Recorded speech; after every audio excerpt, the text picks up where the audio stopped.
I have transmigrated. Lying on the lounge chair watching my phone scrolling through videos I sneezed at you and then I transmigrated. Cough. Actually after that sneeze I suddenly felt a violent cramp in my heart, then something seemed to burst inside my chest followed by excruciating pain. Not long after I lost consciousness. When I woke up again I hadn't realized anything had changed in this world. After all, I woke up from the same lounge chair, everything in my rented room was the same and the view outside was still familiar. It was as if I had just slept through it. Was it a nightmare? I couldn't help thinking. This nightmare neither truly terrifying nor not terrifying, it was actually quite terrifying. I had long noticed the abnormality in my body. Normally staying at home I only went to the nearby supermarket to buy necessities. The rest of the time I spent in my room and my physical fitness had long deteriorated to a precarious level. And I had been living like this for, I don't know if it was 1 year, 2 years or even 3 years. I couldn't quite remember. After all, such a life had no concept of time. Those who worked hard might feel a day is long, but for me a day was just eating, drinking, sleeping and scrolling through videos and then it was almost over. As for work. What work? Unemployed but not a drifter. My friends often asked me, how do you even survive? I didn't have the nerve to tell him that at first I survived on family support, then gradually became independent by playing games, making videos and writing novels before I dared to say it. So at a young age I lived a life that many envied, a life of being a shut-in, or rather a life of lying down. My friends were of course envious, always asking me to teach them how to live such a life. But I was barely scraping by myself, how could I possibly teach them? Wouldn't his family curse me if I taught him that? Besides, doesn't teaching him take time?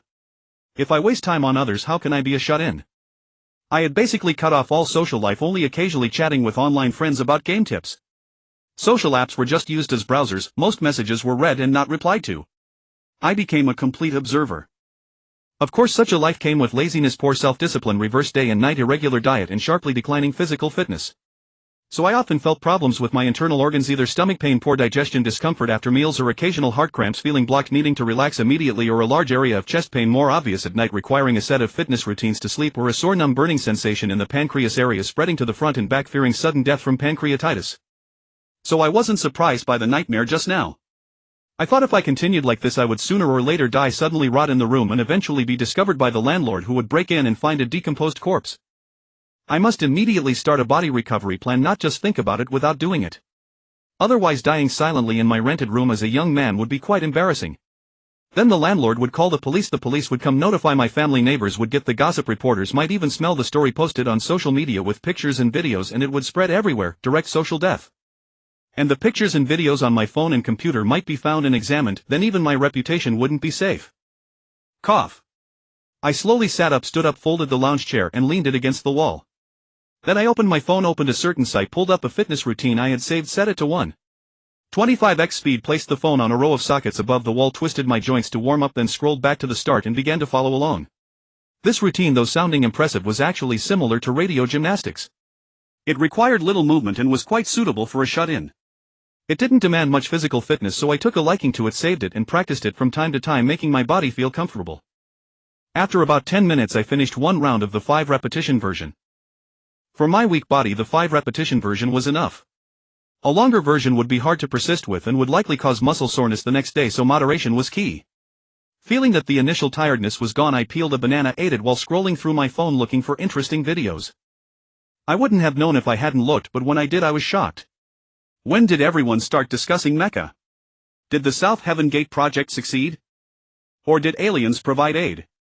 This doesn't look like special effects at all, does it? If special effects could achieve this level of realism, who would casually post such cheap videos? Aren't those only done in game CG? If one video could be like that, maybe I just haven't seen enough, but a large number of videos all like that, that's abnormal. But the internet is full of strange things. It's not strange to suddenly have many people seriously discussing cultivation. So I wasn't too shaken. It seemed to have become a common thing, with everyone discussing it with great detail, and even the comment section was full of evaluation experts reciting various parameters. The mecha in the video looked about 2 meters tall, blue and white, suitable for single wear. Its right hand carried a sci-fi gun and its overall appearance was well proportioned and quite handsome. It was said that this was just a display model, the military version was not in this color scheme. Wow, this is almost like a Gundam, just not as tall or big. After a slight complaint I scrolled to another video. This video featured a rather burly mecha named White Bear, mainly white and black with a bear head embossed on the chest. It looked majestic and powerful. But this was also a display model. It was said the military version was pure black, so the hottest comment in the comments was then the military version should be called Black Bear, right? The video author replied yes. So the comment got tens of thousands of likes and was pinned to the top. Not even a divine comment. Why is it pinned? I complained again. Forget it, I can't figure out netizens' minds after all. The joys and sorrows of humans are not the same, that's normal. After eating the banana, it was time to cook. The first step of body recovery should start with regular meals. But before cooking I could sun the quilt so it wouldn't stink and need washing. Compared to washing the quilt, I thought sunning it was easier. So being lazy, I had weighed between washing and sunning and finally chose still sunning it so I wouldn't have to wash it for a long time. So I carried the quilt out, and with my height of nearly 180 centimeters I hung it directly on a rope that was a few centimeters higher than my reach, then spread it out. Then I grabbed the two corners of the quilt and shook it repeatedly to shake off loose fluff which would be friendly for me who was used to pulling the quilt up to my nose. And my nose had some minor issues, so this way, without odor and without inhaling too much microfluff, my nose would be comfortable. Should I sunbathe for a while? I suddenly thought. Forget it, I'm not used to sunbathing. Getting hot makes my skin itchy. Just opening the door for ventilation and letting the light in is already the maximum acceptance of sunlight for me. And today it was cloudy, not much sun. The sun might not even shine through directly. But why does the sunlight look strange today? Why are there multiple bright spots in the clouds? Is my nearsightedness getting worse? I looked closely. Good heavens, 3 suns. Sure enough, my nearsightedness has deepened. Mistaking the moon for 3 is one thing, but seeing the sun already so blurry is 3. Seems my eyes are about to fail. But that's not right, the 3 suns are too far apart and they're different sizes. This can't be my problem, right? No matter how severe the astigmatism, it can't be this exaggerated, right? And the smallest sun is red. Am I still in a dream? Forget it, I'll cook. So I was about to turn around when suddenly I saw a fireball piercing through the clouds, rapidly falling. Is that a meteor? 2 or 3 seconds after this fireball appeared, more sporadic fireballs pierced the clouds and fell. Then I saw a tail flame object flying from afar, colliding with the fireball, exploding in the air. Boom. Wow, was that a missile attack? Which country dares to fire at our country? Not afraid to start a bloody instance. But that fireball just now didn't look like a missile at all. Shouldn't a missile have a tail flame? Could it be a meteor shower? Sure enough, the next moment I saw a large number of fireballs piercing through the clouds, falling from the sky, densely packed. Holy shit. The number is too many. And the range is very wide as far as the eye can see. I quickly looked to the left and right and still couldn't see the end. The entire sky was filled with dense fire rain. And my gaze seemed to be attracted by this fire rain as if my soul was being drawn out. Woo! The harsh alarm sounded. If I remembered correctly, it was the air defense siren, very long, first high then low. Is it too late to sound the air defense siren now? Shouldn't this sky full of fire rain have been detected in advance? Are the satellites just for show? Where I live is a residential area, usually quiet except for mealtimes and after work. But now I heard a lot of commotion, the sound of panicked crowds. The main road is less than 50 meters away, usually not loud with traffic, but now there are many honks, screeching, brakes and collision sounds. Everyone is so panicked. The air raid shelter I remember is in the park not far from the intersection, about 300 to 500 meters away. I need to cross a very wide road. I can get downstairs in 1 minute, run to the intersection in 2 minutes, cross the road in 3 minutes if it's not blocked, and probably squeeze into the shelter in 5 minutes, but I might not be able to get in. And this sky full of fire rain will probably fall heavily in less than a minute. If there is no place to hide, wouldn't that be asking for death? At this moment I looked downstairs. Good heavens, I thought there were few people at home during the day, but the corridor was already crowded with people. Do you all keep silent channel during the day? Isn't it necessarily safer outside than inside? Why are you all running out? A continuous whoosh whoosh whoosh filled the air as countless flaming trails shot into the sky, slamming into the falling fireballs and blasting them apart. Even with my nearsighted eyes I knew at once that those were air defense missiles intercepting the fireballs. The sheer number of missiles stunned me, packing the sky so densely that they formed a protective net high above the city, destroying as many of the fireballs as possible. Even the fireballs that slipped through were shredded by close-in defense guns pouring out torrents of rounds. The tracer rounds from the close-in guns looked like writhing fire serpents cutting on and off as they landed precise hits and rapidly switched targets, a surprisingly efficient display. But there were simply too many fireballs in the sky. In areas covered by air defense, at least only burning fragments rained down, likely causing scattered fires. In areas without air defense coverage or at its edge, fireballs were already falling in numbers, smashing holes through the rooftops of buildings. There were still too many fireballs. At this rate, even the most advanced air defense would be overwhelmed unless technology had reached the point of raising a shield over the city. From what I just observed, each fireball could probably punch through one floor, maybe two. I lived on the 4th floor with the landlord's place right above me on the 5th, so there was a real chance a fireball could come through the 5th floor and hit me. I turned at once, instinctively putting on my mask, grabbing my keys, stuffing my ID card into my pocket and picking up my phone. Just as I was about to open the door, the circuit breaker caught the corner of my eye. Thinking that explosions could easily short-circuit the wiring and start a fire indoors, I flipped the circuit breaker with a click, then opened and closed the door behind me and headed downstairs. Boom, boom, boom, boom, boom. As soon as I reached the 3rd floor landing, impacts, explosions, screams and panic erupted one after another outside. The air defense line must have broken.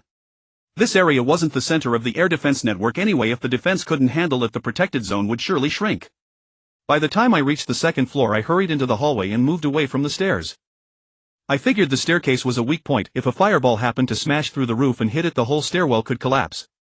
I also straightened up as much as I could while keeping my knees back and neck slightly bent, sheltering under a neighbor's doorframe in case the ceiling came down. The last thing I did was cover my ears. The noise was as loud as bombs going off. Many people were only now reacting and trying to flee. They were even slower than me. They'd ignored the alarms and the chaos outside, probably because they had earphones and listening to music. Or maybe they'd been on the night shift and were sleeping. But it turned out they were not as slow as I was. In their panic, as if chased by a wolfhound, one man bolted blindly down the stairs, tripped headfirst, slid and faceplanted, nearly flipped over, then crashed down, scrambled up and kept running downstairs. Impressive. Youth is great. He got up fine after all that. Unlike me, with my current physical condition, I might not have been able to stand after a fall like that. With a thunderous crash, a fireball smashed through the hallway window only a few meters away from me. I quickly turned my face away and ducked, not daring to face the exploding glass. Since I usually wore little at home, just a sports jersey, I had no protection and I felt shards sting my calf, a sharp burning pain. The back of my arm and my back felt the same faint stings. It seemed I'd been caught by the blast radius, just my bad luck to be hit even here. I looked back. Whoa. This one fell diagonally, not only smashing the window but just missing the sill and punching through the floor, crashing through to the 1st floor. And downstairs on the 1st floor, a bunch of people who couldn't escape had huddled back into the stairwell. The impact. Ah. I looked at the hole, still felt unsafe, and hurried back up toward the 3rd floor. I noticed their clothes were marked with splattered blood. They were clearly terrified. I didn't dare look down through that gaping hole because cracks had spread across it and it clearly wasn't stable. Just as I turned to climb back up to the 3rd floor, I saw a person crawling up covered in blood. I instinctively looked closer. Wasn't that the guy who'd used his face to break? But... oh no. That person's body was horrifically broken below the waist, and even the... I felt my brain jolt as if a deafening buzz filled my head and my heart hammered wildly. Thump, thump, thump, thump. I could hear it clearly. My blood was racing through every vein. I knew my body had gone into a stress response and fear was rising. Fear was telling me to run, but my legs wouldn't move. My heart was beating so fast that energy should have been flooding through me, yet I still couldn't walk. I couldn't even feel the pain in my body anymore, only that splitting sensation in my head endlessly gnawing at my sanity. So this is what it's like to truly face a bloody scene. I took a slow, deep breath to calm myself. My body was tense, but that didn't mean my mind had to be. It was just a natural bodily reaction.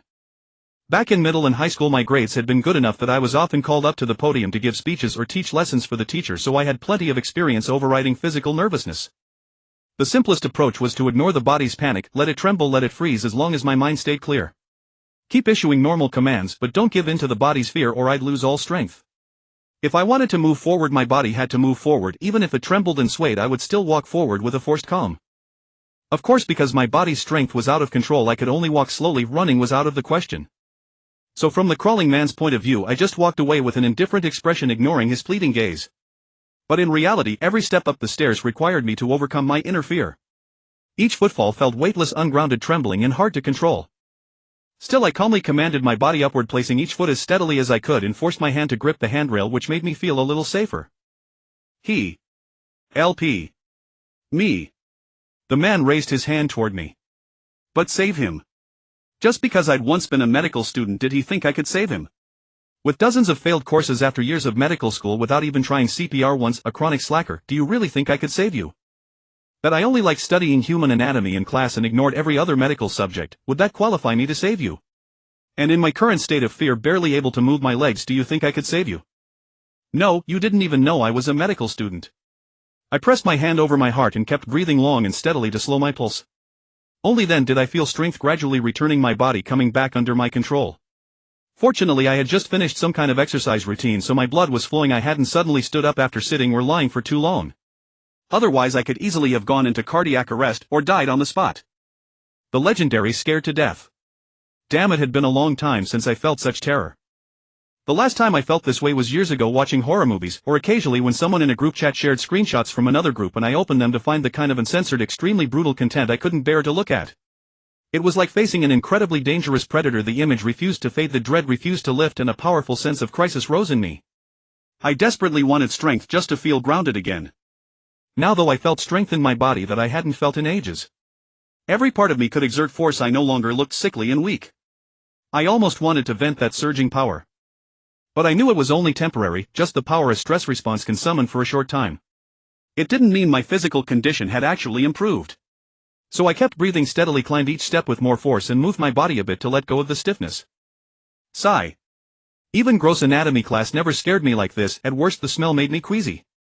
Even standing at an operating table didn't feel like this. Why can't I handle a sight like this? Is it really that horrible? Was it really that horrific? I took another look. It was indeed. My mind felt as if it were being pierced by countless needles, an overwhelming assault on my reason. I blinked and took a deep breath, suppressing the feeling. When I looked again, the shock had indeed dulled. LP. Me. The man called out again. But. I'm sorry. I can't do anything. Even if you were taken to a hospital, injuries like that probably couldn't be saved. My voice sounded calm, but inside I was anything but. My heart was still racing. The falling fire soon stopped, yet the wailing did not. Now that my body was under control again, I glanced through the stair gap to see if there was fire below, then calmly walked up to the third floor. A few frightened people were huddled there trembling. I continued up to the fourth floor, returned to my room and closed the door. Those out on the street without shelter were bound to suffer, I could tell just from the sounds. I didn't want to look, but I had to. This was a dense residential area. If people weren't careful with the fires, the flames could burn through everything.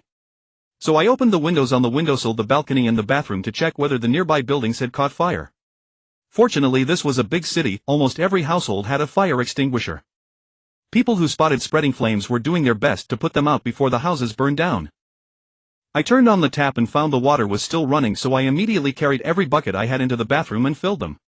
Then I looked for other containers that could hold water so that if a fire did break out and the water was cut off, I'd still have some emergency supply. Feeling a bit hungry, I calmed myself down and scooped out rice to cook a meal. Just as I finished washing the rice and closed the lid of the rice cooker, I flipped the switch only to find that there was no power. Damn. How am I supposed to cook without electricity? This is a city, not the countryside. And I don't use gas, so isn't this just a dead end? Sighing with annoyance, I lay back on the bed, spreading my arms to relax a bit. Let me think about what else I have to eat. There are still 2 or 3 bananas left, half a bag of sandwich cookies and 1.5 bags of ham sausages. Only these 3 things are edible right away. Oh right, there's also half a jar of peanuts, probably a handful or so. But eating these is like snacking, they don't really fill you up. Besides, snacking often upsets my stomach. Now that I can cook for myself, I've long stopped relying on snacks to get by. But there's no choice, I can't cook now, so I'll have to make do. I ate another banana to line my stomach, then tore open 2 or 3 packets of sandwich cookies and washed them down with water. This is actually my usual breakfast when I'm too lazy to cook. I often wake up hungry and weak in the morning, and all I want is to fill my stomach quickly. Who has the mood to make breakfast then? I casually picked up the small plastic jar on the table, opened it, poured out a few peanuts, chewed them, and then put the lid back on. Well, this counts as a temporary fill. Just as I put the jar on the table and was about to find something else to do, I suddenly noticed the air switch in front of me. The air grew silent. Air switch. Had I forgotten to turn on the air switch? I was stunned for a full 2 seconds, then let out another damn. What the hell is this? I purposely turned off the air switch before leaving and then forgot about it when I came back. Was I being a fool?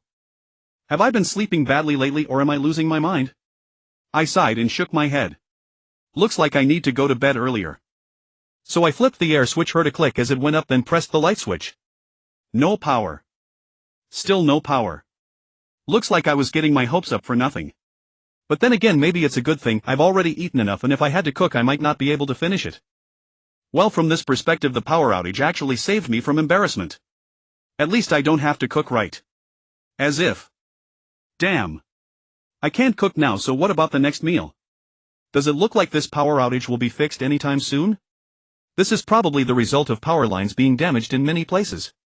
But I seem to recall that most of the power lines in big cities are buried underground, right? Down in the sewers. Or underground cables. I'm not sure. Let's hope for the best. Maybe the damage isn't too severe. Maybe power will be restored soon.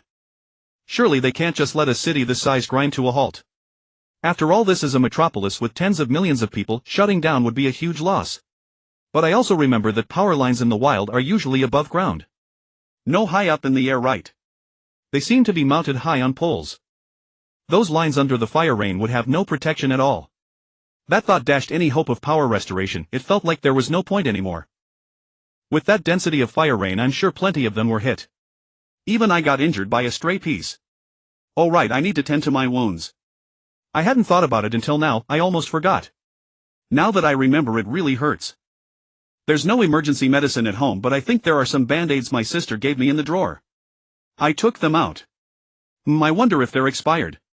They've been sitting there for a long time. I don't even know if band-aids have a shelf life, so I decided not to use them and instead took out a bottle of alcohol. I bought this alcohol during the pandemic for disinfecting the room. Later I used it occasionally to disinfect blankets, but since it's a fire hazard I stopped using it much. There's still half a bottle left. The wound on my back was really hard to deal with. I couldn't even see it. If only I had turned sideways to dodge the injured area, would have been smaller and I could have just covered my face. But there was no time to think. My body reacted instinctively, so I couldn't manage the optimal outcome. Fortunately, my jacket covered most of my body. Only my limbs had glass shards embedded in them. My back and buttocks were a bit sore, but after feeling them over several times I didn't find any glass fragments, so I felt a bit relieved. At least it wasn't as visually unsettling. I carefully searched for glass on my limbs, picked them out one by one and felt around again to confirm.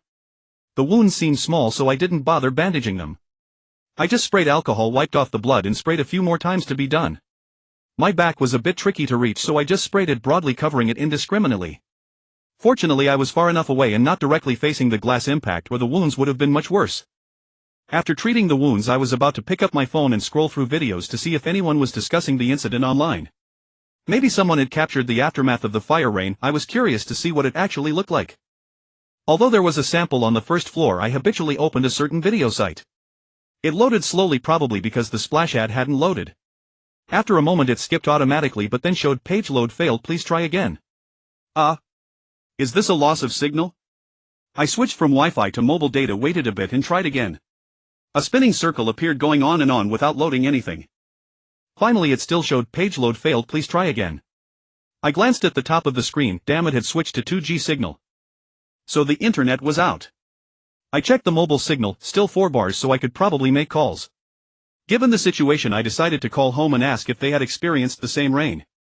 I found my mom's number and dialed. But before 2 seconds passed, a voice said, "Sorry, the number you dialed is not in service." What? Not in service? I double-checked. This was the right number. How could it be out of service? Had my mom changed her number? I tried again. "Sorry, the number you dialed is not in service." Had the satellites been hit too? But even if there was no signal, it shouldn't say "not in service." So I switched to my sister's number. Result: "Sorry, the number you dialed is not in service." I tried another number of friends. "Sorry, the number you dialed is not in service." Was this my problem, or the satellites, or the base stations? I still didn't give up and kept dialing, switching numbers, but then I heard an unusual commotion outside. Help! Don't bite me! Ah! Roar! Ah! The dead have come back to life. Run! Run! Ah! Don't come near me! Don't come near me! Die! Die! Die! The outside had been noisy all along. After all, a natural disaster like this wouldn't quiet down anytime soon. But after the disaster there shouldn't be such chaos. Shouldn't everyone be busy rescuing people, fighting fires, or disaster relief? Either hiding in fear or staying put like me. What was this frantic noise? It's zombies. Everyone run. I finally caught a key word. Zombies. Was this a scene from a movie? I temporarily ignored the phone still dialing and walked to the balcony to look. Good heavens, what a mess. People were actually biting others crazily like rabid dogs. Someone picked up a heavy object and smashed it, but the person kept biting the one on the ground, ignoring everything. Then with a sudden tear. Wow. I jerked back in fright but couldn't help looking again, then frowned and retreated further. It really looked like a zombie scene. No wonder someone shouted zombies. Could this be a zombie virus outbreak? Was that fire rain carrying the virus? Was I still dreaming or not awake? Zombies, while theoretically possible, surely wouldn't actually appear. Right. What was worse, this wasn't an isolated case. Many crazed, mangled people lunged at every living person they saw, biting with no trace of reason. Some had even lost their lower halves, dragging their bodies as they crawled frantically. Oh, wasn't that the guy who had called for help earlier? The one who used his face to break. Although I'm very nearsighted and don't like wearing glasses, I could still recognize him by his features. He looked plump and fair-skinned, not extremely fat, but with his white shirt and build it had to be him. That guy was barely alive just a moment ago and now he's this ferocious. Youth is truly a blessing. I'm missing the point. Now zombies are breaking out. With the density and quantity of the fire rain, is this the end of the world? I don't know if other places experienced the fire rain, but at least this city is about to face a zombie riot. Given their ferocity, ordinary people might not stand a chance. At least those without weapons would find it hard to fight off such crazed creatures. After all, most people can't even outrun a rabid dog, let alone a mad human. Sure enough, after a while the screams grew louder and the panic spread. Many people had run from the alleys to the main road only to come running back frantically, chased by a horde of zombies. Obviously there were more zombies on the main road since people there had even less protection. I don't know if it's too early to call them zombies, but I'll go with that for now. They sure look like zombies. Roar. Suddenly a zombie leaped over from the adjacent rooftop, crashing against the security bars in front of me with a loud bang. Holy crap. That scared me to death. I swear I was so startled I jumped clean off the ground. My whole body trembled. Roar. Roar. Roar. Roar. The zombie bared its sharp fangs and frenziedly bit at the bars, but because the gaps in the security net were smaller than its head, it couldn't squeeze through. No, I should say it was a young woman with a decent figure, but her face was hideously twisted. I couldn't tell if she had been pretty before. Thank goodness for the security bars. Otherwise I really hadn't noticed a zombie jumping over from the next rooftop. Without those bars I would have been dead on the spot. The girl wasn't thin, but as girls often appear, she seemed feeble. Her arms were pale and soft, devoid of any real strength. She had all her limbs intact, just a few scratches on her ear and cheek. The injuries didn't look fatal. Could she still turn into a zombie from just that? So it seems you don't have to die first to reanimate as a zombie, just getting injured can turn you into one. Heck, it actually makes sense.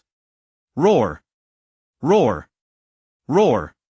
The creature kept biting, frantically gripping the security bars and shaking them violently, making them rattle. It looked like it might actually break the bars. Still, I was curious about her transformation. After all, getting a close-up look at a zombie was a rare opportunity. Even though my mind was reeling, feeling like thousands of needles were stabbing into it and waves of terror were assaulting my reason, I couldn't help but keep watching.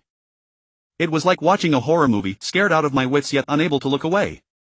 This zombie had only minor wounds, so it wasn't as bloody as that half-bodied guy. It was just like a madman desperately trying to attack me, so I wasn't too terrified. Without the security bars I definitely wouldn't have been so calm. But the bars looked sturdy enough to hold for a while, so my curiosity was instantly piqued. Her teeth and claws were abnormal. Her teeth were longer than a normal person's, sharp and prominent, especially the canines. As for her claws, the nails weren't like human nails, curved translucent shells, but thick, sharp and black, completely opaque. Roar.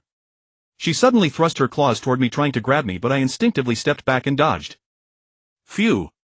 That startled me again.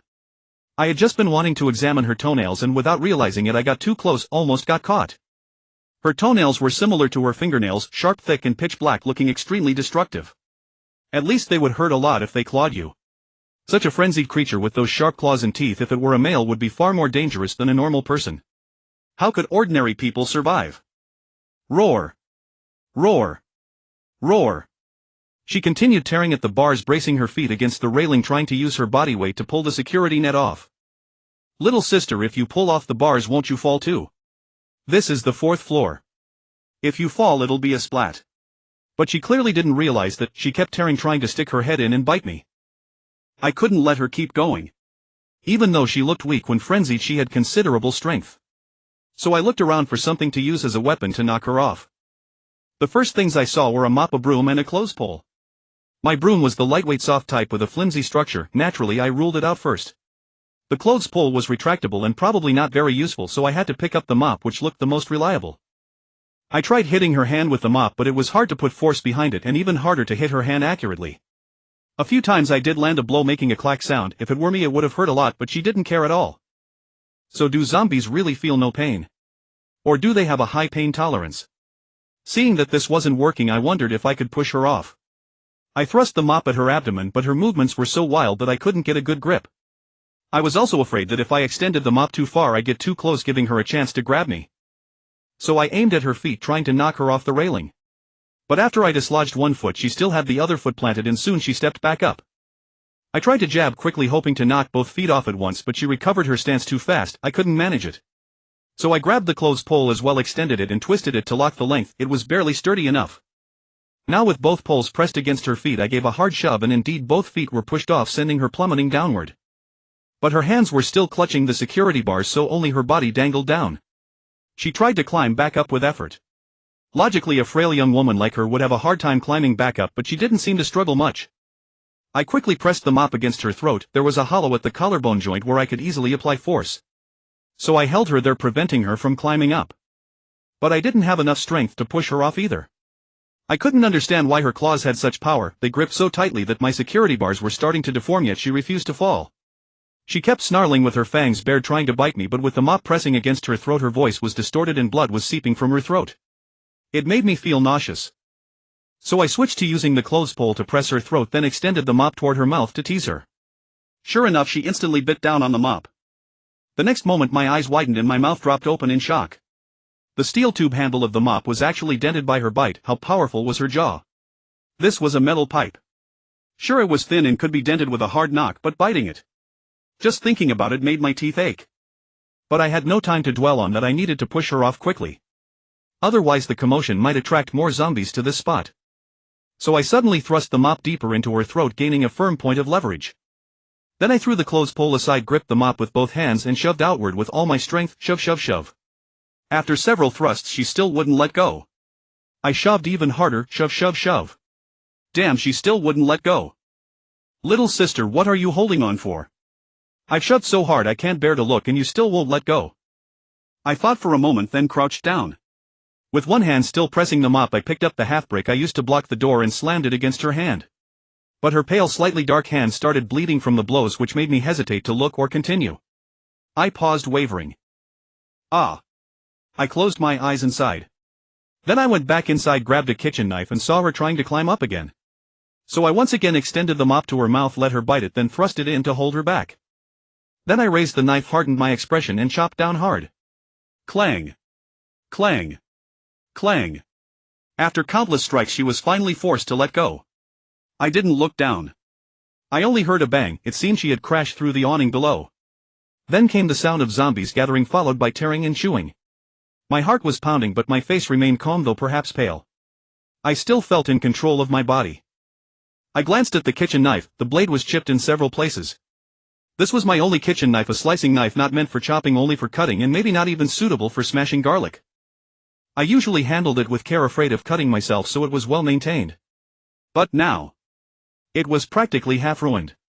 I washed the knife, put it away, then picked up the broom and dustpan, swept up some fragments and dumped them directly over the security bars. That was littering from a height, I guess. But I didn't dare dump it into my own trash can, so I had no choice. Besides, I guess. I sat back on the bed, lay down, and my mind refused to calm down for a long time. I had imagined many times what it would be like to be in an apocalypse, how I would survive. I had run countless scenarios through my mind, thinking I wouldn't be afraid of blood or terrified of zombies. But I had overestimated myself. As a sheltered child of a peaceful era, even in games I saw green blood car crash videos were pixelated, and I had never personally killed a chicken. How could I truly have the courage to face bloodshed? During my internship I had performed surgery on patients, but they were motionless and I had the mindset of saving lives, so there was no psychological barrier. I could remain calm. But I never expected to be so weak today. Not only was I frozen by that guy who braked with his face, but even after making the female zombie let go I couldn't calm down for a long time. Indeed, I'm only fit to lie flat. I'm not cut out for any apocalypse. Even though I loved playing survival games and thought I was pretty good, reality is not a game. No designer will lower the difficulty to accommodate players' skills, nor will enemies be dumbed down due to limited buttons on a controller with low attack frequency. In reality, those zombies are like mad dogs. Once they latch onto you, they keep biting without giving you a chance to fight back. This may not be the end of the world, but I'm facing zombies. Real zombies. The rapid staccato of gunfire erupted outside, followed by the crackling of a loudspeaker. Attention all residents. A suspected zombie virus outbreak has occurred. Please stay in safe places and await rescue. Stay in safe places and wait for rescue. Trust our country and our military, we will come to save you. Attention all residents. Great, the army is here. We're going to be saved. Yeah, those zombies are terrifying. Many felt a surge of relief, although the zombies were frightening. The sight of the soldiers' firearms brought a sense of security. I glanced toward the balcony. The loudspeaker seemed to be coming from the main road about 30 or 40 meters away. Soon I spotted soldiers charging into the alley. It seemed they had deployed a considerable number of troops, enough to cover this area. Everyone stay inside as much as possible, lock your doors and wait for us to knock. Don't run around, a soldier shouted through a megaphone. The zombies, attracted by the noise, surged madly toward the soldiers. But the soldiers moved in small squads, forming circles to cover each other's blind spots. The squads stayed close enough to provide mutual support, giving the zombies no chance to exploit gaps. At this stage, the zombies hadn't yet formed a large horde, making it difficult for them to break through such a formation. Some zombies not hit in the head pushed forward despite the gunfire. But as they closed in, the frontline soldiers kicked them down and finished them with 2 shots. Another wave of zombies tried to surge forward, but a soldier with a shield braced against them and shoved them back, toppling them over. Grenade. Seeing a cluster of zombies charging together, the squad leader ordered a grenade thrown. With a deafening blast, the zombies were torn to pieces. The explosion shook the building, leaving my ears ringing. I hadn't realized how loud a real grenade could be. It caught me off guard. Suddenly I shouted urgently, "Watch out above." The soldiers snapped their heads up and 2 or 3 gun barrels pointed at me. I flinched back instinctively, but when I saw them shift their aim away, I yelled again, "To your left." The soldiers immediately looked to the upper left. On the low roof of an old building, a zombie crawled out and leaped toward them. A burst of gunfire riddled the zombie midair, and it was finished off with another shot after it hit the ground. That zombie had been approaching them from a blind spot on the roof, but from my position on the 4th floor I could see everything clearly. "Thanks," shouted a soldier from below. "You're welcome," I replied briefly, not wanting to distract them further. "Residents on the 1st floor, wait for us to knock. Don't open the door on your own. Those upstairs, please be patient. We'll sweep through the building. Don't risk coming out." The soldier repeated the announcement through the megaphone, and then several squads secured the intersections guarding the alley leading to the main road. A central squad began knocking on doors, evacuating 1st floor residents. "Hurry, hurry. Follow the lead soldier to the main road. Someone will take you to the safe zone." With a crash, a soldier forced a door open. 2 zombies lunged out, charging at the soldiers, but a few bursts of gunfire silenced them. "Stay alert. Keep an eye on everyone on the street too, they might suddenly turn." "Yes, sir." Seeing the soldiers handle everything so methodically, I felt a little more at ease. I stopped observing. The clothes I was wearing were too light for going out, so I changed into my usual outdoor attire. Still feeling underdressed, I added a jacket. The jacket wasn't thick in this crisp autumn weather. It was comfortable even with the zipper pulled up. It had zippered pockets, convenient for carrying things, perfect for now. On the left sleeve was a small zippered pocket, too small for a phone but just right for keys and even an ID card. I often stored my keys and ID in that pocket when I went out, so I slipped them in now. Then I grabbed my phone, tossed the old mask and put on a new one. After a moment's thought, I took an extra mask, folded it and tucked it into my pocket.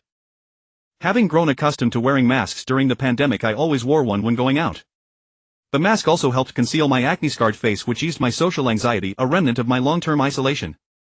Besides, I didn't know if the zombie virus could be airborne. Wearing a mask might at least reduce the amount of virus inhaled. After preparing, I heard something inside. Normally this outfit would be enough for a simple outing. But with the zombie outbreak, I didn't feel safe. Drawing on my knowledge from zombie novels, I found a thick, heavy book, wrapped it around my left arm and secured it with multiple layers of tape, making it a sturdy makeshift vambrace. A solid arm guard was now ready.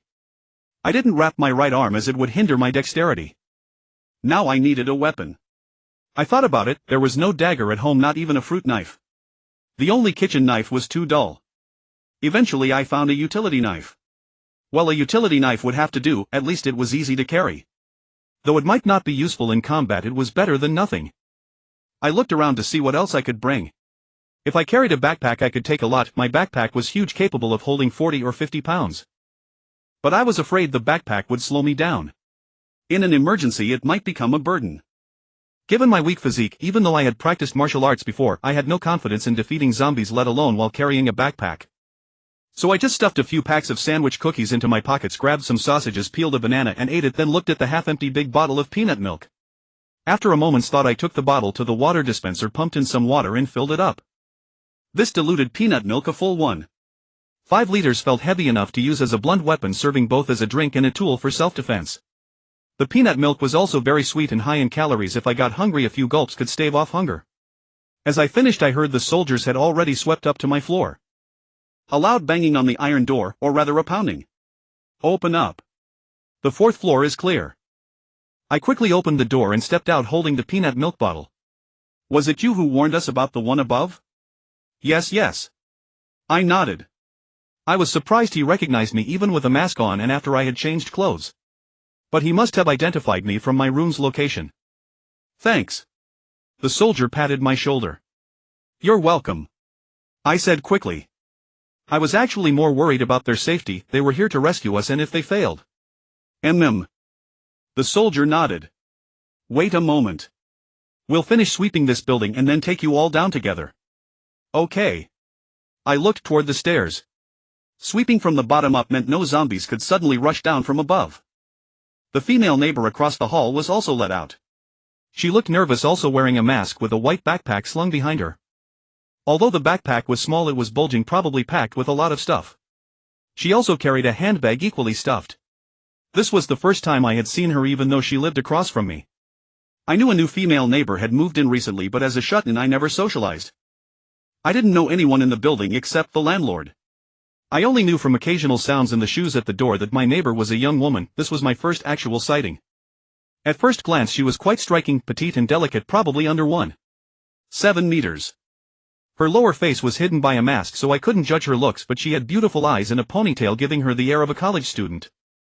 Wait here. We'll check upstairs, the lead soldier instructed. The woman quickly nodded, uttering a couple of mms. Watching the soldiers carefully ascend with their rifles, I turned to the woman and extended my hand. Hi, I'm your neighbor across the hall. Oh. Hello. She looked at me, hesitated, then finally shook my hand briefly before pulling back. Her voice was pleasant. She seemed shy and reserved. I didn't press further, just established that I was her neighbor without even giving my name. Meanwhile the soldiers had knocked on the landlord's door. Since the entire 5th floor was occupied by the landlord's family, their door directly blocked the stairwell. But the large iron door didn't quite seal the gap. Through the crack I could see several zombies crashing against it, making a loud noise. Gunfire erupted. Bullets pierced the iron door, striking inside. The female neighbor covered her ears and instinctively leaned toward me. Soon the 5th floor fell silent. The soldiers forced the door open and searched.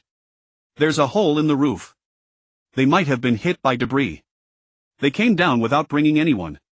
Looks like I won't have to pay rent anymore, I remarked casually. The female neighbor chuckled softly behind her hand, then stifled the laugh, realizing the inappropriateness of the moment. Under the escort of those soldiers we made our way down the stairs safely. As we passed through the 1st floor I noticed a pool of splattered blood on the ground and a basketball-sized crater. Looking up at the ceiling I found a hole that revealed the shattered window on the 2nd floor. Let's hurry. The lead soldier patted my shoulder again, his tone gentle. He must have been in a great rush, after all he still needed to rescue others. But I still pointed to the ground and asked, did you collect the fireballs that fell here? The soldier looked at the crater I was pointing at and shook his head. No, we didn't see them when we came in. That thing is alive. It actively hunts nearby creatures, burrows into their bodies and transforms them into zombies. In truth, many people weren't hit by the fire rain at all. They were forcibly parasitized by that creature and turned into zombies. Those mutants are far more powerful, what we call special zombies. If you spot one, avoid it at all costs. Many of our brothers fell to them. Not to mention those stronger zombies, even the ordinary ones I'd probably steer clear of. Looking at his sorrowful yet haunted expression, it seemed those special zombies were indeed terrifying. If even the soldiers found them terrifying, ordinary people would have no chance. I didn't press further, not wanting to waste their time. After stepping out the door, the soldier instructed, just walk to the main road from here, someone will meet you. We need to clear the other buildings. All right. I nodded. Soldiers guarded every intersection along the way, so there was minimal danger. The group quickened their pace toward the main road, some even breaking into a run. As soon as one person started running, others followed suit. Being naturally lazy, I only quickened my steps slightly and ended up trailing behind. The female neighbor didn't run either. She was already ahead of me, but when she noticed I was falling behind, she slowed down to wait for me. It seemed my identity as the person living across the hall came in handy. In dangerous situations, girls always gravitate toward those they're closest to, especially fragile ones like her. Hi, may I ask your name? She mustered the courage to speak first. She clearly wasn't skilled at social interactions, not even thinking to introduce herself first. I'm Bai Yao. Bai Yao. Yeah, don't say no when it's free. She paused, astonished. Someone actually names their kid that. Haha, just kidding. Yao as in obsidian. Oh, I'm Xin. Why like in Why River and Xin like in delighted. He. I chuckled, assuming she was just nervous. Your surname is Why?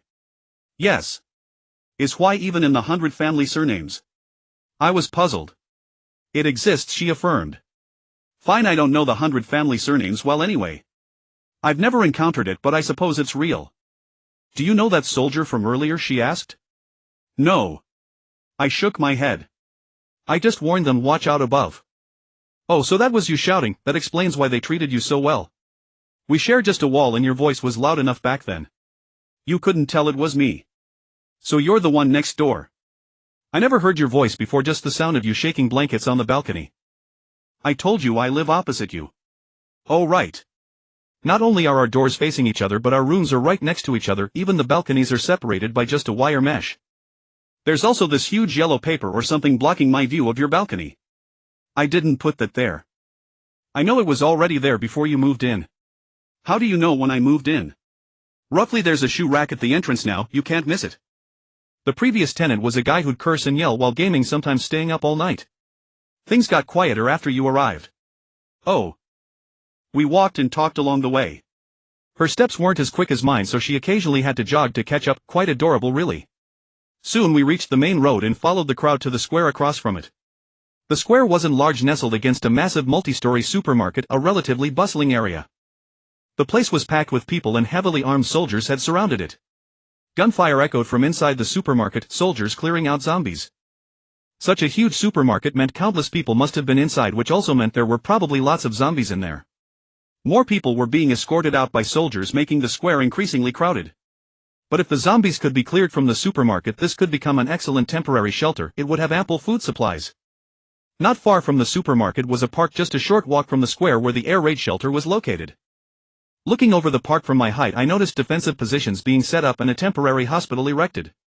It seemed the military had chosen this as their refuge. The space was ample, the supermarket could supply provisions, and the air raid shelter offered protection against potential fireballs. No wonder the military response was so swift. I lived close to the evacuation point. How fortunate. Just as I was about to look away, I thought I spotted something unusual. Focusing my gaze. Good lord, was that a mech? My nearsighted vision made it hard to see clearly, but the silhouette looked unmistakably mechanical. It appeared to be patrolling. I quickly formed a small aperture with my thumb, index and middle fingers, peering through it to bring the distant figure into sharper focus. Looking again. Good lord, it really was a mech. It matched what I'd seen online today, roughly 2 meters tall and slender, with a high-tech weapon mounted on its right arm. Unlike the blue versions in videos, this one was black with a matte finish that absorbed light, giving it an even more impressive appearance. Good heavens, I was actually seeing a mech.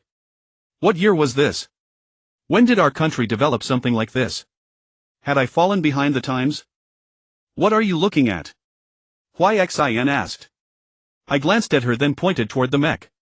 Do you see that? There's a mech over there. She rose on her toes and followed my gaze, nodding. Yeah, I see it. That appears to be the 4th generation Swift Scout model, the latest version. Rumor has it its mobility surpasses the previous generation significantly, with more abundant power reserves. At full charge it can maintain maximum operational intensity for 6 hours, double that of the last model. Additionally, the LZ-371 multi-purpose rifle mounted on its right arm can fire conventional ammunition or high-temperature plasma shells capable of piercing through 10-centimeter bulletproof armor with ease. When ammunition runs dry, it can even serve as a melee weapon for slashing attacks, making its combat capabilities formidable. I couldn't help but be startled. You actually know so much. She seemed embarrassed. I just happen to watch a lot of videos about this kind of thing. I watch plenty of videos too. Why didn't I come across this? It's already on the 4th generation and I only just learned about it. I couldn't help but look up, touched my face in exasperation, then spotted 3 bright spots behind the clouds. So I asked, how many suns are in the sky? 3. I froze, staring blankly at her. Under my gaze she grew uncomfortable and asked, what's wrong? How many did you say? 3. Seeing her matter-of-fact expression, I could tell she wasn't lying, as if this were perfectly normal. But why would this be considered normal? 3 suns in the sky. Why are there 3 suns? When did they appear? Was I standing on the 3-body planet? What's wrong with you? Coming back to my senses, I asked her again, what's the name of this planet? Sanyang Star. Sanyang Star. Isn't this Earth? Then what's our country called? Tingyun Empire. Tingyun Empire. I was stunned once more. This. Have I transmigrated? Did I really die? Or am I dreaming? I took out my phone and opened the call history, suddenly understanding why previous calls had failed and reported as disconnected numbers. So, I'm not in my original world anymore. What's that city called? Linfeng City. Why are you asking such strange questions? It seemed to imply, isn't this common knowledge? Linfeng City. So, it's no longer the original name. I looked at that large supermarket. I thought it was called Walmart, right? But now looking at it, good lord, it had changed to Wadama. This. Why do I suddenly want to laugh? What the hell is this? A perfectly fine Walmart, how did it become Wadama for me? You. Are you trying to laugh me to death? Ha ha ha ha. I couldn't help but cover my eyes and laugh out loud so hard that tears were about to flow. YXAN, seeing my reaction, stepped back 2 paces, seemingly thinking I wasn't quite right in the head. Ahem. I quickly composed myself, though my emotions remained complex, so my expression still wavered. Sanyang Star. Tingyun Empire. Linfeng City. Mechs. Zombies. All of this seemed to indicate that I might have truly transmigrated. And this transmigration was quite strange. I seemed to have arrived in a parallel world. The scenery here felt familiar, yet simultaneously like an entirely foreign world. I didn't know if the people around me were familiar faces, since I didn't know many people and hadn't seen anyone recognizable yet. I hadn't even gone to check on my landlord to see if it was still the same person I knew. So, have I said goodbye to everything in my past life? Thank you. What's wrong with you? YXIN asked gently. I shook my head, forcing a faint smile. She seemed to notice my low spirits and wanted to console me, but didn't know what to say. Suddenly a loud crash of glass shattering erupted. Everyone looked up only to see a zombie crashing through a 3rd-floor window of the Wadama supermarket, plummeting into the crowd. Ah! The crowd immediately screamed, scattering in all directions and fleeing in panic. Rat-a-tat-tat. A soldier hastily opened fire, accidentally injuring people in the crowd. Immediately an officer shouted, "Don't fire recklessly. Shield bearers advance. It's a special zombie. Call the mech immediately." The soldiers pushed against the tide, squeezing into the area where the zombie had landed. Roar! The zombie howled madly, biting and tearing at a person with savage ferocity. YXAN screamed at the gruesome sight, shrinking back, bending over and hopping in place, too terrified to run. I quickly pulled her behind a tree by the roadside to avoid being knocked over by the frantic crowd. These people fled in panic, even running out of the square, leaving the protection of the military. But outside there were many zombies. Many who ran out were terrified back instantly, causing a stampede that knocked over many people. The perimeter soldiers quickly restored order, shouting for the crowd to evacuate toward the park. I glanced toward the park. The 3rd-generation Swift Scout mech was rushing over, but the crowd was caught in a collision between inward and outward flows. If I ran now, I might be knocked down. Fortunately, the soldiers' shouts took effect. The flow of people shifted direction, all moving toward the park. I quickly pulled YXAN and ran toward the park, neither too fast nor too slow, keeping pace with the crowd. It was extremely crowded. Many people in their haste either fell themselves or knocked others over, and once someone fell, it often led to a chain collapse. Those behind paid no heed to those in front, stepping directly over them, instantly drawing cries of agony from underfoot. Using my height, I observed the crowd around me, avoiding fallen people and moving through areas of lower density. Initially I was holding YXIN's hand, but after she nearly tripped, I put my arm around her shoulder, supporting each other as we moved. Staying close together indeed proved steadier. Sometimes I was even pushed off balance, but Xin braced me, preventing me from falling. Move!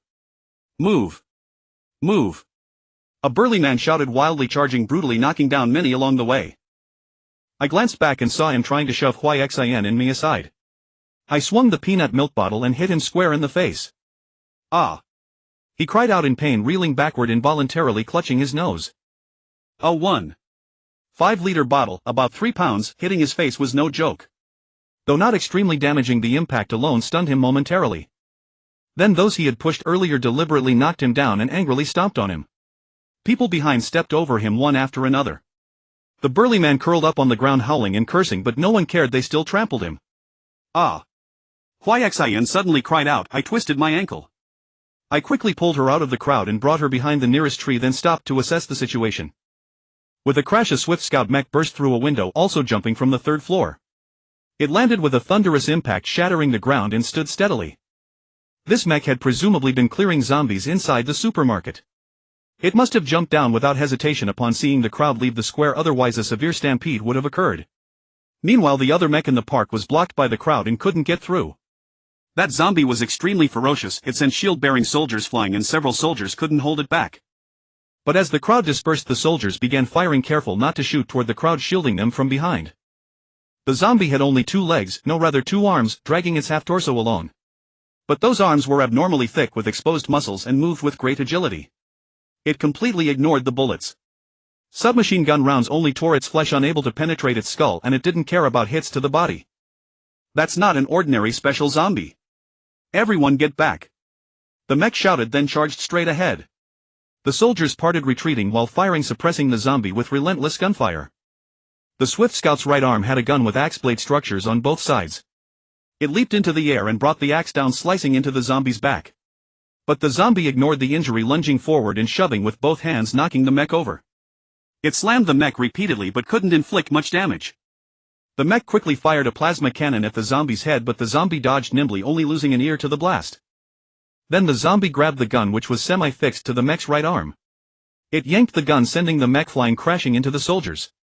The zombie then turned and fled, not lingering to fight. Though it had only 2 arms, it ran astonishingly fast, likely outpacing even national athletes. As it sped away, it glanced at the crowd. When it saw me, it suddenly stopped, then fixed its gaze with murderous intent. It changed direction and charged madly toward me. Holy shit! My heart pounded with terror. Why was it coming my way? I wasn't sure if it was targeting me, but just its approach filled me with dread. Xin also saw the zombie charging and turned pale with fear. I pressed her head down, making her hide completely behind the tree, then I bolted toward the other mech. The zombie really was chasing me, moving incredibly fast. I could even hear the sound of its rapid approach. Rat-a-tat-tat. Bullets whizzed past me continuously, soldiers firing to suppress the zombie. But the zombie paid no heed, not even slowing down. Without looking back, I flung the peanut milk bottle behind me. I heard a thud, probably hitting it, but I dared not turn around.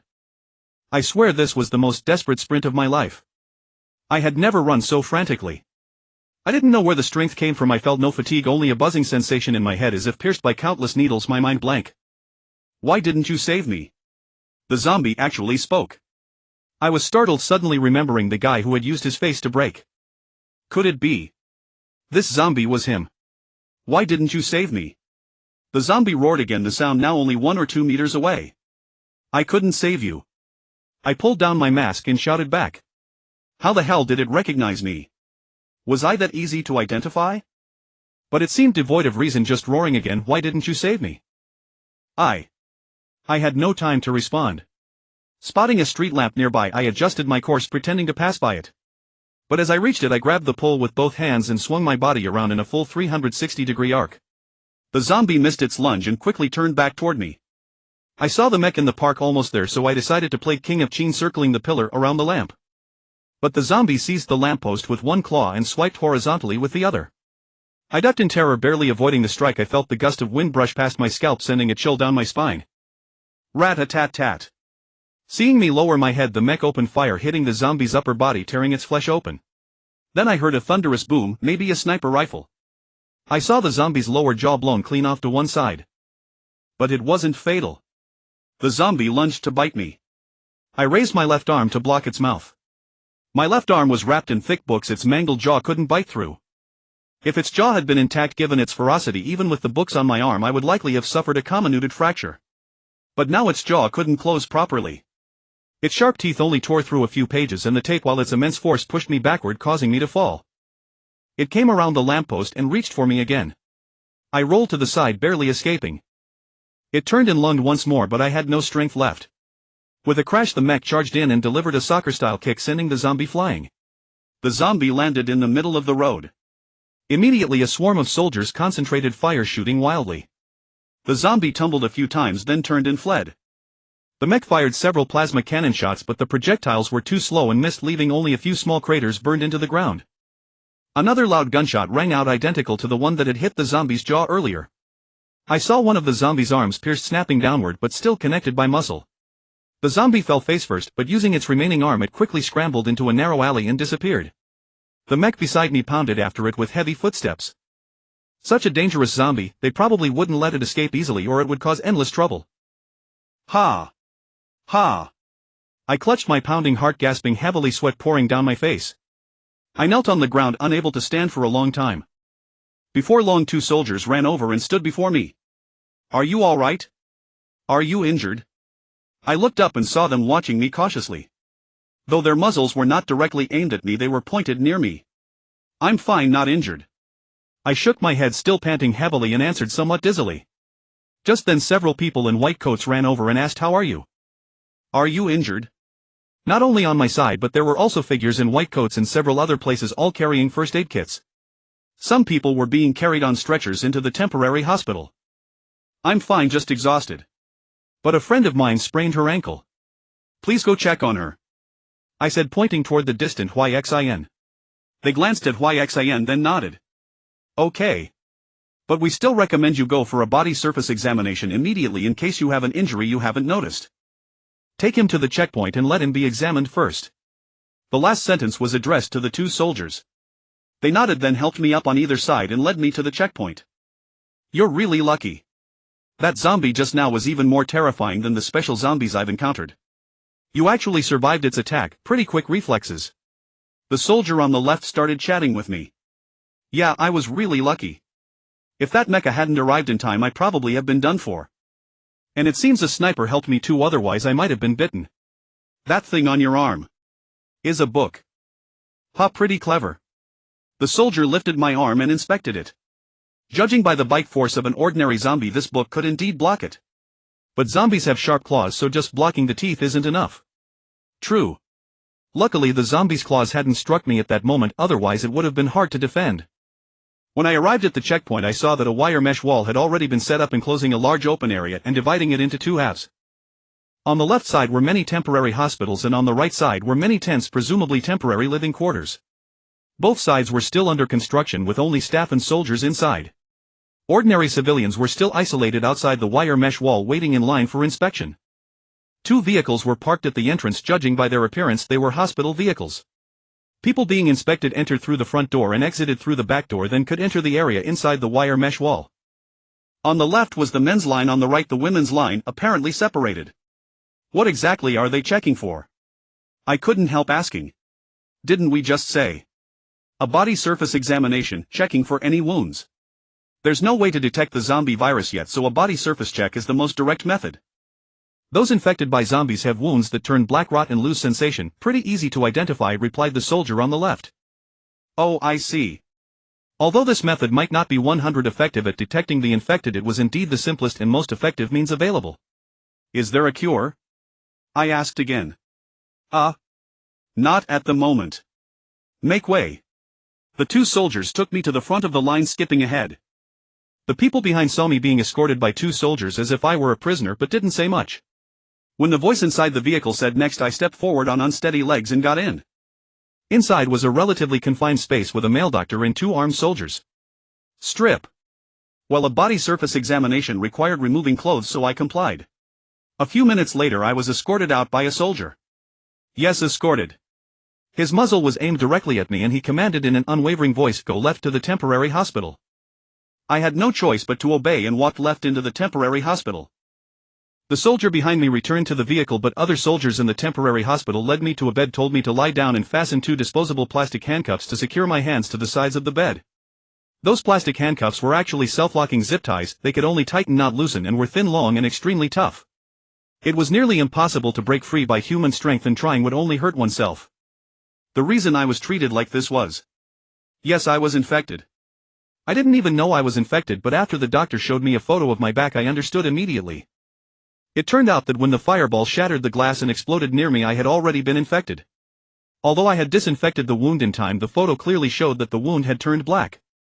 Such a small wound, yet blackened unnaturally, I had no choice but to believe it. I lifted my leg, brought it close to my hand, rolled up my pant leg and looked at the wounds on my calf. Sure enough, each wound had a small black patch and some fluid was oozing out, but I felt no pain at all. For a moment I was dazed. Was I going to turn into a zombie? Was I going to die again? Even though I had lived like a failure, there were still so many things I wanted to do. I hadn't started a family, hadn't properly cared for my parents, and hadn't repaid the kindness of my elder siblings. I was the youngest in the family. Since my parents raised me, I hadn't given them a single cent in return, nor had I spent much time with them. My elder siblings had supported me in life and studies, and I had never repaid them either. Every time I went home I felt a bit afraid that if I stayed too long I'd be scolded, and afraid of hearing my parents argue. So I usually left after just 2 or 3 days and stayed away for long periods. This had made me not very attached to home. Often if I could avoid going back I wouldn't even think about it. Only when my parents strongly insisted would I consider returning. In truth, I also wanted to take the initiative to go back, but I lacked the confidence. A man without achievements, what confidence could he have to go home? Facing my family I felt nothing but indebtedness, and I was extremely uncomfortable, making it hard to stay. And now, stranded in a different world with a zombie outbreak, I had even less hope of ever returning home. Before I could always stay in touch with my phone, so separation didn't feel so painful. If I wanted to see someone I just made a video call. But now, I couldn't help closing my eyes, and a hot tear rolled down from the corner of my eye. Suddenly I felt so lonely. I wondered if I could find my family in this world. If there was any chance I had to look for them, what if they had also traveled here like me? Speaking of traveling, oh right.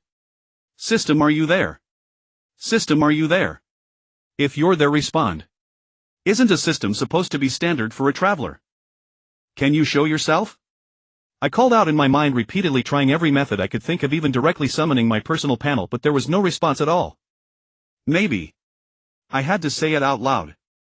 I glanced at the lifeless temporary hospital and really didn't have the courage to speak. It felt too embarrassing. Forget it, maybe it's better without a system. Though having a system would be nice, the existence of a system itself is a huge anomaly. Who could guarantee that a system was necessarily a good thing?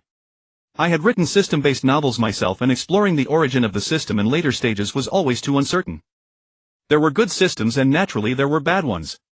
What if the system's existence was a conspiracy, and after raising me up it would just harvest me? Moreover, being somewhat proud and arrogant, I actually felt a bit repulsed by the idea of a system. If I relied too much on it, it would only make me seem more incompetent and would hardly boost my confidence. So when reading novels, if I saw a protagonist overly dependent on the system, or not developing it properly, or getting through difficulties by being spoon-fed by the system, I would just drop the book.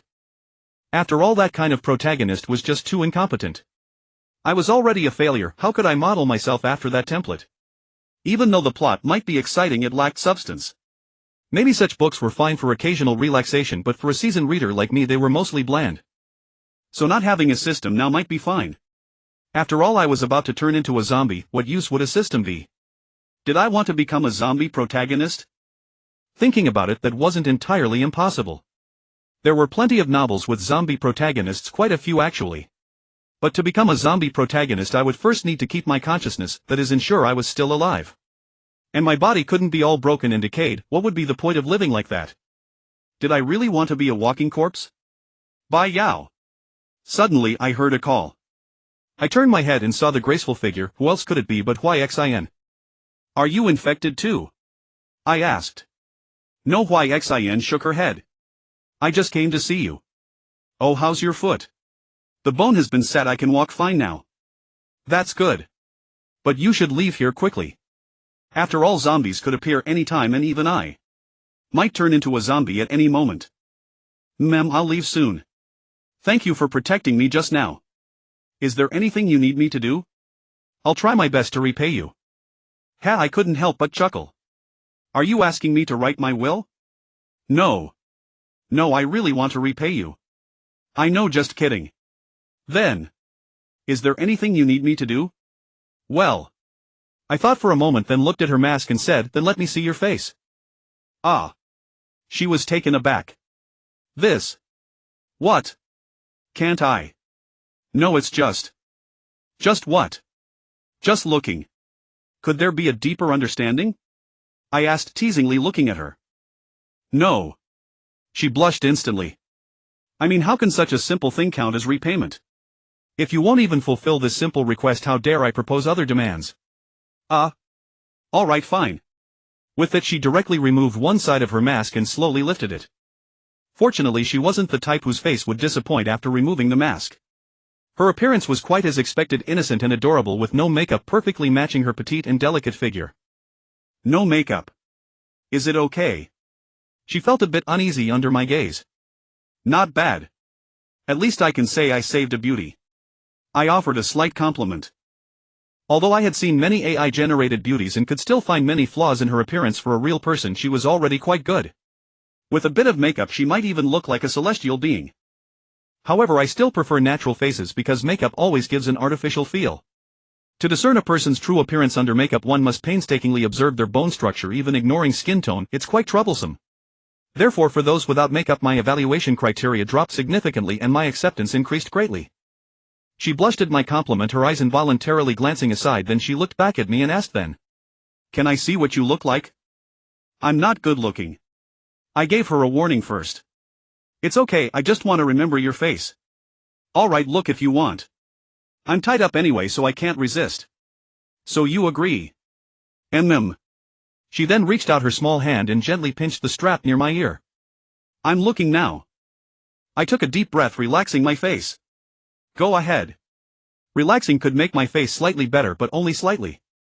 She then lifted my mask. Well. Disappointed? I asked. It's okay, but your skin is a bit rough. But how long has it been since you last shaved? It's so long. I glanced down, it was indeed quite long, probably 1 or 2 centimeters. I don't shave. I pluck them when they get long. I hate the prickly feeling. Pluck. Doesn't it hurt? With technique it's not too painful. Alright, put your mask back on quickly to avoid infecting you. Isn't it only contagious through wounds? Who knows? Fine. She then gently helped me put my mask back on and also put on her own.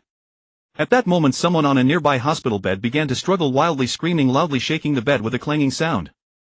Xin was startled, but seeing that the person hadn't broken free from the plastic handcuffs, she calmed down a bit. Soon 2 armed soldiers ran over, fired a few shots, bang bang bang, and the person stopped moving. Xin couldn't help covering her mouth, eyes wide, face pale. What are you doing? An officer at the door walked in and shouted angrily. Reporting, sir. This person has turned. Couldn't you drag him somewhere else to deal with it? Must you be so blatant? The officer lowered his voice and scolded. Yes, sir. We'll be careful next time. Drag him out. Yes. The 2 soldiers then pulled the bed out. The officer glanced around, seeing some patients with terrified expressions, and said loudly, everyone, don't panic. We have arranged doctors and we will do our best to save you. Please trust in the nation's capabilities. We have rich experience in combating viruses. Please cooperate with us as much as possible. We will not give up on anyone. However, no one responded, as there were only a few patients present, all listening quietly. The officer said no more, just saluted everyone and silently walked out.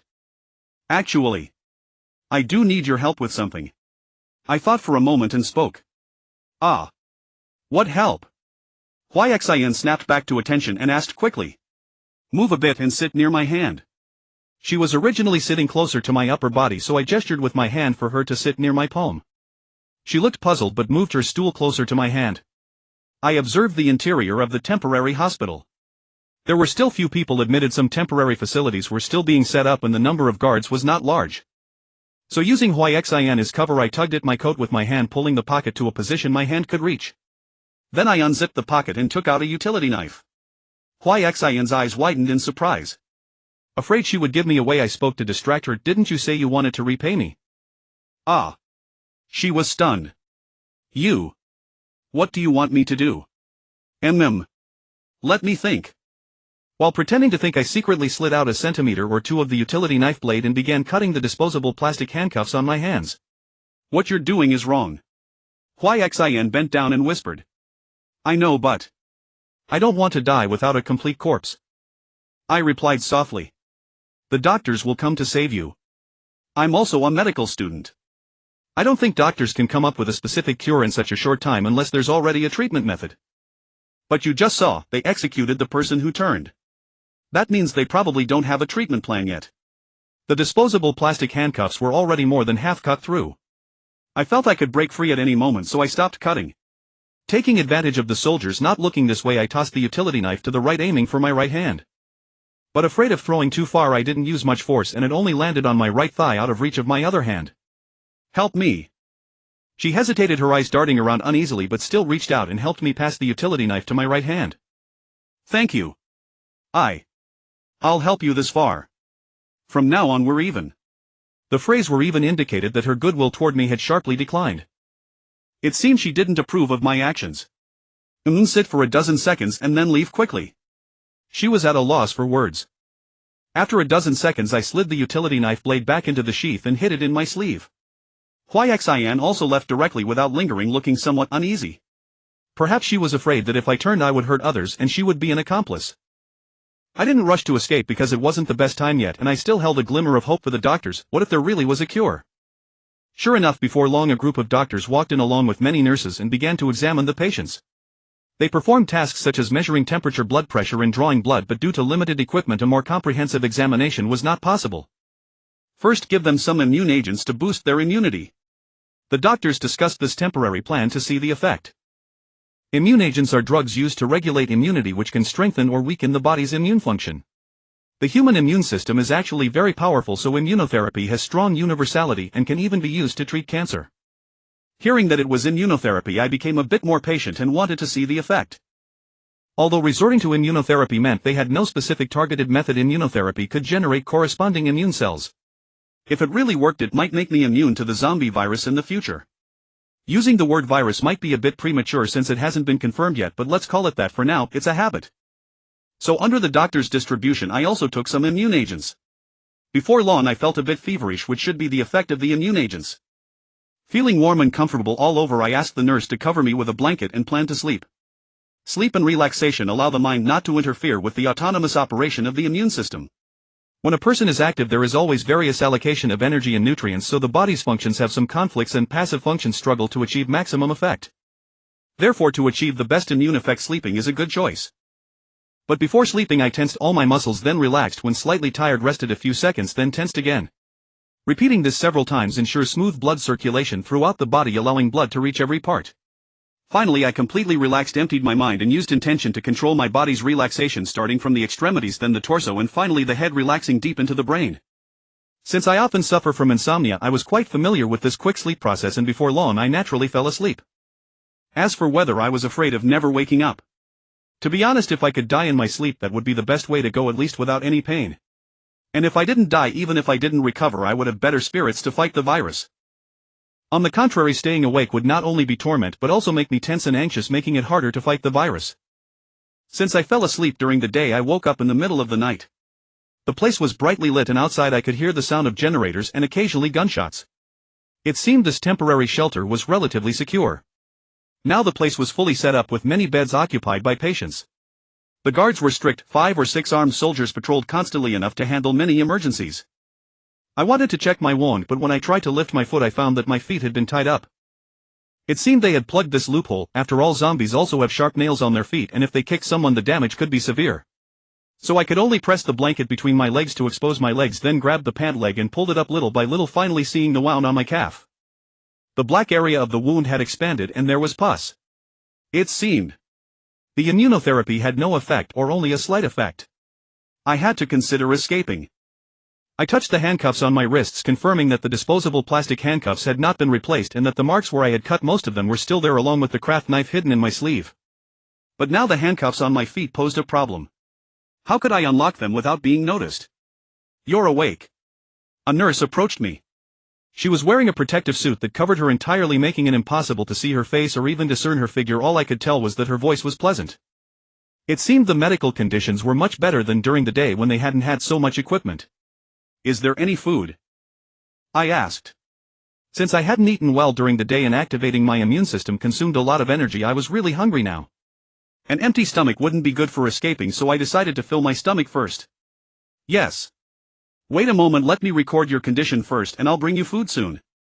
"Do you feel any discomfort?" She held a pen and paper, seemingly filling out a form. "I don't feel any discomfort, just a bit hungry." "Oh, let me examine your body."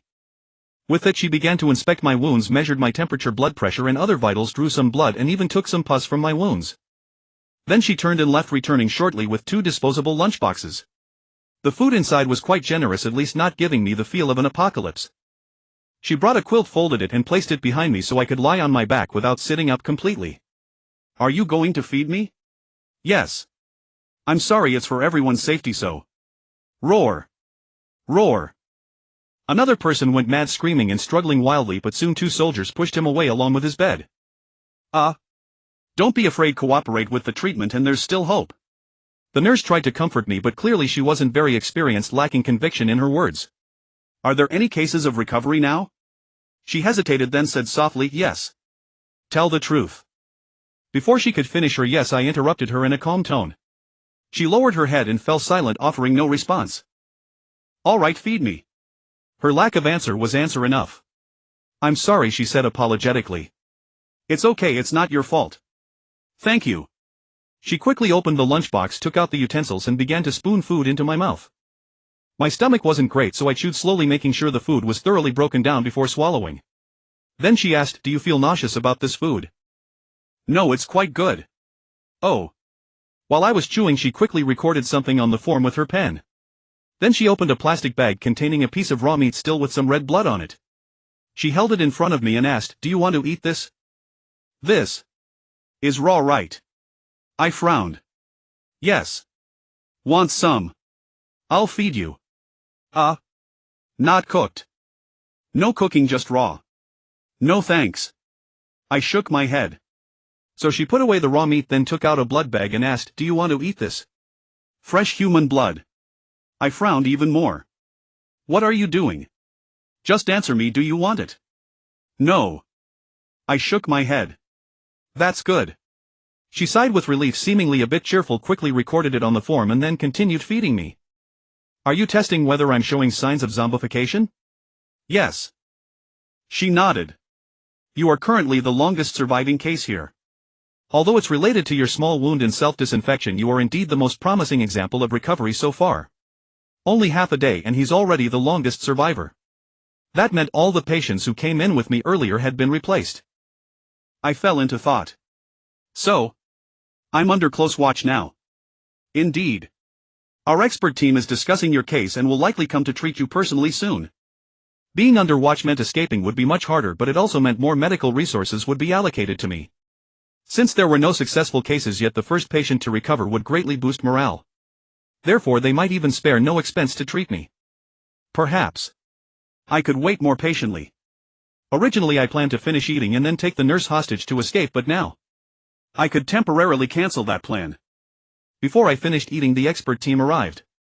Although they were anxious, they patiently waited for me to finish my meal. However, they took the opportunity to transfer me to a private ward and continued discussing what plan to adopt, as their opinions were not yet unified. I propose using herbal medicine to strengthen the body and expel pathogens, letting his body fight the virus. How is that different from immunotherapy? Haven't you seen that immunotherapy has limited effect? I still think we should perform surgery to remove the rotting parts, which would greatly reduce the viral load. But the virus has already spread throughout the body via the bloodstream. That's just a temporary fix. If his whole body rots, are you going to remove everything? I think we can use physical therapy. I tested the heat and electrical resistance of the zombie virus. High temperature and electric shocks can effectively kill them. Are you suggesting we boil him and then electrocute him? Aren't you afraid he'll be cooked?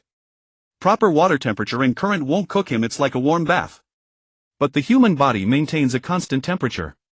Are you sure your heat can penetrate? Constant temperature depends on the balance between heat input and dissipation. As long as we control the dissipation, the heat will eventually penetrate. While eating, I quietly listened to the experts' discussion, and under the blanket I secretly moved the craft knife from my sleeve to my jacket pocket, zipping it up. May I say something? I suddenly spoke. The medical experts turned around and someone asked, "What do you want to say?" I don't like surgery, but I think the remaining methods can be combined. Combined? Yes, I don't know if there will be conflicts, but I believe you can find a way to resolve them. They were silent for a moment, then began chattering and discussing again. This time they no longer argued endlessly but started exploring the possibility of combining multiple methods. Their discussion grew heated and even excited, and finally they settled on a plan to test. By then I had finished eating and could only watch them bustle about. Some began preparing herbs for the nurses to boil, others prepared a boiler and electrical equipment intending to let me take a bath, some set up and 4 drip and inserted it into my blood vessels, and still others brought immune-boosting medicine for me to take, temporarily slowing the virus's spread.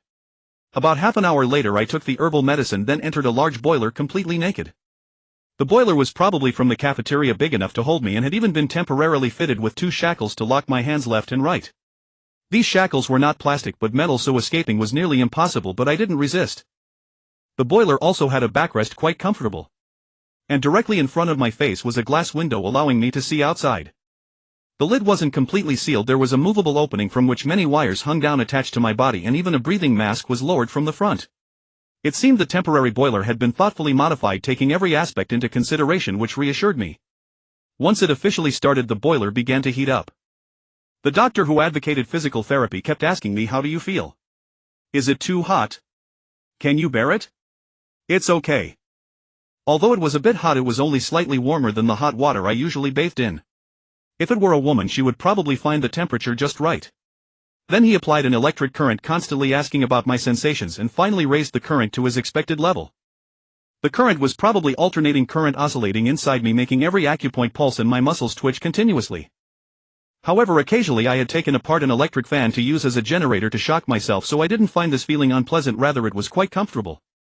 The air from the breathing mask was also warm, so my whole body felt hot, but after relaxing it became pleasantly warm like a sauna. Sometimes, to relieve stomach discomfort, I would listen to relaxing music, relax my body, or simply empty my mind, letting my entire body enter a state of relaxation which felt very comfortable. Now I began to relax, breathing calmly, and then closed my eyes. There were many instruments outside monitoring my condition constantly, so even if I remained still and closed my eyes, they wouldn't think I was dead. After an unknown period, the treatment concluded. I was changed into clean hospital clothes and secured again with disposable plastic handcuffs.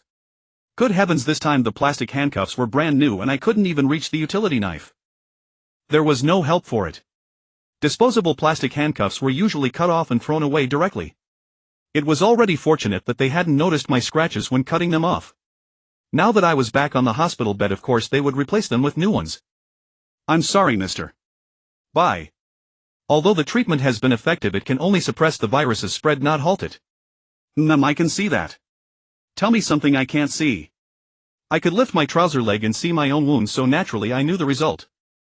The doctor was taken aback for a moment, then said with some regret, "Since you seem to have strong mental fortitude, I'll tell you a piece of bad news." "What bad news?" "The zombie virus in your body has developed a strong resistance to heat and electricity." He stopped there. After all, he was the doctor who had proposed the physical therapy, and the entire course of treatment had been arranged by him. Not only did the treatment fail, but it had also made the virus stronger. I fell silent for a moment. So that means a second round of physical therapy is impossible? Yes. I understand.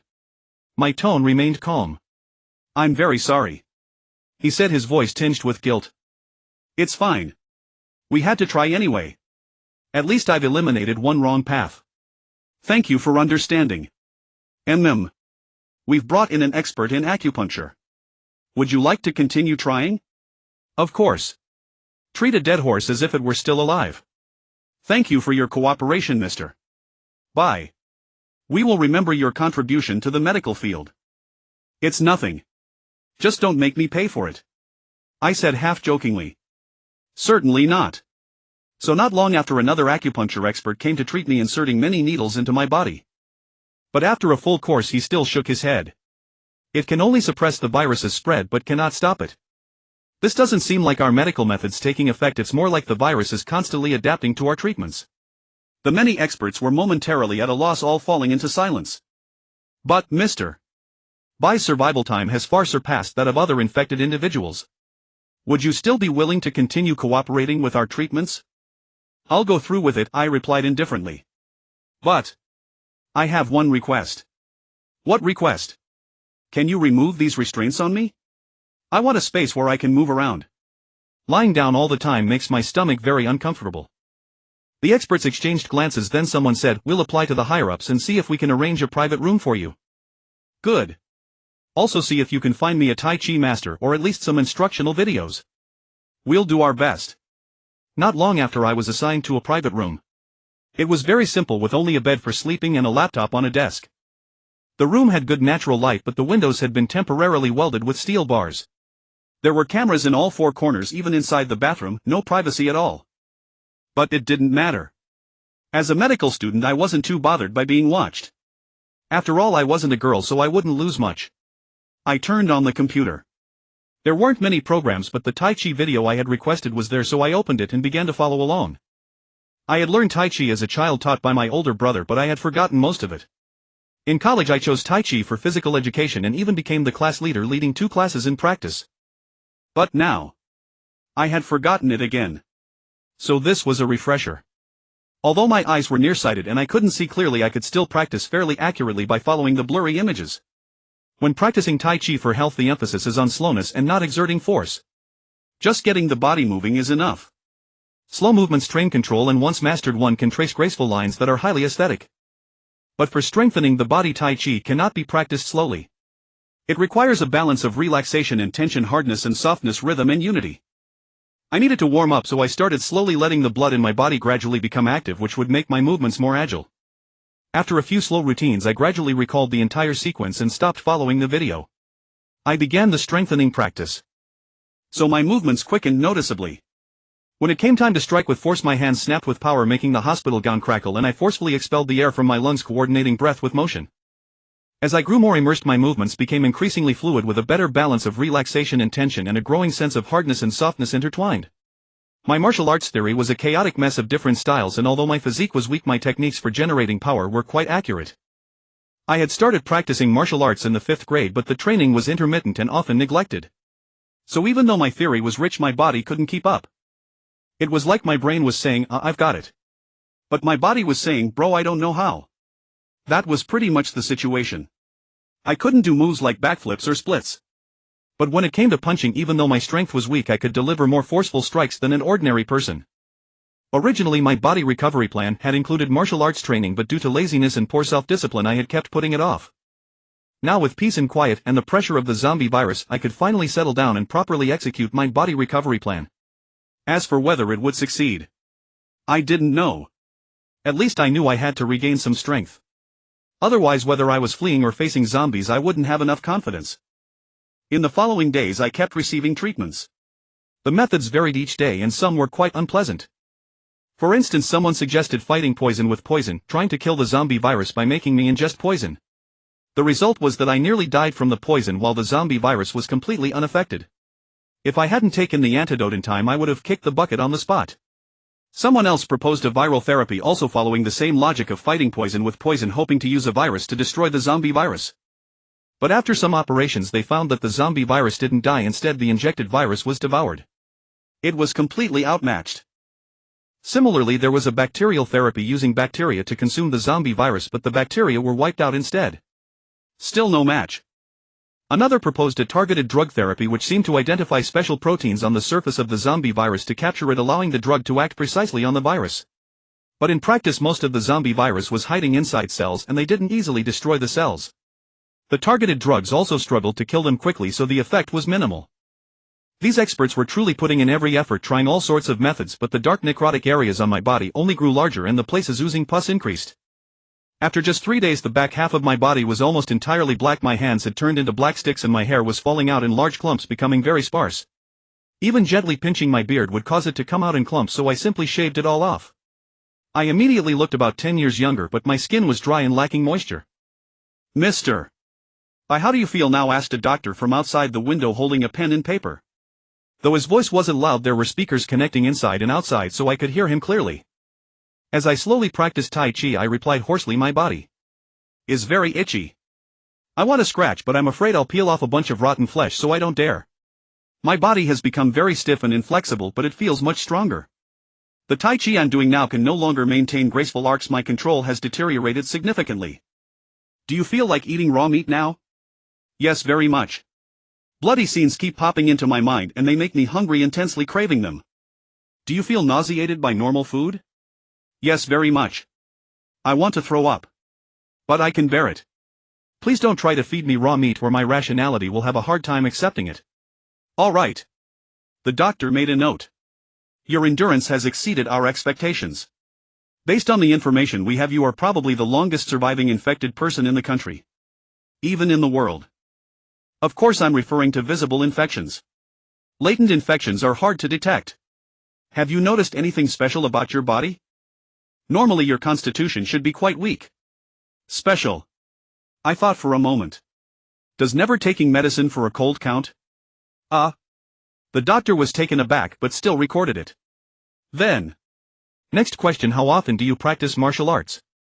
Irregularly. I practice when I remember or when I'm feeling weak. I often neglect it.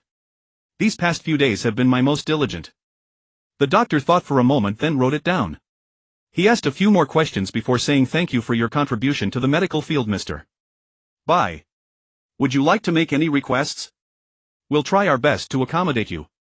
I thought about it, then replied, "I want to know the latest news from outside.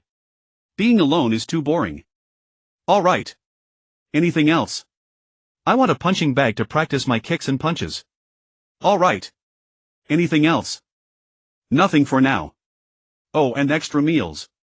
I'm very hungry, extremely hungry. I want to eat a lot of meat.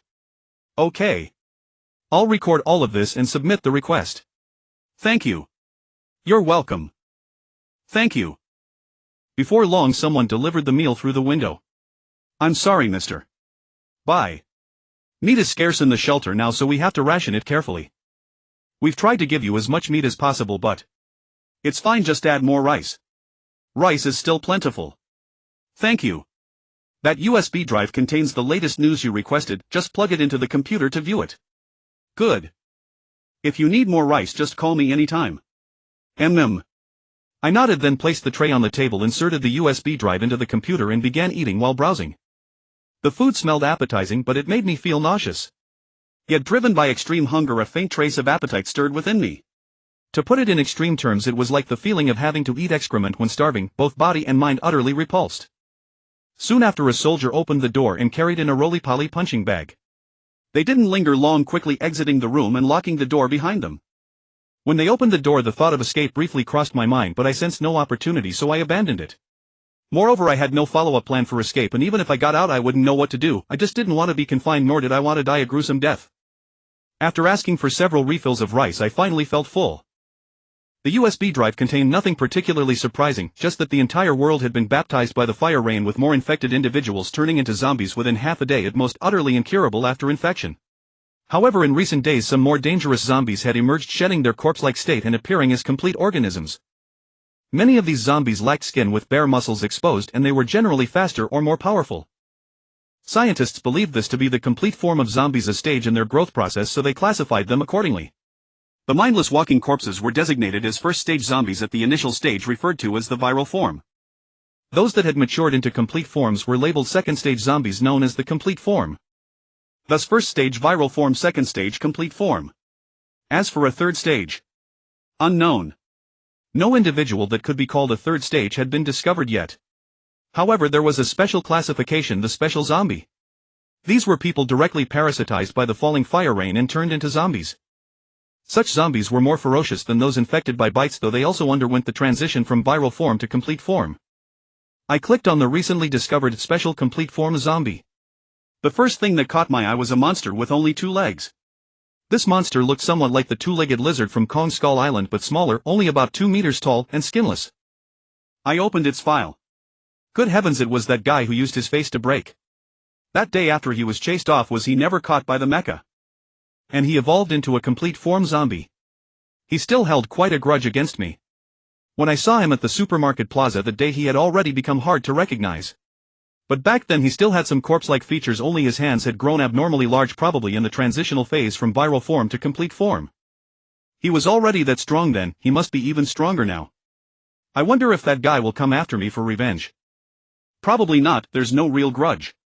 Even I don't believe that, considering I abandoned him to his fate that day. Never mind, I'll practice some punches and kicks.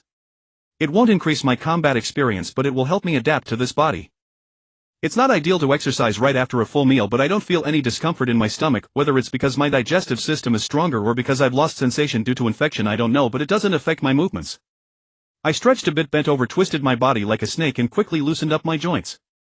Then with a thump I punched the punching bag, knocking it to the ground. It bounced back up, swaying like a roly-poly toy.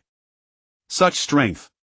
Even though I could knock down a roly-poly bag with technique before, this was just a simple punch and it still managed to bounce back up. Before, it would usually stay down because the bag's elasticity was poor and it couldn't easily right itself after hitting the ground. But now, thump, I stepped forward and delivered a sweeping kick, sending the bag flying slightly into the wall, producing another thump. This power is enough to send a person flying. Good heavens, although I'm skilled at exerting force, this zombie's strength still astounds me. No wonder zombies are like mad dogs, ordinary people are no match for them. I doubt even average soldiers have such physical prowess. But I glanced at my fist and saw that the skin was peeling off, hanging loose. I lifted my pant leg, indeed a large patch of skin had also shed. Do zombies not cherish their skin? This makes me reluctant to continue practicing. I had no choice but to tear off the loose skin and toss it into the trash. Though I felt no pain, the act of tearing off skin still triggered a phantom pain, making me furrow my brows involuntarily.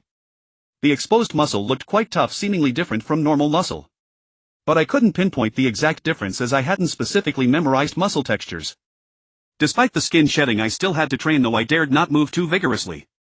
Yet even with small movements the skin continued to peel off, which was quite frustrating. Moreover, the exposed muscle secreted a layer of mucus, making the punching bag slippery and hard to grip. Forget it, I'll practice in the air instead. I pushed the bag to make it sway, then deliberately aimed at its edges, trying to miss as much as possible to see how close I could graze it.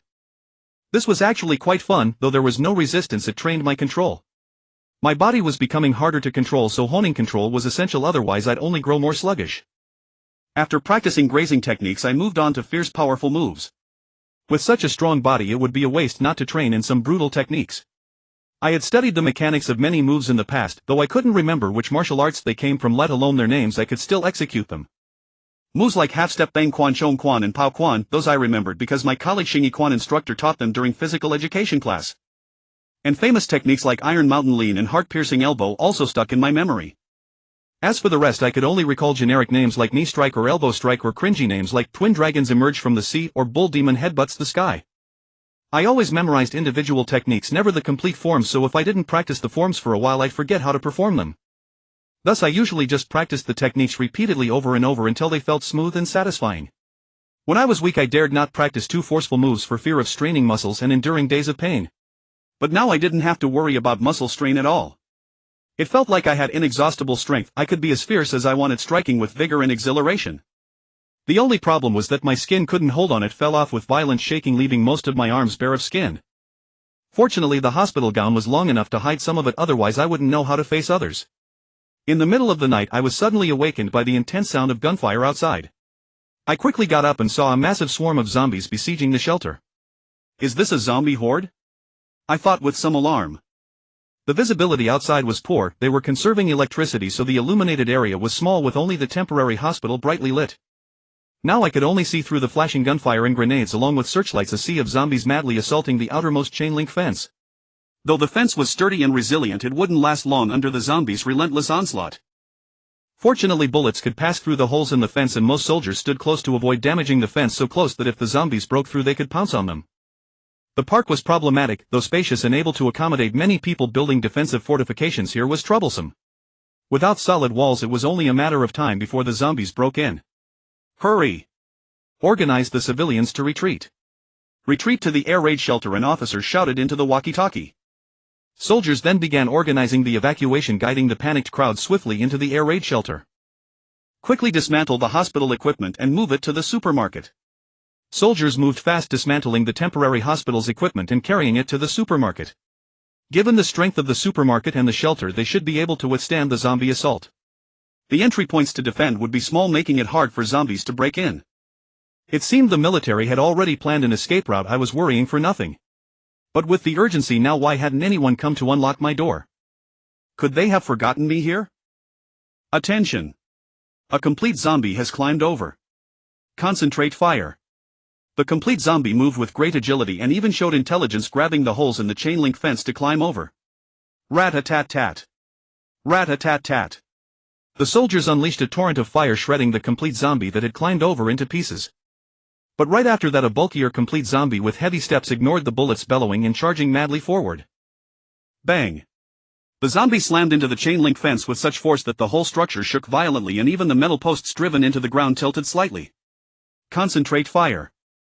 The torrent of bullets, totally disregarding damage to the fence, focused on the powerful zombie. However, the submachine guns lacked sufficient power. They could only tear the zombie's flesh, sending blood and tissue flying, but could not penetrate its bones. Just as the zombie was about to charge again, several loud bang sounds rang out, the distinct report of a sniper rifle, which directly shattered the zombie's head, causing it to collapse weakly before the fence. But concentrating fire on one side left the other side underdefended, and two more agile complete zombies climbed over, killing several soldiers. Moreover, as the corpses outside piled higher and higher, the zombies behind stepped on the bodies of the ones in front, showing a growing tendency to climb over. Where is the black bear mech? Quickly clear the corpses near the wall. Bang! Bang! Bang! Footsteps, and I turned to see a very sturdy mech, completely different from the Swift Scout type. The mech was about 2.5 meters tall, appearing quite bulky, but after a few steps it picked up speed and looked quite fierce. It ran to the wall, then leaped into the air, clearing the chain link fence, and landed heavily in the midst of the zombies, crushing several of them under its feet. On its back was a huge axe. It grabbed the axe and swung it in a wide arc, clearing a 2 to 3 meter area, slicing many zombies in half. Then it turned and swung the axe to disperse the corpses piled by the fence. However, this method was inefficient and zombies kept charging in to interfere, making it quite troublesome. A Swift Scout mech grabbed a Gatling gun, jumped over the wall and furiously sprayed the zombies, preventing them from disrupting the black bear mech.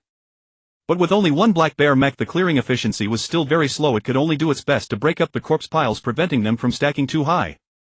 Deploy incendiary grenades. Bang! Bang! Bang! Bang! One after another, incendiary grenades were thrown, exploding into rings of fire. Once these incendiary grenades exploded, they stuck to the zombies and kept burning, causing them to scream in agony. Those severely burned collapsed after a few steps, twitched, and then lay still. It seems that although the zombie virus is heat resistant, it is not immune to fire, and apparently they can feel pain when burned. I muttered to myself, wondering if I should also let myself be burned to see if I could feel pain. Flamethrowers ignite. A row of flamethrowers carrying gas canisters quickly arrived at the wall, extended their nozzles slightly through the fence, and spewed out a 10-meter-long torrent of fire. Ah! The zombies let out mass screams and collapsed one after another. Perhaps seeing the effectiveness of fire, I soon saw a Swift Scout mech carrying an oil barrel charging into the zombie horde, opening the barrel and pouring out the oil. However, the barrel's opening was too small, so it directly inserted its fingers toward the opening wider and then wildly splashed the oil. With a flume sound, a bullet from somewhere struck the ground, creating sparks that ignited the oil on the ground, instantly spreading into a sea of flame. The mech quickly dropped the barrel, turned around and ran, leaping over the chain link fence back inside. Since it had accidentally splashed some oil on itself, it caught fire in a few spots. Fortunately, other soldiers immediately brought fire extinguishers and put out the flames on it. The zombies in the sea of fire wailed in agony, while those behind tried to avoid it, but some were pushed and stepped into the flames, causing them to hop and jump in pain. Suddenly, a winged complete zombie flew in from the sky like a little demon, and while no one noticed it, dropped another complete zombie inside. The flamethrowers, caught off guard, were ambushed from behind by the complete zombie, resulting in several casualties. There's a zombie in the sky. When the winged zombie tried to drop another one, everyone immediately concentrated fire, breaking its wings and causing it to fall from the sky. They tried to kill it with concentrated fire, but it was extremely agile and dodged most of the bullets. Moreover, it killed a flamethrower on the way, then quickly climbed over the chain link fence and disappeared into the zombie horde. Meanwhile, the two complete zombies it had brought inside were still wreaking havoc, scattering and killing the soldiers in the area. These two are special complete zombies. Mechs, get in there. So they were special complete zombies, no wonder they were so powerful. The Swift Scout mech rushed over, but both special complete zombies were agile types, evading the mech, which could not catch up to them at all. If even the Swift Scout couldn't catch them, then the black bear was hopeless. Moreover, it seemed there was only one black bear and two Swift Scouts here, with one Swift Scout and the black bear outside, leaving only one Swift Scout inside, which was completely helpless against the two special complete zombies. They couldn't fire recklessly and couldn't catch them in melee, so they could only watch them slaughter. With a loud crack, the sound of a sniper rifle again, a shot hit a special complete zombie in the back, seemingly breaking its spine, causing it to fold in half and tumble while running at high speed. The Swift Scout seized the opportunity, charged in and hacked at the zombie furiously. What an amazing sniper. To hit a target moving that fast. I moved closer to the window to see where the sniper was, but from my angle I couldn't see at all. At that moment I suddenly saw a bipedal lizard-like zombie rush to a spot on the chain-link fence that had been riddled with bullet holes, and using its strong limbs, whether they were feet or hands, it tore open the fence. Good heavens, that seemed to be the facebreak guy. A breach has appeared. Hold it. Many soldiers quickly concentrated fire there while the facebreak guy had already slipped aside and taken cover. The zombies behind surged forward, squeezing through the gap and making it larger. As more and more zombies pushed through the chain-link fence between the two metal posts, completely gave way, creating a passage about 4 meters wide. At that moment the Black Bear mech seemed to receive an order and rushed over with heavy thump steps, sending zombies flying or crushing them underfoot, unstoppable. It finally slid to a stop and swung its giant axe in a sweeping arc, cleaving through a large group of zombies. Wow, so cool. Seeing that move I couldn't help feeling excited.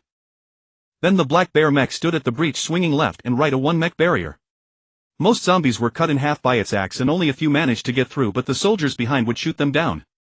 Some zombies, even after being cut in two, retained their mobility and crawled forward, but with greatly reduced movement they posed little threat. Some zombies jumped onto the Black Bear mech trying to damage it, but the mech ignored them, letting them gnaw. Other than scratching off some paint, they couldn't harm the Black Bear mech at all. However, without the Black Bear mech clearing the piled corpses by the wall, the bodies began to stack up again. The chain-link fence was only about 3 meters high. If the corpse pile reached 2 meters, the zombies would likely be able to climb in directly. Bang! I heard another loud sniper shot, and the other special complete zombie that was still rampaging was hit directly in the head and killed instantly. At that moment, however, a powerful complete zombie outside the wall grabbed an ordinary zombie and threw it inside. Good heavens! The thrown zombie crashed and broke bones, but still crawled forward ferociously. Then that powerful zombie kept throwing more zombies, be they virus carriers or complete zombies, simply tossing them in as it caught them. Take out that zombie. Since the powerful zombie was deep in the horde, bullets could hardly hit it, so the swift scout mech outside the wall rushed over and sprayed it with its Gatling gun. Roar! The zombie roared in pain, then enraged it charged at the swift scout, enduring the Gatling fire. The swift scout dodged, but the powerful zombie pursued relentlessly. The swift scout was called swift, but only relative to other mechs. Although the powerful zombie was bulkier, its height was not much greater than the swift scout's. When the swift scout retreated, its speed was actually slower than the zombies, and it was violently knocked down. The swift scout was pinned down and punched repeatedly, each blow landing on its head. Dazed, it tried to raise its Gatling gun to retaliate, but the powerful zombie grabbed the gun, ripped it off and threw it away. The swift scout quickly fought back with its fists, hitting the zombie's belly, which shook but caused little damage. This zombie had skin. I could see its muscles were not exposed, and its skin looked particularly thick, suggesting very strong defense. That robust zombie was likely a special complete body zombie as well, otherwise it couldn't have been that strong. After observing for so long, I've roughly summarized some patterns. Ordinary zombies and special zombies at the first stage, viral body stage, are difficult to distinguish by appearance, and even the difference in combat power is not too great, almost imperceptible in the face of firearms. However, the complete body of ordinary zombies is usually relatively thin and weak. Whether it's the agile type or the strong type, their physique is similar to that of an average person, and the agile type might even be thinner than average. In contrast, the complete body of special zombies gives a shocking impression. At first glance one feels they are not to be trifled with, looking quite ferocious. Whether agile or strong, their combat power is extremely terrifying. And whether it's the viral body of ordinary or special zombies, they will emit painful howls when burned by fire, but they are completely indifferent to damage from bullets or cold weapons. However, the complete bodies are different. They seem to have a sense of pain and will howl in agony when hit by bullets. At this moment the robust zombie was sitting on the swift scout, having punched it over a dozen times, each punch extremely heavy. Although it couldn't damage the mecha, the pilot inside was likely knocked unconscious and completely unable to counterattack. Roar! That robust zombie, seeing that he couldn't damage the mecha, furiously grabbed the mecha's head and pulled upward with great force. After several attempts with no success, he stepped on the swift scout's chest and forcefully stood up. Then with a crack sound the mecha's head was torn off, sparks and blood spraying together. The robust zombie immediately excitedly raised the mecha's head high, slapping his chest with his hands as if showing off his achievement. Bastard! Another swift scout immediately grabbed its exclusive rifle, accelerated, leaped over the wall, charged into the zombie horde, ramming straight through, and rushed toward that zombie. That robust zombie, seeing another such mecha charging at him, not only showed no fear but also seemed more confident, dropping the head and charging forward aggressively. Die! The swift scout raised its gun and fired several plasma cannons in succession. The robust zombie neither dodged nor evaded, only realizing the power of the plasma cannon after being hit. Several holes were burned directly into his body. By then he wanted to dodge but could not. The Swift Scout dashed straight to close range, and as the robust zombie stumbled forward, it used the axe blade on its gun to slice upward from below, decapitating the zombie. Boom! As the robust zombie fell, the Swift Scout angrily fired several shots at the head until it was completely burned away. Other zombies swarmed in, but he also slaughtered them furiously. Quick! Retreat! Bring the mecha back! Retreat! Hearing the order, the Swift Scout then hoisted the remains of the other Swift Scout, picked up the head, and rushed back. As most of the supplies inside the shelter were moved out, the soldiers began to retreat orderly in two directions toward the supermarket and the air raid shelter. As the defense of the iron mesh wall became full of loopholes, more and more zombies rushed in, frantically chasing the retreating soldiers. Some soldiers who retreated slowly were engulfed in the zombie tide. However, once the soldiers fully entered the air raid shelter and closed the entrance, no matter how many zombies, they could not get in. Thus more zombies turned to attack the supermarket. The supermarket's first floor had many glass doors which were relatively easy to break through. However, it was harder to reach the second floor. As long as the soldiers guarded the staircase, the zombies could hardly break in. But was I really forgotten? Or did they think it was safer for me to stay here? I looked around. The windows here were reinforced with iron mesh, and even the door was an iron door. It was difficult for me to escape, but indeed hard for zombies to break in. But what if I got hungry? Would they still bring me food? I looked out the window again, thinking if only there had been a tank just now driving it out, firing and crushing at the same time, maybe we could have held the line. Unfortunately, there was no tank here, but there were a few armored vehicles still parked in the park. However, tanks were difficult to drive on urban concrete roads. They easily slipped at high speeds and could damage the road surface, so it was understandable why there were no tanks here. Still, it felt like having a tank would be better. After all, with a zombie outbreak, who cares if a tank damages the concrete road? Even if it did, it wouldn't destroy much. Or was it that this shelter was relatively small, so not many troops were assigned? The armored vehicles had machine guns. I just saw them firing, but the vehicles didn't go out. The machine gun fire actually increased the damage to the iron mesh wall. Suddenly, among the countless zombies, I spotted the figure of that facebreak guy. His physique was too distinctive, so I recognized him at once. Coincidentally, his gaze swept over this area, and when it passed me, it suddenly paused for a moment and then took another look. I quickly hid behind the wall, wondering if he had seen me. I took another sneaky glance and found that he had already left the zombie horde and was running toward me. Damn, what grudge or grievance did he have? Was it necessary to be so persistent? The guy looked up again and met my eyes. At that moment, a phrase suddenly came to mind. After confirming the look, that's the right person. Roar. He roared at me, then rushed into my building from the stairwell. The building I was in had only 2 floors. It seemed to be an office building or something in the park. Anyway, the view was particularly good, and I was on the 2nd floor. I could clearly hear the footsteps of that facebreak guy. He quickly reached the 2nd floor and soon arrived at my window. He looked at me through the window in the corridor. The window was quite large, a sliding type. Without the iron mesh, one could probably open it and just climb out. This was also the window where they delivered my meals, so there was a gap at the bottom of the iron mesh that allowed a tray to be passed through. Roar. Facebreak guy slammed his fists against the window, shattering the glass. I frowned slightly and shrank back, but I felt he couldn't get in, so I wasn't too scared. The iron bars of the mesh were as thick as a girl's little finger and solid, looking quite sturdy.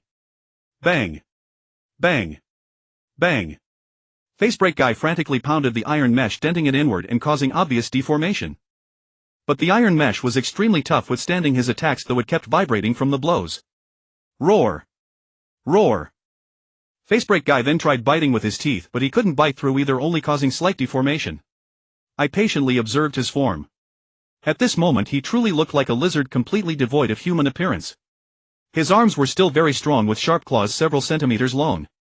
He now had a long, powerful tail that not only helped him balance but also allowed him to prop himself upright for short periods. Why didn't you save me?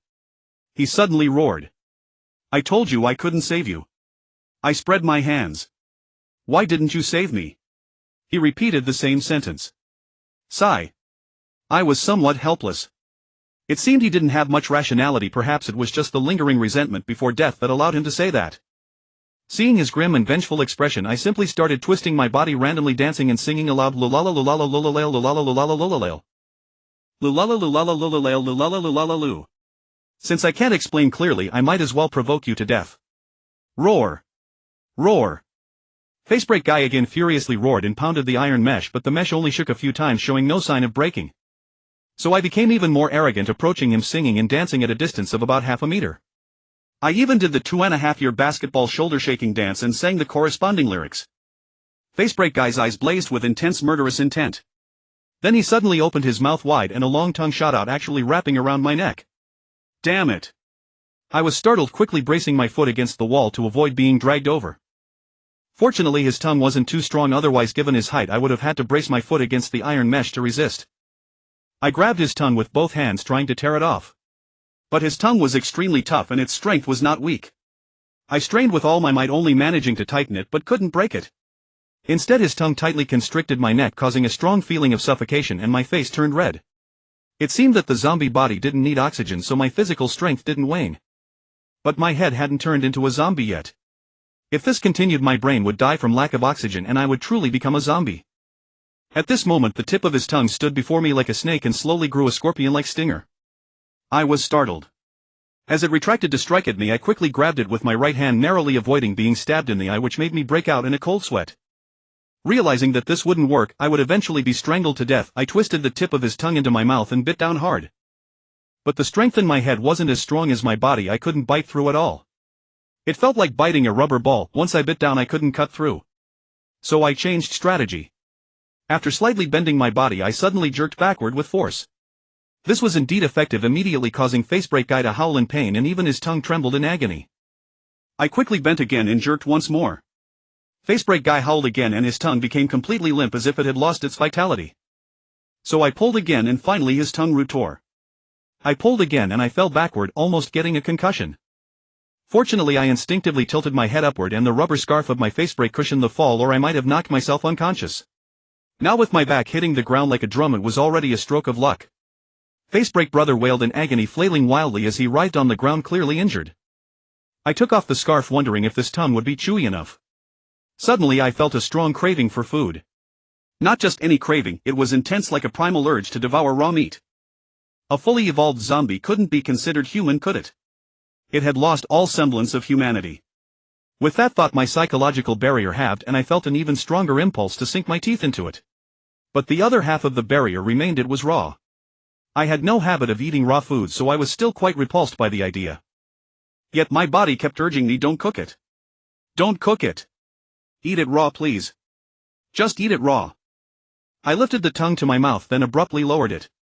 I still think cooked is better, I thought. But my body countered with a desperate craving: no. Raw is delicious. Raw is delicious. Cooked is better. Raw is unhealthy and will upset your stomach. Raw is delicious. Raw is delicious. No, I won't eat raw. Please. I told you no, you'll have to get used to it. Can I even chew it? There weren't actually two voices in my mind, it was just my inner struggle, or rather a fierce conflict between my body's craving and my psychological resistance, leaving me wavering. In the end I convinced myself, wrapped the scarf around my neck again and stood up. Given the current situation, no one would be bringing me food anytime soon. This scarf might just become my emergency rations. I walked to the window and saw that Facebreak Brother in the corridor had calmed down. He stared at me coldly and a new tongue, short and tender, had grown in his gaping mouth. Oh, a renewable food source. I raised an eyebrow, intrigued. He charged again, slamming heavily into the iron mesh and roaring at me. But he dared not stick his tongue out anymore, he just kept ramming. I watched the violently shaking iron mesh and noticed white powder falling from the joints where the mesh met the wall. The mesh was secured deep into the wall with screws as thick as fingers, but under the violent tremors the screws were showing signs of loosening. Facebreak Brother followed my gaze and noticed it too. He grew excited and rammed even harder. Damn! I sensed danger and quickly looked around for a place to hide. But the empty room had nothing but a bathroom with a plastic door, nowhere to hide. That plastic door would probably shatter with just a couple of hits. So I ran to the window on the other side and checked the iron mesh there, spotting nuts on the screws. I reached out and twisted the nut with all my strength. To my surprise, it moved. I was overjoyed. If this had been a few days ago, the pain would have made me let go immediately.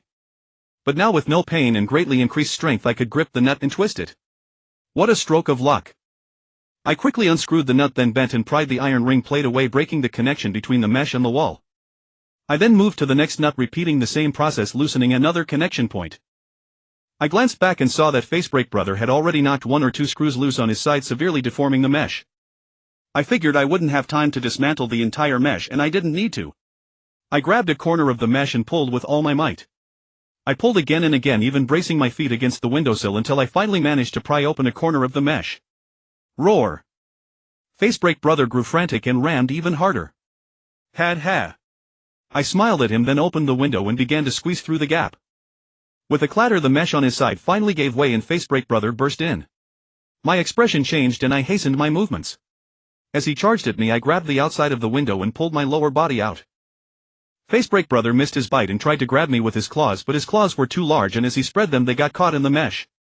He then stretched his claws out, but his arms were too thick so he couldn't extend far before getting stuck.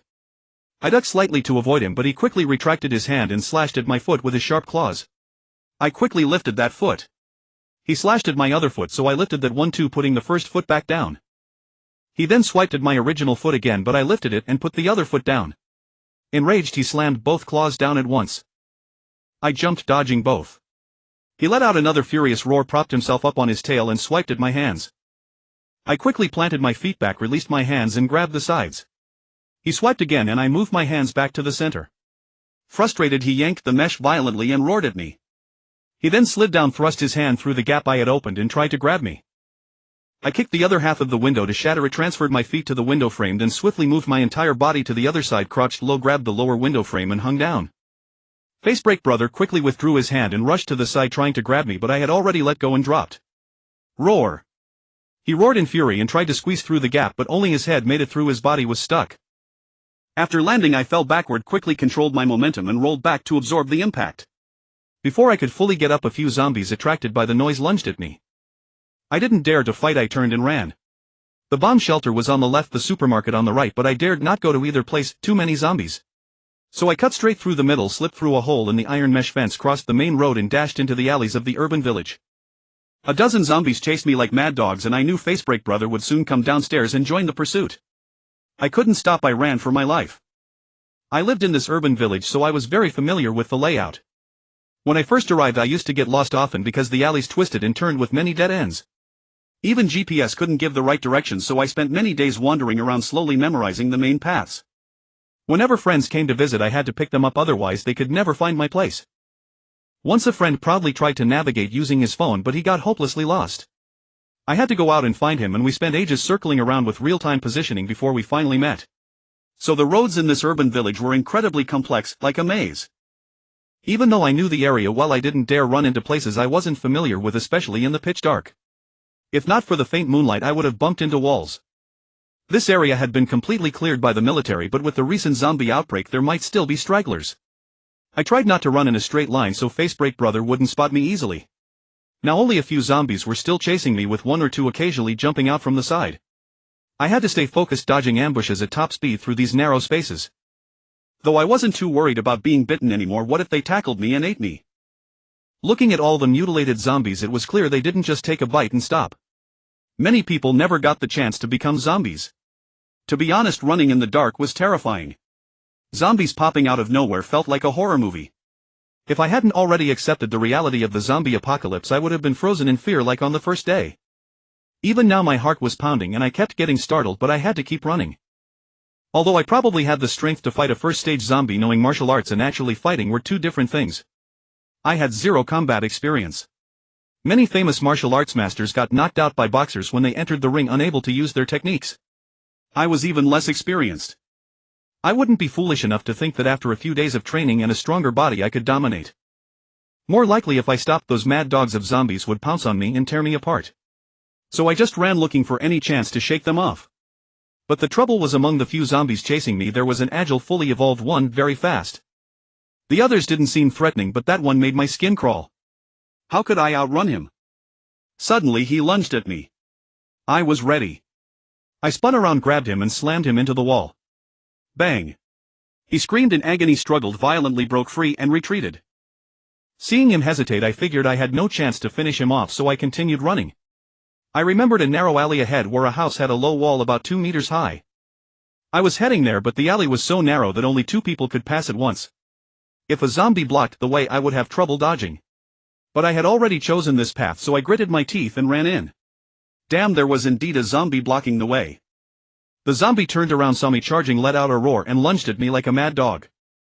My face hardened with determination. Without any intention of slowing down, I accelerated, instead leaped into the air and kicked forward. Since my kick landed squarely on the zombie's head, it offered little resistance, allowing me to land steadily and smoothly. After landing, I immediately jumped again, grabbed the top of the wall with both hands and successfully climbed over.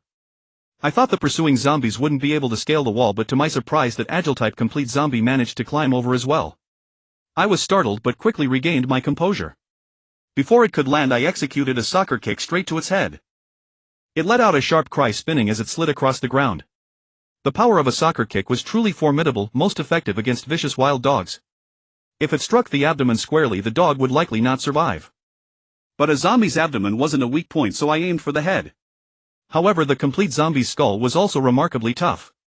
Though I managed to disorient it, the damage was minimal. Can't give it a single chance. I wasn't confident I could defeat a complete zombie, so I seized its leg, swung it around and slammed it heavily against the wall. Bang! This wall wasn't a chain-link fence but one built of bricks wrapped in cement, its surface entirely concrete. With that impact, I heard the cracking sound of bones. However, due to the dim moonlight and my nearsightedness, I couldn't see the details clearly. But I felt the zombie in my hand suddenly go limp, whether dead or unconscious I couldn't tell. Still uneasy, I slammed it a few more times before dropping it. Then I immediately ran to the other side of the wall and climbed over. This time I wasn't in a hurry to run. 2 walls should be enough to temporarily lose the pursuing zombies. Now I only needed to be cautious of any new zombies that might appear. Roar! I heard the angry roar of the Facebreak brother about 30 meters away. I needed to get farther from here to avoid directly encountering him. So I tiptoed, minimizing the sound of my footsteps, carefully observing the path ahead, scanning the shadows for any humanoid shapes and groping my way forward. At the next turn, I spotted another zombie. I quickly ducked my head. I noticed another wall nearby, but it was difficult to climb because it had an arrow-shaped structure. The cross-section looked like this. The urban village had been swept by the military, so it was likely safer indoors. If I could get inside, I might be able to get a good night's sleep tonight. So I looked around for a suitable place to gain leverage. Most of the buildings here were rental apartments with few courtyards. If the downstairs door was locked, there was no way in. I noticed that this wall was very close to the adjacent house with a sewer ditch in between.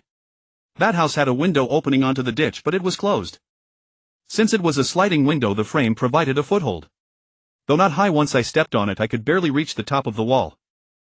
The top of the wall was embedded with broken glass, presumably to deter climbing. I tried to grip areas without glass, then pushed off with my feet, successfully hanging onto the wall with one leg already hooked over.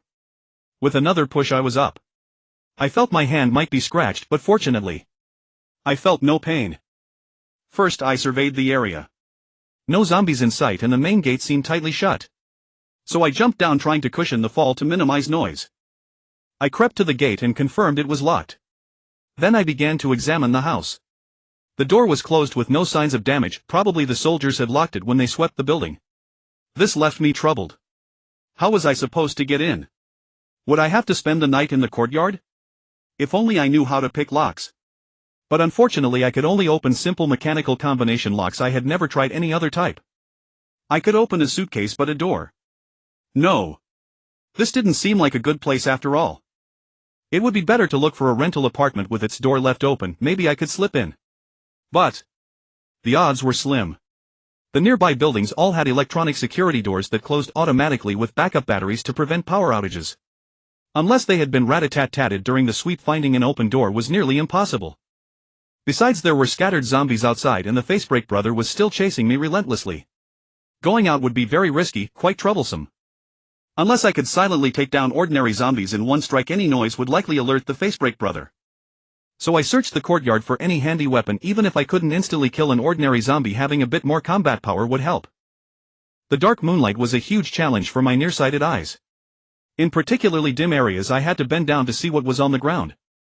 I groped my way to a corner and finally spotted some tools, but they were just brooms, clothespolls and such, nothing lethal. City dwellers rarely farm or chop wood, so there were few agricultural tools.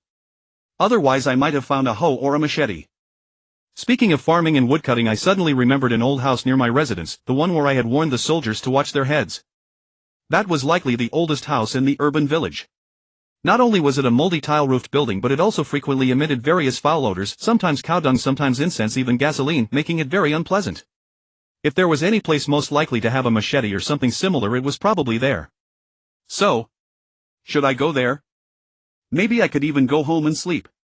As I thought this, I was about to look away when I suddenly noticed 2 glowing dots among the pile of tools. I froze for a moment, then looked closer. It was a pair of eyes. Startled, I instinctively stepped back. Those eyes slowly moved out, staring at me all the while. I continued to retreat and they followed. No, it followed. It was a cat, likely a black cat. It had been too dark there for me to see earlier. Now with moonlight shining on it I could make out its silhouette. Phew, you scared me. I let out a sigh of relief, then crouched down and reached out to pet the cat. But when I crouched I saw that the cat was emaciated like a dead cat, and it opened its mouth revealing slender bloody fangs. My expression gradually shifted to shock. Meow. It let out a loud cry and lunged at my face. I leaned back quickly, but I was too slow. A burning pain stung my cheek. Damn. Now only my head remained uninfected. This scratch might accelerate my infection. I should have been more cautious. After all, countless zombie movies and novels feature animals turning into zombies. I had forgotten to be on guard. Meow. Get lost. It lunged again, but I slapped it away. Angry, I chased it with a soccer kick, but it dodged nimbly. I stomped hard, but it still evaded me. It leaped onto my arm and bit down, but I flung it off, sending it crashing to the ground. As it bounced up slightly, I followed up with a soccer kick, crushing its chest cavity. It let out an involuntary cry and slammed into the wall. But it didn't die. It lunged at me again, even faster.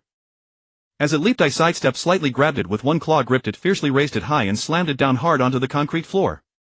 With a slap and a crack, the sound of breaking bones. It stopped moving instantly, but I still stomped down hard, crushing its head flat. Phew, that was brutal. First time I've killed a cat. It was probably just a virus carrier lacking rationality, acting like a mad dog. Judging by its emaciated body, it must have been starving for days. With zombies' insane craving for food, they likely devoured their host's flesh to maintain their own activity when no other food is available. Jijijijiji. A sinister, eerie laugh came from the sky. I looked up. Was that a flying zombie? Damn. The commotion must have caught the attention of this thing in the air. From what I had observed, this imp-like flying zombie was likely a special complete zombie. The one I had seen earlier had managed to kill a flamethrower soldier and escape even after being shot down. Its combat prowess was not to be underestimated. It flew slowly, but on the ground it was exceptionally agile and had very sharp claws. However, its small size suggested it was probably not strong in terms of raw power. But facing this thing alone, I lacked confidence. And with its wings, even if I wanted to run, I couldn't escape. What to do? If I made too much noise and attracted the facebreak brother, things would get even worse. Hi hi hee hee. The creature cackled madly as it dove down. Rising dragon fist. I twisted my body, crouched to gather power, and punched upward, striking the creature square in the chest. Its arms were shorter than mine, so it couldn't hit me. Instead, my punch sent it bouncing back, wobbling in the air for a few seconds before it stabilized. Its bones were remarkably tough. That strike, which combined power from my legs, waist, and arms, couldn't even fracture it. It grew more cautious, circling above my head, trying to get behind me. But I kept facing it, never exposing my back. It hissed and clawed, making feints of attack, but stopping halfway, clearly trying to intimidate me. To be honest, he didn't need to deliberately intimidate me. Just hovering above my head was enough to instill fear in my heart. But the more terrified I grew, the more I told myself not to panic. Instead, I forced myself to ignite my fighting spirit, letting it blaze fiercely so that I could suppress the fear. Or rather, I should transform fear into power.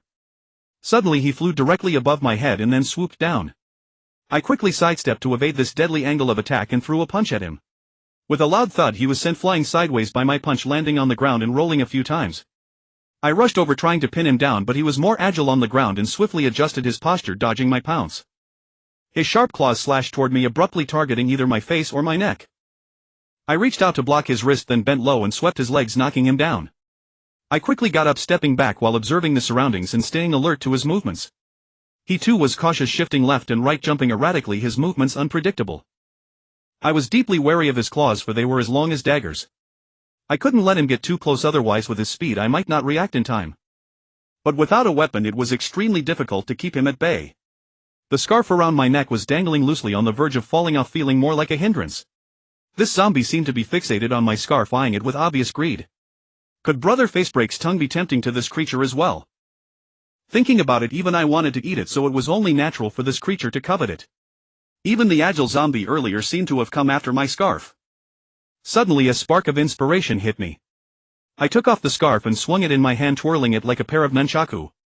Hell, isn't this a weapon? Though it wasn't particularly lethal, it was still a weapon. I had practiced nunchaku before, but I often hit myself because I moved too fast, so I would substitute a wet towel for practice. Later I found that whipping a wet towel felt quite satisfying and I became addicted to it. Thus I was fairly adept with long soft objects.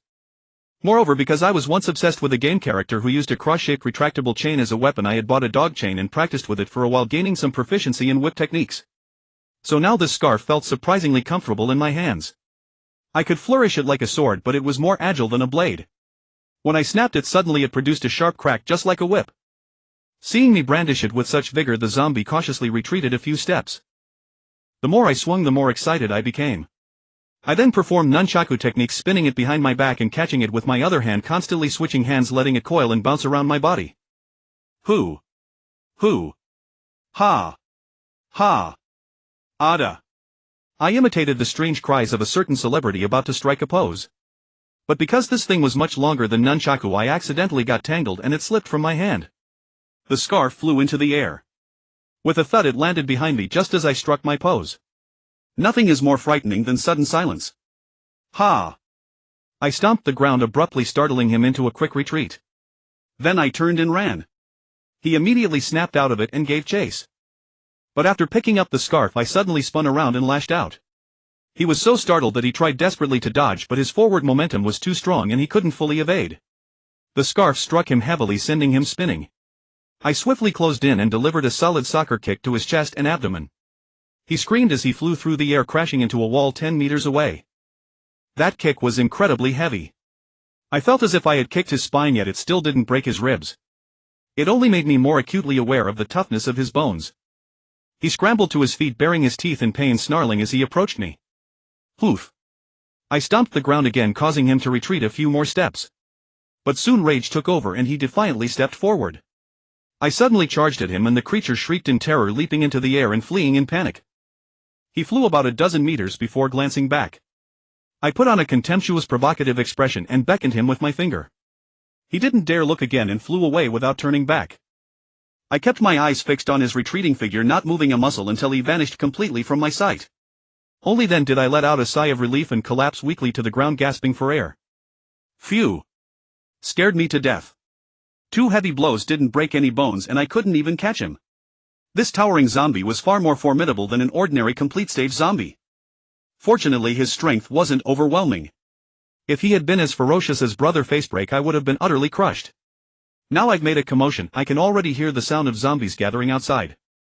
But at least the walls here are difficult to climb, so no zombies can get in for now. However, if Brother Facebreak notices this place, things will get ugly. Suddenly my vision blurred and I felt a headache and dizziness.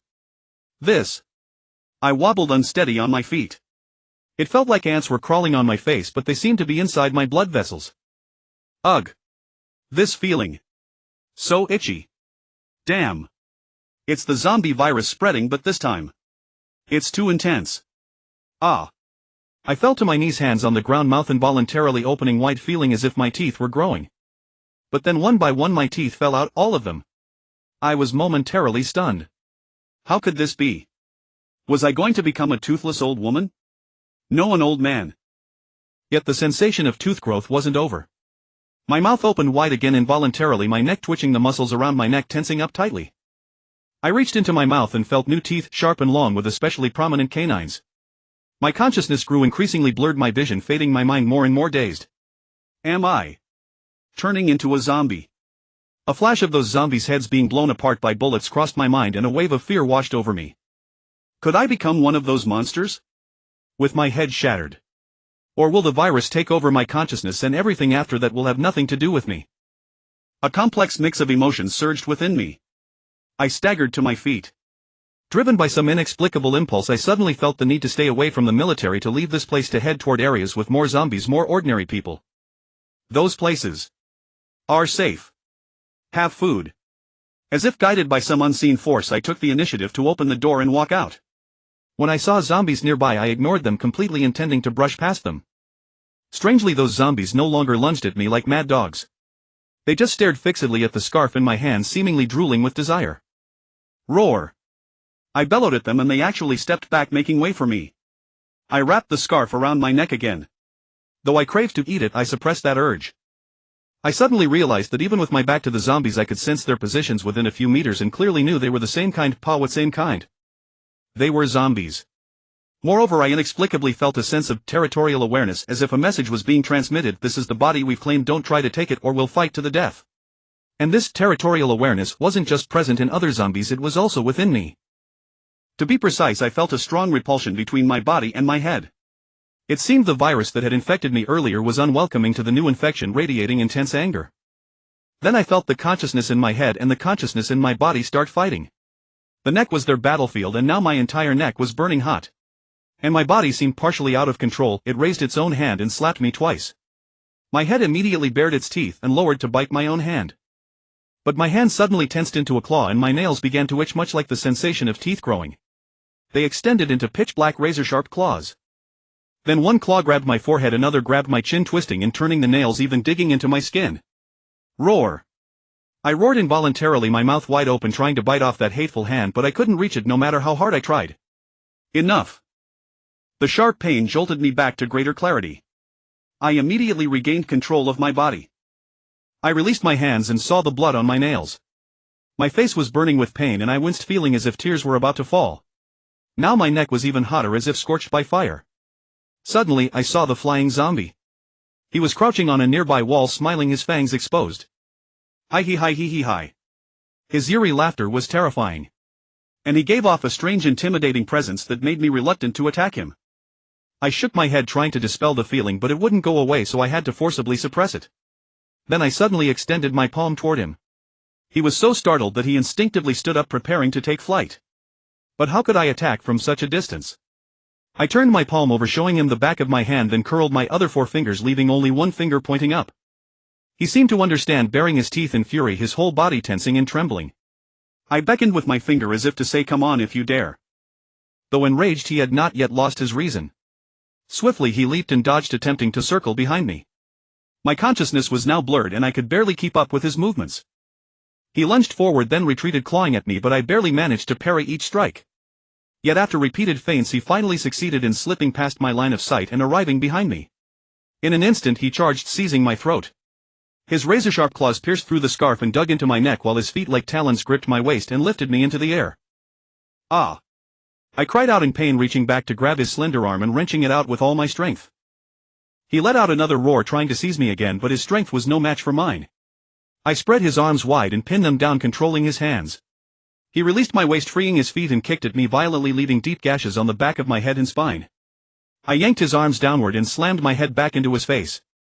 Stunned by the pain, he faltered in flight, but then flapped with renewed force. He clawed, I headbutt. He clawed, I headbutt. And so we ascended higher and higher, drifting farther and farther away. Roar! I heard the voice of Facescar Brother. Looking down, I saw him chasing madly after us. But how could running ever match flying? The road was not straight, blocked like countless buildings. Could he possibly take the shortest path between 2 points? We soon flew out of the urban village and he tore at my neck with all his might, trying to snap it. But the claws on his feet were not as long or sharp as those on his hands, and the tough scarf around my neck absorbed much of the damage. Once I felt we were far enough from the urban village, I suddenly yanked him downward, pulling him in front of me, and drove my knee into his skull. This completely disrupted our flight rhythm. We began to plummet from the heights, locked in a desperate struggle as we fell. I had no fear of death now. In fact, I almost hoped we would crash together. If I could take a special fully evolved zombie with me to the grave, at least I'd have something to brag about in the afterlife. I held his hands firmly in place. They were his deadliest weapons. Since he hadn't severed my throat in that ambush, he would never get another chance. I even used his own claws to stab him, plunging them deep and then dragging them across, inflicting terrible wounds on his abdomen. Of course, his foot claws also caused me considerable harm, but aside from my head I felt no pain in the rest of my body. Even the pain atop my head was fading, so I grew more ferocious and fought with greater zeal. As our descent accelerated, the wind roared louder in my ears. To kill this zombie, such injuries would not suffice. I had to destroy its brain. But its skull was incredibly hard, even bullets might not penetrate it. There was no way I could break it. So I pulled his hands together, gripping both his slender wrists with one hand, freeing the other to seize his neck. I adjusted our positions so that he was beneath me. Just before impact, I pressed his head down as hard as I could. Ha ha ha, die with me. My voice sounded wild. Bang. We crashed heavily onto the ground, the cement trembling violently for several meters around, sending up clouds of dust. Half a minute later I finally emerged from the intense dizziness. I glanced at the flying zombie. He was utterly still, undoubtedly dead beyond all doubt. A powerful hunger surged through me again, urging me to devour him. A living high-level zombie was intimidating, but a dead one seemed to become a supremely delicious meal. What a peculiar species. The burning sensation in my neck seemed to fade slightly, but the hunger grew ever stronger. I forced it down, but instantly my consciousness blurred and the heat flared up again. Roar! A zombie charged toward me, but its target was not me, it was the flying zombie on the ground. I swept my leg sideways and tripped it. As it scrambled desperately forward, I wanted to grab its ankles but realized my left hand was fractured. I had used my left hand to hold the flying zombie's neck, so although I was startled, I was not too surprised. So I switched to one hand, seized the zombie's ankle, dragged it back a step, then swung it over my head and slammed it onto the cement. Bang! That was a heavy fall, but the zombie instinctively braced with its hands, so the blow did not inflict enough damage to its head. Bracing with its hands, huh? Fine, let's see how you brace now. I twisted my grip and swung it again, smashing it onto the ground. Bang! This time it landed on its back with its head completely unprotected.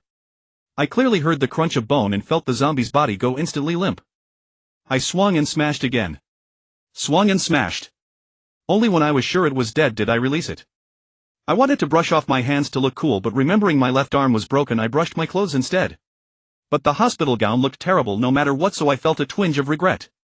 I looked up and saw another agile, fully evolved zombie. When it noticed me looking, it immediately hid, showing no intention of attacking. It seemed fully evolved zombies were more sensible than virus-infected ones, which would charge at any food they saw. I scanned the surroundings. This was a villa district, not the high-rise kind but luxurious villas no more than 4 stories, most with gardens. This was probably where the wealthy lived, meaning fewer zombies since there were fewer people. I spotted a villa with a wall and an open gate and dragged the flying zombie inside. Roar! Predictably, another zombie lunged its target again, not me but the flying zombie I carried. I repeated the trick, trip it, easily grab its ankle, smash it hard. Without a weapon this method was the most effective, provided I had enough strength, which I did. After smashing it I threw it over the wall, then closed and locked the gate. The villa door was also open, revealing pitch darkness inside. Before my eyes could adjust to the darkness, more zombies rushed at me, not just one. How annoying. I had to drag the flying zombie outside, luring them into the open courtyard. Again I tripped one, grabbed its ankle, smashed it, then swung it to knock down the others so they couldn't get at the meat. Then I grabbed another zombie, smashed it, swept it across the others, grabbed, smashed. They didn't attack me, they were only mad for the flesh. Even though I tried to keep them from eating, they still managed to take a few bites. Fortunately, the special fully evolved zombie's body was tough, so they couldn't tear off much meat. These zombies were all emaciated and withered, they must have been starving for days in this place. Poor little things. After dragging the flying zombie into the first floor hall, I took off the scarf and carried it upstairs to check for more zombies. The scarf should lure them out. Sure enough, I attracted 2 more zombies. Since there were only a few, I didn't bother leading them to the courtyard and dealt with them on the spot. Except for a few closed doors, I swept every accessible area. After confirming no zombies remained, I dragged all the bodies to the backyard and even retrieved the one I'd thrown over the wall so they could be together. I'll bury you when I have time. If I don't. What could I do if I didn't? I might not even survive. How could I spare time for this? As soon as the fighting stopped, my consciousness grew hazier and my steps became more unsteady. The zombie virus even knew to let me fight freely, it was practically sentient. And now that the battle was over, it would probably end my life. Should I go out and fight to my heart's content? I thought about it and decided not to. I entered the villa, closed the door, forced down the urge to eat the flying zombie, tossed the scarf beside it and staggered upstairs. Overwhelming hunger and craving drove me to devour the flying zombie and the scarf, but I suppressed the impulse and resolutely climbed step by step. Soon my body became disobedient. My feet started moving downward on their own, my hands grabbed the railing and pulled me down, and my fanged mouth opened, drooling profusely. I jerked my head, forcing my body upward, and even bit my tongue hard. The faint pain sharpened my awareness slightly. I broke into a run, dashed into a room on the 2nd floor, locked the door and fastened the internal latch. As long as zombies weren't too intelligent, they shouldn't be able to get out. Oh right, the window. I had noticed this room during my sweep. It was small with a tiny window, likely a child's room. The window had a fall prevention structure, so even unlocked a zombie would struggle to escape. But I still locked the window while I could still command my body. Finally I lay down on the bed and waited for death. Hey, if I die, we all die together. When I die, you all won't be able to get out either. I deliberately dragged the flying zombie here, but you won't get to eat it. I'll make you drool, keep you hungry, torment you endlessly and let you die slowly in ravenous starvation. The pain you suffer will be 1,000 times greater than mine. 10,000 times. Ha ha ha ha ha ha. Come on, kill me. Kill me. Come on, kill me. Kill me. I don't know how long it had been, but I fell asleep in a daze. It seemed I had a dream. In the dream I saw a massive horde of cat-like zombies charging at me, frantically tearing at my body with great bites, completely engulfing me. These cats were especially large, bigger than dogs, and thus even more ferocious. I laughed loudly. You've finally come to kill me. Ha ha ha, you're all doomed. You're all doomed. Then another wave of zombies rushed over, these ones appearing even more numerous, densely packed with no end in sight. They charged madly, actually heading straight for the cat zombies that were engulfing me. And the cat zombies that were killing me abruptly turned around and charged at those zombies. The two sides began a great battle, tearing at each other, devouring and growing. I then looked closely and discovered that the batch of zombies that came to rescue me actually looked exactly like me, only zombie-like, quite bloody and terrifying, with fangs that were long and thin. But I soon realized I was wrong, because this batch of zombies also came to kill me. However, I felt that their damage to me was not high. They seemed to bite me badly and I felt pain, but each bite only tore off a small part of me. Not only them, but also the cat zombies from earlier were like this, otherwise I would have been torn to pieces long ago. Am I strong? This thought suddenly occurred to me, so I gave a forceful slap and actually directly dispersed a zombie, which turned into light particles that gathered onto me. A dream. Or an illusion. I was somewhat puzzled, then punched and kicked, dispersing one zombie after another. Ha ha ha, this is quite fun. If it's a dream, then please give me a nunchaku. Sure enough, a pair of nunchaku appeared in my hands. I was overjoyed, then began swinging them with whoosh. Whoosh. Ha. Ha. Ada. The nunchaku felt completely wrong in my hands, weightless. Even when I hit myself I felt no pain at all. But when hitting the zombies they could break them directly and they all turned into light particles that gathered onto me. This feeling was amazing. No need to worry about hitting myself. Since that's the case, let's enlarge one end of the nunchaku. Sure enough, in the next instant one end of the nunchaku became very large and the range of attack instantly became very wide. Ada. Ada. Ada.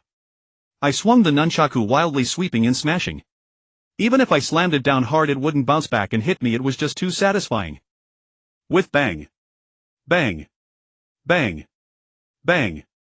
I directly smashed a large number of zombies and a large amount of light particles gathered onto me. As the light particles gathered I felt my power growing stronger, my body gradually enlarging and my swinging of the nunchaku becoming more vigorous. But playing with just a nunchaku was boring. Taking advantage of the dream and having no pain I switched to playing with a chain. The chain was easier for sweeping and its range of extension was larger. Although the nunchaku could also lengthen, it was too thick and became somewhat tiring after extending, but it wasn't the kind of fatigue from being unable to wield it, rather it felt mentally exhausting. Now with a three-way melee the cat zombies and human zombies saw me slaughtering all around, yet they didn't stop to gang up on me, they still fought each other to the death. They were indeed all attacking me but showed no intention of cooperating. So as I killed more and more zombies I felt myself growing stronger and I actually fought more and more easily. However, I noticed that the zombies fighting each other were also becoming stronger. Although they were smaller compared to me, they were indeed much stronger than before. Could this game have leveling up by killing monsters? Or fusion by devouring? Did I transmigrate into some game world? This is too awesome. I felt like a god now, enormous in size, dragging a huge chain, easily killing a large area of zombies, and even stepping on them could crush a multitude. If only zombies in reality were this weak, it would be like a grass-cutting game. But the number of monsters is too large, I feel I can't kill them all. Don't be fooled by the relatively small number of cat zombies, they are only fewer than the human zombies, their numbers are still densely packed, stretching beyond the horizon. As the slaughter continued, more and more large zombies began to appear. I felt my position gradually threatened, so I took the initiative to kill those giant zombies, intending to disperse them all. Sure enough, as expected, killing larger zombies yielded more light particles and my power increased even more. Seeing this, I immediately found it even more interesting, so I began to transform various weapons, imitating moves from various games or from TV shows and movies, practicing while fighting monsters, looking quite convincing. Even backflips and splits, which I couldn't normally do, I could perform smoothly after a few tries. It was just too satisfying. If that's the case, then if I want to fly, can I do it? With that thought I suddenly leaped up, jumping high, imagining myself flying. Fly. Fly. Ha ha ha ha. Sure enough, I really flew. I could actually fly freely.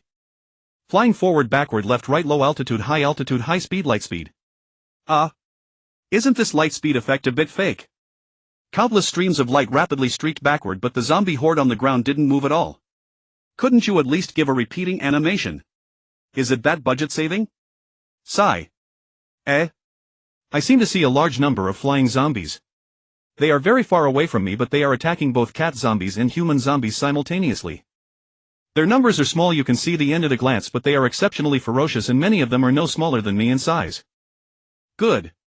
You dare to develop secretly behind my back, let me kill you. I flew directly over and upon landing I wildly unleashed skills. 10,000 swords returned to 1. A massive number of swords converged into a rain of blades frenziedly piercing toward those flying zombies. Ah! Before the rain of swords even fell, those flying zombies saw me and fled without any hesitation. So afraid of me. I was stunned. It seems these flying zombies are indeed scared of me even in dreams. So I once again wildly unleashed skills. Fire rain falling from the sky. A torrent of fire rain fell from the sky. Flooding Golden Mountain. A wave dozens of meters high surged madly. Missile launch. Countless missiles seemingly from nowhere curved and chased after the flying zombies, and even the ground zombies were subjected to a frenzied bombardment. World nuclear peace. With a loud boom, a powerful shockwave rapidly spread, instantly clearing a large area of zombies, and a huge mushroom cloud slowly rose. This power is a bit small. Shouldn't it be able to destroy a city? It's not even a kilometer. Guess it's another budget-saving thing. But after using this move I'm so tired. Then I saw a large amount of light particles gathering onto me, instantly feeling refreshed and no longer fatigued. I feel full of power again. Then. Let's keep bombing. World nuclear peace. World nuclear peace. World nuclear peace. One nuclear bomb after another exploded, each time with greater power, but each time I needed to rest a bit to let the light particles gather onto me before unleashing such a big move, otherwise I would be very tired. It seems these light particles are mana. Nuclear bombs use too much mana, need to conserve. Then. Cluster bombs sweeping. A large number of missiles shot into the air, then burst open, turning into countless tiny bombs falling to the ground with boom boom boom boom. This way of playing was indeed much more efficient, not only saving mana, but the light particles recovered far exceeded the consumption, making me feel stronger and faster in casting skills. Incendiary bombs. Boom boom boom. A large number of incendiary bombs fell to the ground, the scorching flames continuously dealing damage, directly marking off a forbidden zone. Divine fire gatling. Infinite machine gun. I descend in the form of Gundam. Wow, I've played to my heart's content. After who knows how long, all the monsters in the dream were finally killed by me. And the dream finally ended. Oh man, so hungry. Starving to death. I feel like I haven't eaten for centuries, my whole body trembling with hunger. What's up? You can't kill me because I won't go out, so you wake me up to suffer hunger. Dream on. I'm not going out. Even if I die here, I will never take a step out. Click click. I seem to hear the sound of the door lock as if someone was trying to unlock it. Impossible. Absolutely impossible. It's an illusion. It's your little trick. I won't be fooled. Click click. Why can't it open? This is the right key. Could there really be someone? I heard a voice. It sounded like a girl's voice, quite pleasant. Impossible. Absolutely impossible. It must be that I've watched too much anime causing this illusion. Who normally talks in such a soft and cute voice? Isn't it only used when acting cute or streaming? A normal voice should be get lost. I'll talk however I want. What's it to you? Yes, that's the right tone. This must still be your conspiracy, your trick. I'm not going out. Absolutely not going out. Bang bang bang. Little sister, are you there? Open the door, big sister is here to pick you up. Little sister, are you there? Bang bang bang. I immediately sat up. This knocking and shouting, it seems there really is someone. But isn't this noise going to attract zombies? What a nerve. I endured the hunger and got up shakily. Yesterday I was as fierce as a tiger, but now I've inexplicably become a weakling, feeling completely powerless, almost falling. Not that bad. Did I sleep for more than one night? I didn't reward myself last night. I touched my neck, it no longer felt hot. Of course it might also be because I could no longer feel temperature at all. But I could easily sense that the feeling of rejection within my body, the sense of conflict between consciousnesses, seemed to have vanished. It was as if both wills had ceased to exist. Could that sense of conflict have been an illusion? Yet when I approached the door I clearly sensed someone standing outside. Moreover, this sensation emerged vividly in my mind, overlapping with my visual field. Even when I turned my gaze away facing the door, the blurred figure still appeared outside, only now beyond the scope of my vision. And the more violently she moved, the clearer my perception became. I could even see her breathing, or rather the air she exhaled. What a peculiar sensation! What principle lay behind it? Thermal detection, psychic power, or elemental vision? Little sister, are you in there? Bang bang bang. Answer me if you're there. The voice outside already carried a hint of tears. It seemed someone was truly outside. The sense of reality was overwhelming. Although I had no sense of pain to verify whether this was a dream, I felt fully awake, no dreamlike lack of attention to detail nor anything beyond the bounds of reason. Planetary devastation. See, I couldn't even use it now. Ha! Someone speaking. Who's inside? Open the door. Bang bang bang. Open up. This girl, was she so reckless? With the world nearly at its end, she dared to loudly demand entry from someone who might have taken over. Was she not afraid of getting a beating from whoever was inside? A wooden one or a fleshy one? Open the door. Open. Click. I opened the door and indeed saw a very cute girl dressed warmly with delicate features. Seeing her frozen, I revealed a fanged grin and said, "Hello." My voice was very airy and hoarse, probably because my teeth were too long distorting the sound and my throat was too dry, likely damaged as well. She was stunned for a long time until I called out again, "Little girl." Ah. She then screamed and jumped in fright, tears streaming down her face. "Rella, bite him." She suddenly pointed at me and commanded. "Woof. Woof." Only then did I notice a dog beside her. With its black and white coloring, it was likely a husky. It barked at me twice, then lunged forward. Thud. I quickly shut the door and immediately heard the dog's whimper of pain. It must have hit its nose. I heard the distinct impact. "Rella, are you okay? Let's go downstairs and call Ruiz and the others." Soon I heard her hurried footsteps descending the stairs. It seemed she kept more than one dog. That husky was tall, sturdy, and had thick fur, probably ate better than humans. Being able to keep many suggested she was wealthy. Ah! The girl's scream came again from downstairs, accompanied by many barks. Such a commotion in a place with many zombies would surely attract hordes. Damn, the flying zombie's corpse and that scarf were still in the hall. Though I didn't eat them, I couldn't leave them for others.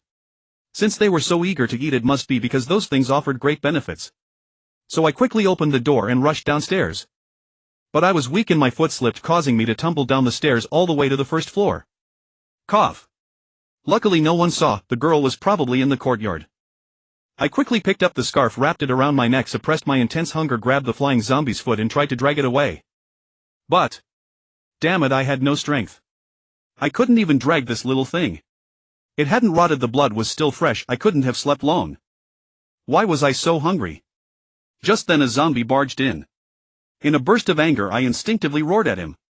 He froze, truly intimidated by my roar, and dared not advance. Seeing it worked, I straightened up and roared again. He trembled and stepped back. Not only him, but the zombies in the yard were also cowed, stepping back instinctively. Roar.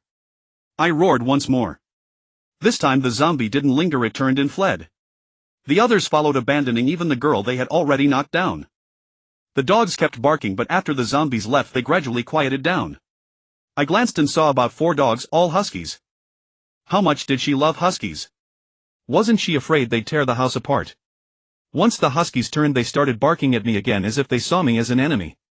"Tell them to shut up," I said coldly to the girl. "Oh. She snapped out of it, still shaken, but quickly calmed the dogs. "Babies, stop barking. Be good, stop barking." Under her soothing, the huskies finally fell silent. I let out a quiet sigh of relief, feeling fortunate.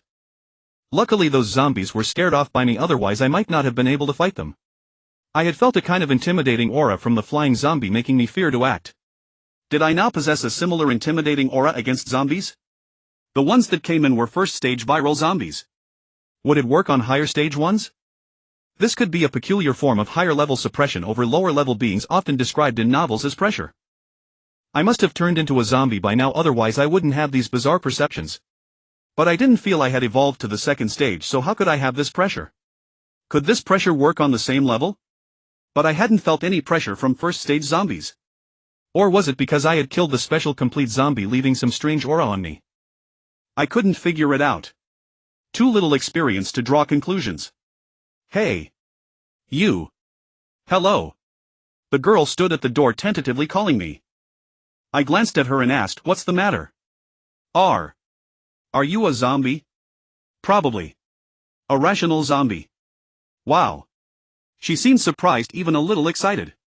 Second stage zombies have rationality, I replied as I headed toward the kitchen. I was desperately hungry. Now I needed to get something to eat. Though I wanted to starve the zombie virus, the hunger was unbearable. And I was completely weak. If I encountered a situation like earlier, could I only rely on roaring to scare off enemies? What if there was something my roar couldn't move? But you're the first zombie I've seen that can talk, she said as she followed. I've seen a talking zombie before, I recalled the face-breaking one. Though he only said one sentence. Really? Where? That was a special complete zombie. If you'd met him you wouldn't be alive. Oh. But you seem like a first-stage zombie. I've never seen a rational first-stage zombie. Is that so? Of course. She nodded. Oh, did you close the door?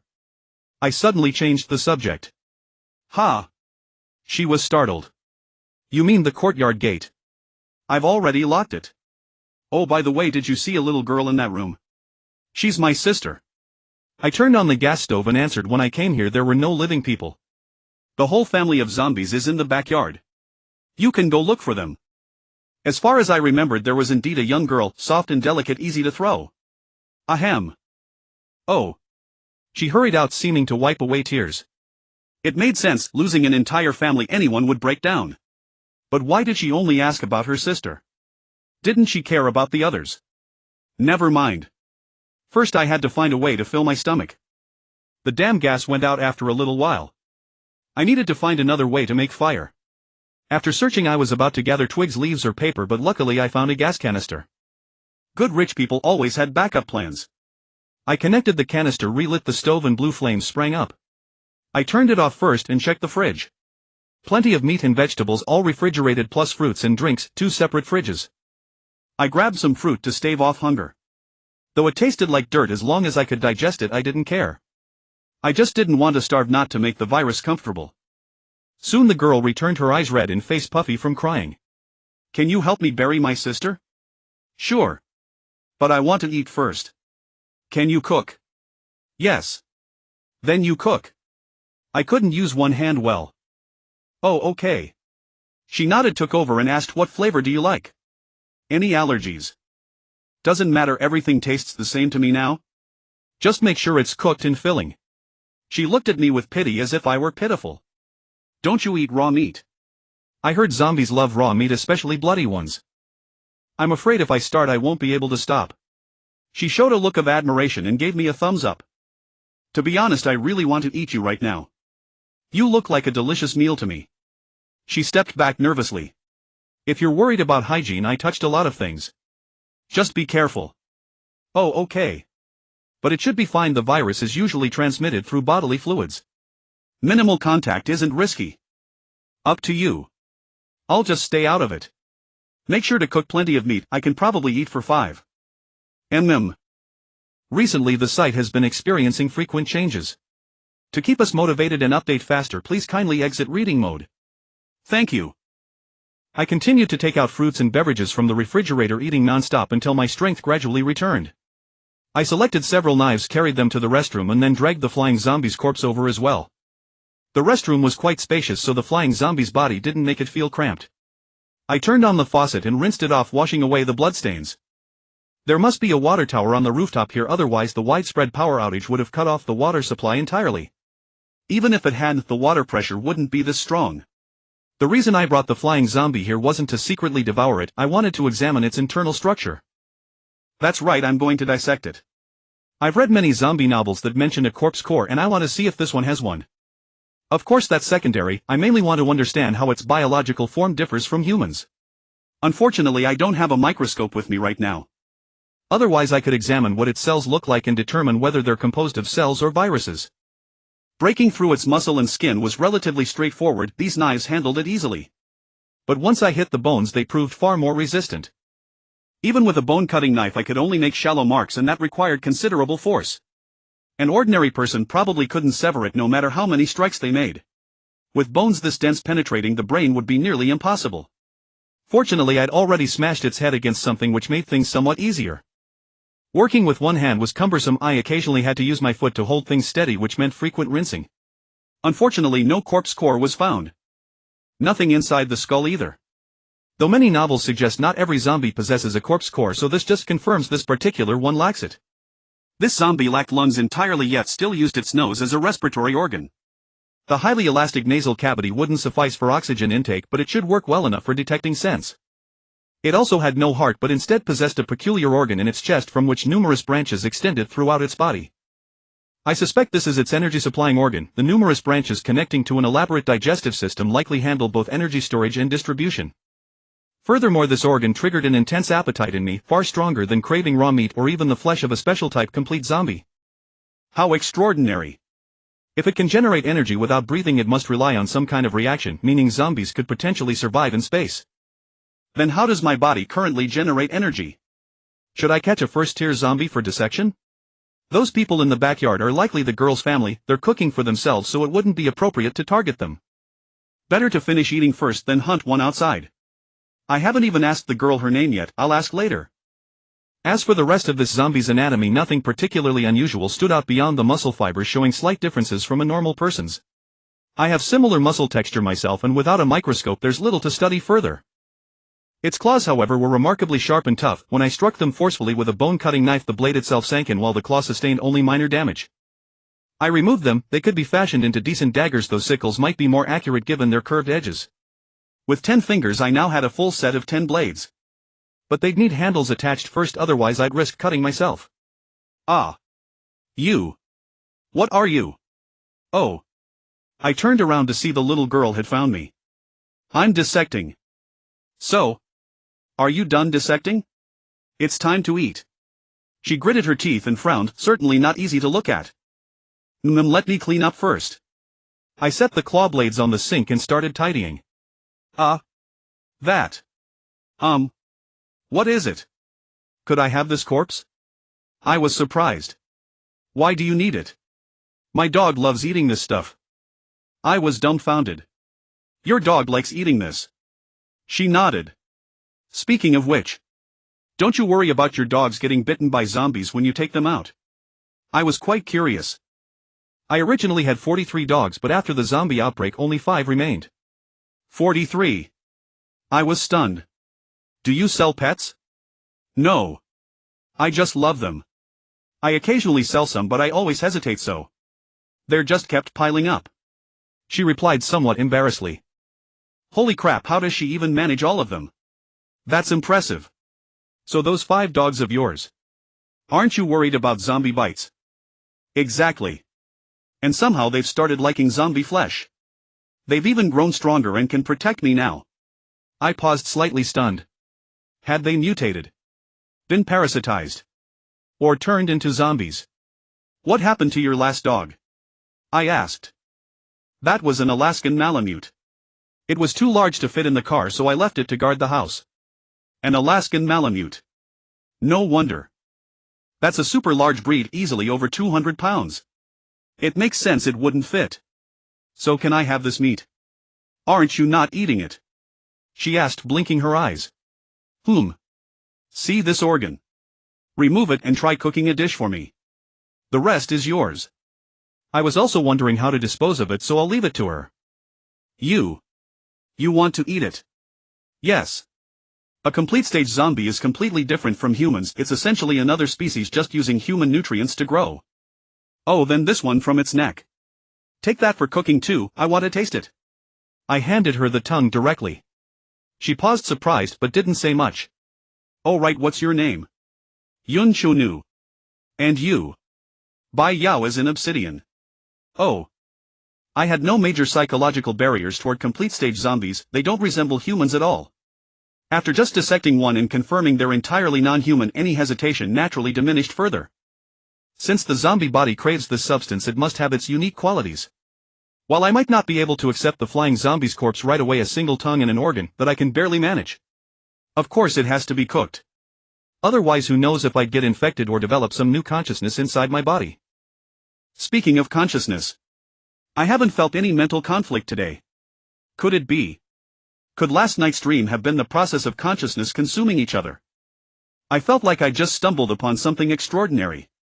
Could the zombie virus possess both individual and collective consciousness? Perhaps when viral stage zombies evolve into complete stage once they go through a consciousness fusion period. And last night I was in that phase. That would explain why I was so starving this morning. It makes logical sense, though I lack concrete evidence. But it also provides a reasonable explanation for why I was able to intimidate those zombies earlier. So I suspect I may have already become a first half-tier zombie. If that's the case, wouldn't I no longer need to worry about dying from the zombie virus? After all, I'm already a complete zombie. What virus is there to fear? At the 2-meter-wide dining table, Yun Chunu and I sat on opposite sides eating. Her portion was quite small while mine was piled high. I fed the flying zombie to the dogs, but that tongue was unexpectedly delicious.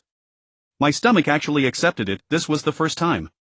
Previously, eating any cooked food felt like swallowing feces, no appetite whatsoever, constant nausea, pure torture. But this time it felt like an extraordinary delicacy. How strange. Especially that internal organ, it gave me an almost transcendent sensation, as if I'd never tasted anything so exquisite in my entire life. Simply magnificent. And afterward I felt my whole body filled with energy, as though I had inexhaustible strength. Now I regret feeding the flying zombie to the dogs. Even chopping off some ears for stir-fry would have been worthwhile. What a waste. Hey, I remember that flying zombie was a special complete stage type, right? Yun Chunu asked. Yes. I nodded while eating. Did you kill it? Yeah. Wow. You actually managed to defeat such a top-tier second stage zombie. I couldn't win the fight. Ha. Then how did you kill it? Losing a fight doesn't mean you can't kill it. There are plenty of methods, don't you think? She thought about it. That's true. Actually, I went into it knowing I'd probably die.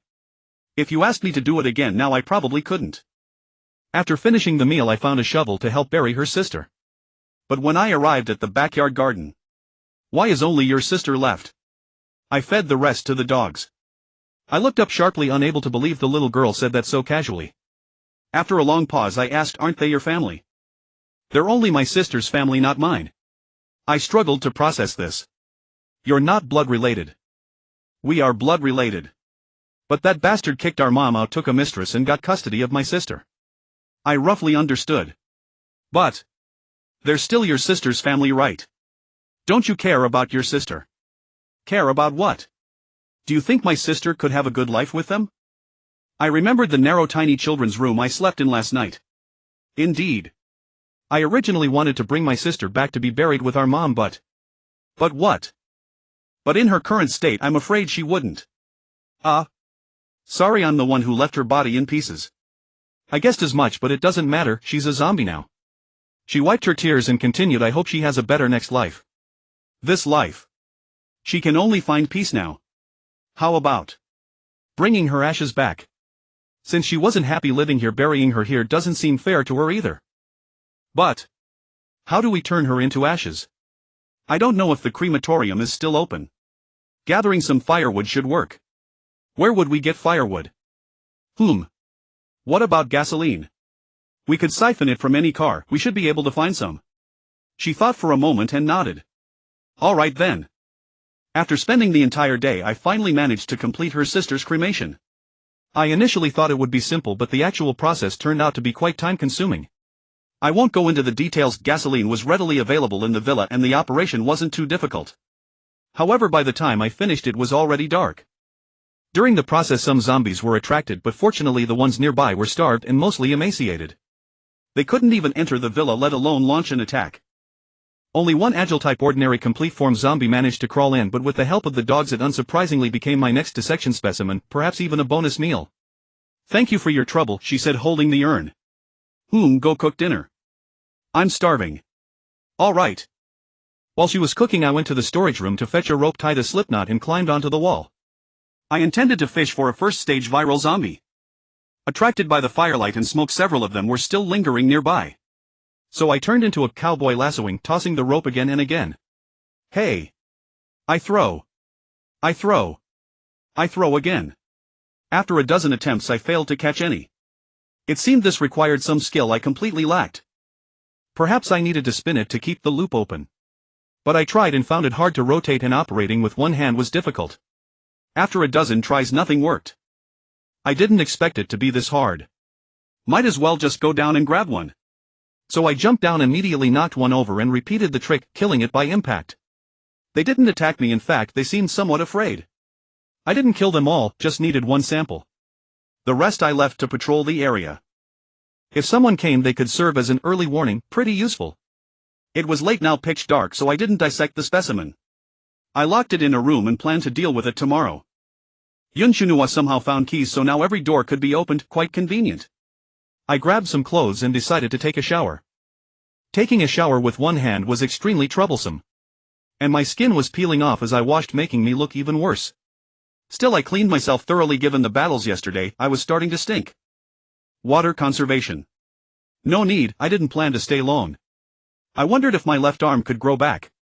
Later I'd try to fix it with something just in case it regenerated.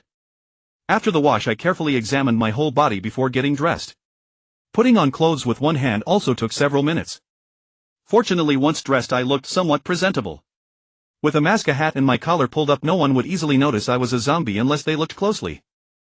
I didn't know if I could ever regain a human appearance. In my current state it was impossible. I could only hope for something different when I advanced to the second stage. I was really miserable now. Not only had my hair fallen out, but that part of me had almost peeled off completely. If I couldn't look human again, I might as well go out in a blaze of glory, die early and end it. After dinner I asked Yunshunua to help straighten my left arm and secure it with cloth strips and a wooden splint. Then I had her carve 2 wooden handles, embed the claws of the flying zombie into them, and wrap them tightly with tape to make 2 makeshift daggers. They actually looked more like sickles because the blade was curved inward. Afterward I folded paper into thick sheaths and secured them with tape, making them easy to carry. Lock the doors and windows, protect yourself. I'm going out, I said, picking up one claw dagger and leaving the other for her. How long will you be gone? I don't know. If I don't come back, don't wait. Do you have an offline map? Can I take a look? No, I always use the online version. Never downloaded it. Forget it. I leaped, grabbed the top of the wall, and climbed over. This wasn't just for show, it was also to adapt to my physical strength and practice wall climbing techniques. Honestly, learning to climb walls could save your life. Back in middle school I had a classmate who could run and jump over a 4-meter wall. I was deeply envious. At that age no one had fully grown, so scaling that height was terrifying. Even at my peak physical condition I could only manage about 3 meters. The gap was huge. Now that my strength was enhanced, I naturally wanted to practice more. Maybe one day I could climb even higher. I needed to return to the urban village and see if I could get back to my rental room to retrieve some personal belongings. Also, I wanted to check if I could go back to the park. My phone ID and keys were there. But going back to the park was risky. I was a zombie now, not a human. If recognized, I could be killed at any moment. So I dressed as human-like as possible, mask, hat, and a black high-collared trench coat. I looked like a spy from a movie. I needed to find a high vantage point to confirm my location. So I scanned the area and found the tallest building nearby. If I was lucky enough to find a bookstore, I might get a paper map. But unfortunately luck wasn't on my side. That building was probably a corporate office. Many zombies roamed outside, likely meaning the employees had already fallen. But survivors couldn't be ruled out. I didn't swagger in. Instead I approached and mimicked a zombie's gait to blend in. The stairwell had a card swipe barrier. I just stepped over it. Such waist-high obstacles were meaningless now. The surveillance cameras were probably dead, so I moved a bit more boldly. But when encountering zombies I still acted like one to avoid seeming odd. After all, no zombie would attack me. As for whether someone might ask, how could you fool them just by pretending to be a zombie? That would have to remain a secret. The elevator was out of the question, so I had to take the stairs. The building was probably over 20 stories. Climbing to the top would likely exhaust me, and in the dark I wasn't confident I could recognize the urban village. I'd never seen it from above, only on a map. But I had to go up anyway. Otherwise wandering aimlessly would only make it harder to find my way. After reaching the 10th floor I decided to check the edge of the corridor to see if the height was enough to spot the village below, saving me from climbing further. Roar! I heard a low growl from a zombie. I looked closely. It was a very robust, complete-form zombie. I definitely couldn't defeat that one. The pressure it gave off was overwhelming. Given its terrifying size, it was likely a special-type complete-form zombie. Its combat power would be off the charts. I'd probably be annihilated instantly. So I didn't dare provoke it. I went up to the 11th floor and checked the edge corridor. Pushing open the window, a section of the city came into view. Normally at this hour the city would be ablaze with lights and bustling with traffic. But now, utter darkness. Relying on moonlight, I could barely distinguish the buildings. The urban village had no tall structures nearby due to residential height restrictions. So if I saw a cluster of high-rises, that direction was definitely wrong. I turned to another direction and finally saw a dense area of low-rise buildings. Based on the flight time with the flying zombie, I hadn't gone far from the urban village. But I didn't notice which direction I'd left from, so I had to carefully compare the terrain and mentally rotate the map I once knew. Rat-a-tat-tat. Boom. Boom. I heard gunfire and explosions, and they seemed to be intensifying. It came from another direction. I hurried to that side, pushed open the window, and indeed saw faint flickering lights in the distance. I think I found it. The place of the firefight seemed to be the park. I compared carefully, confirming many details matched my memory. Then I checked the building below the moon, determined the relative orientation, and turned to go downstairs. Passing the 10th floor, a sudden thought crossed my mind: how long would that huge zombie last as food, and what would its meat taste like? Suddenly, I felt quite hungry. Slurp, hold on, I can't beat it. Passing another floor, I noticed a fire equipment box in the stairwell. I remembered these usually contained fire axes. Though I had a claw dagger now, it was more suited for humans than zombies. If I could get a fire axe, my combat power would skyrocket. So ignoring the noise, I punched the glass cover, tore it open, and looked inside. Thumbs down, no axe. Ignoring the zombies rushing over, I continued downstairs, mimicking a zombie's gait. Why was it so hard to find a decent weapon? I wasn't even lucky enough to find a suitable iron rod, let alone a baseball bat. Reaching the bottom, I confirmed the direction again, still hearing gunfire, so I easily found the right path. Once back in the urban village, I was familiar with the area and didn't need directions. But why were there still gunshots at the park? Could the zombies be besieging again? I went back to my residence and found the downstairs door locked. The electronic security lock was still working, but the display was off, probably saving battery for the backup. I didn't have a key, so I couldn't get in. I looked up. There was a broken window on the 2nd floor, but there were no good footholds nearby. It would be hard to climb up. Unless I could climb to the security bars of the neighboring building and jump over, but those bars weren't easy to scale either. So I had to go to the park and see if there was an opportunity. If not, I'd come back and try to climb. Many zombies were drawn by the commotion at the park and were heading there. I followed along and discovered it wasn't humans versus zombies, but humans versus humans. Boo. Boo. Rattle, rattle, rattle. Boo. A fierce firefight erupted on the main road near the park, army clashing against army. The intensity was quite terrifying. There were even tanks firing at each other, which terrified me so much that I quickly shrank back, daring not to peek out again. What was going on? Why were the army forces fighting each other? Was this a civil war? Boo. Suddenly a building directly above me was struck by erratic shellfire and a massive cascade of rubble crashed down from the upper floors. I bolted for it, immediately debris raining down behind me and kicking up thick clouds of dust. Given how chaotic the park area had become, making it back there seemed impossible, so I decided to see if I could climb in instead. Just then I spotted crowds of civilians streaming out, likely from underground air raid shelters. The zombies, suddenly electrified, launched into a frenzied charge against the panicking masses. Ah! Help us! Screams erupted throughout the crowd. Soldiers tried to shield the civilians, but there were far too few of them to hold back the overwhelming horde of zombies. Worse still, the opposing forces fired recklessly without regard for the civilians, killing many in the crossfire. Quick! Retray, ah! I'll fight you to the death. A soldier tried to guide the evacuation but was overwhelmed and knocked down by the zombies. The panicked crowd surged into the urban village, scattering into every narrow alley and street.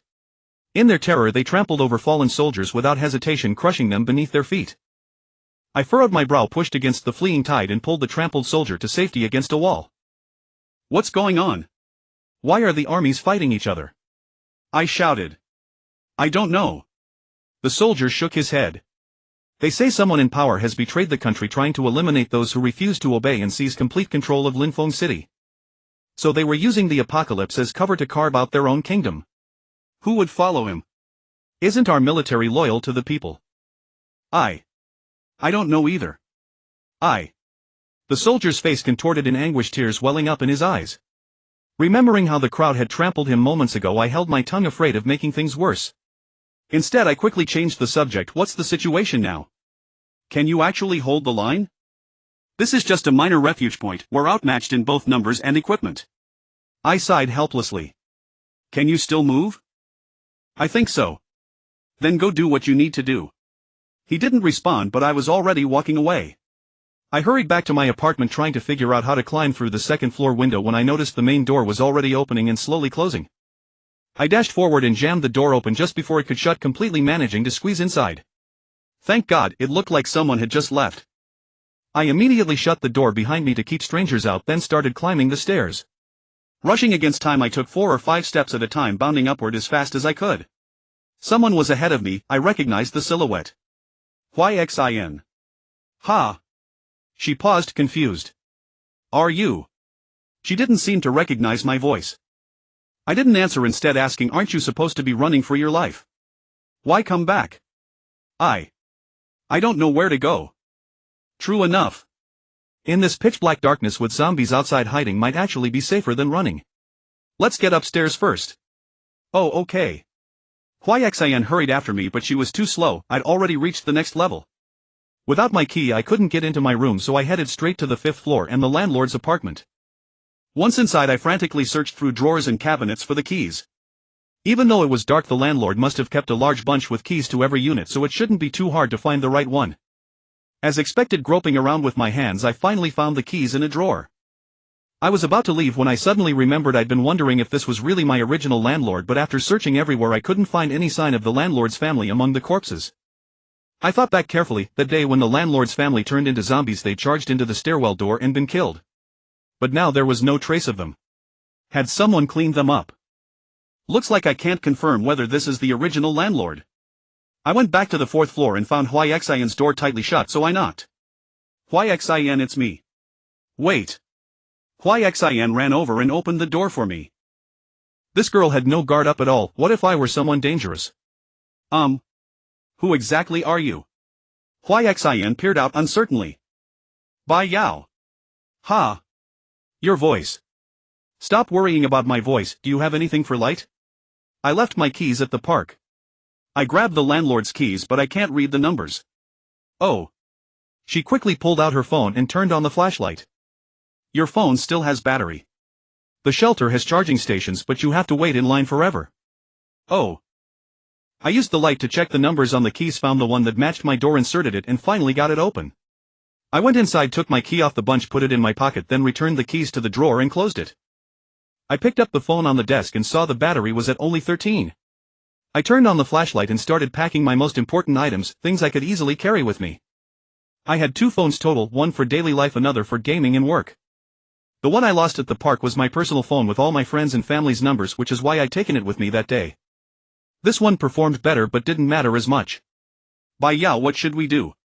Xin came in and asked. Her voice carried clear unease. She had no idea how to handle this. You saw those rebels yourself. They shoot civilians without hesitation, treating human lives as worthless. I'm planning to get out of here, away from the urban village, maybe even leave Linfeng City entirely. Can you take me with you? She asked with desperation in her voice. I paused to think about it. Please, she said, her voice trembling with urgency. I can try to get you out, but I can't promise I'll succeed. I might have to leave you behind at any moment. Just take me with you, please. Won't you be afraid of the zombies outside? A girl like me would face something far worse if captured by the wrong people. If you can't take me, please just kill me. I'm scared. I fell quiet for a moment, then softly said, hurry and pack only the essentials you can carry easily. Don't bring much. Okay. She quickly turned and rushed back to her room to pack. Rattle, rattle, rattle. It seemed their firefight had reached the urban village, now making things even more complicated. I hurriedly locked the door and entered Xian's room. Hurry up, we're running out of time. Oh. She frantically shoved various items into her bag. Don't take the backpack. Ha. Then. What about clothes? Would you rather have your life or your clothes? Oh, okay. She quickly transferred some items into a handbag. I glanced at her outfit and noticed she was wearing a long skirt, then asked, what kind of shoes are you wearing? Cloth shoes. Flat soles. Yes. Good, but you can't wear that long skirt. Ha. Why not? What if it gets caught on something? She hesitated for a moment. Then. You go out first, I'll change quickly. Okay. I didn't hesitate and stepped out immediately to save time.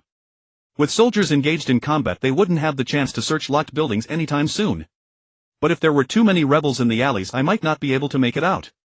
I'll go to the 5th floor first and come back for you later. I left that and headed straight to the 5th floor. Okay. From the 5th floor there was another staircase leading to the rooftop. I opened the rooftop door, my first time up here, so I had no idea what awaited me. A large hole marred the surface, likely from the fire rain impact that had struck the landlord's unit directly below. I crouched down and cautiously peeked over the edge, surveying the nearby situation and terrain. I also noted the height differences between adjacent buildings, assessing whether I could escape by jumping from rooftop to rooftop. I ran through the scenario in my mind. If I were alone with my current physical condition, escaping across rooftops was feasible, but bringing hikikomori along, indeed, showing mercy in this apocalypse, could lead to fatal consequences. Attempting to evacuate with hikikomori would multiply the difficulty by at least 2 or 3 times. Yet the thought of such a beautiful woman falling into the wrong hands was unthinkable. Her fate would be worse than death. An army willing to fire on civilians shouldn't be expected to maintain any moral standards. Soldiers are often more terrifying than bandits. Looting, killing and rape are their common practices. Only a rare righteous army can truly be the people's salvation. Boom. Wait, was that the familiar crack of a sniper rifle? A flash of light flickered at the edge of my vision. I couldn't tell if it was the same marksman who'd once saved me, but the sound was unmistakable. I followed the source of the muzzle flash and spotted an agile figure leaping between rooftops with remarkable speed. What the? How is someone moving like this even possible? That kind of physical capability is extraordinary, bounding across rooftops with such ease. Thank you.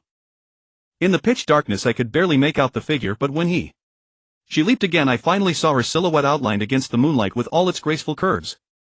How graceful. The figure moved with a fluid, agile beauty, and her body's contours were perfectly proportioned, neither too slight nor overly cumbersome. And she wore a neat ponytail. Unfortunately, the light was too dim to see her face. All I could discern was that she seemed to be clad in something not entirely a human silhouette. Suddenly, a loud bang, she stumbled as if hit by a sniper rifle from afar. She fired a shot in return, then quickly took cover. I hadn't expected someone to set up a sniper rifle on the rooftop. That meant my rooftop escape plan was completely ruined. I'd have to retreat through the ground floor instead. I didn't dare to poke my head out recklessly either. If the sniper mistook me for another marksman, I might lose my head. So I hurried downstairs to fetch hikikomori. Is this okay? She asked, gesturing at her outfit. A well-fitting pair of white pants, flat shoes, and a loose hoodie that, while not flattering her figure, looked adorable. If only it were black, that would be ideal, but we have no time to change now. Why didn't you say so earlier? I didn't think it through fully. Let's go. She quickly shut the door and followed me downstairs. Tread softly, I whispered, slowing my pace slightly. Once we reached the 1st floor, I raised a finger to signal her to be quiet. She nodded, tiptoeing over to my side. I pressed against the wall, using my zombie-like perception to sense if anyone was within several meters.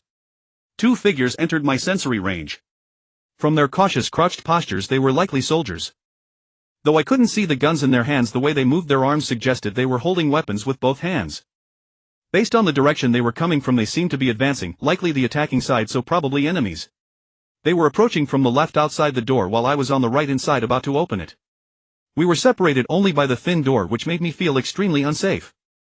So I raised my finger again to signal hikikomori to be silent, then took her hand and gently led her to the other side.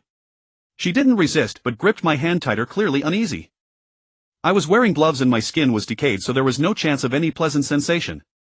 At most I could feel that her hand was very soft, as if it would break with a single squeeze. And my ravenous appetite kept urging me, eat her raw, she'll be delicious, do it now. I suppressed the urge and continued observing the 2 soldiers. One soldier aimed his gun at the door while the other held his weapon with one hand and tried to push the door open with the other. He couldn't push it open, but the noise made hikikomori flinch and she accidentally knocked over some debris, creating a sound. I turned to look at her and she immediately showed an apologetic expression, waving her hands to indicate she hadn't meant to.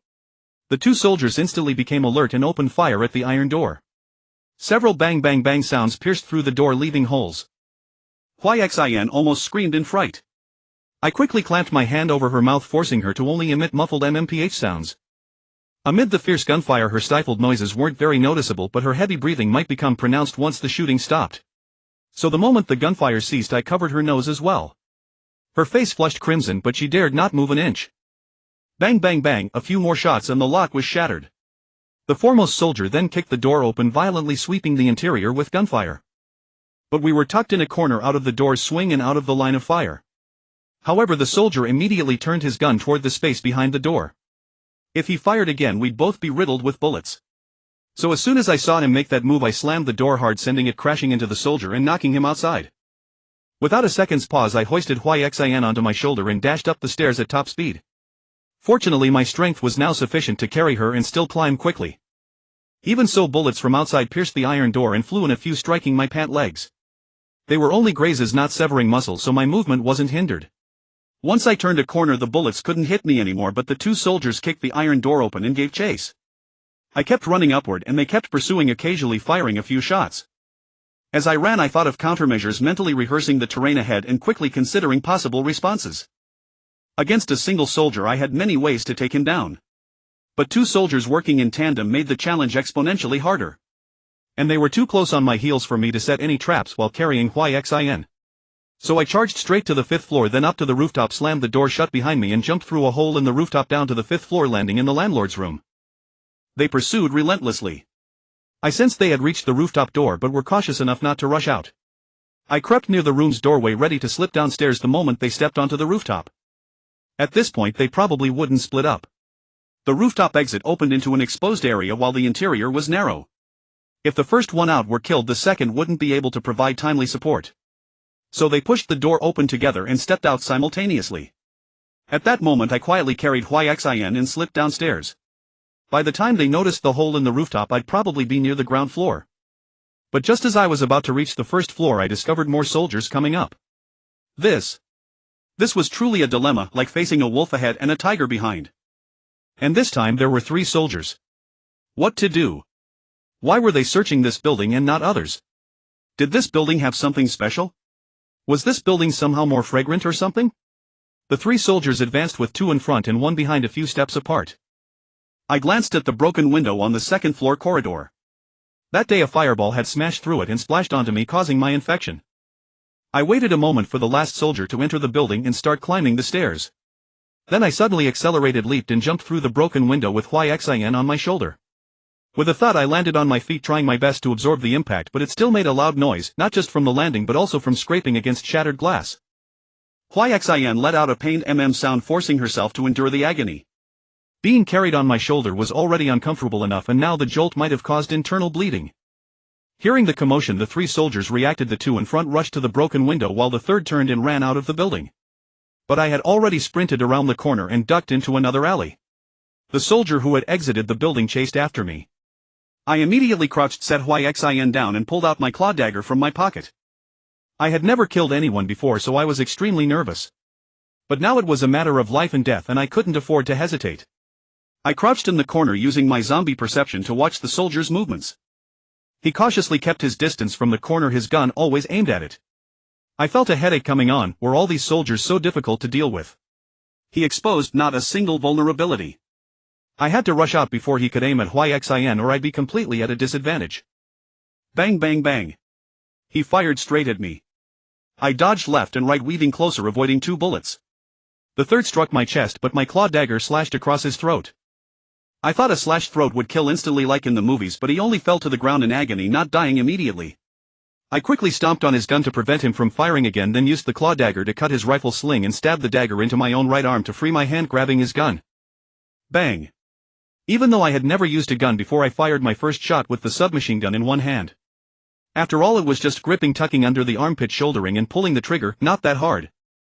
My strength was considerable now, and at such close range, I was practically pressing the muzzle against his head. There was no way I could miss. But the recoil was jarring. The 2 soldiers from the 2nd floor had already descended and were about to burst out of the building.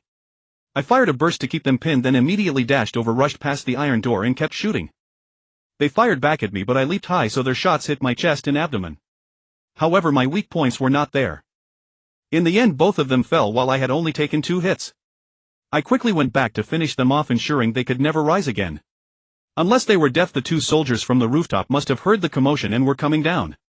So I hurried back to Xin, telling her to follow me as we quickly moved away. Xin's stomach ached terribly, but she had no choice but to endure it, clutching her belly and hurrying after me. The larger alleys likely had soldiers and we might be spotted from above.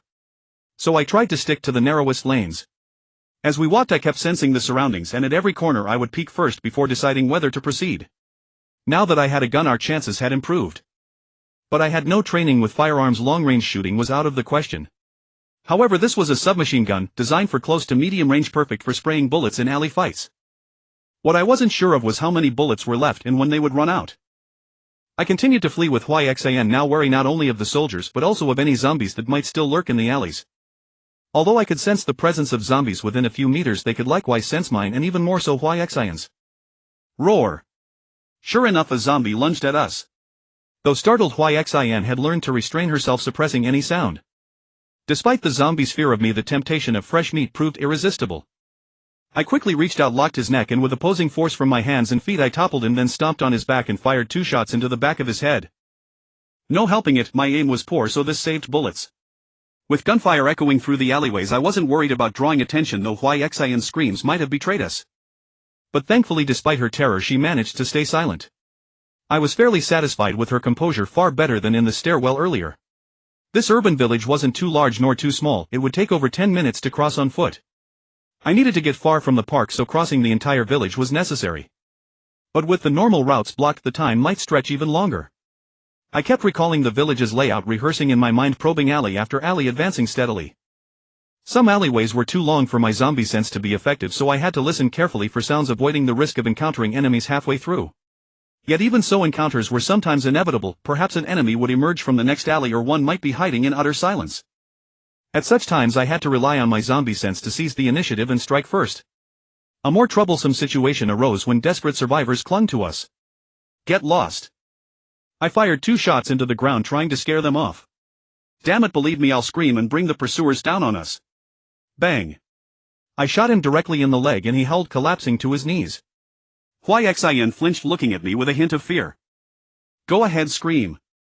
Thank you for drawing the pursuers, I said coldly, then hurried away. Hixin glanced at the man but ultimately chose to follow me. Ah. You'll die a miserable death. A miserable death. He shrieked after us. The others, seeing his fate, dared not follow and scattered in all directions. Roar. I heard a zombie's cry. His screams had drawn not the pursuers but the undead. Ah. Help. You monsters, stay away. Stay away. Ah. Soon Hixin and I arrived at the central street of the village, which ran from east to west. But I needed to go from south to north, crossing this street. I peeked out and saw it was heavily guarded by soldiers. Rat-a-tat-tat. A sharp-eyed soldier spotted me and opened fire. But I had only stuck my head out for a moment before withdrawing. I heard footsteps. They were coming after us. There was a small path running from south to north, intersecting the central street and dividing the village into 4 zones. The top left, and bottom right zones were densely built, while the top right zone was farmland planted with crops. My goal was to reach the top right zone, where pursuers would likely thin out. Rat-a-tat-tat. I dodged the barrage, listening to their footsteps to gauge their numbers. 3 or 4, maybe, too many. Anyone with the energy to guard the roads and chase us had to be rebels. Though the rebels dressed similarly to regular soldiers, I noticed they all wore a yellow scarf on their arm, perhaps a nod to the Yellow Turban Rebellion, which offered some identification. But in the pitch-black darkness, those yellow scarves were hard to distinguish. Crossing at the intersection was foolish given the heavy guard there. So I led Hixin back, taking an S-shaped detour, and crept to the edge of the bottom right zone near the central street. I scouted carefully and found the area heavily guarded, likely to prevent escape through the farmland. TSK. They had anticipated every move I could think of. How was anyone supposed to survive? Were all modern armies this formidable? Not only were the soldiers highly combat aware, but their strategies were also airtight. Was my experience too limited? Or was I just too slow-witted? I scanned the surroundings and spotted a courtyard wall that seemed climbable. I sprinted, stepped on the wall, and hoisted myself up to peer over. Seeing no one inside and no glass shards on the wall, I dropped down, then lifted Hixin by her leg and pushed her up. Climb. Oh. She snapped out of it and grabbed the top of the wall, but she was too weak to pull herself up, just hanging there. I released my grip, hooked my foot for balance, then supported her with one hand. After that I swung my leg up, grabbed the submachine gun and handed it to her. Hold this for me. She straddled the wall and took the gun. I stepped back, ran and jumped, easily scaling the wall before dropping down, cushioning my landing to minimize noise. Give me the gun. She quickly handed it down and I set it on the ground. Get down. She obeyed, lowering herself to descend. I had to support her, letting her slide slowly down the wall. She landed safely, but I froze. Someone had entered my sensory range from behind. From the posture, they were aiming a gun at the back of my head. Don't move. The voice was soft and it was a woman. I slowly raised one hand in surrender, my mind racing through countermeasures.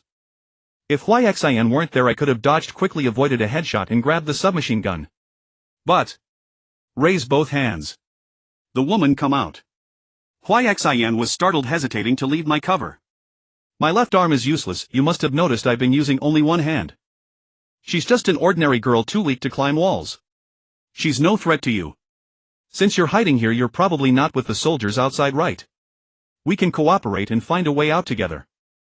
She seemed to think, then said, don't turn around. Move 3 steps to the left. I obeyed, stepping left, and Xin followed. Through my zombie sense, I saw her cautiously approach the submachine gun, keeping her gun trained on me, then slowly crouch to pick it up. I quickly calculated my chances of subduing her. If the moment she touched the gun I suddenly shoved Xin aside and used the half-moon spin step to circle behind her, I might have a chance. But in that split second she would instinctively fire. Even if she missed, the gunshot would alert the pursuers outside. And if I shoved Xin, she might fall and cry out, also drawing attention. I had great confidence in the half-moon spin step, a move I'd been fascinated with during my martial arts training. I used to watch anime where characters moving at incredible speed would instantly appear behind their opponents. So I wondered if such a rapid flanking maneuver was possible in reality, and it turned out it was. By sidestepping while rotating my body in a half-circle, I could reach the other person's back at astonishing speed. I named this move the half-moon spin step. At this distance it would be very difficult for her to hit me, let alone land a headshot. But I held back. She picked up the submachine gun, still aiming at me as she backed away. Hey, were you the sniper from the park shelter? I asked suddenly. Ha! How do you know? She sounded puzzled. Do you remember the first day of the outbreak when a 2-legged special zombie jumped from the 3rd floor of a supermarket chasing a man? You shot it in the head, killed it, and saved him. She seemed to recall. You're testing me. I didn't kill that zombie, I only shattered its jaw and it escaped.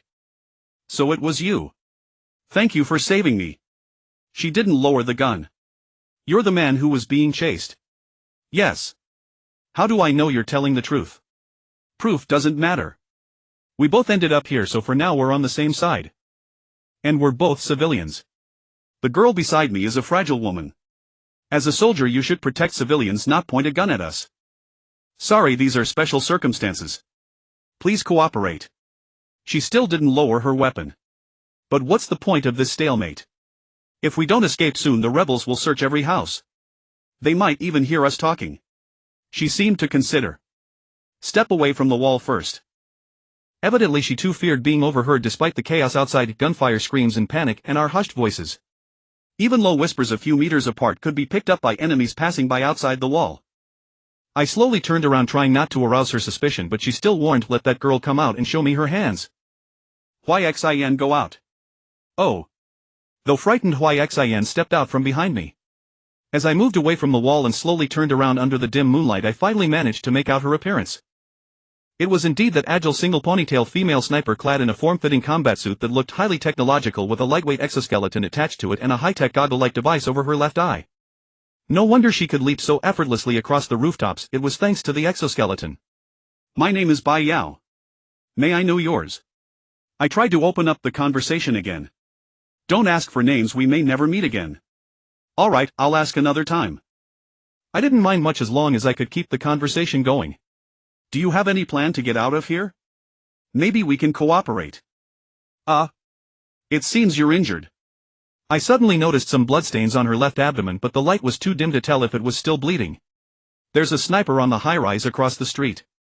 To escape smoothly we need to take him out first. But there are several decoys there, I can't tell which one is the real sniper. If I act rashly my position will be exposed. So you mean? You need someone to draw his fire first. Yes. I was a bit speechless. You really don't act like a soldier of the people. I'm not forcing you, I'm just voicing my thoughts. If you have a better idea you can speak up. What good plan could I have? I'm not a soldier, I don't have your wealth of combat knowledge. Still, I kept rehearsing in my mind, using the information I had to speculate on various possibilities. I hadn't expected there to be a sniper there. If I rashly fled into the fields I might not be able to escape the sniper's lot given how high his position was. Even with the cover of night there was no guarantee the enemy didn't have a way to see in the dark and still hit his target. So that sniper indeed became a deadly threat. Is there anything that can block a sniper rifle bullet? I also didn't dare to easily draw the sniper's fire given the high headshot accuracy of snipers and the immense power of sniper rifles. Even if the bullet didn't hit the head, its kinetic energy would cause massive damage to the body, far worse than a submachine gun. I don't know what sniper rifle they're using, but from the sniper I took down earlier their bullets can easily penetrate a palm-thick concrete wall. What could block that? If discovered we'd die. Do you know why the rebels appeared? I suddenly changed the subject to buy myself some time to think. Just a bunch of ambitious fools trying to carve out their own territory. When the higher-ups send troops, even 10 lymphomed cities won't be enough to stop them. What if they take a large number of civilians as hostages? That. Her expression changed instantly. Alright, that's a matter for later, not something we need to worry about now. Give me back the gun. I'll find a way to take out that sniper. You.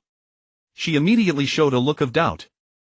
Actually, I'm not sure either, but I've already escorted a weak girl here and even snatched a gun. Please don't doubt my abilities too much. She was a bit speechless. I just think you might not even make it across the street. There are many soldiers there, even armored vehicles and machine guns. On the busiest stretch there are tanks and even several mechas. That's strong. This is really tough. You protect her for me, I'll find a way to clear the interior of the residential area and take away their control inside. I'm injured now, I may not be able to protect her. If our position is exposed I might choose to kill myself. Then kill her too while you're at it. She was stunned, showing an incredulous look. Isn't she your girlfriend? No. She couldn't help glancing at Xin. Xin immediately spoke up. I begged him to take me and I also asked him to kill me if he couldn't take me away. She was moved, her gaze softening as she looked at Xin, but when she looked at me it turned even colder than before. Come here, she said to Xin. Xin glanced at me and only after I said go ahead did she walk over. Here, get lost. She tossed the gun over, still aiming the sniper rifle at me. I caught it with my hand, turned around and left. Stay hidden. I placed the gun by the wall, quietly jumped up to step on the wall, glanced outside, then picked up the gun, ran and jumped, pressing my elbow on the top of the wall, flipping over with effort, and quickly darted into a nearby alley. Without Xin's burden I moved much more boldly and with fewer concerns. I began to follow the sound of gunfire, running wherever there was shooting, because where there was fighting there were likely rebels. Seeing soldiers exchanging fire I would try to circle around and attack the rebels from behind. With my enhanced strength I moved swiftly and I didn't have to fear bullets too much. Besides, my zombie vision provided short-range early warning, making me feel like a fish in water in this complex terrain. I mowed down 2 rebels from behind with a burst of gunfire, then rushed to the next location without stopping. Arriving at another larger alley I found 6 or 7 rebels advancing cautiously in formation. They spotted me and opened fire with submachine guns. Hearing my retreating footsteps they immediately charged after me. Though they were in a hurry they still had 2 or 3 people run out from the corner first, and only after confirming safety would the rest follow. By then I had already turned into another alley. Almost as soon as I entered they sprayed bullets right behind me. I chose to run into this alley because I had spotted a few zombies when I passed by earlier. The zombies, attracted by the noise, immediately rushed toward the sound. The soldiers were about to chase me when they saw zombies pouring out from the corner. They quickly retreated, firing as they backed away. I sprinted, circling around as fast as I could, and came up behind them. Zombies can only be killed by crushing their heads or by breaking their limbs to immobilize them, so those few zombies were hard to take down quickly, and they even scratched several soldiers. The distance between them was too short and they were charging at each other. The zombies were like mad dogs, making them really hard to hit. If not for their numerical advantage they would have been wiped out. The rebels who weren't tackled immediately opened fire to help their comrades, but some were still bitten, letting out anguished screams. By the time I successfully circled around, only 2 zombies were still alive. I quickly opened fire, aiming at the rebels as much as possible. This way I could both kill them and distract them, allowing the zombies to fight more effectively. Sure enough, they were attracted by my gunfire. Several of them immediately turned their guns and shot at me. But as soon as I saw them turn I retreated. Bullets flew past within a meter in front of me, even shattering the corner of the wall and sending chunks of concrete flying. However, with their attention on me the zombies were less suppressed and continued to bite frantically. Ah! I heard screams and saw the incoming bullets decrease. So I reached out and extended the submachine gun around the corner without showing my head, firing blindly. Those people heard the gunfire and immediately retaliated, shooting wildly in my direction. I quickly pulled my hand back, listening to the bullets whizzing past, feeling quite thrilled and dangerous. If this were my old body, I might have been too scared to move, but as a zombie I didn't have that feeling. As long as I forcibly suppressed the fear in my heart, my body would obey commands. Feeling that the bullets coming my way had decreased again, I changed my height, extended the sniper rifle again, fired 2 shots and immediately withdrew. Sure enough, they retaliated fiercely again, bullets whizzing by densely. I heard no more violent screams from their side, only painful moans. It seemed the zombies had been all taken down. So I quickly left that corner, circled back to another corner behind to see if they would chase. Damn it! You got me bitten.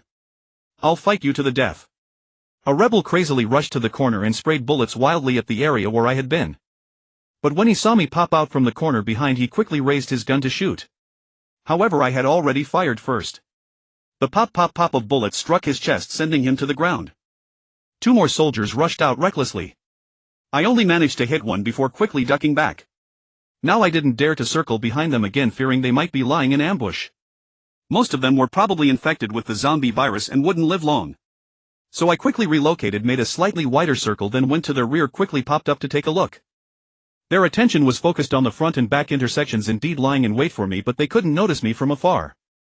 Moreover, the night was so dark that even when I popped up quickly they somehow didn't notice. So I switched to slowly poking my head out, slowly extending the submachine gun, rehearsing the spraying trajectory in my mind based on their positions, then opened fire with a rat-tat-tat. They were startled, cried out, and immediately located my position, firing back. But I simply withdrew my head and continued blind firing according to the remembered trajectory. Sure enough, I heard screams again, several of them. After finishing the planned trajectory, I knew when to stop and quickly moved on. Suddenly I turned around and saw a rebel aiming at me. Damn it! I was startled and instinctively dove sideways. But the submachine gun fire was too dense, I couldn't dodge completely. I took a few hits in the stomach. I quickly retaliated and shot him down with a series of bangs. Bastard! I felt my stomach and found several indentations. Unsure if they had penetrated, I checked my back, no exit wounds, so the bullets were probably lodged inside. I hurried over to and dragged him to a corner, keeping an eye on the zombie sensory range, and then took his submachine gun. I didn't know how to remove the magazine, so I couldn't tell how many bullets were left. I just hefted both submachine guns and chose the heavier one. The newly acquired gun felt heavier and had a sling, so I could hang it on my body. He also had grenades and such, but I didn't know how to use them. Still, I grabbed one grenade and put it in my pocket, maybe I could find a use for it later. Suddenly a thought crossed my mind, should I change into his clothes? But I decided against it. It would be too difficult with one hand, and if someone caught me in the middle of changing, it would be disastrous. Someone entered my zombie sensory range. Judging by the direction, it was one of the group I had exchanged fire with earlier, and there was only one. But just because there was only one in the zombie's vision didn't mean there weren't more behind. So when he approached the corner cautiously, I swiftly moved to the other side and fired while moving. The corner blocked the view. Even if he had backup, they couldn't see me. It was just him and me face to face. Rat-a-tat-tat. Rat-a-tat. I fired 4 shots, he fired 2, then he fell.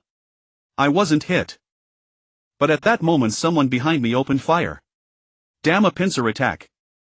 I kicked off the wall, leaped to the other side and dashed into the alley the soldier I had just killed came from. I spotted someone ahead and fired before he could react. Rat-a-tat-tat. He was stunned for a moment, so he fell without firing a single shot. Meanwhile, the pursuer behind me had reached the corner. I could hear his footsteps clearly.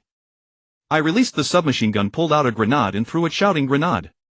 The man was startled and threw himself backward. I grabbed the submachine gun again, returned to the corner and fired a few more shots. Sure enough, the grenade was useful. I picked up the unexploded grenade and put it back in my pocket. Roar! Suddenly a fallen soldier rose as a zombie and lunged at the one who had shot me in the stomach. I ignored it and turned to leave. The more zombies here, the better for me, so I was glad they were turning. But I wouldn't deliberately turn others into zombies, only enemies. Rat-a-tat-tat. A strange sound made me look up. That wasn't gunfire, it was the sound of rotor blades. Damn, a helicopter. How could anyone play like this? This was hopeless. The helicopter was high up with a bright searchlight shining down. It wasn't aimed at me yet, but having such a huge thing hovering in the sky was like a sword hanging over my head, making me uneasy. No, right over my head. I hugged the walls, trying to stay under the eaves. But some alleys had no eaves, just straight walls. If it weren't for the pitch darkness, I wouldn't dare walk such paths. Rat-a-tat-tat. Someone opened fire at the helicopter, clearly sensing the immense threat. The helicopter banked and circled high above its cabin door opening to reveal a machine gun. Rat-a-tat-tat-tat-tat. The machine gun let loose a furious barrage, the sound deafening, only slightly less than a sniper rifle. Judging by the noise, its power was formidable. Getting hit would likely turn you into shreds. If I didn't deal with this helicopter, I wouldn't know where to run. Even if I fled into the fields, the searchlight would expose me completely. But how could I shoot down something flying in the sky? With a submachine gun? No, the range wouldn't reach, and even if it did, the bullets would have lost most of their power. For now I had to be careful and wait for an opportunity. As time passed, more and more zombies filled the alleys. Earlier many people had flooded into the urban village and many had been bitten. Usually after being bitten it takes about 3 to 4 minutes to turn, and the more severe the bite the faster the transformation. But some could last an hour or two. Everyone's constitution and bites differed, so the time varied. So my situation improved a bit. As long as I lured the rebels toward areas with zombies, I could create favorable conditions. The helicopter in the sky seemed to be targeting something, its searchlight fixed on one area while the machine gun swept constantly. That was good news for me, at least for now. It wouldn't notice me. I hurried toward the sound of gunfire, preferably where soldiers were exchanging fire. If I could take out the rebels, the shelter's soldiers would have more strength. Rat-a-tat-tat. I ambushed again, killed a few rebels, dragged them to a corner and took their grenades. A man can't be stymied by difficulties. If I didn't know how to use grenades, I'd try anyway. If I figured it out, my combat power would soar. I examined one carefully. It had a ring and a button and nothing else that looked like a mechanism. I tried pressing the button, it didn't budge. So I stepped on it and pulled the ring. Indeed, the ring came out. I quickly kicked the grenade away and hid behind the corner to see if it would explode. But after more than 10 seconds nothing happened. Cautiously I peeked out and counted 10 seconds in my head, still no movement. So I walked over, picked it up and pressed the button. With a click I threw it away in fright. About 3 seconds later the grenade went off with a bang. So the procedure was clear. First pull the ring, then press the button, then throw. I grabbed another grenade and tried again. This time instead of stepping on it I held the ring through the mask with my teeth, gave a hard tug and pulled it off. I couldn't take off the mask, but I couldn't always use my foot either, that would hinder combat. I pressed the button again, heard the click and immediately threw it. Bang! It exploded again. So that's how this grenade worked. They had other types, but I didn't need to master them all. I just picked this type and carried them. They had a special belt for carrying grenades. I unfastened it, pressed it against the wall to fasten it around my waist with one hand and adjusted it. Then I took the grenades I knew how to use from their bodies and stuffed the belt's pouches full. Just as I was about to leave, it occurred to me, since I had learned to use grenades, why not learn to use the submachine gun properly? Reloading can't be that hard. Based on my experience with toy guns, the magazine release should be near the magazine. I looked closely and found a small button where the magazine met the gun. I pressed it and the magazine dropped out. I noticed the belt could also hold magazines, so I quickly removed the magazines from these soldiers and stuffed them into my belt. Unfortunately there were only 3 magazine slots, so I picked the 3 with the most bullets. As for one-handed reloading, it wasn't hard. I clamped the magazine between my thighs, aligned the submachine gun with the magazine well and pressed firmly until I heard a click. I had improved a lot. But I heard guns usually have a safety. Where was it? I recalled the gun's structure. The safety is usually used to lock the trigger, so it should be near the trigger. Upon closer inspection I found a button near the trigger. I tried to press it, but it wouldn't move. Looking more carefully, it was a sliding switch. I slid it and heard a click. Then I tried the trigger and it was locked. Damn, I was a little genius. I quickly slid the safety back to avoid forgetting and being unable to fire. This had taken a few minutes, I needed to hurry. I was gradually getting used to the war environment. My movements became smoother and the intense nervousness faded. I still felt some excitement, but more calm, even a hint of exhilaration. How was I a war junkie? But I was clearly afraid of death. It was precisely because of that fear that I was fighting so hard now, otherwise I might not make it out. But a serious thought struck me: what if the rebels, having lost control of the residential area, decided to use bombs to level the ground? The cost would be high and the possibility low, but what if? What if it works? The mere possibility made my heart uneasy. Judging from the current situation, the bunker soldiers are at an absolute disadvantage, seemingly leaderless and trapped within the residential district. Even if they could not be wiped out immediately, escaping would be extraordinarily difficult. I had originally planned to weaken the rebel forces in the residential area, hoping that when they attempted a breakout I could slip through alongside them. But based on the information I currently possess, the bunker soldiers are at an absolute disadvantage. Even if they controlled the residential area, they likely still would not have sufficient strength to break through. Just consider the bunker soldiers I rescued, fewer than 10 in total. I looked up at the helicopter overhead, its machine gun still relentlessly strafing a single area. Who exactly was its target? Was it worth such focused attention? I figured I should investigate that area. Perhaps the main force of the bunker soldiers was stationed there. I mentally reconstructed the layout of the urban village, visualizing it like a three-dimensional map, comparing it with my current position and triangulating the helicopter's location based on the direction its machine gun was firing to estimate its target zone. Although I could simply look up to determine the approximate direction, the maze-like corridors of this urban village were so complex that even the rebel forces who had broken in seemed disoriented. The bunker soldiers were likely equally confused and prone to losing their way. What if during my approach it suddenly shifted its attack position or ceased firing? I might not remember the location accurately. So by cross-referencing everything, I pinpointed the attack area and could proceed without constantly looking up. It was a risky decision, but I had no choice but to take it. Those civilians might not die, but if anyone discovered I was a zombie, capturing me for experimentation would be almost certain. After all, even I was curious about studying myself, let alone everyone else. Let's go. I steeled my resolve and charged forward, hoping that somewhere in that area a chance for reversal might exist. Before long, after several skirmishes, I finally arrived near the vicinity. Boom, boom, boom, boom, I seemed to hear heavy footsteps approaching.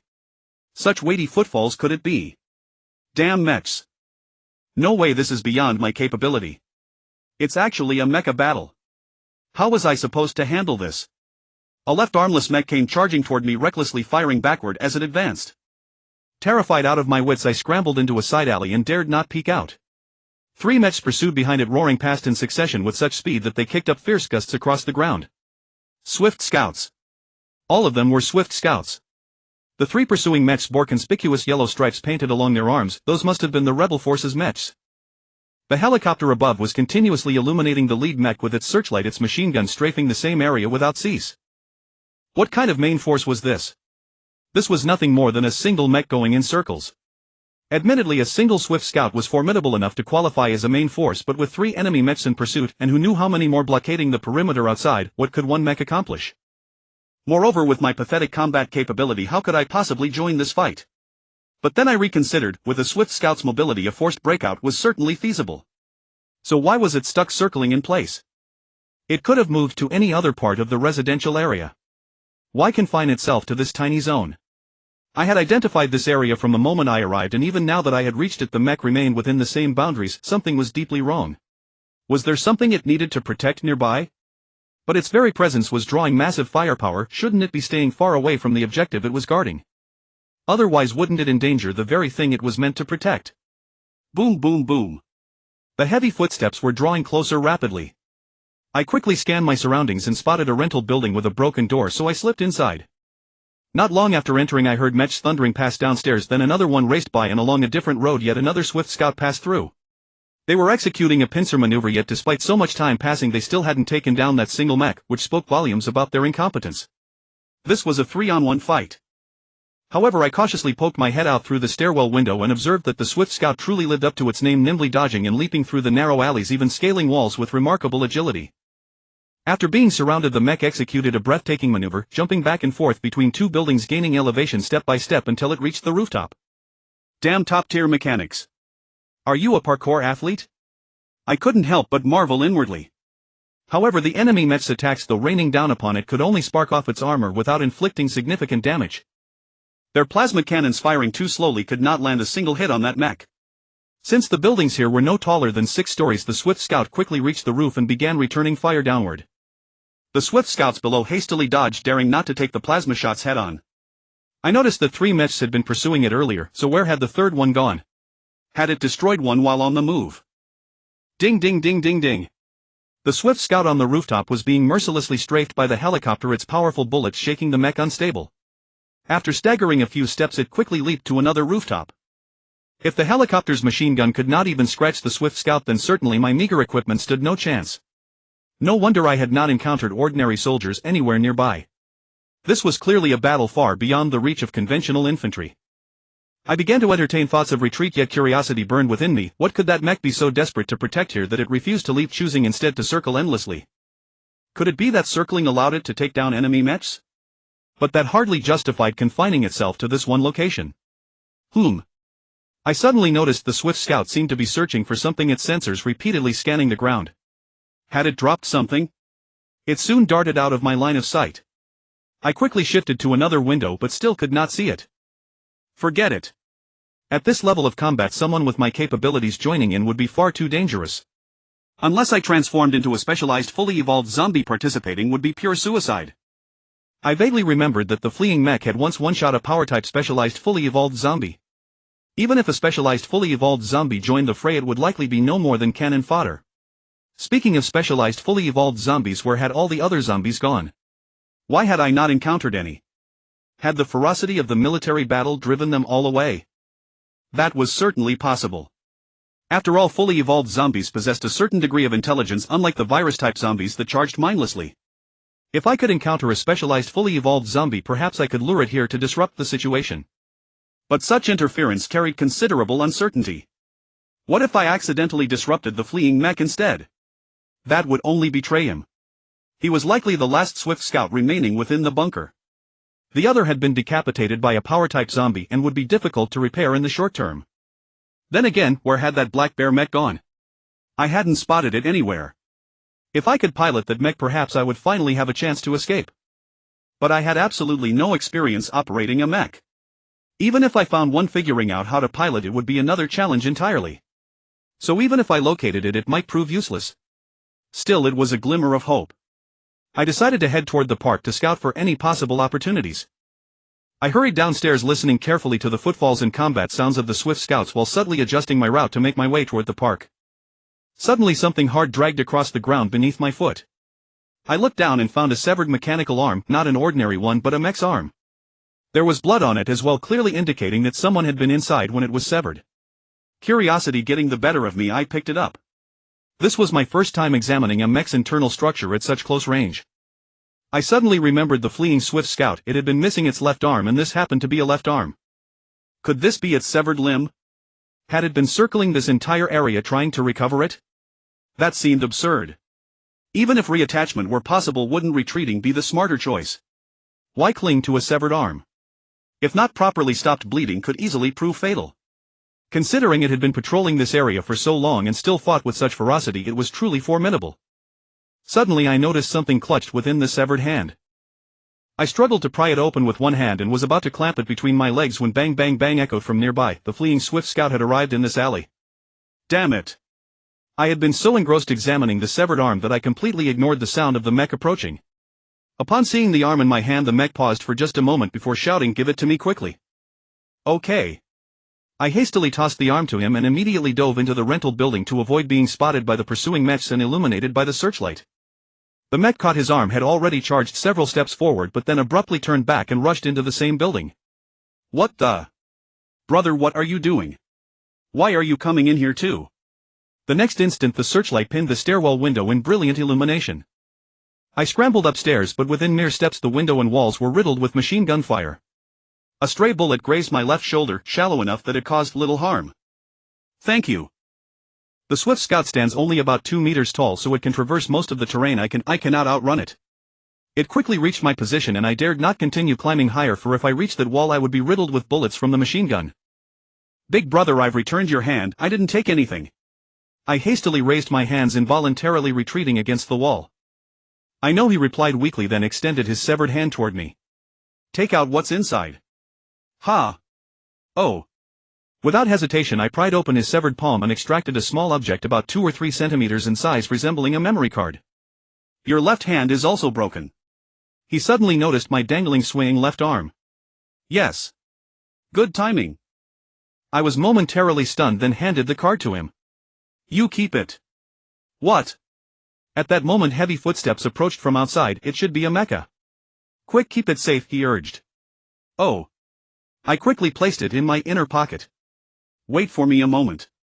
With that he dashed downstairs. Meanwhile I heard another mecha had already reached the ground floor and was ascending the stairs. The two clashed in the stairwell, the thunderous boom of plasma cannons followed by the crash of metal against metal. The noise was deafening, shaking the entire building. I glanced around, my mind racing for an escape route. Smashing through the window and jumping from here might still give me a chance, after all I was only on the second floor. But before I could decide I heard humph. Only one left and you still dare to chase after me. Courting death. The voice belonged to the fleeing mecha, it had one. Damn, was he implying that he had taken down all 3 mechas? From being chased by 3 to 2 to 1 and now none left.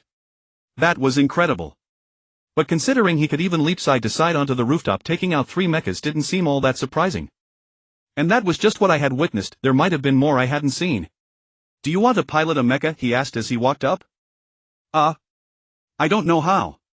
You don't need to know, just know how to shoot. He pressed the gun into my arms. Pull the trigger to fire. The knob here by your thumb switches modes, it can fire plasma cannons. This gun is exclusive to this mecha, only this mecha can use it. You're giving this mecha to me. Yes. You managed to snatch the suit with one hand, you must be no slouch in combat. That card you just got is the temporary authorization for the mecha in the shelter. Just plug it into the back of its head and it'll start up temporarily. If you get the chance, take back that black bear, it's a divine weapon that can easily destroy tanks. Letting the rebels get their hands on it. It's infuriating. Alright, I don't have much time. Take off your mask, I'll authorize you. Can I skip it? He didn't answer but said initiating emergency authorization protocol. Detected pilot's vital signs critically low. Authorization permitted. Please select authorization method. Facial scan authorization. Without waiting for my refusal, he pulled down my mask. I was holding his gun and had no free hand to stop him. He suddenly froze. You're a zombie. I don't know. Is that so? How strange. Scan complete. Authorization confirmed. Perhaps this is fate. He took the gun from my hand. I hope you won't use this weapon against humans. I'll try. Good. Eject. With a sharp click, the back of the mecha split open. A soldier stepped out weakly, sat down and leaned against the stair railing. Get in quick. The enemy could come any time. All right. I approached the back of the mecha, marveling at the way its limbs and back had split open. Wait. He suddenly called out. Give me a grenade. I handed him one from my belt. Thanks. As I inserted my left arm into the mecha, I asked, what's your name? Wang Peng. Bai Yao. Good luck. Once I was fully inside, the mecha sealed automatically. The screen inside the helmet lit up, displaying every detail of the surrounding environment, no blind spots. Greetings, new pilot. Do you have any prior experience piloting a mecha? No. Per the emergency authorization protocol, all training tutorials have been skipped. Smart assisted driving mode activated. Please move freely, the AI will adapt to your actions and force in real time. I tried moving, there seemed to be no hindrance at all. The mecha's processing speed was astonishing, I felt no lag. I turned to bid Wang Peng farewell when suddenly... boom! I only saw something crash into the stairwell and then my vision was engulfed by flames. The next moment my body was thrown backward, shattering the glass behind me and flying out with the broken wall. I thought I saw in the final moment Wang Peng waving and smiling farewell. Bang! I landed in a courtyard, quickly crouching and rolling backward twice before my feet touched the ground, skidding to a halt with several grooves. The helicopter overhead unleashed several rockets or missiles, I couldn't tell which, each trailing a long white plume as they streaked toward me. I turned and ran, feeling my body surprisingly light, easily covering great distances. Seeing the wall ahead, I trusted my newfound feeling, I could leap over it effortlessly. So I jumped with all my might. It wasn't that I couldn't make it, I jumped too high. My feet hung in the air for an eternity and I slammed into the wall of the opposite building with a loud thud. Boom, boom, boom. The missiles exploded behind me. One detonated in the courtyard, one struck the wall and two more curved to follow me, only to slam into the very spot I had crashed into and explode. I landed first, crashing onto the rubble of the shattered wall, then a shower of bricks and concrete rained down. I quickly rolled to avoid being buried. Phew, that was close. Despite smashing into the wall with such force, I was completely unharmed and the dizziness was minimal. Maybe it was because I was a zombie, whatever the reason, I felt oddly safe. Detected movement trajectory deviating from expected parameters. Would you like to reduce the mecha's mobility performance? No need. I refused outright. Better to adapt than to cripple it. That last jump was exhilarating, I felt like I could fly, as if gravity had released its hold, filling me with joy. Rat-a-tat-tat-tat. The helicopter's machine gun opened fire, the bullets pinging off my armor. I staggered under the barrage and quickly moved away. The machine gun could still damage the mecha, at least the surface was pockmarked like someone had gouged it with a finger. If it hit a weak point it might even punch through. The helicopter was still tailing me. Now that I was piloting a mecha, I was likely a high-priority target. Sooner or later a more formidable enemy would come after me. I had to shake them off. Given my current level of familiarity with the mecha, I doubted I could stand against another mecha pilot. But how? I ran through every possible tactic in my mind only to eliminate them one by one. The main problem was that being watched by that thing in the sky rendered many plans useless. If only I could shoot it down. But how? If I had a sniper rifle. But even if I had one I wouldn't know how to use it. Oh right, I had a sniper. A surge of hope lifted my spirits. I quickly changed direction trying to stay out of the helicopter's line of sight and made a slight detour toward Xin and the female sniper. There were many zombies on the road but they ignored me completely. If a normal pilot were inside, the zombies would have sensed them at close range. But I was a zombie, what sensing? Oh wait, I wasn't talking about that. I could still sense them but I felt no urge to attack. To my surprise no soldiers intercepted me, not even by chance. I barely encountered two but they fled immediately. That thing in the sky must be reporting my position. Without anyone blocking the way I could make good time. But things didn't go as smoothly as I'd hoped. Soon a swift scout came running. How many mechas did these rebels have? Wang Peng had already taken down at least 3 and there were still more. This shelter had only 2 mechas, why send so many? Were mechas free? Bang bang bang bang. The opposing mecha fired plasma cannons at me. The projectiles were slow enough that I could see them clearly, so dodging was easy. I ducked into an alley but another mecha emerged from the other side. I fired but only ordinary bullets. The enemy's plasma cannon shot came at me. I sidestepped, jumped off the wall to dodge and switched fire modes, launching a plasma cannon of my own. The enemy mecha hastily avoided the shot, clearly afraid of the plasma cannon. It must be effective against mechas. After landing I quickly leaped upward, smashing my elbow through the second floor window, hooking myself onto the sill, and then with another burst of effort I flipped myself inside. This was a bedroom which I wasn't entirely satisfied with. Ideally I would have preferred the stairwell. So I promptly fired 2 shots at the lock, melting it, then gave the door a light kick, sending it swinging open. I nudged it aside with my gun, slipped out and rushed to the stairwell, ascending quickly. Since the ground was blocked, the rooftops would be faster. I hurried up to the roof, tested my jumping ability with a few lateral hops, then accelerated and leaped toward the next building. This jump lacked sufficient force. I slammed into the building's edge and nearly fell. Damn. Fortunately I managed to hook my elbow and flip myself over again, almost scaring myself to death. At this height, over 20 meters from the ground, I wasn't even sure if the mech could survive the fall. Even if it could, I doubted I would. The mech had strong shock absorption, but there was always a limit. So I jumped a few more times on the rooftop to get a better feel for my bounce, then leaped toward the next building.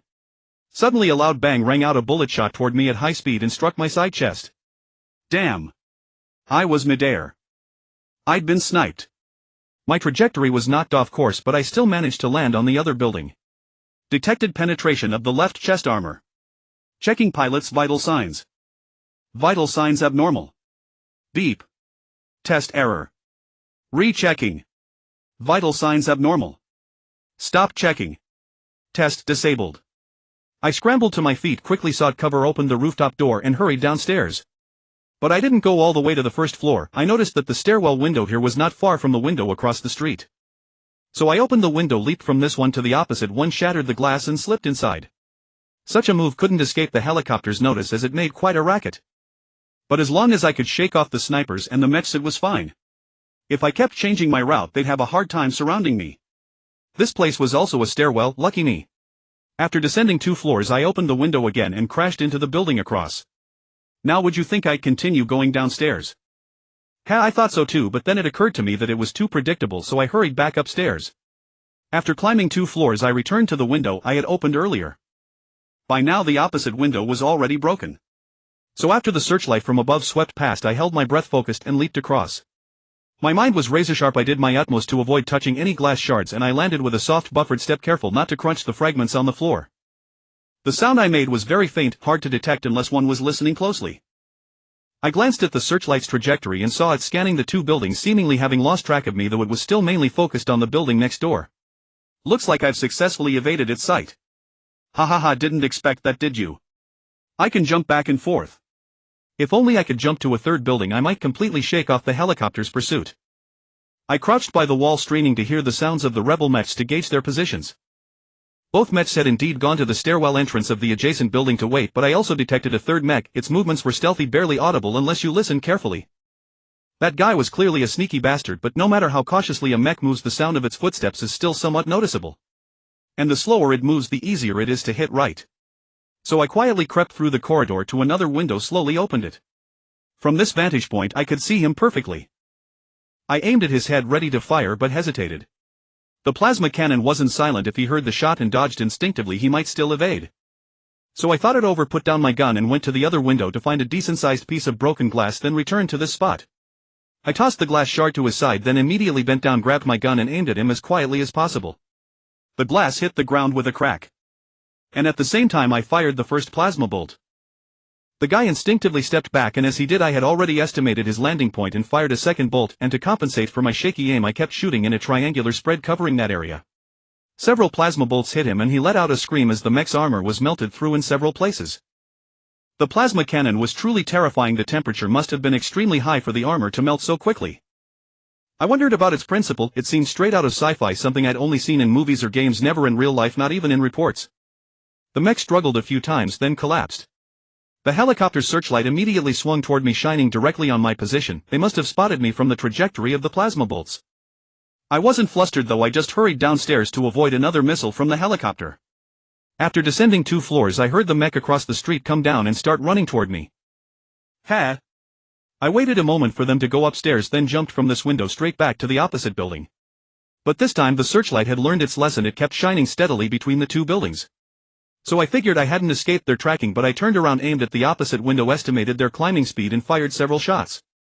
A scream came from the other side as one mech fell and the other was too scared to keep climbing, instead raising its gun and firing wildly in my direction. But I hadn't really expected those last few plasma bolts to hit. I had already turned and dashed downstairs, fleeing again. Soon I was near Huaixin and the female sniper, but I didn't go to them. Instead I rushed straight to the central street, firing wildly to create a racket. And I shouted, "Come kill me! Come kill me! Ha ha ha ha ha ha!" The mech's loudspeaker made my voice thunderous. The enemy all turned their attention to me, swinging their guns my way. A swift scout mech emerged that was no ordinary soldier could handle. But they seemed prepared, as some soldiers hefted rocket launchers and fired wildly. Damn! I was startled and dove into the farmland without a moment's hesitation. The crops here weren't rice but corn, so the ground wasn't too soft. I used my gun to shield the left side of my face as the sniper was likely in the high-rise on my left. Running like that was awkward, but I did my best to keep the sniper from aiming at my head. I also avoided running in a straight line. If they predicted my trajectory, I'd probably get a bullet to the brain. The searchlight from above kept tracking me and the tanks started shelling me too. Almost all the firepower was aimed my way, so I had to sprint into the cornfield as fast as possible to block most of their line of sight. Rockets and shells blasted all around me, cratering the ground behind me. The shockwave from behind knocked me over and I had to roll several times to regain my balance. The bombardment continued relentlessly. Even though many had lost visual, the searchlight still guided them roughly in my direction. So I had to escape as far as I could, still moving in erratic patterns to avoid the explosions. The helicopter's machine gun strafed wildly at me, and when it hit I heard a clatter of ding ding ding ding, making my run unsteady. But I had to keep running, no stopping. Finally, as the barrage's accuracy dwindled, I heard a very distinct gunshot. It was faint and I might have missed it if I hadn't been paying close attention to that direction. But before I even heard it, I was already slammed to the ground, tumbling. It was the sniper in that building. Though the shot was quiet, it had to be him. No one else could pack such a punch. Fortunately he hit my chest, not my head, otherwise I'd be dead, and I wasn't confident my axe-bladed gun could block it. After falling I didn't dare stop moving. I rolled to steady myself and then kept running. Before I even got back on my feet, a loud blast echoed, another sniper shot, this time from behind me. That direction was likely the female sniper. Another gunshot boomed and the helicopter above suddenly exploded, engulfed in flames, spiraling down in a trail of black smoke. Damn! Did she hit the fuel tank? One shot to take down a helicopter. If she had the chance to shoot down the chopper, then the sniper in that building must have been taken out by her. But I wasn't sure, nor did I know if there were other snipers. So I still didn't dare stop moving in case I got shot. This mech had been through hell with me, bombarded, shot through the armor twice by a sniper. I suspected there were 2 big holes in my chest and the muscles there were starting to feel unresponsive. But interestingly, the mech compensated for my injured movements, keeping my actions from being too impaired. I made a wide loop to the right, planning to go back and rescue Huaixin. They had already been exposed. Many soldiers had turned their guns and artillery toward that area, unleashing a furious barrage. I hurriedly fired several plasma rounds at the rebel forces, but this weapon not only had a slow trajectory but also showed a very obvious falling arc, causing several shots to miss the target. After a bit of adjustment, I was still able to barely hit that area. As for what I would actually hit, I couldn't guarantee that. Fortunately, I managed to draw some fire back. But the next moment I cursed under my breath. 3 swift scouts came sprinting toward me with a black bear right behind them. Fuck, this is going to cost me my life. How could there be 3 swift scouts? I immediately took off running, not daring to stop for a moment. Going head-to-head with a black bear was out of the question, but the black bear wasn't suited for urban combat anyway, too large, too slow. So I quickly crossed Central Street and headed back to the lower right sector or southeast district. Hua Xin and the others were in that area. I hoped they had already taken cover, otherwise with those 3 swift scouts around, escape would be nearly impossible. But I quickly realized I was wrong. A deafening bang echoed as one swift scout collapsed. The 2 behind it hesitated, no longer daring to run in a straight line, instead swerving left and right. Fuck, that was one shot to instantly take down a swift scout. Damn glad it wasn't aimed at me or I'd be dead. Bang. Another thunderous explosion followed and yet another swift scout fell. You managed to hit that. If the sniper who just shot at me had half your skill, I'd have been dead long ago. The 3rd swift scout panicked and immediately switched to lateral movement, too afraid to continue the chase. Its pace became unpredictable, accelerating one moment, decelerating the next, shifting sideways, even crouching down intermittently. Bang. With a metallic clang, the mech staggered as it was struck on the back of its head. But the shot only grazed it, sparking slightly before it recovered. The swift scout immediately redoubled its efforts, scrambling behind the tank for cover.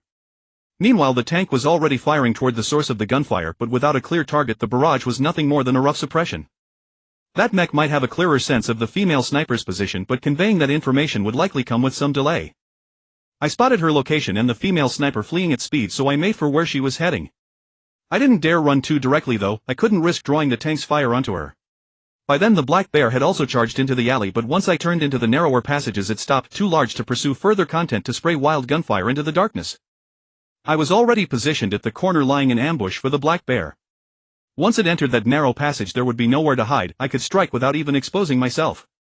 Unfortunately it never entered. The sound of its footsteps faded into the distance. I didn't hear my sniper rifle fire at the black bear, which meant my bullets were probably ineffective against its armor. After confirming the black bear had retreated, I slipped into the alley, circled back, and finally caught sight of Hua Xin and the other 2. Bai Yao. Hua Xin called out in delight, but the female sniper immediately pressed her barrel against my head. How did you recognize me? I was puzzled. Your voice and your hand. She pointed to my immobilized arm, the lower portion still exposed. I had only fractured it, not broken it clean through, just braced with a wooden board. With no muscle movement, that section of the mech remained motionless as well. That is quite clever, I said, reaching out to pat her head. But I caught myself. This felt too intimate, so I paused briefly. Since I had already started, I could not bring myself to stop, so I continued before finally pulling my hand away. She blushed faintly but did not object. How did you get access to this mech? The female sniper asked. Someone named Wang Peng transferred it to me. Wang Peng. What happened to him? Probably dead. What do you mean probably? Is he dead or not? She asked, irritation creeping into her voice. A missile hit close enough that even wearing a mech I was blown backward. He is gone. She fell silent, lowering her gaze with a hint of sorrow as she dropped her weapon. Then it seems, she said with visible regret, all the mech warriors from our shelter are gone. What about the Black Bear's pilot? I asked curiously. A traitor got to him first and killed him. I had not expected that twist. Then how did you get that temporary authorization card? You obtained the temporary authorization card. She looked up sharply. Wanting her help, I nodded firmly. Yes. Wang Peng wanted me to reclaim the Black Bear before it fell into rebel hands. At the same time I subtly adjusted my stance, ready to strike at any moment. At this range she might not hit my head, and with the strength of this mech I was piloting, a single strike could kill her. Even a single punch would suffice. The temporary authorization card is exclusive to mech commanders. It grants temporary control access but can only be used once for a maximum of 1 hour. Only when the commander logs back into the system to refresh the timer can it be used again. Is that so? I felt a touch of regret. But if I could drive that thing for even an hour it would probably be thrilling. With that thing's power I felt like I could carry a cannon on my back and still be fine. I think the black bear from last time was wielding an axe because it was dealing with zombies, choosing such a simple yet effective weapon for that purpose. Otherwise, why use melee weapons when firearms are available? With our current capabilities, forget about retaking the black bear. While my marksmanship is solid, I rushed out without bringing enough ammunition. A sniper rifle without ammunition is like a legendary weapon reduced to scrap. Then let us leave quickly, do not linger here. All right. She nodded. Do you have a plan? I was about to ask you the same thing. Did you not say you could help me escape by luring out the sniper? When did I say I could escape? I only said that was the biggest obstacle. I thought back on it, she really did say that. Damn it. Was I risking my life for nothing? Then we will find a way to grab a black bear instead. You think just grabbing one means you can drive it?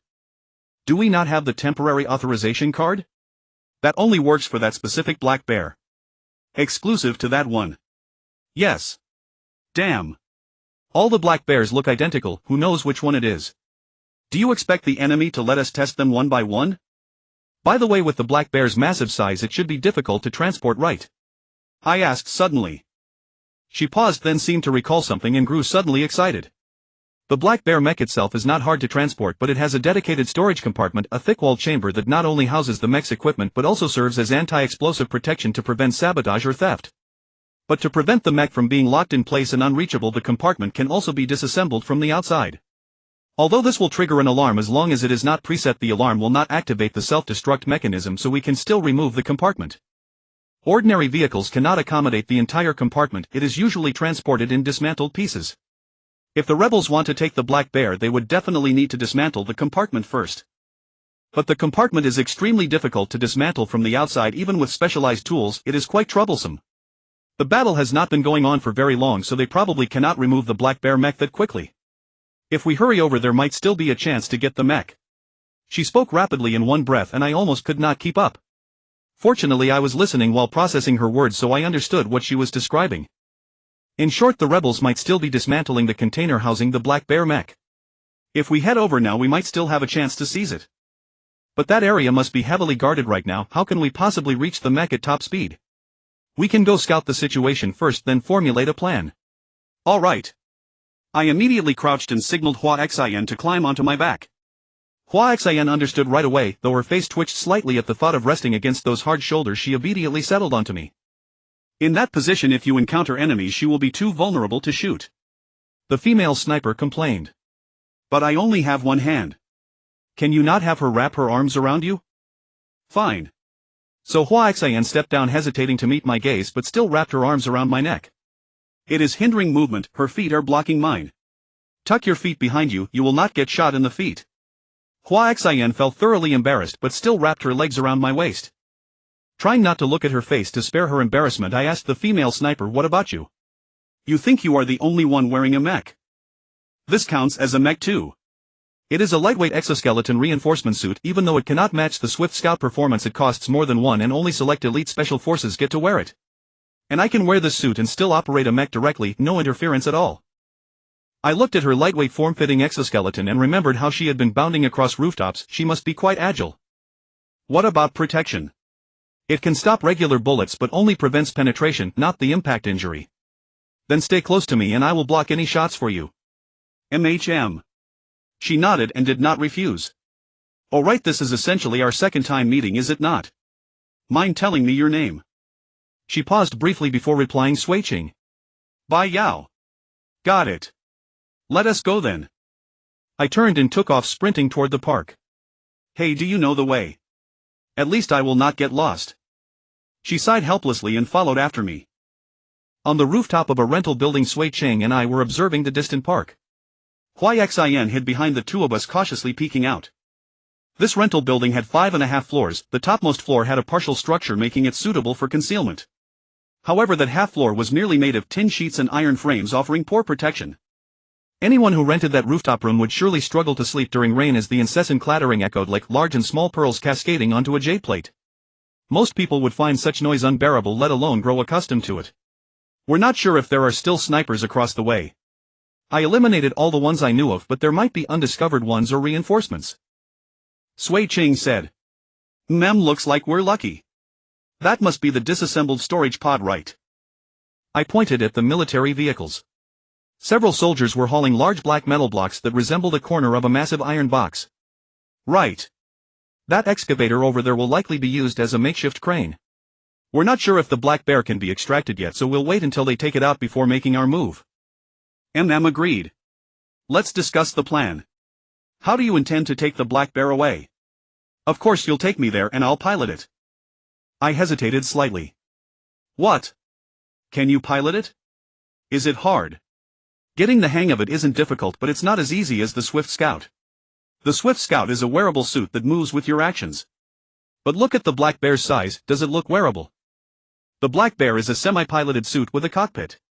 Your legs only go into the mech's knees and your upper body is inside the chest, that's where the cockpit is. Can you pilot it? I asked.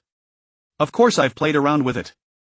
I may not know how to use all its equipment, but the black bear itself is powerful enough. What? Reluctant to hand over the temporary authorization card. A little. I want to pilot it too, I admitted honestly. But we need to seize the mech as fast as possible. Do you know where to insert the authorization card? How to open the black bear's hatch? How to start it quickly? See? We're racing against time. Even a slight delay could ruin the plan. I pondered for a moment, unable to find a counterargument.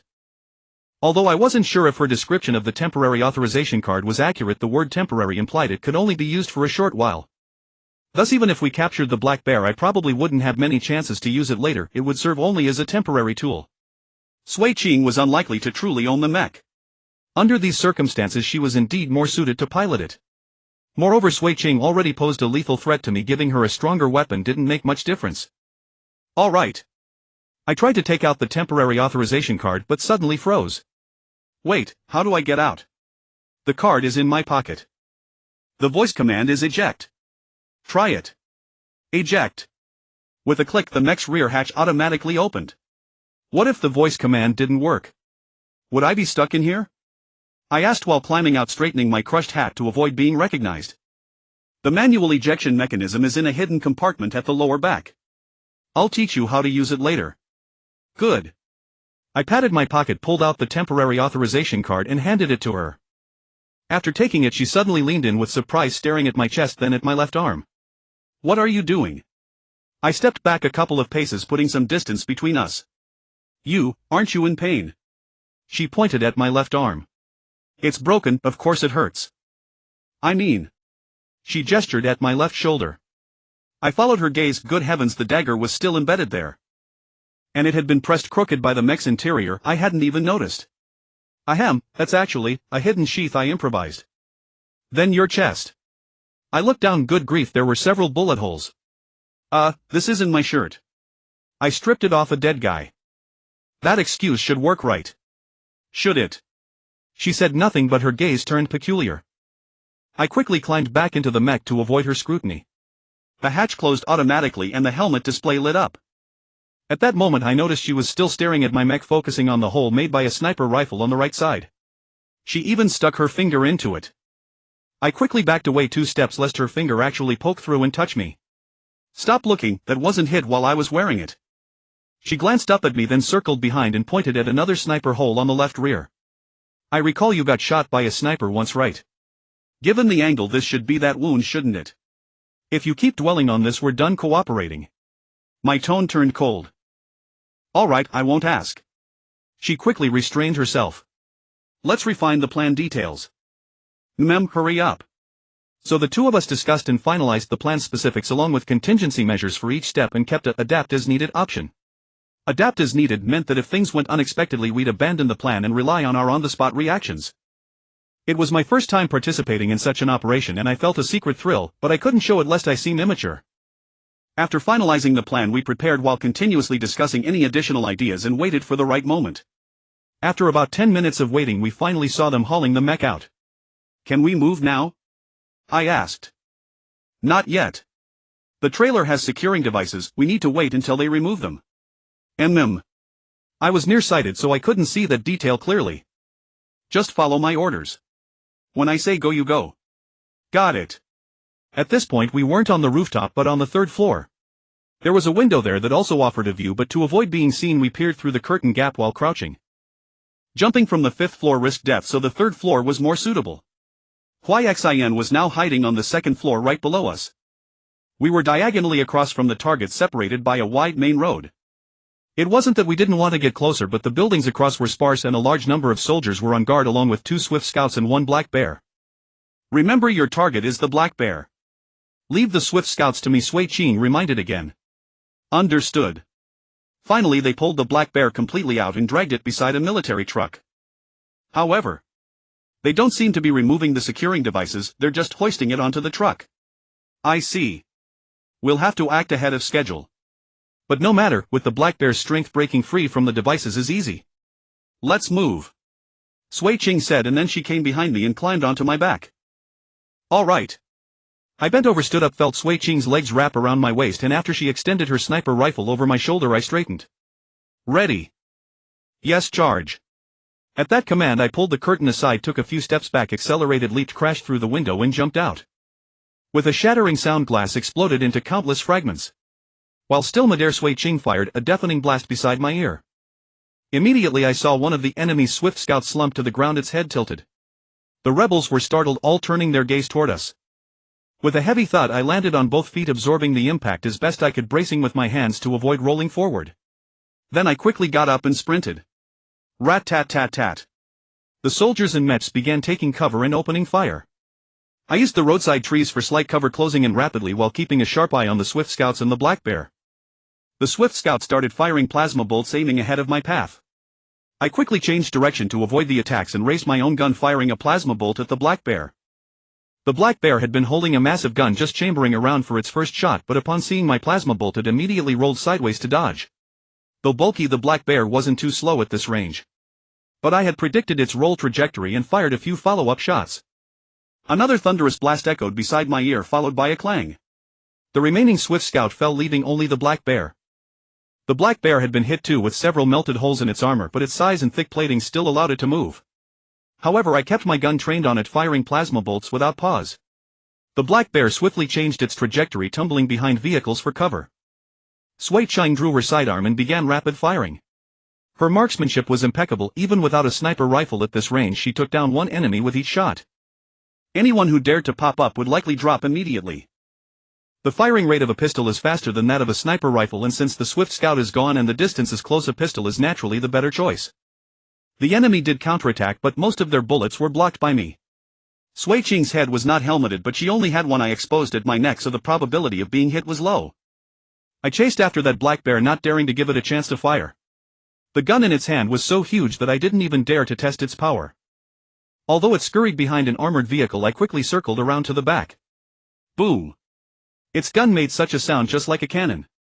Unfortunately, I saw it raise its arm through the zombie vision, so I just popped out to bait its shot, then popped out again and fired consecutively at its chest from close range. Its weak point was not the head, the chest was the cockpit. But the armor on its chest was extremely thick, 1 or 2 shots couldn't even melt through. It quickly rolled to avoid being hit repeatedly in the same spot and swiftly reloaded, ejecting a large shell casing. I immediately changed direction and shot at its gun. With a boom, the plasma cannon precisely hit the bullet, causing a violent explosion that cracked the already melting muzzle and knocked it backward. I seized the opportunity and continued firing at its chest. Even though I had never practiced marksmanship at such close range, I could probably hit such a large target with my eyes closed. A large section of its chest had melted. It was about to crouch down to avoid further shots, but I stepped forward and kicked it hard, causing it to lean back, and continued firing. Finally its chest melted through, revealing the cockpit. Ah! The pilot inside screamed in agony, but I still fired wildly into it, destroying the cockpit as well. Sui Qing suppressed the soldiers nearby, but a large number of soldiers were quickly converging to reinforce the area. I quickly ran to the target and with great effort pulled it next to a military truck so that between the truck and the black bear a relatively safe angle would be formed. Sui Qing quickly hung the sniper rifle on me, jumped down and ducked into the angle.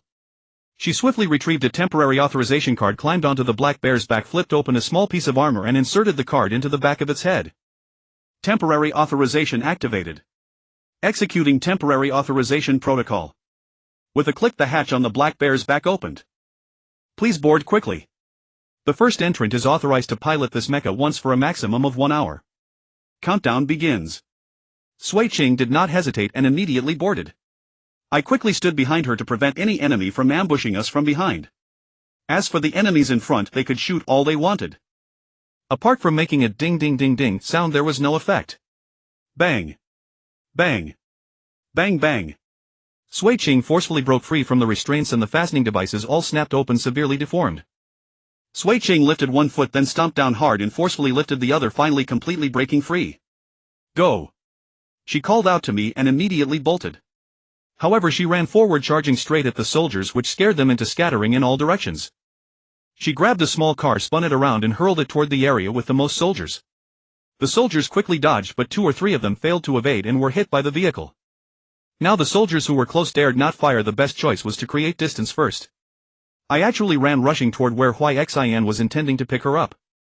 I glanced back and saw Sui Ching unleashing her might, then spotted reinforcements in the distance. I quickly shouted, "You go too, the tanks are coming." Seeing the tanks, Sui Ching also turned around and ran as fast as she could. She wasn't as fast as me. I had already reached Hikikomori's vicinity, then leaped up, jumped directly to a second-floor window, crashed through the glass and tumbled inside. Bye Yao. Hikikomori quickly ran over, leaped onto me and wrapped her legs around my waist. At the moment she collided with me, I slightly stepped back to cushion the impact so as not to hurt her. Then I quickly opened the door, went down a flight of stairs and jumped straight out through a window in the stairwell. According to plan, I waited a bit and soon heard heavy footsteps approaching. Sui Ching ran past me without stopping and I quickly followed. Why did you grab an axe? I saw a huge axe hanging on her back, exactly the one that Black Bear had used during the zombie tide. I saw it, thought I could use it, so I took it alone. She replied without turning her head. Oh, left. I quickly directed her. She was unfamiliar with the area, so I had to guide her out. Originally we could have chosen to run from the other side of the park where there was also an urban village, but it was more prosperous with many wide roads, very suitable for the Black Bear to operate. But what suited the Black Bear also suited those armored vehicles and tanks. Sui Ching's Black Bear, though large, couldn't use its weapons. In such open terrain it would probably be dismantled. So we chose this side of the urban village. Although it was not conducive to the Black Bear's performance, at least I knew the roads. As long as she rampaged ahead, I would be safe behind. But just as I had that thought, a rocket-propelled grenade whizzed over. Sui Ching quickly turned around and used the huge axe on her back to block it. With a loud boom, the blast knocked her off balance. I quickly turned around, shielding Hikikomori, then immediately turned and fired, killing the soldier who had fired the rocket. I didn't expect them to still send ordinary soldiers to intercept us at this point. Was there no mecha left to deploy? No wonder. By Yao, Sui Ching and Wang Peng had destroyed who knows how many mechas. If there were still many left, then mechas would be practically worthless. The huge axe on Sui Ching's back was somewhat deformed from the blast, but it wasn't a big problem, so she continued charging forward. Turn right. Sui Ching quickly turned right and rushed into another alley. After zigzagging despite occasional soldier interceptions, we managed to circle around to the lower right area and quickly approached the central street. At that moment I suddenly heard a buzzing sound. Looking up, I saw it's a drone. Sui Ching immediately shouted, "Shoot it down." I quickly raised my gun and swept it toward the drone. The drone was flying very slowly and was hit directly, immediately producing a huge explosion. Seeing the intense flames, I couldn't help asking, is that thing carrying bombs? Probably. This is troublesome. What if there's more than one drone? Before I could finish my sentence, I heard the sound of drones again. I could only sweep again and shoot it down, not letting it get directly above us. These quadcopter drones were not only slow but also had a simple bombing method, so they were relatively easy to deal with. But if they didn't carry bombs and only hovered at high altitude, that would be more troublesome. Then they wouldn't be so easy to shoot down because they were more agile. Sure enough, as soon as I thought of it, it appeared. High in the sky there were indeed agile drones, only responsible for surveillance, not attack. This way the enemy would always know our movements and might set up traps in advance. It seems we can't let them discern our escape route, at least not let them set traps in time. Turn left. Upon hearing this, Sui Ching quickly turned left. Now fewer and fewer soldiers dared to intercept us as the weapons effective against the Black Bear mecha were limited, and even fewer could be moved into the alleys. Suddenly a swift scout emerged ahead, firing plasma cannons with a bang bang bang. Sui Ching turned around again and used the huge axe on her back to block. I quickly accelerated sideways, leaped with all my strength, stepped onto the wall beside me and fired plasma cannons at it consecutively. It quickly dodged and retreated into another alley. Sui Ching quickly turned around, grabbed the battered huge axe and charged forward. Bang bang bang.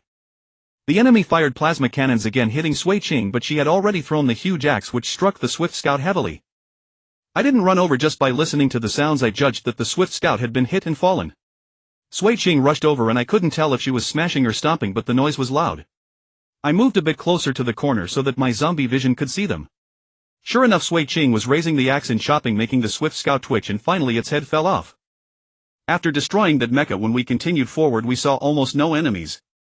There were many zombies on the road, but in front of the two mechas their rabid dog-like movements were nothing. The fully evolved zombies here were either scared away or hiding and dared not show themselves. These first-stage zombies posed no effective threat. The only thing to watch out for was protecting Huixin, so I tried to let Sui Ching handle them. Of course I also shot or used my legs, but I couldn't let the zombies get close.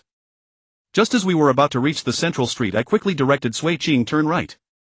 Originally we were running perpendicular to the central street, but now we suddenly turned parallel and accelerated.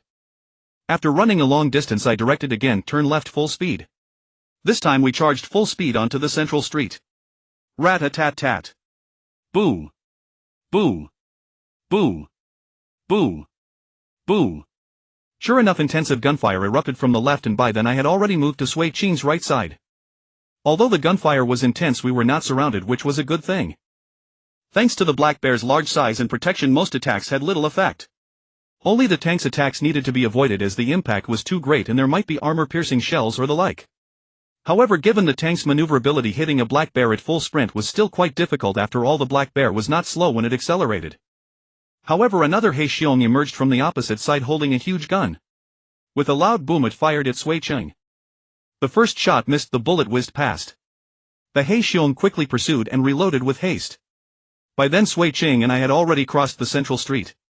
Just a short distance more and we could dash into the cornfield of the farmland area. However, the soil in the farmland was somewhat soft. Although it wasn't the kind of paddy field for rice cultivation, it was still not suitable for a large mech like the Heixiong to move around. As expected, Sui Ching's movement was affected, her speed dropped and her posture became somewhat unsteady. The Heixiong quickly fired another shot. With a deafening boom it struck Sui Ching, this time shattering her right arm. A section of the arm fell off directly. Damn! At that moment Sui Ching stumbled and fell toward me. If she were to fall, I feared she would never have another chance to escape. So I quickly exerted force sideways, colliding into her to provide the momentum to straighten her up. Fortunately, with that force she managed to steady herself again. By now we had plunged into the cornfield. The Heixiong behind was still in hot pursuit. I quickly turned sideways and fired backward, shooting plasma cannon rounds toward that area to see if I could drive it back. The Heixiong, seeing the plasma cannon rounds incoming, indeed quickly dodged, not daring to charge straight. Keep your head down and run, I quickly warned. The cornfield couldn't fully conceal our figures, especially the tall frame of the Heixiong. Sui Ching quickly bent down and said, the Heixiong has infrared vision, it can see us. Hurry and activate the cooling function to make it lose sight of us. How do I activate the cooling function? I asked quickly. Before she could answer, a voice came from inside my mech. Do you wish to activate the cooling function? Yes. Cooling function activated. Please be aware of your body temperature. You currently do not have vital signs monitoring enabled, so no low temperature warning can be triggered. Would you like to enable vital signs monitoring? No need. I refused directly. Once we lowered our heads, the guns lost their target and could only fire in a general direction. But at that moment the Heixiong fired again. With a thunderous boom, the armor on the outer side of my left ribs was ripped open in a large chunk. The immense force knocked me nearly off balance. I only managed to stand again by bracing with my hand. He can see me. My left hand was nearly gone. The shot had passed through the gap between my hand and body. It was truly a close call. My left hand was already fractured. If that shot had hit, it would have been completely gone. He must have seen Huixin or your left hand. Don't run in a straight line, he'll still have difficulty hitting you. Helplessly I had to run in a zigzag pattern and fired another plasma cannon round at the Heixiong to prevent it from accelerating in pursuit. As one side gained and the other lost, we quickly widened the distance. However, the bullets fired by the Heixiong had such fast trajectories that it was still quite dangerous.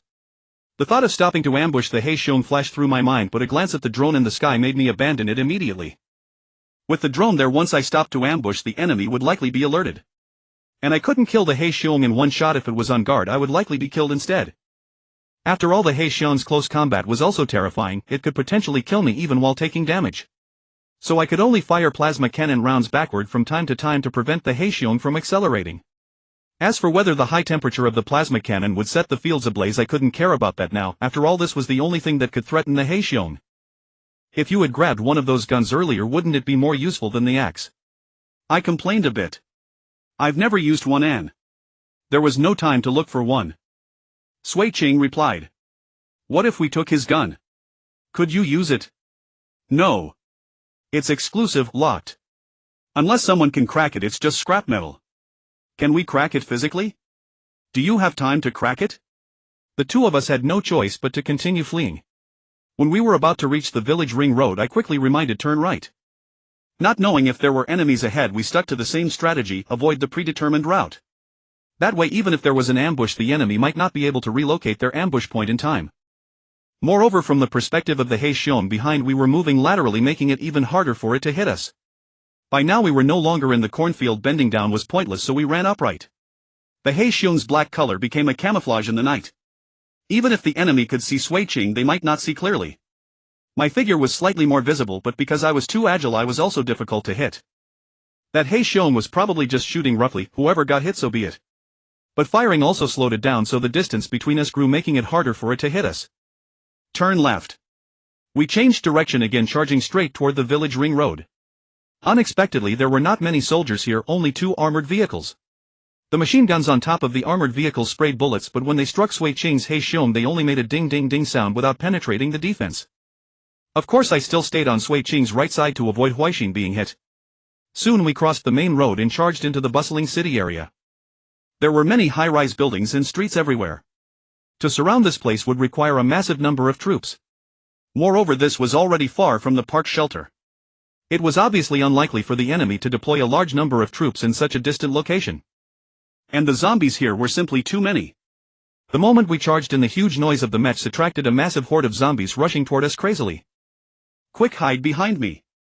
Sui Ching once again held the battered giant axe in her hand, but she didn't rely on the axe to clear the way. Instead, she used her brute force and size to ram through. Only when the zombies were too dense or when there were particularly threatening zombies or obstacles would she sweep with the axe, so as not to slow down too much. Our running speed was like a fast-moving car, so even though the zombies were like mad dogs, it was difficult for them to surround us. We need to find a way to shake off the drone in the sky. I glanced back and saw that the drone was still following. Just run, the remote control range of this kind of drone isn't very far. What if the enemy follows in a car? Then find a safe place first and I'll shoot it down. Alright. Keep running toward the city center. As long as the enemy doesn't dare to risk charging into the zombie horde, the distance will only grow. Okay. So we continued without stopping, running toward the city center. There were more and more high-rise buildings and naturally more and more zombies. And in places with more zombies, there were also more complete-form zombies. Some complete-form zombies didn't dare to rush at us since we looked intimidating. But some agile-type zombies were audacious, relying on their speed to cautiously trail behind us, always looking for an opportunity. Our biggest weakness now was naturally the unprotected Huixin, so I had to be extremely vigilant, ready to defend against their attacks or even counterattack at any moment. However, we still needed to warn them not to charge recklessly. So I fired a few plasma cannon rounds at them and a few more at the zombie horde to show them the power. Sure enough, seeing the terrifying power of the plasma cannon, they immediately widened the distance and dared not follow too closely. At that moment, I suddenly noticed a flying zombie leaping up. It was actually pouncing on the drone. I was overjoyed. Perhaps we wouldn't need to do anything, the drone would be taken care of. So I kept glancing back to see the outcome. The drone also noticed the flying zombie and tried to flee, but unexpectedly there was more than one flying zombie. Another one flew in from behind and collided directly. This drone wasn't carrying any missiles or weapons. After being bitten, it couldn't even struggle before being torn to pieces. Great, the drone was taken out by the zombies. I informed Sui Ching. Really? That's great. Her voice also sounded joyful. Good thing it was this kind of clumsy drone. If it had been one of those fast suicide drones, I'm afraid it would have been very difficult to protect Huixin. That kind of drone is a military asset, strictly controlled. Although Linfeng City is a mega city with heavy troops, it's not a garrison location for the major royal armies, so it's unlikely they could produce such important equipment. Even if they had one, it's unlikely they'd use it against mechs. After all, aside from Huixin, who could the drone kill? I see. Boom, boom, boom, boom, boom. The Heishion behind approached with heavy footsteps. I looked back and exclaimed, it still dares to chase. At that moment, the Heishion had already raised its gun barrel. I quickly shouted, dodge.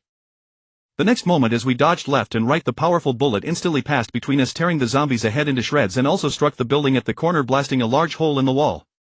I quickly retaliated backward, firing plasma cannon rounds with a bang bang bang. The Heixiong hurriedly retreated behind the corner, presumably reloading. I could even hear the sound of shell casings falling. By now Sui Ching and I were both hiding at the corner but on opposite sides. Boom! The Heixiong actually fired directly at the corner. The bullet pierced through the wall and nearly hit Sui Ching. Sui Ching quickly retreated a bit, not daring to stay near the corner. I also retreated similarly, not daring to get too close.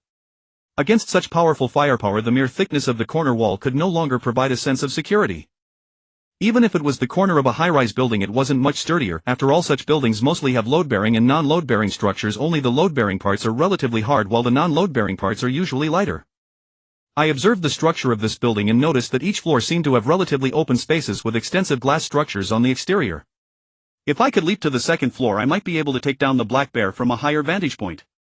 I slowly stepped away from the wall, backed up a few paces, then accelerated and sprang into the air. Just as I had leaped into the air, the black bear fired another thunderous shot. I watched as the bullet shattered through the corner of the wall, passing exactly through the space I had just occupied and blowing a massive hole through the building behind me. I hesitated for a moment, suddenly remembering that the black bear could see me, or rather it could see Xin. Even if I reached the second floor, I wouldn't be able to ambush him from above. Instead, he might shoot me down first. In the next instant, I crashed through the glass but didn't continue upward. Instead, I landed on the edge of the second floor and jumped back down, taking advantage of the black bear's reload to dash toward Sui Ching. Sui Ching thought I was fleeing in her direction and immediately turned to run. I followed for a stretch before calling out to her, "I want to take down that black bear. Can you help me look after Xin?" She paused briefly before responding, "At the next corner, hand her over to me." Understood. As she ran, she secured her great axe to her back. Once we reached the next corner, I had Xin climb down and mount the black bear, positioning herself in my arms while I handed her the sniper rifle. The black bear was simply too large to be worn across the chest like the Swift Scout, so this was the only way to carry it. Carrying it this way might limit the black bear's ability to charge recklessly, but with careful handling it should be manageable. The black bear also has impressive jumping capability, which could prove useful in critical moments.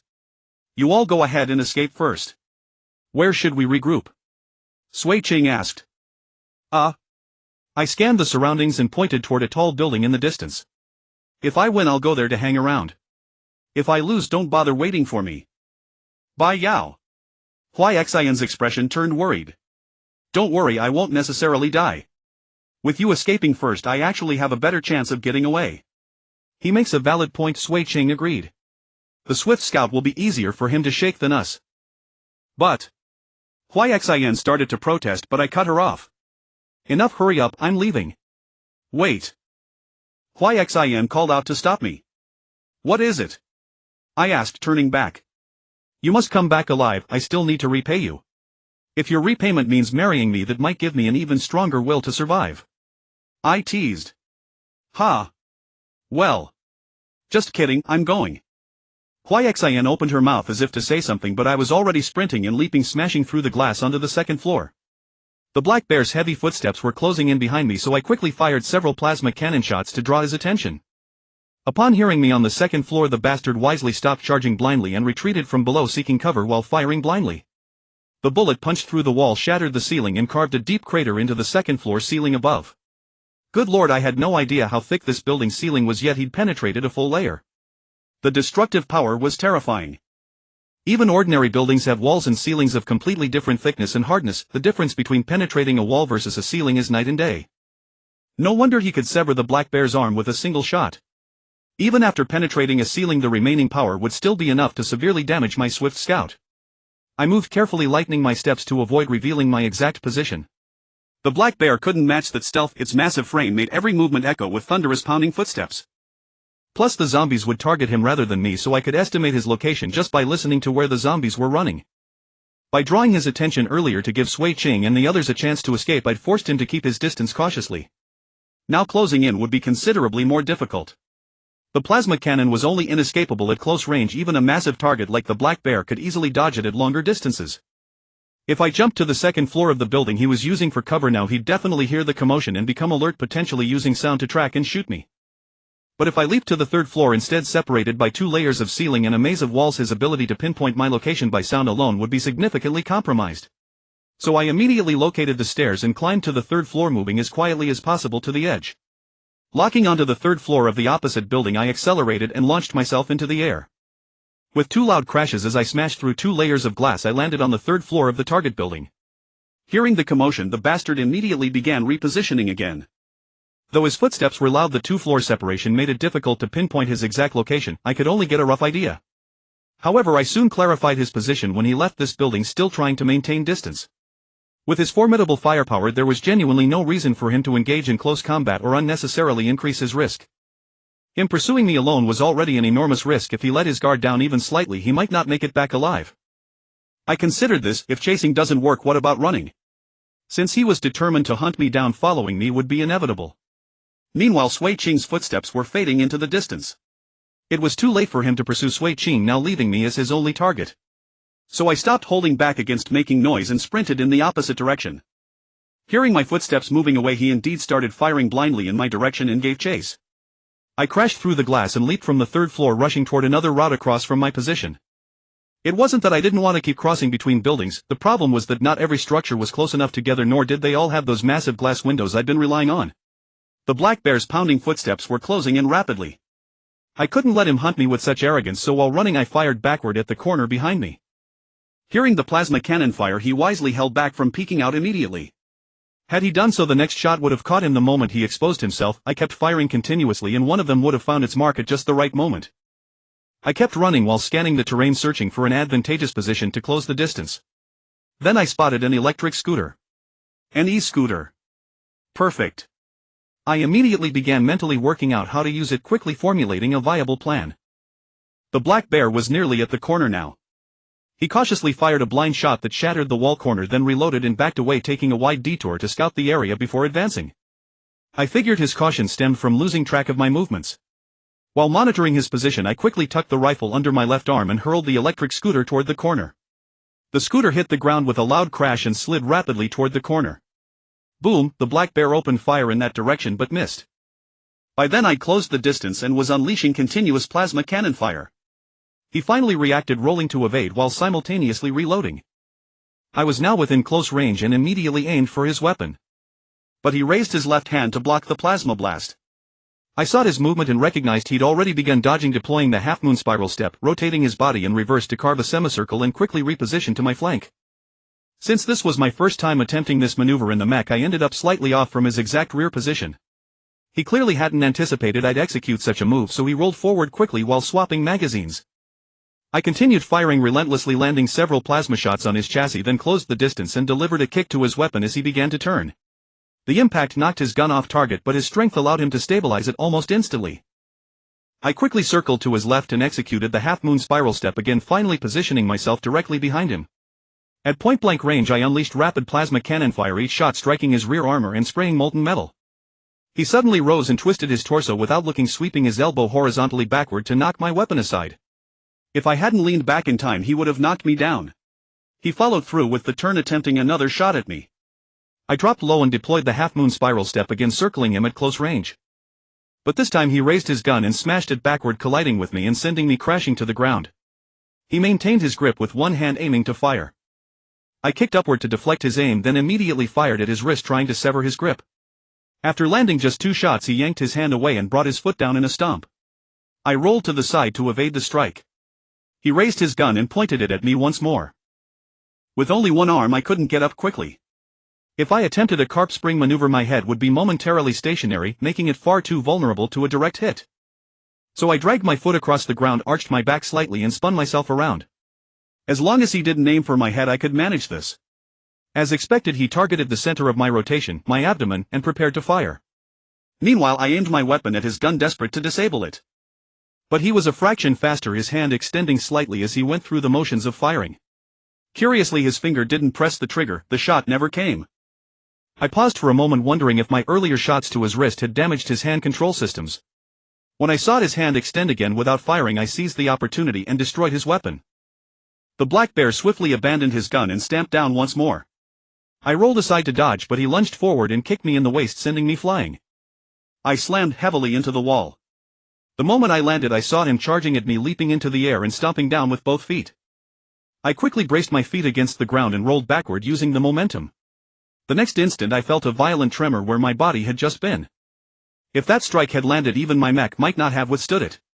The black bear couldn't stop his momentum and shattered the wall. I steadied myself and raised my gun, firing the plasma cannon wildly as if it cost nothing. This time every shot hit him, not a single round wasted. But since I was firing from the side, most of the damage was absorbed by his left arm, failing to penetrate his cockpit. Beep beep beep, warning, energy below 10. Please conserve energy and replace the battery promptly. I was momentarily stunned. Without that reminder, I might have subconsciously ignored the ammunition count and assumed the plasma cannon could fire indefinitely. I had no idea how many regular bullets remained, I rarely used them. But the plasma cannon. I had fired dozens, maybe even 100 shots already. And that was just my usage, not counting the previous pilot. By now the black bear had adjusted his stance and threw a brutal punch. I pushed off the ground hard and retreated. Since he no longer had a weapon, there was no need to risk close combat. I just had to keep my distance so he couldn't evade the plasma cannon. He charged at me again. I sidestepped and widened the gap. After several failed attempts to grab me, his hands grew sluggish from my shots. So he scooped up a nearby electric scooter and hurled it at me. I dodged but was grazed, stumbling slightly. He seized the opportunity, grabbed my arm with his left hand, pressed my waist with his right and shoved me through the wall into the room. He didn't stop, he accelerated, pushing me through walls again and again regardless of whatever was inside. He was determined to knock me unconscious or even kill me by the sheer force of impact. An ordinary pilot would have fainted long ago under such battering. But I was a zombie, not even a fully evolved one, feeling neither pain nor strong dizziness. Although he had seized my hand, I still managed to bend my wrist and fire, aiming squarely at his cockpit. He quickly raised my hand to throw off my aim, but the collisions caused constant jolts. I kept firing toward his cockpit. Even if most shots hit his head or hand, I never stopped. His armor was pitted and severely damaged. The left hand gripping me had already been bombarded, and after 2 more plasma hits went limp. It lost its strength and the next impact made it twist. I kicked off with my foot, yanking my hand free from his grip. He lunged forward and before I could land delivered a soccer-style kick to my waist. That kick not only shattered my left arm but also struck the damaged armor on my left chest, the spot where his gun had pierced it in the cornfield. Now it caved in, sending me crashing into the wall, bouncing back and nearly falling. I grew dizzy, barely able to see his movements. Afraid to stay put, I lunged forward, brushing past him. Sure enough, in less than a second he swept his leg and smashed the wall. If I had stayed, he would have kicked my injured chest again. His left hand was now useless and I was on his left side. So I kept firing at his cockpit. He couldn't reach me from this angle. But my days hadn't passed, and instead of hitting the cockpit I completely severed his left arm. However, his cockpit was now exposed on that side. As long as I stayed to his left, he had almost no protection. He realized this too, quickly pulled back his leg, kicked off the wall and spun around. I ducked low to avoid his foot, but he immediately planted his foot and kicked again. I couldn't dodge and was knocked backward. This guy was skilled in hand-to-hand combat. How long had he trained to control the black bear mech so fluidly? I rolled to regain my footing and the distance opened up.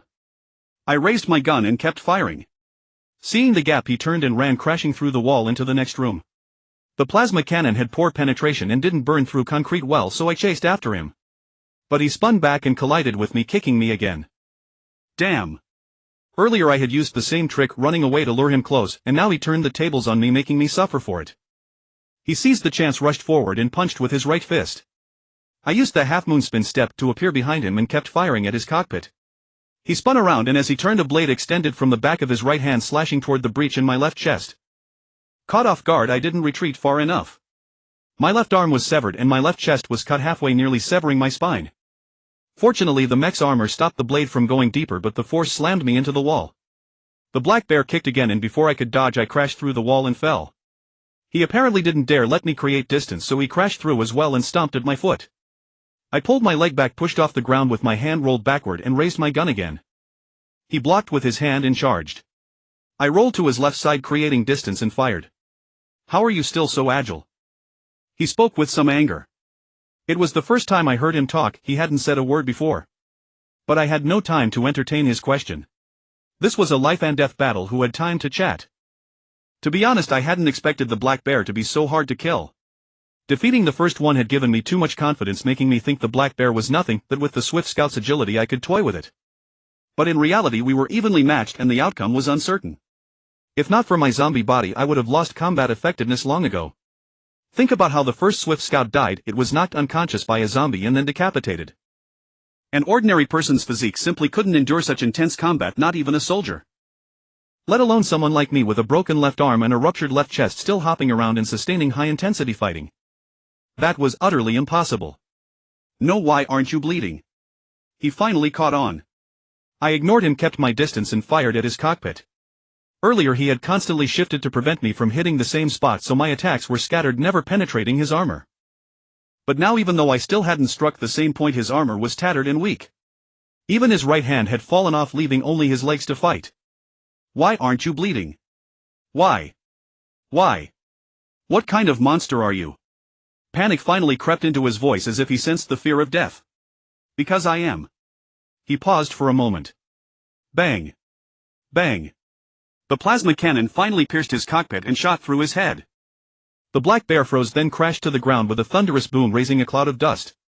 But I didn't stop firing. I kept blasting plasma into the cockpit, melting a large hole. As if I'd tell you what I am. I leaned against the wall, swaying, suddenly feeling a wave of mental exhaustion. My mind had been tense the whole time, and now that it relaxed, exhaustion overwhelmed me. But I dared not linger. Who knew if the enemy had reinforcements after such a long fight? So I ran out, glanced at the distant high-rise, and headed toward the rendezvous point. On the way I tore down a curtain, cut a slit with the axe blade on my gun, and ripped it into a suitable size. I fashioned it into a half-cape to cover the tattered left side of my body. Tying a knot with one hand was difficult, but I pressed the curtain against the wall and spent several minutes securing it. I checked my reflection in a window. The half-cape actually looked pretty cool. After confirming it covered my left side, I continued to the meeting point. On the way I suddenly wondered whether I should meet Huaixin and the others. What if they saw I was a zombie? But leaving them waiting in a place swarming with zombies seemed wrong. I had to take them somewhere safe. So I ran over, deliberately making noise to attract zombies, and also drew out Huaixin. Over here. I heard Huaixin's voice. I turned and saw her on the second floor of a nearby hotel. She must have jumped up there. The floor-to-ceiling window was completely shattered. Come down. I'll take you to a safe place. You come up and carry her down. I'm afraid I'll use too much force. All right.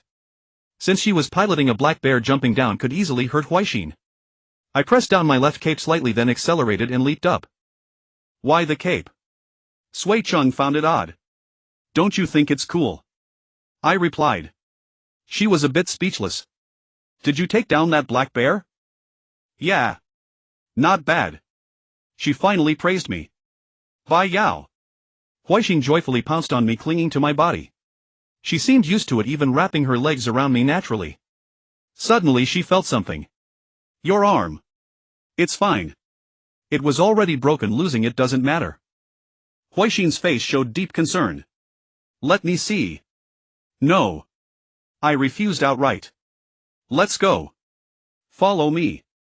With that I carried her downstairs and cautiously led them toward the villa. When we arrived at the wall outside the villa, Huaixin and I jumped directly inside without even opening the gate. Woof. Woof. Woof. Woof.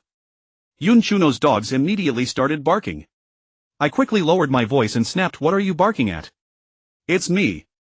The dogs seemed puzzled by my voice, but they stopped barking and retreated slightly. These dogs gave me a strange feeling. In my zombie perception they seemed half akin to my kind, yet they also felt like enemies. I didn't know where this feeling came from, but I truly sensed them as enemies and wanted to kill them. Just then the second floor window opened and Yun Chuno poked her head out, looking drowsy. Bye. Bye, uncle. Is that you? Uncle. What makes you think I'm an uncle? Then how about? Bye, big brother. Don't mind that. Anyway, uncle, where did you get that mecha? Did you rob the mecha exhibition hall? Hey, you even brought a girl back. Open the door quickly and let me in. Oh, okay. Come down, it's safe here. I gently patted Huaixin, who was still clinging to me. She responded with an "oh" and climbed down. Yun Chuno seemed to have come down the stairs in slippers, making a slapping sound. When she opened the door I noticed she was holding an LED desk lamp for light. Wow. She became excited upon seeing the mecha's color. It's a military-grade 4th generation Swift Scout. And this one, wow, it's really a black bear. 2nd generation military model, right? Yes. Huaixin confirmed. And it's a young lady. A mecha girl. Her eyes practically sparkled. Huaixin was speechless. How are you so familiar with mechas? I asked curiously. Don't you think 2D mecha girls are cool? Too bad these two models don't have female versions, they lack that mecha girl vibe. Yun Shuno shone the lamp up and down then circled around to the back. How did it get so damaged? Did you just drive it out of a battlefield? I thought I heard gunfire and explosions in the distance. Were you?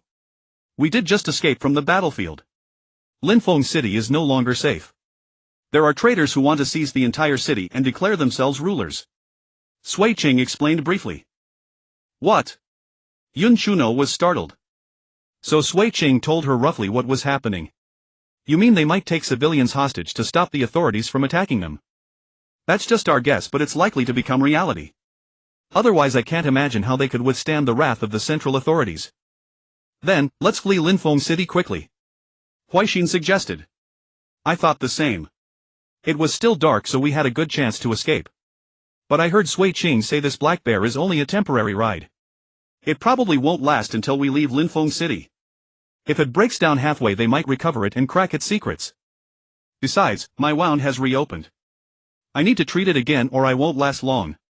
If you want to leave, go ahead. The girl hadn't even groaned when her wound reopened. She had endured until now and I almost forgot she was injured. Chuno, go find a medical kit. Okay, but I can only handle minor injuries like dog scratches. I knew how to treat wounds, but I was a zombie, one slip could infect her. It's fine, I can do it. Sui Qing said. I can too. Huaixin raised her hand.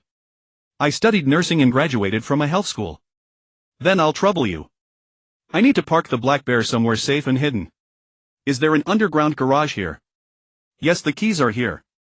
Yun Shuno tossed the keys over.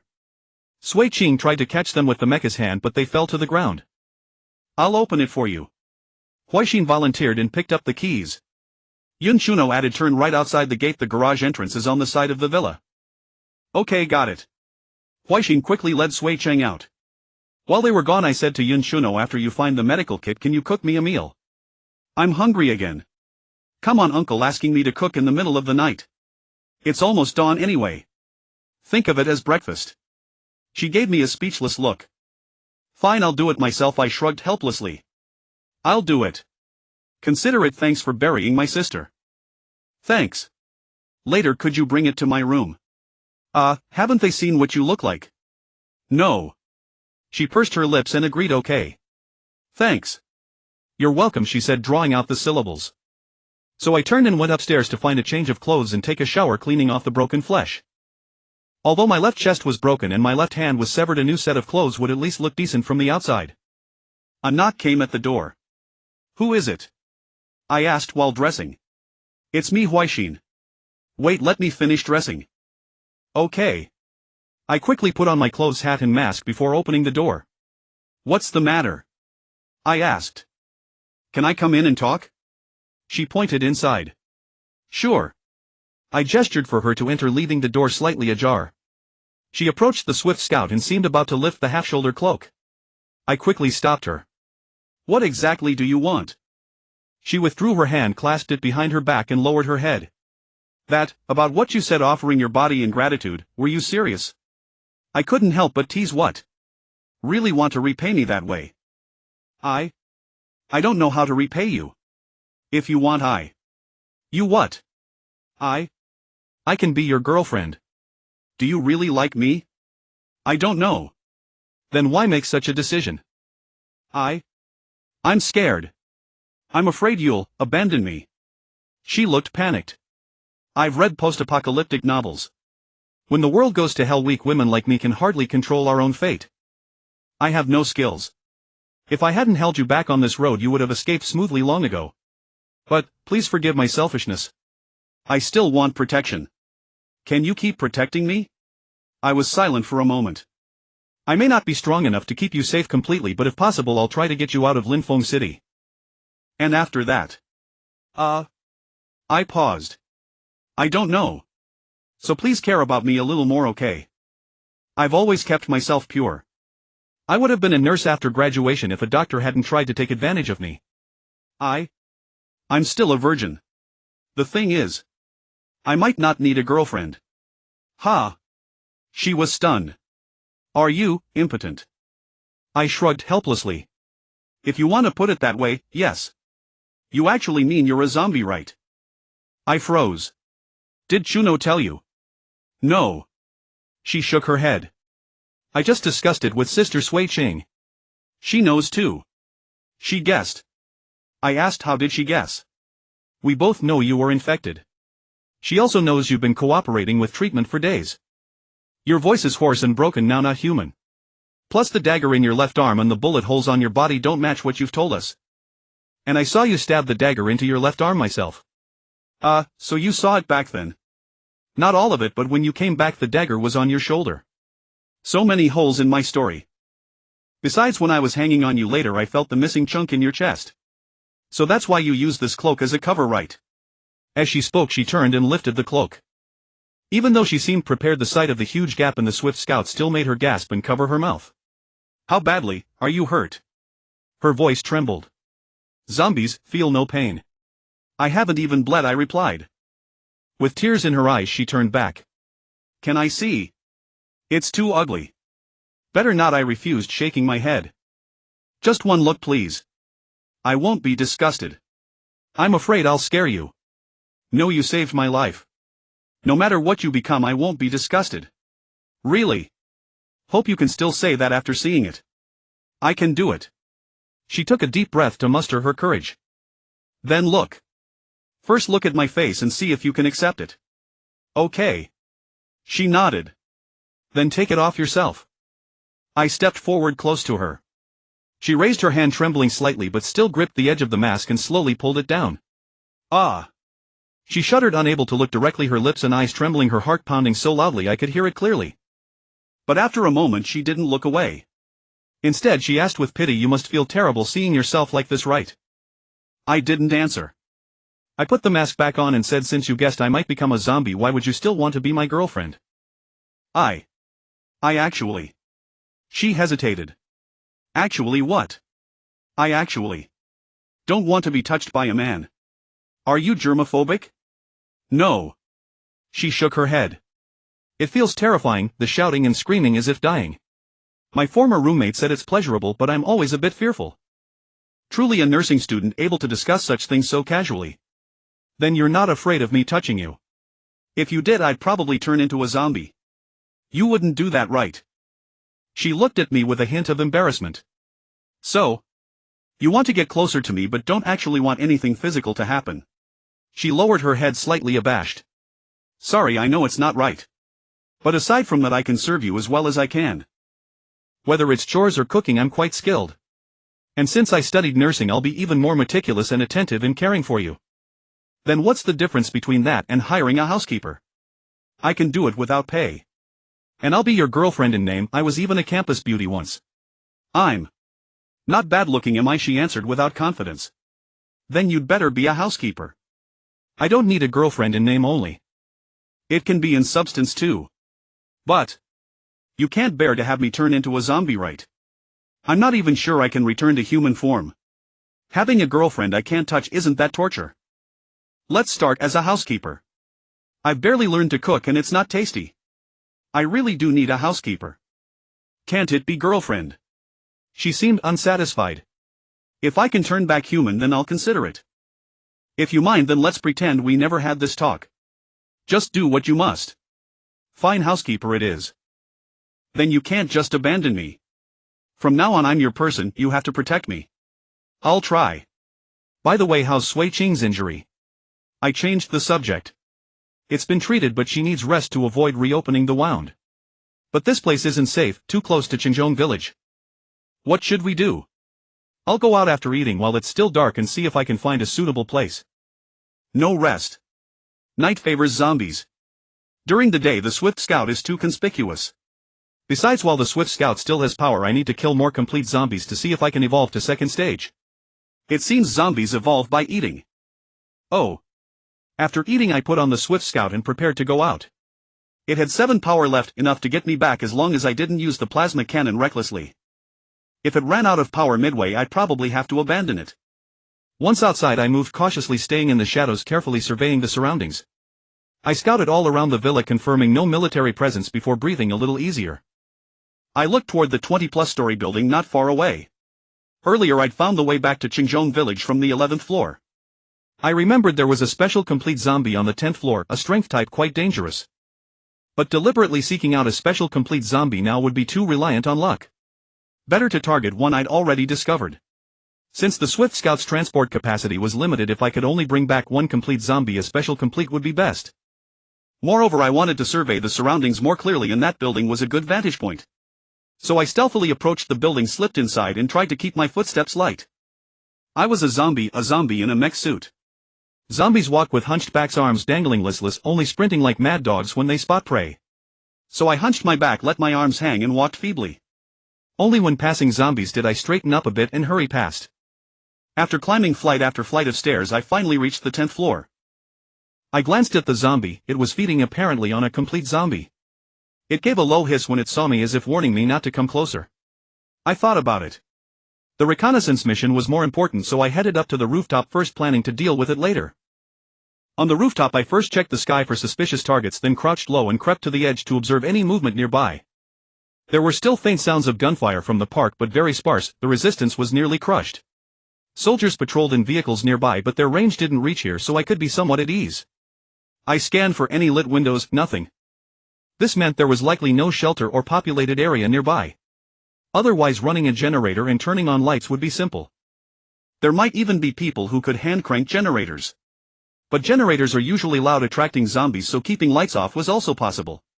Besides, it was late at night, unnecessary lights wouldn't be on. At least it proved there was no military encampment nearby, otherwise they'd likely have lights on. So aside from the park, there was no major threat for now. But I didn't know if the rebels would withdraw after taking the park. If they stayed, they could still discover us. After all, it's standard for the military to reconnoiter the surroundings. But they'd need time to deal with the civilians, so a large-scale search was unlikely for now. After some deliberation, I had a reasonable grasp of the current situation. Just as I was about to go down and kill that special complete zombie, I suddenly realized I hadn't seen the landmark buildings I used to recognize. Was it too far away? That didn't make sense. I could see some from Qingjong village before. Now I was farther but had a better view. How could I not recognize any? Could it be that this city was no longer the one I remembered? But the terrain of Qingjong village was exactly the same. How to explain that? Had I been transported along with Qingjong village? I wasn't familiar with the terrain outside Qingjong village, but I remembered a few landmarks. Now I couldn't see any of them, only unfamiliar ones. I'd need to find a map to compare the terrain. But I didn't recall the city's original layout anyway. Who would memorize a map unless they got lost in a village? Everyone uses navigation now. Forget it, I'd look for a map later. First, let's go down. With that thought, I returned to the 10th floor. At that moment, the special complete zombie seemed to have eaten its fill and was resting on the ground. I pretended to be a common zombie, slowly approaching step by step. Growl. The special complete zombie lifted its head and let out a low hiss. I shifted my path slightly, approaching at an angle. It slowly stood up, seemingly curious, and began to circle me. Its physique was like a gorilla, moving on all fours, exuding a menacing presence. I backed against the wall to avoid a sneak attack from behind, then slowly raised my gun. It looked at the gun with curiosity, poked it, then leaned in closer, eyes wide. Oh, how adorable and cooperative. Why make it so easy for me? It was practically offering its head. No zombie head. With a bang, the plasma cannon fired, blowing a hole through its head. Then it collapsed with a thud. The plasma cannon wasn't as loud as a gun, so I wasn't worried about attracting too much attention. But in my eyes, this zombie had instantly transformed from an oppressive alpha into a delicious meal. Other zombies would likely react the same way. The challenge now was how to transport it safely. I tried hoisting it onto my shoulder. Fortunately, though it was bulkier than the Swift Scout, the suit's strength could handle it easily. But I worried about other powerful zombies downstairs trying to snatch my food. That would be troublesome. I could intimidate first stage zombies, but second stage? Probably not. Well, in that case, I'll just kill any zombie that dares to compete for food. I could simply drop the carcass and see whether they'd attack me or fight over the body. With that thought, I began descending. Sure enough, every zombie I encountered drooled at the corpse on my back. But first stage zombies didn't dare approach, perhaps because the food was too close to me. I didn't even need to growl to keep them away. Second stage zombies, however, were less timid. Just going down to the 9th floor, several complete zombies surrounded me. From their aura, even a special complete zombie was among them, likely an agility type based on its build. They were all cautious since I appeared to be the killer and showed no fear. I set down the food, they stepped back, then edged forward again. I raised my gun and swept it across them. Whoever I aimed at took a step back only to return to their original position. Finally I aimed at the agility-type special complete zombie. Roar! It growled angrily as if enraged that I dared challenge its authority. But I roared back and took a step forward. Roar! It roared again, louder this time. Roar! I stood my ground, stepping forward once more, the gun muzzle nearly touching its head. Roar! Bang! I fired immediately. The plasma cannon burned through its skull. With a thud it collapsed. The other complete zombies fled in terror, not daring to come near. Idiot! Great, now I have 2 zombies and no idea how to carry them back. I'd feel rather reluctant to leave one behind. So I grabbed the agile-type zombie by the collar and walked toward the stairs. After descending a few steps I used my foot to hook it and kicked it down to the next flight, then continued downward. This way I could transport both zombies simultaneously. Occasionally a tier 1 zombie would rush forward, recklessly attempting to snatch the agile-type special zombie. A fierce roar was usually enough to scatter them, but there were always a few that didn't back down. I dealt with those by finishing them off with my axe blade to conserve energy. When I reached the 5th floor I encountered another fully evolved special power-type zombie. He was clearly coveting the 2 corpses, but seeing me casually dragging them along he remained somewhat afraid and did not foolishly charge at once. This zombie still posed a significant threat to me, but I had no desire to kill it for fear of accumulating yet another corpse and facing the same dilemma of how to carry it back. So I let out a fierce roar at him, hoping he would retreat. He hesitated, letting out a faint growl, unwilling to back down. I suddenly stepped forward aggressively and emitted a deafening roar amplified by my mecha, far louder than any ordinary zombie could produce. The movement and sound startled him into retreating a step, but he immediately roared back as if determined to challenge me. I raised my gun directly, thinking that shooting him in the hand or leg should not kill him and could serve as a warning. However, upon seeing this gesture and glancing at the 2 corpses I was dragging, he quickly scrambled backward. Although his gaze remained fixed on me, he dared not approach any closer. I proceeded downstairs cautiously, occasionally glancing back. If that zombie dared to follow, I would have no choice but to eliminate it. I could not allow him to tail me indefinitely, or I might fall victim to a surprise attack at any moment. Fortunately, he ultimately did not follow. I successfully made it down the stairs. By using my foot to hook and drag, I actually managed to bring both zombies back to the villa. Aside from an occasional tier 1 zombie attempting to steal their share along the way, nothing unexpected occurred. So I thought to myself, why not continue making supply runs there? The building was full of fully evolved zombies and I had already encountered several special fully evolved ones. Since I had no intention of going out during the day when else but now to stock up. Therefore, after locking the 2 zombies in the storage room, I immediately headed back out and charged into that building once more. I went directly to the 5th floor, intending to stealthily ambush that fully evolved special power type zombie. But then I remembered that zombies possess 360-degree vision with no blind spots, only obstacles can reduce their detection range. Stealth seemed unlikely to succeed. So I stepped out into the open and let out a mighty roar at the zombie. He seemed bewildered and cautiously retreated, but as I advanced he was forced back. The space was limited and sooner or later he would run out of room. Roar! He grew angry, as if thinking, how dare this person push their luck. I am a distinguished special fully evolved zombie and you, a mere tier 1, dare to act so presumptuously in my presence. If I hadn't seen you dragging 2 special fully evolved zombies, I wouldn't be the least bit afraid of you. Roar! I roared again. He retreated once more in fear, for he noticed I was pointing my gun at him. Damn it, stop being such a coward. I'm not even sure I can land a headshot. Seeing him still cowering, I decided to break into a chaotic dance, constantly taunting him. In the end I even performed that infamous 2.5-year basketball shoulder shake routine, and when those 4 words were sung aloud. Roar! Indeed, he finally snapped with rage and charged at me furiously. I quickly dodged to the side, swept his legs with my foot to knock him down, and immediately fired at the back of his skull. Bang! Bang! Bang! To ensure accuracy, I fired 3 rounds in rapid succession. At this distance and with him already fallen, he had no chance to evade. His skull was instantly burned through. He struggled briefly, then lay completely still. Thus I dragged him and hauled him downstairs. This time it went smoothly. The fully evolved zombies dared not approach, keeping their distance out of caution. The viral type zombies still showed some reckless boldness, but they dared not charge, for I remained too close to the special fully evolved zombie. One after another, before dawn broke, I had managed to bring back 6 special fully evolved zombies. Had locating zombies not taken so much time, I might have brought back even more. My mecha's battery, even with careful conservation, had dropped to 2.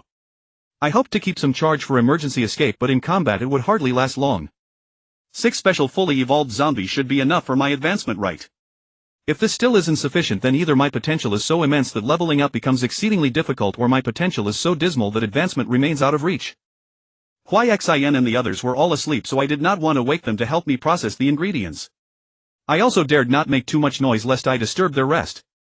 So I simply grabbed some fruit and beverages from the refrigerator to stave off hunger and briefly checked the ingredients in the other refrigerator. The ice had mostly melted, meaning the food would not keep for long. Most households like this should have a backup generator. If it was quiet enough, it might be worth using, otherwise I would need to consume the ingredients quickly before they spoiled. I went upstairs, took a shower, and then went to sleep. With zombies roaming outside and dogs patrolling the courtyard, there should be sufficient early warning. So, it was best to rest and conserve my strength. In my dreams. Yes, I dreamed again. But this time I did not believe it was merely a dream.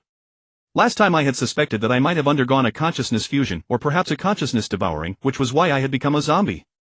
Therefore this place was very likely the location of my consciousness, what those novels often referred to as the consciousness space. It felt similar enough, so I would refer to it as such for now, though calling it a dreamscape would also suffice. I quickly scanned the area and discovered that this vast desolate space was now dotted with scattered groups of zombies. However, each group was small, with no more than 1,000 at the largest. I eliminated them effortlessly and they dissolved into streaks of light that merged into my body. I guess these might be remnants of the zombie virus I had inadvertently absorbed. Since I was already a zombie, they found it extremely difficult to reinfect me, which is why their numbers remained so few and posed no real threat. Feeling rather bored by this empty gray void, I suddenly thought about the matter of advancement. How exactly did one advance? Was consuming zombies truly the only way? Yes. A voice echoed from the depths of my mind.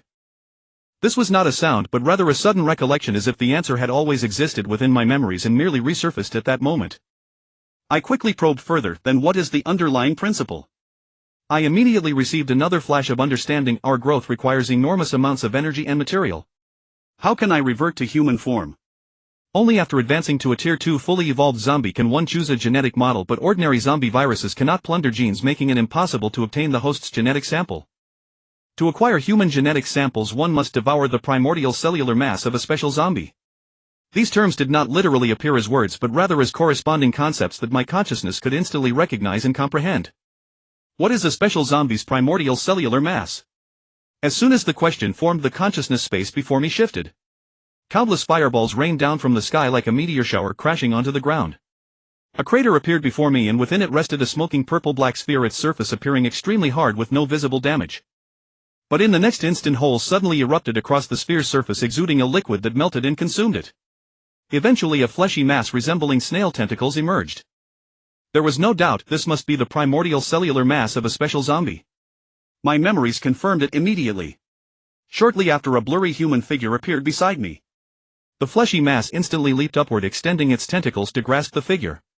Sharp spines sprouted from the tentacles and pierced into the person's body, after which the mass dissolved into streams of flesh that surged into him. That person subsequently transformed into a zombie. Anyone scratched by him would become an ordinary zombie. Once he consumed enough food, numerous genetic models would emerge within him. Do not ask me where the term genetic model came from. It too arose from my memories, providing the corresponding concept that allowed me to find the appropriate word in my mind. These genetic models appeared as three-dimensional patterns, and not only complete entities but also various organs were displayed. I watched as that special zombie selected certain organ patterns, merged them into a complete individual, and then rapidly grew, evolving into that specific form. Other special zombies followed the same pattern. As they progressed from Tier 1 to Tier 2, they selected genetic models to assemble themselves into complete Tier 2 forms. However, ordinary zombies did not evolve in this manner. When ordinary zombies grew into Tier 2, genetic models did appear before them, but these were always complete entities rather than various organs. Moreover, the available options were severely limited, making them incomparable to those of special zombies. Furthermore, when special zombies grew hungry and could not find fresh meat, they would hunt and devour ordinary zombies, especially the fully evolved ones. This made ordinary zombies seem like disposable infantry created for convenience to be used as emergency rations when necessary and produced at virtually no cost. As time passed, I observed some zombies growing increasingly powerful, preying on more and more creatures. Eventually, after accumulating sufficient energy, they began to evolve into Tier 3 zombies. This time the available genetic models were far more abundant and the special gene was activated. Their bodies developed in increasingly formidable directions, and they even manifested supernatural abilities. The encoding issues have been severe lately. To keep us motivated and update faster, please click to exit reading mode. Thank you. Damn. I thought I had transmigrated into a sci-fi world, but now I see it's truly magical. Zombies that control lightning, zombies that command storms, zombies that wield flames, they're everywhere. It seems each special zombie's original cell contains a unique set of special genes, so the abilities they activate are also different. Moreover, before they advance, if they devour the original cells of other special zombies, they will have more gene models to choose from during the evolution. Ordinary zombies, however, can only grow to the second-order complete form at most. If they cannot become a special zombie, they are doomed to stop there. The method for an ordinary zombie to become a special one is to devour the original cell of a special zombie. How do I obtain a special zombie's original cell? It seems that if they cannot find a host, they immediately find a way to hide. I posed the question in my mind once more, and my memory quickly provided the answer. The original cell of a first-order viral special zombie is mixed with ordinary zombie virus and resides inside the host, making it difficult to separate alone.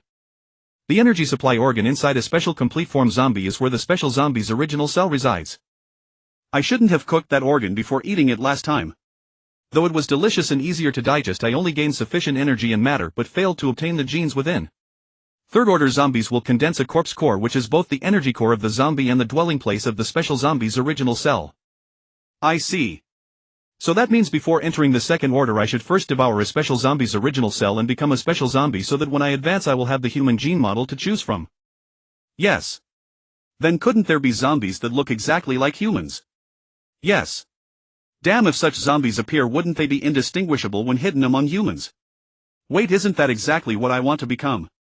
Good heavens, the spy is actually me. So now I have ample conditions to become a special zombie.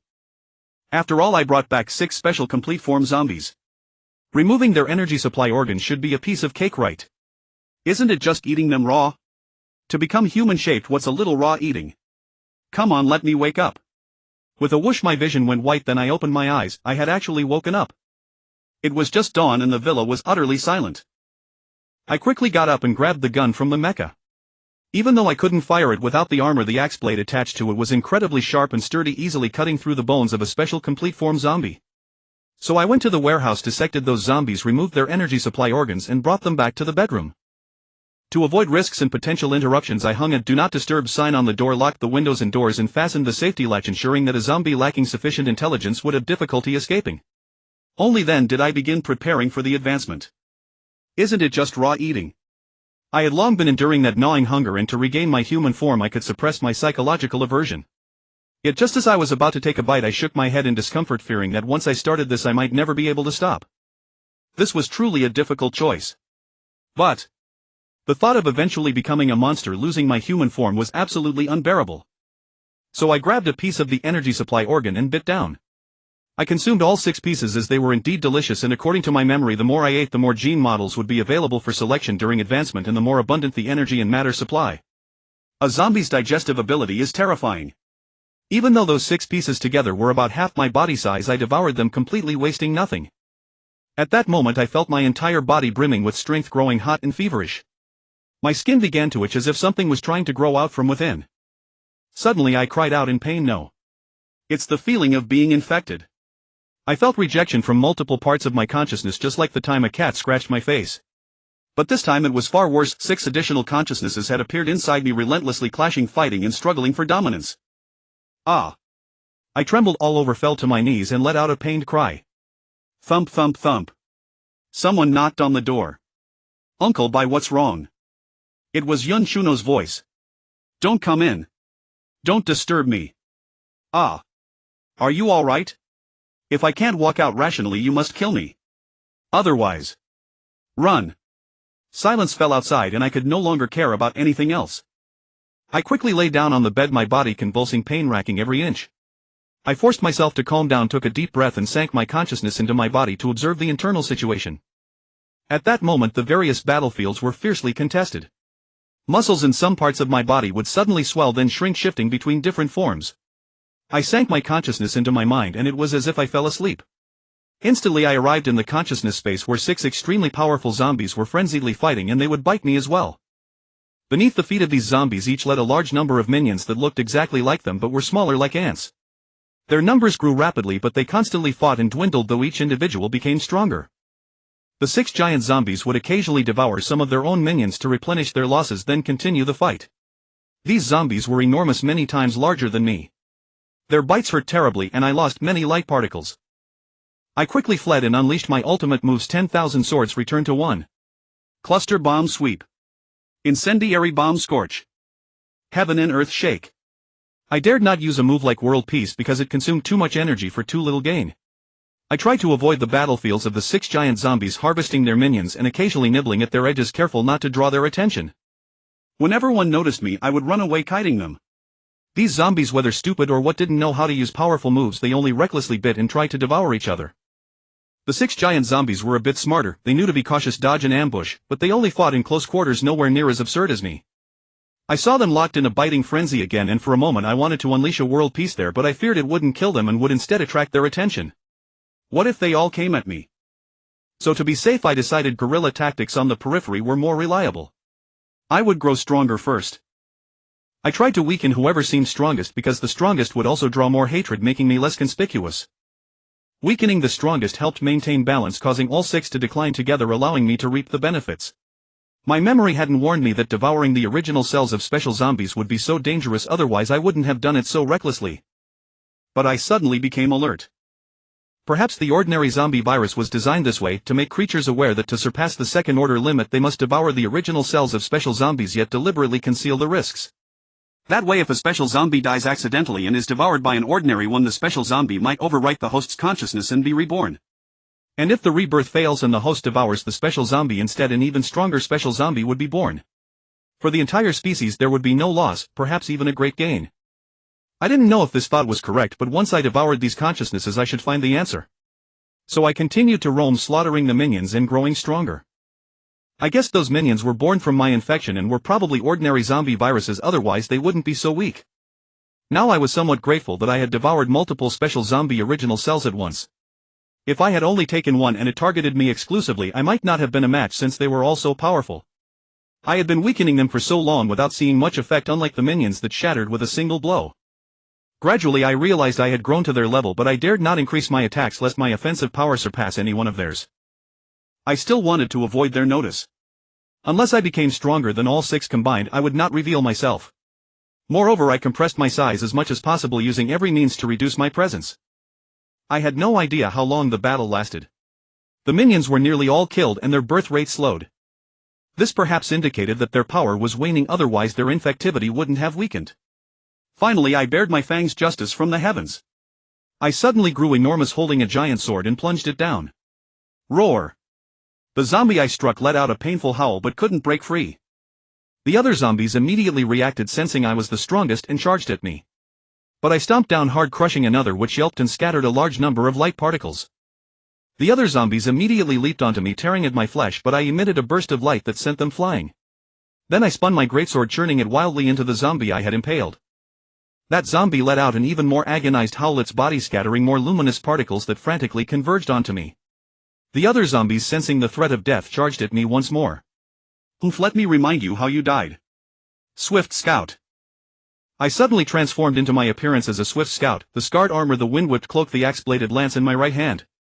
At last they remembered fear, though some recalled only rage. Those afraid fled, while the enraged charged even more wildly. Those consumed by rage had all been killed by my ambushes, so they felt no fear. But when I raised my lance, they finally remembered how they died. Terror seized them and they turned to flee. Oof. I was in no hurry to pursue, for they were trapped here with no escape. So I first annihilated those I had already subdued, swiftly erasing them, then chased them one by one. I caught one, eliminated it, then went after the next. Within my conscious space, with but a single thought, I crossed the distance to appear beside them, making them vanish in terror. Finally, after an unknown span of time, I had destroyed all 6 massive zombies and wiped out every single minion. At that moment my spirit felt incredibly vigorous, utterly devoid of fatigue, and I even yearned to unleash a great catharsis. Yet I suddenly recalled the objective of this endeavor. I was supposed to advance. Why hadn't I advanced yet? Just as this thought crossed my mind, a vast array of genetic models appeared before my eyes, manifesting as various individuals and organs. My memory also informed me of each model's effects and the possibilities for fine-tuning. So I began to ponder, deliberating what kind of body I should configure. The appearance must be human, and I would choose my own likeness. There were several human forms here, likely from the zombies I had parasitized.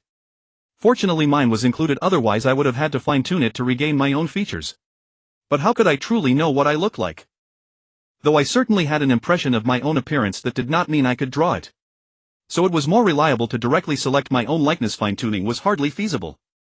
However, the appearance could be that, but if I directly used a human body it would be pathetically fragile. So I selected structures from other biological models that could enhance the skin and integrated them. The same went for bones. Though I had to maintain the human skeletal shape, the bone material had to be the toughest to withstand greater strength.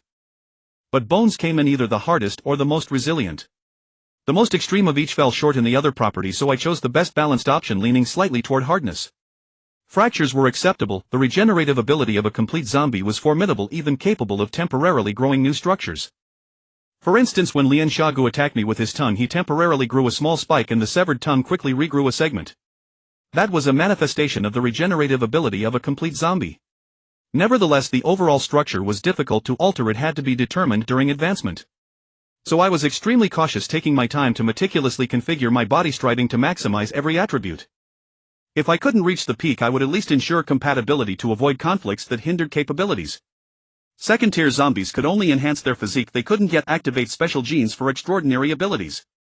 But in truth, many biological traits could already be considered supernatural for humans. However, compared to abilities like controlling lightning, they still fell within the realm of physical enhancement. For example, some organs could secrete venom. That would be an ability for humans, but it was nothing special, so it didn't count as a special gene. Some biological models had wings allowing flight. I quite wanted that ability, but considering the need to maintain a human appearance, I abandoned it. Moreover, flying zombies generally required a lighter body weight for greater agility, otherwise heavy flight offered no advantage in the sky. Once weight was reduced, many functions had to be cut corners, so flying zombies usually had lower combat effectiveness. The first special complete zombie I killed was a flying zombie. By the way, ordinary zombies lacked flight gene models, so encountering a flying zombie meant it was definitely a special zombie. In my conscious space, I slowly conceived dozens of plans, constantly adjusting and comparing. In the end, several remaining options were hard to abandon. Each was highly satisfactory, but each had its own strengths and weaknesses, and I couldn't have them all. After all, some functions were mutually exclusive. For instance, to enhance strength, aside from increasing muscle density, one could also increase muscle size. But size affected the physique. Excessive bulk would appear deformed, so I had to find a suitable proportion. And to enhance a certain male function, a cardiovascular system was needed to maintain blood supply, but that would overlap with the zombie's energy organ. Maintaining two systems wasn't impossible, but it would waste some internal space. Yet after much deliberation, I decided to keep two systems. I directly integrated the cardiovascular system with the energy organ, allowing the heart to draw energy from the energy organ and supply it throughout the body. To maximize the integration, the blood naturally changed. Though still red, it no longer needed to bind oxygen. Instead, it directly delivered energy substances which underwent chemical reactions in cells to produce energy. The veins then collected the reaction byproducts and transported them back to the energy organ, where they were reconverted into energy substances and redistributed to cells. The energy organ also had its own independent energy supply system, so even if my heart were destroyed, I wouldn't lose power temporarily. With two energy systems, it was better to have two energy points. So I took two energy organs, one on the left, one on the right, filling the space of the abandoned lungs and almost exactly matching their original shape. As for breathing and smelling, a retractable nasal cavity was sufficient. It could be extended downward to form an air sac, but there was no need to occupy much space. For vocalization, the same nasal cavity could connect to the vocal cords, no need for lungs, just economize on air. Thus, even in an oxygen-free environment, I wouldn't suffocate. Moreover, if the surroundings were filled with toxic gases, I could simply close my nostrils and stop breathing. This granted strong adaptability to the skies, the seas, and even outer space. I hadn't tested it in space though, so I wasn't sure if my current body could handle it. At least the breathing problem was solved. And then there was the fatal issue for zombies, the brain. I had considered whether to have a dual brain, but where to place the second one became a problem. Moreover, two brains could interfere with each other, causing sluggish movements and poor coordination. In fact, the human brain structure could be considered two brains, but those two hemispheres processed different information to cooperate, with extensive communication between them. So I opted for a secondary brain, smaller, placed in the chest cavity. It normally didn't think, only backed up memories. But when the main brain lost function, it would temporarily take over until the brain was repaired. This prevented instant death when the brain was destroyed. Actually, when a complete zombie's brain was shattered, it wasn't truly dead, it only lost control of its body while the virus within remained active. However, as a mature individual, without the brain's coordination, the distribution of energy and materials became a huge problem. The energy organ might even stop working effectively, starving the body to death. Since the secondary brain was small, it couldn't handle complex thoughts. So I still had to protect the main brain. I reinforced the skull to its maximum hardness, adding many structural reinforcements to ensure I wouldn't die easily. No wonder the skulls of special complete zombies were hard to penetrate even with bullets. They probably had the same idea as me. Afraid of being easily killed. Finally, after an unknown time, I selected the most satisfactory plan and began the advancement.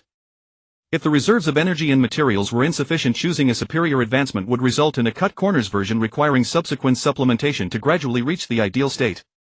In other words, a period of weakness would follow the advancement. But this time I had directly devoured 6 energy organs with excess energy and materials. Not only could I achieve the optimal state immediately, but my own energy organs would also be strengthened, preparing for the next advancement. Kacha kacha kacha. Gulu gulu. My bones and muscles were rapidly transforming, every part of my body writhing and deforming. My body gradually filled out, stretching the clothes taut. My skin regenerated, no longer the rough hide of a zombie but smooth and fair. My left hand also regenerated quickly, the severed segment grew back, maturing from a tender state to its original form. Of course it was only close to the original, not identical. After all, genes only record a designed appearance, but a person's physical form is still influenced by their environment during growth, so it can never be exactly the same as the ideal blueprint. However, my current transformation would more closely approach the designed ideal. Subsequently, my face rapidly regenerated, the fangs fell out and were replaced by new teeth, white and perfectly aligned, far more handsome than before. Moreover, all the acne scars on my face vanished instantly, leaving my skin looking noticeably younger and more refined, restoring the handsome appearance I had during my youth. Finally, my hair, no longer thin from years of staying up late, became thick and glossy, each strand jet black, straight and full, radiating a healthy vitality. Ultimately, when all the transformations finished, I finally regained consciousness, sat up abruptly and stared at my body in astonishment. I tore off my clothes and made my way to the bathroom, standing before the mirror to take in my reflection. This truly was the ideal physique. If I hadn't harbored so many bad habits over the years and had properly managed my body, I probably could have achieved 70 to 80% of this form. But alas, too many bad habits, I ruined myself. I turned myself from someone who was once as handsome as a beauty into an increasingly greasy middle-aged man. And now this is the ideal state, beautiful yet masculine, with a slender and well-proportioned figure that still retains muscle and strength. This is who I am now, a Tier 2 special complete form zombie. I feel utterly filled with power and desperately want to let it all out, to run out and fight someone. However, I felt my body was damp and sticky, covered in a thick layer of black grime that reminded me of the meridian cleansing and bone-washing rituals from fantasy novels. So I quickly took a shower to wash off the filth, threw on a pair of men's casual shorts, couldn't wait any longer, broke through the window and leaped directly from upstairs. With a thunderous crash, I landed in the courtyard. Jumping from the 3rd floor without any fractures showed that my bones had exceptional hardness and resilience. There was hardly any pain and my bare soles weren't damaged either, which meant my skin's durability was quite satisfactory.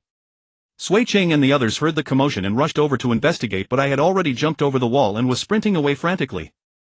Excellent! My jumping ability was more than sufficient, it rivaled that of a swift scout. Even better, I was running faster than they did right now, as if I were about to take flight. This feeling was absolutely exhilarating. The thrill of sprinting like this could probably only be experienced in dreams, there was simply no such sensation in reality. I glanced at the sky, it was nighttime, though I couldn't tell if it was early evening or the middle of the night. It seemed my evolution had taken at least a full day. With the cover of darkness I could test my body more freely and boldly. I was wearing so little precisely to avoid interfering with my experiments. When I chose my body structure, I deliberately selected one that enhances night vision. Now darkness wasn't nearly as absolute for me, I could see almost as clearly as through a night vision camera, with even faint hints of color visible. My zombie sight had also doubled in range to over 10 meters, allowing me to detect moving creatures with greater ease and precision, even sensing objects in motion. After using zombie sight for so long, I had roughly figured out how it works. It detects temperature changes rather than absolute temperatures. So it functioned as a form of thermal imaging, but more specifically thermal change imaging rather than direct infrared imaging, making it far more sensitive to temperature fluctuations. This explained why I struggled to detect stationary objects like firearms, yet could easily sense breathing. By the same logic, even someone passing gas wouldn't escape my detection. This also explained why zombies hunted more effectively at night. There were fewer temperature fluctuations to interfere with their vision, making the thermal images sharper and moving prey easier to spot. So if you were being hunted by a zombie, remaining perfectly still in its blind spots or when it had no eyes might work, though you would need to hold your breath and avoid passing gas. With my current Tier 2 perception, even detecting a motionless person was difficult. I suspected higher tiers could sense body temperature changes, which meant this tactic could potentially work against me as well. By now I was sprinting through the city proper, where skyscrapers towered overhead and zombies swarmed everywhere in great numbers. As I passed a zombie, I suddenly grabbed its neck and, using the momentum, hurled it high into the air, sending it flying dozens of meters away. Excellent. My strength had become truly formidable. Complete form zombies were abundant here, just one glance revealed 2 or 3. I suspected that when the zombie outbreak first began many zombies had ample access to food, which explained why so many had reached complete form. But as the infected population grew, advancing further became increasingly difficult due to scarce food resources. That was why I had never encountered a third-stage zombie. The most powerful ones were still second-stage special complete forms. Now I suddenly felt invincible with an urgent desire to challenge those special complete form zombies.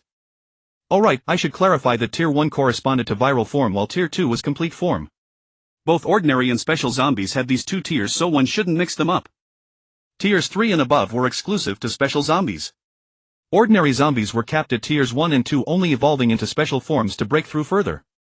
Once you reach Tier 3 or beyond, the distinction between special and ordinary vanished entirely, all were special. My current goal was Tier 3, seeing if I could be the first to achieve it. So now I was frantically hunting special complete form zombies, consuming their energy organs to gain greater strength, more genetic models, and legendary abilities. Finally I spotted one, a special complete form zombie identifiable by genetic markers absent from ordinary zombies. Without hesitation I charged forward and kicked it hard, the impact ringing out with a sharp thud. It was a power-type special complete form zombie, sent sliding several meters backward by my kick. For a moment it seemed disoriented, then rage consumed it as both fists came crashing down toward me. My build drew from the top-tier configurations available at this stage, selected from the genetic models of 6 special complete form zombies. I was confident I could withstand its assault, so I raised both arms to block upward. The blow reverberated through my entire frame. I nearly went to my knees but managed to hold my ground, though my arms ached from the impact. The zombie let out another thunderous roar and brought both fists crashing down again.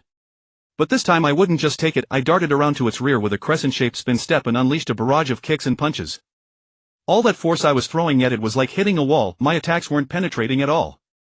His skin was incredibly tough and his muscles constantly rippled and shook, absorbing and dispersing my strikes before they could do any real damage. He almost seemed to be enjoying this, his hips even twitched slightly. I was furious. How dare he look down on me? I swept his legs out from under him and stomped down with both feet. At first he panicked from the fall, but then something shifted. Those strikes seemed to feel good to him and he just lay there letting me continue. Seriously. I wasn't here to give him a massage. He was pushing his luck. Looking down on me was he. Fine then, I would show him what I was made of. Like Wolverine himself, 3 razor-sharp claws extended from each fist, 6 in total, each about the length of a palm and possibly sharp. I plunged both hands down, driving the claws deep into his lower back. The zombie shrieked in agony and immediately rolled over, trying to strike back at me. I pulled back and slashed hard across his body, carving 6 deep gashes. Enraged, he lunged at me with the ferocity of a mad bear. Rather than retreat, I chose to hone my close-quarters reflexes, dodging his attacks as best I could while counter-striking with the claws on my fists. He took more cuts from my claws, but his rapid strikes finally landed, sending me flying backward nearly 10 meters. I rolled with the impact, absorbing the blow before regaining my footing. Though his claws were short, they had carved deep gashes into me, and with my restored circulatory system, blood immediately welled up from the wounds. I had been overconfident. The surge of power from my recent evolution had inflated my sense of invincibility, making me think I could dominate second-tier zombies. In truth, without these claws I likely wouldn't have been able to breach his defenses at all. My body was durable, but since I had chosen a human-like frame, even the best muscles couldn't fully express their potential in terms of raw power. Zombies built like mine were essentially balanced types, neither strength nor speed could reach the absolute peak of the second tier. But in the complete form category, this balanced type wasn't rare at all. Several of the 6 special complete form zombies I had eliminated were similar in facebreak. Bro appeared to be one as well. Only the mecha armor had given me the illusion that they were weak. But now that I was fighting barehanded, their power was no joke at all. I charged forward once again, continuing to hone my reflexes. When I previously piloted mechas, I relied far more on tactics than martial arts. I could only employ techniques such as the half-moon spinning flash step, unable to execute the greater array of moves at my disposal, for I had yet to reach a state of effortless mastery. So I decided to seize the moment, while my battle fervor burned high and my body seemed surging with inexhaustible energy, to rapidly forge my combat instincts. This strength-type zombie, despite its formidable power, was correspondingly slow, each movement and strike easily readable. For me, who was just training my reactions, it offered the perfect balance, sufficiently pressuring yet manageable enough to respond to. It was ideally suited for practice. The only drawback was that each strike land carried considerable pain. Had my physical resilience not been so greatly enhanced, I likely could have endured only a handful of exchanges. With a thunderous impact, I was once again sent flying, smashing through glass doors and windows before crashing into a shop. The zombie charged in after me and thus our battleground shifted from the open street to the interior. I quickly rose into a lateral roll to evade his attack, fluidly deploying the half-moon spinning flash step to pivot a fraction of a circle and appear behind him, driving a forceful strike into his back. With a piercing howl of agony he clutched his wounded flank and immediately whipped around, his thick arm sweeping toward me with devastating force. I bent low to dodge and continued raking his muscles and flesh, peppering his body with wound after wound. Yet these superficial cuts were hardly lethal against his massive frame. Full-form zombies possessed extraordinary regenerative abilities, and the injuries I had inflicted were already fading. Such attacks could not meaningfully erode his combat effectiveness. But I did not mind. He was my first practice target. The longer the fight lasted, the better. It meant I need not search for a new opponent just yet. I simply needed to train myself until I could play with him at will. Though his strikes upon me were heavy, my own regenerative capabilities were no less potent. My combat effectiveness did not wane. Instead, as my movements grew more refined and instinctive, my fighting prowess only intensified. Soaring whip kick. I suddenly launched into the air and delivered a sweeping kick that struck his head, forcing it askew and sending him staggering. Upon landing, I immediately transitioned into a horse stance thrusting punch, driving the claw blades embedded in my fists deep into his body while the momentum of the strike pushed him back a step or two. My mind began rapidly cycling through various simple yet devastating techniques, for those were the ones most likely to land in the split seconds of a fast-paced engagement. I pressed forward once more, capitalizing on his unstable stance to unleash the bull demon horn charge. From a horse stance I drove my fists forward like horn strikes, channeling power through my feet, hips and waist as my arms followed through with the momentum. The claw blades plunged once more into the zombie's body. The surge of force was tremendous, driving him backward several steps and sending him crashing to the ground. But even with my blades piercing both sides of his chest, the injuries were not fatal. He rose quickly and charged at me again with renewed ferocity. I continued testing which techniques I could reliably execute and began identifying the precise moments to deploy the appropriate moves. I had long forgotten the names of many techniques, so I stopped calling them out aloud. Though no one was around to hear, it still felt rather awkward and embarrassingly theatrical. I was grateful that the first zombie I chose for training was a strength-type variant. Otherwise, executing techniques would have been exceedingly difficult and he might not have proven so durable. After fighting for nearly half the day, he showed no sign of weakening. The only improvement was my own growing fluency. Moreover, I had yet to find effective means to strike his weak points. His skull was simply too dense. I estimated my blades could not penetrate it. However, severing his neck was a possibility. Decapitation would be functionally equivalent to a headshot. The issue was that spinal columns were typically extremely reinforced. Without finding the precise gap between vertebrae, a clean cut would be nearly impossible. At that moment I could not help but marvel at the mecha's devastating power. With a single casual swing it could cleave through bone as easily as vegetables. A single shot, or rather a single blast, could burn straight through a brain. The destructive force was truly terrifying. Had I not had the mecha, I doubted I could have grown so dramatically in one encounter. Breaking through to a regular second-stage zombie would have been a triumph in itself. The thought of facing a special-type specimen was laughable. Now, as the battle continued, I gradually adapted to this suddenly strengthened physique. I could harness its power with increasing dexterity, execute ever more precise movements, and face the zombie's attacks with mounting composure. Indeed, refining technique must be done early. It was much like the action MMORPGs I used to play. You must enter the arena as soon as possible while your level is still low, for that is where growth is fastest. Because most opponents there are newcomers, you are unlikely to be crushed. You will not easily lose confidence, and with continued effort you will grow rapidly under the dual pressures of the desire to win and the fear of defeat. Only after growing to a high level, when you are no longer easily overwhelmed in the arena, can you confidently refine your skills and steadily increase your win rate. But if you wait until you are high level before entering the arena, you will likely be destroyed so thoroughly that you will never again set foot there, preferring instead to pursue your own storyline or play solo in the open world. So while everyone is still a first or second stage zombie, none yet fully accustomed to their bodies, I must sharpen my combat techniques now. Only then can I unleash greater fighting power. The battle with this strength-type zombie lasted over an hour. It was not until I felt he no longer posed a significant threat, until I could easily dodge his attacks and smoothly execute numerous techniques, that I went berserk, relentlessly targeting his neck. I severed his tendons, wrenching and slashing with all my strength until he fell as a headless corpse. Breathing a sigh of relief, I quickly moved to dissect the zombie, extracting its energy organ to consume as I rested. Several zombies approached from the surrounding area, but my overwhelming presence deterred the ordinary ones from drawing near. Even the full-form special variants remained cautious, unwilling to engage directly. Suddenly a special full-form strength-type zombie burst forward, attempting to drag the corpse away and flee. But how easily could such a massive body be moved? Despite his great strength, the enormous corpse had become a tremendous burden.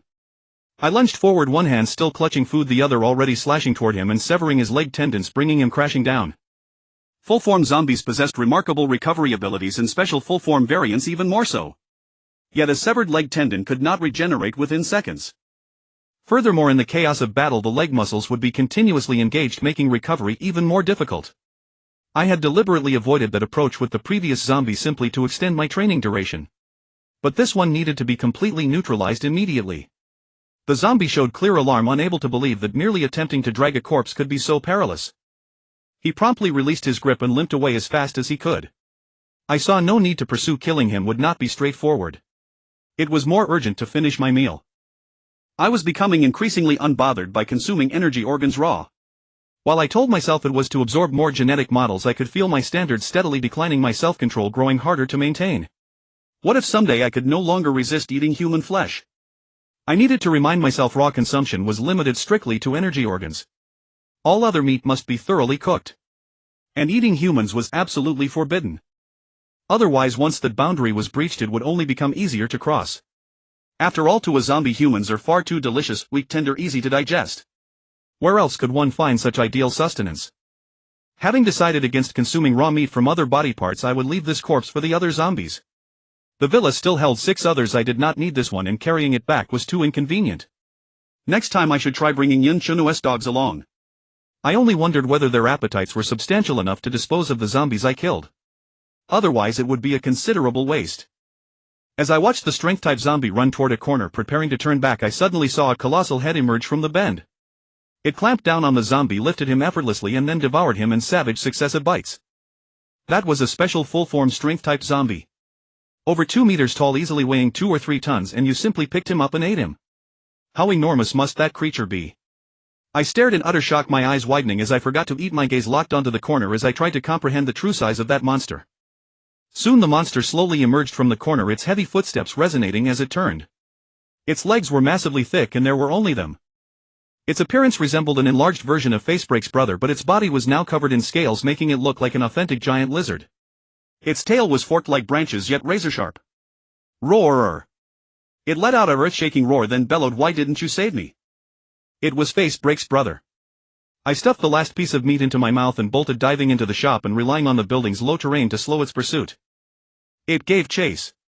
Spotting me fleeing, it opened its massive jaws and unleashed a torrent of ice shards and freezing energy directly at me. An ability user. A 3rd-stage zombie. How did you evolve so quickly, big brother? I'm only at the 2nd tier, damn it.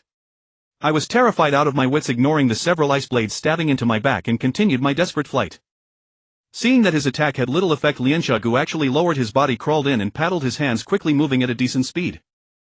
That guy with such a massive build could actually pull off such a maneuver. Fortunately, I didn't stay in the shop. I quickly ran out the other side. He relentlessly pursued me, rapidly catching up into the street. I quickly turned a corner, and because of his large frame he couldn't turn in time, skidding slightly before chasing after me. I immediately dashed back into the building again, hoping to slow him down. But this time he extended his tail inside, and it instantly crackled with a mass of blue lightning, which then shot out, violently electrocuting me and making me scream involuntarily. My whole body trembled and I collapsed to the ground. Luckily his electric current didn't last long. I scrambled to my feet and shot out just as his mouth was about to clamp down on me. He missed his bite and quickly exhaled another frost breath, but this time it wasn't ice blades, it was a freezing wind mixed with a torrent of icy liquid, instantly freezing a large patch of the ground where it landed. If I hadn't been on high alert for his ice blades and leaped aside despite my body's trembling the moment he breathed out, I would have been frozen into an ice sculpture in the next instant, unable to move. Holy crap, that was too close. I dared not stop now. After rolling, I immediately got to my feet and kept running. This time, after bursting out of the building, I leaped straight up, smashed through the 2nd floor window across the street, and ran into the 2nd story. Lianshagu once again lowered his body, smashed through the building, and charged over. Seeing me crash into the 2nd floor, he also leaped up, smashed into the 2nd story, grabbed the broken edge, and forced his way in. There were wide corridors and narrow ones, so I quickly ran toward a narrow corridor to block his bulk. His body was indeed stuck, but he spat another volley of ice blades, raining them wildly.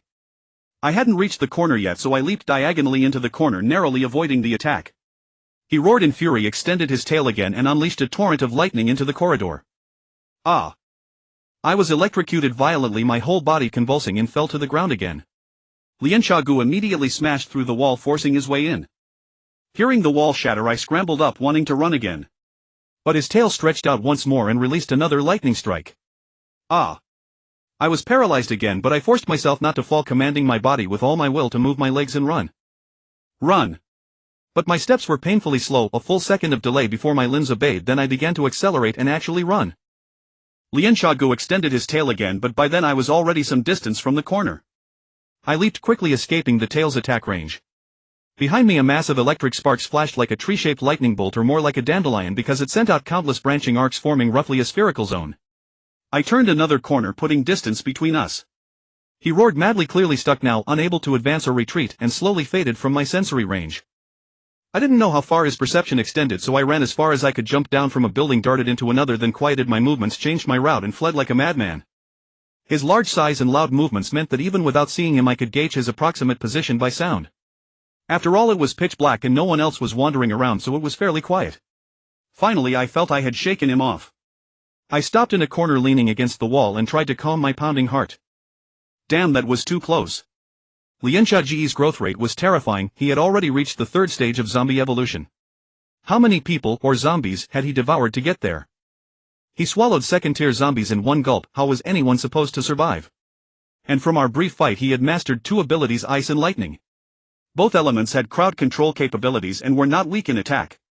If I had encountered him in an open area, I wouldn't have known how to escape. Huff. This area is still too dangerous. I need to relocate quickly. I had just evolved and wanted to rampage and enjoy myself, but instead I got beaten down like this. How frustrating. Helpless, I controlled my muscles to push the ice blades out of my body, then dragged my battered form back to the villa cautiously. With a thud I jumped into the villa. I was a bit dissatisfied with my control, the sound was too loud. So I adjusted again and leaped through the broken window back into my room. This time the noise was softer, but I still scraped against the glass. First, a shower. I didn't want to be dirty and ruin my appearance. This time my skin no longer peeled or had rotten flesh, it was smooth all over and the wounds on my back had healed. Though Lianxiaogu's attack had been disheartening, overall I was quite satisfied with my new body during the tests. All stats were decent, and except for attack power and defense being inferior to the Swift Scout, I was no worse in every other aspect. Growing claw blades from my fists enhanced my attack a bit, but against zombies it was still insufficient. I needed to find a way to increase my offensive power. But for now I had no way to obtain a powerful weapon. The Swift Scout's spear and the Black Bear's giant axe were both extremely powerful. However, that spear could only be used while wearing the Swift Scout. If I took it off I could only use its blade end, which would be quite awkward because it was a spear handle, not an axe handle. And the Black Bear's giant axe did have a handle, but it was too thick for a human hand to grip. Also, the axe was battered and worn, usable only as a blunt instrument, having lost its cutting function. Suddenly someone entered my zombie perception. Judging by the silhouette it was a woman, and from her movements she seemed to be holding a gun. Could it be Sui Qing? What is she doing coming up here with a gun? Could she have confirmed I was a zombie and come to assassinate me? I became cautious, quickly wiped myself down and wrapped a towel around my waist. Bai Yao, is that you? Sui Qing asked. I opened the bathroom door and replied, it's me. Then I immediately shifted my body to the other side, moving silently to prepare an ambush. But after I moved I saw her adjust the gun's aim again, tracking me. Don't hide. I have a miniature wall-penetrating radar that can see you, Sui Qing said. I suddenly remembered the high-tech glasses on her left eye. So that thing had such a function. Then why hadn't she used that function to shoot the sniper in the central street earlier instead of asking me to lure him? Was there a distance limit? Or had the enemy sniper used something to jam the imaging? What do you want? We can talk this out. During my evolution I had chosen a secondary brain because I sensed the threat of sniper rifles, but that didn't mean I was truly immune to them. Nothing. The fact that you can speak normally means your sanity is intact. But to be cautious I still need to ask you 2 questions. What questions? What's 1 plus 1? 2. What about 5 plus 5? 10. What about 36 times 36? I was speechless. You calculate that for me. Alright, I'll consider you passed. When she lowered her gun I breathed a sigh of relief. But just then she kicked the door open and pointed the gun at my head. I was caught off guard. That momentary lapse in vigilance had left me unable to react. I slowly raised my hands, my eyes fixed on her finger on the trigger. You can really see me through walls, she said with a light laugh. What exactly do you want? I asked. Nothing. She put away the gun. When you suddenly left we thought your revolution had failed. Huixin was pretty upset. But now that you're back I had to check if it was really you, or rather the same you. And since you seemed to detect me through the wall eye. So you felt competitive and wanted to test me. Pretty much. I sighed. Don't play games like this in the future. You know I've turned into a zombie, I might not trust humans. I almost thought you came to kill me and I almost felt the urge to kill you too. Sorry, she said with a smile. It's okay. Just don't do it again. She stepped closer, scrutinizing me. Is this your original appearance? It's based on my original looks, just healthier and with better proportions. I'm probably much better looking than before. Not bad, you're handsome, she complimented lightly. Then she circled around me and said more seriously, since you can revert to human form, does that mean other zombies might also transform into human shapes and hide among people? It's possible. I kept my guard up as she walked behind me, never fully relaxing my vigilance. How would we detect them? I don't know how you humans would, but zombies can sense each other and recognize their own kind. Is that so? She fell into thought. Can you leave first? I was only halfway through my shower. Afraid I'll see something. Do you want to see? She turned and walked out. I quickly closed the door and waited a moment, confirming that she hadn't barged into my zombie's field of vision again before re-entering the bathroom to continue my shower. After finishing, it was still dark, so I lay back on the bed, sinking my consciousness into the mind space to deal with the consciousness of that strength-type zombie I hadn't had time to handle earlier. Since I was now on the same level as him, it wasn't easy for him to infect me. Moreover, my consciousness was far stronger than his, so even if he thrashed about, it was no big deal. No wonder those zombies rarely preyed on their own kind, just dealing with the consciousness was troublesome enough. If the opponent's consciousness was stronger, one might even be counter-killed. Therefore, to avoid being counter-killed later, I needed to devour more consciousnesses so that my own consciousness could grow stronger and stronger. The next day. Knock knock knock. Bai Yao, are you up? Huai Xian's voice sounded from outside the door. I opened the door. What's up? Ah. She paused, then stared at me blankly. Hey. I waved my hand before her eyes. Oh. She snapped back to reality, a slight blush coloring her cheeks. You've changed so much. Oof. I chuckled softly. How do I look? Good looking. She lowered her head shyly. Then will you still dare to say things like dedicating yourself to me? I suddenly lifted her chin, looking at her with a teasing smile. Her face flushed crimson, her heart pounding, her eyes evasive. But unfortunately the fundamental problem hasn't been solved. I can still infect you. So? You'd better keep being a nanny. I cut her off. She pouted, somewhat dissatisfied, and murmured, oh. All right, why did you come to find me? I affectionately stroked her hair. To call you down for breakfast, it's already light out. Is there enough? Should be. Enough. From now on, following me, you'll have to slaughter zombies for cooking. Can you handle it? I asked gently. I suppose. Get used to it early, be careful not to get hurt or you might get infected. Forget it, you might not even be able to cut through zombie bones. I'll handle the food preparation, you just cook it. After breakfast, Huai Xian cleared the table while I discussed the next plan with Sui Qing and the others. We're still too close to the urban village. I don't know if those rebels will withdraw after taking the park. I didn't have time to investigate last night. I checked.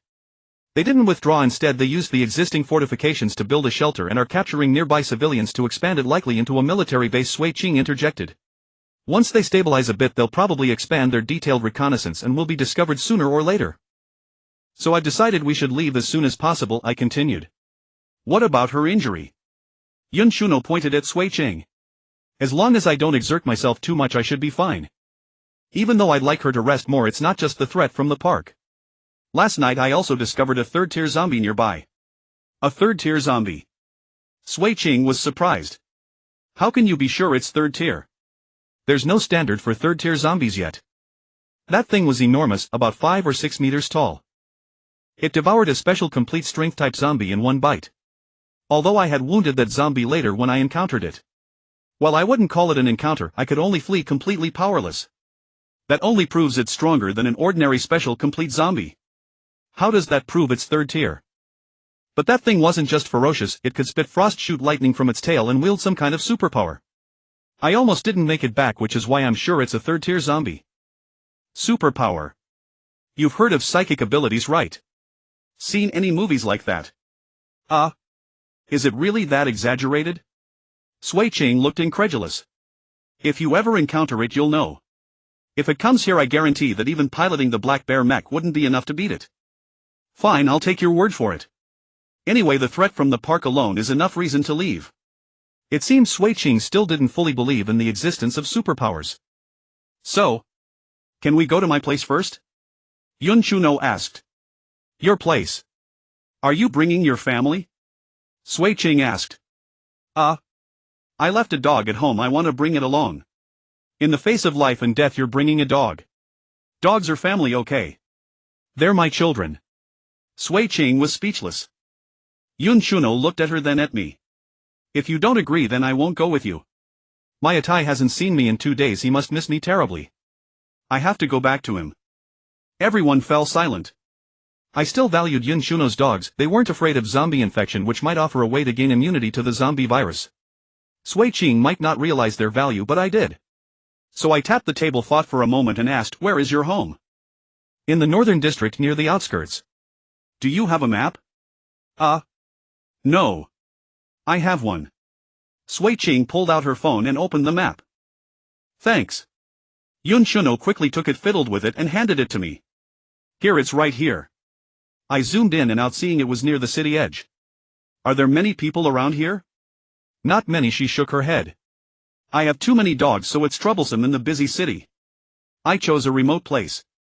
Sui Ching, if you were a rebel commander would you choose to surround the entire city? I asked. Unlikely, that would require too many troops. But you could guard the main roads and set up multiple outposts around the city. With enough reconnaissance range you could achieve a siege effect. Are the satellites still functional? There probably aren't many left. I heard that rain of fire destroyed almost all satellites and wrecked a lot of aircraft. I see, no wonder the rebels can barely send out a few planes. Then look, if we go from her place to the outskirts do we have a good chance of leaving Linfeng City? Well, it happens to bypass the northern exit but I don't know if the terrain there is drivable. Running on foot isn't fast and if we're spotted we might not escape. It's not suitable for driving, Yun Chuno waved. But my Atai can carry people, he runs really fast. Sui Ching was speechless, who uses a dog to carry people? If it's not suitable for us to drive then the rebels probably can't drive either. My Swift Scout has only 2 battery left.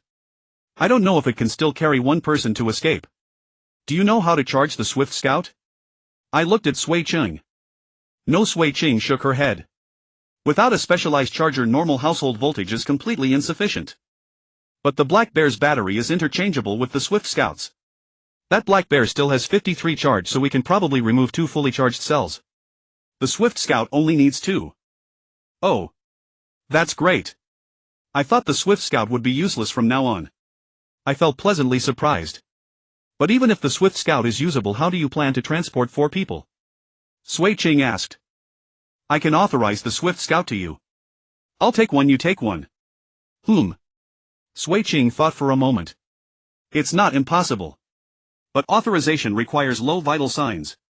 What vital signs could I have? Let's try later. Oh right, let me see the map again. I took her phone again, zooming out repeatedly to see if this world's map was still the same as the old one. I only downloaded the domestic map, foreign ones are invisible, only outlines. Sui Ching reminded. That's fine, I just want to see the outline. I first checked Linfeng City but I wasn't familiar with the original city's shape, so even zoomed out I couldn't tell much. So I zoomed out to see the whole country's outline. I paused, it was indeed different. Not only was it not a golden rooster shape but there were more than 2 large islands overseas. My hometown wasn't even on the map. The entire country's outline had become a strange shape. Eventually I zoomed out until only the words Tingyun Empire appeared, showing the world map. Good heavens, the world map was different too. Sanyang Star. Tingyun Empire. Linfeng City. None of them seemed the same. Only the urban village where I lived. I quickly zoomed in on the name, good heavens, even the name had changed. This was too bizarre. I had appeared in this world without any sense of incongruity and some of my common knowledge still worked. What kind of power could have placed me here? Could I have ended up in a novel? What's wrong? Sui Ching asked. Oh, nothing. I snapped back, handing her phone back. Whatever power had placed me here, I didn't have the ability to understand it yet. So I suppressed the thought for now, to be dealt with later. After replacing the Swift Scout's battery, I tested the authorization. Detected abnormal vital signs in pilot. Authorization allowed. Please select authorization mode. Sui Ching was stunned. Cancel authorization.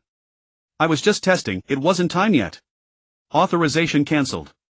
It's a miracle that this mech is still functioning in such a state, Sui Ching remarked. Most of the damage is to the armor, not the critical moving parts. We were really lucky. Since the Swift Scouts were too conspicuous during the day and driving at night was risky, with headlights likely to attract attention and potentially draw swarms of zombies, we decided to depart at dusk. By the time we reached Yun Shunua's place it should be nighttime, giving us a chance to slip out of Linfoam City under the cover of darkness. So while making preparations we cleared out as much food as possible from the villa. Most of the longer-lasting provisions were packed into Yun Shunua's car trunk while the perishables were turned into a grand feast. I also dealt with the zombie corpses in the warehouse. Estimating my own appetite, I had some prepared into a feast by Huixin while the rest went directly to feed the dogs.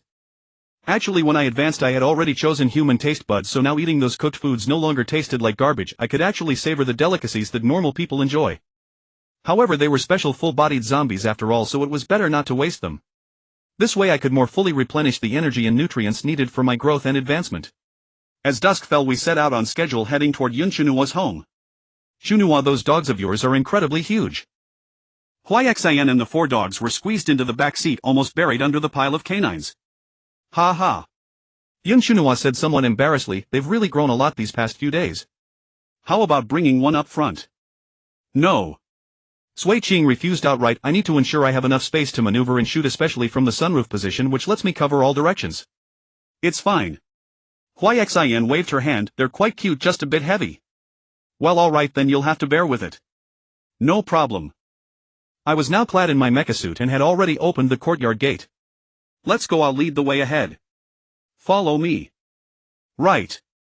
Yun Shunua immediately sat in the driver's seat and nodded. Outside the gate there were actually still some wandering zombies. Hearing the commotion they stirred restlessly, but under my pressure they dared not approach. The car successfully exited the gate and I locked the courtyard door behind us before continuing to clear the path for them. Once we reached the highway I started running at a gradual pace following our planned route. If any zombies blocked the way I would either scare them off or kick them aside. Their car followed within 10 meters behind me. Only when the zombie density was low would I quickly move ahead to scout the road in advance, checking for enemies, zombie swarms or obstacles blocking the path. If there were enemies I would naturally avoid them whenever possible. If it was zombies or obstacles I would clear them away. During the day I had separately scouted a section of the route and found no enemies on any of the alternative paths. But now it was already evening and for safety's sake I naturally needed to scout again. The car had driven several hundred meters and things were going reasonably well so far. However, as we approached the next intersection many zombies suddenly ran out from the side corner. Oh no, it's a zombie swarm. I quickly moved to the side of the car and let out a powerful roar at the approaching horde roar. Through the mecha's amplifier my voice was truly thunderous. Those zombies were momentarily frightened, but they continued running forward, merely detouring around me and the car to keep moving behind. What's going on? I was somewhat puzzled. They seemed to be fleeing from something. However, my confusion didn't last long as I soon found the answer. Roar. Not far away Facebreak Brother was frantically hunting and devouring zombies. Whether first-tier or second-tier zombies, he grabbed them and swallowed them whole, completely indifferent to whether they were his own kind. I was immediately panicked. It's a third-tier zombie. Run. Yun Shunua hastily accelerated the car, emitting grating noises as it plowed through the running zombie stream, charging past the intersection. At this moment Facebreak Brother suddenly raised his head and actually spotted me. He then completely ignored the zombies running before him, roared ferociously and charged madly toward me. Quick! Full speed! I urgently urged, again firing several plasma cannons at Facebreak Brother. Facebreak Brother had witnessed the power of the plasma cannon, so he quickly dodged to the side, leaped onto a nearby building and ran across rooftops like a shadow. I didn't dare stop my plasma cannon fire, running sideways to keep up with Yun Shunua and the others while continuing to spray plasma bolts, anticipating Facebreak Brother's landing spots in advance. Ayo! Facebreak Brother was hit by the plasma cannon, letting out a painful howl. After landing he was unsteady on his feet and stumbled. I quickly took the opportunity to fire, but he rose swiftly and dodged it immediately. Why didn't you save me? Facebreak Brother said that sentence again. I was quite speechless. How could he still be fixated on this issue? Roar! He directly opened his massive mouth and spat out a barrage of ice blades. I quickly turned the damaged half of my mecha to face backward while my gun continued to spray relentlessly. The ice blade struck my body with a clinking sound, but fortunately the mecha's defense was strong enough to block the ice blade attacks. I didn't dare let him get close at all now, otherwise I had no idea if the mecha could withstand the electric current released from his tail. If certain electronic components were burned out by the current, the mecha might be completely paralyzed. Facebreak Brother had just been scorched by the plasma cannon, so he was still quite fearful of this weapon. He was darting left and right nearby, dodging plasma cannons while looking for an opportunity to close in. But my gun was always aimed at him, and even if he couldn't hit me, he didn't dare advance rashly. Boom! A loud gunshot rang out. It was Sui Ching firing. One shot hit Facebreak Brother right in the eye. Ayo! Facebreak Brother screamed in pain. I quickly seized the opportunity and fired wildly. But Facebreak Brother immediately left his original position, causing my shots to miss. Bang! Another gunshot rang out. Facebreak Brother quickly tilted his head. The bullet didn't hit his eye but struck his forehead, cracking open the scales on his head and splattering some blood. Roar! He roared wildly and a massive amount of ice blades shot over crazily once more. Sui Ching quickly drew back through the sunroof and shouted loudly, "Xin, get down quickly!" Xin quickly lay down, and I also hurried to the rear of the car, trying to block the position where Xin was located. Those ice blades shot over with a clinking sound, punching several holes in the car's rear glass. But fortunately Xin had already gotten down. It was only those dogs that were yelping in pain. After the ice blades passed, Sui Ching immediately popped her head up and fired again with a bang. Ayo! Facebreak Brother howled in pain again and quickly ran to a corner to hide. Hearing the sound of him turning the corner to approach, I didn't dare relax, still vigilantly pointing my gun at his direction. Then I heard the sound of him climbing onto the rooftop, so I immediately shouted, "Quick, turn left." Yunchunua quickly turned left, and then Facebreak Brother appeared on the rooftop to the right. I quickly fired plasma cannons between the two buildings to prevent him from jumping down directly or leaping onto the adjacent large building. He immediately shrunk his head back, constantly probing at the edge, trying to find an opportunity. With a bang, Sui Ching fired another shot, hitting his head once more. He wailed in pain again and quickly pulled his head back. However, as we moved further away, it became increasingly difficult to prevent him from popping his head up. So he directly climbed between the floors of the adjacent building and advanced with his body pressed low. Hearing the commotion, I immediately shouted, "Turn right." Yunchunua quickly turned right to get away from that building. He was between the floors, so I directly fired plasma cannons toward that floor, trying to adjust the trajectory of the plasma cannon as much as possible to make it land a bit inside that floor. He indeed dared not pop his head up, merely spitting out a pile of ice blades that rained down from above. Sui Ching quickly drew back inside and moved away from the sunroof. I quickly leaped up, doing my best to block the ice blades falling toward Xin to prevent the ice blades from piercing her due to angle issues. Facebreak Brother saw the plasma cannon fire stop and quickly rushed out of the floor, leaping onto the edge of the adjacent building, chasing after us like running along rooftops and walls. I quickly swept a large number of plasma cannons toward that area, and Sui Ching also popped her head up, firing with another bang. Ayo! Facebreak Brother screamed in pain again. This time the shot hit his eye, causing him to fall in agony. I felt this was a once-in-a-lifetime opportunity, so I predicted his landing spot and fired wildly. As expected, I finally managed to hit him again and even landed several more shots, burning several large holes in his body. He immediately wailed in pain, struggling forcefully to get up, and quickly left his original position. With a bang, he accidentally bumped into the adjacent building, but he didn't dare to stop. He quickly ran to the left, bumped again, then ran to the right, finally darting around another corner, his footsteps quickly fading away. I was somewhat regretful. He doesn't even die from this. A third-tier zombie. I haven't seen a corpse core yet. Judging from his strength, the power contained in the corpse core must be terrifying, right? If I could kill him and obtain the corpse core, then even if I couldn't directly advance to the third tier, my strength would probably increase significantly. Ah, what a pity. I don't dare to chase him now, better to focus on fleeing first. Was that the third-tier zombie you mentioned earlier? Sui Ching popped her head up and asked. That's right, it's the one I encountered. Did you see it? He really has superpowers. It's indeed quite terrifying. Sui Ching was also somewhat terrified, since a monster that even her sniper rifle couldn't kill was probably something she had never seen before. Oh right, do you have a grudge against him? I seem to hear him say you didn't save him just now. Sui Ching was slightly speechless. You once saw him dying and didn't save him? Yes.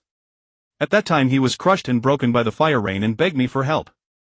I was so frightened that I couldn't even walk, and I also thought he was beyond saving, so I didn't respond to his plea for help. Sui Ching instantly recalled. Are you saying this third-tier zombie is the one from that day? That's right. Although both only have 2 legs, the size difference is enormous. How did you confirm it? Because when he sees me he says that one sentence, "Why didn't you save me?" Sui Ching was slightly speechless. You once saw him dying and didn't save him? Yes.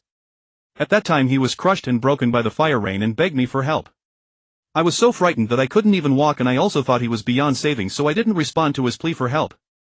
A reconnaissance helicopter came flying from the sky. Sui Ching immediately raised her gun to fire, but before she could, several flying zombies soared skyward and swooped onto the helicopter.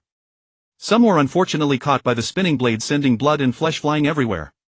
The propeller broke as a result, causing the helicopter to lose balance and crash down. Daring to fly so low in a place infested with zombies, truly courting death. I couldn't help but sneer, then continued leading them toward Yunshunua's home. The journey ahead turned out to be considerably smoother. Though obstacles remained plentiful, none posed any real threat. Eventually we arrived at Yunshunua's residence. "Tai, I'm back," Yunshunua shouted as she pushed open the door, but inside she found no dog, only a broken leash. Tai. Tai. Yunshunua called out twice more but received no reply. Sui Ching moved to the driver's seat and parked the car inside while I closed the door behind us to keep any zombies out. Glancing around her courtyard, I noticed not only a luxurious villa but also a dedicated doghouse nearby. This wasn't merely a small kennel, it was an exceptionally lavish dog facility complete with every amenity and even a dedicated play area. Tisk, what a rich young mistress. Even this dog lives better than me. Tai. Tai. Yunshunua shouted desperately, her loud voice stirring the nearby zombies. Woof. Woof. Two dog barks echoed from afar. Tai, it's Tai. Tai, come home quickly, mom's back. Woof. Woof. The barks drew nearer, muffled as if something were held in its jaws. Hey, keep it down, what if you draw more zombies? Sui Ching warned. Oh. Sorry. Yunshunua apologized hastily. I'll go open the door for Tai. Before she reached the door, a massive dog leaped over the wall, an evolved zombie clamped in its jaws. It tossed the corpse aside and bounded toward Yunshunua with excited yelps. I glanced at the evolved zombie and was stunned. It wasn't ordinary. This was a special type evolved zombie. Oof. Yunshunua staggered backward under the impact, barely steadying herself after 2 steps. How did you get so fat? I can barely hug you anymore. Standing on its hind legs, the dog towered over her. Yunshunua seemed almost petite beside it, able only to wrap her arms around its waist, her head tilted back. Woof. Woof woof woof. The massive dog was ecstatic, tail wagging furiously as it tried to lick Yunshunua. Overwhelmed, she toppled straight over. Woof. Setting its front paws down, it immediately backed off, trying to lick Yunshunua on the ground. But I quickly grabbed her and pulled her free. The dog paused, then its gaze turned fierce upon seeing me. It let out 2 aggressive barks and assumed a threatening posture, ready to attack. Instantly a sense of danger flared within me. My instincts screamed that this creature was an enemy, and a dangerous one at that. Tai, don't be aggressive, he's a friend. Yunshunua hurriedly intervened. The dog hesitated, looked at her, then at me before eagerly turning back toward Yunshunua. I quickly yanked Yunshunua backward, keeping her out of reach. Enraged, the dog again adopted an attacking stance and snarled fiercely at me. Uncle, what are you doing? Why keep pulling me? Yunshunua complained, wrenching her arm free. It just came back with a zombie in its mouth. Aren't you afraid it might infect you? Yunshunua glanced at the zombie, then said to Tai, your mouth is too dirty. You can't lick me, okay? Tai's eyes shifted to its own mouth. It then deftly lapped at its jowls, cleaning away the blood before opening its mouth and panting happily as if to say it was all clean now. It understands human speech. I couldn't help but be amazed. Of course Tai is incredibly smart. Yunshunua said, proudly stroking its enormous head. Tai luxuriated in the attention, gently licking her hand. Even on all fours, the dog stood nearly as tall as her, absurdly massive. Just licking isn't enough. What if it still infects you? I don't care. Should I really expect Tai to brush its teeth and wash its face every time before cuddling with me? If it were going to infect me, it would have happened already. All my other dogs were healed by Tai's licks. Its saliva works better than any disinfectant. I paused. Really? Of course it's true. I glanced at Sui Chang and saw her expression shift slightly. She'd realized the same extraordinary nature of this dog. If Yunshunua was telling the truth, the value of this dog was immeasurable. I quickly warned her, don't mention this to just anyone. Why? What if someone captures your dog for research? Oh right. Then you guys have to keep it secret too, don't tell anyone. She suddenly grew worried. I nodded. Sui Ching remarked, I've never seen such a massive dog before. Its head looks bigger than a lion's. This is an Alaskan Malamute, a giant breed, they're usually huge. Yun Chunhua introduced Atai with evident pride. But this Malamute is too big, it must be larger than a lion. I told you it could carry people. Look, Atai, give me a ride. Atai promptly lay down, waiting until Yun Chunhua mounted before rising. Giddy up. Yun Chunhua gripped its fur and urged it on excitedly. Atai immediately took off around the yard, running with impressive ease, stability and quiet footsteps. Sui Ching, Xin and I were all stunned. This was truly a dog that could carry people. I wonder how many it could carry. I asked. Hearing me, Yun Chunhua asked Atai, how many people can you carry right now? Atai seemed to ponder, then confidently barked twice. It says 2. Yun Chunhua replied. Are you sure it really understood? I was taken aback. I taught it basic math. I was speechless. I mean, can it really understand such a complex question? Complex. Don't underestimate dogs' intelligence. They can't speak, but that doesn't mean they can't understand. Treat them like children, talk to them often, correct their misconceptions, and understanding humans becomes quite simple. Woof woof. Atai barked proudly, as if agreeing exactly. I had no rebuttal, she was the expert here. Then let Xin try riding it. Ha! Me. I've never ridden before. Xin seemed flustered. Don't be afraid, I'll ride with you. Yun Chunhua extended her hand. Xin hesitated. Is it really okay without a saddle? It runs very steadily. Just hold on to its fur. We can make one later if needed. I don't have time now, and it might not even like wearing one. Oh. Xin cautiously approached. Atai, lie down. The dog promptly lay flat, waiting until Xin sat in front of Yun Chunhua before rising. Giddy up. Yun Chunhua urged excitedly, and Atai bounded cheerfully around the yard. Xin, though initially nervous, couldn't help but grin when she felt how remarkably steady it was. It seems we may need to adjust our plan slightly, I said. Indeed. Sui Ching agreed enthusiastically. Authorize the mecha to me. We'll treat the original plan as a backup, which will greatly enhance our combat effectiveness. I nodded and began the authorization process. Soon Sui Ching was clad in her mecha. She shook the half-shoulder cape with her left hand, then extended it to grasp her sniper rifle. Perfect, the exposed hand can use the sniper. Though I'm not used to my left hand, it should be fine. With that said, she slung the sniper rifle across her back, leaving me with no weapons. But I hardly knew how to use a sniper anyway, and the mecha's gun could only be used for close combat. It was better to let her carry everything. I walked over to examine the special type evolved zombie on the ground. The 4 huskies had gathered around, but none dared to bite, only watching with eager eyes. Woof woof. Atai rushed over anxiously, as if warning me not to touch its food. I could only step back slightly, giving it space. Fortunately, after my advancement, my nearsightedness had cleared and my vision had significantly improved. Even in the darkening twilight, I could clearly observe the wounds on the zombie. Those were the marks of ferocious claw and tooth tears that had severed the zombie's neck, leaving only tendons connecting the halves. It seemed this Malamute's strength was no joke. That sense of danger earlier was absolutely not an illusion. It truly had the power to threaten me. In fact, I might not even be its equal in a fight. Noticing me constantly staring at its food, Atai stopped running with the 2 girls and lay down, instead signaling them to dismount. Yun Chunhua sighed helplessly and helped a reluctant Xin down, then patted Atai's head and said, "Go on." Atai immediately ran over excitedly, picked up the zombie in its jaws and dashed into the doghouse. The 4 huskies quickly followed, and soon the sounds of dogs eating could be heard inside. Everyone packed up again, this time keeping it light, with everything prioritized for breaking through. Thus only Yun Chunhua brought a backpack, filling it with food. Where do we go after we get out? Yun Chunhua asked. I don't know. I shook my head. Given the situation, hiding in the mountains might be better, fewer people so fewer zombies. No, you're wrong. Animals can turn into zombies too, so there might be as many in the mountains as in the city, even more bizarre ones which could be harder to guard against. Sui Ching interjected. Then, how about we see if there's an island by the sea? Live on an island. I had read many apocalypse novels where people lived on islands surrounded by the sea. They could isolate both zombies and humans, making defense easy. An island. Aren't you afraid sea zombies might be even more terrifying? What if there are zombies that can come ashore or a large number of rebels reach the island? Then we'd have no escape. And what about transportation? By boat or by bridge? If by boat, how can you guarantee the zombies in the water won't attack? How can you ensure enough supplies?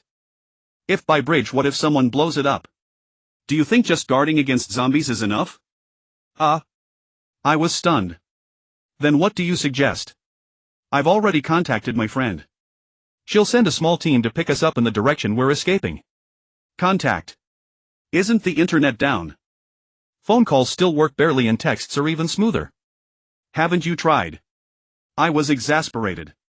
The phone with my main contacts is left in the park. Then do you have another phone? Yes.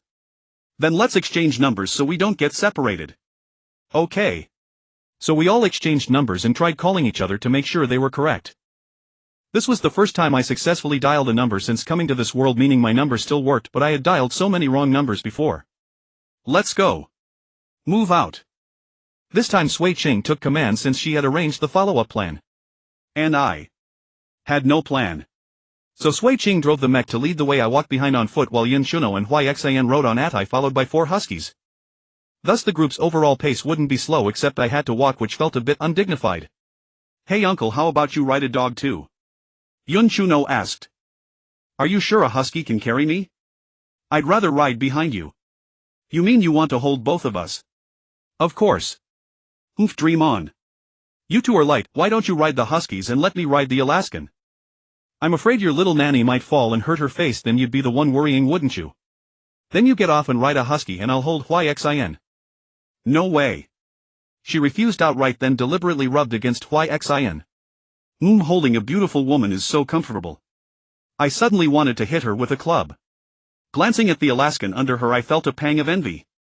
The Alaskan was black and white like an oversized husky, but with longer, denser fur. It must be incredibly comfortable to sit on, like a cushion you'd want to bury your face in and rub, probably even more satisfying than petting a cat.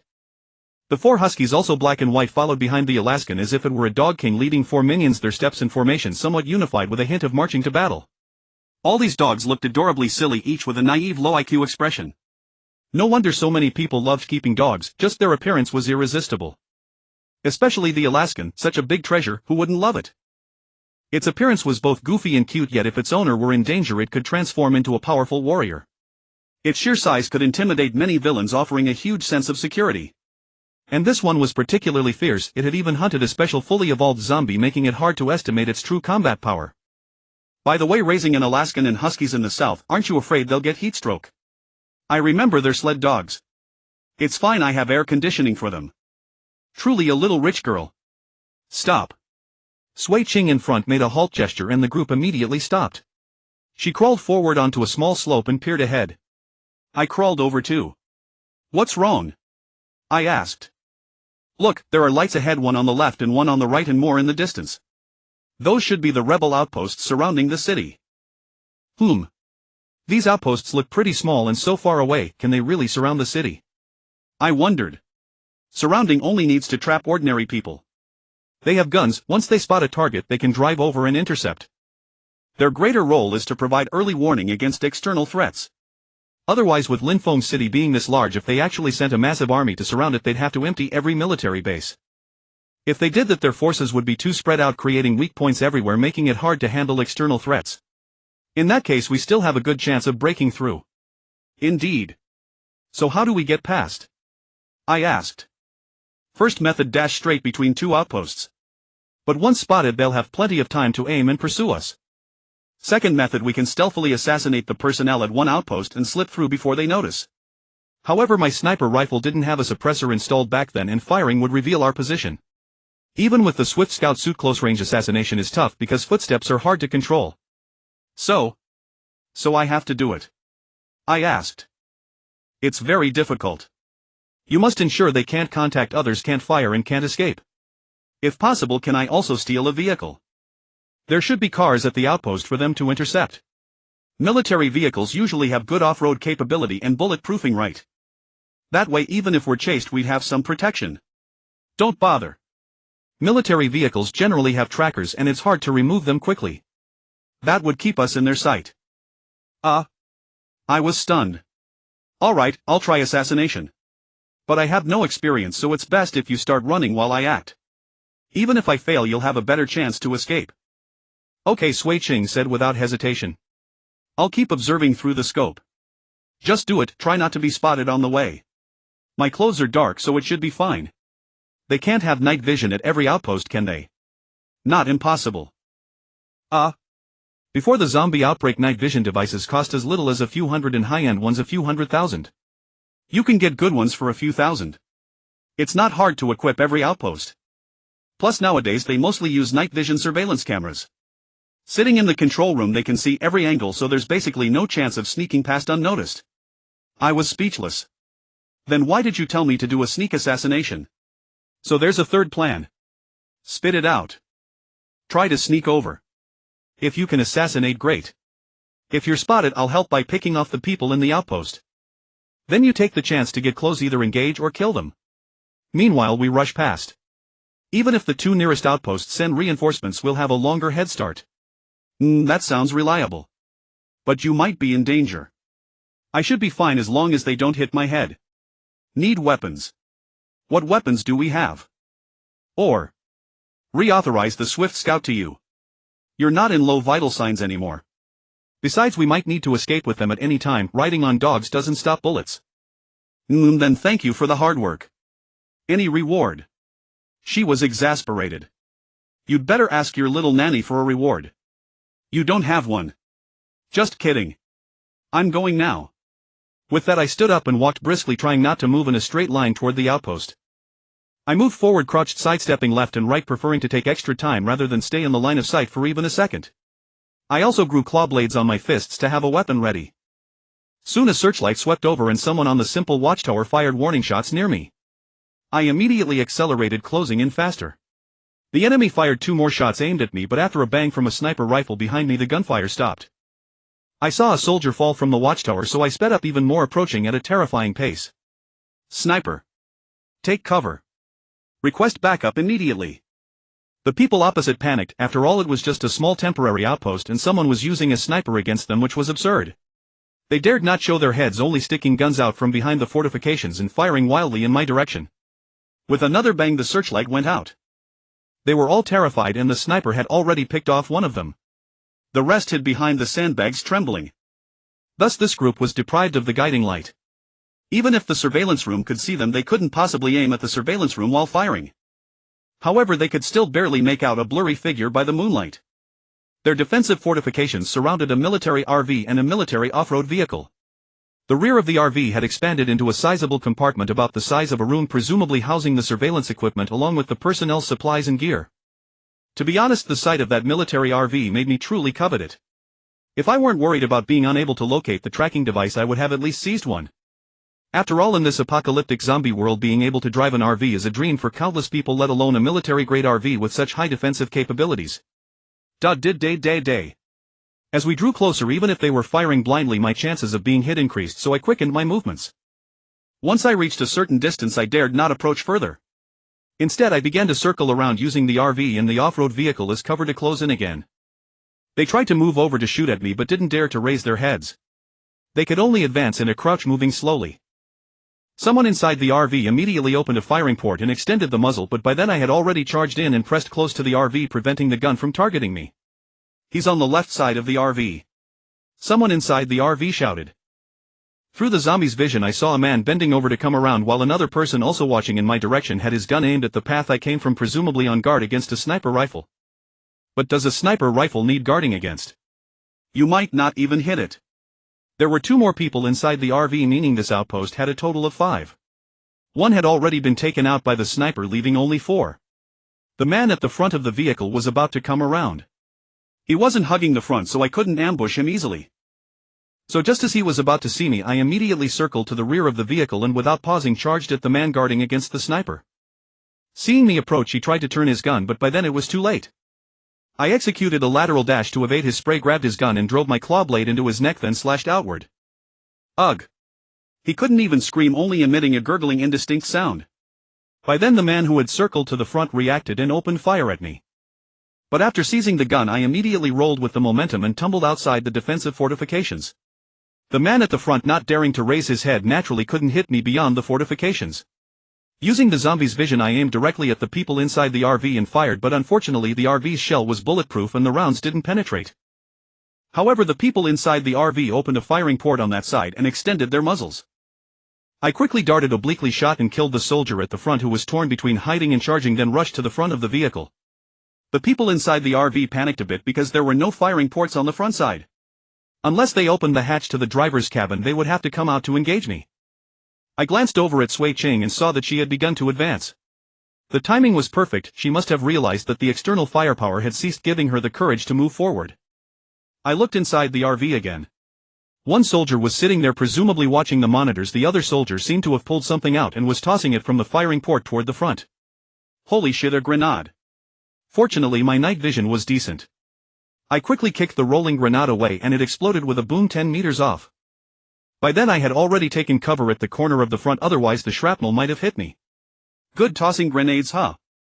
You think you're the only one with grenades? I immediately grabbed a grenade from the fallen soldier at the front, pulled the pin. The people inside panicked, likely seeing it on the monitor and trying to close the firing port. But I was faster. I armed the grenade and slapped it inside, then immediately leaped beyond the fortifications. Boom! A violent tremor erupted inside the vehicle. Though it didn't shatter the RV, it caused considerable damage. I quickly checked with the zombie's vision and saw that they had all fallen and stopped moving. I then retracted my claw blade, scavenged briefly, strapped a belt of grenades and ammunition around my waist, grabbed as many magazines and usable grenades as I could, and then sprinted to catch up with Sui Ching and the others who were just charging forward. All taken care of?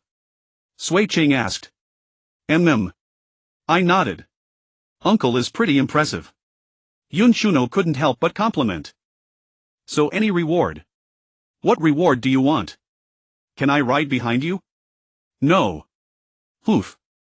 The group of people and dogs ran swiftly, but before long the sound of military off-road vehicles came from behind. Their reinforcements were fast. Seeing them rapidly closing in, the off-road vehicles charging recklessly over the terrain, Sui Ching immediately turned back, knelt on one knee, aimed, and with a bang one vehicle blew a tire and nearly flipped. Sui Ching quickly reloaded, and with another bang another vehicle blew a tire. This one flipped outright. I recall that military vehicles usually have bulletproof tires, don't they? Ordinary bullets can't penetrate them. But a sniper rifle's power is immense. Standard bulletproofing is useless against it. Let's go, I'm almost out of bullets. Sui Ching turned and sprinted. I didn't dare linger to watch and quickly followed. Without their vehicles they couldn't keep up with us. They fired a few shots from afar, but the distance was too great and it was pitch black, so they had no accuracy, just random shooting. But just as I thought the pursuit was over, rapid footsteps approached from behind. The footsteps were loud like a mech. I quickly turned to look. Holy shit, what kind of mech is that? 3 black mechs were charging at full speed. They were incredibly fast, perhaps even faster than a swift scout. Not good, those are Wolfpack assault mechs. Sui Ching immediately turned back, knelt and aimed. With a bang she fired a shot. But the mechs weren't defenseless. Each carried a heavy shield and they charged with shields raised. When they saw Sui Ching stop to shoot, they covered their heads with the shields. With a clang, one mech was knocked down, but it quickly tried to get up. The shot had likely only pierced the shield, not the helmet. Another bang rang out. Before the mech could cover itself with the shield, it was shot in the head by the sniper and fell. The remaining 2 mechs closed in. Their right arms raised a Gatling-like multi-barreled machine gun mounted on the upper right corner of the shield, which had a notch for the gun. They charged forward with shields up and guns blazing. The machine guns sprayed wildly, erupting with intense flashes. Not good. I sensed imminent danger, leaped onto a tie set behind Yun Shuno, wrapped my arms around them and shouted, "Get down!" They crouched as low as possible and I also lowered my body, but I dared not go too low lest I fail to shield them. Bullets whizzed past with a furious swish, swish, swish. A few struck me, causing searing pain that made my body tense and my jaws clench, nearly forcing a scream. A tie was also hit in the rear, flinching and yelping in pain, then sprinted even faster. I nearly fell off from the sudden acceleration. That beast's desperate sprint was terrifying. I felt it could outpace a small car at full throttle. "A tie, are you okay?" Yun Shuno called out worriedly. I quickly said, "Tell your huskies to scatter or they might not survive if they get hit." "Dogs scatter," Yun Shuno commanded. The 4 huskies heeded her words and quickly dispersed, distancing themselves from the Alaskan. The pursuers focused their fire mainly on us, so once the dogs scattered, their chances of being hit dropped significantly. After dodging a few times, Sui Ching seized an opportunity to turn and fire. Another bang knocked down a mech, but the bullet, having pierced the shield, still couldn't penetrate the mech's helmet, so the pilot tried to get up again. Sui Ching reloaded as fast as she could to finish him off, but the mech pilot, unable to raise the shield in time, abruptly turned his head, causing the sniper round to just graze the edge and ricochet off without penetrating the helmet. Damn, I'm out of bullets. Full speed run. Sui Ching turned and sprinted. At full acceleration, the Swift Scout and Atai were incredibly fast like the wind. But the wolf pack assault mechs behind were not slow either. Despite firing continuously, they were not falling behind, instead they were closing in. The mech that had been knocked down was left far behind. Its startup acceleration seemed sluggish and it took a while to gradually catch up. Sui Ching occasionally fired 2 shots backward, plasma cannon rounds, launching them at the farthest angle to disrupt the mech's charge and prevent them from getting too close. I was hit several more times by the barrage, even on the back of my head. Fortunately, it only tore off some scalp and didn't penetrate the skull. Atai too had been hit several times, each impact causing his body to shudder and eliciting a bark from him, his pace quickening with each passing moment. How much farther? I couldn't help but ask. We'll reach the rendezvous point soon. Sui Ching replied. Just then a bread-shaped flying vehicle suddenly emerged above the forest ahead, estimated to be 20 or 30 meters in diameter, resembling a formidable fortress bristling with numerous machine guns and cannons. I was utterly terrified. The sheer oppressive presence of this thing was overwhelming, and its sudden appearance from the front delivered a profound shock. Is this an enemy? I shouted. Sui Ching seemed momentarily stunned, but before she could answer, the guns and cannons on the vehicle aimed at the pursuing Wolfpack mecha and opened fire wildly. The 2 Wolfpack mecha hastily dodged and one was caught in an explosion that sent it flying. The fortress-like flying vehicle launched several rockets trailing long flames as they shot toward the mecha with a piercing whistle. The explosion soon rang out. The 2 mecha dodged frantically, discarding even their shields and machine guns, but they were still blasted away. They scrambled to their feet, battered and disheveled, before fleeing. The flying vehicle ceased fire and slowly descended. I asked in astonishment, what on earth is that thing? Sui Ching replied, it's a fortress flyer. Because it looks like a bitten piece of bread, it's called the Bread Fortress Flyer, or simply Flying Bread. It uses the nascent anti-gravity flight technology and is currently the only nuclear-powered aircraft in service, boasting exceptional endurance, thick armor and extremely high defense. But this thing is incredibly expensive. It shouldn't be deployed lightly. If it were shot down by a missile, the loss would be catastrophic. By now the Flying Bread had fully landed. The bitten section opened downward into a ramp and a squad of soldiers emerged, flanking the ramp. Behind them 2 Swift Scouts escorted a beautiful woman in a white lab coat, creating quite a spectacle. Li Yu. Is it really you? Sui Ching asked in surprise. What? Didn't you call for me? Why that expression? The woman named Li Yu spread her hands, a teasing smile on her face as she looked at Sui Ching. She wore her lab coat like a casual jacket, leaving it unbuttoned, revealing her proud figure and exuding a mature allure. Her face radiated confidence and a pair of black-framed glasses sat on her delicate nose. The lenses were thick with clearly visible concentric rings marking her as a scholar. You're a researcher, why would you come to such a dangerous place? I thought you'd at most send a squad, but you came yourself with such a grand show. I'm at least a military doctor, okay? I'm no weakling. Now that I've been promoted and come into money, wouldn't it be a shame not to flaunt it in front of my best friend? She smiled as she walked over and patted Sui Ching on the shoulder, looking quite pleased. Sui Ching seemed speechless, tilting her head, but her expression was hidden behind the mecha's helmet. Your mecha is all beat up. How did it get so damaged? Take it off and let me check if you're hurt. She tugged at the half-cape on Sui Ching's mecha, showing concern. I'll take it off later. Let's get out of here first. How did you manage to bring the Flying Bread out? Don't tell me you have the authority to deploy something like this. Isn't that a new weapon only available to the Prince of Jinan? Ah. Well. Cough. Let's talk inside. As Li Yu led Sui Ching into the Flying Bread, she continued, actually General Qin heard I was coming to pick you up and specifically ordered me to bring this thing out to intimidate Linfeng City. The Prince of Jinan has given strict orders for all neighboring cities to cooperate fully in suppressing Linfeng City. So every city around Linfeng has been issued 1 Flying Bread, and our Linyuan City naturally got one too. But you know, the people in Linfeng City have taken a large number of civilians hostage and are using the subway system as their base. Most of their troops are hiding underground, making it hard for us to strike. Still, we can't just do nothing. So to protect me, General Qin had me take the Flying Bread out for a spin. Isn't he afraid it might be shot down? New weapons need to be tested frequently. If we don't use them often, we might not know how when the time comes. Besides, the Flying Bread's anti-missile system is quite capable and its armor can't be penetrated by ordinary weapons. And now many aircraft have lost low-altitude air superiority. Planes that aren't large enough are easily shot down by flying zombies, and fighters can't linger at low altitudes. So bringing out the flying bread is also a test to see how well it can suppress the zombies and maintain combat effectiveness under harassment from flying zombies. And the results? So far very promising. The flying bread not only ignores harassment from flying zombies but its AI can also counterattack, flexibly kill them and inflict massive area damage on the ground. Honestly, using this thing against zombies is far more effective than using it against humans. Chatting, they entered the flying bread. Yun Shunua Xin and I followed on a tie. Once the huskies were inside, the hatch slowly rose and closed. I felt the entire fortress vibrate slightly as a lifting force surged. Uncle, haven't you hugged enough? Are you going to let go? Yun Shunua looked back at me from this angle. She was adorable and charming but unfortunately dressed too modestly to see more. I glanced down at her, somewhat annoyed.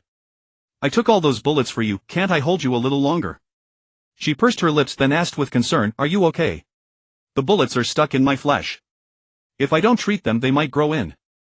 Does it hurt? Of course it hurts.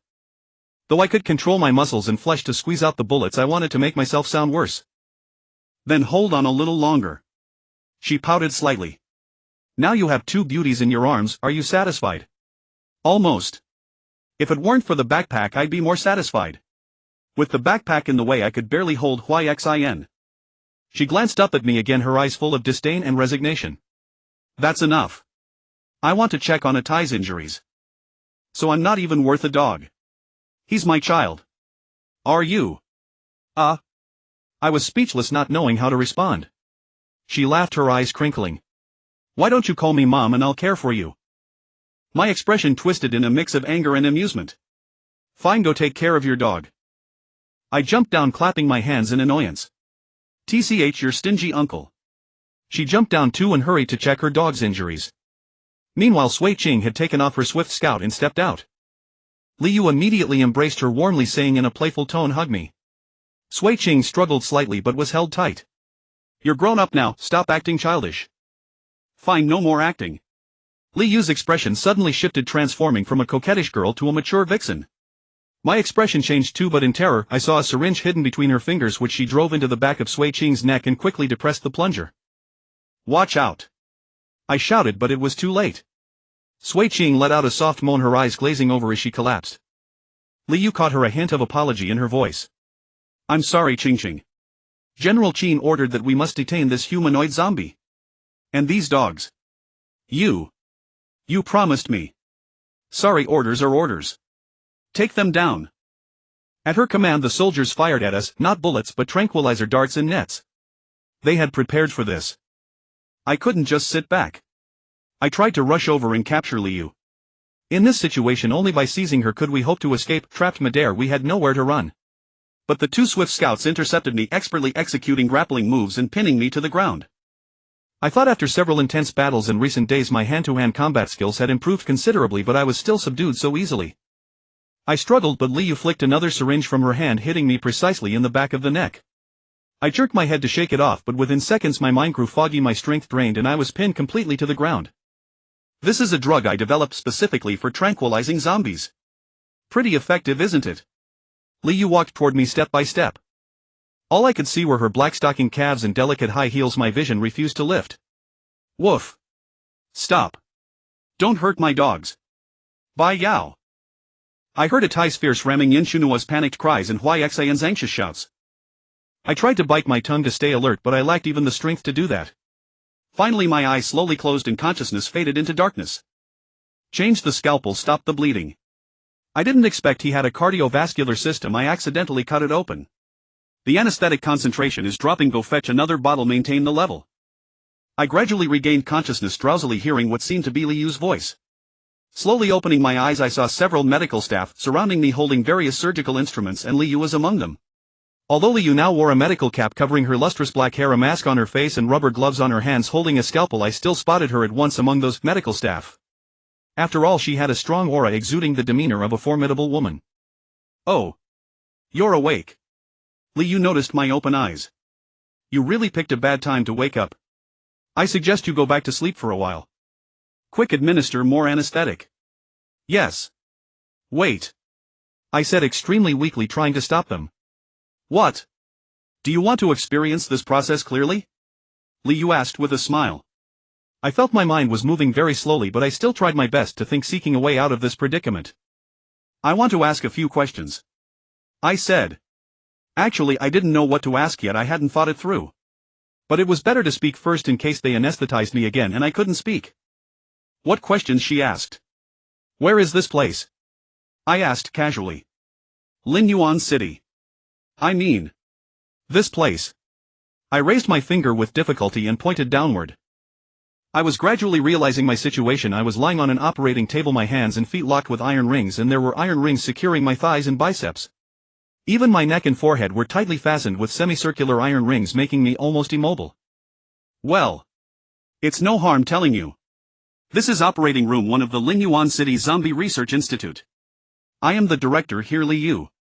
Zombie Research Institute. Do I still have any human rights? I asked. I asked this question casually, not expecting it to help me escape. After all, they had already dragged me onto the operating table. Talking about human rights at this point seemed laughable. But as long as it could buy some time, that was enough. I was short on time to think. Human rights. Liu actually paused to think seriously for a moment. The substance composing your body now is not actually cells but a zombie virus similar to cells.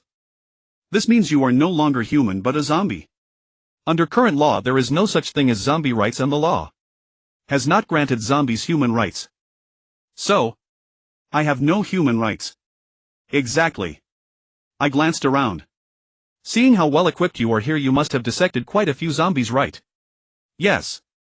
Ordinary zombies, special zombies, first order, second order, I've dissected them all. But a zombie as special as you, who can speak human language and looks exactly like a human, is truly a first for me. Liu leaned in with great interest, very close to me. Then, after dissecting so many zombies, have you achieved any remarkable results? Results? The anesthetic that knocked you out, does that count? Then do you think dissecting me would yield any results? How would I know? We've only just begun the procedure. Talking about results is a bit premature, don't you think? In other words, you're not sure whether dissecting me will produce the desired results, or even if there will be any results at all. She was slightly taken aback. What exactly are you trying to say? Aren't you studying zombies? And I am a zombie. Many things might require you to discover, deduce, speculate, and verify. But for me, I can know them directly. What? She was startled. What do you know?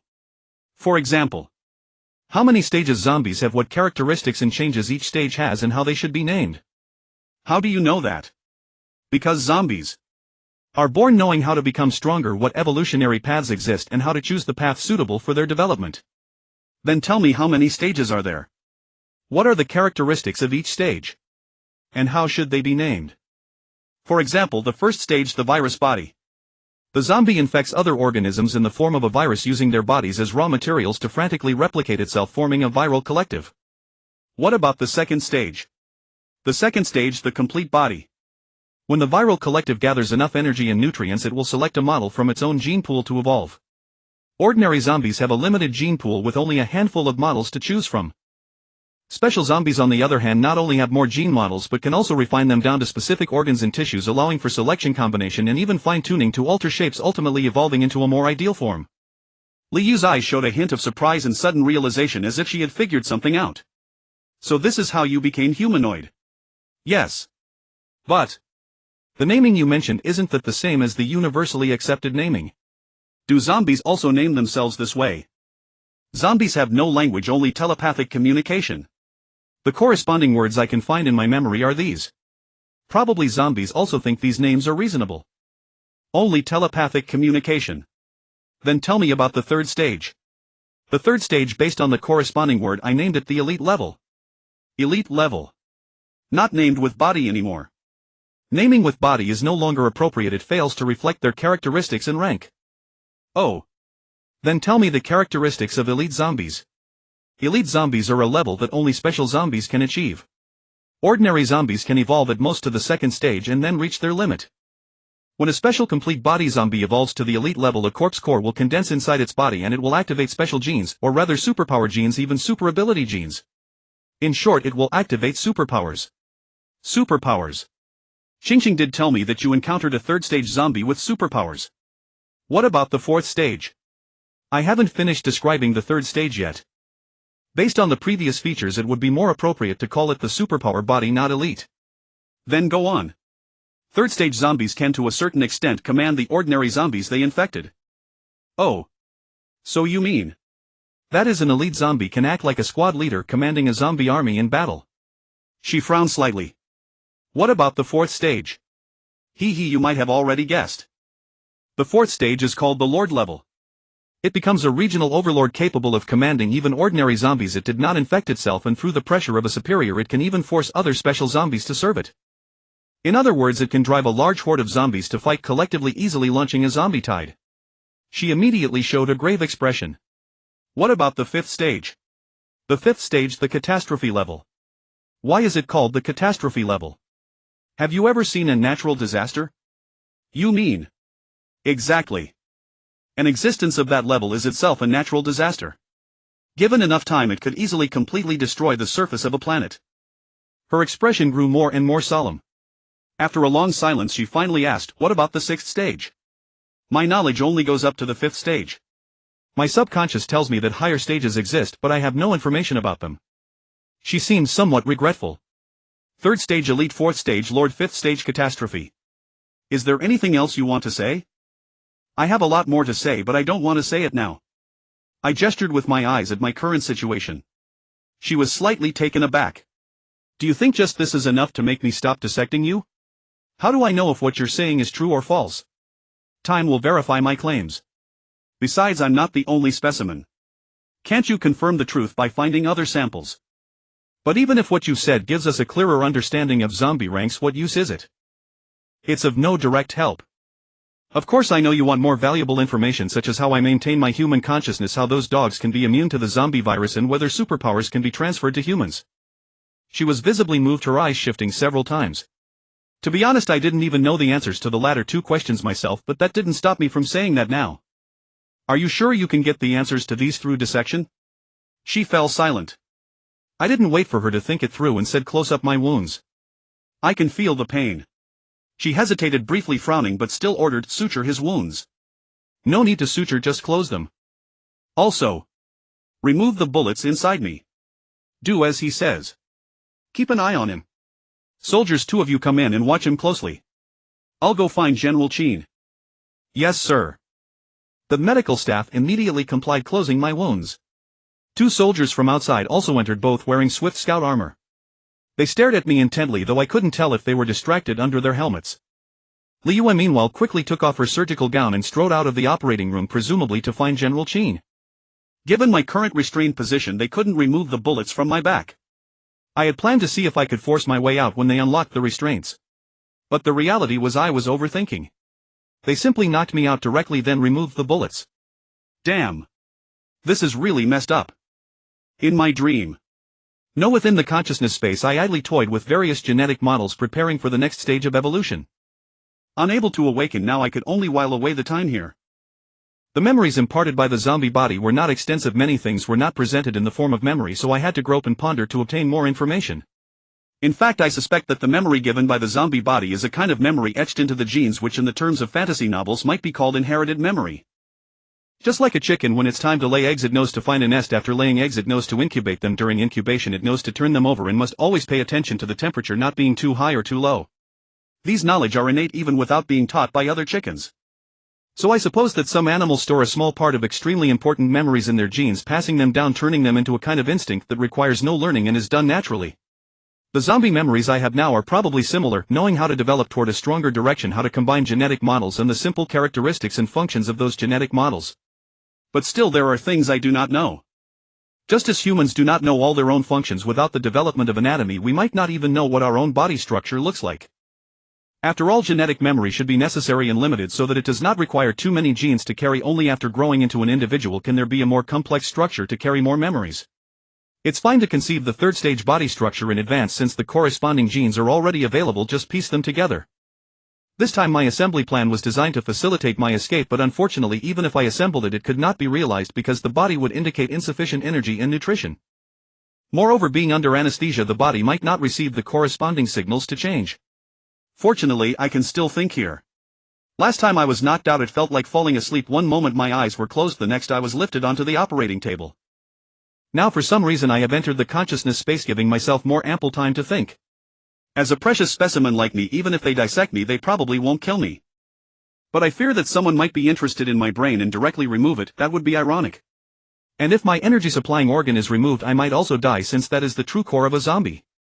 If I were to survive after the removal of the energy supplying organ I would most likely become an ordinary zombie, because the special genes are stored in the energy supplying organ, not throughout the entire body. At the third stage the corpse core evolved from the energy supplying organ becomes even more critical, not only as the storage location for special genes but also as the vast energy source supporting supernatural abilities. Therefore at the third stage zombies often store the corpse core in the most fortified part of the body, the brain. But I feel that storing it in the brain would crowd the brain's space, so none of the several schemes I assembled placed the corpse core in the brain. To provide it with solid protection I could simply create a hard shell elsewhere. Why must it be in the brain? Isn't that concentrating all weaknesses in one place? Woof. Woof. I woke up to the sound of barking. Glancing sideways I saw a tie confined next to me, separated by a thick glass window. A tie was even locked in a very sturdy iron cage with many chains on him. As for myself I was still shackled to an operating table that seemed deformable like a reclining chair. I was in a semi-reclining position with my head, neck, hands and legs firmly secured, and now even my waist was fixed. Truly it was difficult to move even a little. A tie was very restless, occasionally charging violently against the iron cage, making loud noises. Really? Keeping him so close, isn't that disturbing my rest? Or did they think it would be more convenient to study us together? I sensed with my zombie vision and found that the other little dogs were also next door, lying listlessly, so I couldn't see them directly through the window. Director, this Alaskan Malamute is becoming increasingly resistant to the anesthetic. It's not a zombie, so the zombie-specific anesthetic is almost ineffective on it. Increasing the dosage doesn't help either. Li Yu's voice sounded. I heard their voices growing closer, so I simply closed my eyes, pretending not to be awake yet, and used my zombie vision to see what they were up to. It's too agitated now with great strength. Even the soldiers dare not approach it. The anesthetic shot with a gun is quickly shaken off, making it hard to inject a large amount of anesthetic. Then try to calm it down, bring its owner. Yes. Liu came to the room with a tie, glanced inside through the window, then came to my room, sat beside me and said, "Hey, don't pretend to sleep. I saw you wake up before coming over." I opened my eyes helplessly, looked around the room and found that there were indeed cameras. It seems that next time I wake up I shouldn't open my eyes immediately. Sometimes opening them too quickly is not a good thing. I heard that you cooperated very well with the military's medical research in Linchang. I hope you will cooperate now too. That's right. But they were very good to me. We can be good to you too. Like this. I gestured for her to look at the restraints on me. This is a necessary measure to prevent you from succumbing to zombie instincts and attacking people. You were locked up before too, there's not much difference. At least they gave me a room to move around and not immobilizing me completely. Your strength now is not what it used to be. Giving you too much space would cause too much trouble for our work. I hope you can understand. Even if we don't dissect you, we still have to conduct various tests, including drawing enough samples of blood and other bodily fluids. So I have no right to veto. Then what exactly are you here to negotiate? Without giving me any benefit, you want me to tell you everything I know. You can make reasonable requests within a safe range. Safe? Ha! I couldn't help but sneer. Then get me some good food, I'm hungry now. Okay. I heard you don't like raw meat. It's not that I don't like it, I've been suppressing it. A zombie's craving for raw meat is unparalleled, especially for a unique organ inside a special complete zombie that replaces the functions of the heart, lungs and fat. I've temporarily named it the energy supplying organ. Since you've dissected so many zombies, you must know that organ, right? That is the delicacy zombies crave most. Could it be? That is the key to advancing to the third stage. Li Yu speculated. It's not the key, but it gathers most of the energy inside a zombie and is rich in nutrients, greatly boosting the energy and material reserves needed for advancement. I deliberately avoided mentioning gene plundering and consciousness devouring, so that even if she noticed something wrong, figuring it out would take considerable time. Li Yu fell into thought. What? Afraid I'll escape after advancing to the third stage. How dare you say you don't have that thought? She countered. So what if I do? Don't you think raising a third-stage zombie yourself would make it easier to obtain more research data than catching one outside? Besides, there aren't many third-stage zombies outside, are there? She fell into hesitation again. I continued, if you don't even have the ability to trap a third-stage zombie, then don't talk about studying one. If you won't even give me hope of escape or even satisfy my food, then I'd probably have nothing to live for. You know. Zombies can commit suicide even if you lock me up, it's useless. Li Yu squinted. I don't believe you can kill yourself. I won't prove to you what means I have to commit suicide. If I feel my future is utterly dark, I'd rather end it early. After all, though I fear death, I fear a living death even more. Li Yu's expression darkened since I was essentially threatening her. But she had come to negotiate, so she didn't refuse immediately. At that moment a faint voice came through her earpiece. Agree to him. Only then did I notice she was wearing a tiny earpiece. If my hearing hadn't been far superior to before, I might not have caught it. Alright, I agree. You want the energy supplying organ, right? Raw meat, right?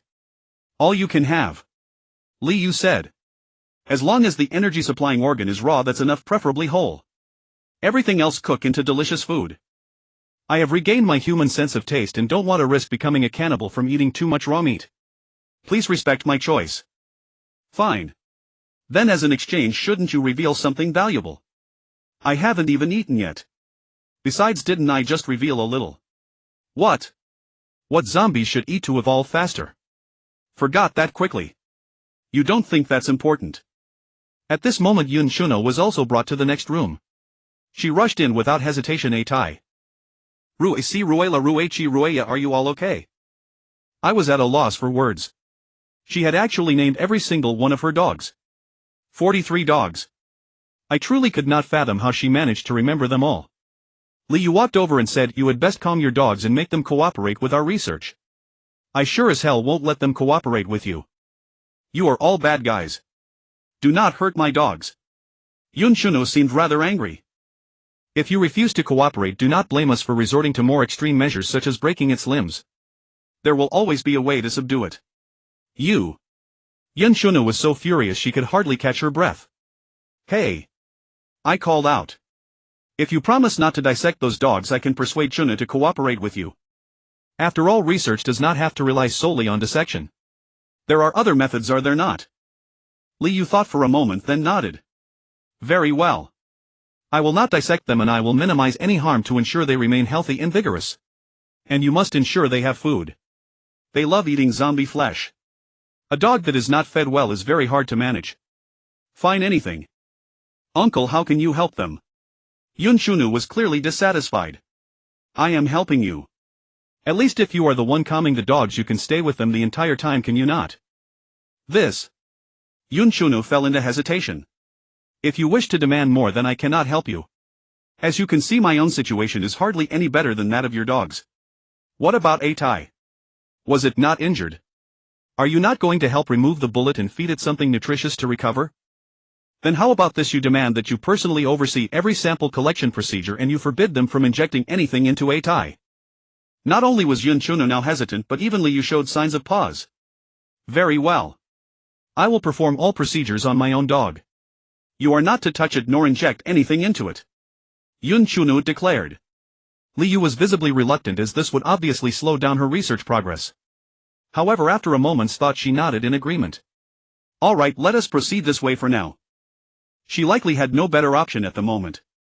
The most important thing was to ensure the research could proceed smoothly. Not long after, a fragrant meal was served and a nurse with strikingly beautiful eyes and a mask fed it to me personally. The energy-supplying organs of the zombie had been sliced into thin pieces like sashimi. There was apparently a dedicated chef preparing them, and to my surprise there was even a dipping sauce. It was an incredibly luxurious experience.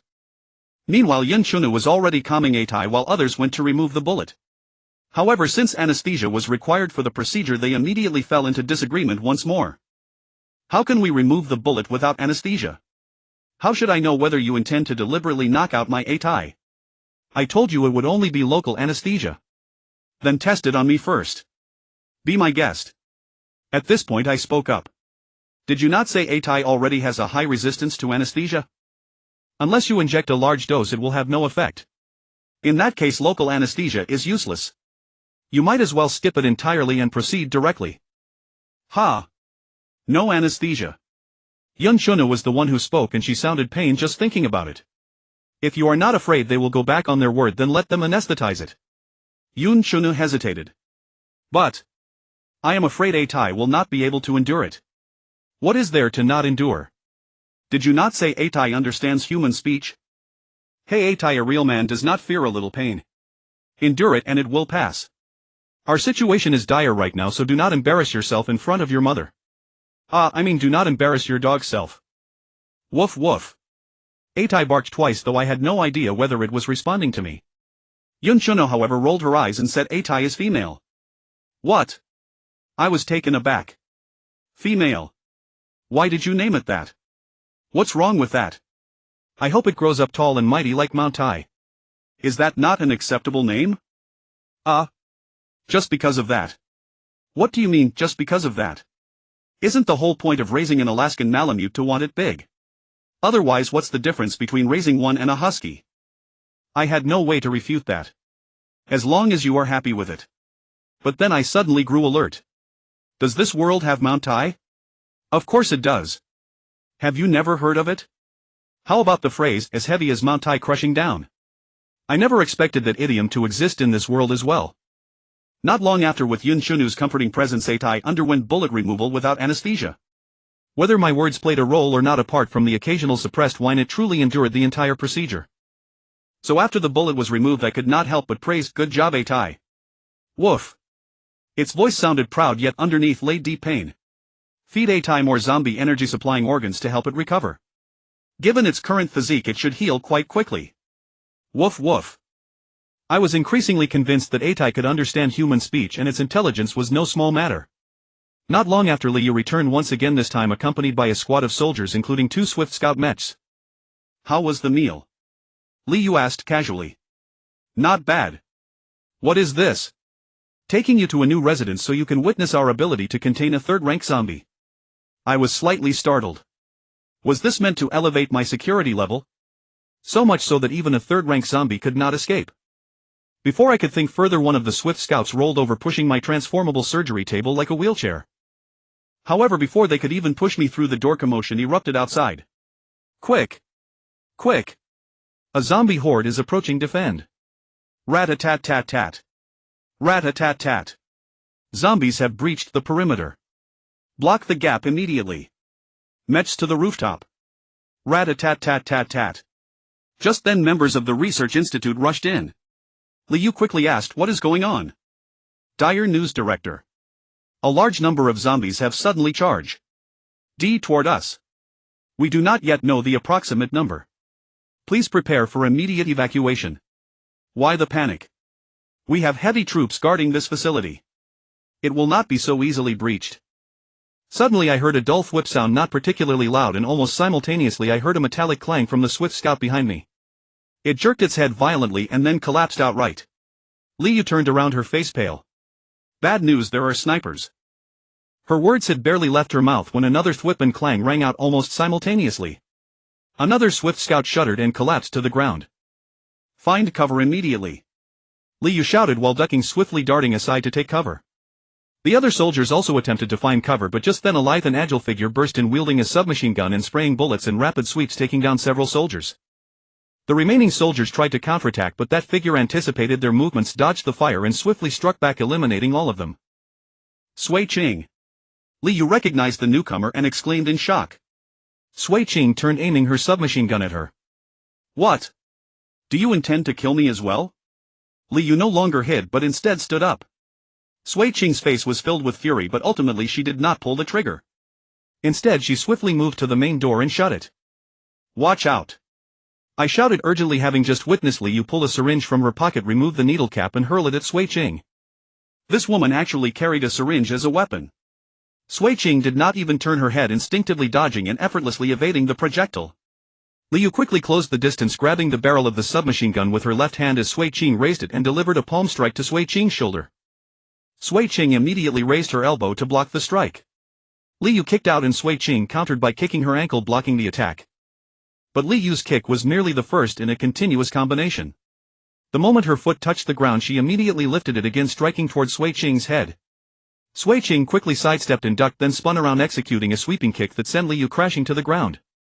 Even fallen, Liu kept a firm grip on the submachine gun and with a sharp tug used the momentum to deliver a kick toward Sui Ching.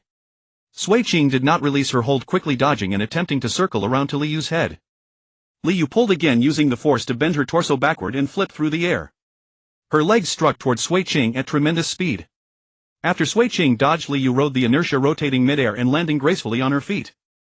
The two continued their fierce exchange, trading blows back and forth in a display so thrilling it felt like watching an action blockbuster. I was mesmerized. Both of these women were incredibly skilled in hand-to-hand combat. Compared to my mediocre martial arts, I was utterly outclassed in front of them. Unfortunately, Sui Qing was not wearing her exoskeleton reinforcement suit this time. Otherwise she would have had a clear advantage in strength. Moreover, the sniper rifle strapped to her back was noticeably hindering her movements. She clearly sensed the restriction as well. After a sequence of maneuvers, she casually unslung the sniper rifle and kicked it toward my direction with her foot. And this bystander like me simply watched in bewilderment as a rifle flew through the air and smashed heavily into my nose. Ouch! I cried out in pain, completely unaware that a sniper rifle was so heavy. Furthermore, my head and neck were immobilized, leaving me completely unable to dodge. "Chunu, come here and grab the gun!" I shouted through the pain. Oh! Oh! Yun Chunu finally snapped out of her daze and tried to rush forward, but the medical staff inside desperately held her back. Woof woof! Atai frantically slammed against its cage, rattling the bars and chains loudly enough to frighten the medical staff. Heavy encoding errors have made this challenging, but they motivate us to work harder and update faster. Please tap to exit reading mode. Thank you. Yet the medical staff did not cease their obstruction, and some even rushed out attempting to seize the gun from me. However, just as that person charged over, I suddenly stretched my body, straightening the deformable operating table beneath me, and knocked the charging individual down. Then Sui Qing forcibly swung the gun around and swept a volley of fire, shooting down the medical staff member. This terrified the remaining staff inside, who dared not run out to retrieve the weapon, merely doing their utmost to obstruct Yun Chunu. Ow! Watch where you're aiming, you even shot me. I couldn't help but cry out in pain as several bullets struck my foot. Anyway, you can't die from a few shots. Sui Qing, do you realize what you're doing? You've stormed a military base and killed so many people. If you're caught, not even your uncle can save you. Li Yu shouted with some anger. Sui Qing was also furious. It's all because you pushed me to this. I had no other means to subdue them. You said you would treat them with the utmost gentleness, but what did you do? You kidnapped them. That was General Qin's order. I don't believe you didn't agree. Otherwise you wouldn't have executed the order so readily, even ambushing me. I did it for the research on zombies for all of humanity. Then you could have used gentler methods. Didn't I tell you he once cooperated with the military's medical research? But back then he was weak, who knows now? What about now? Now you can treat him as if he's not human. He's not human anymore. Fine. You're noble, you're virtuous. For the sake of all humanity you can betray your best friend. Now that your rank is high and your skills have grown, you dare to lay hands on me. Have you forgotten who taught you your martial arts? Seething with rage, Sui Qing intensified her assault. With no sniper rifle to hinder her, she quickly pinned Li Yu onto the table and pressed the submachine gun against her head. Li Yu stared at her, dazed, tears welling up in her eyes. So as your best friend you're now pointing a gun at my head? You betrayed me first. Sui Qing's eyes also brimmed with tears, her emotions boiling over. But did I ever endanger your life? Li Yu grew agitated too. I only pricked you with a tranquilizer dart. I never intended to harm you. But now you're pointing a gun at my head. But they were friends who went through life and death with me, and you sent them to the operating table. I never meant to kill them, I just wanted to complete my research. Do you know how many people could be saved if we unlocked the secrets of their bodies? If all of humanity could become immune to the zombie virus, we could stop this apocalypse. Sui Qing remained furious. Such words seemed unable to quell her rage. Li Yu continued, your parents died in this zombie catastrophe, and so did mine. Do you know how much it hurt to watch them turn into zombies right before my eyes, powerless to do anything? I studied medicine to save lives, becoming a medical prodigy at a young age, yet I couldn't save my own family. Do you know how much pain that caused me? Sui Qing was visibly moved. I never want to endure that pain again. If one day you're infected, would you want me to watch helplessly as you become a zombie? As Li Yu spoke, her agitation grew, tears spilling from her eyes and streaming down her cheeks. Sui Qing's heart softened and her grip on Li Yu loosened slightly. At that moment Li Yu suddenly burst into action, shoving Sui Qing away and adding a kick that sent her crashing into another table. Sui Qing tried to rise, but Li Yu had already pounced on her. In desperation, Sui Qing aimed the submachine gun at Li Yu but hesitated and didn't fire. Li Yu seized the gun and pinned her firmly against the table. Then Li Yu pulled a syringe from her pocket, removed the cap with one hand, and was about to jab it into Sui Qing's neck. Li Yu! If you dare to prick me again, just try.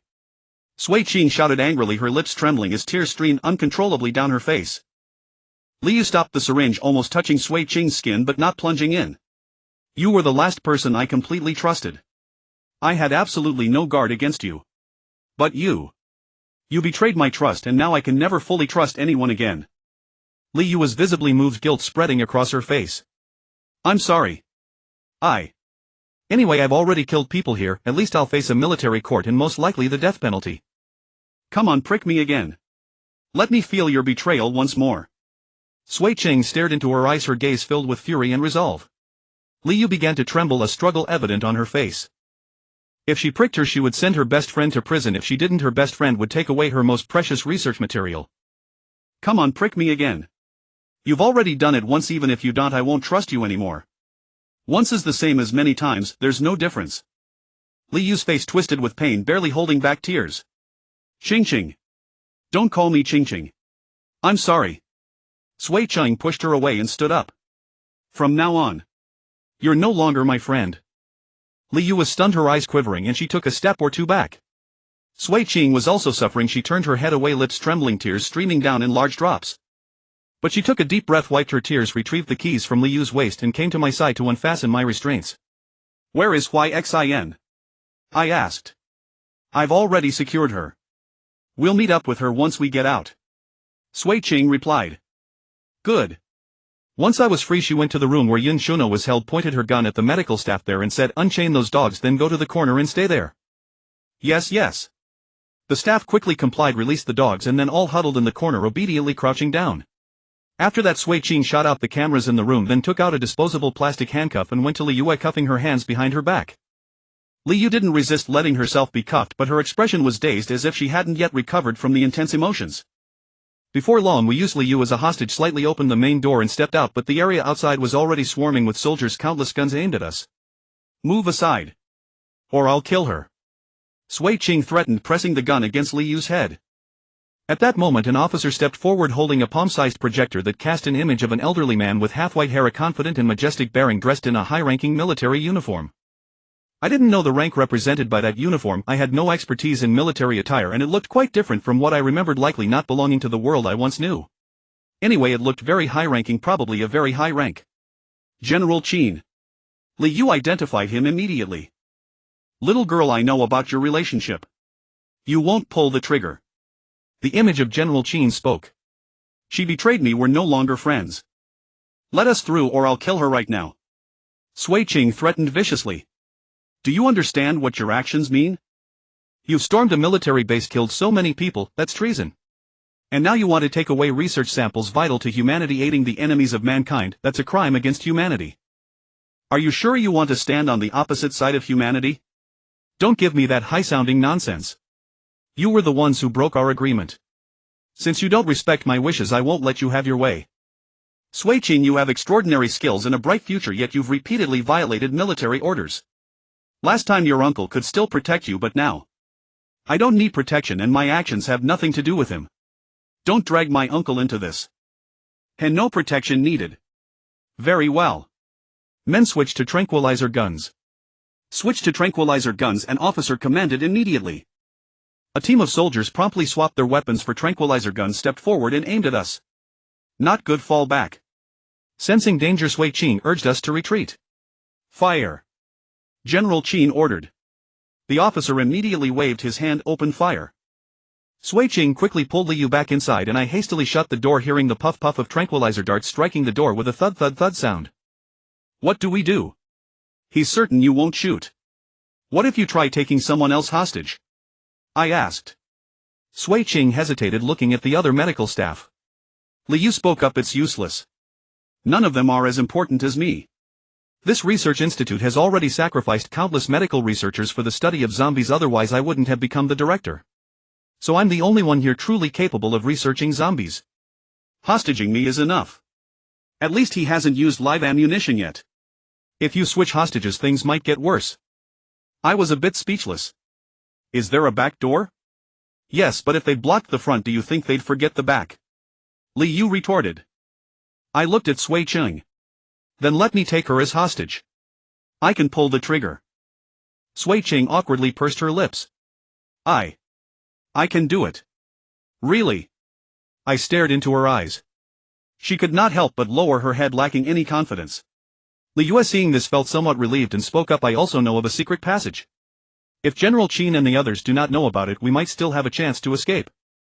Then lead the way quickly. Using my zombie vision, I spotted they were preparing for a direct assault and we had no other choice now. Then follow me. Liu began moving forward and Sui Qing had no choice but to release her, keeping her gun pointed. However, I noticed the safety was still on. She clearly had no intention of harming Liu. Following her along, I made every effort to close the doors behind me, hoping to slow down the soldiers preparing to breach in. A loud bang echoed soon after. We had not gone far when the sound of soldiers breaking through the door reached us. Hurry up! I urged them on. The group and the dogs quickened their pace, pressing deeper into the research facility. We encountered medical staff along the way, but seeing our weapons they scattered, some even instinctively dropped to the ground with hands on their heads, surprisingly compliant. Quick! Quick! Search! I heard their voices growing louder as I lagged slightly behind, calculating how fast they were closing in. I pulled the pin on a grenade, held it for 2 seconds, then hurled it with a spinning motion. It struck the wall at the corner and bounced into that stretch of corridor. Not good. Boom! The explosion rocked the passage and screams of agony erupted from that direction. Without pausing, I grabbed another grenade, spun it and hurled it, same trajectory, bouncing into that corridor section. Then another and another. With 2 more thunderous detonations, the corridor soon fell silent. My zombie vision revealed people lying scattered on the ground, but I was unsure how many were still alive. However, 2 figures with feet off the ground quickly entered my field of vision. Judging by their posture and the sound of their approach, they were likely wearing mechs. My zombie vision could only detect the heat signatures of the mechs, but from that alone I was able to identify them as Swift Scouts. I knew their heat distribution quite well. Beyond those 2 mechs, several more soldiers entered my zombie vision, so I tossed another grenade their direction and immediately caught up with Sui Qing and the others. Gunfire erupted ahead. There must have been soldiers guarding the interior of the research facility, but by the time I arrived the skirmish had already ceased. I only saw several fallen soldiers and Beta, whose fierce expression still had blood dripping from its jaws. They must have been guarding a door. I looked up and saw the words "Danger, Live Specimen Storage Room" written on it. The meaning was clear: live specimens were stored inside. The large door was remarkably heavy and radiated a sense of advanced technology. Liu walked to the keypad wanting to input the password, but her hands were cuffed behind her back and she could not reach it. Sui Qing walked over and said, "Tell me the password." Liu then recited the password for Sui Qing to enter. After that, Liu leaned in for a facial scan, and only then did we hear a click. The massive door split down the middle and swung open to both sides. Hurry in. Let's seal it from the inside. Liu went in first and we quickly followed. Sui Qing immediately shot out the interior camera, then guided by Liu I turned the internal locking mechanism to seal the door shut. After entering, I glanced around and discovered numerous transparent cylindrical chambers of various sizes storing a vast number of live specimens. First stage viral zombies, second stage complete form zombies, ordinary ones, special variants, all of them. And inside there are so many primitive cell bodies of special type zombies here.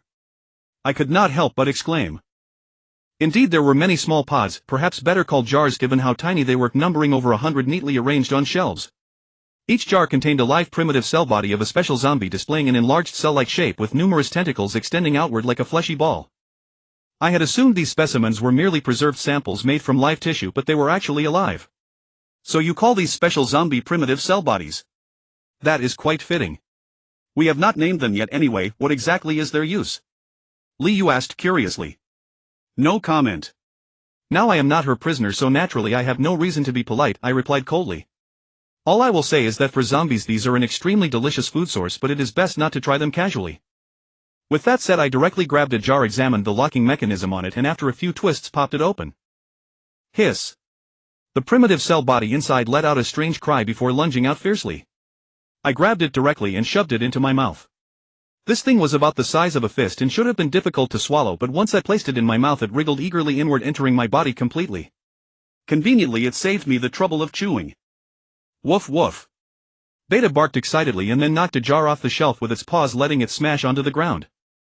The primitive cell body inside actually tried to flee from Beta, but Beta had already snapped it up in one bite, tilted its head and swallowed it whole, even smacking its lips afterward.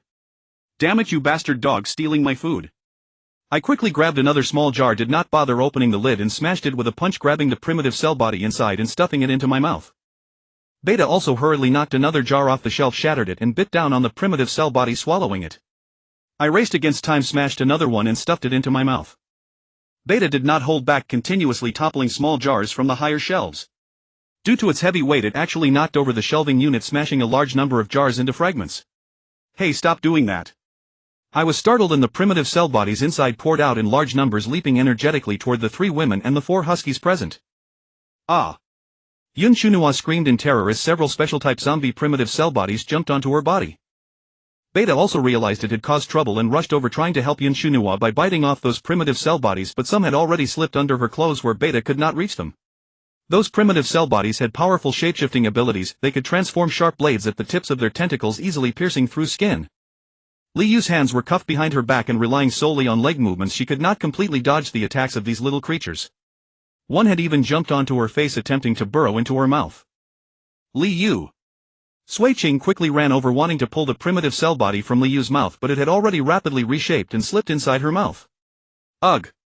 Li Yu had her teeth tightly clenched, but the thing had transformed into something fluid-like and still managed to slip inside. At this moment I had no time to indulge in eating.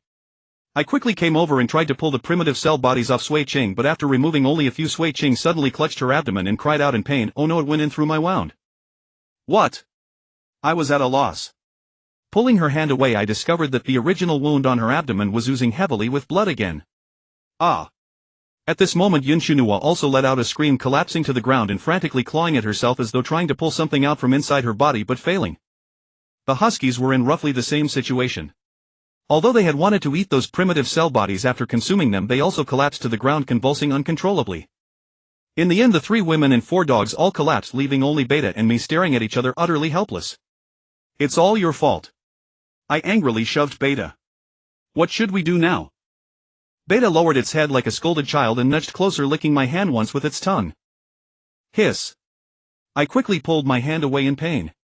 Looking closely I found that a layer of skin on my hand had been burned and was still slightly smoking. This guy, his saliva actually caused harm.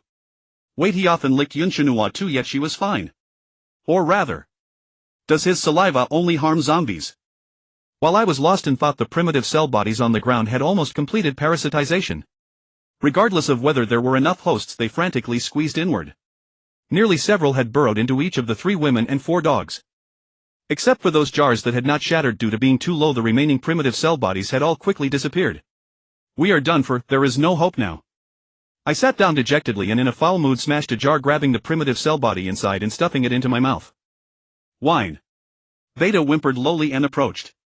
I thought it wanted to lick me again, so I irritably said, "Go away, don't lick me." But it seemed not to hear, pressing its forehead against mine. Just as I was about to burst into anger, I suddenly felt my consciousness sink. I had entered the mindscape. Woof woof.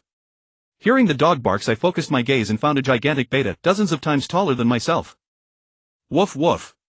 It seemed excited, bouncing around me, then rapidly shrank its body until it was about the same size as me. Several primitive cell bodies of special-type zombies surrounded us, leading large numbers of subordinates attacking each other and lunging at me. Beta opened its mouth to swallow them, but I warned, "Hey, don't touch my food." Beta immediately stopped and retreated slightly. These primitive cells were far too weak. Their attacks on me felt like nothing more than a gentle tickle. I gave a slight tremor and a powerful aura erupted from my body, instantly annihilating all those lesser creatures.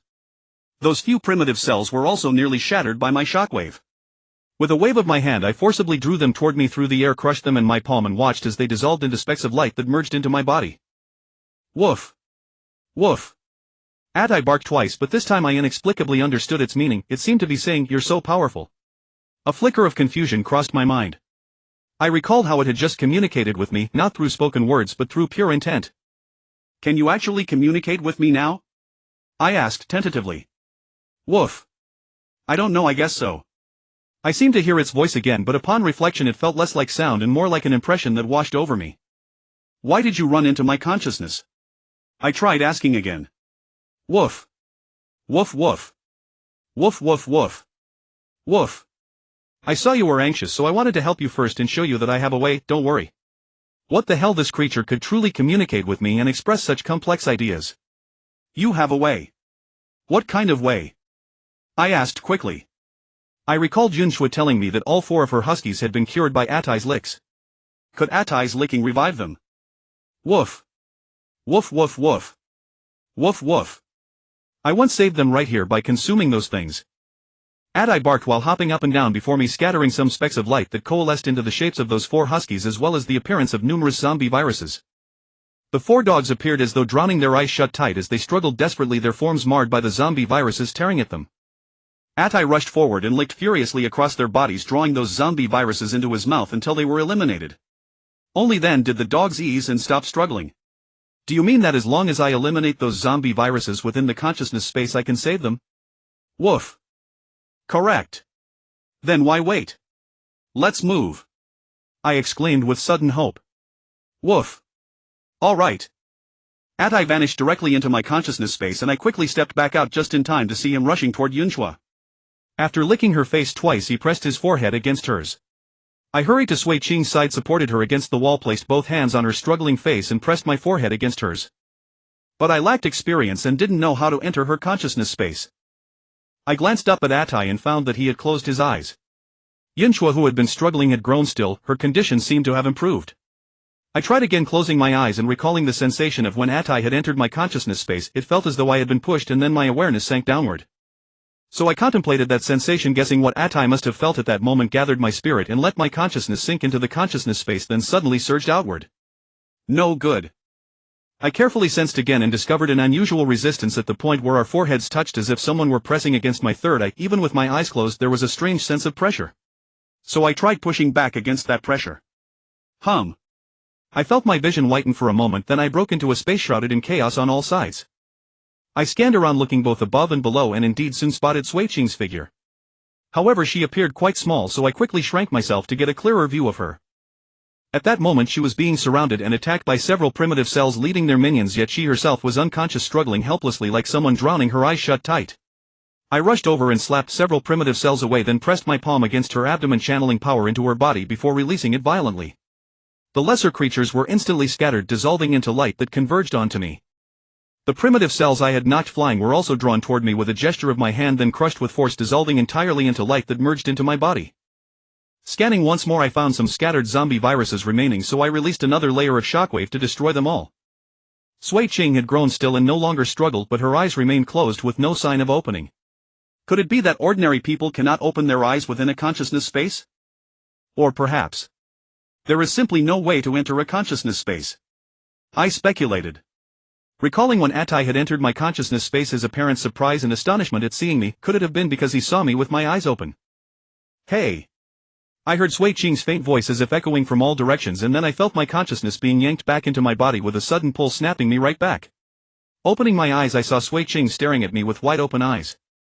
How wide were they? Well, since my forehead was pressed against hers, our noses nearly touching and our mouths almost meeting, her eyes filled almost my entire field of vision. Did you save me? She spoke from close range and her breath carried no unpleasant odor, instead there was a faint fragrance. She must have taken good care of her teeth. Yes. I pulled back slightly, gazing at her delicate features, and asked gently, "Are you all right? Do you feel any better?" "I'm okay." She turned her head with a slight blush. "Other than feeling a bit weak, I'm much better." "That's good then." I couldn't help but breathe a sigh of relief and glanced toward Atai, discovering that he had already gone to rescue those huskies. I hurried over to Yunhua's side, helped her sit up, and asked with concern, "Are you all right?" "I'm fine," Yunhua answered weakly. "Li Xian, are you all right?" Sui Qing ran over to Li Xian's side. I turned around and found Li Xian convulsing on the ground, her face contorted with pain and struggle. Barely conscious, she managed to whisper, "Qing. Kill me. I don't want to become one of those monsters." "No, you won't be." Sui Qing looked back and then turned to me with urgency. "Bai Yao, please save her." My brow furrowed involuntarily. Thinking of the moment she had dissected me, anger rose within me. Honestly, I don't want to save her. "Bai Yao, I beg you. Whatever wrong she did, I will take responsibility. I only ask that you save her," she pleaded with a trembling, tearful voice. "Do you think you're innocent?" I suddenly shouted at her. Seeing her frozen in shock, I continued angrily, "You guessed that I was a zombie and let it go, but you told others my identity. Do you know what will happen to me if that news spreads? I'll never be able to integrate among humans again. I'll never be treated as one of them again." She immediately showed remorse. I'm sorry. I only told her just one person. I didn't expect. So I don't want to save her. I might head away still angry. Please, it's all my fault. I shouldn't have told her these things. Please save her, I'm willing to pay any price. Please save her. I fell into hesitation. Just then loud pounding came from the main door. I quickly activated my zombie vision and discovered that it was those two mechs attacking the door. They tried kicking but the door didn't budge. Then they raised their weapons and fired many half-this-sized energy orbs that smashed against the door. Damn, they're using plasma cannons to attack the door. I realized with growing dread. Although the door was extremely sturdy, I knew it was unlikely to withstand sustained plasma cannon fire. At that moment Yunhua asked a fatal question, "Uncle, if you don't save her, how will we escape from here?" I was speechless. We hadn't found a secret passage yet, so she indeed couldn't die. But I genuinely didn't want to save her. Please, I'll find a way to compensate you. Sui Chang pleaded again through tears. At this point Li Xian's convulsions had worsened significantly, her expression full of agony, unable to even speak. "Uncle, if you won't save her, then I'll have Atai save her." Yunhua spoke up. In a rather irritable tone I said, "Then have Atai save her. Drag her inside, those people outside will break through the door soon." Yunhua glanced around and noticed another husky lying on the ground convulsing, so she picked it up and called to Sui Ching as she walked inside. "Sister Sui Ching, let's go inside and save her." "All right." Sui Ching also tried to pick up Li Xian, but Li Xian kept struggling and even showed signs of biting. Helplessly she reached from behind, slipped her arms under Li Xian's armpits and dragged her inside. Atai had already revived the third husky at this point, but that husky had only just awakened and was too weak to move, so Atai simply carried it in his mouth and followed Yunhua. Although I was still in a bad mood, I seized this opportunity to quickly shatter the various jars and devour all the primitive cells inside. Atai glanced back reluctantly, but Yunhua urged him to hurry and save Li Xian, so he had to leave, and that meant the remaining cells would fall to me. These jars were rather thick, so some remained unbroken on the ground. Therefore I dealt with those first before moving on to the ones on the other shelf. People outside were continuously bombing the door. Under the scorching assault of high-temperature plasma cannons, the door was finally burned through a small breach, but the opening was too narrow for a person to pass through. I hastened my pace, swallowing and smashing simultaneously, using my fists to shatter jar after jar and rapidly devour the primordial cells within. Suddenly, through the zombie's vision, I saw soldiers tossing something into the breach. It looked like grenades. I had no time to discern the exact model of the grenade, I could only dodge hastily.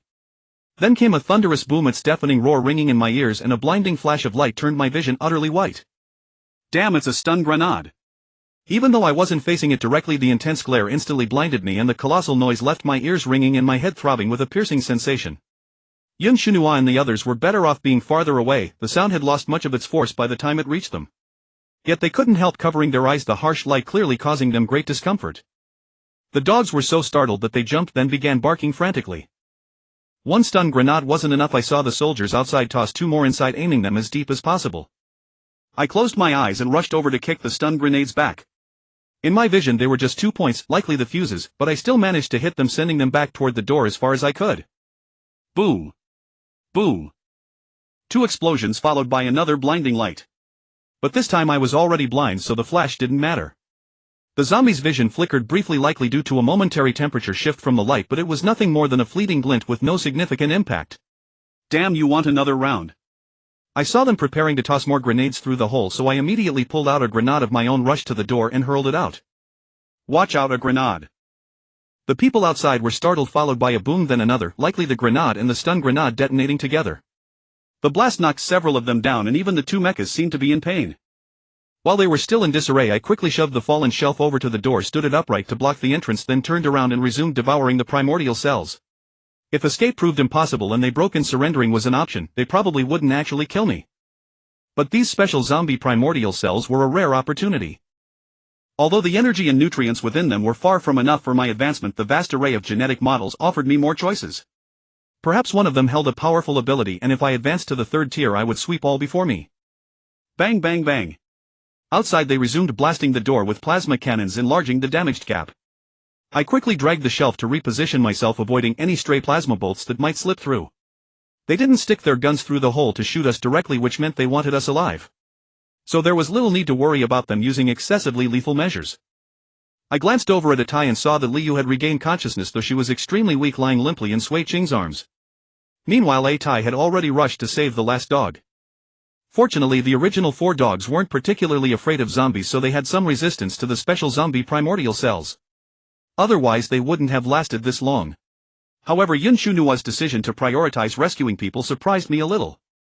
I had thought she valued the dogs more than humans, but she had a tie save Liu first. Of course it could also be because Liu's situation was more urgent or because they needed to find the secret passage quickly lest everyone be trapped. So it was hard to say whether she valued people or dogs more. Since Liu was awake, I needed to finish devouring quickly. Luckily there weren't many small jars left. I quickly smashed a few, grabbed them and stuffed them into my mouth. Then, holding several small jars in each hand, I walked over to them. There's an emergency escape route here designed for situations where we might be trapped, Liu said weakly. She walked to a door, opened it directly and then began turning a wheel inside that looked like a ship's helm. But she was too weak to turn it, so Sui Qing took over. Only then did I notice that the disposable plastic handcuffs on her wrists were gone.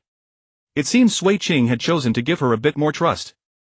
As the wheel turned, another door slowly rose. It was a mechanical door, manually operated. That meant it could function without electricity. No wonder it was an emergency escape door, the design was indeed practical. First, a door that could be opened at any time, allowing a quick escape into this space. Then after closing it, you could turn the wheel to open the other door and flee from the opposite side. This readily openable door, though seemingly sturdy, was only average. It might barely stop ordinary bullets, but against sniper rifles or artillery shells it was likely insufficient. However, the wheel-operated door was extremely thick, with a defensive level comparable to the main door the soldiers were trying to breach. I set the small jars on the ground, continued smashing and devouring while keeping an eye on the damage to the main door. Before long, the hole they had made was barely large enough for a person to crawl through, but no one dared to try. After all, the mechas couldn't fit through, so there was no guarantee that crawling in wouldn't mean death. So they kept at it, enlarging the opening. Meanwhile, Atai finally revived the last dog. I urged Yun Shunua, quick, go in. She carried the dog inside and the other huskies followed. But Atai ran over, kicked a small jar against the wall, breaking it, and the primordial cell that spilled out was immediately caught in its mouth and swallowed quickly. Hey, you're stealing my food. Woof. This dog was practically a genius. It seemed to think I was unfair, leaving almost nothing for it. Alright, half and half. I pushed half toward it, but it was still dissatisfied and pulled 2 more jars over. I was speechless, but I had already eaten plenty, so letting it have 2 more didn't matter. You two, aren't you coming in yet? Yun Shunua said with some displeasure. Coming. I quickly smashed another jar, stuffed it into my mouth, grabbed my share and ran inside. Atai looked at the remaining jars on the ground, then at Yun Shunua, clearly torn over what to do. It tried to push them with its paw, but the jars were uncooperative, rolling off and bumping into the wall corner. I chuckled. Give me 4 and I'll help you carry them. Whine. It looked utterly aggrieved, its face full of anxiety, and couldn't help stomping its feet. Enough, you two. Yun Shunua couldn't bear it anymore. She put down the dog and went over to pick up the jars for Atai. Atai wagged its tail happily, tongue lolling out, and kicked another jar against the wall before gulping it down. I sighed, then continued smashing jars and devouring. At that moment, a loud commotion came from the main door. A mecha was trying to squeeze through. Hurry, get in. I no longer cared about the transport fee from Atai's jars. I dashed over to help pick up the remaining ones, and then the 2 of us and the dog rushed into the isolation room. With a bang, I quickly closed the door and slid a long crossbar into place. But this door probably couldn't stop a mecha, and the other door was only half open. Crawl through. I urged, then rushed over to replace Sui Qing, turning the wheel rapidly. The husky slipped through easily, and Yun Shunua and the other 2 women crawled through as well. But Atai got stuck. Atai, lie down. Yun Shunua commanded. Atai lay down, but it was still a bit too high. Lie on your side and I'll drag you through. Yun Shunua said again. Atai immediately flopped onto its side and she grabbed its front paws, pulling with all her might. But its weight was too great and she struggled. Sui Qing also helped, but she was weak too. Even Liu joined in, yet they made painfully slow progress. It seemed all 3 women were too feeble, or maybe. You fat pig. I hooked my foot and gave a push, but once it was beyond my reach, my foot couldn't help anymore. So I let go of the wheel, quickly placed the small jars in front of its belly, knelt down and pushed it through with all my strength. The door was slowly descending and I could already hear the mecha crashing and approaching rapidly. I executed a slide, sticking my feet through first, then gripping the bottom edge of the door with both hands to pull myself through. The women had been about to grab my feet, but clearly it wasn't necessary. The mecha had already caught up, kicking the easily opened door off its hinges. The door in front of us hadn't fully closed yet. With only about 15 centimeters left, the mecha thrust its foot in, trying to jam the door. But Sui Qing fired her sniper rifle at close range, hitting the mecha's foot and penetrating it. Ah! The operators screamed in pain and quickly withdrew. I also sprayed the gap with gunfire to deter them from abandoning the capture plan and simply mowing us down. Sui Qing aimed her sniper rifle at the wheel area and fired blindly, preventing them from turning it. Finally, the heavy door slammed shut. Liu quickly activated the mechanism to lock the door. "Follow me." She turned and led the way and we hurried after her. If you keep walking along this path it leads directly outside, but few people know that there is another path above leading underground. Liu stood still in the corridor looking up at the louvered window that resembled a ventilation vent. She jumped a little trying to grab the window, but because she was too weak she couldn't quite reach it. I was still snatching the last few primitive cells with a tie when Sui Qing jumped up, grabbed the window and pulled it down unexpectedly, revealing a ladder. This window turned out to be a ladder itself. It was a telescopic ladder, so it didn't look very sturdy. The three women and several huskies climbed up first, but a tie. This pig, I had to push it again. Its furry head alone almost filled the window. Fortunately it could still fit in, otherwise the escape plan would have been half ruined. When I was the last one left I deliberately threw some broken jars ahead to avoid such obvious traces stopping here, then quickly crawled into the window, pulled the ladder up and restored it to the original ventilation window. The secret passage here was very strange. Generally speaking, whose secret passage entrance is not on the ground? Who would design it above the corridor? Just the entrance alone was hard to imagine.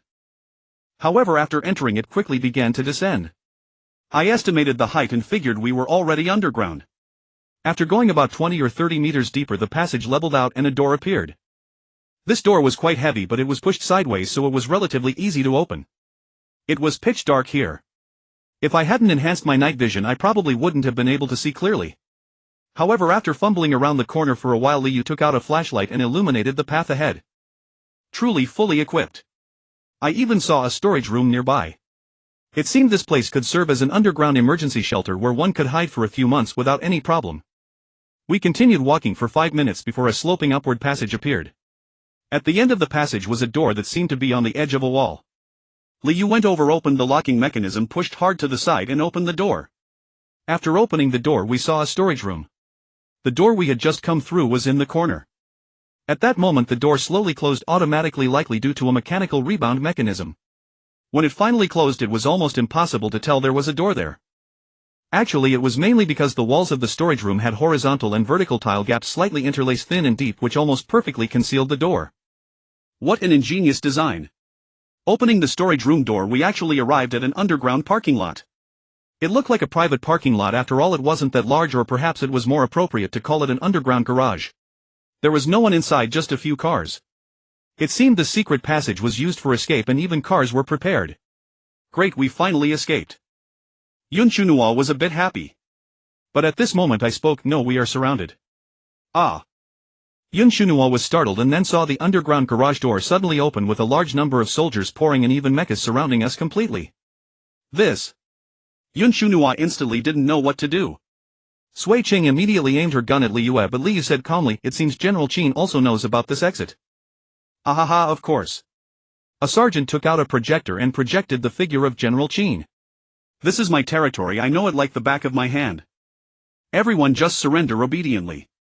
After all, if we fight it's not good for anyone. As long as you cooperate, getting away to survive is not that difficult, is it? After all, I don't want to kill you, do I?" Half an hour later I was locked in a high-security cell again, strapped onto a deformable operating table. This table was specially made, not only more comfortable but also more sturdy. The materials used were obviously extraordinary, and even the locking mechanisms were made of very thick steel. At this moment the operating table transformed into a seat almost at a 90-degree angle. There were armrests on both sides locking my hands and a footrest below. It was really thoughtful in every aspect. By the way, which manufacturer produced this operating table? I really want to buy one. It would be comfortable as a recliner or bed, much more comfortable than the deformable recliner I have at home. Except that I don't need the locks on it, otherwise I can't even turn over. Not only was this operating table sturdy, but this cell was also very sturdy. Each pillar was made of steel as thick as a wrist, and the door was very heavy, requiring 2 people to open it. This was just one cell. In this large room there were over a dozen cells, and the walls of the room looked like thick metal. I didn't know how thick they were, but they seemed indestructible. This was treatment reserved for the most important criminals, and I enjoyed it too. The method Liu mentioned to trap third-order zombies probably referred to this, right? I'm afraid even if the facebreak guy came he could at most break the steel bars of the cell, but the walls and door of this large room were almost impossible to break. Under these circumstances, how could I escape? With my current strength, I'm afraid I can't get out no matter what. I'm afraid I need to advance to the third stage to have a way. Woof woof. A Thai barked at me twice. He was locked opposite me and Yun Chunua was locked together with him supposedly to keep him calm. Even the 4 huskies were only in the next cell. A Thai was tied with heavy chains, but Yun Chunua had no restraints. However, judging by her delicate appearance, she probably had no ability to escape. Sui Ching and Li Yu were not here. I didn't know where they were and I had no way of knowing now. I closed my eyes, temporarily ignoring these things, and sank my consciousness into my own mind space. First I eliminated the consciousness of those special zombie primitive cells and then began to readjust my body structure for the next stage. I counted carefully and found that I had obtained a total of 108 special genes. Good heavens, was I gathering the 108 heroes of Liangshan? Among the 108 special genes, some were duplicates. For example, the 5 elements abilities, metal, wood, water, fire and earth, were abundant, so the probability of repetition was high. Lightning and wind abilities were also common, so there were overlaps. In addition, there was ice ability, which was a specialized branch of the 5 elements, specifically a specialization of water. There was also rock attribute, which was a specialization of earth. But actually rock and earth were not very different, since earth could also condense rocks while rock could only condense rocks, but they were harder. I temporarily classified these abilities as elemental system. The 5 elements wind and lightning were all common elemental types. As for rarer elemental types, I had only obtained 1 light element so far and I didn't know if there was a dark element. All these elemental ability genes I currently had mostly allowed me to control the corresponding element in some aspects, launching attacks, healing, control or other supportive means, but they could not enable elementalization, which was almost useless for my escape. I didn't know if there was an ability that could allow elementalization, but judging from my special genes there was none. For example, that light element's ability was to absorb light energy, but it only absorbed, not released. That is, it had no output, means only used for charging. This was really useless. Without combining with other abilities, it was basically useless. Besides elemental abilities, the most abundant were animal system abilities. Or they could be called monster system, because those gene models were all grotesque. This system had a characteristic: it allowed transformation into the corresponding monster, greatly enhancing one's combat power. However, the gene models of the monster system were prone to conflict with each other, making it difficult to accommodate 2 or more transformations. But transformations could change with advancement, so there could be slight changes in appearance. Actually, having so many special gene models didn't mean I could stuff every gene model into my body. After all, each ability required corresponding structures to support it. If these structures conflicted with each other, they couldn't be compatible and thus couldn't accommodate more gene models. That is, I couldn't master all abilities. Moreover, to prevent each ability from being too weak due to the fragility of the supporting structures, I had to minimize the number of abilities so that each ability could be more powerful. And each advancement only granted 1 opportunity to drastically change the body structure. So I had to be extremely cautious, trying to match a sufficiently perfect plan in order to ensure that my next stage was strong enough. Of course, for now I still had to consider escape. It would be best to have an ability that could allow me to escape under these circumstances. Otherwise, advancing alone was useless. The taste of losing freedom was not pleasant. So now it was like a game reaching the equipment configuration stage. Usually, to maximize a character's abilities, you needed 1 or 2 main abilities and several supporting abilities. It was impossible to demand every ability to be extremely strong, otherwise it would only result in each ability being not very strong, which would only be mediocre. There had to be trade-offs. So what would be the main output means, what would be the auxiliary means, and even some passive skills all needed to be carefully considered.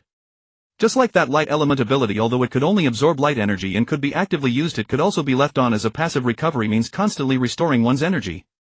So I said it was quite useless because I really couldn't bear to throw it away. After all, passives, the more the better. It would be ideal to have a thermal absorption ability or even an electrical energy absorption, so I wouldn't need to worry about replenishing my energy. However, while thermal absorption eluded me, electrical energy absorption was available, so my luck wasn't entirely bad. Moreover, this electrical absorption could also release stored energy, which was far superior to that light absorption ability that could only absorb without releasing.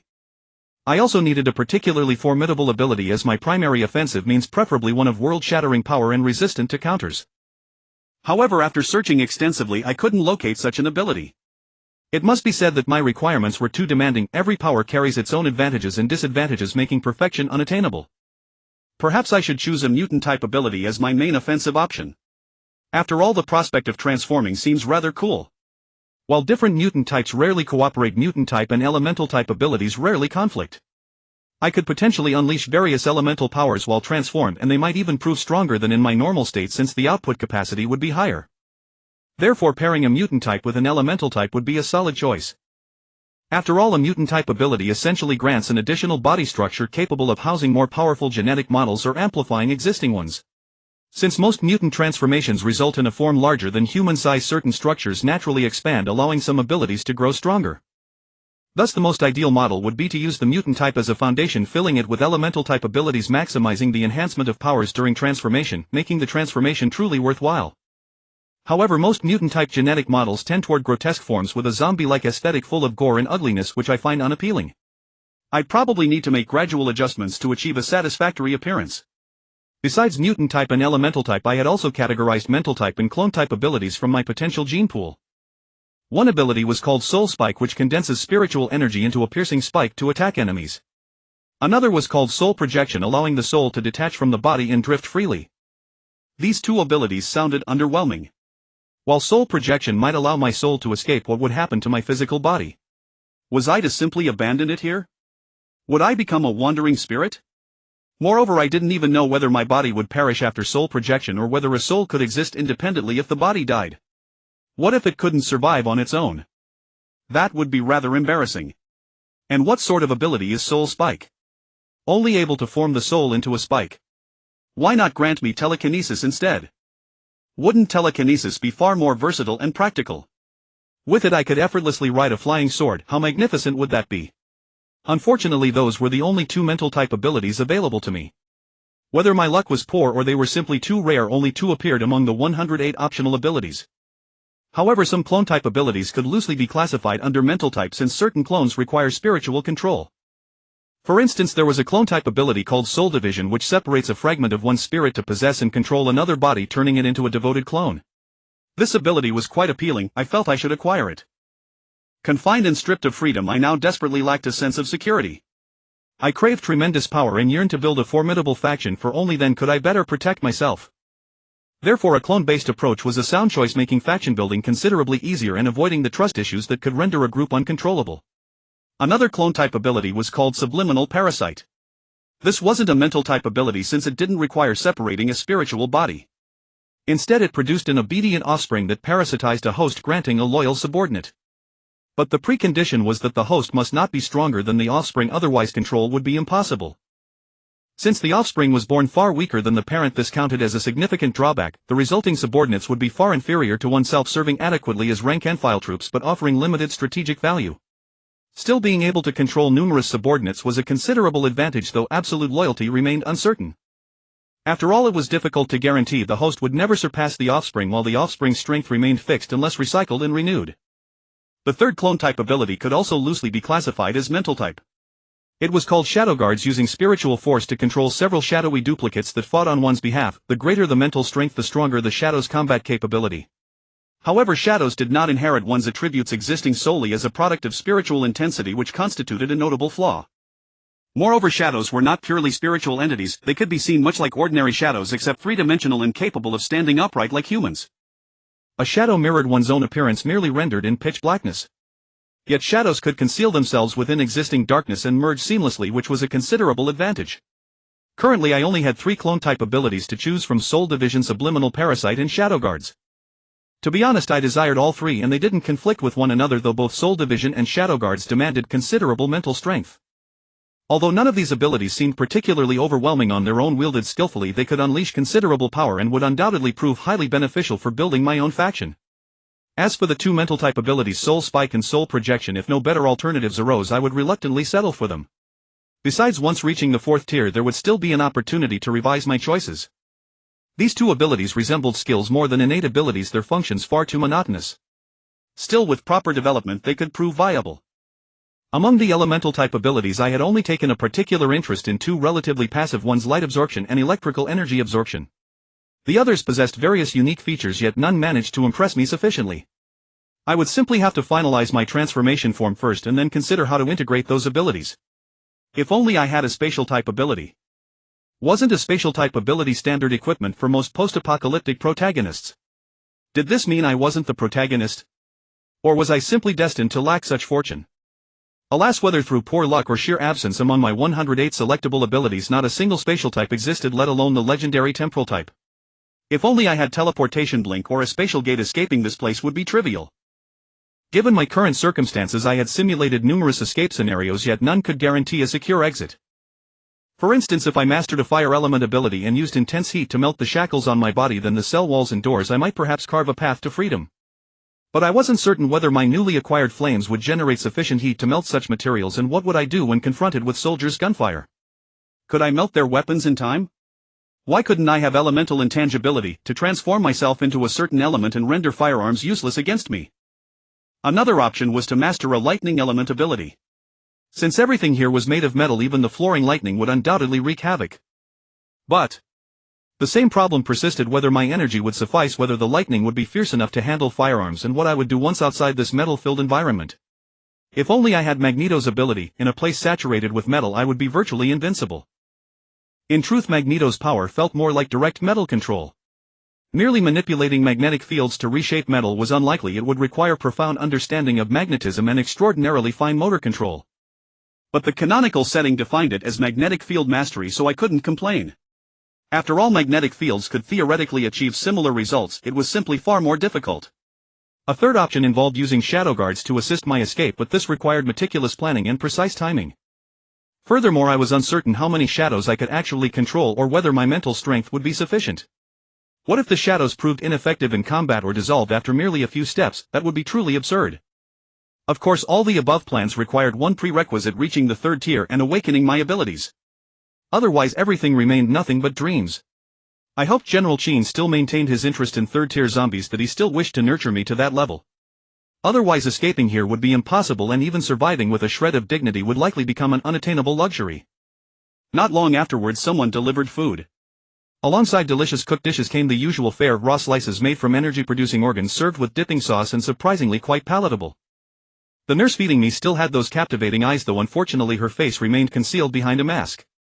Accompanying her was Li Yue, flanked by 2 swift scouts. It seemed her status remained unchanged. What surprised me was that she wasn't confined herself. Couldn't General Chin deduce that she was the one who led us through the secret passage? Or had Li Yue deliberately allowed herself to be captured alongside us? Well, what do you think of the security level here? Is it sufficient to contain a third-tier zombie? She asked. How should I know? I'm not a third-tier zombie myself, I responded while eating. Then how much longer until you become a third-tier zombie? She came to my side, pulled up a stool and sat down, then took the utensils from the young nurse and began to feed me herself.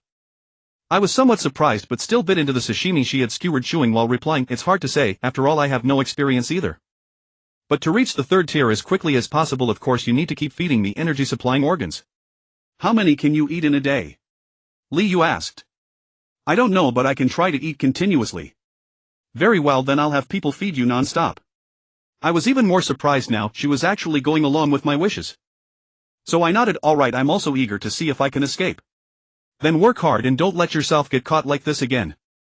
You should know that next time there won't be a second Sui Ching to come to your rescue. After all, she'll soon be sent to a military court for trial. I'm afraid she won't be able to stay in that separate room on the left for much longer." I frowned slightly. Was this woman mocking me or telling me where Sui Ching was? What did she mean? Was she trying to get me to save Sui Ching? I swept my zombie vision toward the room on the left, but found nothing. Probably the walls here were too strong; I couldn't see anything beyond them. "What crime will she be charged with?" I asked. "Who knows? Intentional murder, assaulting soldiers, treason, crimes against humanity. None of these are things she can bear. Each one carries the death penalty. Put together, she's definitely doomed." She said it very calmly, as if it had nothing to do with her, and silently sent another piece of sashimi into my mouth. "Doesn't she have some uncle?" I asked while chewing. "So you hope that her uncle will bear the consequences of your mistake?" She looked up at me, her beautiful eyes revealing no emotion. I fell silent, not knowing what to say, and even the speed of my chewing slowed. "Eat quickly.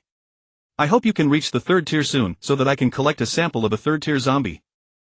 With that, she handed the utensils to the young nurse, then took some medical tools and began to take samples from me. Drawing blood, cutting flesh, pulling hair, and even inserting a long thick needle directly into my body to extract small organ samples. My face twitched, but I kept eating without a word. After all, these were minor wounds negligible for my regenerative ability.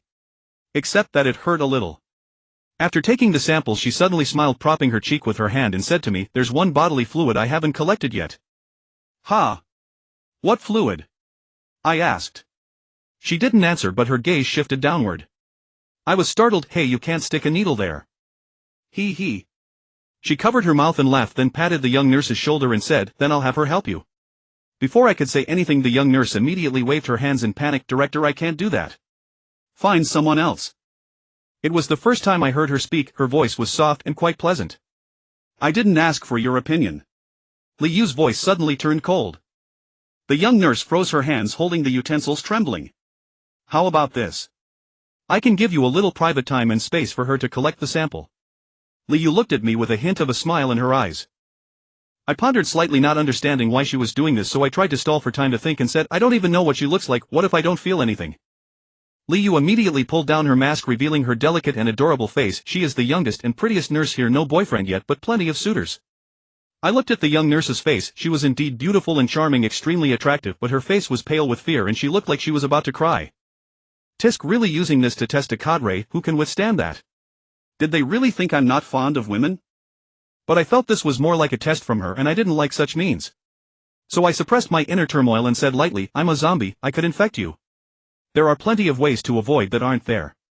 I replied somewhat irritably, "If you really want it, just bring a prop and I'll do it for you. Don't torment the little girl." "If I bring a prop, she'd still have to handle it, unless you want to be untied." "Enough," I said, slightly angry. "Then just stick the needle in." He. She laughed. "Then forget it, I'll let you off." After saying that, she took the samples and left, leaving only one sentence, "Don't stop feeding him until he can't eat anymore." "Yes," the young nurse replied tremblingly. At this moment I couldn't quite understand Li Yu's stance. Was she on General Qin's side or on ours?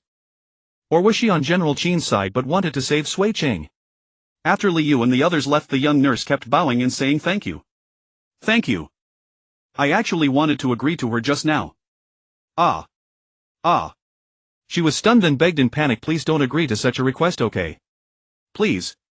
So can I know your name?" I suddenly changed the subject. "Ah." She seemed unable to keep up with my train of thought but still replied, "Umo Moons Ufomzimo." "Oh, what a lovely name. I'm Bai Yao Yao, as in obsidian." I know. "Thank you, Mr. Bai. You should call him uncle." Opposite Yun Chunhua said somewhat exasperatedly. "Ah." Umo was stunned again, her dazed expression making her even more beautiful. It must be said that her appearance was indeed stunning, comparable to the most beautiful AI-generated artworks. Among all the women I had seen, only Yun Chunhua could match her. Both were the cute type, but in slightly different directions, one a bit mischievous, the other soft and sweet, each with their own merits hard to compare. "Uncle isn't having one pretty little maid enough? You're always flirting with other girls, what's that about?" Yun Chunhua sat cross-legged, propping her cheek. "As if I've already done something with Xin. Did she tell you something?" I asked puzzledly. "Ha." Yun Chunhua was taken aback. "Didn't anything happen between you? Then why did she say she's your woman now?" "Oh. Did she say that?" "Yeah. But I'm a zombie. How could I have touched her before?" "Ha. Is that so?" "Of course. Why don't you ask her next time?" But even so you can't. She's supposed to be your girlfriend, right? You said she was a little maid. How did she become a girlfriend?" "She admitted she's your woman." "But she's not yet." She seemed a bit confused. "Then you still can't go around flirting with other girls." "Why not?" I countered. Because that would make you seem very fickle and people would hate you." "Ha." I chuckled lightly. "Would you hate me then?" "If you keep this up, I will." She crossed her arms. "Oh, then if I can't find a girlfriend in the future, who will be responsible?" "You. How could you possibly not find a girlfriend? You're so handsome. If I don't approach or talk to people, how can I find a girlfriend? Can't you wait for someone to pursue you?" I was speechless. "Do you think I'm a hot commodity?" "Most girls aren't proactive. If I missed the girl I like because I wasn't proactive, who would I complain to? How do you know you're not a hot commodity? Isn't Xin quite proactive? Do you look down on her?" She's just relying on me for protection, she doesn't actually want anything with me. Otherwise I wouldn't have made her a little maid instead of a girlfriend. Is that really the case? Why don't you ask her? Yun Shunhua pouted. You know I can't ask now. Then ask later when you have the chance. Yun Shunhua sighed. Even so you can't flirt with other girls. Why? I asked teasingly. Because. I can't stand it. She pouted and turned her face away, a faint blush creeping onto her cheeks. Hey, someone won't even let me hold her a little longer and values her dog more than me, but now she wants to control me. I teased. You. Who wants to control you? I just can't stand it, okay? Ha.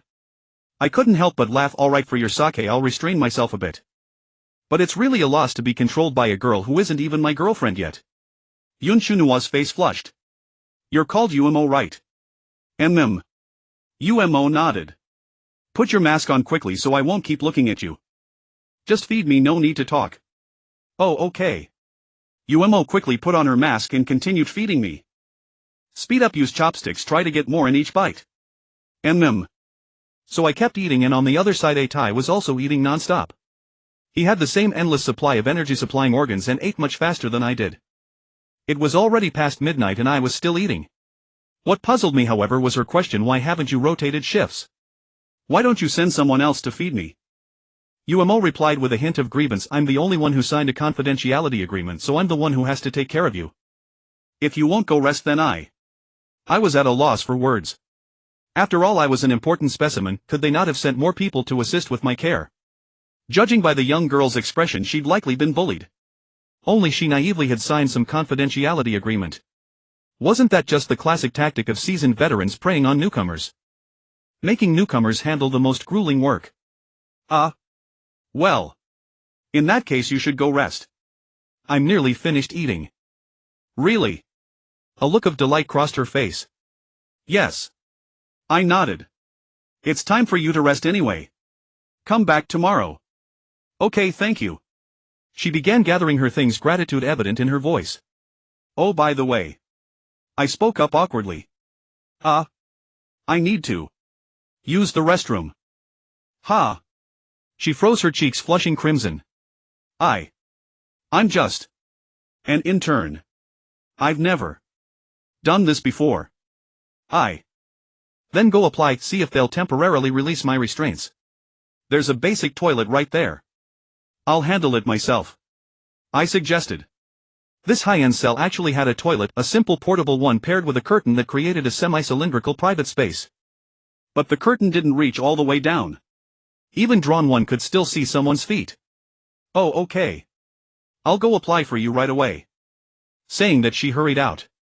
A guard automatically opened and closed the door for her, and that guard happened to be a rapid scout mecha standing alert around the clock. I couldn't tell how much time had passed, probably over 10 minutes, maybe even half an hour. I felt like I was about to burst, each moment dragging endlessly, when finally UMO returned with reddened eyes, carrying a stack of cloths and a chamber pot and other tools. What? Did you get scolded? I asked, uncomfortable from holding it in. Yes. She sobbed slightly. The director said they can't untie your restraints, and samples collected during elimination also need to be gathered. Sigh. Then hurry up, I really can't hold it anymore. This girl had kept me waiting far too long, I couldn't bother coddling her feelings now. Oh. Okay. She hesitated slightly but got to work quickly, unrolling the cloths and tying them to the iron bars of the cell, attempting to create a private space. Isn't there a curtain by the toilet? I was growing impatient. The space there is too cramped. No wonder she brought extra cloths. Then you could move the toilet outside, it'd barely work. I'm almost done, it'll be quick. She hurried her movements and eventually managed to divide off a fairly large private area. I noticed Yun Shunhua had been standing with her arms crossed, pouting resentfully as she watched. But in the end the new curtain blocked her line of sight. 10+ minutes later. Phew, I finally breathed a sigh of relief. Honestly, it was my first time realizing that even something as simple as using the restroom could be so difficult. With everything tense, I couldn't urinate at all, especially with her little hand supporting me. This was just urination. What would happen when I needed to have a bowel movement? I truly had no idea what to do. By the way, I'd eaten so much, I should have needed to have a bowel movement first, right? Why did nothing come for the big one but the small one came first? Had all the food the zombie ate just disappeared mysteriously? Are you feeling better? Umo asked, her face completely red as she struggled to help me tuck everything back in. I glanced at her and she quickly looked down, unable to meet my eyes. You'd best think ahead. What will you do when I need to have a bowel movement? I kindly reminded her. It should be fine. The director said that you... I was speechless again. These people had really gone to extraordinary lengths to keep me bound here. What else hadn't they thought of? Absolutely impressive. Gar. At that moment I heard a snarling sound coming from Tai's direction, a growl like a dog baring its teeth in anger, completely unlike its usual woof woof. Tai. What's wrong? Yun Shunua's voice sounded worried. Gar. Tai growled again, and this time the sound was trembling. Through my zombie vision I saw that Tai's body temperature was rising rapidly, becoming brilliantly bright in my field of view. I also sensed that it was becoming increasingly dangerous. My instincts seemed to warn me your enemy is growing stronger and stronger. Run. Tai was. Tai, what's wrong? Yun Shunua asked again, her voice filled with anxiety. Quick, pull open the curtain. I hastily told Umo. Oh. Umo quickly went over and untied the cloth she'd tied, allowing me a clearer view of Tai. I saw it lying on the ground now, its entire body shaking, jaws tightly clenched, lips trembling continuously. Tai, what's wrong with you? Don't scare mommy. Yun Shunua was on the verge of tears. At this point the guards here also noticed the anomaly and urgently shouted, go notify Dr. Li Yu immediately. Someone immediately rushed out, likely to inform Dr. Li Yu. Tai, wake up. Respond to your mommy. Yun Shunua shook Tai, her voice cracking with tears. I quickly warned her, Chunua, don't touch it. Tai might be undergoing evolution. Evolution. Yun Shunua paused, finally daring not to touch Tai again, though she still looked worried. Gar. Gar. Tai's low growls grew louder and its whole body trembled more violently. I saw wisps of cold aura beginning to emanate from around it. Originally appearing very red in high intensity, in my zombie vision it rapidly turned white and became even brighter, indicating its body surface temperature was dropping quickly. At that moment I heard a faint kaka sound. Ice crystals were forming on the ground around it, frost spreading outward. Yun Shunua quickly backed away, afraid to approach. Had Tai awakened an ice-type ability? Gar. Tai's voice grew more urgent, its muscles trembling more violently. Suddenly it opened its eyes, stood up abruptly and howled at the sky, a sound unmistakably that of a wolf. Then I watched its body slowly begin to swell, growing larger at a speed visible to the naked eye.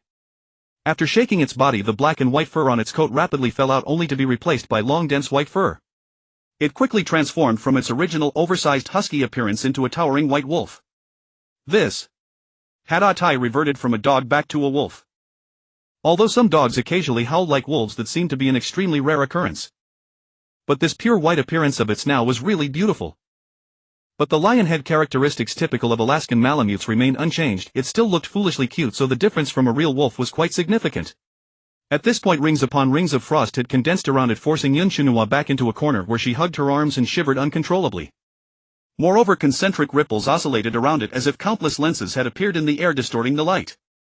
Its height had already exceeded Yun Shunua's by far, and it still showed signs of slowly expanding. Tai. Mommy's going to freeze to death. Yun Shunua spoke tremblingly. Tai immediately looked at Yun Shunua, then restrained its cold aura somewhat and ran to another spot closer to the wall, continuing to grow. The ripples around it seemed not merely to distort light but to be aggressive. In fact, I saw those distorted waves leave obvious scars on the walls and iron bars upon contact, as though silently carving away pieces. What kind of ability is this? I was quite perplexed. Theoretically, having consumed so many primordial cells, Tai should have awakened more than one ability. Although it wasn't a zombie and I didn't know whether it could freely combine genes, judging from the frost around it, it had definitely awakened at least one ice-type ability. The sound of thud thud thud footsteps echoed and I heard mechas rushing in from outside, but the first person I saw was Dr. Li Yu charging in. What's the situation? Dr. Li Yu asked. Before anyone could answer, she broke into an expression of delight and then looked at me, asking, is it about to evolve to the third stage? It should be. I answered. Gar. Tai suddenly glared at Dr. Li Yu with vicious intent. Startled Dr. Li Yu involuntarily took 2 steps back and 2 rapid scout mechas immediately stepped forward to protect her. Suddenly Tai abruptly opened its huge mouth, let out a loud roar and sprayed a massive amount of cold liquid sweeping toward Dr. Li Yu and the others. Both mechas and Dr. Liu instinctively raised their hands to block, but the two mechas were instantly frozen solid. Only Dr. Liu standing behind them escaped unharmed, but she was also frozen and kept retreating step by step. Another mecha originally stationed as a guard here raised its gun and was about to aim at Atai, but Atai suddenly lunged forward, ignoring the barrier of iron bars, and instantly appeared beside him. It picked him up in its mouth and slammed him onto the ground with tremendous force, producing a deafening boom. Then Atai added another burst of icy liquid, freezing him solid and leaving him lying motionless on the ground. Holy crap! I couldn't help but exclaim, was that a teleportation? At this point soldiers outside heard the commotion and wanted to rush in, but Atai opened its huge mouth and spat a continuous stream of icy liquid, completely blocking the entire doorway. Liu was momentarily stunned, as if astonished by Atai's ability. Then Atai charged into the cell again, opening its massive jaws to bite down on Yun Shunhua. Ah! Atai, what are you? Yun Shunhua screamed, closing her eyes and raising her hands to shield herself. I was also startled, thinking that Atai's nature had changed after its advancement. But the next second Yun Shunhua vanished. The space seemed to ripple and she was simply gone. Without pausing, Atai flashed to the adjacent cell, swallowing the 4 huskies one by one. Like Yun Shunhua, each one flickered with a spatial distortion and disappeared. What they had? Atai awakened a spatial storage ability. Was this a single spatial ability that granted both flash and storage, or 2 separate ones? Either way, I felt a surge of maddening jealousy. This dog had mastered 2 spatial abilities, the very ones I craved, while I had none. Wasn't that supposed to be the protagonist's privilege? Was Atai the real protagonist? Was my luck worse than a dog's? Damn! I was instantly overwhelmed with envy and hatred. I was inferior to a dog. That heaven-defying luck had landed on it, not me. Could the child of destiny really be a dog? A sudden urge to kill it surged within me, to slay it and take its abilities. The next instant Atai flashed into my cell and swallowed me in one gulp. Hey, wait! Atai! We still need to rescue Sui Ching, I shouted, reaching out. I fell into a white mist, then landed on my butt in a small space. This space was about 10 meters in each dimension. The distant white mist marked clear boundaries. Yun Shunhua and the 4 huskies were all staring at me. And I was already unbound. Yun Shunhua was about to speak, but then I was yanked out by an unseen force, reappearing in the cell. Still dazed, I asked instinctively, Atai, what abilities did you awaken? Woof! Atai responded. Okay, I couldn't understand. So I pressed my forehead against its forehead and entered its consciousness space. There it was, even larger. Compared to me, it was as tall as a 12-story building, and that was just its height. Woof! It barked twice, and this time I understood. It conveyed its abilities through thought. I translated them into words, 4 in total. They were Inner Cosmos, Blink, Gigantification, and Frost Breath. 2 spatial abilities indeed. This dog had 2 spatial abilities. 2 spatial abilities. Boo-hoo, I wanted to cry. I really wanted to kill you. I was driven mad with jealousy. Who gave you such luck? Was it the original cells I gave you that contained the spatial ability? Did I miss my chance to gain spatial power? Did you steal my fate? You owe me. Woof! Atai barked, snapping me back to reality. I had left its consciousness space. It must have pushed me out. I touched my face, calming the rage and envy, then said, let's go. We need to save Sui Ching. To be honest, I couldn't bring myself to harm it. Atai had done nothing wrong to me and our relationship was still good. Though the apocalypse turns people selfish and ruthless, a world of treachery and brutality, I wasn't yet that selfish. I couldn't lay a hand on a friend who had shared life and death experiences with me, even if it was just a dog. There was a hurdle in my heart. Forget it. It got what it got. Good for it. I was never blessed by luck and I was used to it. I'd rather rely on my own mind and strength. As for that elusive thing called luck, I dared not hold too much hope. Of course, good luck is welcome, but bad luck is acceptable. At least Atai was on our side. It was better than the enemy having such power. If the enemy had it, I wouldn't hesitate to strike if given the chance. Woof! Atai crouched down as if inviting me to sit on its back. Sigh, I smiled bitterly and climbed onto its back. When it stood up, I nearly hit the ceiling. This Alaskan pig, what a goofball! If it knew I had harbored thoughts of killing it, what expression would it make? That thought brought a pang of guilt. Forget it, I'd stop dwelling on it. Time to save Sui Ching. Atai flashed to the room on the left. Wait! Liu suddenly spoke. Sui Ching is no longer there. She's been moved. She's still on the way. What? I was startled, then growled, "Get on and show me the way." But I was inside the cell and she was outside. She looked around. "You should come out first." A tie instantly flashed out. Liu didn't hesitate and tried to climb up. I pulled her up in front of me and warned coldly, "If you try any tricks again, I'll kill you." "Don't worry. I'm more concerned about Sui Qing's safety than you are," she replied. "Hey you. Don't leave me locked in here." Uemo grabbed the bars, shouting anxiously. A tie turned back and swallowed her through the bars. Ah! She only had time to scream before disappearing. I was speechless. A tie must have misunderstood her. She wasn't on our side. But on second thought it was fine, we just kidnapped a wife. Outside soldiers were already firing guns and plasma cannons at the frozen door. It would be breached soon. Liu quickly asked, "This place is 20 to 30 meters underground. Can a tie take us straight up?" I didn't know, but a tie was ready. It tapped its paws, then leaped up with a whoosh, instantly bringing us to the surface. So it could. But a tie looked exhausted, panting heavily, barely able to stand. "They're over there." The people outside spotted us and opened fire. "A tie, run." I urged it and a tie sprinted. Even when bullets hit its rear it only twitched but didn't use any skills like blink. The previous exertion had taken a toll. It had just advanced, consuming a lot of energy. Bursting out to escape was already impressive. Fortunately its running speed was still high. It turned a corner and dodged the gunfire, so there was no immediate danger. A tie could understand human speech, which was good. Liu could directly tell it where to go, guiding it swiftly. We were still inside the military base. Liu knew the area well and her directions were efficient, encountering few enemies. I didn't dare interrupt. Soon we reached a high wall topped with electrified barbed wire with soldiers and watchtowers. "Can you flash over?" Liu was clearly aware of a tie's fatigue. But a tie didn't use blink, instead it leaped over the 4 to 5 meter wall, clearing the barbed wire and landing on the open ground outside. The soldiers in the tower opened fire, but a tie had learned it, ran in zigzags, evading many bullets. This military base was near the city's edge, but we ran toward the wilderness, sprinting along a wide concrete road. As the city receded I asked in confusion, "Is Sui Qing being transferred to another city?" "Yes," Liu nodded. "That direction is Linfeng City." "What?"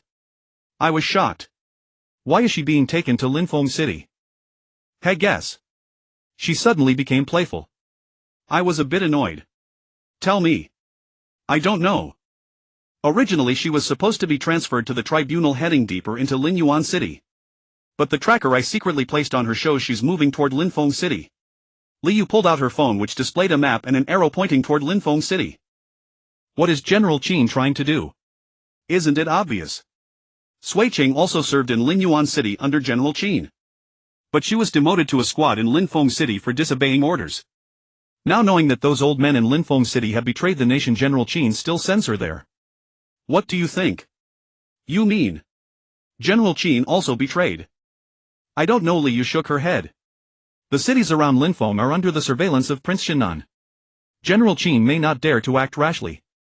"But surveillance? How?" I was about to ask, but before Liu could answer I heard the sound of a helicopter behind us.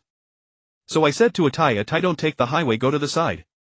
A tie immediately dashed into the wild field beside, traversing the uneven terrain. Liu continued, "The flying bread dispatched by the Prince of Jinan is not given for free. The pilot's maintenance crew and guards inside are all directly under the Prince of Jinan. In other words, the flying bread is actually a surveillance device. Using such a valuable thing as a surveillance device, aren't you afraid it will be destroyed?" I asked, somewhat surprised. Liu replied, "First, the flying bread is not so easily destroyed. Second, if you attack the flying bread and fail to block its data transmission in time, it is almost a declaration of war. Third, the crew on the flying bread routinely check in with the Prince of Jinnan's army every hour, reporting the garrison information of each city. If they don't know the corresponding passwords and dynamic codes, the other side can easily determine that the flying bread has lost contact. Fourth, the flying bread itself is equivalent to a small nuclear bomb. If it detonates its engine on purpose, what do you think the consequences would be?" I was stunned. If a nuclear bomb explodes, wouldn't it raze an entire area to the ground? If the flying bread is stationed at a military stronghold? Yes. Once the flying bread explodes, a military base is finished.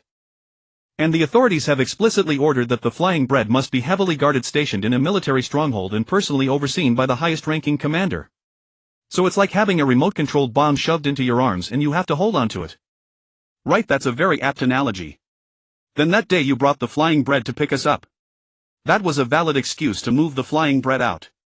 This is really terrifying upon reflection.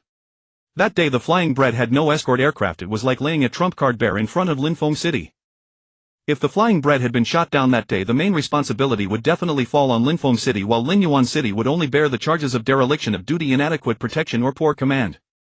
And if it wasn't shot down, it was equivalent to notifying Linfeng City, "We have this thing, you'd better be on guard." But this kind of tactic should be easy to see through, right?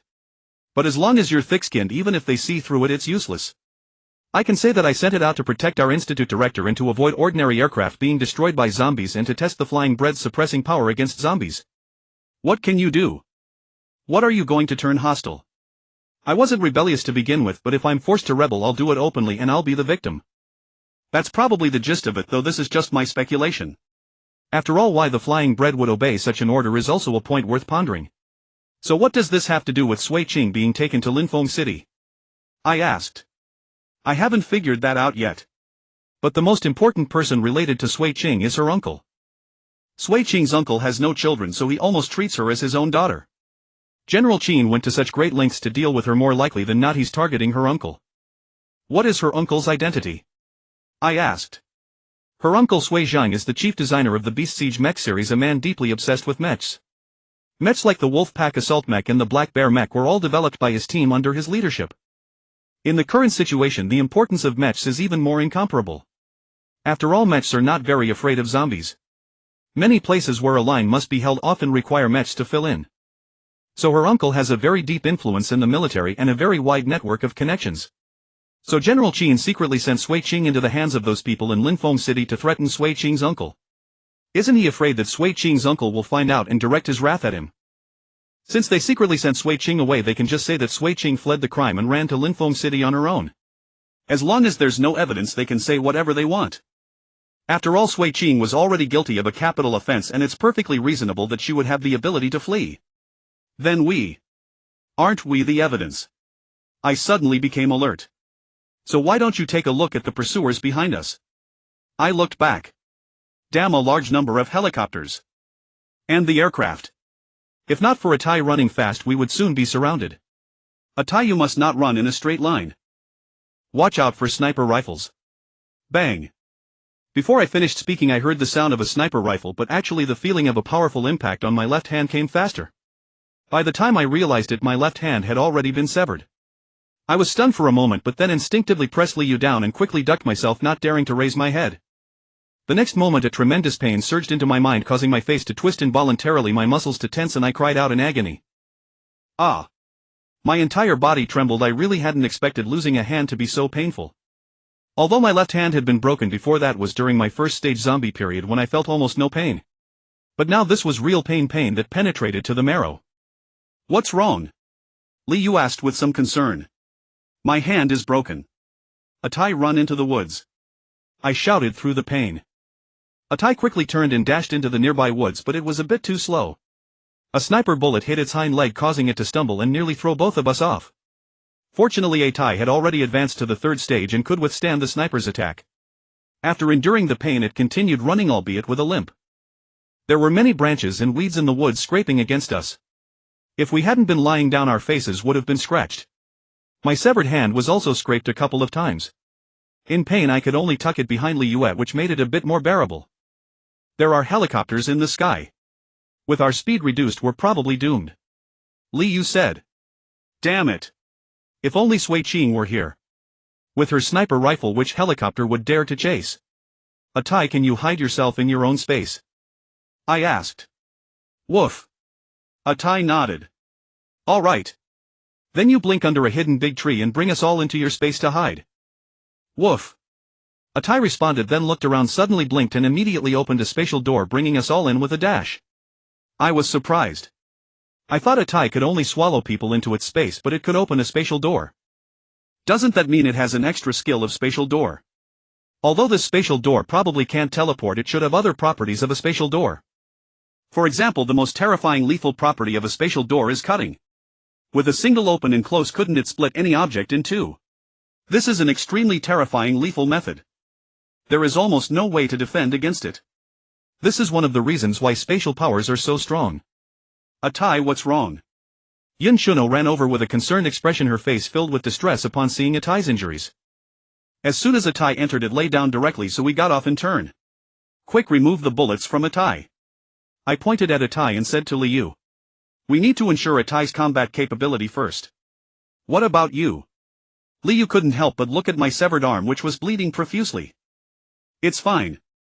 I'm a zombie, this kind of wound isn't fatal. Atai's healing ability might not be as strong as mine. You need to get the bullets out quickly before they grow into the flesh. Although my wound still seemed to be bleeding, it was actually just the fresh blood that hadn't dripped off yet.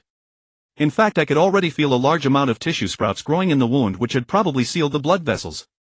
Alright. But I only brought a stethoscope with me, no scalpel. Also, we'd better have tweezers, and there's no anesthetic or disinfectant either. I'll make you a scalpel and tweezers. The other two aren't necessary. With that, I extended my right hand, slowly growing a bone blade in my palm, trying to shape it as close to a scalpel as possible, sharp-pointed with a smooth curve. Seeing this, Liu couldn't help but exclaim, amazing. After about half a minute, a bone scalpel was almost fully formed. Take it. I had Liu hold the scalpel, then performed the final finishing, making the end increasingly thin until I snapped it off with a slight twist. First, go cut the wound for it. All right. Liu turned around and went to cut the wound on Atai, calling out, Umo, come help. Oh. Umo quickly ran over to assist Liu. Meanwhile, I continued to generate the tweezers. Considering the size and shape of the bullet, the tweezers I generated were somewhat larger, with an opening bigger than a thumb, and had serrated teeth to increase friction, which should help extract the bullet more effectively. When it was nearly done, I handed the tweezers to Liu to complete the final touch. This time Atai remained silent, showing great fortitude, though its muscles twitched from time to time, indicating that it was indeed in pain but enduring it. Yun Shuno had been holding its head, continuously stroking its thick long fur, her heart aching so much she was about to cry. I walked over to her and said, let me, I know how to ease its pain. Yun Shuno hesitated slightly as she saw me squeeze over, then moved aside a little. When she caught sight of my left hand, her expression shifted, and she asked with a hint of concern, Uncle, are you alright? You only care about me now. I retorted. I had been here for ages already. She let out a soft, dissatisfied snort, then turned her gaze toward Umo. Following her line of sight, I roughly guessed the reason for her displeasure. I was about to offer a brief explanation, but after a moment of thought I decided against it. Although Atai had snatched the person, it suited my intentions perfectly, so there was no need to hide it or pretend to be devoted. I dislike hypocrisy and deception. Even if it makes things harder, I prefer to be open and honest. Especially when it comes to matters of the heart. So I just let out a soft laugh, reached out to gently stroke her cheek, and then under her dissatisfied gaze pressed my forehead against Atai's. The next moment both Atai and I closed our eyes, entering his consciousness space together. Time was of the essence. Every second of delay could put Sui Ching in danger, possibly beyond rescue. So I asked directly, Atai, how far can your space gate reach? Woof woof. Atai dispersed some light particles, forming a space gate to demonstrate. It seemed to open about 1 or 2 meters around his body. That distance was a bit too close. Can you open it directly inside someone else's body? I asked, while simultaneously releasing my own light particles to show him a scenario opening a space gate inside an enemy, splitting them in two. Woof woof. No. Atai shook his head. What about this? Can you do it? I waved my hand, opening a space gate beside me, then tossed an enemy into it, but only halfway, before closing the gate, cutting the enemy in two. Atai's eyes lit up with excitement. Woof woof. I don't know. Then let's try it outside. With that, I exited his consciousness space. Open a space gate about this size, but don't make it too obvious, avoid detection. I gestured with my thumb and forefinger, indicating a gap the thickness of a finger. Atai instantly understood and opened a tiny space gate before me. I extended my fingernail and reached it through. Alright, close the gate now. Atai immediately shut it. As expected, my fingernail was severed cleanly with no sensation of resistance, as if it had passed through nothing. Yun Shu, Liu and the others observed the scene with astonishment. Open another one. Atai complied. This time I extended my fingernail to a great length, not sliding it straight in but sweeping it horizontally. The part that entered the gate was gone while the part outside remained, so the nail was still cut off. In other words, anything that collides with the space gate can be severed. Excellent. I was very satisfied. Our biggest challenge against the mechas was breaking through their defenses. Now that Atai had this ability, wouldn't breaking defenses be a breeze? Against such power, wouldn't those mechas be like paper? So I re-entered Atai's consciousness space. Atai, we need to develop and utilize your ability urgently. I'll train you here. Your space gate has a strong cutting property, so it can serve as an attack method. Like this, use any means to force an enemy into your space gate, then close it to sever them. Or open a long thin space gate so that the enemy runs into it, easily cutting them apart. As I spoke, I scattered light particles to form a simulation of Atai and an enemy. I made the simulated Atai grab the enemy, slam it into the space gate, and quickly closed the gate, splitting the enemy in two. Then I demonstrated another scenario, sneaking up behind an enemy, knocking them forward, and quickly opening a long thin space gate in front of them. When the enemy passed through, they were split in two, actually into three parts, because a small piece was left inside the space gate. The second method is safer. It prevents the enemy from entering your space and minimizes the risk of harming anyone inside. Woof woof. Woof woof woof woof. Great. And smaller gates consume less energy. Oh really? How many space gates can you open now?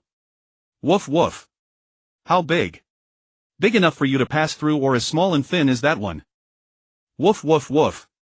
Woof woof woof woof. Big ones maybe 10 odd times, small ones probably dozens of times. That's not bad. By the way, how many times can you still use flash? Woof woof. Woof woof woof woof.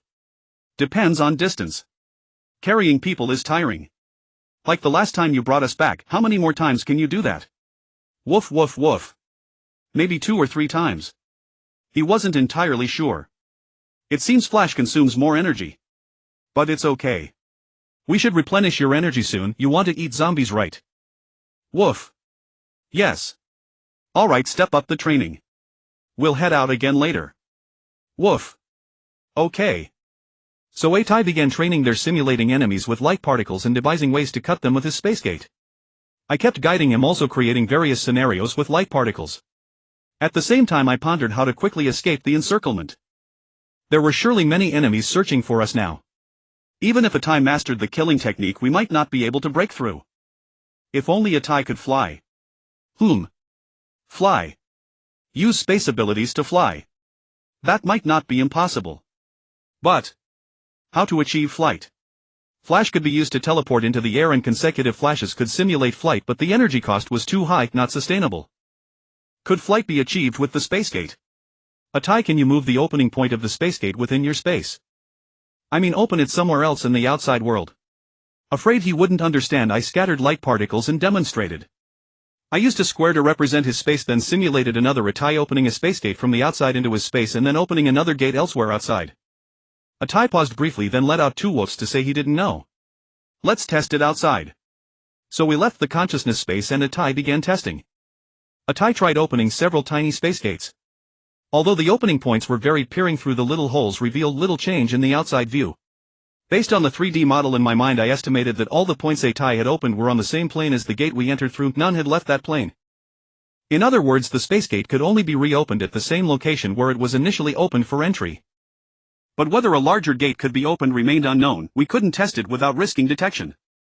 So I re-entered Atai's consciousness space and asked directly, Atai, how many space gates can you open at once? Woof. 1. Only 1. That's so few. I felt a bit troubled, as 1 gate severely limited the possibilities. Still, achieving flight wasn't impossible. So I proposed a theory to Atai. When outside, he could open a space gate beneath his own feet with the other end directly connected to the ground inside his space. This would effectively create a space wall at the gate's location. By stepping onto it, jumping to gain height, then opening another space wall beneath himself, he could continuously leap upward and take to the air. I explained and demonstrated, even transforming myself into a likeness of Atai to show him the process. Atai's eyes lit up again, praising my cleverness, and he eagerly began practicing.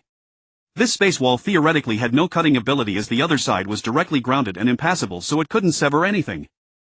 Thus, even if there were errors during opening or closing, it would be less likely to injure oneself. Of course, this was only theoretical. In practice, because the wall was extremely thin, accidentally scraping against it at an angle still produced a cutting effect, a point we hadn't considered until we started training.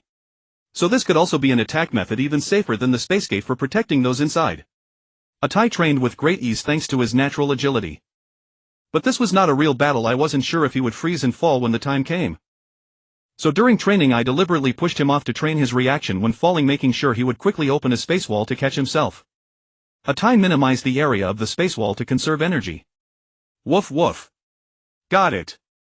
So Atai made the space wall under his feet as small as possible, and I even rode on his back to get him used to carrying someone while flying.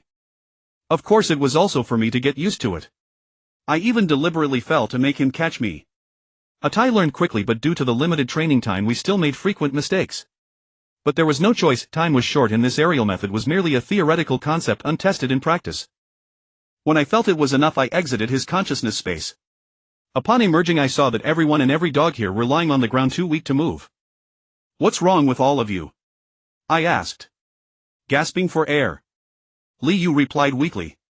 It dawned on me.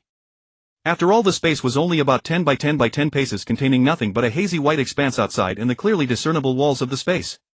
Now that so many people and dogs were crammed in here, it was indeed getting crowded and the oxygen was insufficient. It seemed this place could temporarily shelter people, but not for long-term habitation. Even Atai the master dog, was struggling to breathe. Yet I remained unaffected, for I did not rely on oxygen for sustenance. Atai opened a small hole first so I can observe. Atai immediately opened a small aperture and I pressed my eye against it to look. Though it was a small hole, it allowed nearly omnidirectional observation with the best views to the front and back. However, the field of vision narrowed from the sides, and directly sideways it was completely blocked. If only I could create a three-dimensional spatial portal, then I could observe without any blind spots. But unfortunately this hole was flat. There were people nearby, so I whispered to Atai, "Lower the position of the hole." Since it was night and our place was quite bright, there might be a noticeable light difference between the inside and outside. I wondered where the light source came from. When Atai lowered the hole to hide it beneath the weeds, I signaled everyone to be quiet. Then I fanned the air near the hole with my hand to accelerate airflow and tried to sense using the zombie vision to determine the enemy's position. But the zombie vision was severely obstructed. I could only observe through the small hole, so the information I could gather was very limited. "Atai, come over and breathe." For now it was better to let Atai recover first. Atai quickly crawled over, put its nose to the hole and breathed, gradually regaining its strength. I went behind it to inspect its injuries. The bullets had already been removed, some wounds were healing, and the most severe wound on its leg, inflicted by a sniper rifle, had stopped bleeding. "Atai, can you move now?" I asked softly. Atai nodded. "We need to buy time, so I have to ask you to bear with it." Atai nodded again. At this moment Atai was our strongest combatant, so we had to rely on it. "Liu, give me your phone." "Here." Liu handed over his phone, thoughtfully switching it to the tracking interface and telling me the password. I quickly checked the map on it, comparing it with my memory several times before roughly locating our position and seeing if there were any areas with dense buildings nearby. In the wilderness our disadvantage was too great. If we could reach a densely populated area, there would be many zombies and the buildings would provide some shelter. So I quickly targeted a nearby town, hoping I hadn't misjudged the location and that we would soon spot it. I mounted Atai. "Listen to me, count to 3 and then we charge out." Atai nodded. 1, 2, 3. Charge, hey hey hey. Before I could finish the word charge, Atai directly opened the spatial portal and bolted out. I almost got thrown off, but I managed to clamp my legs around it and grab its fur, preventing myself from falling. "Run fast. Gulp down some air." Atai immediately sprinted at full speed, opening its mouth and swallowing twice, distorting the space ahead. It must have ingested a considerable amount of air. With Atai's massive size it was very difficult to ambush others, and Mechs generally had night vision, so I chose to have it run. Target spotted. They're here. Soon soldiers discovered us and opened fire in our direction. I quickly ducked down to reduce the chance of being hit, while keeping an eye on the zombie vision to see if any enemies appeared nearby, lest we be ambushed at close range. I glanced at the sky and saw many helicopters still circling, but the Mechs they had been carrying had already been deployed. The situation was extremely unfavorable. Even if Atai could fly, it wouldn't dare to do so recklessly. However, since most of them were searching on the ground, as long as we could quickly break out of the encirclement, there was a chance to outrun the helicopters. I just hoped there were no snipers on the helicopters, otherwise it would be much harder. "Atai, take off now." Atai leaped up, stepping on the space wall to bounce further. "Don't fly too high, just above the treetops. And don't move in a straight line." It was already asking a lot of Atai to follow so many commands in its first real combat. Atai accidentally slipped and crashed diagonally into the space wall. My eyes widened and my heart leaped into my throat. Fortunately Atai cancelled the space wall just in time, narrowly avoiding its own demise. We had rehearsed this scenario. Luckily it reacted quickly, or it could have been sliced in half by its own space wall. Atai readjusted its posture and leaped again. This time it slowed down a bit, getting used to the nearly frictionless sensation of the space wall, and after adjusting the angle it continued bounding. I silently vowed to install a concrete floor inside Atai's space next time because the current technique was far too demanding. Rat-a-tat-tat-tat. Many soldiers in the woods were shooting at us, but their field of vision was limited and Atai was fast ignoring terrain, so it wasn't hit too many times. The greater danger was the helicopters beginning to strafe us. Fortunately, the helicopters' bullets had tracer rounds so we could see their trajectories and dodge more easily. But another threat was much harder to evade: the special guns, or rather cannons, carried by the Black Bear mechs. I had experienced them before and they were extremely dangerous. However, the mechs were mostly on the ground with many obstructions, so even with night vision it was hard for them to aim. Atai, if you can't dodge, just teleport. Woof. Atai responded, probably meaning okay. Taking advantage of the height, I used my night vision and indeed spotted a nearby town. I quickly directed Atai head that way. Atai immediately changed direction and ran toward the town. When it emerged from the forest, I shouted land. It was still not accustomed to flying, so running on the ground was better than flying and it saved energy. Well. Actually, it was still running in the air. Bang. A gunshot rang out, a sniper rifle, but it missed. So there was indeed a sniper, and from the sound and angle the sniper was on the helicopter. This was troublesome. It would be hard to escape the sniper's lock. But a sniper on a helicopter also had difficulty aiming, which was a silver lining in the bad news. Atai blinked directly into the residential building. At this point we couldn't afford to conserve energy. It was better to prevent the sniper from firing a second shot, because who knew if the next one would hit a vital spot. With a whoosh, Atai crossed a distance of 20 or 30 meters and blinked into the residential building. I immediately sensed two first-stage zombies inside. I dismounted, grabbed a zombie by the neck before it could get up and lifted it. I intended to throw it to Atai, but Atai had already lunged at the other zombie and was devouring it voraciously. Well. How gruesome. Even I could barely stand to watch the scene. But Atai had just advanced and urgently needed energy, so I had to endure it. After it finished one, I had to throw the one I was holding to it so it could recover as much energy as possible. Suddenly I heard an explosion on the roof. The helicopter seemed to be dropping bombs nearby. They couldn't lock onto our position, so they resorted to this method. I quickly looked out the window and saw a large supermarket nearby. I immediately mounted Atai. Quick, Atai, blink into that supermarket. With a swish, Atai blinked inside. Roar. There were indeed many zombies inside and they immediately erupted into chaos. Although I was a zombie, Atai was not. But to the zombies, Atai felt like an enemy and terrifying, so they retreated instead of advancing, even fleeing in panic. Atai dashed over, grabbed a special type complete body zombie of the strength variety and began tearing into it. I also got down to help. Although I only had one hand and it was difficult to catch a special type complete body zombie, I could still grab ordinary complete body zombies. I only caught one, but it was better than nothing. Now I understood why Facebreak Brother, after advancing, had also crazily hunted zombies. Besides collecting genetic models, he probably needed to recover energy, otherwise he wouldn't have been so indiscriminate. Moreover, a third-stage elite zombie should be able to command minions, but he didn't. He probably even ate his minions. After all, compared to a third-stage zombie, the minion's strength was utterly insignificant. It was better to just eat them. The first-floor zombies fled quickly. By the time Atai finished eating, most had already escaped. The commotion also attracted the helicopter's attention. I could see its searchlight shining down. I hesitated about going up to the second floor, because if we blocked the stairwell, the zombies on the second floor couldn't escape. But I was worried the helicopter might fire a missile. If it was powerful enough, it could blow up the entire building. So I quickly mounted Atai. Quick, blink into that building over there. Atai blinked again with a swish. The same routine again: eat zombies quickly. Unfortunately, there were too few zombies here to pick and choose. I was primarily observing whether the helicopters would launch missiles, since I had seen missiles mounted on them. But after watching for a while, I realized they had no intention of bombing that area. Instead, they directly deployed drones for reconnaissance and airlifted numerous mechas to encircle the supermarket. With no other choice, I had to abandon the supermarket and continue blinking toward the other side. With the zombie vision, it was quite easy for me to detect powerful zombies. So using buildings as cover, Atai and I kept moving, constantly hunting special complete zombies, gradually allowing Atai to accumulate more and more energy. Moreover, I occasionally made Atai swallow some air to prevent the people and the dog inside the space from suffocating. If I forgot about this then when I entered later. That would be quite a laugh. As Atai and I drew closer to the edge, I realized they might have encircled the entire town. At least the direction toward Linfoam City was blocked. Every now and then, when the searchlight wasn't sweeping over, I cautiously poked my head out to observe, trying to determine how many snipers were in the sky, since snipers posed the greatest threat to us. For a sniper to shoot from the sky, the side door of the helicopter had to be open. So I just needed to check whether the side door held a machine gunner or a sniper. Some helicopters had their side doors completely closed, which likely meant there were no snipers aboard. By using sound to pinpoint the position of each helicopter and ensuring I had checked each one at least once, I roughly determined that 3 helicopters might have snipers. On 2 of them I only saw machine gunners, uncertain whether there was a sniper hidden inside, possibly not showing their head. But on the last one I did spot a sniper who had been aiming at the ground the whole time. A tie. I quickly signaled a tie to hide. Seizing a brief moment of safety, I immediately entered a tie's consciousness space to discuss tactics with it.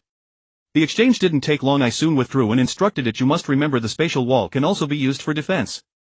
If you really can't dodge, use the spatial wall to block. Hang in there. A tie nodded excitedly.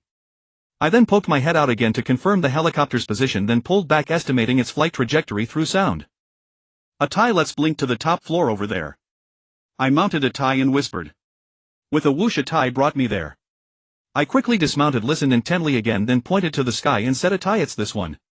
It's up to you. A tie nodded, then with a whoosh it blinked outward. I couldn't bear to miss the scene, so I crouched down and looked out the window. A tie blinked consecutively, flying higher and higher, rapidly approaching that helicopter. The sniper on board was startled and quickly fired. But a tie wasn't teleporting in a straight line, and each time it appeared it stayed for only a very brief moment. The sniper only managed to fire the first shot. When he tried to aim for the second, a tie had already arrived directly beneath the helicopter. Then a tie opened a slender spatial wall right in front of the helicopter. Because the spatial wall was too long and narrow, the flying helicopter crashed into it and was split in 2, causing the people on board to scream in agony. Bang! The helicopter exploded instantly. Enemies on the ground and in the air had already reacted and opened fire at a tie, but a tie's stay was far too brief. It merely opened a spatial wall and blinked away without any lingering. The concentrated fire there was fierce, but it hit nothing but air. A tie teleported back, panting heavily. Well done, a tie. I quickly encouraged it, then mounted it and pointed toward the direction where the wreckage was falling. Quick, teleport that way. A tie with a whoosh teleported into the adjacent building. Immediately I saw a swarm of mechas and helicopters converge on the spot we had just left, presumably having spotted a tie blinking in that direction. Moreover, they directly launched missiles which trailed long flames and blasted that area to pieces. Quick, a tie, one more time or we'll be caught in the blast. A tie whooshed again, teleporting even farther away. But then it was so exhausted it didn't want to move a muscle, lying there with its mouth open, gasping for breath. With so many consecutive blinks or teleports, the effect is similar, though blinking usually refers to short distances, so it can be seen as short-range teleportation. It had likely used up almost all the energy it had accumulated. Just then there was a confused first-tier zombie nearby. I grabbed it directly and shoved it to a tie, letting it catch its breath. A tie, now ravenous, devoured it quickly. Meanwhile I observed the outside, recalling the direction where the sniper rifle had fallen. I estimated where it might have landed, and when I looked over there I saw a half-body corpse on the ground holding a sniper rifle being torn apart by a frenzied horde of zombies. Taking advantage of the darkness, I mimicked the zombies' wild clawing movements and rushed over, squeezed into the zombie crowd, snatched the sniper rifle and pocketed the bullets. After slinging the rifle and bullets over my back, I pretended to pick a fight with another zombie, grabbed an ordinary complete zombie by the back of its neck and with a growl pushed it into the room where a tie was. Although those people were still concentrating fire on that building, I wasn't confident in my acting skills. So after stuffing the zombie into a tie's mouth, I quickly mounted a tie and told it to teleport again. A tie, despite its fatigue, teleported once more into another building. Now that I had a sniper rifle, I needed to figure out how to use it. My requirements were low, just being able to fire it would be enough. After all, I didn't expect to become as skilled as Sui Ching the moment I picked it up. More likely I would use it as a melee weapon just to be able to penetrate defenses. This sniper rifle felt lighter than Sui Ching's. I wondered if it was less powerful. I fiddled with it a bit and found that the basic structure was more or less the same. Surprisingly, the sniper rifle was even simpler than a submachine gun. The only hassle was having to load the bullets one by one. I practiced loading, even just picking up the bullets took me a lot of time, let alone pushing them in and aligning them properly. The drawbacks of this thing were painfully obvious. No wonder that sniper earlier couldn't even get off a second shot. He loaded faster than me, but a tie still beat him to it. And I was using only one hand, so my loading efficiency was abysmal. I had to crouch down and clamp the rifle between my legs. If I fired and missed, I probably wouldn't have a chance to reload. But if I aimed directly at the face, it should still be effective. At least it would solve the problem of not being able to penetrate mecha armor. A tie, can you teleport yet? A tie's expression turned sour. It even seemed a bit fearful. Probably having eaten too many zombies in a short time, its appetite was off. Come on, a tie. You're the best. I quickly cheered it on and it reluctantly stood up. I sensed the surroundings for any special complete zombies and indeed found one hiding in the building next door. So I stealthily peeked out the window at the helicopters in the sky, quietly extended the rifle barrel and took a shot at one of them. Bang! The sniper rifle let out a deafening roar. The tremendous recoil jerked the barrel upward violently, almost hitting my nose. If I hadn't known the recoil would be strong and held it firmly, my nose would have suffered again. But my first shot missed the target, a target that big, and I missed. Unbelievable. I didn't have time to lament though. I quickly pulled back, mounted a tie and told it to teleport to the building next door. The special complete zombie there was no match for a tie, but it still made a bit of noise, prompting them to start shelling this area. Hearing the sound of missiles, I immediately told a tie to teleport again, taking the special complete zombie along. Though tired, at least there was food right away. But the soldiers showed no sign of stopping. They continued bombing the surrounding buildings, expanding the blast radius. A tie, let's hide in the space. A tie quickly opened a spatial door and we hid inside, also letting in some fresh air for the space. After a tie finished eating, I observed the situation through the small hole and saw that the building hadn't collapsed yet, so we came out together. Heavy thumping footsteps echoed, the sound of a mecha, and it sounded heavy, probably a black bear mecha. Using the zombie vision, I saw it about to break through the door. So I whispered in a tie's ear. A tie opened a spatial slit on its abdomen later. I had now renamed that long thin spatial door or wall to spatial slit. With a bang, the mecha kicked the door open. A tie and I were hiding by the wall. A tie quietly opened a barely noticeable spatial slit just outside the door. The black bear mecha entered cautiously, rifle raised, but didn't notice the spatial slit at its abdomen. When it took a step forward, its entire abdomen was already sliced halfway through. Some internal wiring in the mecha must have been severed. The pilot panicked slightly and tried to retreat, but a tie created another spatial slit behind it. The next moment the entire mecha froze, then crashed to the ground, cut in half. The cockpit of a black bear mecha is located in the abdomen, so slicing through the abdomen essentially meant slicing through the pilot's head, a lethal blow. The spatial system was indeed perilous. A black bear mech had been effortlessly eliminated just like that. If not for the fact that the mech collapsed outside the door, I might have been able to catch it and let it die without a sound. But unfortunately it fell outside the door, creating a noise, so this assassination was not perfect. The fallen mech drew the attention of others, who immediately began bombarding the building wildly. Fortunately, I had anticipated that the commotion would attract their notice, so I had already called a tie to teleport us away. Now we had already wasted enough time with their overwhelming numbers. It was impossible for us to kill them all. But instilling a hint of wariness in them should be beneficial, at least making them less likely to split up for searches. Thus I led a tie to continue replenishing energy, bypassing the area with the densest enemy forces planning to approach Linfeng City from the flank. While a tie was eating, I took out Liu's phone and glanced at it. The screen displayed signal lost, probably due to the distance being too great. So I had to hurry. I couldn't delay any longer. Although I felt that prolonging the situation might give us a chance to eliminate them all, the risk was too high and the enemy might reinforce, making things even worse. We continued to replenish energy and flash teleport until we reached the side of the town. As expected, the defenses were thinner here, but they still existed. After surveying the route, I said to a tie, first take out the nearest mech, then run without stopping. A tie nodded. I mounted him and said go. A tie dashed forward instantly. The swift scout heard the noise and reacted immediately, turning its gun to fire. But a tie teleported directly behind it, kicked its hind leg and opened a spatial slit at the neck of the person inside. The mech stumbled forward and collapsed, never to rise again, as its head had already rolled aside. This maneuver was almost silent.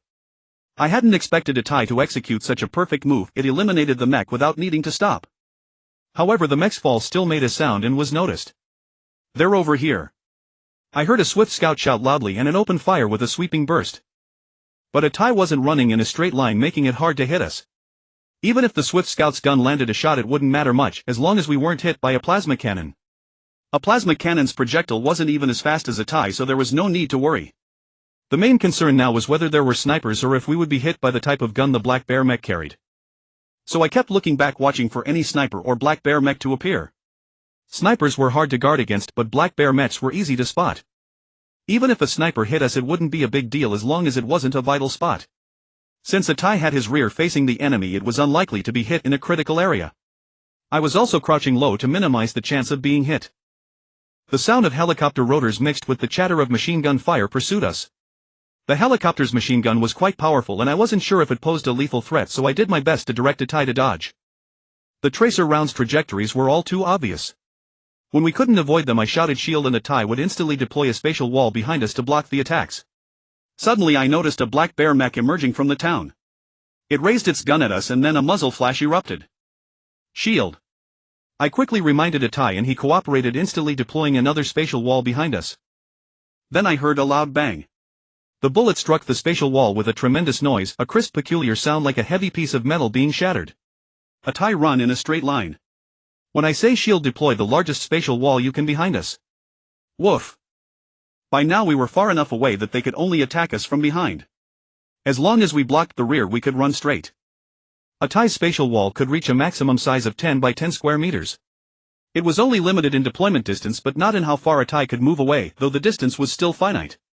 So I kept a steady rhythm and used the terrain, occasionally shouting shield to update the spatial wall's position, keeping it as close behind us as possible. But the helicopter still had opportunities to hit us, so I varied the rhythm to ensure the spatial wall blocked its attacks. Running at full speed, even the helicopter struggled to keep up with Atai. However, due to the rugged terrain we couldn't shake off the helicopter's pursuit. The ground mechs had already been left behind and it seemed there was no sniper on the helicopter. At this range, hitting us with the helicopter's machine gun was quite difficult. After all, the machine gun used tracer rounds, their trajectories were so easy to predict. Now I had a moment to pull out my phone and check our approximate position to ensure Atai wasn't running in the wrong direction. As we ran farther and farther, the helicopter gradually fell behind until it was finally out of sight. At this point we were on the left side of the main road heading toward Linfeng City. To avoid potential ambushes, I told Atai to change course diagonally and approach the city from the right side of the road. The reason I tried to avoid the main road was twofold: first, to reduce pursuit by ground units, and second, to avoid being too conspicuous. Although the helicopter couldn't catch us, there was no telling whether General Qin would send fighter jets. Those things were incredibly fast, Atai could never outrun them. Moreover, the main road was not straight. Traveling cross-country despite many obstacles allowed us to take a direct route. Even rivers were no problem. Atai simply stepped on a spatial wall and crossed. Perhaps spatial wall was not the most accurate term, it would be better to call it spatial floor, since the spatial gate opened flush with the interior space's floor, making it horizontal. The spatial wall used to block bullets, on the other hand, was actually opened against the interior space's wall, making it vertical. Of course this was merely to align with gravity. It didn't mean a spatial gate opened on the floor couldn't be vertical outside, it was just more natural to keep it horizontal. Finally I spotted Linfeng City in the distance. I took out Liu's phone and the arrow had reappeared pointing to our left front. It seemed Atai's speed was sufficient, we had caught up. To avoid being ambushed I didn't charge directly toward the arrow's direction, instead I planned to intercept their path ahead of time. But after running a bit I noticed they hadn't moved. The arrow on Liu's phone remained fixed on a point along the main road. I couldn't tell if the tracker had been thrown away there or if they had stopped to set an ambush for us. Since I couldn't see them, I had Atai circle around and approach slowly. Finding a good vantage point I peeked and saw, good heavens, a whole group lying in wait for us. Their vehicles were parked behind abandoned buildings on both sides of the road. Snipers, swift scouts and a dozen soldiers were all hidden from the direction we would have come from. Good thing I circled around, otherwise we would have been caught off guard. I checked my phone and the arrow indeed pointed to that spot. There was a vehicle but I couldn't see Sui Qing. Atai, stay hidden. I'll sneak over and check the situation. Atai was too large to conceal easily. I crept up from behind using buildings for cover, constantly checking with zombie vision, and approached the vehicle. Several soldiers were also stationed near the vehicle, all staring at it. It seemed they had guessed that our target might be Sui Qing. I used zombie vision to observe the soldiers' postures and determine their field of view, approaching from their blind spots as much as possible to inspect the people inside the vehicle. Since zombie vision detected temperature changes, I had to wait for the people inside to move to get a clearer view. After watching for a while I saw that there were indeed two people in the vehicle. One was sitting with a posture suggesting a strong soldier holding a gun. The other was also seated with a petite figure and hands pulled back behind them as if handcuffed. That person should be Sui Qing. But something felt off, the figure didn't quite match Sui Qing's, the waist seemed too thick. I saw the person seem to want to scratch an itch, and then they did, and lo and behold, the hands that were supposed to be cuffed behind them simply separated. Then they shifted slightly, sat up straight and puffed out their chest. I saw that they had no chest at all. It was actually a man.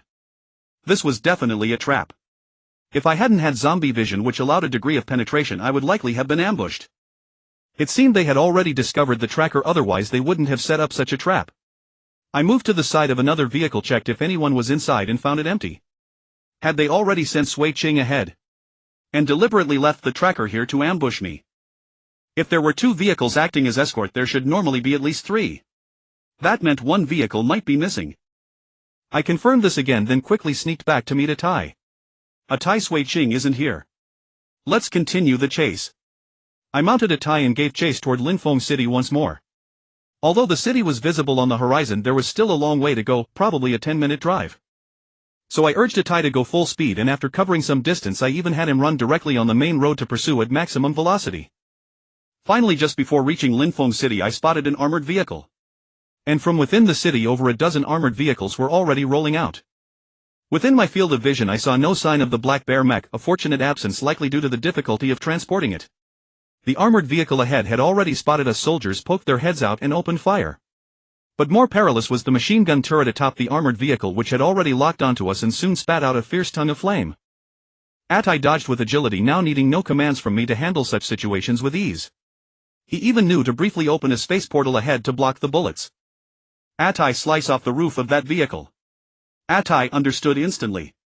He sprinted diagonally, swiftly closing the distance, then suddenly teleported directly above the machine gun turret. Then Atai pulled open a long thin spatial rift in front of the vehicle. As it crashed into the rift, the entire roof was instantly severed and began sliding backward. Ah! A scream erupted from the machine gun turret. The gunner, positioned too high, had likely been cut in half. Atai leaped forward, using all four limbs to claw backward, accelerating the roof's slide until the armored vehicle was left roofless. When he landed on the vehicle again, Atai clawed his way to the back seat, where he found a startled Sui Ching and a soldier about to raise his gun. Roar! Atai exhaled a blast of frost directly onto the soldier, freezing him solid, then lunged toward Sui Ching.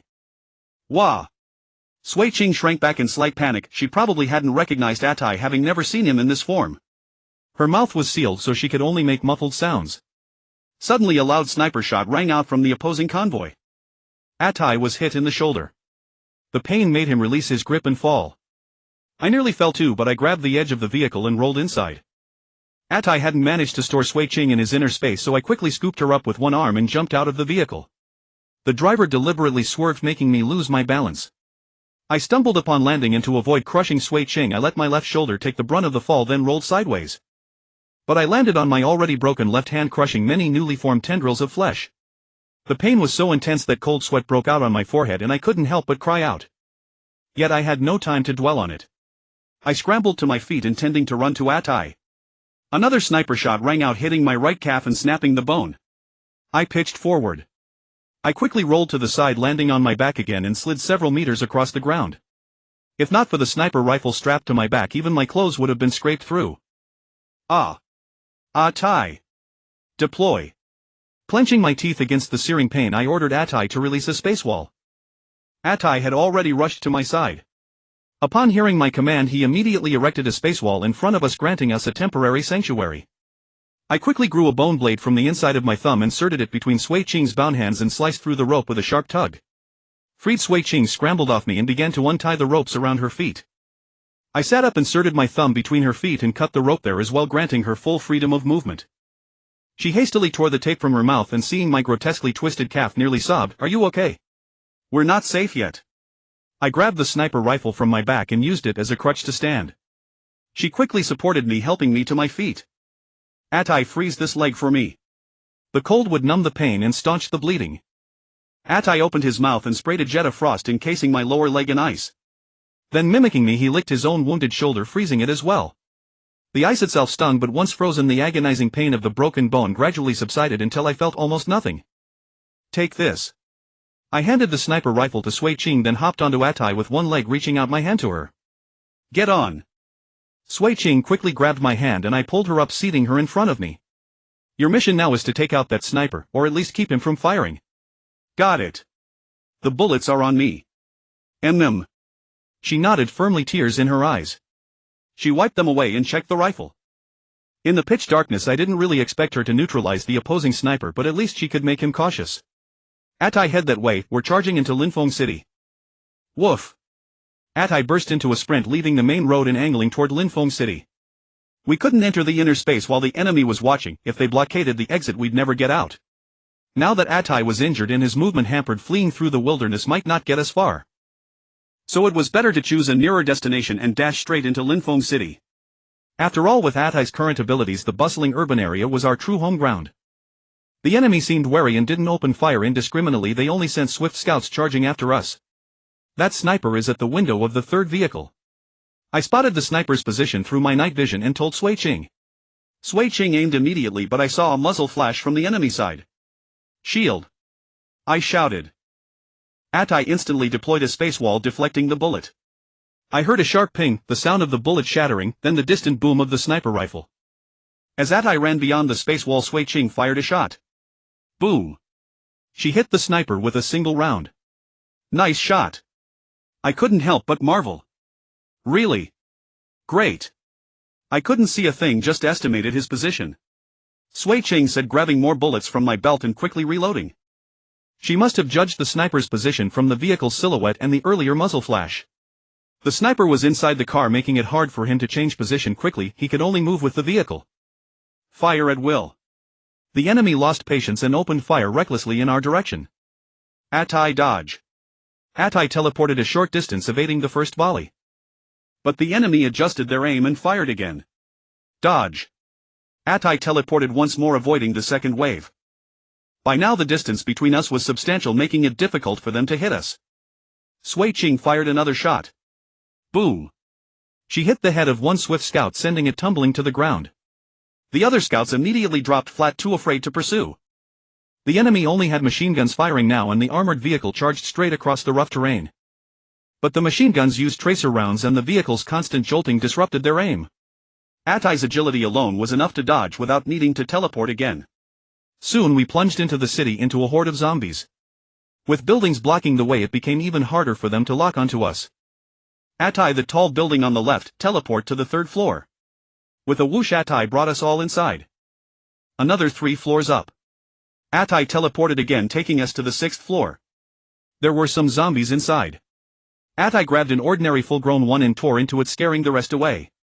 Sui Ching set down the rifle and said in astonishment, "Is this really Atai? He's changed so much." Ma'am, he evolved. From now on, don't casually reveal his abilities to anyone or it'll bring trouble. I understand. I won't talk about him anymore. I'm sorry for causing you so much trouble. I'll try to make it up to you. How will you make it up to me? What kind of compensation do you want?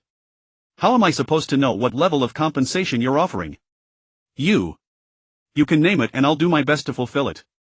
You nearly made me lose my freedom forever, nearly turned me into a lab rat at someone's mercy, nearly made me a pig raised in captivity. Tell me, what can you offer to compensate for that? I said, my voice tinged with anger. I'm sorry. Her voice was thick with guilt. So your compensation is just those 3 words? No. Tears streamed down her face as she shook her head. I compensate with the rest of your life. Ha! She froze for a moment, then blushed and lowered her head. What do you mean? What do you think? I whispered near her ear. Her face grew even redder, her ears turning crimson. What?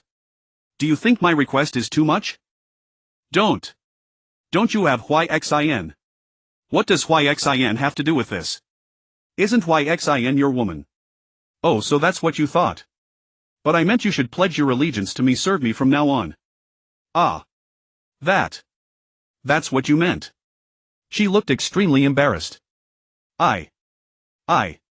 You're unwilling.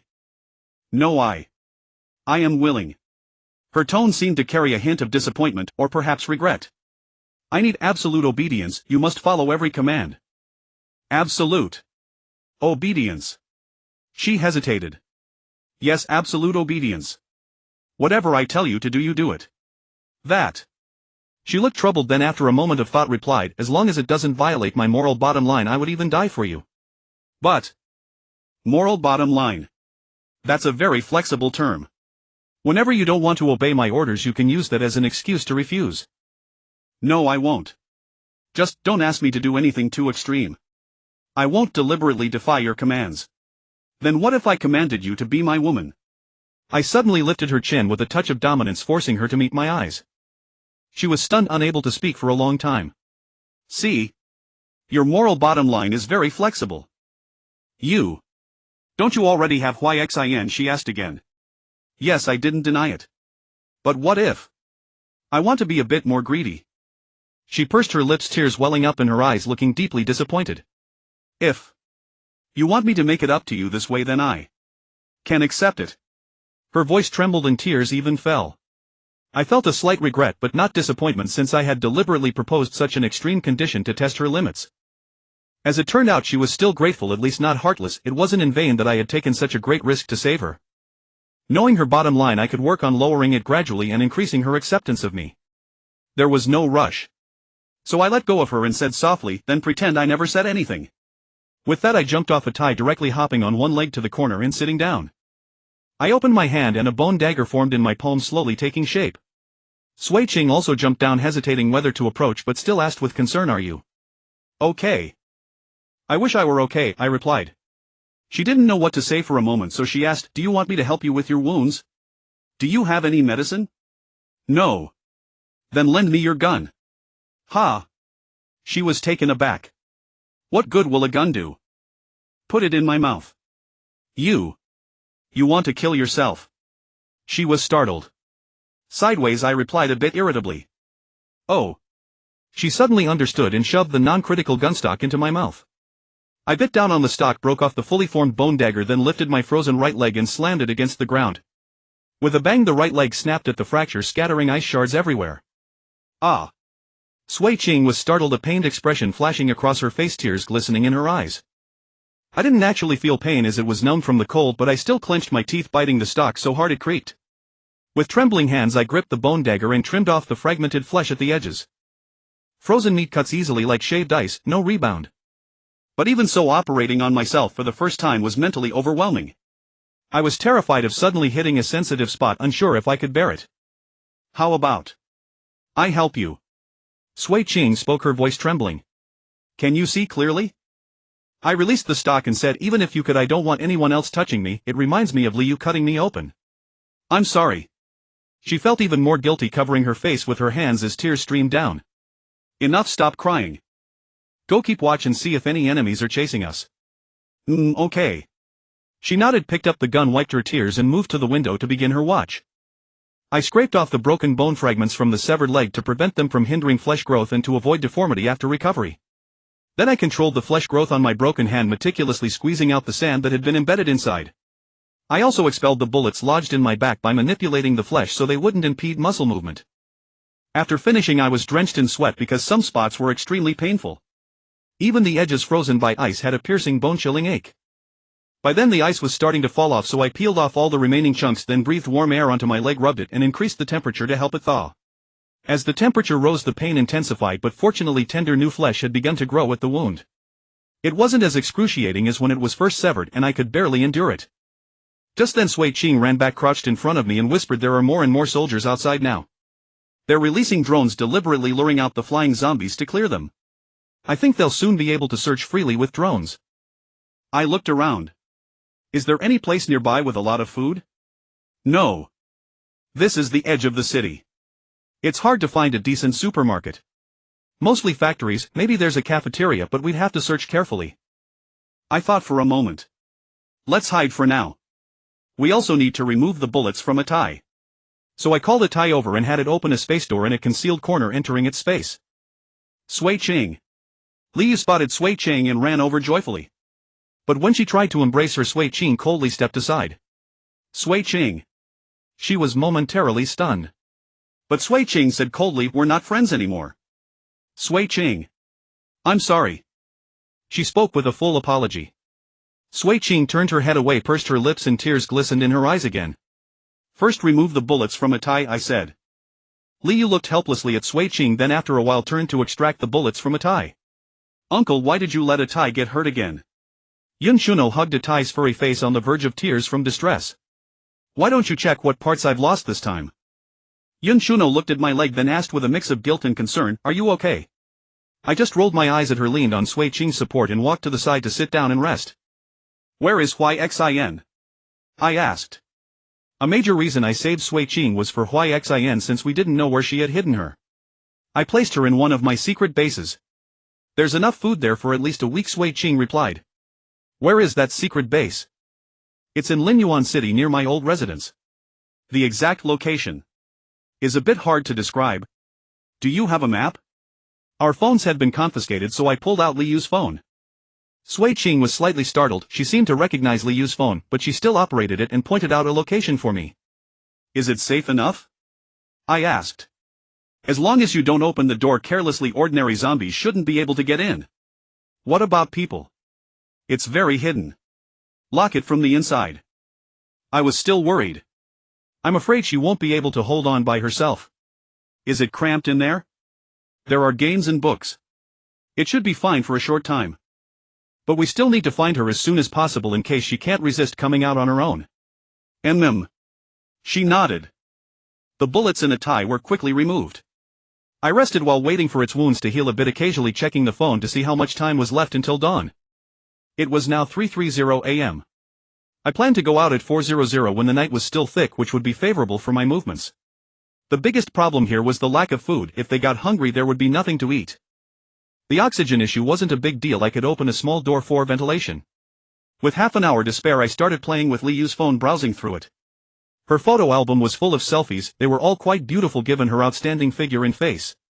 There were even many pictures with Sui Qing looking very close, which showed that they had indeed been good friends. The two beauties in the same frame made the photos twice as pleasing to the eye, so I was quite engrossed. Sui Qing, who was beside me, couldn't help but look over. Seeing the photos of them together, she gazed at Liu with a hint of melancholy. Noticing her expression, I pressed back and browsed other albums. Most were work documents and medical photos, nothing interesting. So I tapped into settings, found the option to view hidden albums and opened it. Wow! My expression changed instantly. I hadn't expected Liu to be so much more endowed than I had imagined. The proportions were exaggerated yet not cumbersome. It was hard to believe she could still be so agile. Didn't it feel heavy? Of course, maybe that was why she couldn't beat Sui Qing in a fight. But before I could browse more than a few pages, Sui Qing snatched the phone away, glaring at me angrily. Ahem. I cleared my throat shamelessly, reaching out my hand. Give it back. Sui Qing stood up furiously, walked over to Liu and tossed the phone into her lap, saying coldly, "Keep your things safe." Then she turned around and came back to my side, but refused to look at me, just sulking with her head down. Liu looked at the phone with confusion, then her expression changed. She blushed a little, glanced at me, quickly did something on the screen and stuffed the phone into her pocket, avoiding my gaze awkwardly. I propped my cheek up and looked at Sui Qing beside me, laughing softly. See? You flexibly applied the bottom line again. You. She turned to me angrily. Just kidding. Our agreement hasn't been established, you don't have to follow it. She was momentarily stunned. Can you not be so excessive? Maybe I'll be even more excessive in the future. You. So forget about compensation or repayment. You can't do it. She choked on her words, not knowing what to say. Her eyes shifted for a while as if she wanted to speak but couldn't. With this maneuver, I guess my standing in her heart would plummet, possibly to the point where she would want to find another way to repay me and then sever ties. Half an hour later, I stood up, hopping on one leg to a tie. Let's go, a tie, we're going out. What are you taking it out for again? Yun Chuno looked extremely reluctant. Let's move out to reposition, replenish its energy and find food for you all. I replied. Yun Chuno pursed her lips, seeming hesitant. What? Or do you think I can manage all that alone? Yun Chuno couldn't help but glance at my legs and hands, then said reluctantly, then don't let a tie get hurt again. It's already suffered enough today. Don't worry, no need for risks now. I'll try to avoid fights. You be careful too. At least you still care about me. Poof. Wait, I'm coming too. I can help. Sui Qing stood up immediately. She was indeed eager to repay or show gratitude now. Yun Chuno pouted beside me, but I didn't refuse.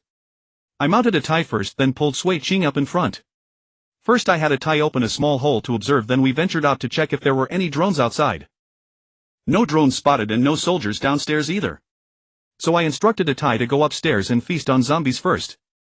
I wasn't too worried about exposure now, as a tie's blink ability was incredibly useful in this terrain. As long as we weren't caught off guard and instantly killed, it was fine. You shouldn't have returned Liu's phone. Without a map, finding a supermarket later will be pure luck. I complained slightly. Then I'll go borrow it from Liu. With that, she had a tie open a door and went to find Liu herself. Soon she returned with a phone but refused to hand it over to me. Ha! I sighed helplessly but didn't argue. After a tie had its fill, we located a nearby. Not a supermarket but a shopping mall. We blinked our way there. The place was swarming with zombies with very little chance of survivors and no military presence nearby. So I had a tie blink inside while I first sensed whether there were any third-stage zombies. Such zombies exuded a strong oppressive aura and my sensing range far exceeded their vision. As long as they weren't deliberately concealing their pressure, they should be easy to spot. After a circle I found none. It seemed third-stage zombies were rare and not so easily encountered. We then headed to the food floor, which was stocked with a vast array of items, both raw and cooked, everything imaginable. However, the power had been out for days, so most perishable food had likely rotted. I could already smell the foul stench of decay. So I had a Thai collect only long-lasting items like rice seasonings, packaged foods, bottled water and drinks. We gathered them in piles since a Thai space was quite large and we could dedicate a corner solely to food storage. After loading up on food, we grabbed some daily necessities, even a full set of cookware. Luck was on our side. We found several boxes of portable gas canisters and a matching portable stove, solving the cooking problem. These gas canisters were quite small, about the size of a water bottle, and could be inserted directly into the portable stove for ignition. I remembered seeing these only in hotpot restaurants before, but here they were for sale, perfect for storing in a Thai's inner space. After food we went to the clothing floor to shop for some clothes. We planned to pick out items first, then have a Thai collect them all at once to avoid opening the space door repeatedly. So I instructed a Thai to clear the zombies on this floor and replenish its energy. Hey I want to go to the women's section. Sui Ching spoke up. Help me pick out some men's clothes first. It won't take long. Then I'll go with you. You're human, so you'd attract zombies. With my deterrent presence we won't cause too much commotion. Okay. So after picking out a few men's garments I accompanied her to the women's section. Of course I only stood by and didn't choose, as I was limited in movement. I just made sure there were no zombies inside. The mall was large, so a little light didn't matter. Sui Ching used a flashlight and quickly grabbed many women's clothes, stuffing them into bags. She even picked out various feminine products, packed them in a box and piled everything by the door for a Thai to collect. When she was almost done I spoke hesitantly. Sui Ching, are you eager to do something for me now? To no longer be in my debt. Sui Ching slowed her movements. There's something I want to entrust to you. If you can handle it well, then we'll be even. Sui Ching fell silent for a moment, then asked, what do you want to entrust? I want you to take care of Huixin and Yun Shuno in the future. Make sure they aren't bullied and can survive in this apocalypse. With the Thai's abilities, I think. Whether you choose to hide away, form a force for protection, or join a reliable group, you should be able to live well, right? Sui Ching looked at me in confusion. Why? Are you saying this? Are you leaving? Yes. I think it's best for me to leave. After all, you're different from me. You're human while I am a zombie. You don't need to care about that. None of us mind. Even if your body is a zombie, so what? As long as you still have humanity, you're a person. Thank you for that. But that's not the only reason I'm leaving. What else? Do you know why I saved you? Why? Because I'm a lustful man and I have taken a liking to you. She was stunned, then her face flushed. You? It's not just you. I'm also somewhat attracted to Huixin Yun Shuno, the little nurse Umo, and even Liu. She frowned, her expression souring, and a hint of disgust crept into her eyes. I don't know if you've read any apocalyptic novels, but many men dream of building a harem in the end times. I'm no exception. I'm greedy, I want all of you. Don't you think that's disgusting? She said coldly. Yes, you're right. That's the answer you've given me. I had planned to earn your favor through effort, step by step, when your hearts make you devoted to me, and finally achieve my goal. But as it turns out, perhaps I was wrong. To save you I chose to trust Li Yue, who had once sent me to the autopsy table. I tracked your location, and with a Thai we ran through countless gunfire and artillery, taking who knows how many bullets in the back. Even during the escape, a Thai was hit by a sniper rifle and a sniper shot shattered my left arm. Helpless, we had to hide in the woods, remove the bullet from a Thai without any anesthesia or even medicine. After a brief rest we rushed out again, terrified that once you fell into the hands of those people in Linfeng City you'd never be saved. She was visibly moved. By then we were surrounded, trapped by a swarm of mechs with helicopters overhead and snipers on them. But we had to force a breakthrough despite the risk. Because time was of the essence. Every moment of delay increased your danger. I commanded a Thai, using its newly awakened ability, nearly driving us to self-destruction. Yet we endured the storm of bullets, desperately fleeing to a nearby town only to be trapped again. I had to find a way to restore a Thai's energy, teach it to master its newly awakened ability, quickly dodge the enemy's relentless bombardment, and even find ways to counterattack, taking out the most threatening snipers. The sniper rifle you're carrying now belonged to the one who shot off my left arm. Sui Ching trembled slightly, guilt washing over her face. Tears welled up and spilled over. She reached back and grasped the sniper rifle. But even after eliminating the sniper, the helicopter's machine guns and the Black Bear mech's weapons were still lethal to us. You've seen the Black Bear's gun. A single hit would have killed us on the spot.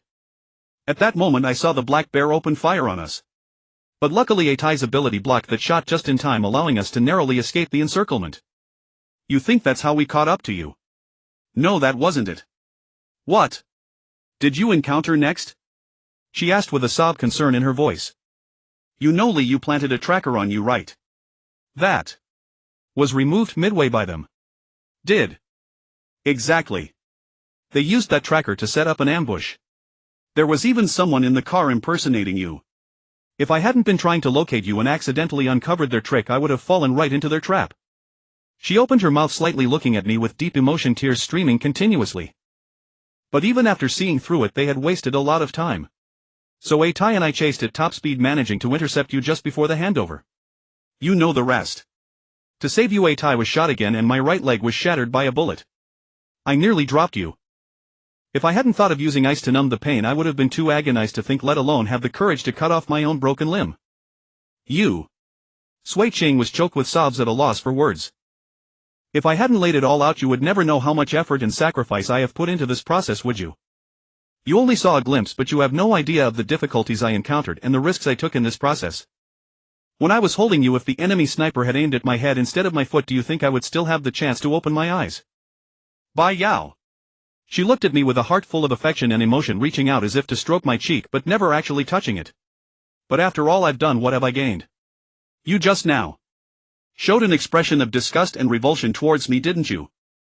I just. So what's the point of me trying so hard to win your favor? Just like Chu Nua cares more about a dog than about me, and you are also eager to distance yourself from me. I'm sorry. I didn't know you had done so much for me. I know you just hate people who are fickle-hearted, and you feel disgusted by some of my actions. But how many men in this world are not fickle? How many men don't like to look at certain pictures? I'm just too lazy to hide it, especially when it comes to feelings. I'd rather not lie, even though I know that lying and hiding might better help me win your affection.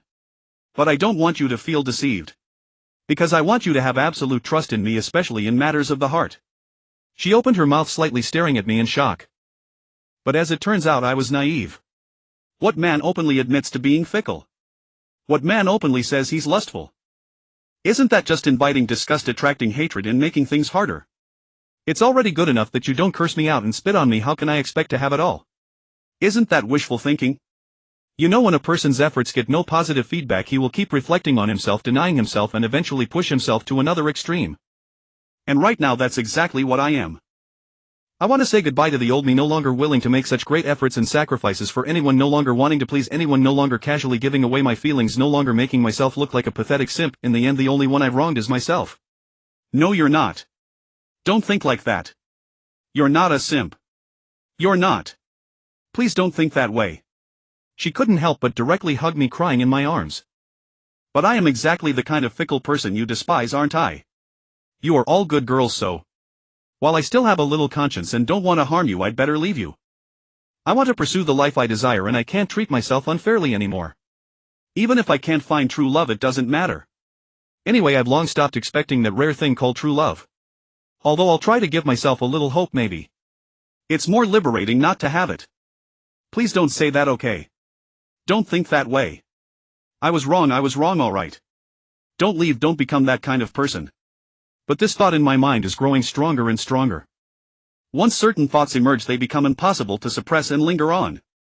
It's like a demon whispering in my ear, always saying, that's better, you won't achieve your goal like this, luring me step by step into the abyss. And I have no way to refute it. Because there is no evidence to prove I'm right. Perhaps I should become more selfish and scrupulous, stop at nothing, and live only for myself. After all, this is the apocalypse, no morality, no law, no constraints, survival of the fittest. Shouldn't I let myself go? No. She shook her head vehemently. That's not right. That's not right. A person like that won't be liked. But aren't I already despised by you? What's the difference? No, I was wrong. I don't hate you. I don't. Really, I like you. I like you.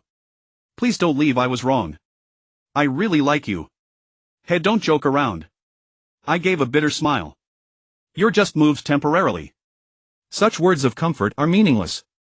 I mean it, I'm not lying to you. I didn't know you had done so much for me. I can now accept you, please believe me.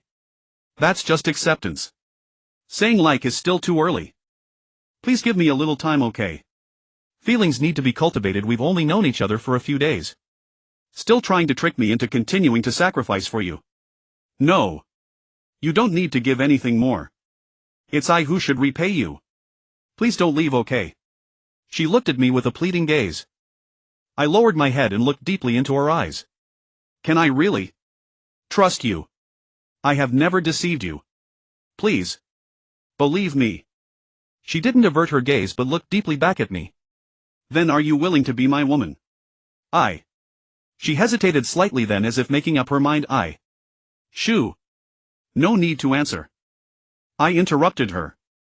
Words spoken in a moment of emotion are unreliable. I'd rather win your heart. Her eyes instantly lit up, more tears flowed, but she broke into a smile. But we can stamp it first, leave a mark in your heart. Ha. Stamp. What? MMPH. Before she could react, I wrapped my arm around her waist and leaned down to seal her lips. She struggled a little, unaccustomed, but eventually went from stiff to soft to immersed to responsive. After more than 10 minutes she lay in my arms, utterly limp, breathing heavily, unable to calm down for a long time. After all, my stamping was not just with the mouth, and it wasn't just in one place nor just once, some places even hundreds of times, so she couldn't bear it. Although she resisted somewhat under my relentless assault, she kept losing ground, eventually collapsing in defeat, completely powerless, hence her current state. When her breathing calmed a little, I spoke gently. Go change your clothes so you won't be found out. You. She angrily bit me. You're too much. How could you on the first time? Ha. I couldn't help but chuckle. Didn't I tell you? I'll be even more excessive in the future. She helplessly bit her lip, and for some reason her face grew redder. Go quickly or I'll stamp again. She quickly pushed me away and stumbled off in a panic. He.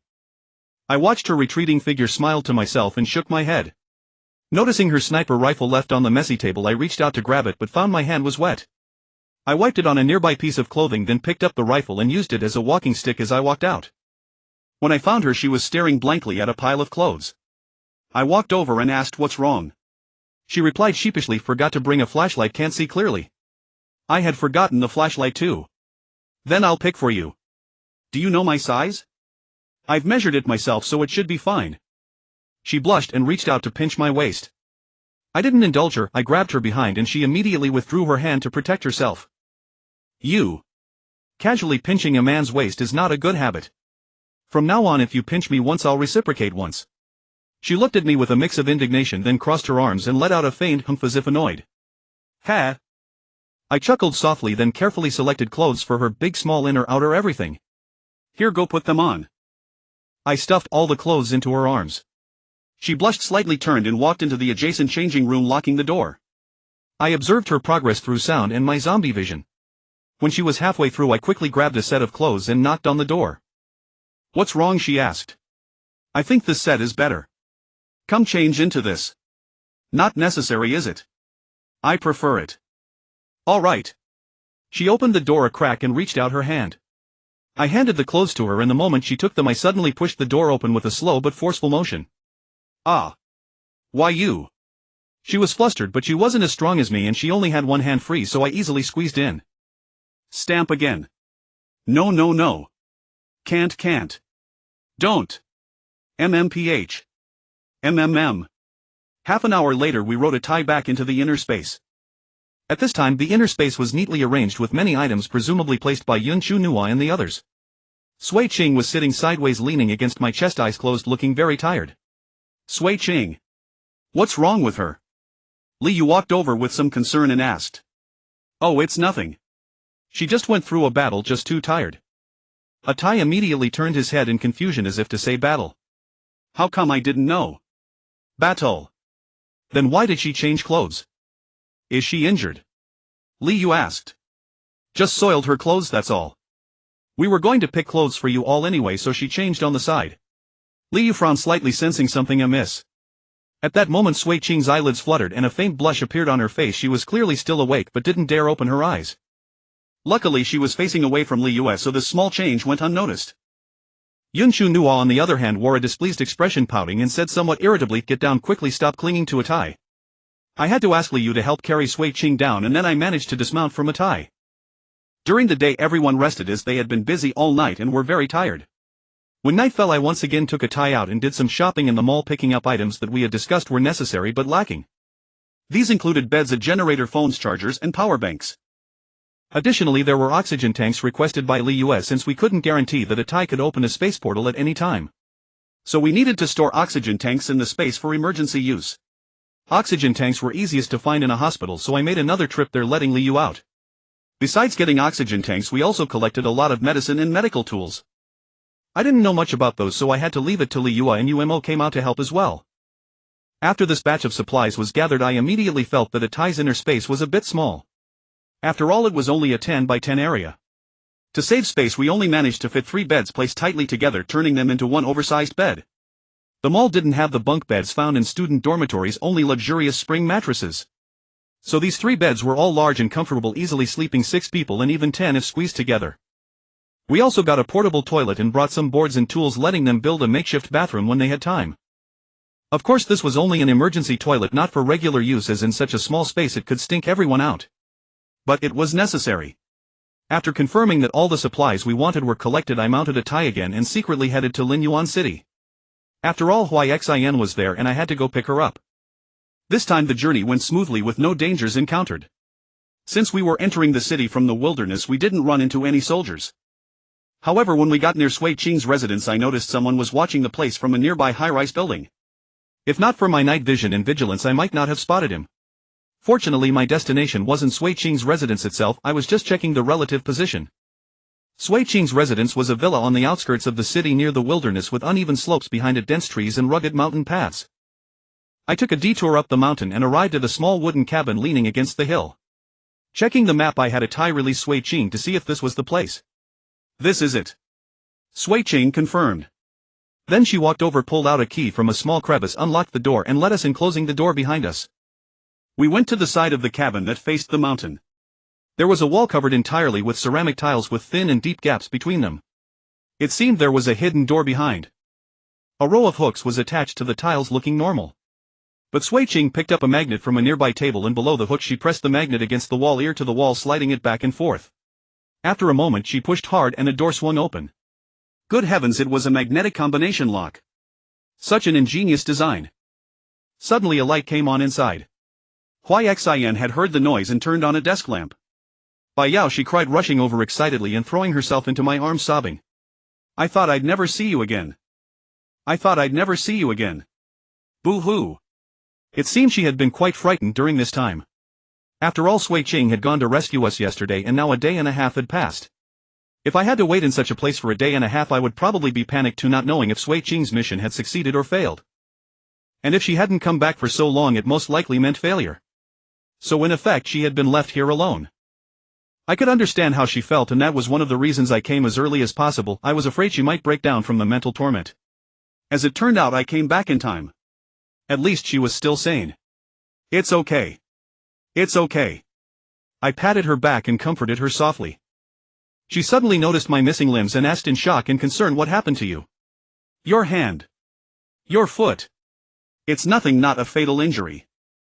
Xin looked at me with a pained expression, on the verge of tears again. But at that moment a tie squeezed in, startling her. "Ah. Monster. Hey, this is a tie." I couldn't help but smile. Sui Qing was struggling to pull a tie inside. Fortunately, although a tie looked big, it was mostly fur. With a bit of squeezing and crouching it could still get in. A tie. How did it turn into this? So big. Xin was amazed and couldn't help reaching out to touch its furry lion head. A few minutes later all of us, including the dogs, gathered in this secret base and held a meeting.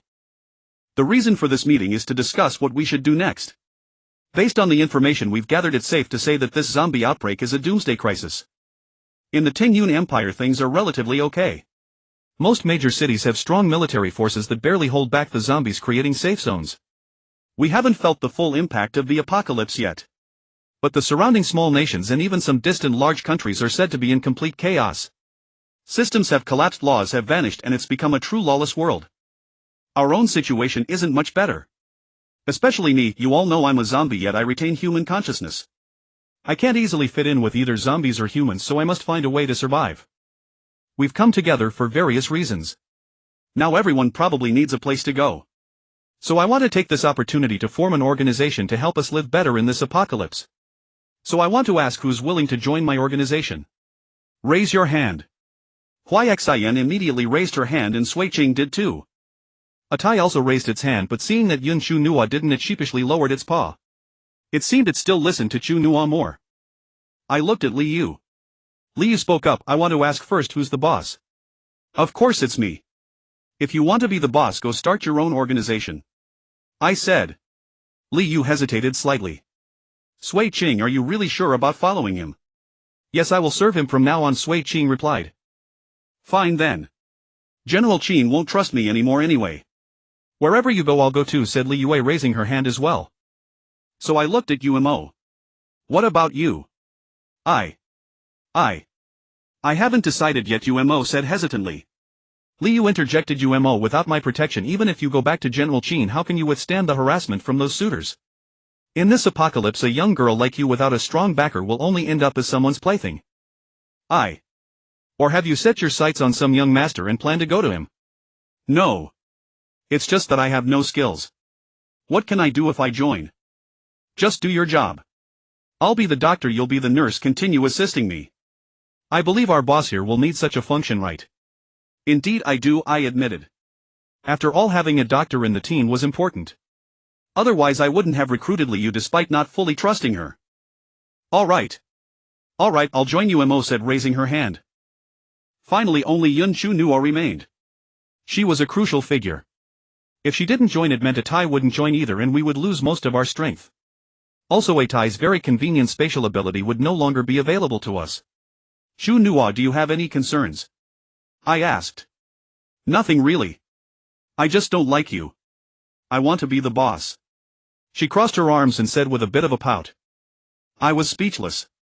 The others also looked at me with strange expressions. Especially Li Yue, whose gaze seemed to say, didn't you just say that if you want to be the boss you have to start your own organization? Let's see what you do now. I was indeed in a difficult spot. This girl, why was she so mischievous? She had thrown me a tough problem. And she had the right to be difficult since Atai was her dog. And I really couldn't bear to let go of such a powerful ally as Atai. After all, that was spatial power. The kind that could carry people. Although it was a bit small, it could serve as an emergency shelter in critical moments, almost invincible. Ahem. How about this? After thinking for a while, I finally came up with a good idea. Let's play rock, paper, scissors. Whoever wins becomes the boss. She raised her lively eyes, thought for a moment, twisted her mouth and finally said, fine. If I win, you can't go back on your word. If you win, I'll be your prime minister and you'll be the queen. You said it. Come on, rock, paper, scissors. She rolled up her sleeves and directly threw out paper. I kept my eyes on her hand and, relying on my far superior reaction speed, I managed to throw scissors just as her fingers slightly spread. Ah, that doesn't count. You threw too slowly. It was almost the same, okay? You were slow, do it again. Fine. So we did it again. Rock, paper, scissors. I saw her two fingers slightly open, so I threw a rock, defeating her scissors. Anything else to say? I smiled at her. Best of 3. I was quite speechless. This is your last chance to argue. If you still won't comply, then go wherever you please. After all, it wasn't like I absolutely needed Atai. Without him I wouldn't die, would I? Alright. Rock, paper, scissors. This time I saw her extend 2 fingers again, so I chose to throw a fist. But unexpectedly she made a feint, her 5 fingers quickly spread out, turning into a paper. Ha, I win. She immediately cheered and jumped with joy. You really were following my moves. I've seen through your scheme. She was quite excited. You haven't won yet. One more round. Afraid of you. Hoof. So we went again, rock, paper, scissors. She first threw a fist, then slightly loosened 2 fingers and finally relaxed all 5 fingers, but suddenly clenched them back, straightened her arm and turned it into a fist. But I was even more outrageous, following her moves closely. First I slightly loosened my 5 fingers, then clenched them all, then slightly loosened 2 fingers, but suddenly spread them all out, straightened my arm and turned it into paper. Her eyes widened. Even though my hand movements were very fast, she could barely see them. You. Why you? You. She pointed at me, stammering, unable to speak for a long time. So? Do you accept defeat? You. This isn't gambling at all. It's unfair. I never said it was a game of luck. This is a crushing display of skill. You. She was so angry that her teeth itched. I won't accept it. Then if you won't accept it, let's split up. I said calmly, too lazy to argue with her. I'd like to see if you alone with a few dogs will run into another Liu and have your dog sent to the dissection table. I'm not afraid. A Tai is so powerful. Besides, a Tai has such a convenient spatial ability, where can't he live comfortably? Do you believe that if I raise my arm and wave, most of the people here would be willing to follow me? Then try waving your arm and see. I spread my hands. You. She was furious for a moment, then looked at the women. Who among you is willing to come with me?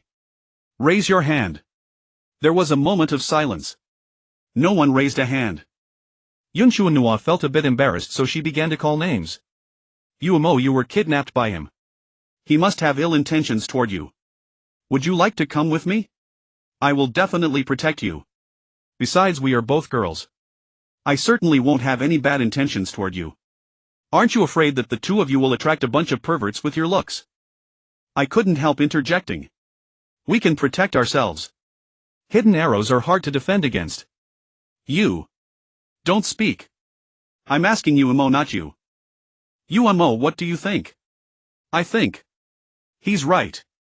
Uemo thought seriously and replied. Yun Chuanhua was choked.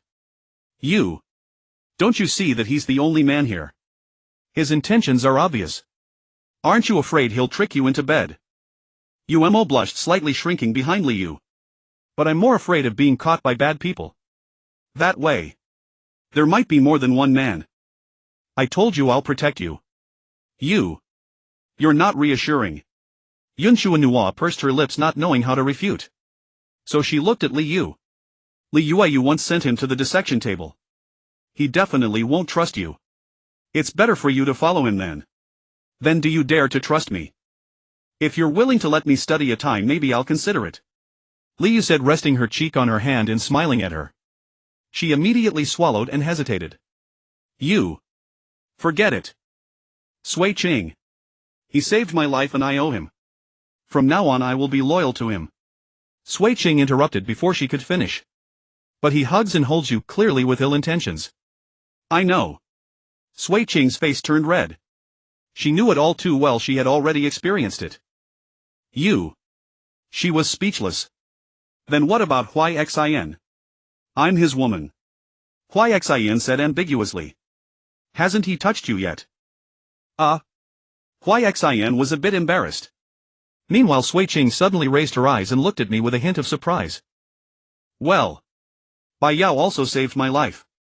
He risked his life to rescue me from the urban village. So I willingly become his woman. Xin looked at me a little guiltily. Seeing that I didn't refute, she breathed a sigh of relief. Then she quickly added, and have you forgotten? It was he and Sui Qing who led us out of Linfeng City. Doesn't that count as a kindness to you too? Yun Chuanhua bit her lip, feeling like crying. After asking around, not a single person was willing. The gap between this and her boast was too great. I was afraid she would lose face and storm off in a tantrum, so I gently patted her head. All right, don't be angry. We are all comrades who have been through life and death together. We have some understanding of each other. If you leave alone, we will be worried. If you have any complaints, just vent your anger at me. I won't fight back. It's all your fault. She slapped my hand away and tears couldn't help but fall. All right, it's all my fault. I reached out to wipe her tears. Don't cry.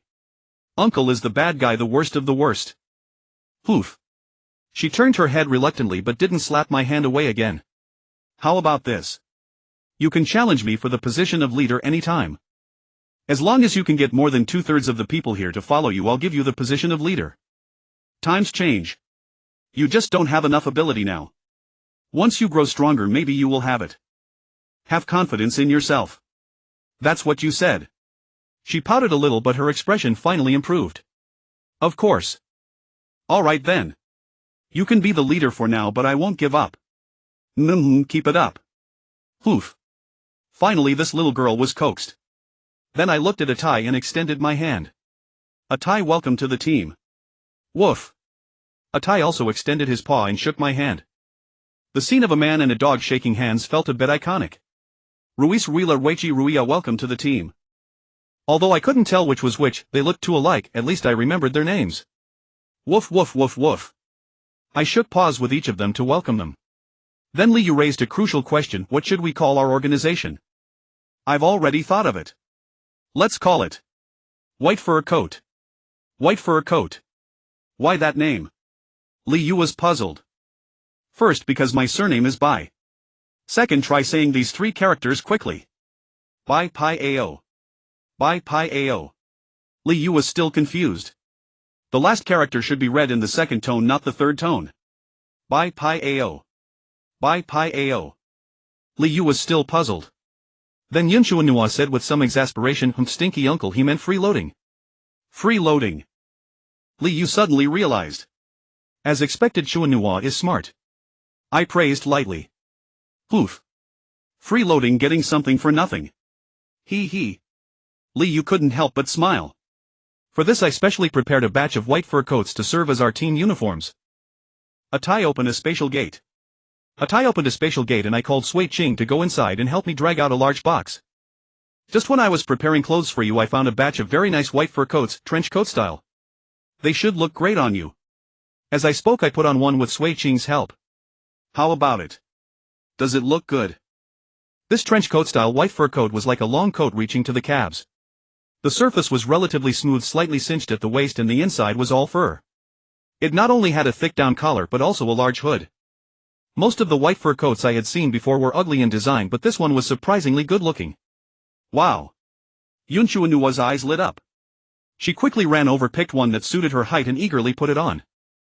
And indeed she looked even cuter in it. The white even made her skin more radiant. She had always liked thick clothes and this set perfectly suited her style. But at this moment Liu spoke up, it's nice, and since winter is coming it's fine to wear. But we're in the south. What about when it gets hot? She also came over, picked one, took off her white lab coat and put it on. Her white lab coat was already similar to the white fur coat, and now wearing the white fur coat she had an even more noble aura. The front was full and slightly difficult to button. But it didn't matter if it couldn't be buttoned, it looked good without buttoning. When it's hot you can just not wear it. Anyway, it's just a teen uniform. I'm only issuing it as a routine. I don't require you to wear it all the time, but if you all wear it together on special occasions it will be very picturesque. Sui Ching also picked one and tried it on. This color isn't suitable for concealment. I'm afraid it's not for me. After all, Sui Ching was a sniper when she needed to lie in ambush. This was indeed too conspicuous. Let's see if I can get you a black one later. No need, it's better to have uniformity. I just might not be able to wear it during missions. It's fine. Then everyone chose 2 sets. Since there was a whole box with many sizes, they all found ones that fit well, so they were all satisfied. Come on, let's take a photo. Yunshuanua directly took out her phone and selfie stick and took a picture of everyone. Click. The scene froze. It's a pity that Uncle is disabled, otherwise it would be perfect. Yunshuanua said regretfully. Don't let this photo get out, you know. To avoid leaking members' identities. I reminded. Got it. Anyway, this phone is new. I'll throw it into Atai's space later and try not to use it. Smart. Oof. Oh, by the way, give each person a few white disposable protective masks and put them in the pockets of the white coats. Try not to reveal your identities when wearing this outfit in the future. Everyone can also come up with a code name to address each other.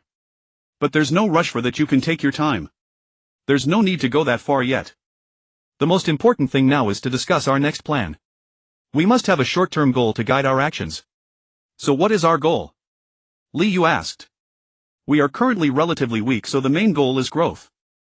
Right now we only have Atai as a 3rd-tier combatant. If possible, I want to reach the 3rd tier as soon as possible so that our top-tier strength can be greatly enhanced. Besides, apart from Xin and Umo, you all should already be immune to the zombie virus. Perhaps you can also grow like Atai. You mean? We might also awaken abilities. Liu's eyes lit up. Hard to say, after all you're not Atai and we don't know if Atai is a special case. But we can try. I want to ask you all, have you felt your physical fitness getting stronger? Do you feel a desire to eat the energy supply organs of zombies? Li Yu thought for a moment. I do feel stronger than before, but I'm not sure if I want to eat the energy supply organs. Imagine it. Li Yu closed his eyes, then opened them. There is indeed a strange craving, and I really want to eat them raw. What about you? I looked at Sui Ching and Yun Shunuo. I have that feeling. Sui Ching replied. Me too. Yun Shunuo also answered. I nodded. Don't be deceived by that feeling. Eating energy supply organs raw is very dangerous, especially those of special zombies. That craving might be a trap etched into our genes. Are you suggesting we cook them? Or do you want to keep them all for yourself? Li Yu asked. As she spoke, everyone's expression shifted slightly. It was obvious that if I said I wanted to keep them all, my authority would immediately plummet. What I mean is, you'd better not secretly consume them. At least have me or a Thai present to ensure your safety. If you ignore the warning and turn into zombies, I won't show any mercy to zombies. Everyone fell silent for a moment. A Thai barked twice as if responding to me. Yun Shunuo turned around, patted a Thai and said, "Hee hee, I have a Thai to protect me." Woof. A Thai immediately licked her. Speaking of which, how did you and a Thai make us immune to the zombie virus? Li Yu asked with interest. No comment. This was a core secret, how could I tell her? A Thai, don't you tell anyone either. Woof. Li Yu was a bit speechless. Aren't we part of the same organization? Are you really going to keep secrets like this? Ha! I sneered. Do I have to hide nothing to be the leader? She faltered, not daring to retort further. At that moment, Sui Ching stepped forward coldly. Li Yu, if you speak to him like that again, don't blame me for turning hostile. Li Yu immediately restrained herself and apologized. Sorry, Sui Ching.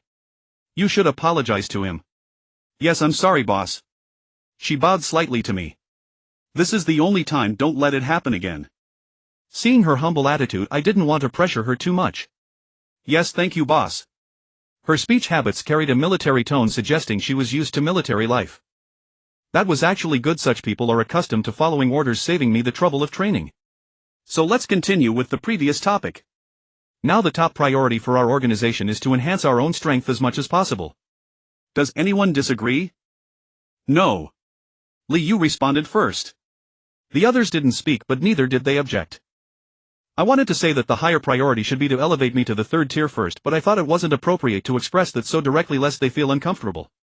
So I continued, besides our own improvement, we can also consider recruiting people. However, for now the core members are only those present. Anyone else who wants to join our core group must have my approval. You can only recommend, but the decision is not yours. As for peripheral members, I can be more lenient.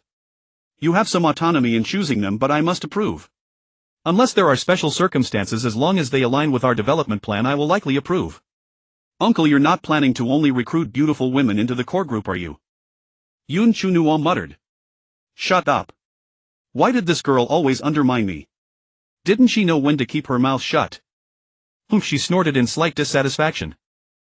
Being the leader was troublesome. I had to handle all kinds of situations far less comfortable than my previous days of staying at home. But back then I had a sense of security, now I didn't. No choice. By the way, don't recruit people easily for now, not even peripheral members. We don't have a solid foundation yet, and we don't need that many people.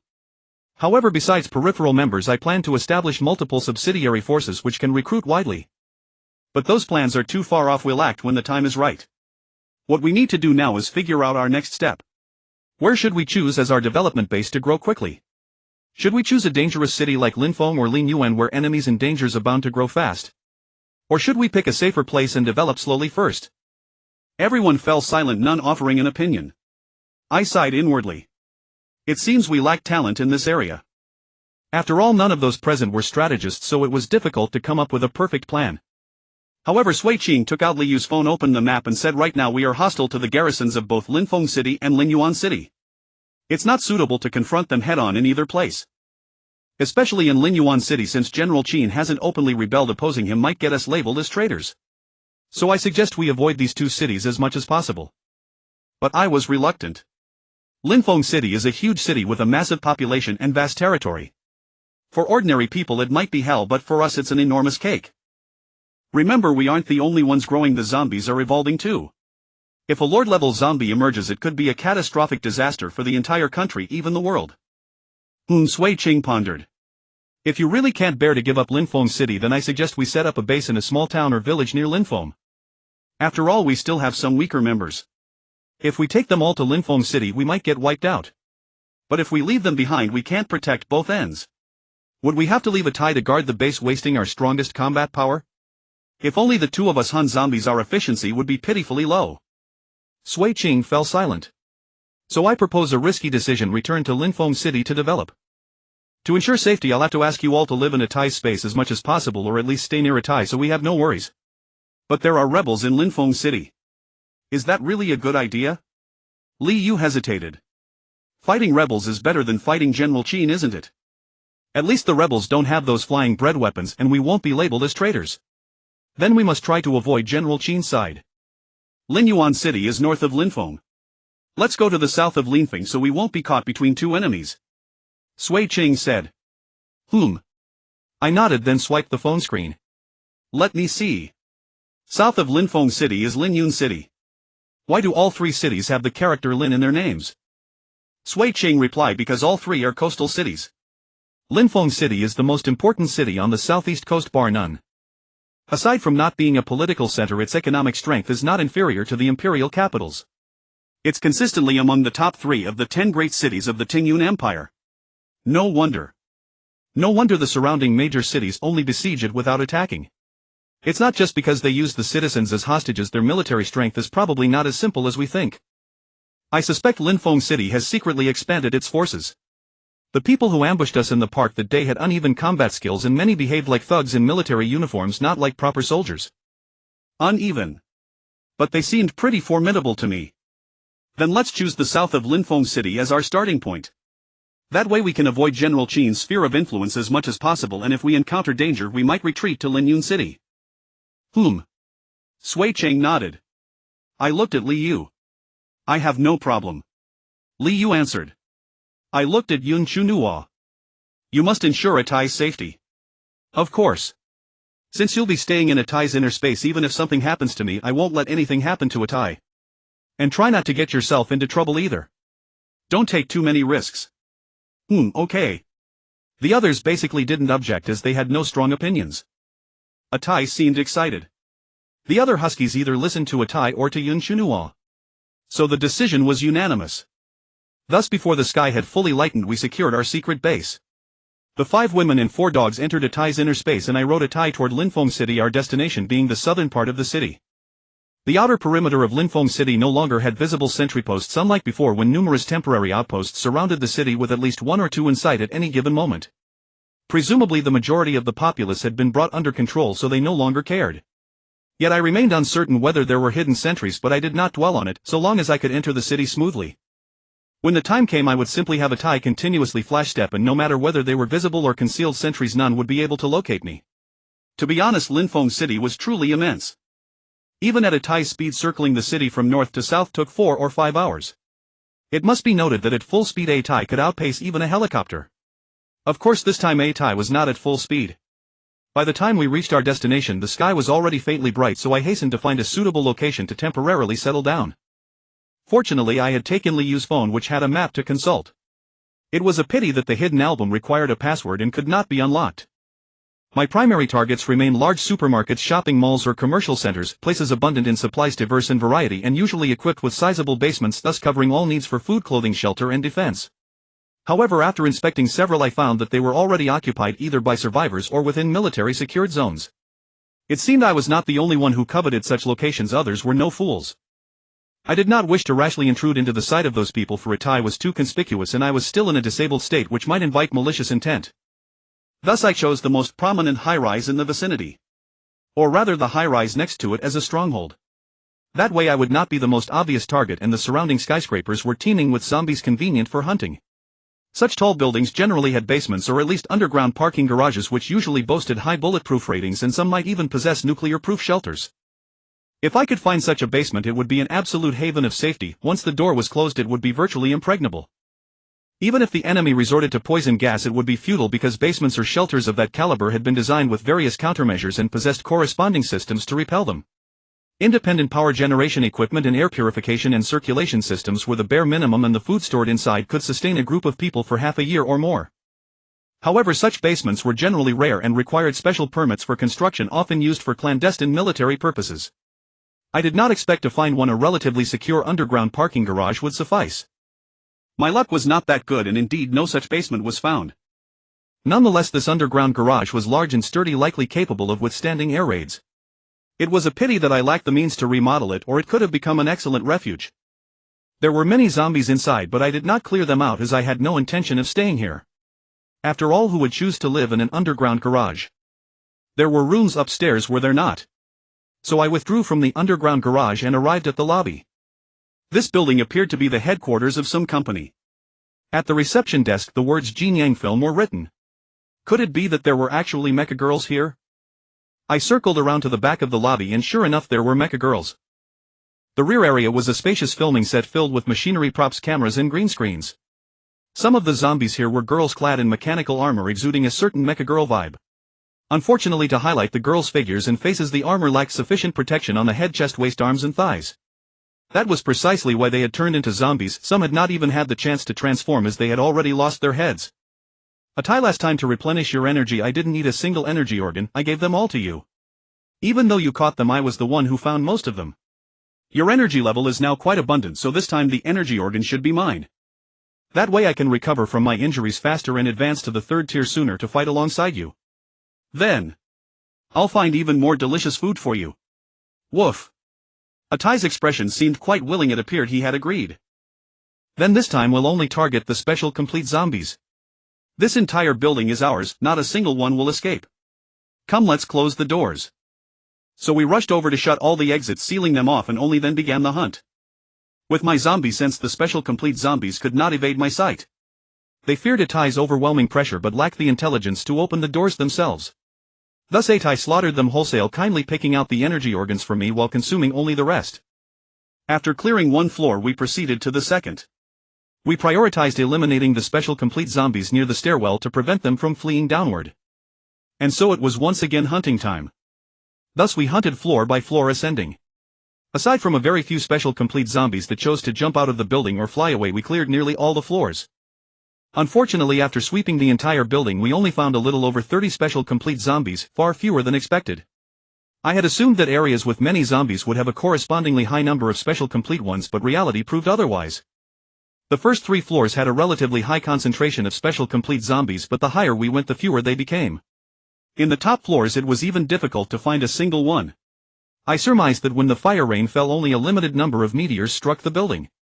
Most of the special zombies likely surged in from other areas, thus creating this phenomenon. From this perspective, although areas dense with zombies also had more special complete ones, the advantage was not overwhelming. The majority were ordinary zombies infected by the special zombies that had poured in. Through sweeping the building and examining the floor plan diagrams in the corridors, I roughly understood the structure of this building. This building housed only one company. The bottom 3 floors were filming sets, the middle floors contained many offices and live streaming rooms, and the upper floors featured a dining area, a leisure zone, a fitness center, and employee dormitories.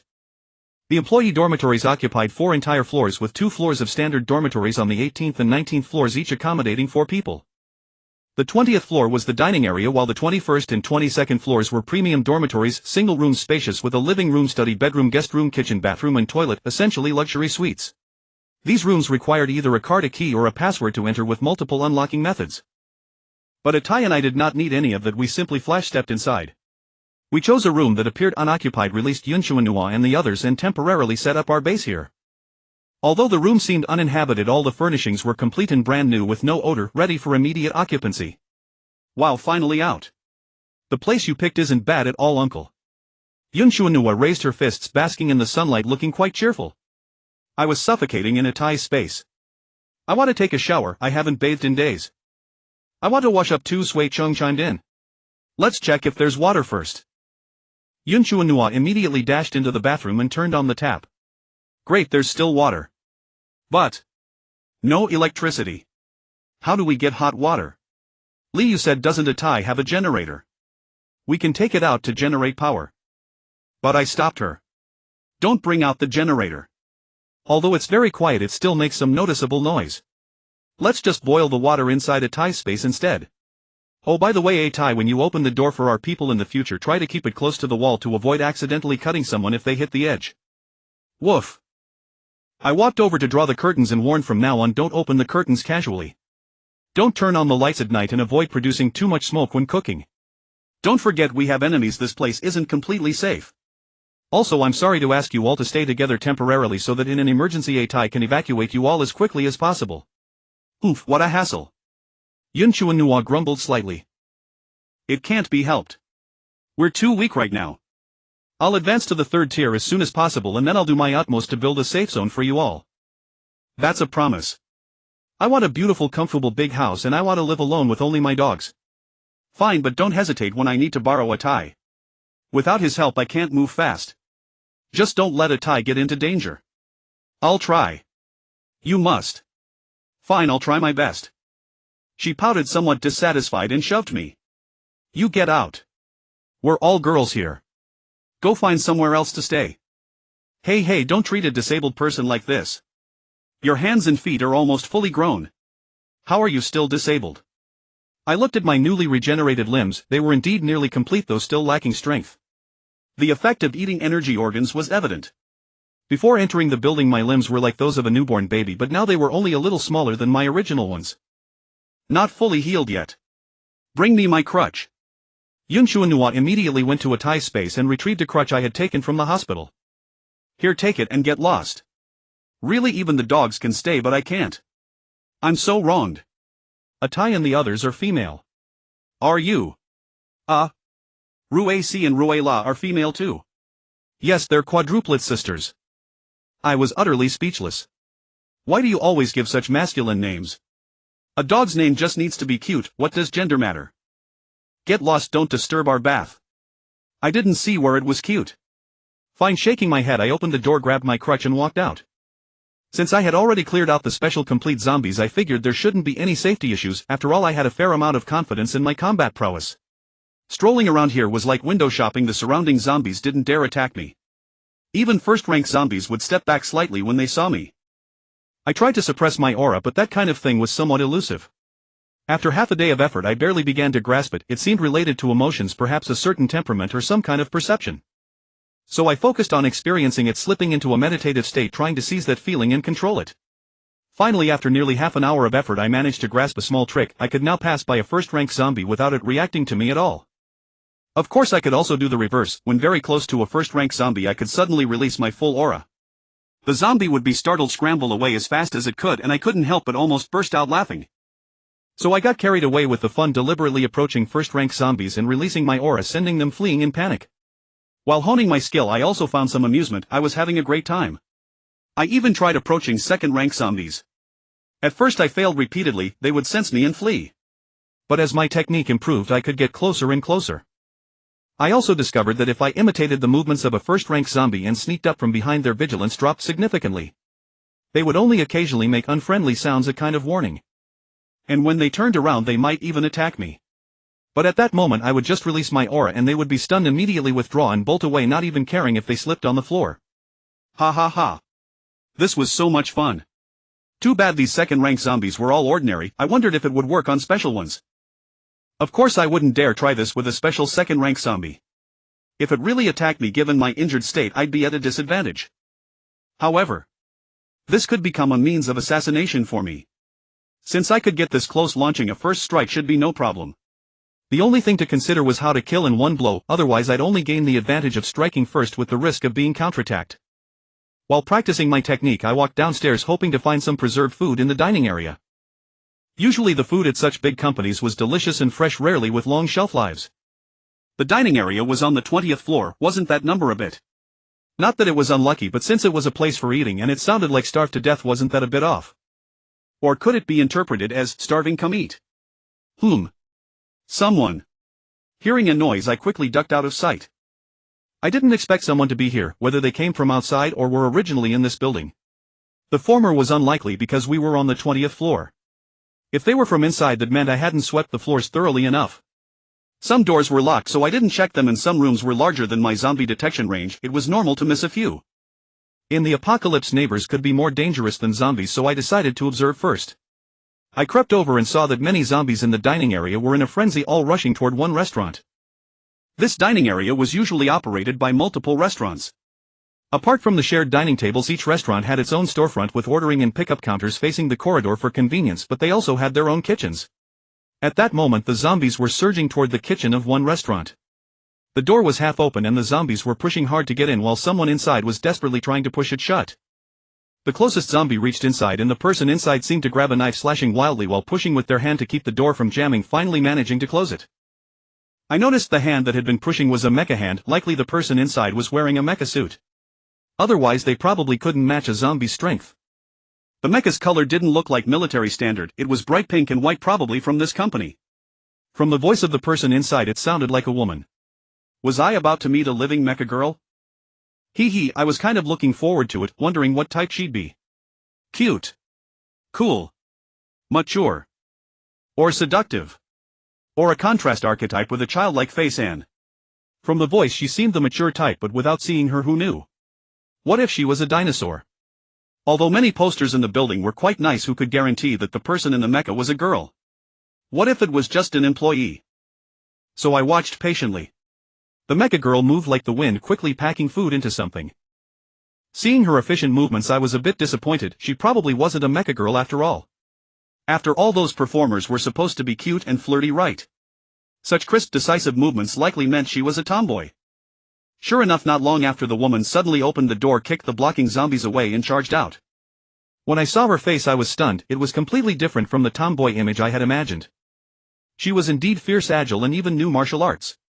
She dodged a zombie's lunge by stepping on the wall, then spun in midair to kick down one or two zombies. Suddenly an ordinary complete zombie rushed over and knocked her down. She let herself fall backward, bent her legs and kicked the zombie flying. Then she quickly spun her legs like a top, kicking away the zombies about to pounce on her, and in the final motion she stood up smoothly. It was absolutely cool. These were moves you'd only see in martial arts movies, right? I was watching a live performance. And this young lady was both handsome and dashing. Not only was her face extremely beautiful, but the mecha she wore perfectly matched her temperament, giving off a kind of mecha warrior aesthetic. I had to admit, this company really knew how to design mecha girls. Although many parts lacked protection, they highlighted the feminine beauty. Especially the curves, though the mecha was relatively conservative, covering almost everything except the face. It stood erect, perfectly fitted to the person inside, with a full bust and shapely hips, ideal proportions, and decorative shoulder armor and a skirt. It truly struck the perfect balance between softness and rigidity. But a good mecha figure didn't mean the girl inside had a good figure. I'd only seen her face. Her face was particularly striking, a pure ethereal beauty combined with an icy temperament, like a snow lotus standing proudly on a frigid peak still half closed. She leaped, broke through the encirclement, rolled, stood up, grabbed a bag and fled quickly. When she passed by me she looked at me in surprise, her mouth slightly open as if time had slowed. Her beauty was truly stunning, etching itself directly into one's heart. In the blink of an eye she was several steps ahead of me, but then she turned back, grabbed me and hurried me to flee. Hey. I nearly fell from her pull, hopping on one leg to barely keep up. Two more zombies ran up ahead. She quickly raised her leg and kicked them down left and right. But as she pulled me past them, one grabbed her ankle, making her fall, and I fell on top of her. MMPH. Her body was hard and her armor hit my nose. That proved it, mecha girls are not soft. She quickly pushed me off, kicked the zombie's hand away, then slapped the ground, flipped backward and stood up. She grabbed the back of my collar and dragged me along. Hey, my pants will get worn through. She ignored my words and simply flung me forward, sliding me into a zombie to knock it down, then jumped over it, grabbed my collar again and kept dragging. I was speechless. Was she saving me or using me as a weapon? She ran to the stairwell and without hesitation dragged me upward. Fortunately she had a little skill, she tilted me so I was dragged sideways, otherwise with the stairs I would have been bumped up step by step. Up to the 21st floor, no stop. 22nd floor, no stop. 23rd floor, she stopped. This seemed to be the fitness area. She hurriedly knocked on a door. Open up. The person inside immediately opened the door. She dragged me in and kicked the door shut. This appeared to be a fitness equipment storage room, neither too big nor too small, filled with unpacked and discarded equipment, making it a bit cramped. Why did you bring another person back? The man who opened the door seemed displeased. I saw him and brought him along, she replied coldly. One more mouth to feed. And he's a cripple. What if he's infected? The food was brought back by me. Whoever I choose to share with, I'll share with. If he turns into a zombie, I'll take care of it. That man frowned, somewhat angry, yet made no rebuttal. At that moment a slick-haired man emerged from within, sneering with his hands in his pockets. I'm the one in charge here now. You all will listen to me. Then several men and a seductive mecha girl emerged from behind him while another petite and lovely mecha girl was being held hostage, a knife pressed against her neck and her mouth sealed with tape. What are you doing? The mecha girl who had brought me here became somewhat angered. Hee Fong Xinshua, what do you think I'm doing? The man asked with a cold sneer. Let my sister go right now. Stop acting so domineering. I'm the manager here, the highest ranking person. I've had enough of you. The man appeared somewhat angry. At that moment that seductive and revealing mecha girl leaned against his shoulder and said, calm down. That's just how she is, accustomed to throwing her weight around because of her popularity, her fanbase, and her role as martial arts director. Even the boss has to yield to her, somewhat afraid she'll suddenly quit. Looking down on you as manager is only natural. Ha! The manager pulled over a stool and sat down. Today I'll make her see that her arrogant days are over. Fong Xinshua, aren't you so capable? You wouldn't even grace us with your presence at a meal, skipped the gathering and ignored the important client. Since you've entered this industry, what's with the act of superiority? Exactly. The seductive woman agreed. Acting as though we sisters are all just mud while she positions herself as a lotus flower rising from an untainted. Manager, since she's so pure, why not strip her to see if she's truly still a virgin? Or has she already been used up by someone else? Bitch. Fong Xinshua cursed coldly. I don't mind you calling me that. I'm more curious about what you'll look like when you're the one groveling. Ha ha ha ha. You. Fong Xinshua was at a loss for words. You cowardly bastards. Without me going out to gather food, you'd have starved to death long ago. Wanting to repay kindness with treachery, now aren't you afraid there'll be no food later? Who cares about later? The manager shrugged offhandedly. With so many zombies outside now roaming the streets like mad dogs, who can guarantee they won't get hurt? Who can guarantee survival? Forget about living long term, we can barely leave this building. You've seen how powerful those zombies are. Even you were beaten until you vomited blood, weren't you? Today we got lucky and brought back food, but what about tomorrow? The day after? And the day after that? What if you die? Wouldn't that be a pity? You're the nation's goddess.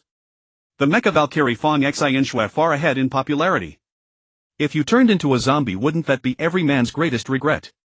If that actually happened, I doubt I could sleep at night.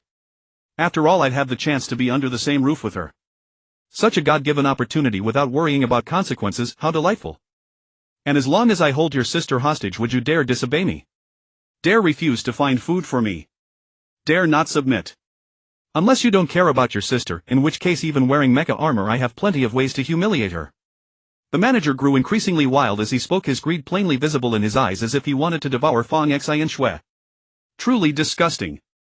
Fong Xinshua's gaze was like looking at garbage by the roadside, swarmed by flies, wishing to distance herself quickly. Ha! The manager was almost laughing from anger, yet also somewhat excited. That's right, that look of disdain for garbage every time, it makes me furious yet also excites me beyond control. I really hope you can maintain that expression when you're beneath me later. That way I'll surely grow more vigorous with each encounter, making it unforgettable for you. Fong Xinshua merely looked at him coldly, killing intent faintly rising in her eyes. Take it off, remove the mecha first. Don't play tricks. At this distance you can't save your sister. If you dare refuse, don't blame me for carving a design on your sister's face, the kind that bleeds profusely. Woo woo. The restrained mecha girl struggled violently but couldn't break free from the two men's grip. She didn't know if the mecha was malfunctioning or out of power, it seemed completely powerless. It might also have something to do with her being bound.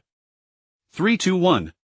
Seeing Fong Xinshua remain motionless, the manager began to count down and pulled out a bunch of keys, holding them close to the girl's face. The girl's face went pale with fear, but she kept shaking her head, tears streaming down. 0. The manager's expression turned ruthless, as if he were about to scratch her with the keys. Wait. Fong Xinshua stopped him coldly. I'll take it off. As she spoke, a click sounded behind her as the mecha opened and she stepped out. Only now could I see her fully. Even without the mecha, her figure remained stunning, her beauty and temperament undiminished. It seemed she wasn't enhanced by the mecha, rather the mecha was made more beautiful by her. The manager became instantly excited. Brothers, grab her and tie her up. If I get to feast, you'll get the broth. I'll go first and everyone gets a share. Ha ha ha, the manager really has the biggest guts. I wouldn't even dare dream of such a beautiful fantasy. Indeed. The mecha fairy, the Mecha Valkyrie Fong Xinshua. TSK tisk, she's even more tempting without the mecha. Pity the ropes aren't long enough. Otherwise with that kind of binding we truly feast our eyes. Ha ha ha ha. Several people crowded around twisting Fong Xianxue's arms behind her back to bind her. One tried to take advantage but Fong Xianxue kicked him in the face causing him to wail in pain. The man held his face somewhat angry about to slap her but the manager pushed him angrily. Hey, what are you doing? I haven't even started yet and you want to skip ahead. Don't you know your place? Line up properly or I'll squeeze you out. Sorry manager. Then I'll tie up her feet first. As he spoke he went to bind Fong Xianxue's legs. This time she didn't dodge knowing it would be futile. Tears flowed from her eyes involuntarily, her lips trembling. You heartless bastards, may you die a terrible death. Being able to enjoy ourselves before death would be absolutely satisfying. Especially enjoying you, it would be worth going to hell for, ha ha ha. The manager's expression grew increasingly twisted. If a child saw him now they'd likely cry in terror. Exactly. If we survive wouldn't that be an enormous profit? Ha ha ha ha. The crowd erupted in laughter. Feeling I'd watched enough I leaned on my cane and stood up. Hey you crippled bastard, there's no share for you here. It's already a favor letting you watch. Don't ask for trouble. If you want to play the hero and save the beauty first check if you have the capability. A man warned. With his words everyone's gaze turned toward me. I smiled and said, what capability do I have? I just think you're all too stupid. What did you say? Want to die? A man immediately came over and shoved me, nearly knocking me down. Let me finish what I was saying. You don't need to queue at all. The manager angrily snapped, what nonsense are you talking? You brat, open your mouth again and I'll beat you to death. I think you're the one who deserves to die. You. The manager immediately looked around the ground as if searching for a weapon. But I continued, since you've already tied up Fong Xianxue, why do you still need a manager? Kill him and there'd be no need to queue, right? Those men's eyes lit up instantly and their gazes toward the manager became subtly different. The manager's expression changed. Don't listen to his nonsense. Why keep a cripple here? Just kill him. Are you waiting for him to get an extra portion of rice? What capability do I have to share food with you? On the contrary, if we get rid of the manager, not only will we save an extra portion of food but even the women. Count them, 1 2 3, 3 whole women. Q my ass. We can all go at once. Those men instantly showed expressions of temptation, glancing at each other and seeing the restless desire in each other's eyes. You damn cripple is looking for death. The manager angrily picked up a small dumbbell and threw it at me. I ducked and it smashed against the wall behind me. I quickly shouted, why aren't you killing him yet? Whoever dares to make the first move is the boldest. When the time comes, who would dare compete with you for women? Wouldn't you be the first to strike? You bastard. The manager picked up another dumbbell ready to throw it but noticed those men were already preparing to act. He grabbed the dumbbell and pointed at them, roaring, what are you doing? This kid is using a divide and conquer strategy. Can't you see it? He wants to destroy our unity. What the hell do we need unity for? It's not like we're trying to survive. So what if I'm using a divide and conquer strategy? In the apocalypse the ruthless get the meat right. We've already captured the women. Fewer people means more fun, doesn't it? If you're not going to strike, I will. I'll be even more ruthless than you healthy individuals. As he spoke I raised my cane intending to strike. You die first. The manager threw the dumbbell again. I dodged once more and shouted loudly, he's out of weapons. Hurry and attack. I raised my cane weakly and swung it over. The manager tried to pick up the dumbbell again but the man beside him kicked it away. What are you doing?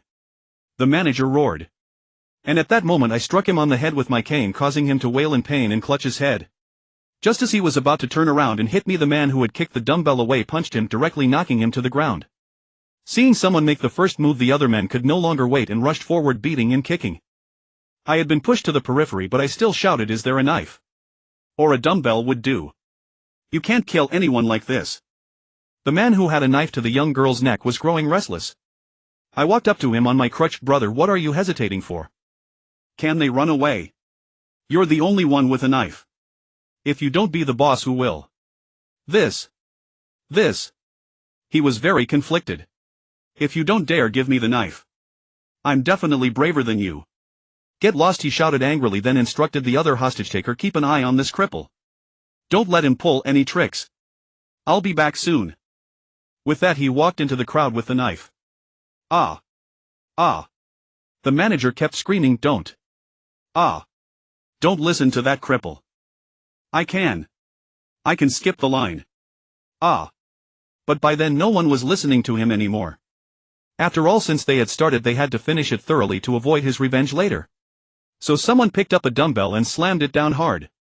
With a crack, the manager couldn't even scream anymore. Whether he was unconscious or dead, he just went limp. Everyone froze.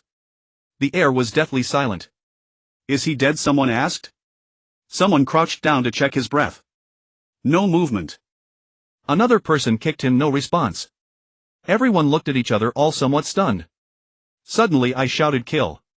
The victor is king, all the women are mine. I charged on my crutch toward the man holding the girl hostage. You're asking for death. The man threw the girl aside, shoved me down hard and started punching and kicking me. Meanwhile the man with the fruit knife suddenly stabbed the person next to him, then immediately stabbed another. Ah! Someone screamed.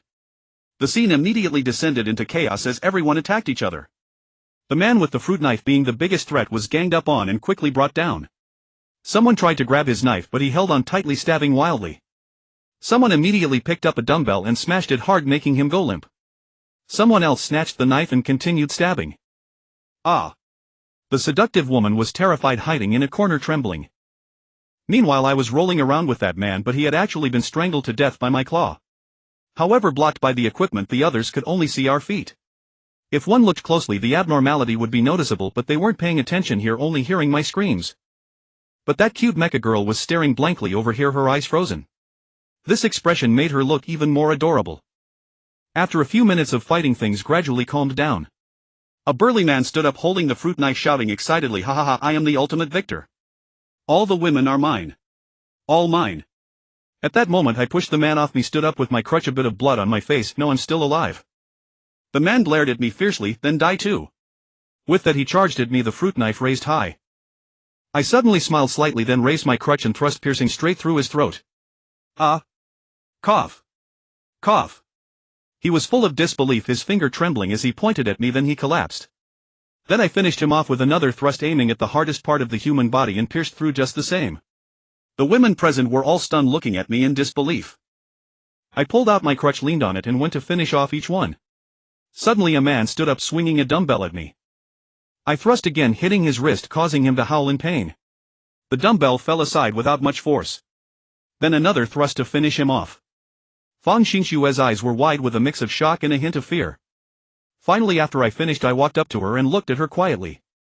She was sitting on the ground, her hands and feet tied, her hands bound behind her, looking rather delicate and helpless. But I said, let me see your hands. Her face changed. I'm tied up. Then turn around. She lowered her head and bit her lip. All right, if you can move on your own, don't make me do it because I'm really crippled. She sighed helplessly and had to bring her hands to the front. The ropes that had bound her had somehow loosened with no signs of being cut. Perhaps they were tied loosely, or she had skillfully untied them. When I fell earlier, I used my zombie vision to see her movements, noticing her hands briefly spread to an unreasonable distance, so I deduced she had untied the ropes in the chaos. She tentatively reached down to untie her feet. Seeing that I didn't stop her, she relaxed a bit and said, thank you for saving me. Then how will you repay me? I want to give yourself to me. This. Just kidding. Hurry up and save your sister. Thank you. And thank you on behalf of my sister. I hope your thanks aren't just words. I turned around on my crutch. I'll find a way to repay you. You can barely survive, what can you repay with? She didn't know how to answer. The apocalypse is chaotic. I've founded an organization and am recruiting, but not just anyone. If you're willing to serve me, I can give you a chance to be tested. If you satisfy me, you'll be my subordinate. I deliberately elevated the reputation of the White Fur Coat organization to avoid her contempt. She didn't answer, seemingly lost in thought. At that moment, the woman cowering in the corner quickly spoke up. That. Handsome, I want to join. I want to join. I'll do whatever you want. Really, anything. Any request I can satisfy. I can satisfy.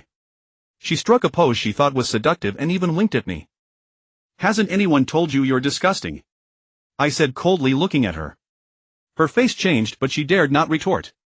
Instead she wiped her tears pitifully. I'm sorry. In this apocalypse I'm forced to do this. A weak woman like me, what else can I do but rely on others? But I ignored her and walked to the door, turning back to ask, have you made up your mind? Otherwise I'm leaving. Wait. Fang Xinxue quickly called out. Though still hesitant she bit her lip and asked, can you protect my sister and me? At least better than you are now, I replied. She hesitated again but soon nodded, I'm willing to join you. You might have misheard. I only said I'd give you a chance to be tested. Okay, I accept the test. She nodded. Have you ever killed anyone? I asked. No, she shook her head. I left you a practice target over there, I pointed at the seductive woman. The seductive woman panicked. No. No. No. Please don't kill me. Please don't kill me. Fang Xinxue, I was wrong. I know I was wrong. Please, for the sake of being colleagues, spare me. Fang Xinxue looked at her, her eyes revealing barely concealed anger. I'll give you 2 minutes. No, Mecha. If you get killed instead, I'll pretend you never existed. With that I pulled open the door and walked out. Soon sounds came from inside. The seductive woman was wearing a mecha after all, and knowing she was about to die she would certainly resist, and she even had some advantage. However, this kind of girl's mecha was not fully protective and the seductive woman had more exposed areas. So, after only a minute and a half, Fang Xinxue and her sister walked out. I glanced at her. There were a few bloodstains on her face but they weren't hers. Why aren't you wearing the mecha? I asked. Ah. Didn't you? I just didn't want you to wear it while dealing with her. It's foolish not to use a mecha if you have one. Oh. She immediately turned around and went back to put on her own mecha. What's your name? I looked at her sister. Fang Xinling. There was clear admiration in her eyes. It seemed my show-off was quite successful, leaving a deep impression on the two sisters and tagging me as a mysterious powerhouse. A beautiful name. But this mecha doesn't look like it fits you. Is it not yours? And you don't have a helmet. I couldn't help reaching out to touch her hair. Such a cute little girl was really easy to dote on. I'm not a performer here. I just came to play. Just when I put on the mecha, the zombies broke out. This mecha hasn't been activated, so it's just a burden. It makes walking very tiring. I knocked on her mecha, producing a duo sound. This doesn't sound like steel. Why doesn't your sister help you remove it? My sister says it's safer to wear it. But you can't run in it, can you? Yes. At that moment Fang Xinxue walked out wearing her mecha. The main structure of this mecha is made of carbon fiber. Though its strength is inferior to military mechas, it's not easy to remove. Are there more of these mechas? Yes, in the hangar. Several have been customized but not yet identity bound. As long as you get the access card and bind them, you can use them. Even if they are already bound, you can unbind them with the access card, but they will autolock within 24 hours and cannot be worn. Where is the access card? On the boss. Where is the boss then? I don't know if the boss turned into a zombie. He was on the 13th floor when he died. Then let's go look on the 13th floor. Ah. This. There will be many zombies along the way. She hesitated. Just follow me. I've already cleared the most powerful zombies here. Didn't you hear any commotion this morning? So the commotion this morning was you clearing the zombies. She was somewhat stunned. Strictly speaking, it wasn't me. I simply directed members of my organization to handle it, and we only targeted the special complete form zombies. I didn't rashly claim Atai's achievements for fear of leaving a bad impression if she found out later. Besides, since the members of my organization are so strong, it also reflects well on the organization's strength. What are special complete form zombies? She asked, puzzled. You don't know? She shook her head. It was understandable given the network was down and not everyone could access outside information. Zombies are divided into first order and second order, and also into ordinary and special types. First order are the viral forms, those inhuman-looking creatures. Second order are called complete forms, which look like living beings and are far more ferocious. See that one crouching on the windowsill? That's a second order zombie. I pointed to the zombie staring at us in the distance. Fang Xinxue immediately pulled Fang Xinling behind her cautiously, then asked curiously, usually they pounce on us the moment they see us. But now? Why isn't a single one charging? Because they fear a higher order powerhouse. I replied. A higher order Powerhouse. Fang Xinxue looked at me in astonishment while Fang Xinling cast an even more admiring gaze. Seems like I successfully impressed them again. I continued walking forward while returning to the topic. Second-order zombies like this are ordinary complete forms. With that suit of armor you should be able to handle them easily. Not exactly easy. They're hard to kill. Fang Xinxue hurriedly dragged her sister to follow, not daring to stray too far from me since zombies lurked both ahead and behind. Can't the armor smash their skulls? I asked, puzzled. The armor doesn't have that much power and its strength may not be sufficient. Relying solely on the armor won't do it. I've only killed one with a bone cleaver. Then how is the armor charged? I suddenly became curious. There's a charging cable at the back of the armor that can be plugged directly into a socket. I was a bit surprised. That's simple. Simple, yes, but a full charge generally only lasts for 6 hours of continuous use. Now that the power is out, if I hadn't frequently shut it down to save electricity, it would have run out of charge long ago. I recall the Swift Scout also has a 6-hour battery life. That's different. That's 6 hours of maximum intensity combat while ours is just 6 hours of normal operation. Under high-intensity activity it might run out in 1 or 2 hours. You seem quite knowledgeable about military exosuits. It's just because I work in this line and have done some research. Besides, the Swift Scout is too famous to avoid learning about. I thought about it and realized the Swift Scout was indeed quite common, probably the most widely deployed equipment in the military. Hey! That zombie is getting closer. Fang Xinxue warned me.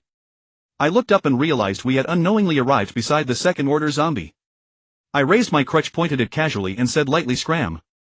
The zombie immediately leaped away and fled. I had merely released a faint pressure, but it was clear that I had once again earned a look of shock from one sister and worship from the other. Special complete form zombies are even more ferocious. Even wearing a Swift Scout there's a risk of falling. I once saw a Swift Scout have its head ripped off by a special complete form zombie. I think I know the kind of zombies you're describing. We've encountered them too. It's because of those zombies that we were trapped in this building, unable to move an inch, having to be extremely cautious. Have you ever seen zombies that use special abilities?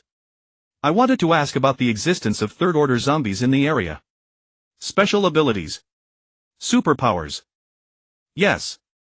No, I haven't. Do such zombies really exist? They do. Those are third-order zombies, terrifyingly powerful, capable of easily killing special complete form zombies. Easily kill. Fang Xinxue was shocked again. Then what rank are you, big brother? Asked Fang Xinling. Pretty smart, you know that humans also have ranks. I reached out and patted her head again. I said this to avoid them suspecting I was a zombie, since that identity could easily cause trouble. It would be best not to let it spread if possible. But I'll keep my strength a secret for now. I'll tell you after you pass the assessment. Us. Can I take the assessment too? Fang Xinling grew excited. Of course. Don't you want to join? Of course I do. But what is the assessment content? Depends on my mood. She was taken aback. Can I take it for her? If she doesn't pass, then I can't join alone unless I can bring her along. Fang Xinxue spoke. Depends on my mood. I replied the same way. The truth was I hadn't decided yet and would have to improvise. She was speechless. Then what should I call you? I don't even know your name. I haven't decided on my code name yet. Just call me boss for now. Can't I know your name? Depends on my mood. She fell silent again. Boss, big brother. Fang Xinling called out cutely. This time I was the one left speechless. I patted her head again and said my name is Bai Yao Yao, as in the black obsidian. Oh, Bai Yao, big brother. Not bad. I gently pinched her soft bouncy cheek and she immediately broke into a sweet smile, revealing 2 dimples. What is the name of our organization? Fang Xinxue asked again. I'll keep that a secret for now. I'll tell you after you pass the assessment. Not long after we arrived at the 13th floor. That's the boss, Fang Xinxue said, pointing at a pot-bellied zombie. Oh. I walked over to the zombie, suppressing my pressure as I approached. It was only a first-order zombie with little intelligence, so I searched it. After a while I found a few small items, including its car key. Which one is it? I handed the items to her. She suppressed her surprise and quickly pulled out a USB-like device. This is it. Where is the hanger? Right there. She pointed behind me where a large door stood. I turned and started to walk over, but she warned me, wait, it's better to have the boss's fingerprint and iris scan so we can transfer the authorization card's ownership. So I thought for a moment, handed her my crutch and said, hold this for me. Then I grabbed the zombie by the scruff of its neck with one hand and limped to the door. If my limbs hadn't almost fully healed, this would have been difficult. It's not easy to manage with only one hand and one foot. Fang Xinxue walked to the door, entered the password and pressed her fingerprint. A click sounded, the lock should have opened. Usually this kind of lock has a backup power source, but the door was thick and looked motorized, yet it didn't open on its own. Fang Xinxue pushed hard against both sides and finally managed to shove it open. What came into view was a very large hangar housing several intact maiden-style exocets along with numerous scattered parts and accessories, various exaggeratedly stylish melee weapons, firearms, and even sci-fi-style motorcycles and sports cars. Almost everything was available. Can these weapons be used? I asked. Fang Xinxue shook her head. They're just props. They might glow or make a sound, but if you use them in combat they'll probably break on contact. But the cars are real, they've been modified from normal vehicles and some are even custom-built, costing a fortune. That's still good. I nodded, then asked, how do I transfer the permissions? There's a console over here. She climbed onto a nearby console, inserted the authorization card and performed a series of operations. Now follow the prompts, enter your information and you can complete the permission transfer.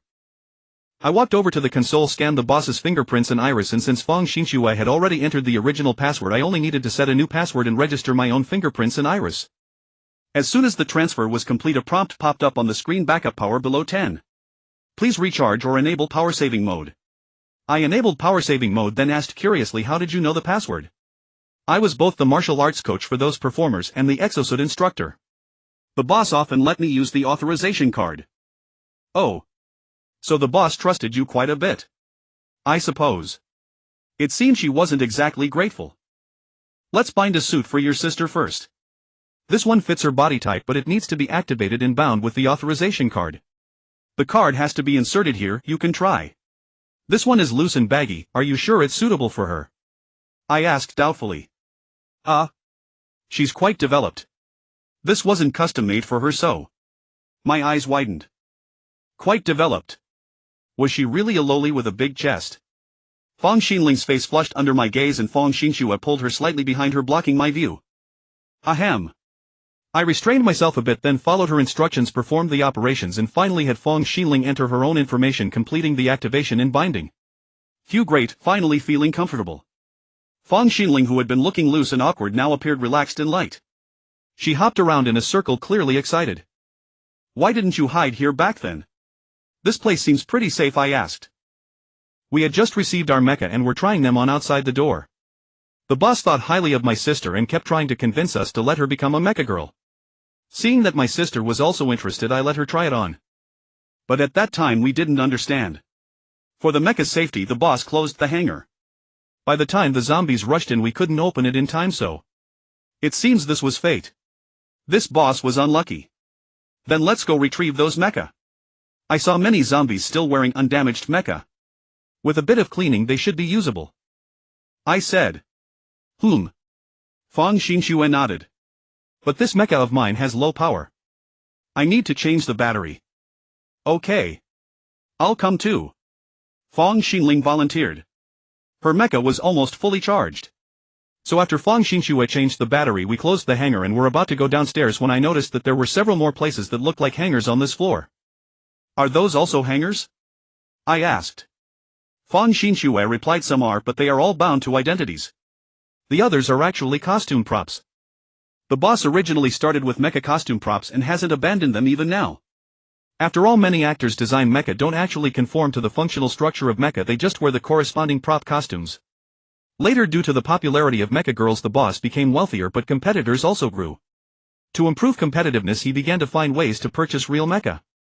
Thus he spent a great deal of money and mobilized many connections to persuade the military to use the obsolete technology of the Swift Scout to produce these weakened civilian mecha for him. I see. So next we went up to the top floor and began collecting mecha from top to bottom. Just gather them near the stairwell on each floor, otherwise it's too difficult to move. I'll find a way to transport them. Okay. Fang Xinling nodded and Fang Xinxue also gave a soft Thus we spent 2 hours finally collecting all the visible mecha. The number wasn't too exaggerated, less than 50 units. Even counting those in the hangars, it would barely exceed 50. Since I held the access card, it wasn't too difficult to remove the mecha from the zombies. The main time was spent on moving them. After all, I couldn't stray far from the girls, so I had them each drag one unit while we walked together to the stairwell. This naturally slowed things down. The bottom 3 floors had the most mecha since the filming site was there. Thus the stairwells there were piled with the greatest number of mecha. Of course there were also damaged mecha. We didn't recycle those to avoid wasting time. Now that we have mecha, we need to consider weapons. Those props can't deal with zombies. Do you know of any hardware store or weapon shop nearby? I asked. Fong Xinxue thought for a moment. There should be several hardware stores nearby. In this era, weapon shops are rare. Although I know one, it's too far from here, so it might not be easy to go there. If you want weapons, how about visiting my place? I have a large collection of weapons at home. Although they are unsharpened, their quality is excellent. Even without a sharp edge, they are quite formidable. Oh. Is your home far? 2 or 3 kilometers. Normally driving takes about 10 minutes. But with so many zombies now, I'm not sure if we can drive. I thought for a moment, clenched my left hand and moved my right foot. Finding that I had mostly recovered, I said, let's go then drive. What if the road is blocked? I'll clear the way. We can detour or walk partway if needed. Okay. So we went to the underground garage. Fong Xinxue opened a... I don't know if it counts as a luxury pink sedan. The exterior was low-key, but the interior looked high-end. I didn't recognize the brand. After all, in my original world I never studied cars. Because I can't drive. The advantage of Maiden Mecha is that as long as the design isn't too exaggerated, they can fit into a small sedan without issue. Unlike the Swift Scout, which would have a hard time fitting into such a narrow space. The car started slowly, almost silently. However, the zombies too close could still hear it and turned their heads. But I released my pressure and they dared not approach. Seeing that I could also deter zombies from inside the car, Fong Xinxue felt a bit relieved and drove out of the garage. Let's stop by a nearby hardware store. We might find an angle grinder, maybe even a generator. I said. I have those at home. Fong Xinxue replied. Even better, let's go straight to your place. Fong Xinxue nodded. So the car drove onto the main road. Sure enough, before long we saw many cars blocking the road with some wandering zombies in between. Drive close to me, don't stray more than 5 meters away. I opened the door, stepped out with a slight limp, jumped onto the roof of a blocking car and looked for a weak point where there were fewer vehicles. Then I walked to the weak point. Under their astonished gazes I single-handedly flipped a car onto its side, then went to the other side and flipped another. After flipping several cars in succession, I finally managed to clear a path. I pushed the cars a bit more to ensure her car wouldn't get scratched. Let's go. I returned to the car and closed the door. Oh. Fong Xinxue snapped out of it and drove on. Brother Bai Yao, you're amazing. Fong Xinling said with admiration. It's nothing. The Swift Scout can do that too. But. That's a mecha. Fong Xinxue said stiffly. Bang. Suddenly a special complete zombie of the strength type leaped from a nearby building and crushed a small sedan. Troubles here, drive faster. Oh. Fong Xinxue quickly accelerated, speeding away from the strength type special complete zombie. But as she accelerated, the car made more noise. An agility type special complete zombie gave chase and landed on the roof with a bang. Ah. Fong Xinling was startled. Get lost. I instantly intensified my pressure to its maximum. The zombie, caught off guard, wobbled and fell off. But it quickly caught up again, extremely enraged, as if feeling humiliated by the fear it had just experienced. The road ahead is blocked again. Fong Xinxue glanced at the rearview mirror, seeing the zombie chasing them, and couldn't help but feel nervous. Stop the car, give me the cane. Fong Xinxue immediately stopped and Fong Xinling handed me the cane. I quickly got out, closed the door, and saw the agility type special complete zombie about to leap onto the rear window. As it was in midair, I thrust the cane straight into its chest. Ow! It struggled in agony, but I pinned it to the ground with one hand. Then I abandoned the cane, grabbed its ankle with one hand, lifted it and slammed it onto the ground. Bang! Bang! Bang! I swung it left and right, smashing it repeatedly against the ground. This trick works especially well against zombies when you have no weapons. I had used it before, but of course it requires enough strength to lift them. Although the bones of a special complete zombie are quite hard, my strength was now different from before. Soon I could hear the sound of bones cracking. But I didn't kill it. Instead I carried the now powerless zombie to the blocked vehicles, tossed it aside and cleared another lane. After I finished clearing, I noticed the zombie had recovered a bit and was struggling to escape. I grabbed its ankle, slammed it again and rendered it powerless once more. Then I hoisted it onto the roof of Feng Xinshue's car and sat down. Drive. Oh. Feng Xinshu snapped back to attention and drove off. This time there were no more traffic jams and no other zombies came to block the way. A few special complete zombies eyed the one I held with great desire, but they hesitated and dared not approach. Eventually the car arrived at a villa complex. Feng Xinshu crashed through the barrier at the entrance and pulled up to the gate of a luxurious villa. Looks like another little rich girl. But considering her status, rumored to have many fans called the Mecha Fairy, Mecha Valkyrie and so on, it wasn't too surprising. This villa had a wall, a courtyard and a fountain, very spacious. To buy such a house in a first-tier city like Linfeng City must have cost a fortune. The gate should have been electric, but now it had to be opened manually. As soon as the car entered the courtyard, I saw a flying zombie poking its head out from the second floor of the villa. Seeing the zombie in my hand, it showed both desire and fear. Don't get out yet, I warned. Then I tossed the zombie in my hand toward it, but only about a meter away. Then I turned around and slowly walked 1 step, 2 steps. It suddenly flew toward me, but not to snatch the zombie on the ground, instead it aimed its sharp claws at my neck. Watch out! Feng Xinshu couldn't help shouting. But I could actually see it. I ducked down, causing it to miss. It nearly hit the ground and stumbled as it tried to take off. But I had already rushed over, grabbed its wing and slammed it hard into the ground. Bang! The hard cement floor dealt it a heavy blow, stunning it slightly. I grabbed it again, slammed it again, slammed it again. Bang! Bang! Bang! Confirming that its skull was shattered and it was lifeless, I let go. By then the agility-type special complete zombie was trying to escape again. I grabbed its ankle and slammed it down hard. This time I went for the kill until it was completely silent. Get out, I said as I closed the door. Feng Xinshu stepped out of the car, her face still bearing a trace of shock. Feng Xinling's eyes were practically sparkling with stars, her hands clenched tightly in excitement and admiration. Bai Yao, you're absolutely incredible. Ha! I chuckled softly as I turned around, about to pat her head, but I stopped abruptly, remembering that I had just used this hand in battle. So I switched to my newly regenerated left hand to stroke her hair. She closed her eyes in contentment, even involuntarily nuzzling against my hand. I wonder how Aunt Qin is doing. Feng Xinshu opened the hall door with some concern, only to freeze at the sight of bloodstains and shredded maid uniforms scattered across the floor. Feng Xinling also froze. Aunt Qin. I reminded them flying zombies are special types, an ordinary wooden door can hardly withstand their claws. Both women fell silent, their spirits dampened. Just then Feng Xinling's stomach let out an untimely rumble. Hungry? I asked. Yeah, I haven't eaten breakfast yet. Then I'll cook for you. Feng Xinshu headed toward the kitchen. We'll never get to eat Aunt Qin's cooking again, Feng Xinling said, lowering her head in sorrow. I had almost forgotten that when I first met Feng Xinshu she was collecting food. A series of events had followed preventing them from eating, and it seemed they had forgotten to take the food, then spent several hours helping me. So I didn't mention the weapons yet. I decided to let them have a proper meal first. I pulled a bone dagger from my waist, extracted the energy organs from the 2 special zombies and handed them to Feng Xinshu.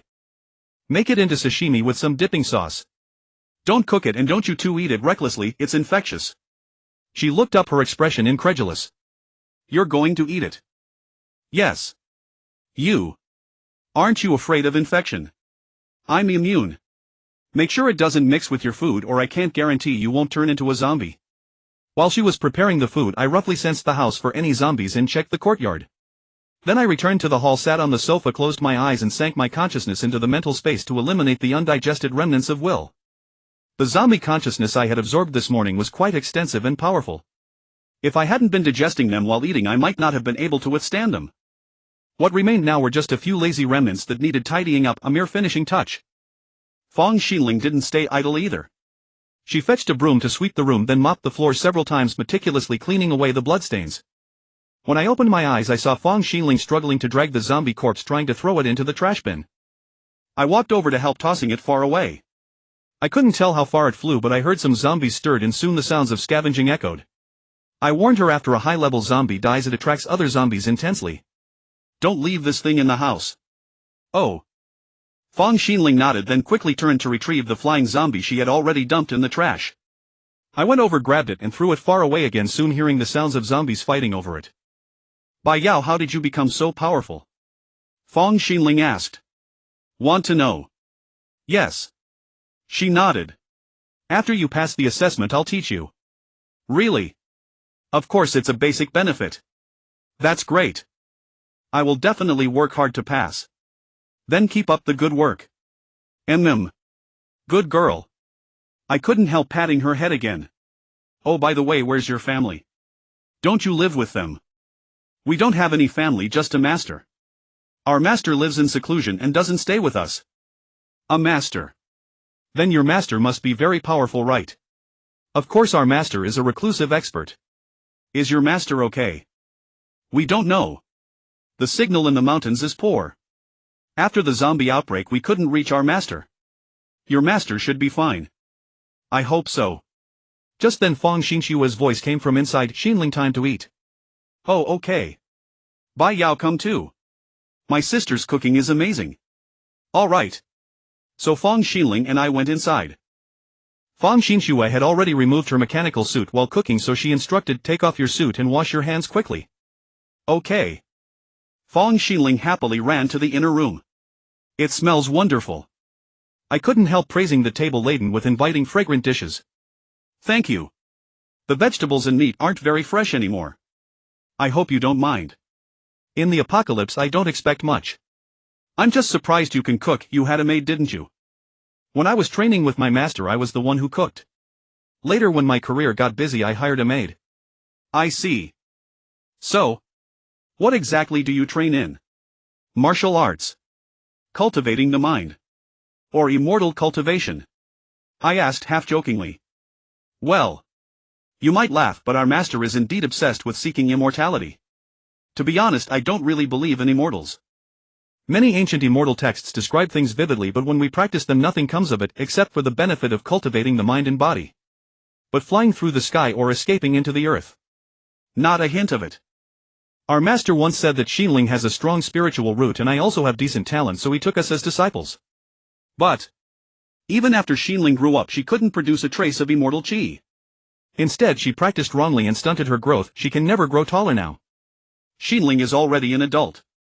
I was slightly surprised. Yes.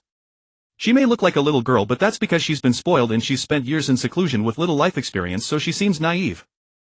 This time I brought her down the mountain to make up for her lack of experience, but I never expected such a crisis. Aren't you afraid I might covet her telling me all this? I asked. I don't have the ability to protect her. If you wanted to harm us we wouldn't be able to resist. She's my only family. I hope she can live happily forever. If you have any designs on her I beg you not to hurt her. I have designs on both of you. She froze, her eyes widening slightly, then she bit her lip, her face showing a mix of conflict and distress, even faint anger and disgust. But I'm not in a hurry to act on them. I'm washed up. At that moment Fong Xinling happened to run out, though I had long seen her hiding and eavesdropping. Taking a closer look, she was indeed extremely well developed. When she ran it was quite eye-catching, making one worry they might fall off. Yet when she sat down you didn't find her figure cumbersome, it seemed just right, perfectly matching her stature and features, giving her a charm that could rival her sister's beauty and even surpass it. We enjoyed a hearty breakfast cum lunch. Fong Xinling and I both ate with relish, but Fong Xinshue seemed distracted. After the meal Fong Xinshue was about to clear the dishes when I said, let Xinling do it. Take me to see the weapons. I'll do it. Fong Xinling volunteered to clean up. All right. Fong Xinshue led me upstairs and opened a room. It appeared to be a training hall, very spacious, with large mirrors on the walls and clean meditation cushions on the floor. On one side stood 2 weapon racks bearing a full array of the 18 traditional arms. Some blades and swords were placed on specialized racks on tables, while others hung on the walls. I roughly counted about 30 weapons. I casually picked up a sword-like weapon and drew it. This seems like a Tang Dao. Yes. That's my favorite weapon, the one I practice most often. I flicked the blade, it rang clear and resonant. Then I raised my leg and struck it against my thigh. The blade vibrated violently but returned to true without any deformation. I slashed it against the wall, leaving a 2-centimeter deep groove. Wiping the dust off with my finger, I found no scratches or nicks. Good quality, I praised. It's indeed a rare piece. I had it custom made at great expense. If you like it, Since you're proficient with it, you should use it. When it comes time to sharpen it, you do it yourself. I might not be as careful with these weapons. With that, I sheathed the Tang Dao and placed it back on the rack. Thank you, she said with some gratitude. It seemed she truly cherished that Tang Dao. I had noticed her pained expression when I struck the wall with it. This Tang Dao looks small, but it must weigh about 10 Jin, right? Quite heavy. Can you handle it smoothly? I asked curiously. An ordinary single-handed sword weighs 3 Jin, at most a two-handed sword under 5. This 10 Jin blade would be very unwieldy for me if not for my current arm strength. I deliberately extended the blade and handle. When necessary, I can use it as a two-handed sword. With some technique, I can manage it fairly smoothly. Besides, I originally used it to train my arm strength, so it's relatively heavy. I see. I nodded, then picked up another weapon with a long handle and blade where the handle and blade seemed almost equal in length. I prefer this one. It looks like a horse-slaying blade. It's called a Mo Dao, double-edged, also known as a horse-slaying sword. It is indeed a type of horse-slaying blade. I hefted it, the weight felt just right. But if it felt right for me, it would be quite heavy for an ordinary person. So this was also custom-made for training your strength. Yes. After getting used to the weight of a horse-slaying blade, wielding a large guandao is less likely to cause injury. I glanced at the large guandao nearby, which resembled Guan Yu's green dragon crescent blade. I picked it up. Good heavens, it was so heavy. Even I found it a bit cumbersome. This must be at least 50 Jin, right? 82 Jin. Wow. Is this a weapon a normal person can use? This should be extremely effective against zombies, but it's too heavy and cumbersome. This saber is more suitable. However, if I encounter a zombie of larger size, this great guandao will certainly break through its defenses effortlessly. This saber weighs 50 Jin too. Fang Xinxue remarked. I paused, slightly stunned. So I could now effortlessly wield a 50 Jin weapon. The surge in strength had made me somewhat insensitive to weight. This saber was also custom-made for me. Some sabers have blades that are too long, causing them to wobble during slashes and greatly reduce their power. Others have blades that are too short, limiting their lethal range. So I designed this saber with a blade and handle of nearly equal length, roughly the span of 2 hands. It is made entirely of pure steel, balancing thrust and slash while allowing one to grip the center of gravity for greater agility. Since weight constraints were lifted, I thickened and reinforced it, enhancing its slashing capability. I also changed the double straight edge to a double curved edge with a smooth taper and a slightly widened head. This makes it easier to thrust, slash, or even cut. Amazing. I praised. I'll take this one. Sharpen it for me later. All right. She reached out to take the saber from me, and the strain on her face showed that even for her this weapon was no easy burden. Without her battle suit, she lacked that strength. But martial arts works this way: once you grow accustomed to heavy weapons, practicing with lighter ones becomes exceptionally fluid. Thus the weapon you train with is not necessarily the one you use in combat. The same applies to martial arts. Training methods often differ from combat techniques. Many dismiss martial arts as mere flashy forms, but this usually stems from confusing training methods with actual combat techniques. Take Tai Chi for instance. The slow, deliberate movements appear powerless and even dull, but that is merely the training method, designed to enhance control and nurture the body. Its combat techniques are embedded within the forms, but modern people rarely have opportunities for real combat, making it difficult to apply effectively. To truly achieve the seamless interplay of hardness and softness, the continuous flow and the effortless fusion, one must spend considerable time familiarizing themselves with an opponent's attacks and power, training the corresponding reflexes. Otherwise, stepping onto the ring unprepared would result in an inability to execute even a single technique, let alone borrowing force or deflecting 1,000 pounds with 4 ounces. Of course, modern martial arts lean more toward performance, so their flashiness without substance is a reality. But most practical martial arts are ugly, monotonous, and repetitive in their movements, unappealing to the eye and thus unpopular. There's no helping that. I once saw an old man invited on stage to demonstrate martial arts. He labored forward half a step at a time, circling around, but he was merely repeating the same technique. I was awestruck by how his aged body executed moves that were both ruthless and lethal, swift and powerful. In my mind, I simulated the strikes. They targeted vital points with abrupt steps that caught one off guard. A mere half step forward, a thrust. If struck once, I would surely be blinded. Even if the eye was spared, his other hand targeted the abdominal triangle, a spot where even a light force could double a person over, leaving them gasping for minutes before they could stand straight. And he only practiced that one move, performed only that one move. One can imagine that move had no aesthetic appeal. He was stooped, hunchback, slightly disheveled, simply pacing across the stage in a circle, then turning and switching sides to circle again. When he stepped down, only a sparse round of applause and cheers followed. Few understood what they had witnessed. People are like that, visual appeal matters. Not everyone can discern the essence. After all, they came to watch a performance, not to learn techniques. Naturally, they wanted something visually pleasing. Fang Xinxue quickly fetched an angle grinder, replaced the disc and began sharpening the blade. She also prepared a whetstone, wet it and performed a finer polish. Seeing her struggle with the saber, I took over. You handle the angle grinder for the rough edge, I'll do the fine polishing. All right. But be careful not to ruin the blade. It's fine. Your Tang sword is already sharpened. My weapon doesn't require high sharpness. We spent over 2 hours sharpening all the weapons. I fondled the saber with reluctant admiration, eager to test it on some zombies. But nightfall was still some time away and I was a novice. It would be wiser to learn a few techniques from her first. While reckless hacking might work, practice would help me get a feel for it. Teach me a few moves so I can at least use it properly. You've never learned? No. When would I ever have had a chance to handle such a thing? All right then. She taught me some basic moves and after practicing I gradually found the rhythm. Feeling adequately trained, I noticed the sky was still bright. How about a sparring match, just hand to hand? I'm definitely no match for you, she replied, lacking confidence. My technique might not be as good as yours. Raw strength alone won't cut it. Please guide me. She hesitated. Actually, I don't have much real combat experience. Neither did I until the zombie outbreak gave me some. Well. All right. She agreed. We distanced ourselves, cupped our fists in salute and assumed stances. Suddenly she lunged forward, raising her leg to kick at my face. I blocked with a palm, then stepped forward and slashed my hand toward her neck. She ducked quickly, but the combination of lifting her leg and lowering her head cost her balance and she nearly fell. Before she could steady herself, I pressed down and pinned her to the ground. I was taken aback. Was it really this easy? She scrambled to her feet, embarrassed. I really don't have much experience. Didn't your master spar with you? She was obsessed with cultivation, Fang Xinxue replied, resentment lacing her voice. I was speechless. Haven't you ever encountered a bad guy? They weren't as strong as you, so they couldn't break my techniques. So? You don't know what to do after your technique is broken. Yes, and you're too fast. Fine, I'll slow down to let you adapt. Thank you. We resumed sparring. I slowed down but kept my strength, frequently breaking her moves.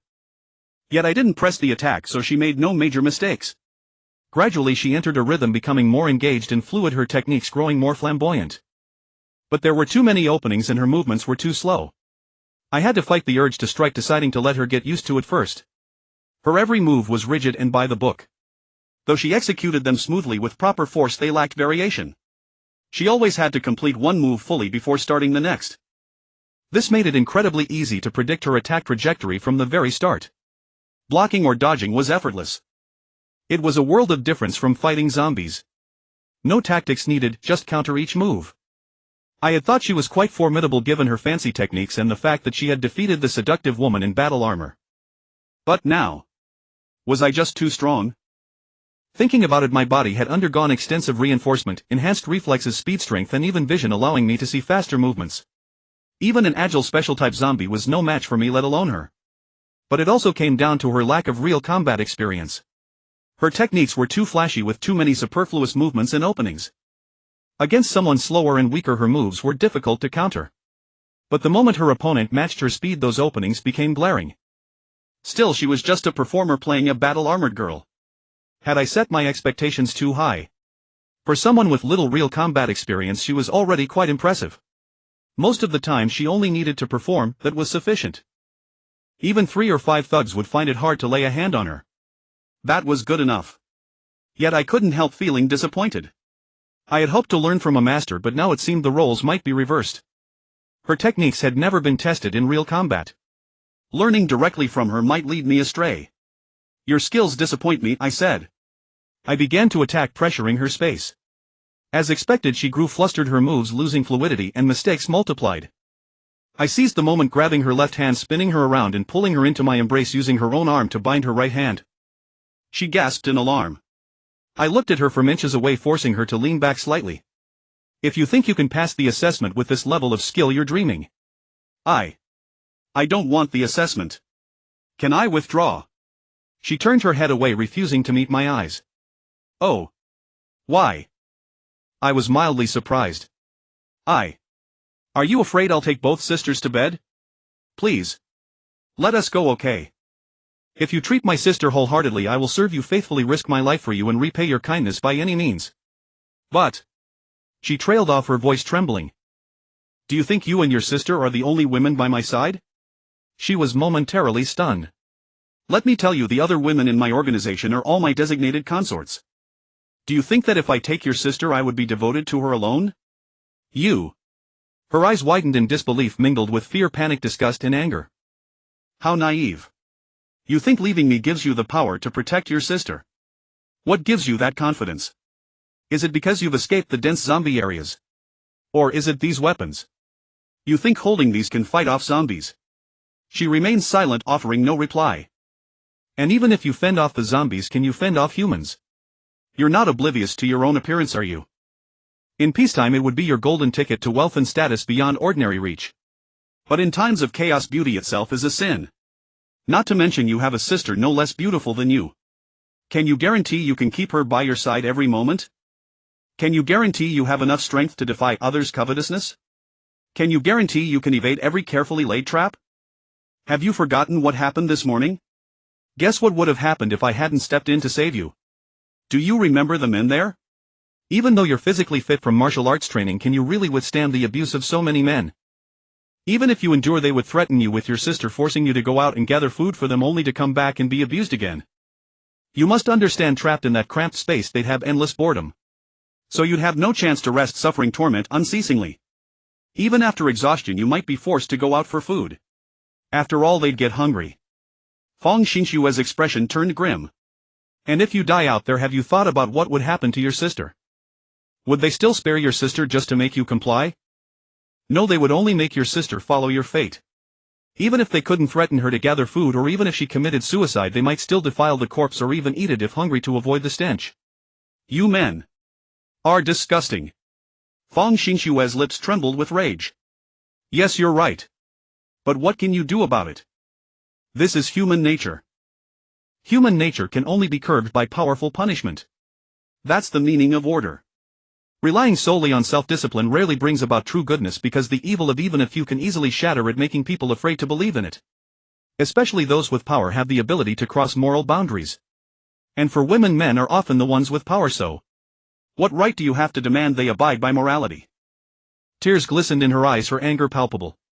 Come, strike me. Prove that you have the right to demand I abide by morality. I released her and beckoned. She clenched her fists and charged furiously, every move forceful. But her movements were habitual, riddled with flaws. Even with increased strength she couldn't compensate, and the excessive force distorted her forms, exposing even more weaknesses. So I swept my arm and hooked my leg, sending her crashing to the ground with a thud. Sister! Feng Xinling rushed over worriedly, trying to help her up. But I suddenly grabbed Feng Xinling by the neck and lifted her. Cough. Cough. Brother Bai Yao. She gasped, struggling in pain. Let her go. Feng Xinshue screamed in fury. Hey, weren't you planning to entrust her to me? Perhaps I should take her now. With that I exerted a little force and a ripping sound followed. Bastard! Feng Xinshue immediately lunged at me again. But even with one hand my strength was overwhelming. I effortlessly blocked her attacks, broke her momentum, and kicked her flying. Then another ripping sound. Bastard, stop! She rose again and charged. I sidestepped, tripped her, and pinned her to the ground with my foot, preventing her from getting up. Those weapons gave you great confidence, didn't they? Go take them and see if they give you enough confidence. With that I hooked my foot and kicked her toward the pile of weapons. She directly drew a tang sword and thrust it at my face. When I dodged, she aimed for my right chest. As I evaded, she slashed upward, trying to cut the hand holding her sister. To be honest, an upward slash isn't very powerful. Even an ordinary person's bones are hard to sever, at most the arm would be injured. Perhaps she just wanted to make me let go in pain. Even I would be injured by such a slash. But I grabbed her sword hand with my left, halting her upward motion. Then I kicked her, sending her flying horizontally, and yanked her down, slamming her flat against the ground.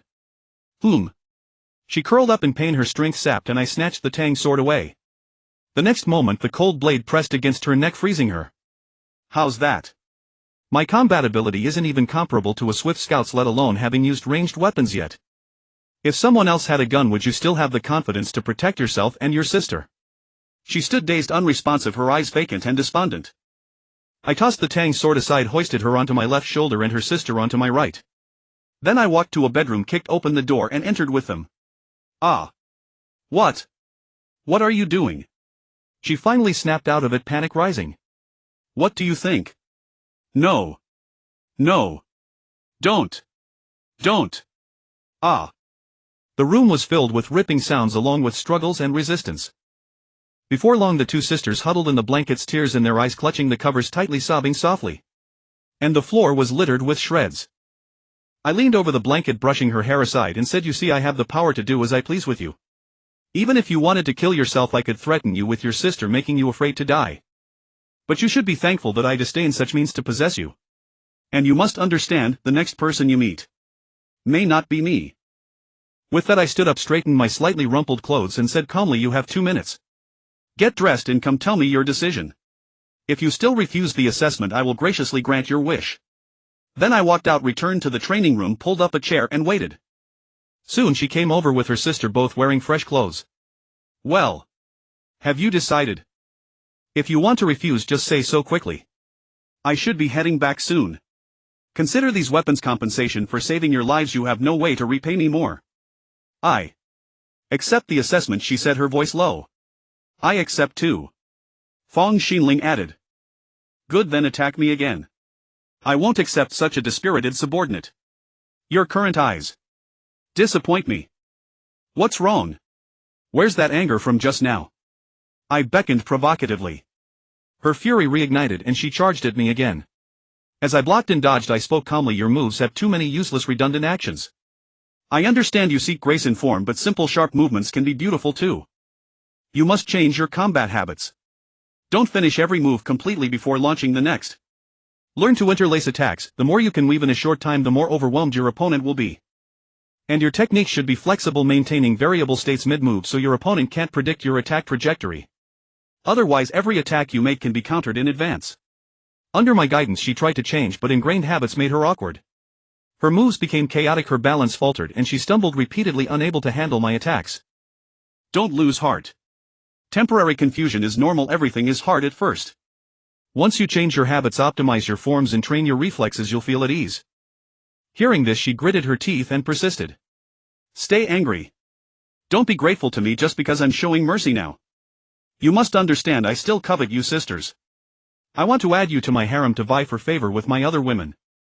You." Indeed, her anger flared again, her strikes becoming fierce, sharp and even savage. "Good, that's the look, that's the fighting spirit. Though you gain my protection by joining me, if you lack ability you'll only become my playthings. Only when you are strong enough can you stop me when I'm tempted, or make me wary enough not to dare have any thoughts about you. Otherwise you're just clinging to a relatively powerful man to avoid a worse fate. That's no different from escaping the wolf's den only to enter the tiger's mouth."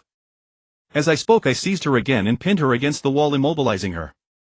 I lifted her chin lightly and said with a hint of arrogance, "Remember, I am your other enemy, the one you must defeat. Otherwise you will be toyed with in the palm of my hand." With that another ripping sound. "Ah." Soon she curled up in the corner with her arms wrapped around herself, her eyes filled with anger and grievance, pitifully lovely. "Stand up." "What? Are you disobeying orders now?" She bit her lip, more tears spilling out, and slowly stood up in a hesitant manner. "Listen, the next question will be the final test of this assessment. If you join my organization, I will provide you with protection and enhance your strength, making you stronger. But my demands will be very strict and the training punishments will be severe, even more extreme than making you lower your hands now. So this final test is just one question: do you still dare to join my organization?" She bit her lip, couldn't help but look at her sister, her gaze gradually shifting from hesitation to determination and also filled with a surge of anger. "I am willing to join." "Good, then you will start as a peripheral member for now. Remember the name of our organization, White Fur Coat. And I am your leader, Bai Yao." With that I took off my white fur coat and draped it over her. "This white fur coat is our team uniform and also the symbol of our organization. As my direct subordinate I give this one to you." "Thank you." She tugged at the fur coat, completely covering herself. "Go get dressed." I lightly pinched her cheek. "Otherwise, with your beauty, I am suffering terribly right now. She glanced downward, instantly blushing, and lowered her head to walk away from me. But I pulled her back into my arms. What? When the boss gives an order, shouldn't you cooperate by saying yes? She was initially flustered, her body tense, but upon hearing such a simple request she quickly replied yes. Go ahead. I released her. Yes. She responded once more before turning to leave. Not bad. The process of subduing her was relatively successful. It was not in vain that I expended so much mental effort in so many words. Although it deviated from my plan, my on-the-spot reaction still salvaged the situation. Originally I intended to lower her confidence through a sparring match, gradually frustrate her, then ignite her desire to become stronger, thereby luring her into obediently following orders. But who knew she would suddenly refuse to undergo the assessment? So I had to change my strategy, using various oppressive methods to confine her within the bounds of having no choice but to obey, while trying to preserve the possibility of reversing my image in her eyes later. Thus I now have to play the role of a villain, but also let her know that I am deliberately playing this villain for her sake. As long as she feels even a trace of guilt in the future, that will be a major trump card for me to reverse my image. The pity is that I am suffering, holding back painfully right now. Alas, no choice. The heart-touching approach is troublesome, far less satisfying than the instinct-driven approach.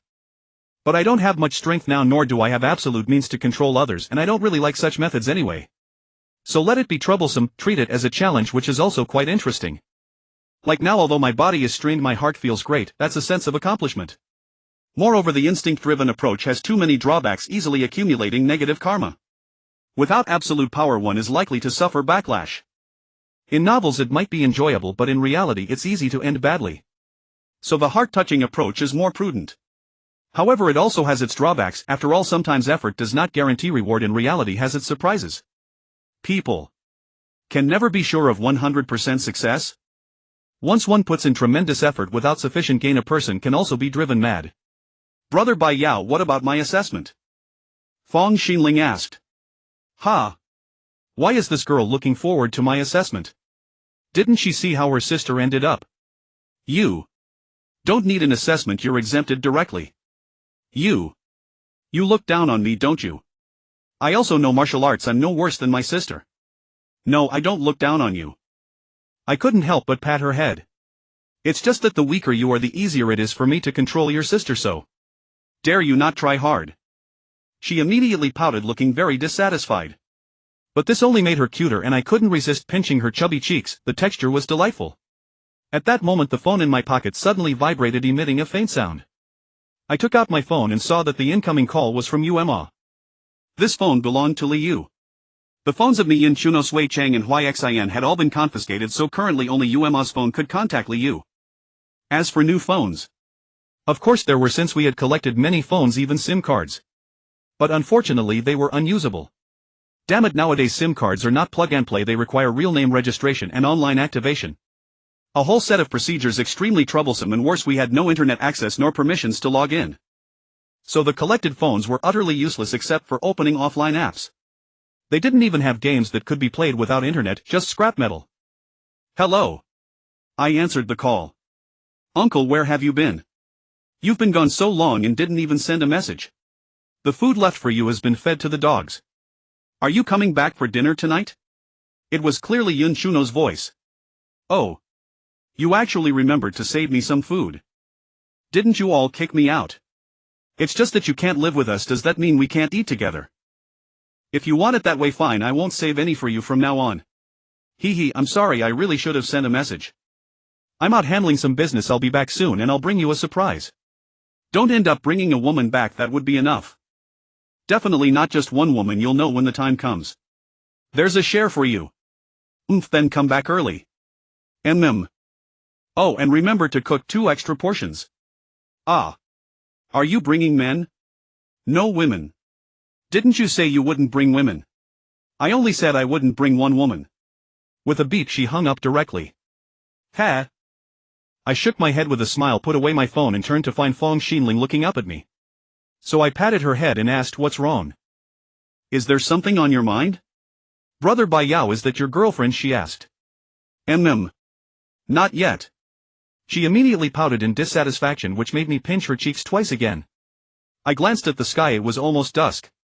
So I called Fong Xinshui and loaded the weapons into the car, ready to transport them back. Some weapons were too long, so they were tied to the roof, while the shorter ones were placed in the trunk. As for the food and water at her home, we only took a small amount for emergencies, not all of it since we might move here to live in the future. It served as a backup base. On the way back I sat directly on the roof of the car, first to deal with any crisis and second to keep an eye on the weapons.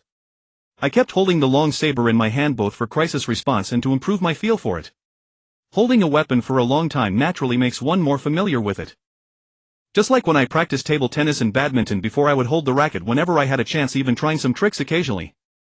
This made my skills improve rapidly because I became intimately familiar with the racket's shape. I could even return the ball with the racket sideways, sometimes astonishing everyone. Now I wanted to use the same method to become thoroughly familiar with the long saber's shape and gain a clearer understanding of its weight and weight distribution so that I could wield it more flexibly and reduce the chance of accidental drops. At the same time I kept observing the surroundings, both to guard against zombie ambushes and to constantly rehearse in my mind, if a zombie suddenly appeared in that spot, what would I do? If one appeared in another spot, what would I do? This way I broadened my thinking, gained experience from nothing, envisioned various plans and deduced better strategies. Of course these plans could only ever serve as references. After all, they were mere simulations and could not replace reality.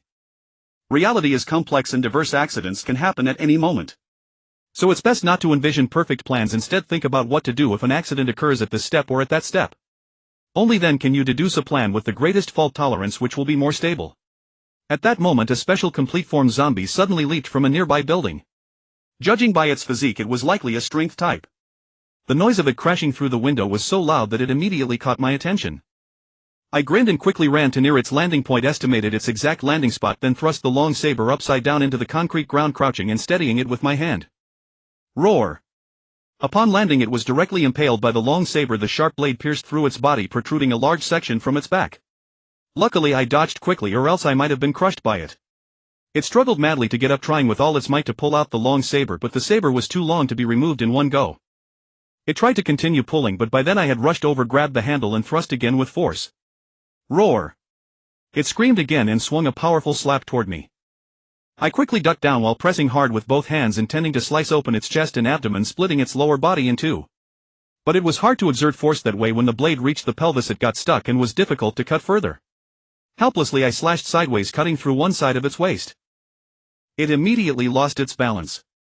Then I swept forcefully. The 50-gene long saber effortlessly severed its neck, turning it into a headless rider as it collapsed. This is the difference between having a weapon and not having one. With a suitable weapon, even though I was still not fully accustomed to it, my combat prowess was incomparable. I effortlessly slew the most formidable among the second-stage zombies, the fully evolved strength-type special zombie, as if chopping vegetables.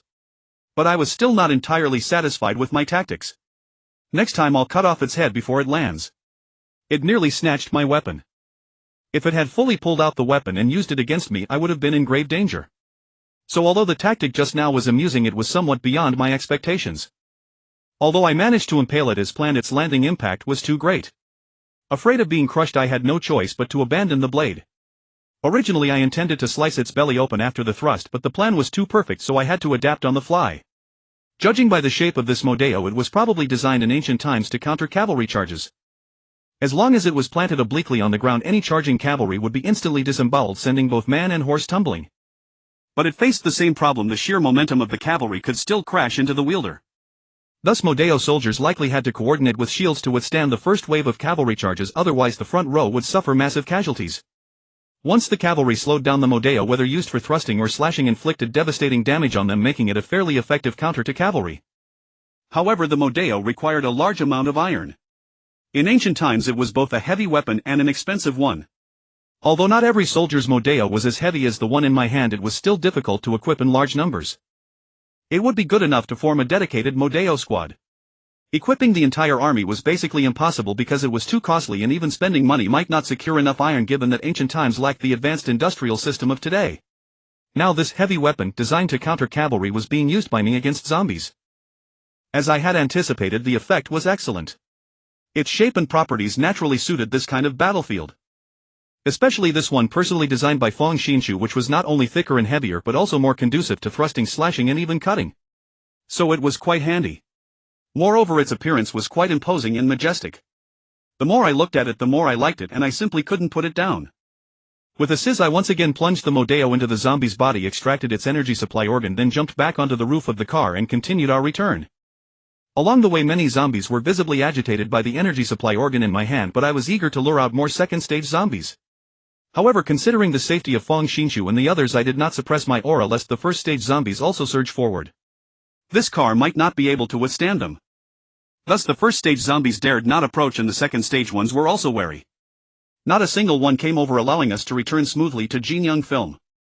By the time the car entered the underground garage, I had already devoured the energy supply organ.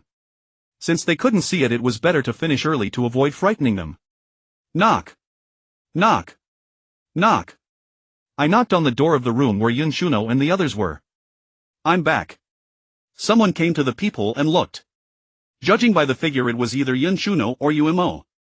Don't open the door for him. Let him starve out there. Yun Shuno's voice came from further inside, so the one at the door must be Umo. Don't be ridiculous.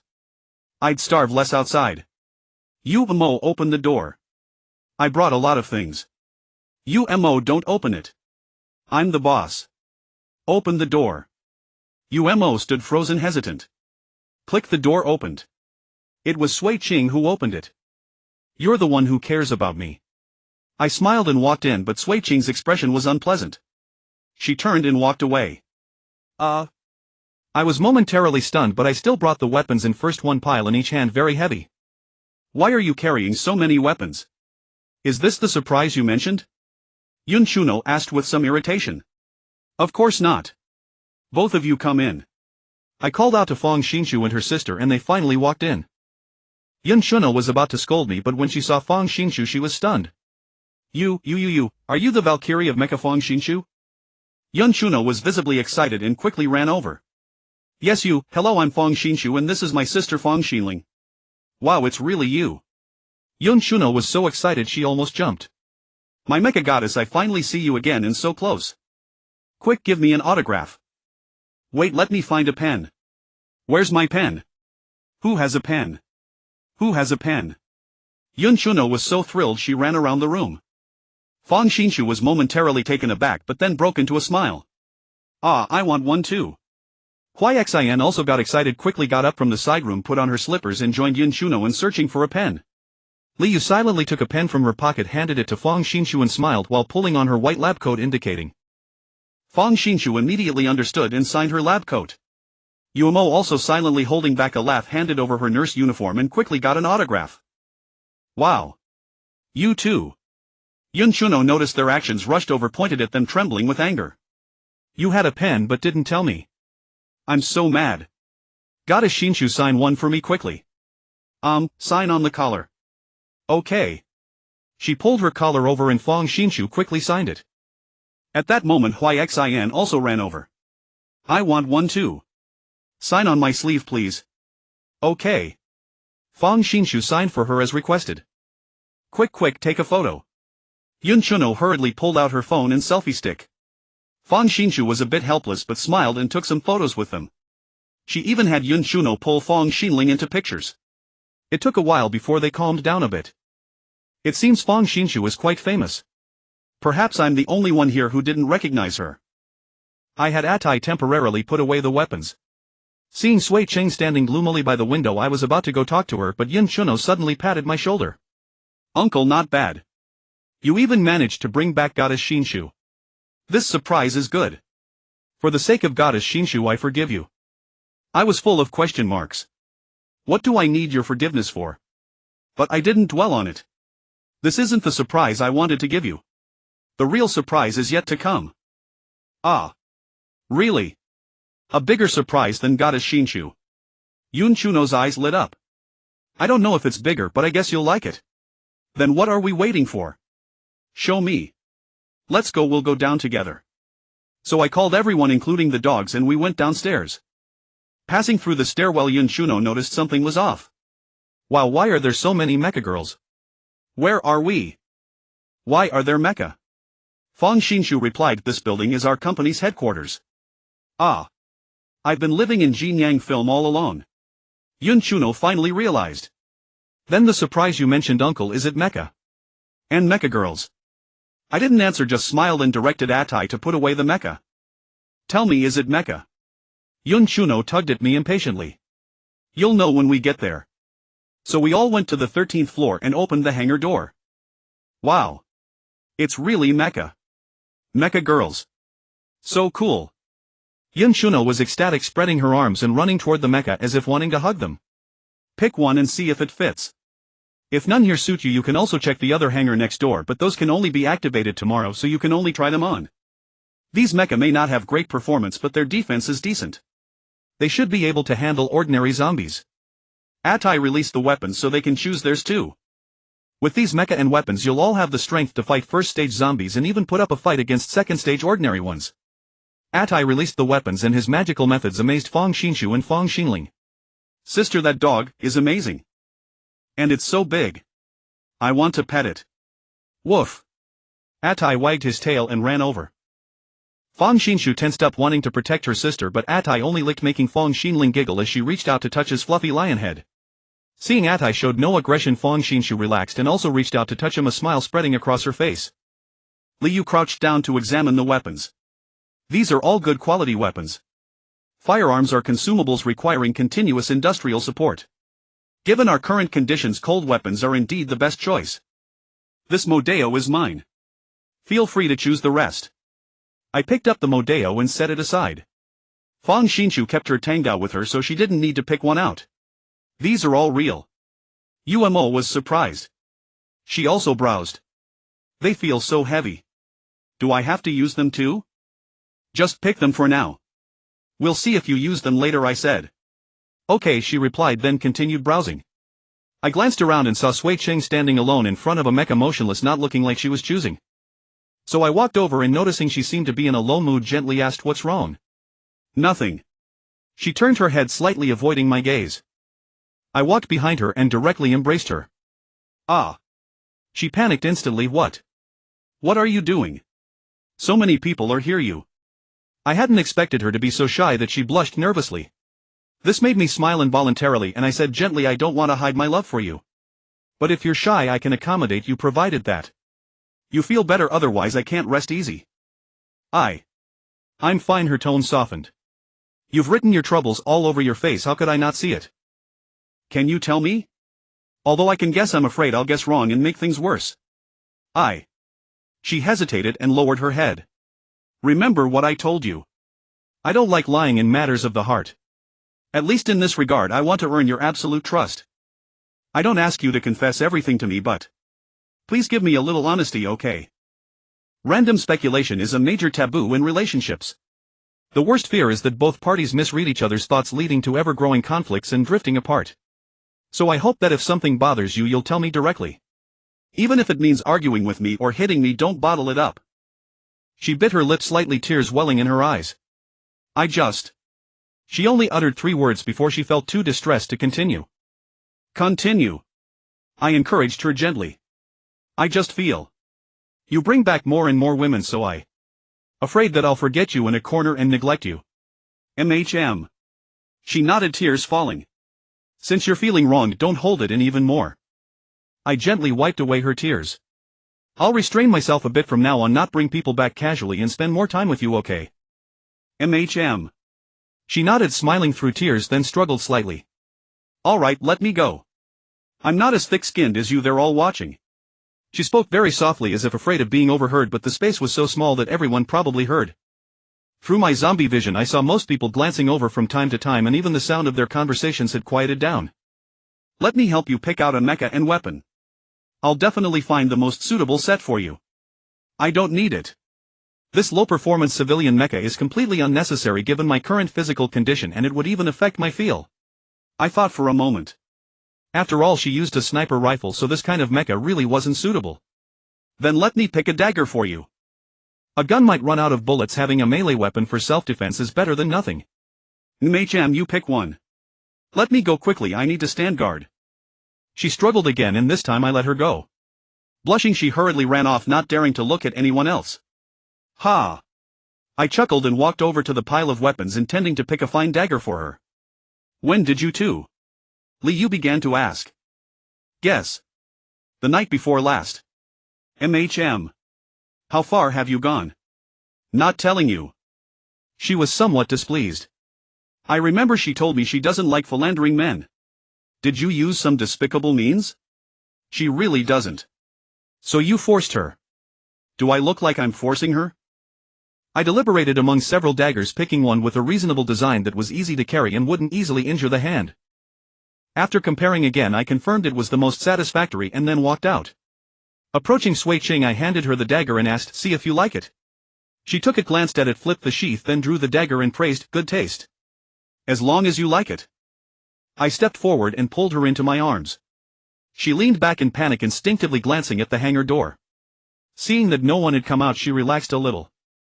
"I really want to stab you a couple of times," she snorted, brandishing the dagger at my chest with slight dissatisfaction. "Then stab me." I suddenly, as if casually, slapped the dagger in her hand toward my chest. With a shh sound, the dagger easily pierced in, and since it struck the heart, blood immediately spurted out. "Ah. What? What are you doing?" She was startled, eyes wide, at a loss. "Just helping you out. I was just joking." She was so anxious she was about to cry, her hand on my wound, not knowing what to do, whether to pull it out or not. After a moment's thought, she still didn't pull it out, instead pressing on both sides of the wound to stop the blood from flowing. I held her tighter and continued, "As a philandering person, I will inevitably hurt the ones I love. I'm well aware of that, so I need to bear the corresponding cost, the cost of possible backlash. Although you might have just unconsciously had this thought without even any intention to act, since you've had such a thought, it at least proves you have some resentment toward me. I don't want to wait until you have the real intention to act before considering how to guard against you. After all, by then you might pierce not my heart but my brain. So, I'll take this stab for you first." "I won't. I won't." She shook her head with a crying voice, tears streaming uncontrollably. I wiped her tears and said gently, "I don't want to have to guard against the person who sleeps beside me. It would be better to have no one at all. So if one day you really want to strike, please, in consideration of this stab today, spare me, okay?" "I won't. I really won't." She was now in tears, emotionally on the verge of collapsing. "Then I'll thank you in advance." With that, I lowered my head and sealed her lips. "Mum." Although she was crying, she still responded enthusiastically, growing more passionate, even uncontrollably wrapping her arms around my neck and pressing herself tightly against me as if trying to merge into my body. She didn't even care that people were already coming out of the hangar. "Sui Ching." Li Yu walked over angrily and forcefully pushed us apart. Sui Ching immediately became somewhat angry. "Li Yue, what are you doing? I should be asking you what you're doing. You've been manipulated by him, don't you know? Do you think this is his vital point? He doesn't care at all. He's just using a self-inflicted injury trick, can't you see?" As Li Yu spoke, she angrily pulled the dagger out of my chest and blood gushed out again. "Hiss," I gasped in pain and quickly covered the wound. "Damn it, I still feel pain, okay? I was just putting on a brave face for the atmosphere. I'm not a first-tier zombie now." "I know. I saw it. But what does it have to do with you?" Sui Ching angrily pushed her. "Didn't you say you don't like philandering men? Can't you see he's going to take all the women here into his harem? Do you think he'll treat you with single-minded devotion?" "I know. What about it? You. Li Yu. I warn you. We are not friends anymore. My affairs are none of your business. If you dare to do this again, don't blame me for pointing my gun at you again." Li Yu was stunned, staggering back a few steps in a daze. Sui Ching pushed her away and quickly ran to my side, looking at me with concern and asking, "Are you okay?" "I'm fine." I glanced at Li Yue, who sat down unsteadily, looking utterly disheartened. Even the dagger in her hand fell to the ground with a clatter. "Quickly stop the bleeding." Sui Ching was still very worried, tears glistening in her eyes. "It's fine. She's right, this isn't a vital point. Just press it for a while." I tried to keep my heart from beating so that the flowing blood wouldn't hinder the wound's healing. "Don't mention her, I hate her now, I don't want to see her," Sui Ching said, sobbing. Li Yu trembled, then hugged her knees as if she was cold, burying her face in them, shaking slightly. The others watched in silence, not daring to speak or intervene. Even Yin Shuno, who was usually lively, was now quietly staying aside, completely devoid of the joy of putting on the mecha. "Don't be like this. You are all members of my organization. If you are not in harmony, it will make things very difficult for me." I reached out and wiped her tears. "I'll try not to fight with her. If you want me to cooperate with her, I will still cooperate." She quickly wiped the tears from her face. I felt helpless, so I had to address the people around me. "All right, continue to pick out mechas and weapons. Those who have already chosen come to me for activation. Only then did everyone start moving, continuing to pick mechas and weapons, but they no longer had the initial excitement and enthusiasm. They silently chose and brought them to me for activation. Liu did not pick anything. Instead, when no one was paying attention, she silently stood up, turned around and left. I watched her back, not knowing what reason I had to chase after her. If she left the team because of this, I wouldn't know how to stop her. It wasn't until nightfall, after everyone had finished dinner, that Sui Qing came to me with some worry. Liu hasn't come back yet. She looked worried, not knowing how to say it. I saw through her thoughts at a glance, stroked her cheek and said, I understand. I'll go find her and bring her back. Thank you. I actually didn't want to treat her like that. I know. I understand your feelings. She smiled with a hint of emotion, then hugged me. Thank you. I hope we can become so close that we don't even need to say thank you, we just respond with actions. She beamed, nodded, then kissed me on the cheek before shyly running off. Ha! I chuckled softly, lightly wiped my cheek, then turned and left to find Liu. When I found Liu, she was drinking at a bar counter in the dining area. The dining area was surprisingly well equipped, it even had a bar counter. Though not enclosed, it barely qualified as a bar. Several zombies lay collapsed nearby, first and second rank, none with fatal wounds, presumably knocked out by her anesthetic. This woman was truly dangerous. I always had to be on high alert around her, or else I might end up on the ground too. What are you doing here? She slurred, somewhat drunk. I came to take you back, I said as I walked into the bar. Back? Is there still a place for me there? She already hates me, doesn't want to see me anymore, and I don't want to be an eyesore either. She grabbed the bottle, took 2 big gulps, then choked and coughed uncontrollably. She's really worried about you. She asked me to come find you and bring you back. Ha, don't lie to me. I don't want to go back and endure her cold stares. Now. Her heart is only with you. She's already forgotten me, her best friend. Once. After saying that, she took another gulp, gulping it down noisily.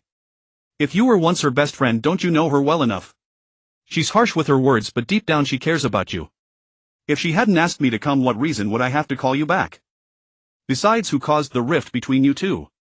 Don't you know yourself? Even if she does care, so what? Our relationship can never go back to how it was. Yes, I brought this on myself, I reaped what I sowed. But now I also despise you. I despise how you act like a manipulative bitch, it's disgusting. Oh. How am I acting like a manipulative bitch? Give me a reason, let's see if I can refute it. I sat down, grabbed a bottle, popped the cap with my fingernail and poured myself a glass, even though I didn't really like the stuff. You must have used some underhanded method to make Sui Qing tolerate your womanizing. And today you pulled a martyr act, playing the victim in front of me so Sui Qing would take your side. What else would you call that? Hey, you make it sound like I deliberately schemed against you. If you hadn't suddenly burst in, none of this would have happened. You brought it on yourself. You didn't scheme against me, but you schemed against Sui Qing. They say love makes people stupid, I never believed it, but now I see it's not just stupidity, it's utter idiocy. She's already admitted she saw through your martyr act, yet she still takes your side, completely blinded. And I end up being the most ridiculous of all. After saying that, she took a few more gulps, nearly finishing the bottle. Several empty bottles lay nearby. I admit I schemed, just as I admit I'm a womanizer. There's no point in hiding it. But that doesn't mean I'm not sincere with her. Who says a sincere person has to be straight-laced, never use tactics, just give endlessly, wait for the goddess's reply and bear the loss and pain of failure? Reality is never that ideal. If hard work always led to success and giving always brought returns, then the world would be full of people getting what they want. But everyone is competing. Your success means someone else's failure, their success means your failure. How can everyone get what they want? You give sincerely, don't others give sincerely too? You strive hard, don't others strive hard too? So in the end, doesn't the one with better tactics win? Sophistry. A womanizer talking about sincerity, don't you find that ridiculous? She took another displeased gulp. Then in your eyes only someone who is devoted is worthy of talking about sincerity. She was silent for a moment, not answering. At least I'm honest, aren't I? At least I haven't deceived her, right? I can't guarantee I'll never lie to her about anything, but at least in matters of the heart I want her absolute trust. You should know that what she lacks most now is trust. After all, you were the last person she fully trusted, but you betrayed her. In that situation, my honesty naturally became my greatest weapon. The reason I could so smoothly enter her heart. You played a huge role in that. Am I wrong? She stopped her unfocused gaze staring ahead long without refuting, long without picking up the bottle again. To be honest, I don't really have a reason to keep you here. You're beautiful and I do desire you, but I have plenty of women around me, I don't truly need another. You're skilled in medicine and my team could use you, but that's only for the others in my organization, not for me personally. And you once put me on an autopsy table, I can't just pretend that never happened. You even carry an anesthetic specifically for zombies, so I have to stay on guard against you at all times. So truly I have no reason to keep you. But I know how much you mean to Sui Ching. Even though she says she hates you, even though she says she'd point a gun at you, she still begged me to come find you. You should know I'm not indifferent to how you burst in and ruin things between Sui Ching and me. You interrupted us, broke the atmosphere and violently pulled the knife from my chest, that hurt too. Do you think I have no complaints? But she cares about you. Even though you're skilled and carry anesthetic that can easily knock out zombies, she still worries something might happen to you. I can't ignore her plea. If your leaving makes her uneasy and distracted, I can't just turn a blind eye. But honestly, there's another thought in my mind. If you leave, I'll have a chance to completely possess her heart, make her trust only me, rely only on me, so she'll be more obedient, more accepting, and never leave me. And I won't have to be on guard against you anymore. Wouldn't that be great? She bit her lip, tears glistening in her eyes, fingers rubbing the bottle as she lost herself in thought. So this is the end of my persuasion. I have enough to report back to her. I've tried my best, haven't I? If you insist on leaving, what can I do? It's not like I can tie you up and drag you back, right? With that I set down the untouched glass, stood up and turned to leave. I walked slowly but not too slowly, silently counting down the distance. 3, 2, 1. I had reached my mental estimate. If she didn't call out before this point, she was likely choosing to leave. So I paused for a second. When she still didn't respond, I shook my head, sighed softly and continued on. But just as I took another step, she called out, "Wait. What's wrong?" I turned back. She hesitated, then after a moment said, "Can you help me repair my relationship with Sui Ching?" "Why should I help you?" I spread my hands. "Do you think I wasn't a victim when you betrayed her? I was the biggest victim. Do you think I have no resentment? If you can make us reconcile." "That's impossible." I cut her off before she could finish. "You should know betrayal is like smashing a mirror with all your might. No matter how much you patch it up, it can never return to how it was. Unless you melt it down and recast it, but that would be a different mirror. Then, as long as we can reconcile. And then, didn't you say you desire my body? From now on my body is yours, you can do whatever you want with it." I looked at her, thinking for a moment. Seeing her blush and turn away, unable to meet my eyes, I finally said, "I prefer to win hearts. My heart is with Sui Ching. If you hold on to her, then I can't escape either." "You love Sui Ching?" I was somewhat surprised. "Yes. What about it? Can't I? I don't like men, she is my one true love." "So? You're actually my rival." "I hate how you stole her away so quickly before I could even react." She glared at me with resentment. This caught me off guard. I had thought they were just close sisters, but it went deeper than that. "Does she know?" I asked. "She should know. But I don't know how she feels. Whether she wants to be sisters or lovers, I'm fine with it. As long as I can be with her, I don't ask for more. You men shouldn't be averse to this, right? From what I know, most men dislike male-male relationships but rarely dislike female-female ones. As long as you don't cross certain lines, don't take over what a man should do, it's fine. Deal." So I walked back into the bar, lifted her chin and said, "Then let's stamp it first." "Stamp it?" She looked confused. "You don't think I'll just take your word for it, do the work first and then collect the reward later?" I stared into her eyes up close. "Then what do you mean?" "I'll take the down payment first." I leaned in. She couldn't speak anymore. After nearly half an hour, she finally managed to relax, breathing unsteadily as she rested in my arms. "You'd better keep your word or else I will do everything in my power to kill you." She bit her lip slightly, staring at me with some anger. "Of course, after all, you two care about each other, that's the foundation for reconciliation. As long as you don't act recklessly with me mediating, it's not that difficult, is it?" As I spoke, I tried to wipe my hands dry, but it seemed impossible, so I had to spread it evenly and wait for it to evaporate. It had better be so. Otherwise you can't possibly guard against me every moment. I'll always find a chance.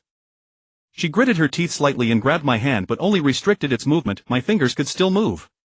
Then you're really not an ideal bedmate. You can just not sleep next to me. Then you're also giving up the chance to sleep with Sui Ching. What? She was slightly taken aback. I'll have her sleep next to me. You. Ha. So instead of being so fierce with me, you'd better find a way to earn my trust. After all, I was the one you sent to the dissection table. That's far harder than getting you to reconcile with Sui Qing.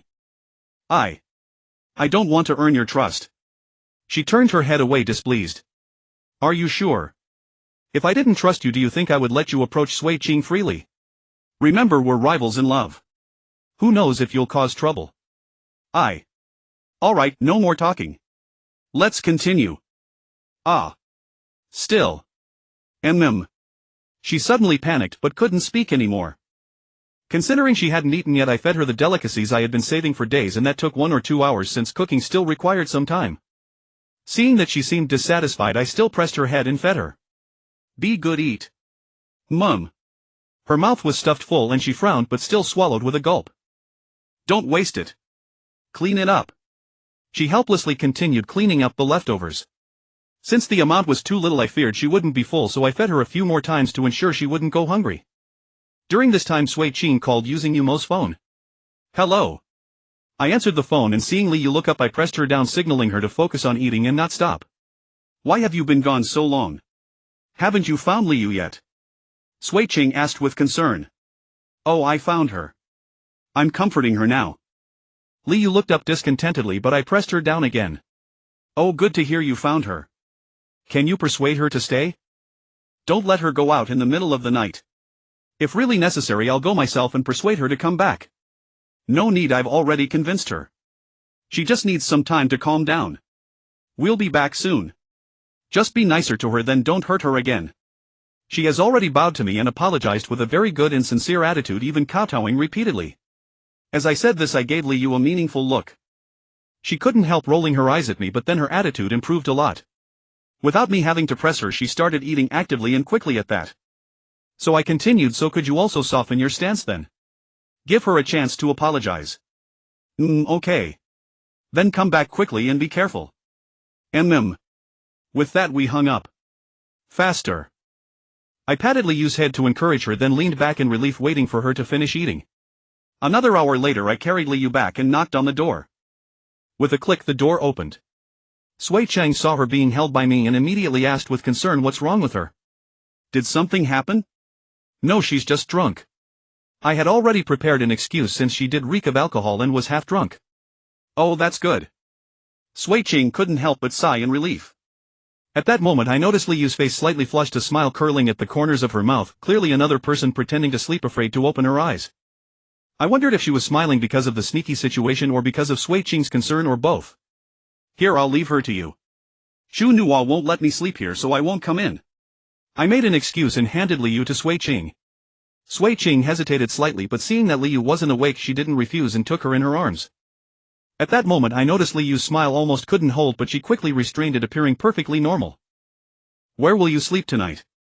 Sui Qing asked. Who knows? But with so many rooms I can easily open any one and sleep.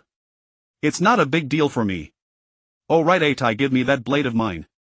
I might go out and practice. Atai immediately came over and spat out the blade to me. I took the blade and patted Atai. I'm entrusting their safety to you. You must protect them, understand? Woof. Atai nodded. At that moment Fong Xinxue walked over holding a set of keys and handed them to me. Actually, the room across is mine. Although I don't live here, I sometimes rest here. Oh. That's great.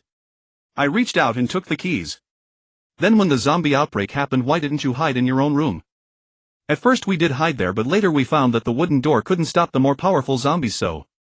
Oh, I see. I had momentarily forgotten that wooden doors couldn't withstand the claws of special complete form zombies. Then when you sleep, make sure someone keeps watch and beware of flying zombies. Once discovered, have Atai take them down immediately to prevent them from breaking in. It's best to sleep directly inside Atai's space, with Atai keeping the door open for ventilation. That way, as long as you guard the door, you'll be safe. I'll find a way to reinforce this place tomorrow so that zombies can't get in at all. Then you can live here with peace of mind. Sui Qing nodded. I'll keep watch. Thank you for your hard work. I reached out and patted her head. Xinxue, you also keep watch and take turns with her. Okay. Fong Xinxue nodded. I used Feng Xinshue's keys to open the door across and went inside to rest. The feeding just now was a bit tiring, so I decided to rest first and also adjust my own gene model. After feeding Liu, I invaded her consciousness space and found that she could indeed be infected, but she had some resistance to the zombie virus. Even though many me-shaped zombies appeared in her consciousness space eroding her consciousness, many light spots also appeared around her consciousness melting those me-shaped zombies. In the end, she gradually gained the upper hand, eliminated those me-shaped zombies and absorbed them all. But her consciousness barely grew, the increase was negligible. As for the reason, I guessed it was because the part of the virus I infected her with itself grew by eroding her own being. Perhaps without eroding consciousness, just eroding flesh could also lead to significant growth, but the zombie virus invasion always comes with both body and mind. So under the ebb and flow, the total sum didn't increase much and the cost was all borne by her body. Of course my feeding might have compensated a bit, but it would be great if there could be a significant boost. That way in the future we could become stronger while enjoying ourselves. Wouldn't that be wonderful? It seems I can start from my own gene model. Maybe I can find a corresponding approach. If I could turn my bodily fluids into miraculous elixirs, wouldn't I become a coveted treasure? So now, while organizing my ability genes, I am also searching for relevant ideas to see if such a possibility exists. I also pay attention to any abilities that require caution so that my next stage can become stronger. As before, among the newly added ability genes, elemental abilities are still predominant, with the 5 elements being more numerous. I've even gathered all 5 elements control with many kinds of control methods, even free control, but elementalization is still nowhere to be seen. Is it just my bad luck, or does it not exist at all? There is an elemental body, which means transforming the body into the appearance of the corresponding element but still maintaining a humanoid form. For example, turning into a fireman, an iceman, or even a metal man. I have all these abilities, but they are still susceptible to physical attacks. Being dispersed still means death. It's just that it strengthens the control over the corresponding element or reinforces the body, but it still doesn't achieve the ideal form of elementalization. If I could truly become fire or water, what would I fear from physical attacks? Even bullets would be useless against me. But unfortunately it's not possible. Moreover, elemental bodies are conflicting, you can only choose one. It's impossible to have all 5 elements together.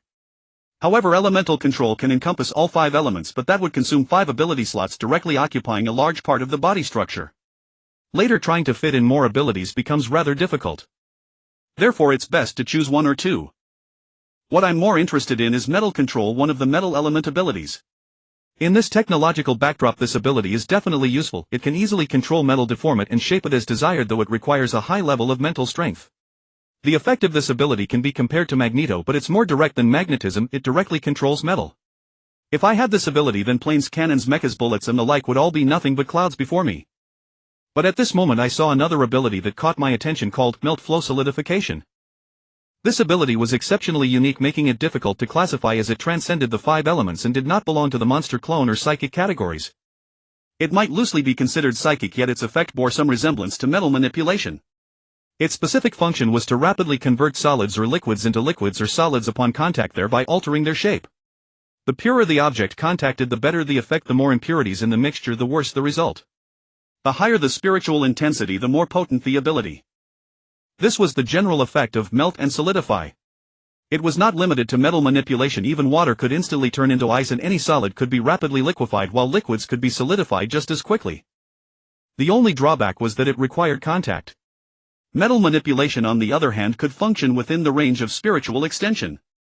Although it was possible to possess both, each occupying a separate part of the body's structure, their functions overlapped to some extent, causing me some hesitation. Even though melt and solidify required contact, I could extend the endpoint to the limit of my spiritual range, making it virtually indistinguishable from non-contact.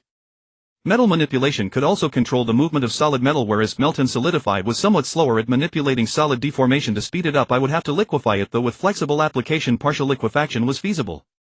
Moreover, melt and solidify was not confined to metal, it worked on any pure substance with high purity. It was less effective on mixtures, but not entirely useless, though it required considerable effort. The main reason was that mixtures had a wide melting range with disparate melting points among different substances, causing the ability to weaken. Thus it would be extremely difficult to apply this ability directly to a human body, as the human body itself was an incredibly complex mixture with countless molecules in each cell and an absurdly wide melting range. After much deliberation, I decided to devise 2 plans, one with only melt and solidify and the other with both metal manipulation and melt and solidify. Then I would continue to incorporate other abilities to see the pros and cons of each. If I could master melt and solidify, I could rapidly produce a variety of equipment, as after melting and solidifying I could shape anything I desired, making molding faster, though it would demand higher spiritual intensity. While metal manipulation could also quickly manufacture equipment, it was likely limited to cold weapons and armor, as it only worked on metal, leaving non-metallic parts beyond its reach. Therefore, if I leaned toward production and manufacturing, melt and solidify held a clear advantage. Moreover, melt and solidify had broader applications, working on any solid or liquid, though it was less effective on mixtures, but not entirely ineffective. Metal manipulation, on the other hand, could only control metal. As for monster-type abilities, I did not intend to transform into a giant monster, since maintaining a humanoid form meant the corpse core could not be too large. Enlarging the body would increase output but might cause the energy supply from the corpse core to lag, resulting in a bloated appearance. Thus I planned to transform into a form similar to my own size or slightly larger. While this prevented the enlargement of certain structures, it allowed for a more condensed and resilient form, making me a virtually indestructible cockroach. However, large forms had their advantages and might be needed in certain situations, so I intended to include a giant transformation ability to meet the demand for a larger scale. Giant transformation was not a rare ability, a type possessed it, and I had several copies in my own ability genes, some identical. The problem was that its compatibility was poor, requiring other abilities' body structures to also have the potential for gigantification, otherwise after enlarging some abilities might become unusable. After all, some abilities required precise body structures with specific distances between components. Enlargement would alter these distances, potentially causing the abilities to fail. Hence, not all abilities were enhanced by gigantification, it might only strengthen the physical body, leaving me to fight barehanded. Monster-type transformation abilities, on the other hand, defined a separate body rather than simply enlarging, allowing for the integration of enhanced ability structures. Thus I was somewhat torn about whether to include giant transformation given its obvious drawbacks, until I discovered another ability, alternate vessel. Good heavens, selecting this ability granted me 3 compatible transformation options plus my base form, giving me 4 bodies in which I could freely combine ability genes, completely bypassing the incompatibility issues typical of transformation abilities. This ability acted as an intermediate state. The transformation process first reverted to this intermediate state, then transitioned to another form. Theoretically, with this ability I could assume any form, but it had a memory limit, retaining only a certain number of transformation forms. To increase the memory capacity, I had to advance. Each advancement added 2 transformation slots, which, though modest, made this ability far more powerful than giant transformation. And who said that after transformation I couldn't also have the giant transformation ability? Without this ability, my solution would have been to create a transformation with the potential for gigantification, then decide whether to enlarge after transforming. Now I had more choices. I could either dedicate a transformation slot to gigantification potential or forego giant transformation entirely and simply choose a large transformation. Of course, it was best to create a transformation with gigantification potential, as giant transformation offered flexibility in size, allowing for adjustment within a certain range and even immense enlargement if my power was sufficient. In contrast, directly transforming into a fixed size meant the body was predetermined, offering less adaptability. Thus I chose both giant transformation and alternate vessel.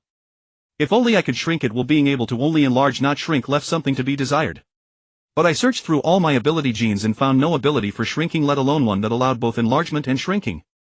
Whether it was bad luck or simply non-existent, I had no choice but to settle for giant transformation. Regarding energy absorption abilities, I had already collected light absorption, heat absorption, and electric absorption.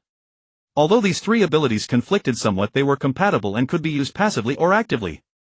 They could only absorb, not release, but I had plenty of ways to expel the energy. Especially when I recalled how troublesome it was for a tie to recover energy, I immediately and unhesitatingly added all 3 abilities.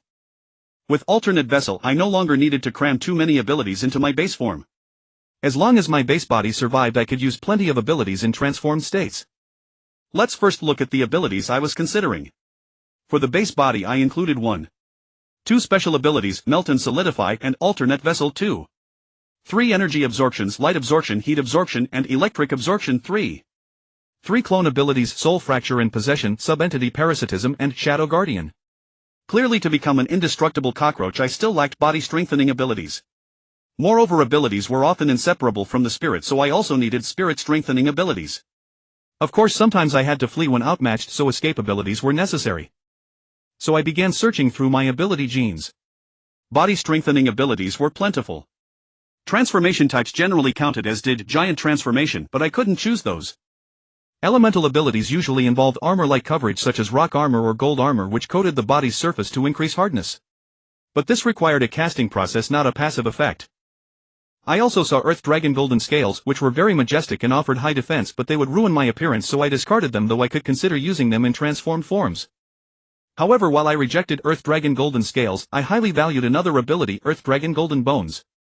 Strictly speaking, these two should not be considered abilities but rather body structures, yet they were classified as ability genes, indicating their special nature. Their most obvious advantage was of course their hardness. I examined all available body structures at the third tier and found none harder than these two. Even my metallized skeleton ability, which could absorb metal to form bones, was not much stronger than the dragon bones. Metallized skeleton had a drawback: it required finding extremely strong and suitable materials for absorption. But bones themselves were metal, a biologically synthesized metal compound arranged at the molecular or even atomic level. It was extremely difficult to artificially synthesize metal surpassing bone unless the material itself was exceptional. After all, we used macroscopic methods while cells employed microscopic approaches. If bone design did not need to balance factors like toughness and weight, most metals would be inferior. This D-gene dragon bone is the pinnacle of biological skeletal structures, with few metals capable of rivaling it. Thus, needless to say, I must possess this D-gene dragon bone not only in my base form but also in my transformation. The existence of D-gene dragon scale also sparked an inspiration within me. What if I crafted a dragon-shaped transformation? Just imagine being able to transform into a colossal dragon. How incredibly cool would that be? Though I knew not what the D-gene dragon truly looked like, I pieced together the initial models of the D-gene dragon scale and D-gene dragon bone and roughly discerned a mountain-like great dragon that walked on 4 legs. No wonder the skeletal strength was so immense. Such a physique could not be supported by ordinary bones. Yet despite its majestic and imposing appearance, it resembled a bloated giant, which I did not favor. But the genetic model could be adjusted. I could even add a pair of wings to make it fly, for with the bones and scales that would suffice. Thus I had an inspiration for one of my alternate bodies, dragon scales, dragon bones, and the ability to fly. As for whether to adopt a dragon-like form, I needed to ponder carefully, for I was not certain I could adapt to such a bodily structure. When it came to combat, the primate body structure was most suited for fighting. The feline body for agility, and the serpentine body, though possessing unique advantages such as a wide striking range, also had too many drawbacks. Therefore, after comprehensive consideration, I decided to retain a humanoid form as it was the most adaptable. Hence the rough outline of the first alternate body could be sketched: humanoid with wings and a dragon physique, which could be named the D-gene celestial dragon humanoid. A fitting name, is it not? It encapsulates the traits of this transformation and exudes a certain nobility. After all, it is a celestial dragon. A noble celestial dragon. Ahem. Since it is a dragon physique, this immensely powerful body must be fully utilized. Thus gigantification was naturally arranged so as to fully unleash the strength of the dragon race and crush all with sheer power. Unfortunately, I had only collected these 2 genes from the D-gene dragon. If only there were a D-gene dragon muscle, for otherwise pairing it with other muscles always felt a step down in quality. But there was no help for it, it was not available. So I had to use a small horse to pull a big cart, supplementing with other muscles. Similarly, this alternate body, the D-gene celestial dragon humanoid, must be equipped with 3 energy absorption methods: light, heat, and electricity. In this form I need not worry about skin darkening, in fact black might be more aesthetic. Thus light absorption was maxed out and the scales were rendered pitch black, greatly enhancing absorption efficiency. Unlike my base form, where I endowed my hair with light absorption to prevent skin darkening, while my skin absorbed heat and the fine hairs on my skin connected to numerous threads leading into the body to accomplish electricity absorption. I intended to equip all forms with these 3 energy absorption methods as basic abilities, and the D-gene dragon bone would likewise be fully integrated without any issue. Oh, by the way, I only retained the longer hair on my head and eyebrows. All other body hair was reduced to fine vellus, not even visibly dark, to avoid affecting aesthetics. With the D-gene dragon bone at my disposal, all my vital points naturally required comprehensive protection. This included the brain and the corpse core located within the chest cavity. In truth, I had originally planned to place the corpse core at the dantian in the abdomen, akin to the legendary golden core. But that area, being soft by nature, would feel strange if a hard object were lodged there, and it might protrude in certain forms. Hence it was safer to place it in the chest, where it would not be outwardly visible. Moreover, the chest cavity had already eliminated the lungs, allowing for a more robust structure and greater space, enabling the corpse core to grow larger. Both the bones and scales of the D-gene dragon possessed relatively high elemental resistance, which aligned well with the dragon archetype. Thus with this D-gene dragon bone, I estimated I could truly become an unkillable cockroach. After all, zombies inherently possess formidable regenerative abilities. As long as vital points were not damaged, severed limbs and broken bodies were of little consequence, so long as one lived, recovery was always possible. If only I could obtain super regeneration, but I had searched through all my genetic abilities in vain. Still, it mattered not, I just needed to be cautious, and it was no great issue. Apart from the Dijin Dragon Bone, I selected the highest quality or most suitable bodily structures for all other parts, optimizing my physical strength to the utmost. I also needed to enhance that particular ability, ideally making it inexhaustible and ceaseless, for otherwise having many women would be of little use. Unfortunately, there was no ability related to this for now, and turning my feeding into a miraculous elixir seemed unlikely at this moment. With physical enhancement addressed, I now turned to mental fortification. However, mental abilities were rather scarce. In theory, most abilities were related to the mind, so there should have been many mental ones. Yet the reality was quite the opposite. I came across an ability called Mental Fortress, which leaned toward defense along with the previously acquired Soul Spike and Soul Out of Body, all of which seemed mediocre. Among the lightning abilities there was one called Thunderbolt Soul Forging, which could barely be considered a mental ability, as this lightning could attack the soul without being lethal, instead leaving behind nourishing energy that strengthened the soul. Another ability named Thunderbolt Body Forging seemed to be its counterpart, yet they were two separate abilities. Their effects were similar, using lightning to temper the body, leaving behind energy that nurtured it, allowing it to become stronger after recovery. Thus, after much deliberation, I decided to acquire both abilities.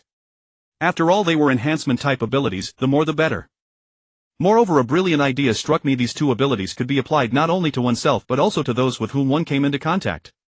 So if used during intimate moments, would that not be perfect? Pleasure and enhancement combined, perhaps even heightened sensations, a win-win scenario. This was no less than miraculous elixirs, perhaps even surpassing them. Thus I decided to take both abilities. Finally, I needed an escape ability. Speed-type abilities were more common in the wind and lightning elements. Wind abilities that accelerated movement were widespread, while lightning abilities, though fewer, offered greater speed. Fire also had a few speed-enhancing abilities, but even fewer. Considering my overall plan leaned toward lightning, which gave me some boost to lightning abilities, I chose lightning. I selected an ability called Lightning Tether, which could emit extremely long threads of lightning, possessing both formidable offensive power and excellent control. It could also contract rapidly, pulling me to a target or drawing the target to me. It was a versatile ability with a high operational ceiling. Of course, it required skill. Its effect was roughly akin to Spider-Man's web, but it worked best on conductive objects. It was not entirely useless against insulators, as nothing was truly non-conductive, only weakly conductive. With this ability, mobility was assured, especially in urban environments. Though most walls were poor conductors, windows often had metal frames, making it possible to achieve a Spider-Man-like effect. In the wilderness, wooded areas would be more convenient, though I wondered if it might cause fires. On plains, grass and plants were also conductive. While the pulling effect might be weaker, it could still enhance speed. Moreover, my Dijin Celestial Dragon humanoid form had wings, so I could simply take flight. Would that not be faster than running? However, wings relied on aerodynamics, which made acceleration slow. Thus I pondered and decided to add thrusters to the wings. Among fire abilities there was one called Flame Jet, which spewed fire with great force. So I incorporated structures on the wings of the Dijin Celestial Dragon humanoid that greatly enhanced this ability, with two on each side resembling four biological thrusters. The effect should be quite impressive. Thus my most satisfactory plan was roughly as follows: Base Form 1. 3 special abilities: Molten Flow Solidification, Alternate Body Dijin Dragon Bone 2. 3 Energy Absorption, Light Absorption, Heat Absorption, Electricity Absorption 3. 3 Clone abilities: Soul Devouring Possession, Subordinate Parasitism, Shadow Guardian 4. 3 Lightning abilities: Thunderbolt Soul Forging, Thunderbolt Body Forging, Lightning Tether 5. 3 Mental abilities: Soul Spike, Soul Out of Body, Soul Fortress. Note a total of 15 abilities for the base form. Alternate Body 1 Dijin Celestial Dragon Humanoid.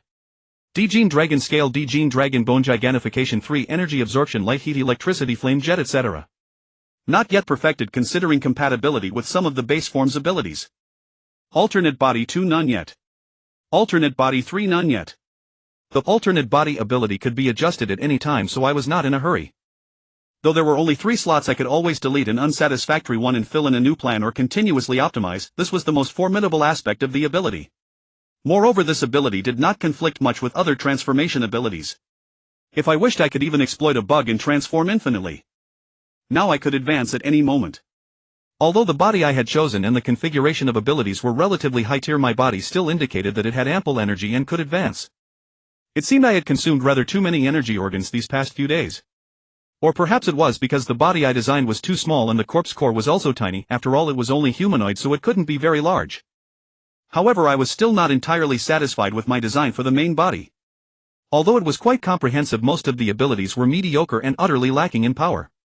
In particular, I was missing the spatial ability that had always weighed on my mind, and this was something I could not easily let go of. Damn it, I still didn't have a single spatial ability. I had no idea how a Tai had managed to be so lucky as to awaken too while I had none at all. Absolutely infuriating. Were spatial abilities really that rare? Why couldn't even one descend upon me? Even a barely passable one would do. Thus, with a heart full of discontent, I opened my eyes, picked up the Modeo and ran out. Taking advantage of the fact that dawn had not yet broken, I planned to make one last effort to kill more zombies and acquire ability genes. After all, I already had plans to hunt zombies and I could practice with the Modeo on the side. Since my mind was unsettled and I couldn't sleep, I might as well go and kill. I chose the tallest building as the location. Given its pyramid-like shape, there should be many special zombies on most floors. Moreover, with a large number of people there, the special zombies attracted would certainly be more numerous, and it was even possible that a third-tier zombie might have emerged. If a third-tier zombie really did appear, I would definitely let a Tai kill it, and I might even borrow some anesthetic from Liyue, which could also prove quite effective. So I charged in, starting from the first floor, practicing both assassination techniques and methods of direct confrontation. Assassination mainly involved suppressing my pressure, lowering my presence, and disguising myself as a harmless first-tier zombie, allowing me to approach second-tier zombies smoothly and deliver a fatal blow.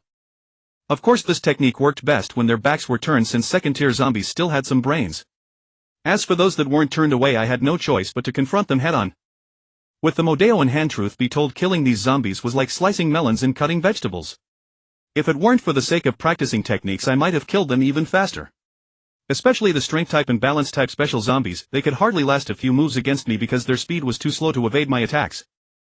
On the other hand, agility type and flying zombies were a bit troublesome. I had to use some tricks to catch them. Even if I only managed to grab hold of their hand, they would have no escape. Of course, I could also seize the opportunity when they attack me, since any attack action would likely produce a post-swing, a moment when the attack motion was difficult to stop, and that was the perfect time to strike. I kept killing until dawn, yet I still hadn't returned, nor had I even reached halfway up the building, because finding zombies took time, killing them took time, and consuming the energy organs also took a certain amount of time. Sometimes, to improve efficiency, I would carry the energy organs with me while killing.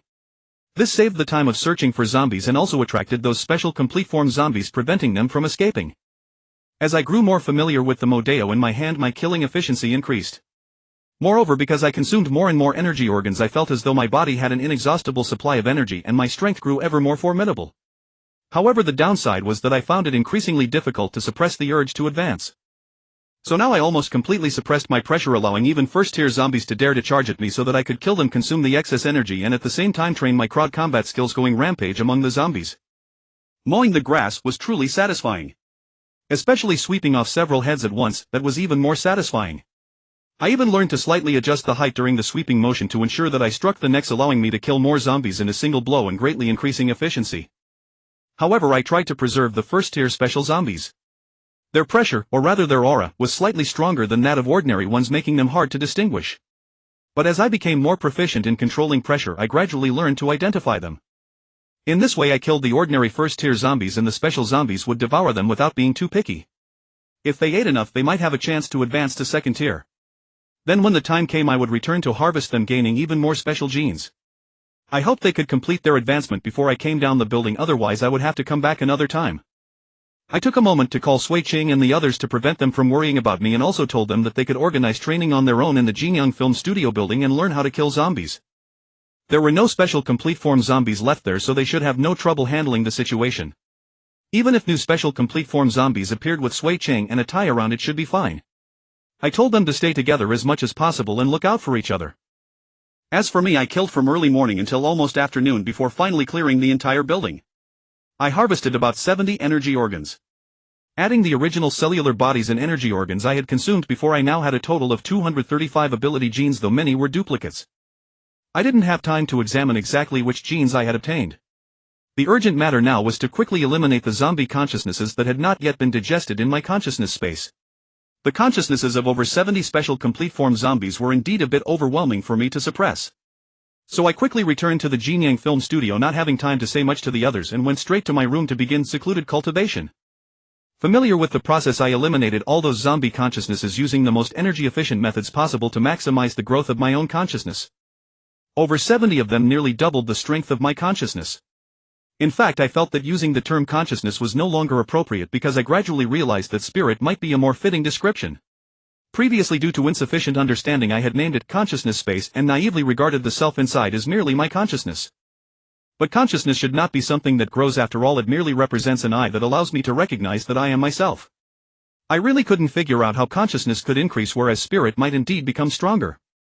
Perhaps consciousness could also be strengthened, but what was growing in my consciousness space now should be a spiritual entity. One could understand it this way: the physical body is the vessel of the spirit and the spirit is the vessel of consciousness. In some cultivation novels, consciousness is also referred to as the true spirit, meaning the true soul, the original self. It is what allows me to be aware of my own existence. That is the foundation of the theory of reincarnation. Without the original self there can be no reincarnation. What is called true resurrection actually refers to the return of the true spirit, not merely the revival of the physical body nor even the restoration of memories. Otto's obsession with Colin in Honkai Impact 3 was precisely because he could never achieve the return of Colin's true spirit, which is why he severed 500 years to start over from the past. And he had long possessed the technology to revive the physical body. The awakening of the Hershers of Reason was the best proof. Of course, in some novels true spirit refers to certain special creatures, such as descriptions of some powerful true spirits, in which case it probably does not mean the original self. So back to the main topic. Now the strength of my spirit had nearly doubled. When I checked the ability genes again, I indeed found many more options. Finally I spotted a spatial ability. It was no easy feat. Among over 200 abilities I found only one. Was it my bad luck, or were spatial abilities truly that rare? But when I saw the rough introduction of this ability, I nearly fainted from rage. Ability named Space Bubble or Spatial Bubble. Rough effect creates a space bubble that exists in the external world in the form of a sphere constantly connected to the outside. When it touches an object larger than the sphere, it exhibits certain physical properties, behaving like a real sphere, but its interior has no gravity. What does that mean? It means it's really just a ball. If it encounters a larger object, it won't cut through it like a tie spatial gate, instead it will be bounced away. Ahem. In plain words, it has no cutting property, it lacks the unparalleled cutting ability of spatial abilities. Damn it, I'm so furious. After finally getting a spatial skill, it doesn't even have any offensive capability. What the hell use is it? Useless as a ball. Indeed, it's a ball. And it's constantly connected to the outside from all 360 degrees without any dead angle. How am I supposed to store things in it? Anything I put inside could be taken out by anyone at any time. At least let me close the door, okay? Can't it close like it ties? Damn it, I'm so angry I could spit blood. How am I supposed to use this ability? The space inside can be expanded by inputting energy, but the opening can't be sealed. Am I supposed to create a secret realm? A secret realm that can't be closed and might even be knocked away by someone? How am I supposed to play with that? Ha! How? Should I just create two balls and play with them for no reason? What a joke. I can't calm down. After all my hard work to obtain a spatial ability full of expectation, I end up with such a useless thing. I'm genuinely furious. At least a tie's inner space, when he opens a door on the wall, can be used as a defensive wall. But this space bubble is itself a door open from all angles, so an attack from the front can pass through without any obstruction from the back. Who can tolerate that? And it has physical properties. What the hell are physical properties? It means it can be knocked away like a ball, so it's useless against large attacks and can't form an absolute defense. It might even be shattered. I haven't tested its strength, so I don't know if it can actually be broken. So how is this ability supposed to be developed? Could he really just discard it? After all, he had only just acquired this spatial ability. Who knew if he could obtain another? It was a spatial ability after all. Rare. Though it was a useless chicken rib, it was a pity to throw away. Of the 235 abilities, this was the only one of its kind. He could barely suppress the urge to advance. Tired. Let it all be destroyed. He was giving up, lying flat. Lying in bed, he had no idea what to do. Should he advance? Or should he continue hunting zombies? What if he couldn't suppress the advancement while hunting? Would he have to advance on the spot? That would be extremely dangerous. After all, during advancement his body structure would change and he wouldn't be able to command it flexibly. If a zombie ambushed him, all those accumulated 235 ability genes would be given away for nothing. That would be a huge loss. But if he advanced now, should he include this spatial ability? He hesitated, uncertain. After thinking for a long time, he decided to first check the newly added abilities to see if there were any satisfactory ones that could replace his unsatisfactory ones. Especially the mental and clone categories, they were barely passable. He found few clone abilities and their effects seemed inferior to his previous ones. As for mental abilities, though only one more was added, it was quite satisfactory, named Soul Vortex. Its effect was to drag souls into the vortex grind and crush them, completely annihilate the consciousness within and increase the purity of the soul. What did completely annihilate consciousness mean? Had his previous methods not done so? What would be the consequences if consciousness was not completely eliminated? Could it cause confusion in his consciousness? He felt a vague unease. So to eliminate this potential future trouble, he decided to add this mental ability. Mental abilities rarely conflicted with each other, so adding it directly was fine. It was just an extra skill. The more the better. Now he continued to think about how to use that space bubble. He had calmed down and was no longer so angry. He could think calmly about how to develop this ability. First, it could store things. There was no doubt about that. The space inside could be expanded, but things too large couldn't fit because the size of the bubble when created determined the maximum size it could hold. Taking things out was no problem. It was equivalent to compressing the item and storing it. If the bubble was cancelled, the contents would instantly expand and burst out. Thinking about it that way, it could indeed be used as a bomb. Fill it with earth, throw it out, cancel the bubble, boom. But there was a problem with earth. The particles were smaller than the bubble, and anything smaller could leak out, so it couldn't be made into a bomb.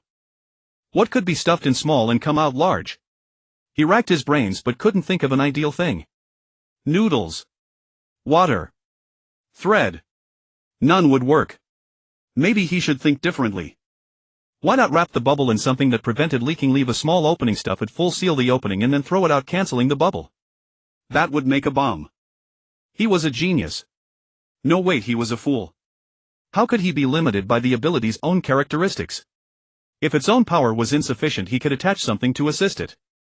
If he stuffed a whole mountain inside, wouldn't that be like a nuclear bomb? Throw it out and flatten a city. Who would dare to defy? Damn. Thinking this way, this spatial ability was simply explosive. With just this one ability, it was already invincible. Moreover, there was no gravity inside, and it wasn't affected by external gravity, so it didn't require high strength for the outer shell. If he had enough capability, he could even store a planet. But mountains were hard to pack. If he used water, diving into the sea would provide an endless supply.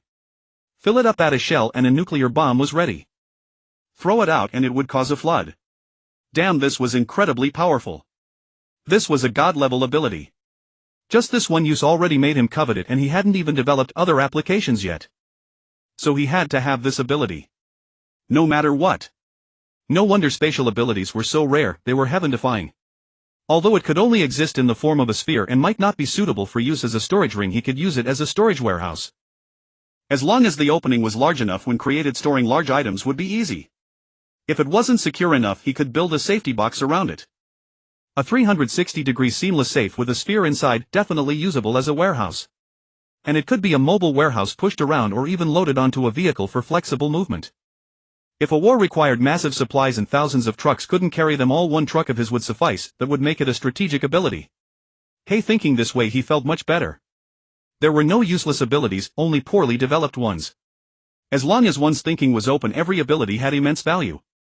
So he no longer hesitated and immediately added this ability to the design plan for his next stage of body transformation. Thus his main body abilities were 1. 3 special abilities: melt, flow, solidification, backup body, earth, dragon, bone. 2.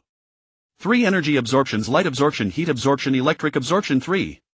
3 clone abilities: soul splitting, possession, subbody, parasitism, shadow guard. 4. 3 lightning abilities: lightning, soul tempering, lightning, body tempering, thunder, attraction. 5. 4 mental abilities: soul spike, soul out of body, soul fortress, soul vortex. 6. 1 spatial ability: space bubble. Note 17 abilities in total for the main body. Of these 17 abilities, about half were passive auxiliary or strange methods. The only pure offensive method was probably soul spike, while the others all had additional functions. If he had to give up one of these abilities, the one he most wanted to abandon was soul out of body, because he couldn't see its use. Was it for spying? Or playing ghost to scare people? If his soul was destroyed or his body was ruined, that would be purely ridiculous. It was only because mental abilities were too rare, leaving him no choice, otherwise he wouldn't have bothered with this ability. Alright, let's advance like this. The current abilities were satisfactory enough. They should suffice for the 3rd tier. If not, he still had the backup body, definitely enough. So he calmed his mind and prepared to begin the advancement. But just then he heard a bang. It sounded like a sniper rifle, and there was a noticeable tremor from the floor below. What was going on? Before he could figure it out, another bang sounded. Was Sui Qing fighting someone? The footsteps were so heavy. Could it shake the floor so noticeably? Without time to think further, he grabbed his saber, rushed out of the door and quickly ran downstairs. They were all in the dining area planning to clear out the zombies there so they could get long-lasting food and various cooking utensils. With Atai and Sui Ching around, he thought it should be fine, but now it seemed big trouble had arisen. Just as he reached the 20th floor, he bumped into a somewhat flustered Umo who was still wearing her mecha, looking quite adorable. But he had no time to appreciate it. He grabbed her and asked, "Umo, what's wrong?" "Ah. Lee. Director Lee told me to inform you there's a third-tier zombie." Third-tier zombie. He immediately felt a sense of foreboding. "Don't run around, let Atai put you in his space for safety." "Oh. She nodded.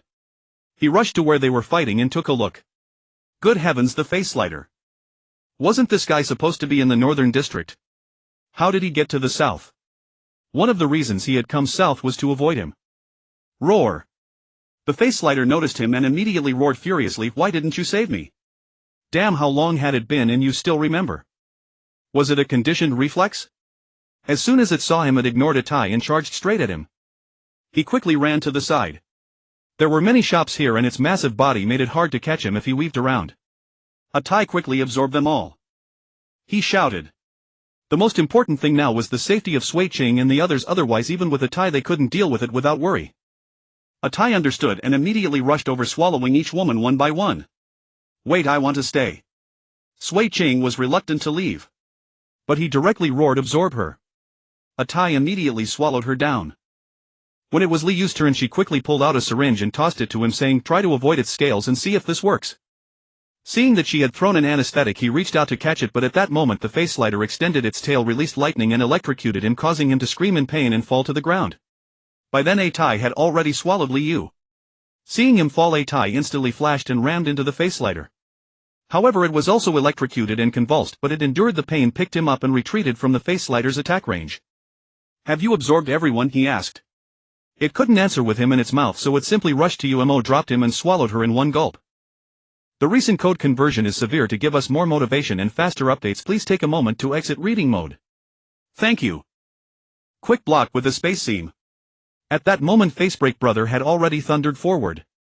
Hearing my words, Atai immediately opened a narrow space wall attempting to intercept him. But Facebreak Brother suddenly made an emergency stop. Unable to halt completely, he crashed forward with his face again, simultaneously raising his tail as lightning surged once more. Atai quickly grabbed me in his mouth and scrambled away, narrowly avoiding the strike. But then Facebreak Brother suddenly reared his head and let out a terrifying roar, spewing forth a torrent of ice shards.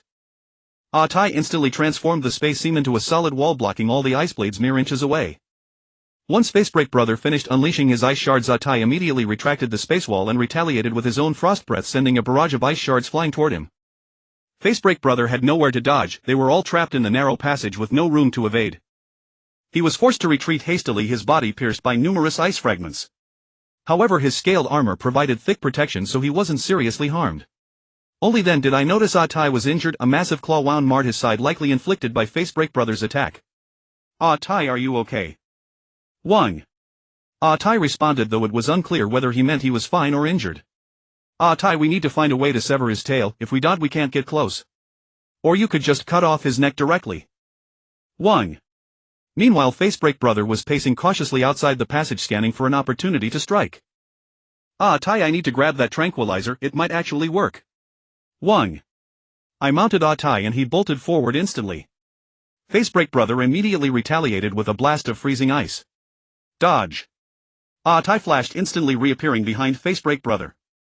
The beast immediately sensed the threat and unleashed lightning without hesitation. But I had already dodged at the first opportunity, sprinting toward the syringe. Atai was struck by lightning and convulsed violently. Before he could react, Facebreak Brother's tail swept him aside, followed by a freezing breath attack that riddled him with injuries. Atai lacked combat experience.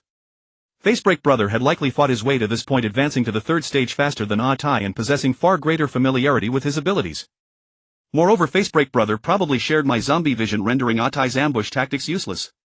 "Hey, look over here." I quickly grabbed the syringe to draw his attention and prevent further harm to Atai. He immediately turned and lunged forward. I dodged urgently, for if those claws connected it would be fatal. I darted between storefronts, using the narrow terrain to outmaneuver him. He repeated his tactic, extending his tail into the passage to unleash lightning. But this time I'd learned diving to cover behind a corner meant even if the shock hit me he couldn't bite down instantly.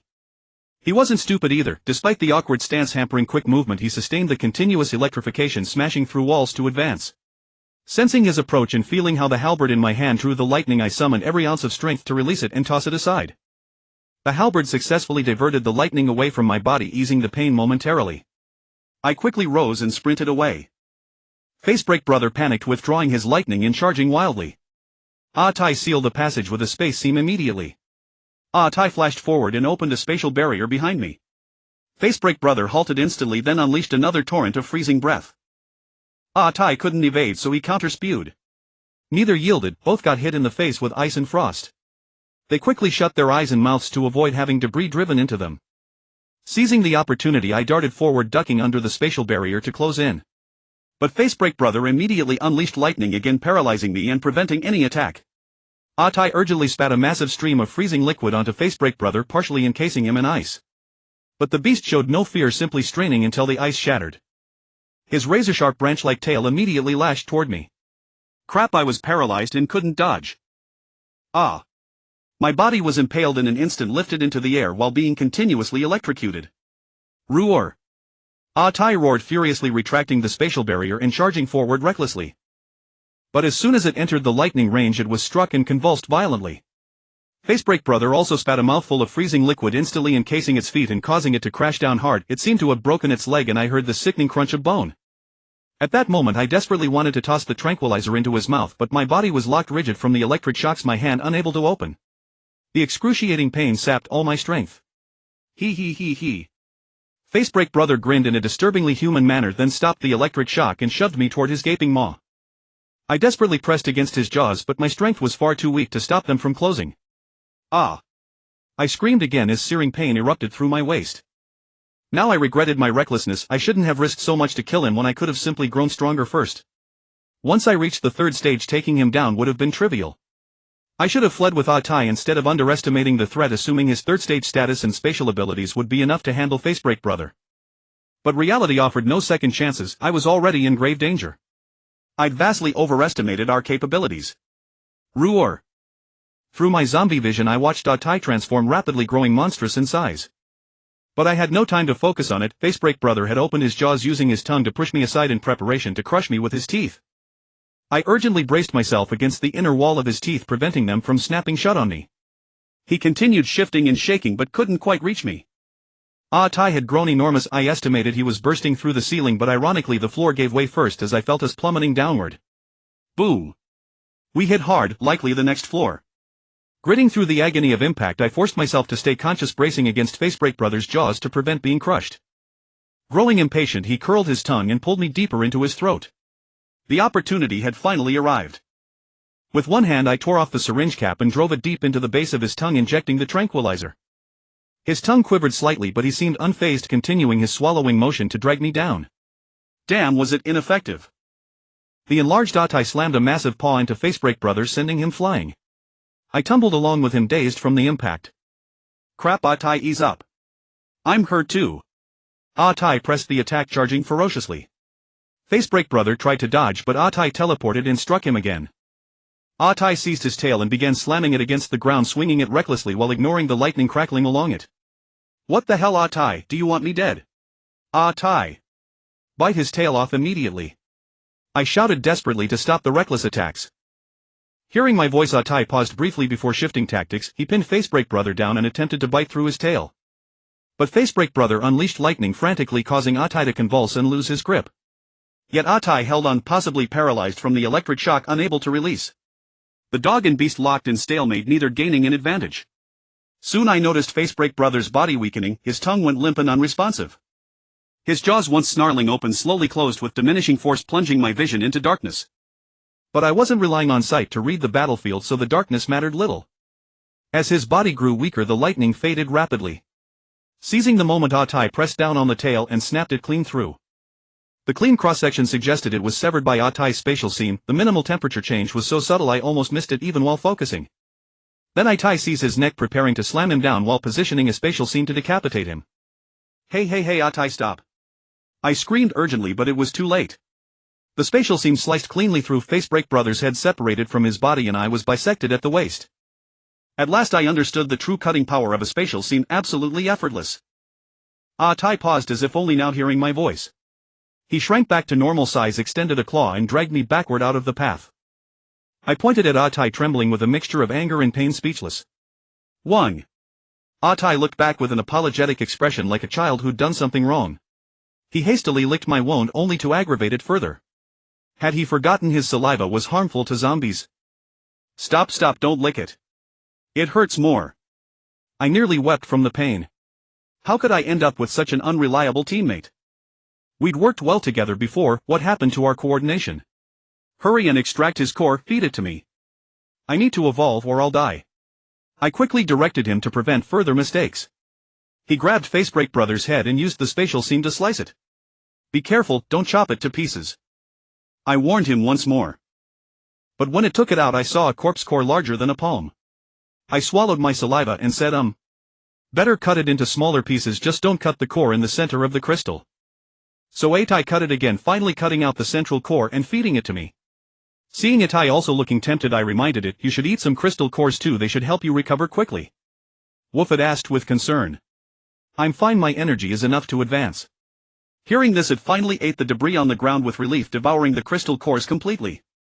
Only then did I have the chance to notice the surroundings. Broken buildings were everywhere. The upper floor and this floor were almost connected, and the ceiling was gone. The shops in the dining area were almost all ransacked, with various food and cooking utensils scattered all over the ground. What a pity. Suddenly I felt a sharp pain in my head. Tai, quickly go into your space, you come in too. Tai hesitated, glancing at the corpses on the ground, reluctant to leave. After all, this was a third-tier zombie. Even if its main energy was concentrated in the corpse core, its flesh was also extremely precious. Quickly cut it and throw it in. I had no choice but to say that. Tai immediately got to work cutting it into pieces and storing them in its space. Meanwhile, I closed my eyes, sinking my consciousness into the consciousness space to battle Lian Xiaogu. Roar. Why didn't you save me? Lian Xiaogu attacked me wildly. In the consciousness space he was colossal, having devoured countless zombie consciousnesses, making me feel like I was facing a prehistoric beast. If I hadn't also devoured many consciousnesses, I would probably be nothing more than an ant before him. Why didn't you save me? Seeing me dodge, he attacked again wildly. Faced with such a ferocious being, I could only resort to guerrilla warfare, using my home field advantage to teleport, constantly evade attacks and counter with bizarre techniques. However, since I was infected by him, many small zombies emerged and quickly formed an army to attack me. But these small zombies were nothing to fear. I could easily wipe out a large number with one move. Lian Xiaoji's spiritual body was incredibly powerful. Even without those bizarre techniques, every move he made was still ferocious, and he even lifted his tail again, unleashing a massive amount of lightning. The lightning's range was so vast, seemingly boundless, leaving me no room to dodge. Helpless, I had to deploy the sword formation, unleashing a sky-covering rain of swords to channel the lightning and attack him. The frenzied sword rain washed over him and he howled in pain. He was even caught in his own lightning, getting electrocuted and losing some of his light. The shattered light particles quickly gathered onto me, making me stronger. But at the same time, I also sensed the resentment mixed within them. I don't want to die. Help me. Don't bite me. Dad, save me. Roar. Ooh. Why didn't you save me? I'll fight you to the death. A cacophony of voices finally made me realize the severity of the situation. Previously, when I eliminated those zombie consciousnesses, perhaps because they were zombies with little rationality, I was unaffected. But Lian Xiaogu was different. He had devoured not only zombies but also humans. He had killed countless people to evolve so quickly, and after advancing to the third tier he had also slain numerous zombies. Thus the accumulated resentment must have reached an extremely severe level. If I destroyed his consciousness now, I would probably be affected too. But there was no choice. The battle of consciousness was also a life or death struggle, and here alone could truly decide who lives and who dies. After all, the corpse core of a third-tier zombie was not so easy to swallow. To obtain such a great gift, one must pay a corresponding price. I just didn't know how big this gift was, whether it was worth the risk. But I couldn't think too much about it anymore, since it was already done. I could only give it my all. Woof. Just then I heard a dog bark. Turning around, I saw that it was a Tai barging in. A Tai. A Tai was also quite large, but compared to Lian Xiaogu it was still far smaller, about a 2 or 3 times difference in size. A Tai had also devoured many zombies. I wondered if those consciousnesses would affect it. But for now we had to defeat Lian Xiaogu first. So Atai and I joined forces again to battle Lian Shagu, turning the consciousness space upside down. Atai took the lead to attract fire while I kept ambushing from behind. With the sword formation I wasn't very afraid of his lightning. I even had some flying swords circle around Atai to shield it from lightning. I had to admit this sword formation was truly a bane to lightning-type enemies. If I ever encountered a powerful lightning-type foe in the future, I would find a way to get a set of sword formations and undoubtedly counter them completely.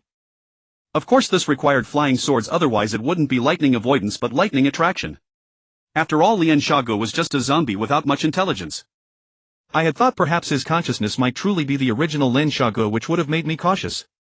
But if it was just a zombie, even if it were several times stronger, I could still find a way to wear it down.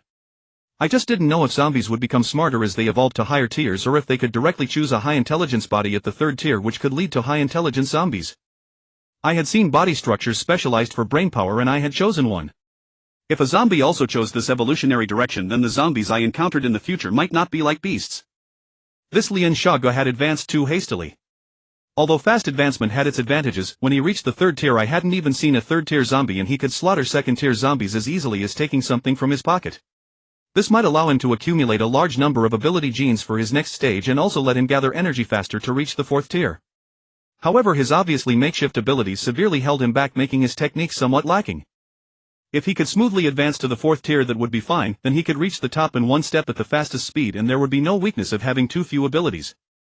But if not, then he would be at a disadvantage at the third tier.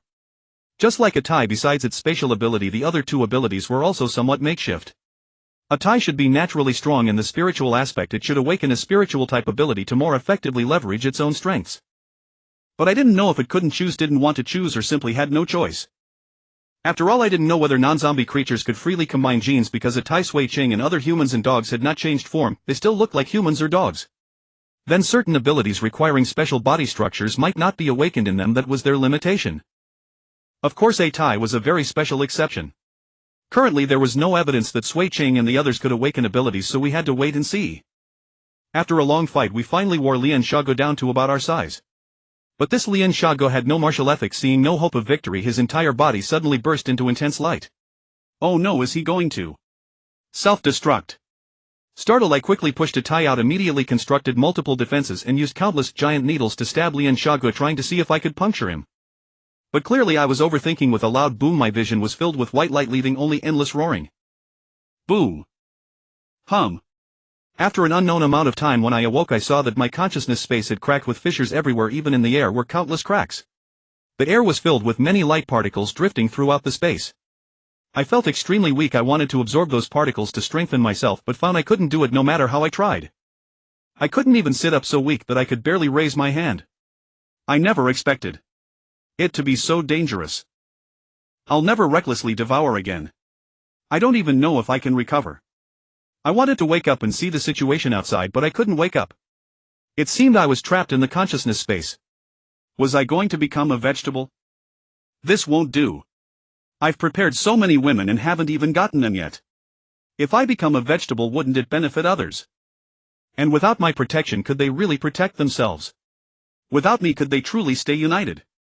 Even if they were united with so many beauties gathered together, wouldn't they be coveted and schemed against by others?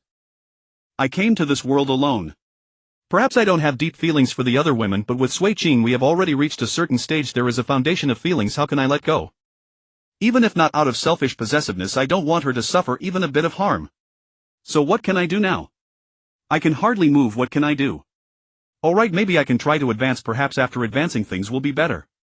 With a thought I summoned the third tier body design plan before me and found it went smoothly, which made me breathe a sigh of relief.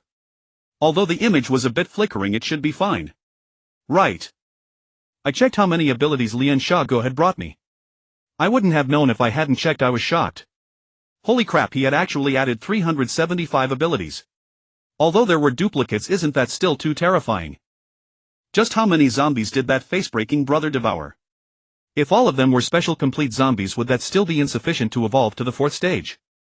Could it be that the fourth stage is so difficult? Or did face-breaking brother have the same fortune as I did, obtaining a large number of primordial cells? Otherwise over 300 special complete zombies would be extremely hard to find, even if he could kill them with a single strike. Well, it might actually be possible to gather that many, since I myself have killed about 70 or 80. Is it truly that difficult to advance to the fourth stage? I've only consumed a little over 100 energy organs and I'm already struggling to suppress my advancement. Logically about 50 to 60 or 70 to 80 energy organs from special complete zombies should be enough to reach the third stage. Since the second stage requires roughly 3 or 4 energy organs, the third stage likely demands about 20 times that of the second. Then by that logic the fourth stage might require over 2000. Thinking about it that way, it makes sense that face-breaking brother hasn't advanced yet. He's still far off. He probably needs about 10 times more to advance safely. The difficulty of the fourth stage is truly immense. It should be unattainable in the short term. Face-breaking brother was too impatient. And he even ambushed Atai. That is clearly an irrational move. Although the energy and abilities he could gain from Atai might be better, the risk is also much greater. Was he coveting Atai's spatial ability? Did he see Atai's power? Or perhaps Atai is an enemy that must be eliminated. That is possible because Atai also felt like an enemy to me. Before it awakened its ability, I desperately wanted to kill it. Only when it reached the third stage did my subconscious warn me to stay away. If this logic holds, then face-breaking brother, who was also at the third stage, might indeed have a very strong hostility toward Atai, making the attack understandable. But how did he know Atai was here? Was it by chance or did he deliberately seek it out? After all, Atai was on the 20th floor. Even if it didn't know how to conceal its pressure, the zombies below would be unlikely to sense it. And he was originally active in the northern district of Linfeng City, suddenly coming to the southern district. Could it really be a coincidence? I was utterly puzzled until I saw face-breaking brother's gene model and the abilities he had awakened. Like Atai, he had 4 Frost Breath, Thunderous Diffusion, Imperial Dragon's Heart, and Hunter's Mark. Good heavens, another gene model from the Earth Gold Dragon series. Although it's not the Earth Gold muscle I wanted, this Imperial Dragon's Heart seems pretty good. Its effect is to rapidly pump a large amount of nutrients and energy throughout the body, providing an endless supply of strength. This is probably why face-breaking brother was so ferocious. He could scale walls with his feet, easily climb tall buildings, and smash through walls. I recall that. Atai couldn't do that, but Atai isn't a zombie, so it's not a fair comparison. So I immediately added this Imperial Dragon's Heart to my body model, hoping it would greatly enhance my power. The other ability, Hunter's Mark, is probably the reason face-breaking brother came from the northern district to the southern district. The effect of Hunter's Mark is this: it marks the target you hate or wish to hunt within your field of vision, and there is an invisible guidance. In other words, it gives you a direction. Good heavens, a tracking ability. No wonder our fate was so strong. I might have been marked by you. Such a useful ability now belongs to me. It just so happens I hadn't considered this aspect before, and it perfectly fills my gap. So, my current design plan has 19 abilities. Should I add one more to make it a round number? Let's see what good abilities he has. Good heavens, over 300, nearly 400 abilities, and not a single spatial ability. I got one with just over 200. That beast Atai directly awakened too, and you don't even have one. Tisk, what a letdown. I took such a huge risk and all I get is a pile of trash. I reluctantly checked carefully. Fortunately, not all were useless. There was one that could be considered top tier, named Thunder Sovereign. Its effect is quite domineering. It can absorb all lightning type abilities as long as you have the gene model for them. Good heavens, true mastery of thunder. With all my lightning abilities I don't need to pick and choose, just stuff them all in. Then if there were something like Flame Sovereign or Frost Sovereign, wouldn't it be covering entire systems one by one? So what is a top tier ability? This is it. Face-breaking brother was luckier than me. At least he got something I can call top tier. I cursed my spatial ability as useless for a long time, and developing it requires considering its own peculiarities. This one is so straightforward. Just Thunder Sovereign and I take it all. So I didn't hesitate. I replaced the 3 lightning abilities I had originally chosen with this one and fused the 3 into it. As for the other lightning abilities, I poured them all in without a second thought. Whether I'll have too many skills to use later isn't a problem. I'll just pick a few good ones to practice. After all, I can be unskilled, but I must not lack them. So originally I planned to pick one more ability to make it 20, but now it's become 17. 17 doesn't sound good either. Should I pick one more to make it 18? So I rummaged around and finally found another satisfactory ability called Microscopic Eye. Its effect is, as the name suggests, it allows you to see microscopic structures, essentially a microscope. At the third stage you can see the cellular level, at the fourth detailed cell structures, at the fifth the molecular level. Used alone this ability wouldn't be very effective, but combined with other means, even in the hands of a researcher, it would be a rare sharp tool. After all, the rules of the world are hidden in the microscopic realm. If one could truly see the rules at the molecular level, their understanding of this world would surely take a great leap forward. Even just the cellular level already has great application prospects. For example, to manufacture precise instruments relying solely on melt flow solidification is certainly not enough. Mental control will have significant errors and the eyes might not detect those errors, making it difficult to create precision instruments. Then suddenly having a microscopic operation, even if the drawing at the microscopic level is crooked, it will still be precise enough. That's why I value the microscopic eye. So my current abilities are Body 1. 3 body abilities: Imperial Dragon Bone, Imperial Dragon Heart, Microscopic Eye. 2. 3 Energy Absorption, Light Absorption, Heat Absorption, Electric Absorption. 3. 3 Clone abilities: Soul Split, Sub-Entity, Parasitism, Shadow Guard. 4. 1 Lightning ability: Thunder Sovereign, includes Lightning Soul Forging, Lightning Body Forging, Thunder Attraction, etc. 5. 4 Mental abilities: Soul Spike, Soul Departure, Soul Fortress, Soul Vortex. 6. 1 Spatial ability: Spatial Bubble. 7. 1 Tracking ability: Hunter's Mark. 8. 2 Special abilities: Melt Flow, Solidification, Spare Vessel. Note: total of 18 abilities for the main body. Spare Vessel: 1 Earth Gold Dragon Human. Earth Gold Scale, Earth Gold Dragon Bone, Earth Gold Dragon Heart, Giantization, 3 Absorptions: Light, Heat, Electric, Flame Jet. The rest temporarily tries to be compatible with the main body's abilities. Spare Vessel 2 None. Spare Vessel 3 None. Alright, begin advancement. With 2 rustling sounds, the gene model in front of me flickered twice and then disappeared. I couldn't help but worry, could something be wrong? Then everything went black before my eyes. Damn. Why did it black out? Bai Yao. Bai Yao. I woke up to the sound of someone calling. Opening my eyes, I saw Sui Qing's tearful face. I reached out and touched her, unable to help but smile. Bai Yao, you're finally awake. You scared me to death. Sui Qing cried and hugged me directly. I patted her shoulder and looked around. All the girls were there, not one missing, and even the dogs were all present. The 4 huskies seemed to have grown a bit. Only then did I feel relieved. The ones most concerned about me were Sui Qing and Xin, who were closest. Li Yua, on the other hand, spoke with a hint of regret. I was hoping to get my hands on your corpse, but you actually survived. Sui Qing immediately looked up angrily. Cough. I'm sorry. It's really great that you woke up, boss. Come, let me check you. Get lost.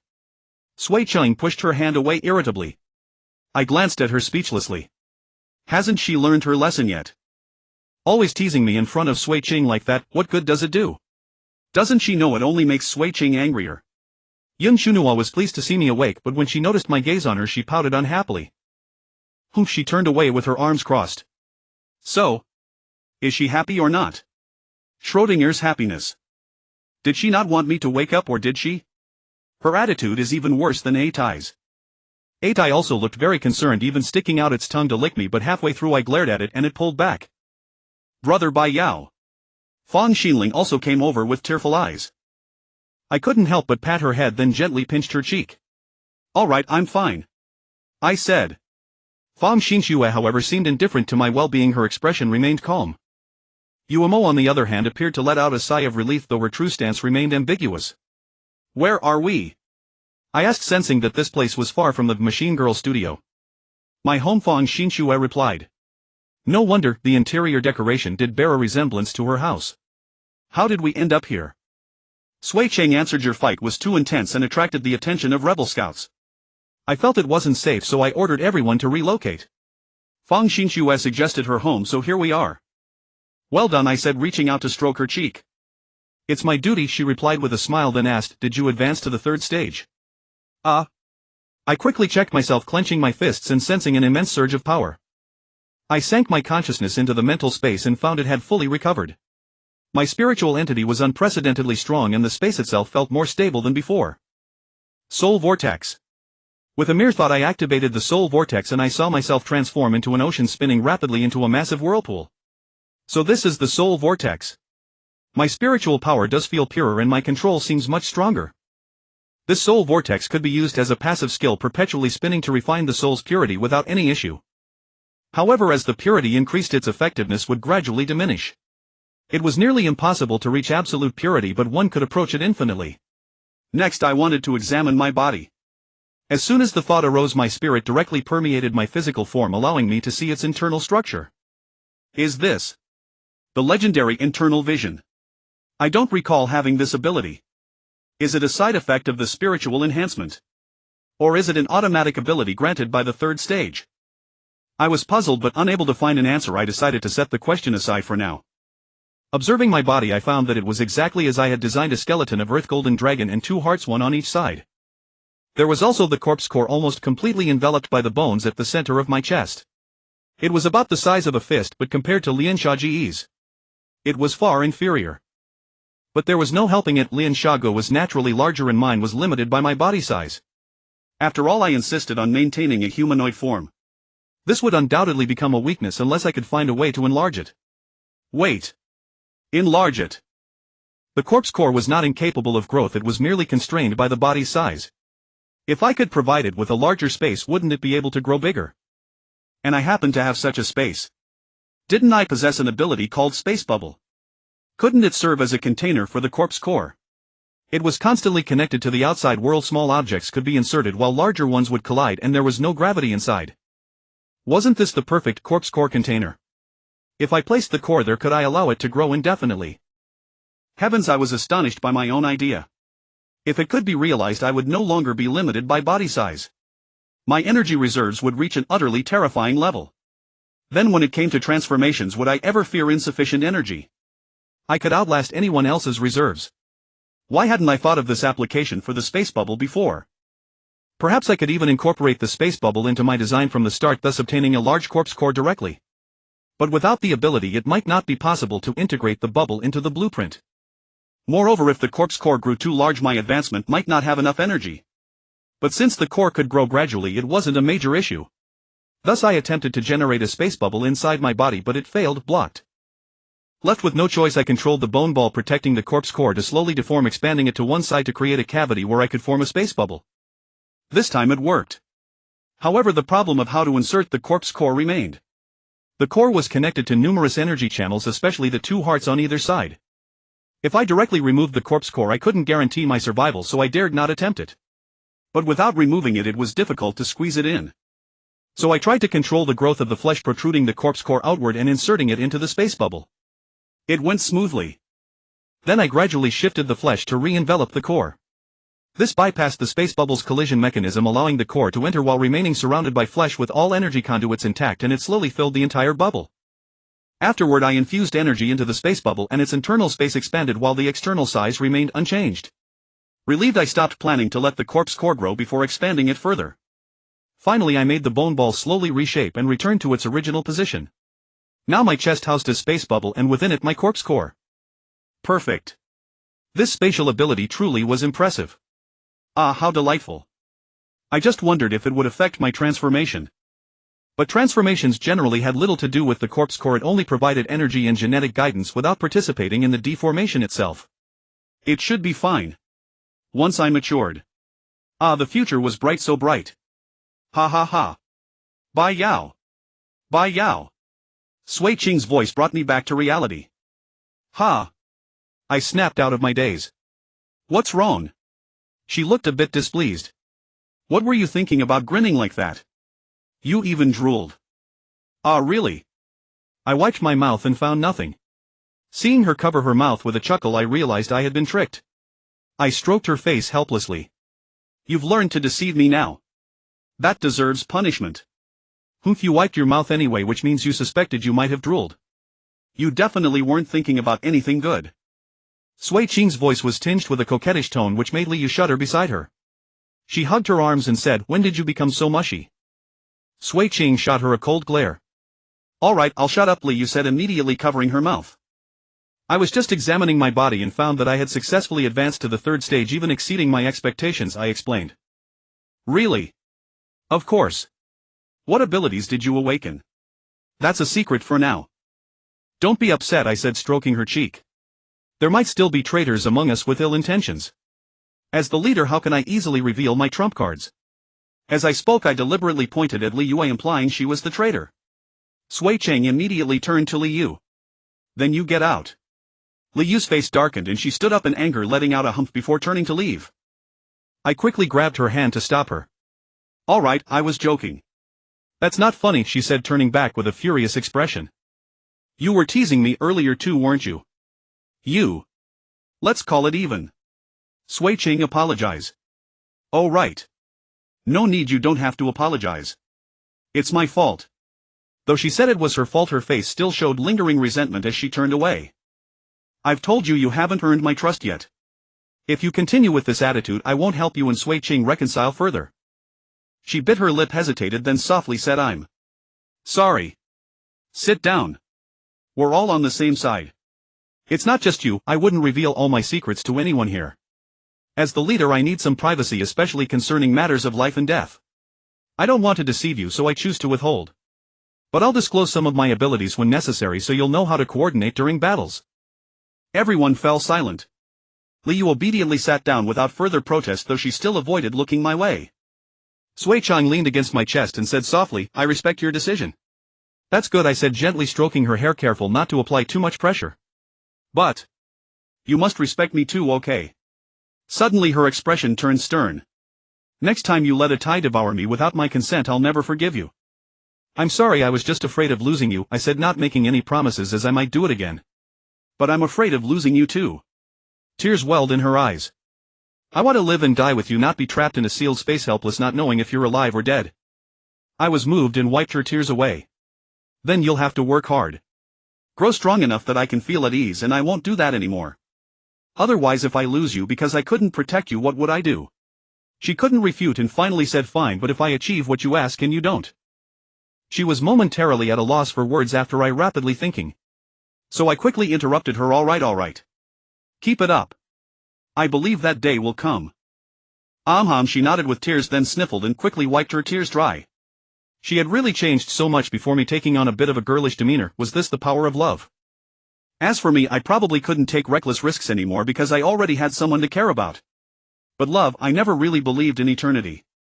But as long as we could extend the beauty as much as possible, then even if something unexpected happened in the future, there wouldn't be too many regrets.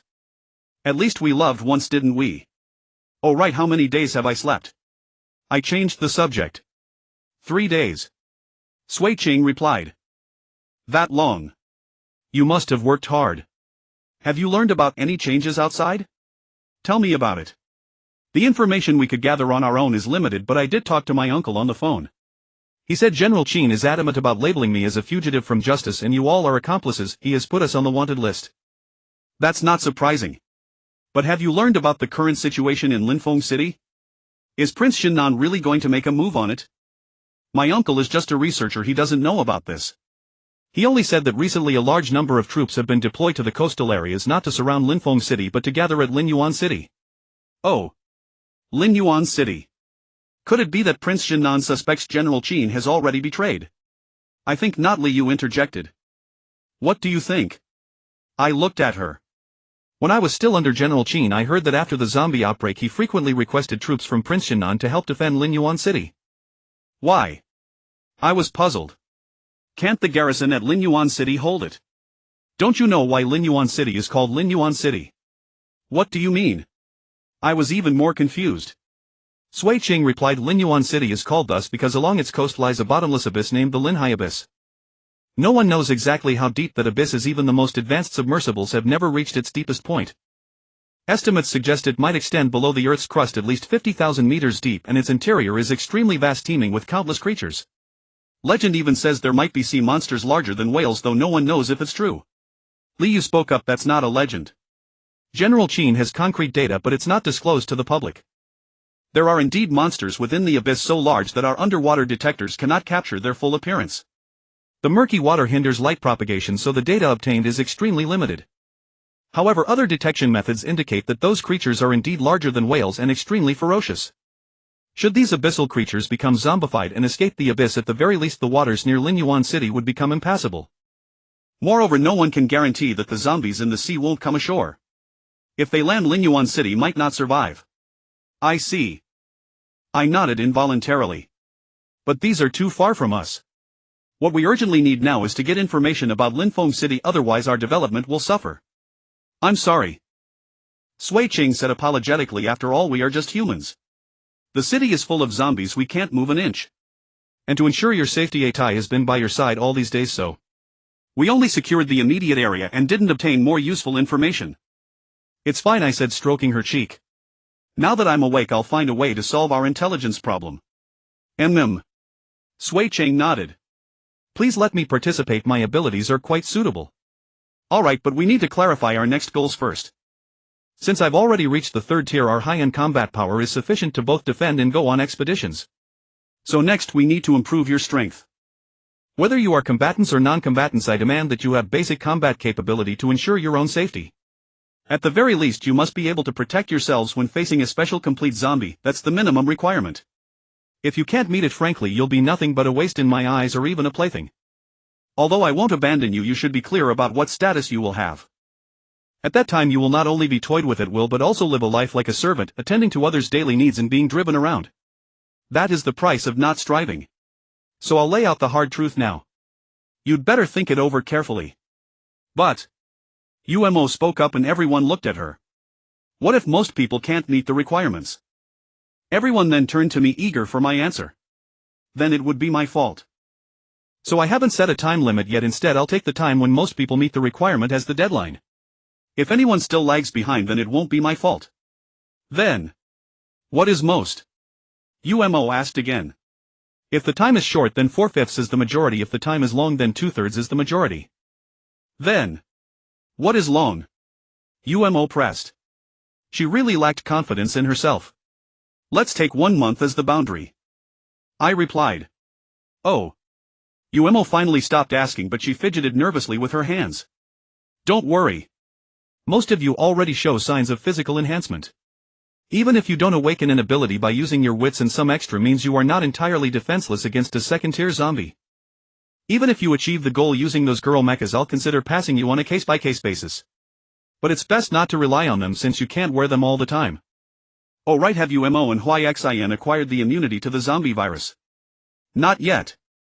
Yun Shunhua said. I originally wanted Atai to handle it for them, but Atai kept shaking its head. It wasn't refusing, but it seemed to lack certain conditions. I tried to guess for a long time but couldn't figure it out. Indeed, some conditions are missing. If we do it casually, the effect will be too poor or the risk too high. You were lucky to have it so simple, but they don't have that luck. I'll find time to fix it for them. In the meantime, take good care of them. Okay. Yun Shunhua and Sui Cheng nodded. Liu didn't respond verbally but nodded slightly. Then, what about us? The silent Fong Xinxue finally spoke. I looked at her and said, you are still peripheral members for now. Strive to become core members. I've reserved spots for you, but whether you can enter depends on your performance. All right. She was a little disappointed. Fong Xinling, on the other hand, was full of fighting spirit, clenching her little fist and saying, Brother Baiyao, I will work hard. I patted her head again. Come, let me show you my ability so you have a basic understanding of me. We went to the courtyard. In the fountain that had stopped spouting, I reached into the still undried basin and pulled up a line of water which floated before me. Is this a water-type ability? Controlling water? Yun Shunhua asked. No, I shook my head. This ability is called Melt Solidify. It can turn liquids into solids or solids into liquids. Saying that, I manipulated the water flow to shape into a water sword, then activated the ability. With a hiss, it instantly turned into an ice sword, bitingly cold. Moreover, I felt that I had absorbed a lot of energy just now. Could it be that the process of turning liquid into solid absorbs energy? That would be a quick way to recover energy. Wow, so cool. Yun Shunhua got excited. Let me see. She reached out to take it. I didn't hesitate and handed it to her. But the moment she touched it, she immediately let go. Wow, so cold. Fortunately, I was quick enough to catch it, otherwise the ice sword would have shattered. So I wanted to test the sword's hardness. I struck it against the concrete floor. Hey, it was actually quite hard. It even cut in. But it was also quite brittle, snapping directly. Quite powerful, so hard. Liu exclaimed. Or maybe it's my strength. I replied, then touched the broken end in my hand to the piece stuck in the ground, melting that piece, thus obtaining a half ice half water sword. Then I made that part solidify, and surprisingly it repaired the broken sword. It seems direct contact isn't necessary, a medium works too. I just wondered if different media could be used. So I tried it. I extended the sword to the water spout and attempted to melt a small part of it. It worked. The tip of the sword got some molten iron. It was more difficult than simply manipulating water, though. I wasn't sure if it was because melting iron was harder or because controlling two substances was harder. Besides, the melting process consumed quite a bit of energy. I tried melting the ice sword and then solidifying it back to ice. The energy consumption and absorption were similar, but clearly consumption was a bit more and recovery a bit less. Probably some energy was lost during the state change. You can turn solids to liquids and liquids to solids. If you use it on a person, couldn't you melt them? Liu asked. No. I shook my head. This ability has a very poor effect on mixtures, especially on humans. As I spoke, I took her hand and gently tapped the back of it with my finger. See?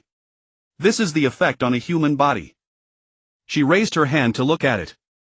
Apart from a faint trace of moisture, there was almost no visible damage.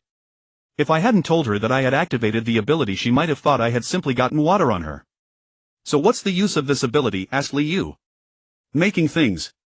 Look how fast I can shape it.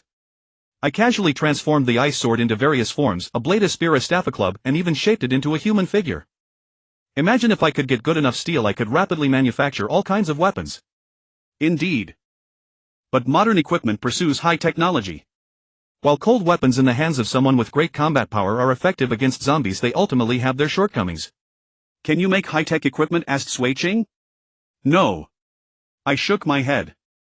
At most I can hand crank a generator, and even that can't guarantee stable output. The principle behind guns is simple, the principle behind bullets shouldn't be too hard either. But I haven't studied them in detail, so I'd probably need to learn before I could manufacture them. As for Mecha, I'd need to study for a long time before I could make one. But I'm willing to learn. However, I don't know how to obtain that knowledge. Otherwise, for now I can only provide you with cold weapons. At least swords, knives and armor should be possible. We can experiment and improve them. That's not bad. Sui-Ching nodded. Then Yunshinua asked, so you only have this one ability? A Tai has several. Of course not. Next, let me show you my spatial ability. Wow, you have a spatial ability too. Yunshinua was somewhat surprised. Watch closely. I activated my spatial ability and conjured a sphere the size of a basketball in front of her. She curiously poked the floating transparent sphere. It was like a soap bubble and her finger could penetrate it. Hee hee, fun. So what's it for? As she spoke, she thrust her whole hand through it, and just like a bubble it passed through without any resistance. Isn't this just a bubble? Asked Umo. This is a basketball, I said, and then took the spatial bubble, bouncing it on the ground like a real basketball, breaking into a 2.5-year basketball dance. The girls watched in utter bewilderment, sweat beading on their foreheads. Actually, my hand was smaller than the spatial bubble, so logically it should have passed through. But the bubble could be controlled by my will to move, so my hand didn't actually exert force, it was all mental control. So, what's the use? Asked Yunshinua. It can be used as a ball, I said, tossing it to my leg and kicking it like a soccer ball, then using my mental power to control its landing and kick it again. The girls were sweating again. The inside of this thing was weightless. If I didn't control its descent, it might be kicked all the way into space. Can it store things? Asked Yunshinua again. Of course it can. But it can't store anything larger than itself because it won't fit in. Seeing their patience wearing thin, I stabilized the bubble and picked up the ice sword again. Watch, when the spatial bubble encounters something larger than itself, it gets pushed away. With that, I swung the ice sword forcefully against the spatial bubble. With a ding, the ice sword shattered while the spatial bubble slammed onto the concrete floor with a loud bang, leaving a crater, then bounced back up. It bounced at a constant speed, drifting farther away. If I hadn't quickly controlled it to return, it would have exceeded my mental control range. It's pretty tough, I mused, then continued, when it encounters something smaller it can pass through. I then inserted the remaining hilt of the ice sword into the bubble where it floated suspended. Its interior is weightless and it can be expanded by inputting energy, allowing it to store a lot of things. I reached out and channeled energy into the bubble. The hilt inside visibly shrank as if being compressed. I then reached inside again and the part of my hand that entered became extremely small. Oh dear, I can't reach it. My shoulder was stuck. With a thought, I made the hilt float over by itself, grabbed it and pulled it out. Will things inside fall out? Asked Sui-Ching. Yes. I tossed the hilt in. It shrank rapidly, moved through the bubble, passed out the other side, expanded again and dropped to the ground. The girls were sweating again. So, what's the use? This time it was Umo who asked. And narrow-minded, aren't you? I was quite pleased. At first I thought this ability was useless, but once I figured out how to use it, it became incredibly powerful. Watch. I dismissed the bubble and created a new one only the size of a thumb. Then I drew some water, controlling the flow to inject about 2 liters into the bubble and then wrapped it in a layer of water, freezing it into ice. See? A water bomb. I tossed the ice marble at a 45-degree angle out of the courtyard far away, then snapped my fingers to dismiss the spatial bubble. With a bang. The ice marble instantly exploded, releasing a massive cloud of vapor that formed a white trail in the air before slowly fading. The girls were now somewhat stunned. Seems pretty powerful. Sui Ching remarked. Indeed, it's quite effective. That was only about 2 liters of water. Imagine if we packed several buckets or even bats, the destructive power. The girls grew even more astonished, clearly envisioning the scene. Sui Ching immediately became excited. If we could mass-produce this kind of weapon. No. I shook my head. Only I can use it because only I can cancel the spatial bubble to achieve this effect. Sui Ching looked a bit disappointed. But that's still good. However, how far can you control it? For cancellation, any distance works. For generation, the range is very short, only about 1 or 2 meters around my body. For movement, it's within my mental range. Can we carry it beyond your mental control range? Probably yes, I just threw it beyond my control range earlier. Then even if we can't detonate it, we can transport it to the right location and you can trigger it from afar. That can still fulfill some strategic objectives. Indeed. I nodded. Sui Ching was clearly experienced in combat. I hadn't thought of that before, assuming only I could use it. So uncle, what other abilities do you have? Yun Shunhua had clearly lost interest in this one. Hold out your hand. Why? She hesitated. Don't worry, I won't hurt you, and there's even a benefit. Only then did she reluctantly extend her hand. I took her hand and sent a barely visible electric current through it. She let out a soft and wore a look of enjoyment. How does it feel? Comfortable? I asked. Comfortable, tingling and numb, like my whole body is being electrified. You are being electrified. This ability is called lightning body tempering. It forges the body and enhances constitution. While it does cause some damage during use, it leaves behind a large amount of nourishing energy that speeds up recovery and improves the physique. As I spoke, I gradually increased the power. Yun Shunhua began to tremble slightly, then more violently, until she was convulsing. Ah! Stop. It hurts. She quickly called out. I released her and she let out a long breath, leaning against a tie, barely able to stand. Atai, lie down. Let me rest for a bit. Atai obediently lay down and Yun Shunhua immediately climbed onto its back, lying comfortably and closing her eyes. How does it feel? I asked. At a low level it's very comfortable. When you increased it, it hurt a bit all over my body. But now it feels good again, like. She blushed slightly. Like what? I asked. Nothing. It's just very comfortable. She buried her face in Atai's fur, unwilling to lift it. Oh. I didn't press further. Besides lightning body tempering, I also have lightning soul tempering, which enhances mental strength. That's the foundation of my confidence in making you stronger. Even if you can't awaken abilities, I can use this to give you a boost, raising your combat power to the level of a second-tier zombie. However, I still hope you'll work hard because I prefer diligent people. So only those who are sufficiently hardworking and close to me will receive this boost, growing stronger and stronger. As for those who are neither hardworking nor close to me, they'll have to rely on their own talent. The girls fell silent for a moment. Oh, by the way, I have some other lightning-based abilities.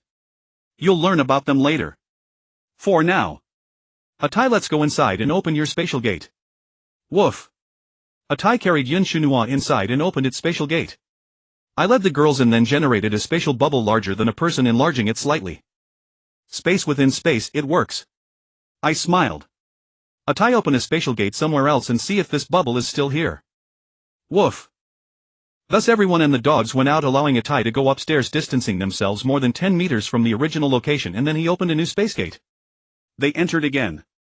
Haha, it's still here. I felt a little delighted. Sui Ching asked, so what are you planning to do? Create a warehouse. Atai's space here is still too small, with too many things making it cramped, so I intend to set up a warehouse here, perhaps even multiple ones, so I can stash some items away. Saying this, I went to melt some ironware, pots, pans and the like, into liquid, then fashioned a box with a square exterior and a circular interior, placing the space bubble inside it, and left a door. Opening this door revealed a small portion of the space bubble, just enough for a person to crawl in. However, as soon as I entered, I began to float. I tried to turn back and grab the door for leverage, but found I could no longer reach it. It was astonishing, there was no gravity at all. Moreover, relative to the outside world, I must have shrunk, but the doorway appeared the same size as the opening I had left, yet the surrounding iron walls looked enormous, obviously much larger than the spherical inner shell I had created. Fortunately, the space I had expanded was not yet very large, only about 4 or 5 meters in diameter, so I soon reached the opposite side. With a kick of my foot I propelled myself back. But since my head emerged first I nearly landed on it, so I had to crawl out. Ahem. I quickly stood up. How is it? Yun Chunhua became interested again. It seems I'll have to get used to the rules inside. I'd better make some things to grab onto. For now I can't make it too big, otherwise without any leverage I might not be able to get out. Is it zero gravity inside? I'm going in to play. With that she dashed straight in and began floating around inside. Hee, this is so much fun. I intended to reach out and stop her, but since she had already entered I simply closed the door. Hey, what are you doing? It's so dark. Open the door, she immediately yelled, banging on the box, making the iron casing resonate with a loud thud. Since it was made with minimal materials, it was only a thin iron sheet and the sound was quite loud. I opened the door and looked at her shrunken figure. I told you it's not ready yet. Come out and let me finish it first. Poof. She reached out with some dissatisfaction. I reached in and pulled her out. Then I turned to Feng Xinxue. Do you have a large amount of metal at home?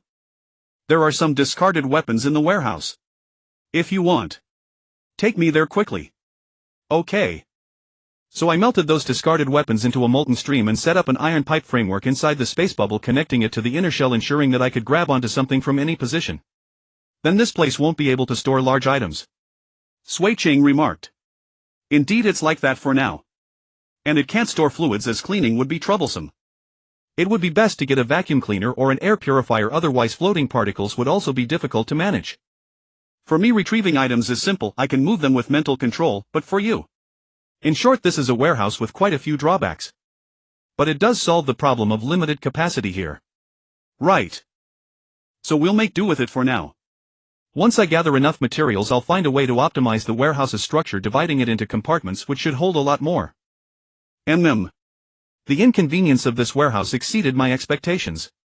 I had originally thought it could serve as a strategic depot for transporting large quantities of supplies, but the zero-gravity property inside brought many troubles. Without gravity, it's hard to organize items neatly, and entering and exiting is also problematic. If one is not accustomed, they might even trip at the doorway, indeed many shortcomings. But the advantage is also obvious, I can move this warehouse wherever I want. The iron frame is very light, even Yun Chunhua could easily push it into a corner. And if there were no iron frame, leaving only a surface layer of iron, it might even be lifted with one hand. So today I was determined to wrestle with this warehouse until I got it right. I went out alone, took Liu's phone and used the map to find several hardware stores, melting all the metal inside and storing it in 2 space bubbles the size of ping pong balls. These 2 space bubbles were placed inside a cylindrical container with openings at both ends, so either could be opened and it could be held in hand. I could name it the double bubble cylinder, specially used for storing materials. Melting these metals required a large amount of energy, but fortunately after solidifying them I could recover most of the energy. Even so, after multiple rounds of melting I felt my energy beginning to wane. So I found a lake and jumped in. Although I had never learned to swim, I didn't need to hold my breath. Afraid that freezing the lake surface would cause too much commotion, I dove to the bottom and froze the lakebed, thereby recovering a large amount of energy, fully replenishing it. How convenient. If it weren't for the fact that the growth of a corpse core requires more than just energy, I might have been able to advance to the next rank through this method. Just jump into the sea, freeze as I swim, how much energy could I get? Incidentally, I also filled a few beads with water, made them into an iron ball necklace and hung it around my neck. This way it's like carrying a bomb on me. If I see someone I don't like, I can throw one out and boom. If I had such equipment when I was dealing with the facebreak guy, I wouldn't have been afraid of him. Toss one into his mouth, wouldn't that rip him open? And this is also my portable energy reserve. If I'm low on energy, I can just freeze the water inside and recover it. And even if I throw it out and it doesn't explode, a huge ice ball smashing into someone is no joke. Besides metal materials, I also gathered some plastic materials which are also common and readily available.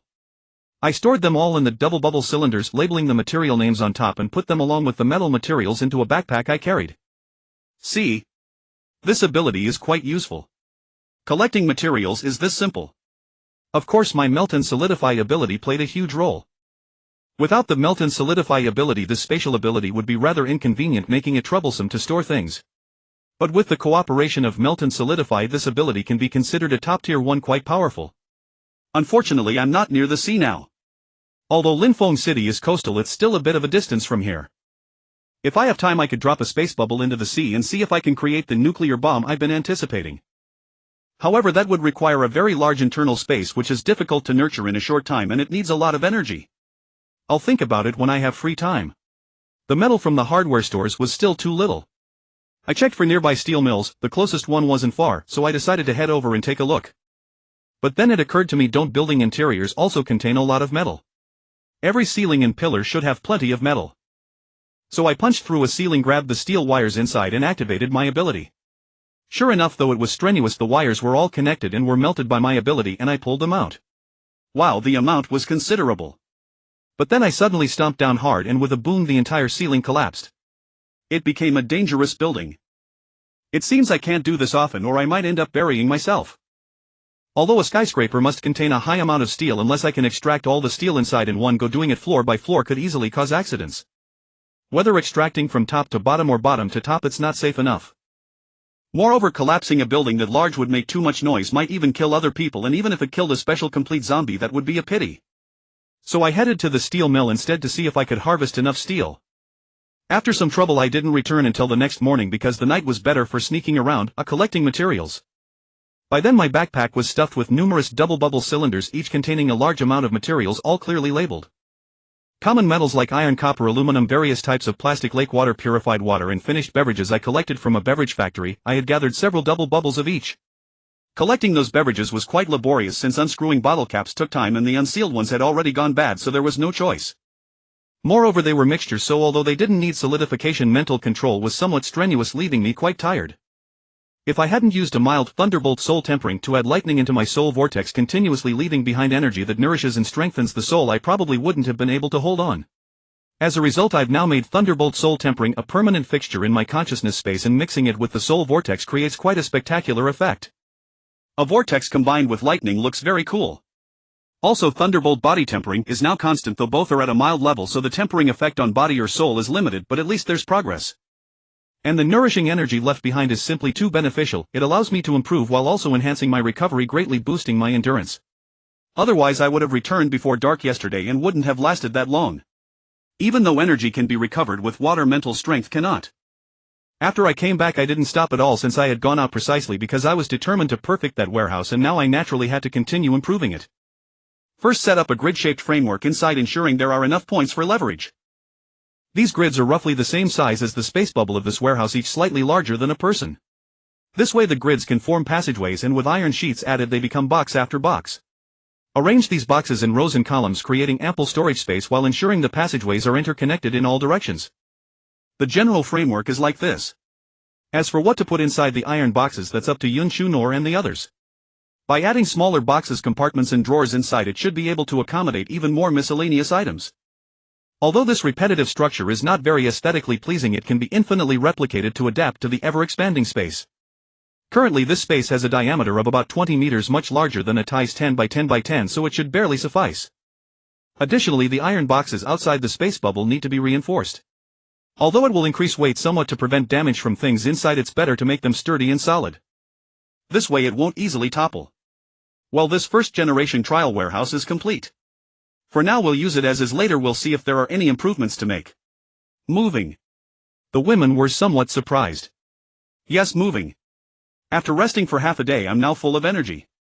Indeed, the upgrade makes a difference, recovery is quite fast. So as night fell I intended to ask the women to move together. My current ability is very suitable for the seaside, it can greatly enhance my combat power. Therefore I plan to build a base by the sea as the foundation for our future development. Even if possible I intend to go to a large overseas island and establish a kingdom that belongs solely to me. Establish a kingdom overseas. Sui Ching hesitated slightly. Not necessarily, that's just a long-term consideration. For now I just want to move to the seaside, which will be more beneficial for my ability. Alright, I have no problem with that. Sui Ching agreed. What about you? None of them objected. So we immediately packed up and prepared a sumptuous dinner. After eating and drinking our fill we entered Atai's space. Hey big guy, can you make an internal opening in this warehouse? UMO is mischievous, she's locked me in several times. Yun Shu Nor complained a bit. UMO is mischievous. How can I not see that? Could it be that UMO is actually quite lively in private? I thought for a moment and replied, indeed we should have an internal opening. And we should add another opening at the top so as to reduce the possibility of being locked inside. After all, the warehouse is quite sturdy now, being trapped inside would be quite dangerous. So I plan to add an extra door at the top that can only be opened from the inside, preferably with a destructive opening mechanism to prevent malicious sealing. However, such a door requires a bit of technique. I need to think more, experiment more, or look for similar doors for reference before I can make it. For now I'll just set up 2 doors to manage. Or maybe we don't need a door. Yoon Chunor suggested. No door. I began to ponder. If no door, then we could make a fixed frame that is open front and back, connecting the frame to the internal structure. That's not impossible. But what if something unexpected happens and things inside burst out? For example, if water spills out. Then we'd better have a door. So having a door is important. After everyone finished preparing, they obediently stayed in a tie space, and then I left with a tie. First I went to Mecha Girl Studio and dismantled the mecha and control panels. They're taking them away. Then I rode a tie through the city, moving as stealthily as possible from within the city's edge toward the coastline of Linfeng City. The journey went smoothly. After all, both of us were at the 3rd tier and our powerful aura made the surrounding zombies retreat, so naturally no zombie charged at us. Moreover, we didn't encounter any 3rd tier zombies. Whether they don't exist or are rare, we were already ahead, likely in the first echelon. I refuse to believe any zombie could reach the 4th tier that quickly. That's extraordinarily difficult. After seeing the sea, I began searching the vicinity for a suitable place to build a base. First, it should be large so people inside won't make noticeable noise. Second, it should be tall for the best vantage point. But it shouldn't be too conspicuous, otherwise it would attract attention. So the tallest building nearby, or rather the building next to it, naturally became my target. Of course, this choice is based on a tie's ability to escape from a high-rise, otherwise a low desolate place would be safer. Also, it must be a building that isn't prone to collapse, otherwise if someone throws a couple of missiles and it collapses, it would be unsafe and we might not even have time to evacuate. Moreover, a tall building means more zombies, which keeps people away. Making some noise inside won't attract many lookers, since zombies often make noise too, just don't shout loudly. There are rarely tall buildings by the sea, most should be villages. But Linfeng City is different. It is extremely prosperous and a crucial node for maritime trade, so it has many large docks, airports, hotels, resorts, and so on. Even on some nearby islands there are luxurious and tall buildings visible from afar, quite impressive. However, I won't go to the islands, there are too few people there. I won't go to the docks or airports either, they might be military sites. The resort buildings are generally low-rise, so not suitable. However, I have my eye on a building called Xincheng International Hotel. Located in the bustling downtown, it is not only tall enough but also luxurious and comfortable inside, making it very suitable for living. Moreover, there are many financial towers around. I estimate there are quite a few zombies inside, making it ideal for hunting or training. Another advantage is that the hotel is close to an estuary with a river flowing directly into the sea. Not only is the scenery superb, but you can also reach the river just by going downstairs, very convenient. Another point I value is that it is roughly cylindrical in shape with a hollow interior and rooms arranged in a circular ring around it, topped with a roof. That is, it has a very large cylindrical space inside. If I build a base inside, it would be almost invisible from the outside of the building. So this immediately became the most ideal base construction point in my mind. Even though its floor height is not as advantageous as the surrounding skyscrapers, its stealth becomes its greatest strength. First, check if there are any people inside and clear out any special complete zombies. There are quite few zombies here, but since it's a luxury hotel, that's understandable. Unlike those skyscrapers that are full of office workers, naturally packed with people. However, after checking around, I found that not only were there no people, but even zombies were scarce. Special complete zombies were completely absent. Could it be that the military cleared this place? That was the only explanation I could think of. After all, it's a luxury hotel and an international one at that. It likely housed many distinguished guests. In the event of a zombie outbreak, it's not impossible that the military would prioritize rescue here upon their request. So I also checked several surrounding towers for traces of being cleared. There were some, but not many. Good. It seems they rescued some important people. Then there might be a safe zone nearby. So I went to the top of the tallest building to survey, but found no lights anywhere. Could they be hiding underground? I took out Liu's phone, checked the map, and found a subway entrance within 1 kilometer. That's the most suspicious spot. Beyond 1 kilometer there is also a huge dock with a main road leading to this bustling downtown, and Xincheng International Hotel is right beside that road. That dock does have visible lights, as does an international airport far away. Additionally, on an island there is a massive opera house with lights. These are the places that can be confirmed to have people for now. That opera house is truly huge. It could be considered a marvel of architecture. In the field of view, the only comparable massive building is probably the international airport. Although the dock is also large, it mostly consists of large machinery and numerous containers with very few tall buildings.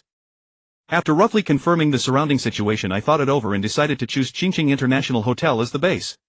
Of course, on the condition that we first renovate this place, turning it into an impregnable fortress, and construct secret passages for emergencies, since a TIE may not always be stationed there. So we first returned to Qingqing International Hotel and cleared the hollow area, which could be considered the lobby, cleaning it thoroughly. The glass dome above was broken and leaking. I considered whether to repair it. If I repair it, would it be noticed as abnormal? But if I don't repair it, someone looking down from above could directly see our base. So after some deliberation, I decided to repair it. So I melted the collected glass fragments and had a TIE use the spatial floor to leap up and start repairing the glass up there. Although using mental power to control it, I couldn't make the glass perfectly flat, but achieving a rough flatness was possible. From a distance it shouldn't look any different. But after repairing a few pieces, I discovered a big problem. This glass dome was originally sealed with one-way transparent glass and an iron frame, making it difficult to see in from outside. But the glass I used for repair was exactly the same as the fallen pieces from the dome. Why is it no longer one-way transparent after being installed? This is quite a predicament. Could it be that one-way transparent glass requires a special process? Did I inadvertently destroy that process during the melting? If that was the case, how was I to resolve this issue? After much deliberation, I finally arrived at a solution. Thus I first melted the glass I had patched in along with the broken glass squares above, and then used the molten iron wire to outline the dimensions of the missing glass squares. Once solidified, this yielded several frameworks. Holding these frameworks, I had a TIE accompany me to the adjacent building, where I carefully used melt flow solidification to cut out pieces of one-way transparent glass matching the size of the frameworks. Bringing these one-way transparent glass pieces back. Perfectly fitted. What a little genius I am. With the dome repaired, I felt much more at ease and began constructing the base in earnest. I planned to turn the vast hollow central area into an immense impregnable steel fortress, one that could withstand any assault. I intended to make the outer walls half a meter thick, so even if a powerful missile struck, it should hold. After all, nobody would throw a nuclear bomb at me, right? However, such a generous design, even with the massive amount of steel I had acquired from the steel mill, might not be enough to erect the base's main framework. After all, the hollow area was quite large and tall. So I decided to build it layer by layer, starting with the first floor. After all, we didn't have that many people and we didn't need such a vast space for the time being. But the first floor alone was already enormous, with a diameter of over 20 meters. I took out several double bubble cylinders labeled iron to construct the first floor's cylindrical outer wall support pillars, floor and ceiling, a considerable consumption of materials. Each of the 4 directions had a door. To prevent outside bombardment from directly hitting the interior, every door was not a straight path inside. Instead, there was an inner wall of equal thickness, with the inner wall's 4 doors staggered from the outer ones, making it nearly impossible for outside bombardment to directly strike the interior. After completing this flat cylindrical double wall structure, the steel I had collected was nearly depleted. Since it was so material intensive, I could only make a few sturdy doors with simple bolt mechanisms and call it a day. By then, dawn was approaching. I submerged into the river, froze the bottom layer to replenish my energy, and returned only to find it pitch black. Nearly opaque. This flat cylindrical box was far too dark. Finding a source of light became a significant problem. Although we had a generator that could run continuously without much issue, the lack of natural light always felt oppressive. Even though the first floor was built high, 2 stories tall, it still felt stifling. So I planned to create several light channels using glass and mirrors to guide sunlight inside. However, this would inevitably create a weak point: the light channels. If made too small, they let in little light. If too large, they became easy entry points. They probably couldn't withstand bombardment either. So ensuring their strength became a challenge. Just as I was racking my brains, I thought of my spatial bubble ability. My spatial bubbles seemed quite tough. If I shaped them into lenses and made them small enough, enemies would find it hard to break in. Combining multiple spatial bubbles would create a larger light transmitting surface, allowing sunlight to be guided inside. So I created countless thumb-sized spatial bubbles without expanding their interior space, and filled their interiors and surfaces with colorless transparent glass, then mounted them on an iron plate. Thus a high-strength light transmitting panel was made. The glass inside couldn't withstand bomb blasts. It was only meant to prevent small creatures from crawling in. The size of the spatial bubbles limited larger creatures from entering, and they could withstand impacts from larger objects. That was sufficient. After making the light transmitting panels, I had to handle the light channels. I lined the channels with aluminum to create a mirror surface, then coated them with a layer of glass for protection, forming mirrored channels that allowed light to reflect continuously and travel farther. Then I gathered these light channels and created a specialized diffusing ceiling which would guide the light inside, ensuring illumination during the day. By then I had already released Sui Ching and the others asking for their advice on how to plan the interior. Uncle, this place is all iron, the color alone is ugly. It feels like living in a tank, not a house. I'll find some paint and coat it white. That should look better. What about windows? Ventilation. You have so many nice rooms yet you won't let us stay there. Are we supposed to live here? Windows and ventilation. I'll deal with ventilation soon. As for windows, this place is surrounded by buildings, opening them wouldn't reveal a view anyway. But if you don't want to stay here you can choose rooms elsewhere. This fortress is just a hidden safe haven for emergencies. Then what about the big house you promised me? We're still in the early stages. We don't have territory yet. Once we do there will be no shortage of big houses. You'd better make good on that promise soon. I will. I'm even more eager than you. Then I'm going to pick a room, the one with the best view. She dashed out excitedly. It's not advisable to open windows yet. Picking the best view won't matter. It doesn't matter, I'll pick first. Suit yourself, but you'd better also have a room here. Otherwise during an emergency you'll have to squeeze in with everyone else. Got it. I'll wait until they finish planning. With that she took a tie to choose a room. Meanwhile I continued addressing the fortress's basic issues. Water and electricity were also on my mind and I planned to set up a spatial bubble warehouse for storing supplies. Ventilation was indeed a major problem for the fortress. Any ventilation duct would connect to the outside, potentially allowing dangerous creatures to crawl in. The same design used for the light transmitting panels could serve as ventilation openings. By removing the glass inside the spatial bubbles large creatures would be blocked from entering. However, small insects like flies and mosquitoes as well as dust still needed to be filtered out. So I would need several exhaust fans with air purification ensuring air circulation and an outer layer of mesh to block small creatures. Running the generator inside the fortress should be fine, the noise wouldn't travel far and the light wouldn't be easily seen from outside. So electricity shouldn't be a major issue. I also needed to find some zombies to guard the front hall, preventing anyone from stumbling in and discovering the fortress. Water was easy to solve. I simply solidified a drinking fountain, inserted a double bubble cylinder filled with purified water I had collected. I also made several more fountains inserting various beverages and labeling them. Since these fountains were tiny, just a faucet and a connector, I decided to mount them on the wall together, adding labels for each. As for household water, I hadn't collected any. The lake water wasn't up to daily living standards. Fortunately, this was a hotel and there was still a water tower upstairs that could supply water for a while. There were also water heaters, refrigerators, air conditioners, and other basic necessities. Moving them here would solve many problems. For example, the air conditioner could double as an exhaust fan and air purifier. If the temperature was uncomfortable, it could regulate it. But placing the outdoor unit was tricky. How to keep it silent? Would it be appropriate to install it in the ventilation duct? Whether appropriate or not, I had to try. Fortunately, it wasn't too difficult. I added some cloth for vibration dampening and lined the ventilation duct with cloth, curving it to effectively reduce noise. Plus, since the fortress was surrounded by buildings, unless someone entered the hotel they wouldn't hear the sound from inside. It achieved a relatively ideal effect. After working the entire day, I finally resolved the basic issues of the base fortress. Though it wasn't high-tech, it certainly tested my rather shallow knowledge of science. It seemed I'd need to visit the library sometime to fill in the gaps in basic knowledge.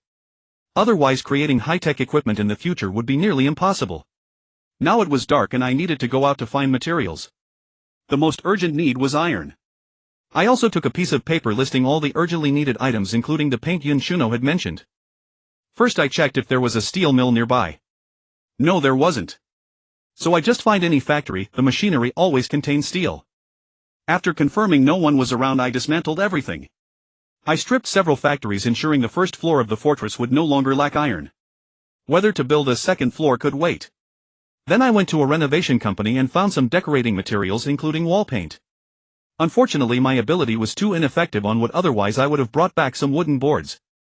However, there were some eco-friendly wallpapers, rubber, and similar items. I took the instructions, opened the packaging, and stuffed them into double bubble cylinders to take away. Afterward, I made a trip to the library, carefully read the bookfinding rules, and selected some books on electrical circuits. I put them in a larger spatial bubble and took them all. Had it not been for the fear of disarranging the books, I would have truly wished to take away every volume in the entire library. However, there were simply too many books, and generating a spatial bubble large enough to hold them all would have been exceedingly taxing, so I abandoned that notion.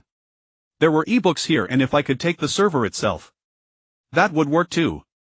But I feared that disassembling it rashly might destroy the contents, and besides I wouldn't know how to access them later, so I gave up on that as well. One never realizes the value of books until they are needed. Watching the mountain of books yet unable to take them away. After handling a few more items on the list, I decided to go and subdue some special complete form zombies to guard the house. I possess 3 clone-type abilities: soul dividing and body seizing, progeny parasitism, and shadow guard. What I needed to use now was naturally progeny parasitism to see how effective this ability truly was. I found a special complete form zombie, first suppressed my pressure and approached him, then abruptly grabbed his neck, releasing my aura to intimidate him, rendering him too afraid to move. Next I thrust my sword fingers into his chest cavity. A stream of flesh flowed in, rapidly invading his energy-supplying organs in an attempt to control him. But he showed clear signs of resistance. The progeny I had split off seemed too weak to control him. So through the connection of the progeny I directly invaded his consciousness space, dragged his awareness into my soul vortex and swiftly obliterated it. Afterward a faint connection formed between us. My subconscious told me I could command him. So I released him. He immediately lowered his head and prostrated himself in submission. Take 2 steps to the left. With a thought I willed him to move left, and he indeed took 2 steps to the left. Communication among zombies is direct transmission of thought, so language is of little use. It's just that I'm used to speaking. The real driving force is still the intent. Then I ordered him to attack another first-tier zombie, and he indeed went to fight. After several tests it felt quite satisfactory. He could execute simple commands and possessed a certain degree of initiative and analytical ability. But his intelligence was not high, merely at the level of a zombie. I stuffed him into a relatively large spatial bubble about half a person's height, wrapped in iron on the outside and tied with an iron chain for easy towing. Afterward I continued searching for special complete form zombies to parasitize. Sweeping through one building I parasitized 23, then another building 27 more. A total of 50, and only when my spirit felt utterly exhausted did I stop. Just in time, as it was nearly dawn and I needed to return. I fitted all 50 zombies with iron collars, each bearing a small white fur emblem as a mark to distinguish them from other zombies, so that Sui Ching and the others would not fail to recognize them. I also had these zombies familiarize themselves with the girls and gave them orders not to harm them. Then I deployed the zombies throughout the hotel, placing 1 or 2 at key positions on each floor and the rooftop, especially the rooftop, where I also placed several flying zombies, and even on nearby buildings as sentinels. Finally I left a few roaming in the lobby, temporarily solving the problem of guarding the house. As for the non-special complete form zombies in the hotel, I also parasitized them casually so their presence wandering the hotel would not arouse too much suspicion. Parasitizing these weaker zombies was quite easy, so controlling all of them posed no problem. Of course I also fitted them with collars to avoid confusion. As for whether outsiders would be suspicious of the collars, I didn't need to worry too much, as long as nothing went wrong in the short term. Moreover, being able to distinguish them made accidents less likely. If a zombie without a collar sneaked in from outside and Chu Nuwa and the others were not paying attention, it could easily lead to trouble. And giving orders was also convenient this way. If any zombie without a collar broke in, it would simply be killed on the spot. 2 days later Sui Chang was sparring with Fong Xinxue.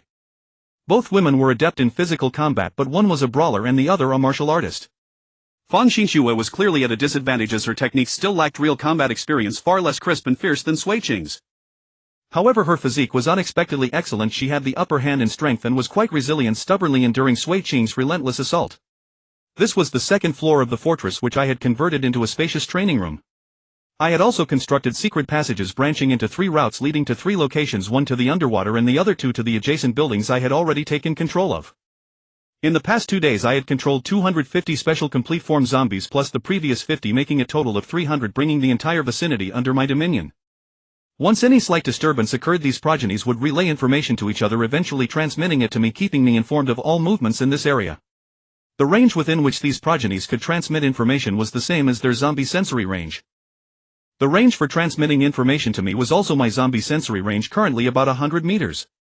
However, due to building obstruction, the fluctuation was significant inside the fortress. It could even be halved, reaching less than 50 meters. But 50 meters or so was sufficient. The fortress's diameter was only 20 meters. By strategically positioning the progenies and relaying information layer by layer, I could eventually control the entire hotel and even this area. Since zombies transmitted thoughts, they often conveyed images. Although the images might sometimes be somewhat abstract, it felt far quicker and more effective than words. However, there was also a drawback: it couldn't be recorded, so Sui Ching and the others couldn't share it. Fong Xinxue grunted as she was struck in the abdomen, then Sui Ching executed a grappling technique and pinned her to the ground. "Sister!" Fong Xinling called out worriedly. "Stop." I called a halt. Sui Ching wins. From now on she will be your physical combat chief instructor. Fang Xinxue will serve as Deputy Chief Instructor temporarily and Li Yu will also assist as a Deputy Chief Instructor. From now on all physical training arrangements will follow Sui Qing's orders. If there are objections you can come to me. But if I do not oppose her decisions then even if you have objections you must comply. Especially you Chu Nuo. You cannot rely on a Tai to oppose me in this matter. This concerns your growth and is not negotiable. Do you understand? Got it. No need to single me out. Yunshu Nuo said with slight dissatisfaction. And a Tai. Although you are powerful you still lack experience and technique. I hope you can become more proficient in using your abilities and develop more skills. So you must also participate in training, understand? Woof. Hatai seemed very willing. And Ruesi Ruela, they are now large enough to be ridden. With saddles they should greatly enhance our mobility. You want to train my dogs as mounts. Yunshu Nuo immediately became displeased. I just want to better utilize their combat abilities. You should know that if no one commands them and they are left to act freely they may not even be able to protect themselves and could even be deceived without realizing it. I will command them. Are you sure? Sure. It seemed she was unwilling to compromise. How about this? I plan to form a dog squad. Atai is the captain and you are the commander. This dog squad will be entirely under your charge. Fine. She was agreeable to that. But I want to give you a mission, or rather a duty. What mission? Besides fighting independently you are also responsible for assisting others in rapid movement. You. Doesn't that mean training them as mounts? She immediately became dissatisfied again. It's just temporary coordination to achieve combat objectives. Atai has spatial abilities, you can have him carry people while running which is also rapid movement. If you're reluctant to let others ride them having them carry people by mouth is fine isn't it? She pouted hesitantly then suddenly let out a pfft laugh but quickly restrained herself coughed and pouted again. Don't be so selfish. Who's selfish? If you take care of others they will take care of you too. Everyone must work together in unity including Rue Si and Rue La. If you don't let them integrate into the group how can others treat them as family? And they excel at running. The best cooperation with us is naturally carrying us while running. That doesn't mean we look down on them, it's simply the most effective form of coordination. Think about it, if Sui Qing and the others were carried by the mouth during combat would they still be friendly to you next time? Would they still be willing to cooperate with you? Wouldn't you naturally be ostracized? Put. She couldn't help but laugh again but quickly covered her mouth suppressing her amusement and said fine I'll put saddles on them. But if I see anyone mistreating my dogs they won't be allowed near them again. Then your dog squad will also follow Sui Qing's arrangements and strive to integrate with everyone quickly training effective combat tactics. Sui Qing, can you do it? Yes sir. Sui Qing replied. I paused for a moment then smiled. You can answer yes boss. Sui Qing hesitated slightly but still responded yes boss. It was clearly not as vigorous as her previous reply probably because she was not used to the gangster-like tone. Oh by the way Liu Umo and Hui Xian are not combatants. So when formulating tactics try not to include them in the plans just ensure their combat power is sufficient for self-defense. Yes boss. Sui Qing responded. But Liu spoke up, you can consider me, I have combat capabilities. But your more important duty is to save people. I directly refuted her. But what if you lose the ability to move and Sui Qing is injured? Who will rescue us then? Well. Alright. Liu had no choice but to agree. Alright, let's call it a day for now. Everyone has worked hard. You can go back and rest. Training will officially begin tomorrow. Sui Chang, I'll need you to work on the training schedule tonight. Try to have it ready by tomorrow morning. Okay. Dismissed. And so everyone dispersed. As for me, I plan to take advantage of the falling night to continue my affairs outside. I had thoroughly scouted the area within a kilometer. Apart from that subway station which was heavily guarded and which I dared not probe too closely, no other potential dangers were found. I decided to head to the vicinity of the subway station first to receive the information transmitted by the flying zombies I had stationed there so I could learn about their recent activities over the past 2 days. I had placed several flying zombies there hidden among the buildings. Should anything happen they would notify me providing an early warning so I wouldn't be caught off guard by any danger. From the information I received I was fairly certain that the people in the subway station were rebels. Not only did their uniforms bear yellow scarves but the flying zombies also witnessed them forcing civilians to gather supplies and bringing in a new batch of captives. I ordered those zombies to continue their surveillance, then headed to another location to receive information from other flying zombies. I had placed flying zombies at optimal vantage points within a kilometer radius, expanding my early warning range to several kilometers. Any major disturbance would likely be detected. This way, even if a third-tier zombie suddenly appeared, I wouldn't be oblivious to the commotion it caused. Good, everything was peaceful. From the information they transmitted, I pinpointed the active locations of several more flying zombies. I transformed into the Earth-Gold Heavenly Dragon form and flapped my wings to fly over. Over the past 2 nights I had been adapting to the flight style of the Earth-Gold Heavenly Dragon form while traveling. Under the cover of darkness, as long as I didn't activate the 4 thrusters on my wings, I wasn't too worried about being seen. The form was entirely black, only a silhouette visible. I might be detected by radar, but that didn't matter as long as they couldn't make out my details. I would have loved to practice jet-powered flight, but unfortunately now wasn't the time. Moreover, flight training should start with wing control. If I couldn't even master the wings, I wouldn't be able to maintain balance when accelerating. Flying to the hiding spots of those flying zombies, I relied on my far superior zombie perception to lock onto their positions first. Then I suppressed my aura, approached, and directly lashed out with a strand of liquid rubber. This liquid rubber was scavenged from a tire repair shop, the black rubber from tires. Unfortunately, I couldn't obtain the internal cords, which would have increased its strength. But it was sufficient for now. The rubber's tip was a large ball that splattered upon impact with the flying zombie. I then controlled the splattered rubber to contract, ensnaring the zombie. Roar! The flying zombie howled in pain from the heat. It tried to turn and strike back, but was already entangled by the rubber, struggling in vain to break free. I wore a wrist guard embedded with several spatial bubbles. The rubber came from one of them. I fed more rubber to wrap the zombie into a tight ball, trapping it completely. Sensing its position, I melted the rubber around its chest area, inserted my fingers into its chest cavity, and injected a stream of flesh to let the sub-entity parasitize its energy organ, erasing its consciousness. Before long I gained another flying zombie minion. This procedure had become second nature to me. Most of my flying zombies were acquired this way, so there were no surprises. I had it follow me as we continued to search for the next target. Repeating the process, I obtained over a dozen more flying zombies. I placed some of them at positions favorable for monitoring the airport and docks, and planned to bring the remaining 3 to the Opera House area. The Opera House was on a small island by the sea. The island was flat, clearly fully developed. However, it was quite small. The Opera House itself occupied nearly a third of the land. A relatively wide road connected the island to the mainland, but it was the only route. For zombies, it was indeed a place easy to defend and hard to attack. I sent the 3 flying zombies to approach from high altitude while I myself went through the water. There were also zombies in the water, many of them ferocious fish with terrifying fangs barely recognizable from their original forms.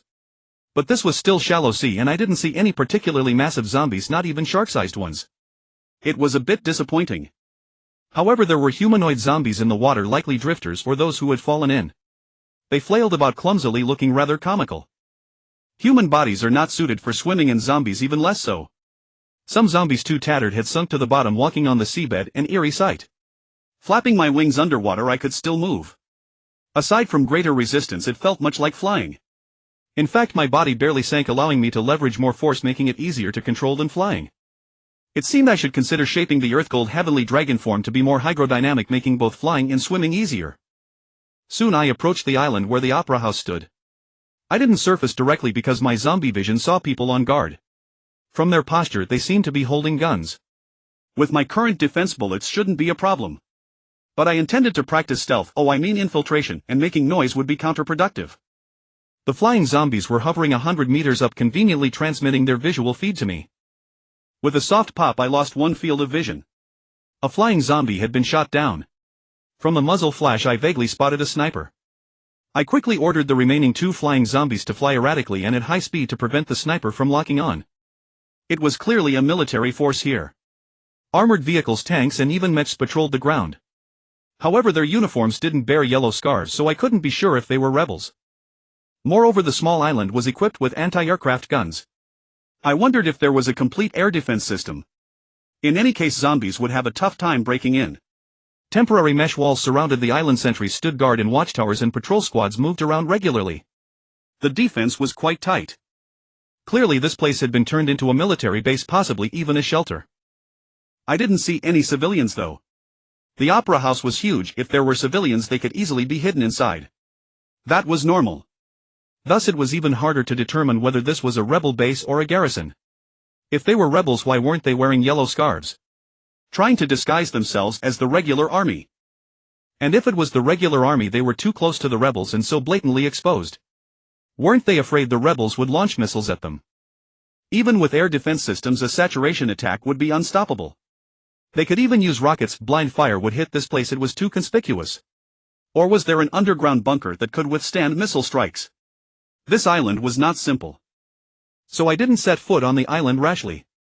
I retreated through the water and ordered the 2 flying zombies to return inland, watching this direction from high-rise buildings. It was midnight when I returned to the base fortress.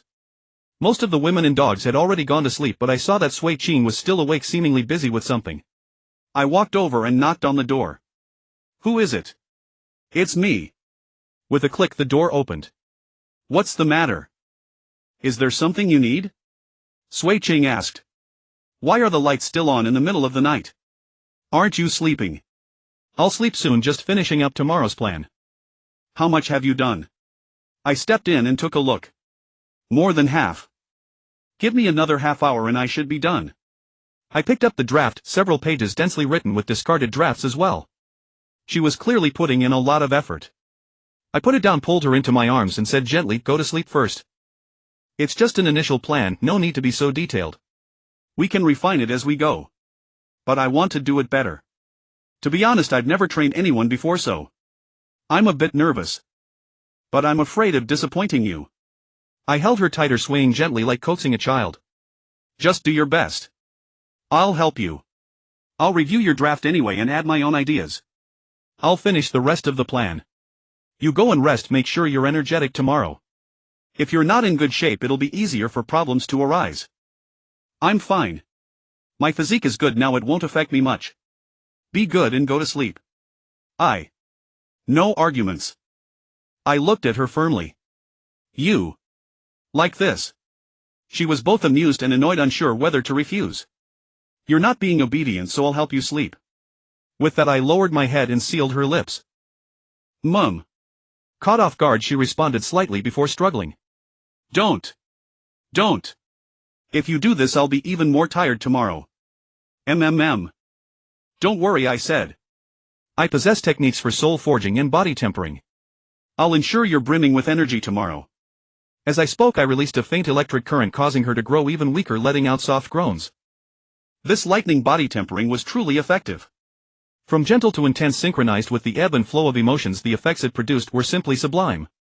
Not only her, but I was also tempering my body, and I began to forge souls for both of us, gradually intensifying the process. It hurts. It seemed that the body and soul forging had reached a point where she could feel pain. "Then I'll ease up." "No. Don't.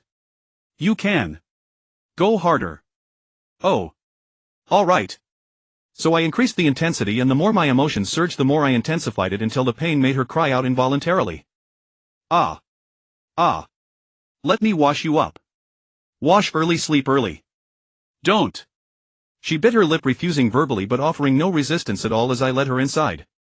I also fed her a few mouthfuls of food so she wouldn't be too hungry, staying up late and needing a midnight snack.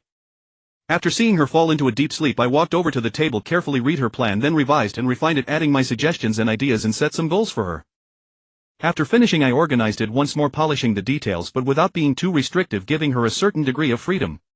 After confirming the plan had no major issues, I turned off the lights, slipped into the bed, held her, and fell asleep together. The next day I opened my eyes and found my arms empty. Sui Qing was already at the table working on the plan. It seemed the lightning soul forging had worked well. She looked radiant and I was also full of energy. I got up, pulled over a chair, sat behind her and embraced her, asking, "What's wrong? Is there anything still unsatisfying?" "Don't." She pressed my hand. "It's already dawn, we have training soon. I just want to warm my hands, it's winter." She bit her lip slightly, then. "Don't get too wild." Tell me what needs to be changed." You. Stop for a moment, I can't think with you doing this. This is a test for you. Come on, keep thinking. You. She bit her lip and glanced at me. "You said to clear a building within a week and not to rely on the dog's help. Isn't that too rushed?" "What's so rushed about that? It's not like I'm forbidding you from using the mecha. Besides, I've already eliminated the special complete form zombies and a Tai is watching over you. You even have a sniper rifle. How could anything go wrong?" But I'm afraid Xin and UMO might get infected. With a tie there, it's not a big problem. However, to prevent them from being infected by low-quality zombies, you should indeed take extra care of them. I'll find time to resolve their infection issues as soon as possible. But the threat of infection can also put some pressure on them, keeping them from being too reckless. In the early stages of training you should focus more on physical fitness and martial arts. Don't rush to clear zombies. Even if the zombie clearing plan isn't completed, I don't want your martial arts to suffer. Clearing a building won't take much time. Once you're proficient in killing zombies you can finish it within a day. What matters is martial arts, understand? Let me emphasize again, what matters is martial arts, got it? I know. That's enough. She quickly broke free from me, then grabbed the plan and hurried out. Ha! I smiled faintly, shook my hand dry. The rest of the day there was nothing particularly urgent, so I went to observe Sui Qing's training. To avoid affecting her performance, I watched secretly, using the zombie's vision to see through walls, finding a spot where I could hear the sounds from the training room. At first Sui Qing was indeed a bit nervous, even forgetting her words, but she managed to push through the training process, gradually getting into the groove and becoming less tense. After all, she had a solid foundation herself. When it came to teaching others, she could still offer her own insights. However, there was one problem: the training tasks she assigned Fong Xinxue could easily complete, and even Fong Xinling could.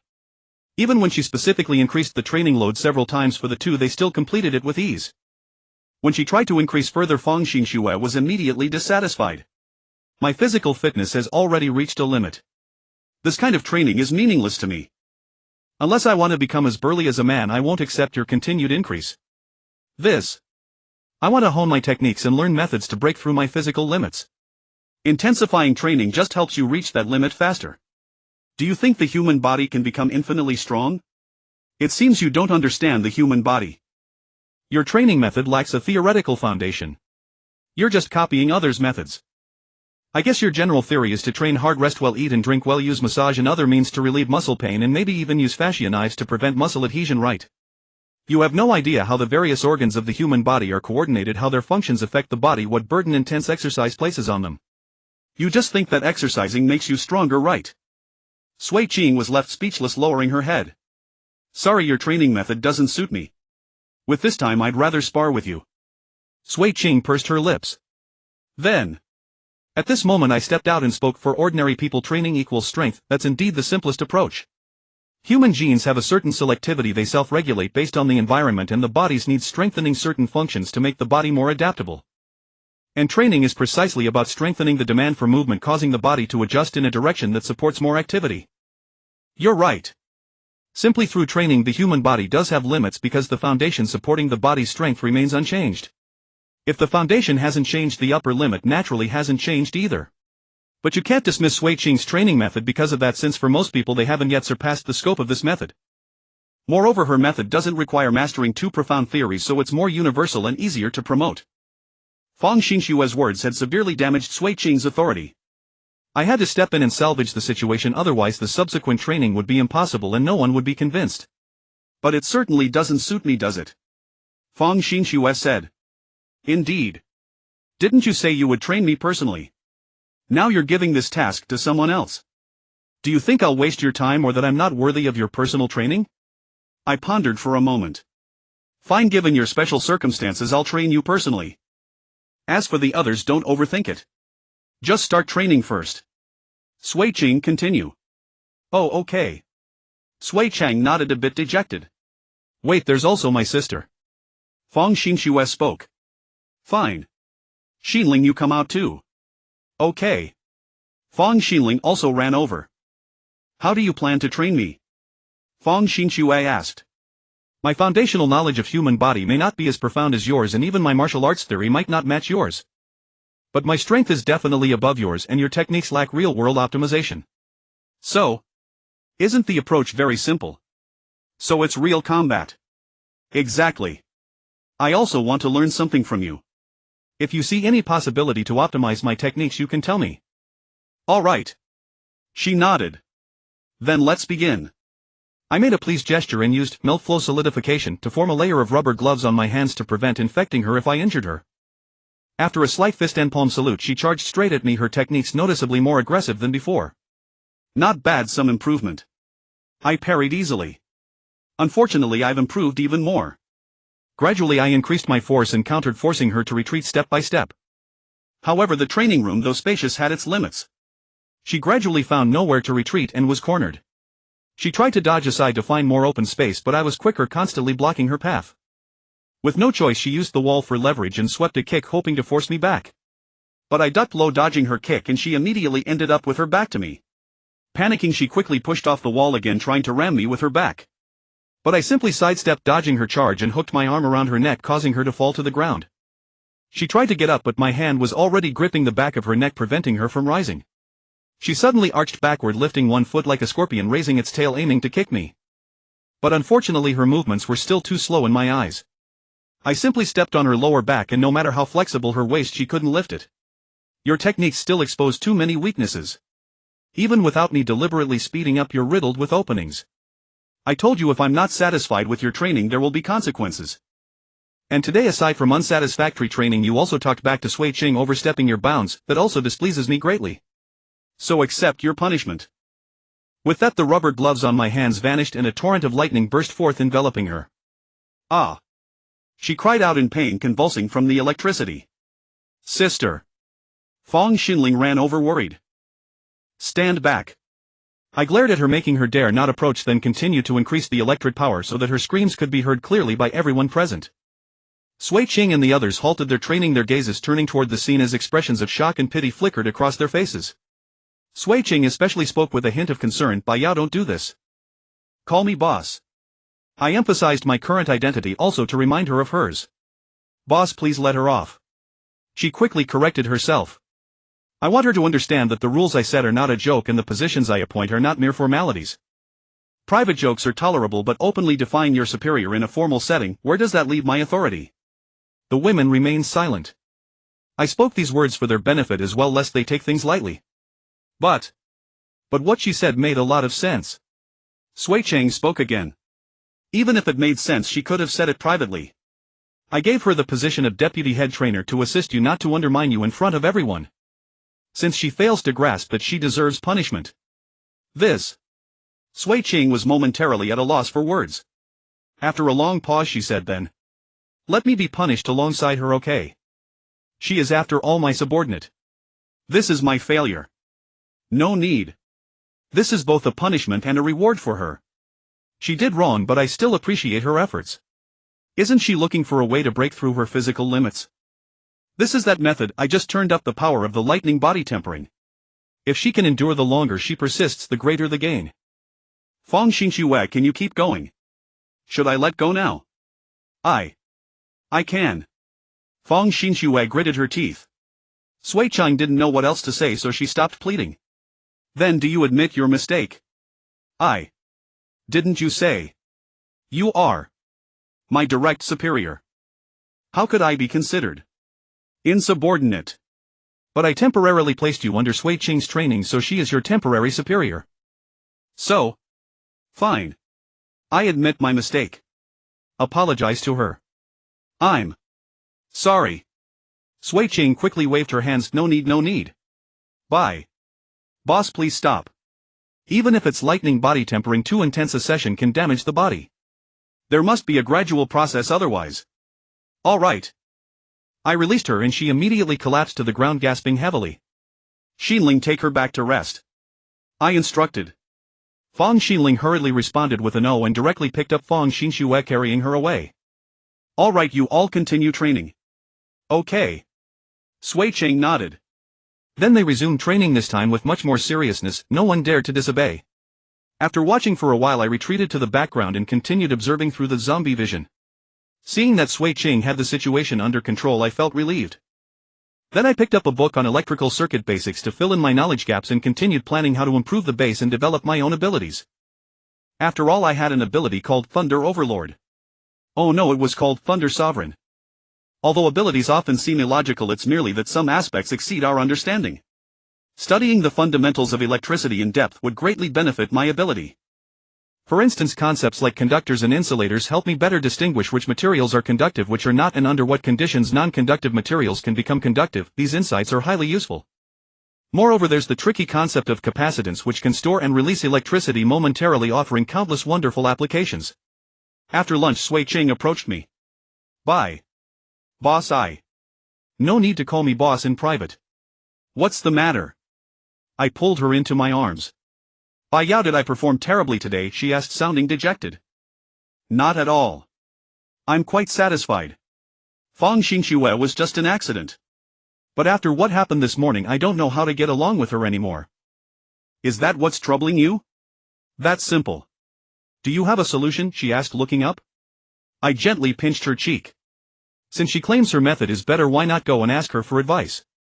Remember, she's your deputy. Helping you is her duty. But won't she resent me? You're too partial to me. If I push her around. How is that pushing her around? Just go visit her, apologize sincerely, and then invite her to help plan the training together. How could she refuse? True, I really should apologize to her. I also want to know what good ideas she has. But what if she disagrees? If she disagrees, then it's not your fault. Don't dwell on it, just do what you need to do. Okay. She nodded. Then I'll go now. Wait. I pulled her back. Stay a while before you go. Don't. It's broad daylight. You. After a long moment she finally managed to break free. Tonight, okay. I still have important things to do. Now is the best time to visit her and I need to arrange the afternoon training. Tonight. You promise? Come back. A bit earlier tonight. I need you to review the training plan. She tidied her clothes, her face flushed. Okay. I gently stroked her cheek and finally let her go. She quickly ran off and indeed went to find Fang Xingxue. She genuinely apologized and soon I saw the two of them chatting together, seemingly getting along quite well. That put my mind at ease. In the afternoon they trained Yun Chuno and the others together, continuously refining the training plan. The atmosphere was quite harmonious. Meanwhile I embarked on another major task, equipping the zombies with armor. I couldn't build high-tech armor yet, but ordinary armor was within my reach. I planned to outfit the special tier power-type zombies with heavy armor covering almost every inch of their bodies, leaving only their eyes exposed. The helmet was even reinforced, specifically designed to withstand sniper shots. In certain special situations I could even cover the zombies' eyes, since they still had zombie vision and could perceive humans without sight. However, zombie vision was somewhat blurry for terrain, causing them to bump into walls, which is why I left the eyes exposed as a vulnerable point. If I personally commanded them, full coverage would be even more formidable. But with so many zombies under my control I couldn't always command them personally, so leaving the eyes exposed was better. The newly crafted armor needed testing to ensure it didn't hinder their movements. Each special tier zombie had a slightly different physique, so the armor had to be custom made to fit each one, a bit troublesome. The advantage, however, was that zombies didn't need to remove their armor, they could wear it at all times as long as openings were left for feeding and excretion. For feeding they needed to expose their teeth, so the armor around the chin had to be shaped to allow smooth jaw movement. In addition, I reinforced their claws with steel and equipped them with massive axes. Thus my heavy armor zombies were ready. I first equipped 10 of them and tested the armor's strengths and weaknesses in the training room, having 2 of them fight each other. They started without weapons to see what kind of damage they could inflict. To avoid disturbing the women training on the other side and to prevent any accidental injuries, I partitioned half the space with steel, leaving only one door for passage. As soon as I sat down, the 2 heavy armor zombies began to fight, the clanging of steel echoing loudly as they collided. Being power-type zombies, their fight was utterly spectacular. Every punch landed with force against the metal, the sound deafening. An ordinary person standing there would have to cover their ears immediately as the noise was too intense. Fortunately, the partition protected Sui Ching and the others from the clamor. After a while I noticed that the armor on their gauntlets was too weak and had been smashed. Stop. I ordered them to halt and upgraded the gauntlets. Since the gauntlets had to wrap around the fingers, they couldn't be too thick. So I worked on the back of the hand, making the 4 striking points on the knuckles thicker and sharper to greatly enhance the destructive power of their punches. In the next test, the upgraded gauntlets performed much better, leaving visible dents in the armor. A few more refinements to the details and they would be perfect. As the battle continued, more flaws in the armor emerged. With the introduction of weapons, the fight became even more brutal, putting the armor to an even greater test. But all of this was within my expectations. I intended to keep improving. So I modified their armor again and again, steadily increasing their combat effectiveness. When they grew hungry, I controlled a few ordinary first-tier zombies to serve as their food, while also testing whether the chin armor allowed them to bite effectively. After all, the mouth was a zombie's deadly weapon and I couldn't afford to neglect it. After nightfall I used a large iron ball space bubble to store all the heavy armor zombies, carried them with an iron chain through a secret passage to the adjacent building, transformed into the Earthgold Skydragon, and flew out. As usual, I went to collect information from the subway station and deployed the 10 heavy armor zombies, ordering them to charge into the station. Roar! The 10 heavy armor zombies looked absolutely ferocious as they appeared. Each one wielded a massive axe and wore heavy armor, seemingly unstoppable. The guards at the gate immediately realized the situation and opened fire, the thunderous sound of gunfire echoing continuously. But they couldn't hold back these heavy armored zombies at all. They charged straight in and began a bloody slaughter. I only instructed them to kill those armed with weapons. Anyone who attacked them would be killed. This should minimize civilian casualties as much as possible. These 10 heavy armored zombies quickly charged inside, unleashing a devastating rampage. However, I did not follow them in.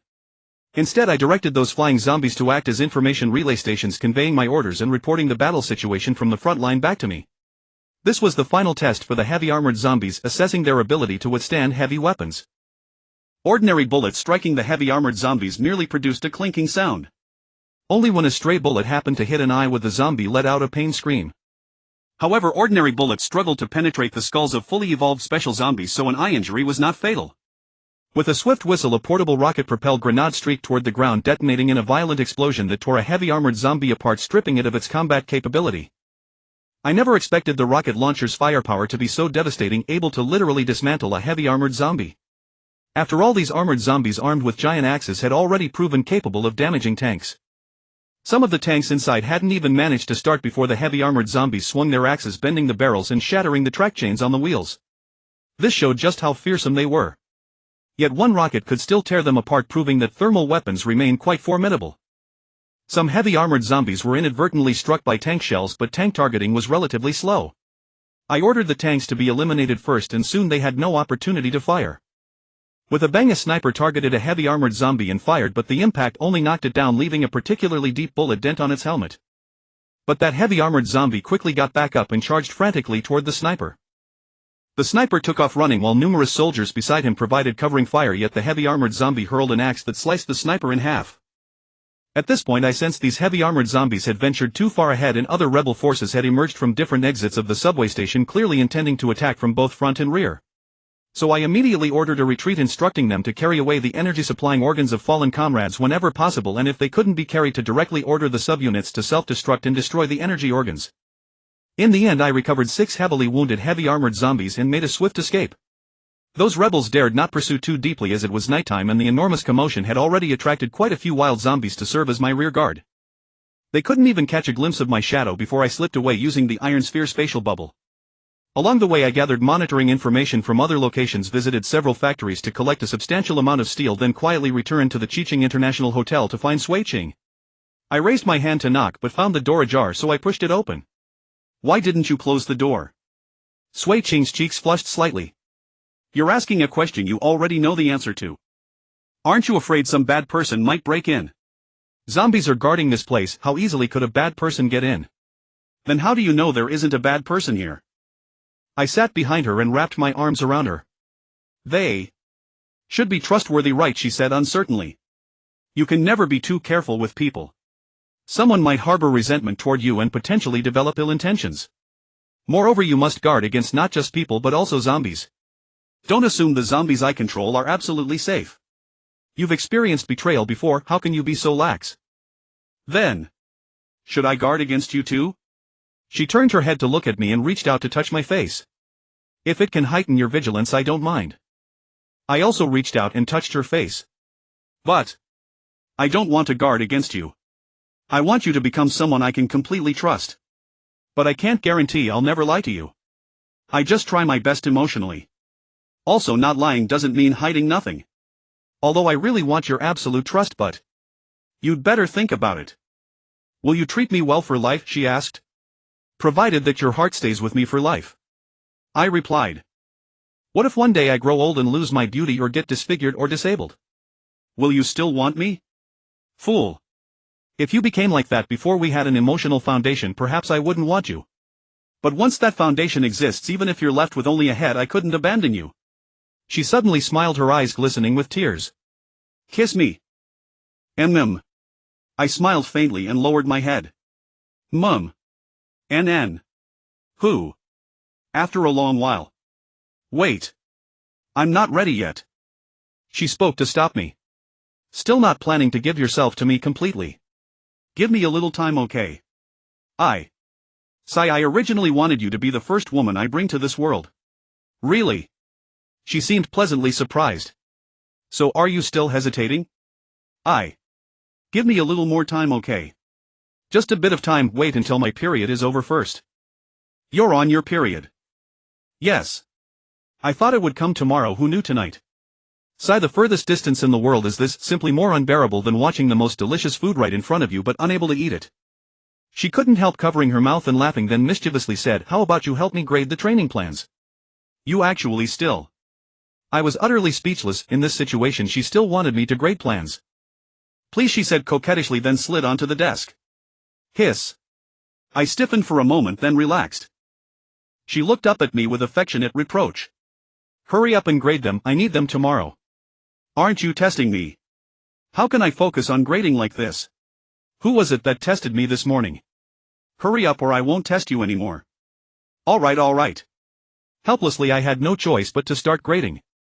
Honestly, the temptation was quite strong and my thoughts were frequently interrupted, making it hard to concentrate. But when I managed to read through a section, I was surprisingly to discover that Fang Xianxue actually knew so much. She understood herbal medicine. Was also proficient in medicinal cuisine. Not to mention medicinal baths, massage and acupoint manipulation. That's not bad. Yes. She really knows so much, I feel she's more suitable to be the chief instructor. Sui Qing replied, raising her head. I patted her and said, although she's more suitable, this position is what you fought for, so naturally it's yours. She's excellent but has obvious shortcomings. It's not too late to yield this position to her after she further optimizes her martial arts. You are originally skilled with firearms and I originally had other positions to arrange for you, but unfortunately current conditions are insufficient, so we can only make do like this. When we also possess firearms in the future, she won't compare to you in this aspect and you can cooperate in division of labor. Ma'am. She nodded. That night I had a sweet dream. I even thought I had accidentally leaked something in my dream, but when I woke up and looked, it was the blanket moving. I pulled it aside and asked, why are you so diligent? She swallowed hard and said somewhat embarrassedly, just these few days you have to endure it, don't touch any other women. I was somewhat speechless. My recovery ability is quite strong. Then. I'll drain you completely. Having said that, she lowered her head again. Sigh, I spread my hands. Fine, up to you. In the morning I took the two sisters Fang Xianxue to train in a nearby building. Their physical condition was relatively good, so it truly wasn't suitable for them to train with everyone else. Regarding yesterday's matter, do you have any complaints? I asked. Fang Xianxue paused slightly. None. Regardless of whether you do or not, I'll give you corresponding compensation privately. Your body has recovered, right? Have you felt an increase in physical fitness? Yes. There is indeed a noticeable enhancement. I feel wielding the sword has become much easier. That's good. Next time I can be gentler so you won't be in so much pain. No need. Yesterday's intensity was fine, I can handle it. I was somewhat at a loss for words. Are you sure? Certain. She answered with a resolute tone. Could this girl have some masochistic tendencies? All right. Then I'll do it to you once a day as much as possible, and you need to call a halt based on your own condition. You should know that the body needs sufficient rest time to avoid hidden injuries. Even though the lightning tempering of the body has many benefits, you cannot be greedy. She nodded. Additionally, I'll also add the lightning soul tempering for you. If you have any other dissatisfaction, feel free to speak up and I'll consider satisfying you accordingly. She thought for a moment. Can you also do a set of lightning soul tempering and lightning body tempering for my sister every day? But not as intensely as for me. Alright, I'll do my best. Then this is the compensation I give you. Besides Sui Qing, no one else has experienced the lightning soul tempering and lightning body tempering yet. We've let you experience it first. Do you still have any complaints? None. Remember. I lifted her chin and said, I am the enemy you need to overcome. All resentment can be directed at me, but if you dare harbor ill intentions toward those around me, then you are someone I cannot tolerate. Killing zombies counts as the assessment. If you complete the required number and achieve the no damage accomplishment, I'll let you temper both body and soul, ending today's training. Did you hear me clearly? Yes. Fang Xianxue nodded. Xinling, bring me my broadsword.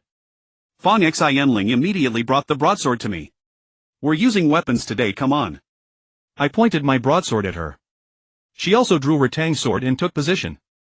This time I attacked first, thrusting a strike toward her. She quickly dodged, appearing slightly panicked. I immediately pressed the attack, forcing her to keep evading. However, I deliberately restrained my power and reduced my speed, otherwise she might not have been able to dodge even the first strike. It seems you're not yet accustomed to fighting with weapons. Weapons are dangerous and will test your reflexes more severely. You must make correct responses to ensure no damage. Although I restrained my power, this broadsword itself weighs 50 Jin. It's unwise to compete with me in strength. So just dodge. Find opportunities while dodging. Based on her adaptation level, I continuously adjusted my attack intensity, keeping her on the verge of danger at all times, but not so weak that she had no ability to resist. In this way her counterattacks could also give me some experience.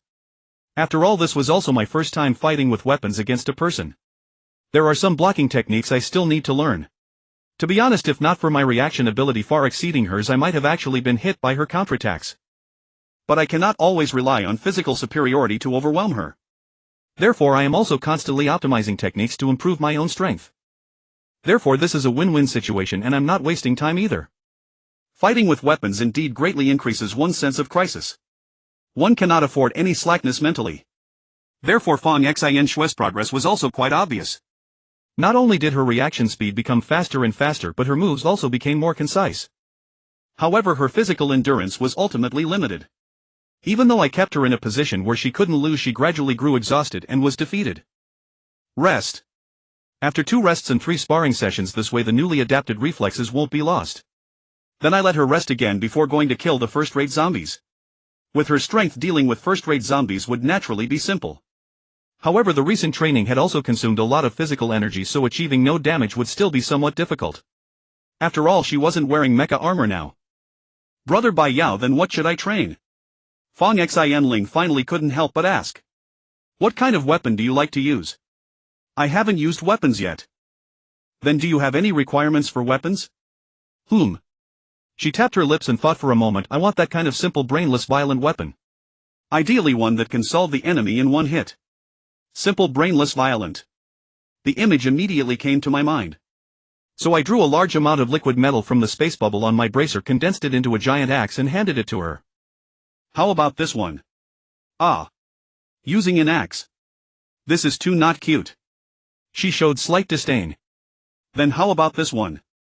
I melted it again and condensed it into a giant hammer, the cylindrical kind, and specifically made it in a cute style. Wow, this is not bad. She was suddenly delighted with stars shimmering in her eyes. So I handed the giant hammer to her. Come, try carrying it. Wow, it's too heavy. She couldn't help but fall backward. The giant hammer made a bang sound and smashed a pit into the ground.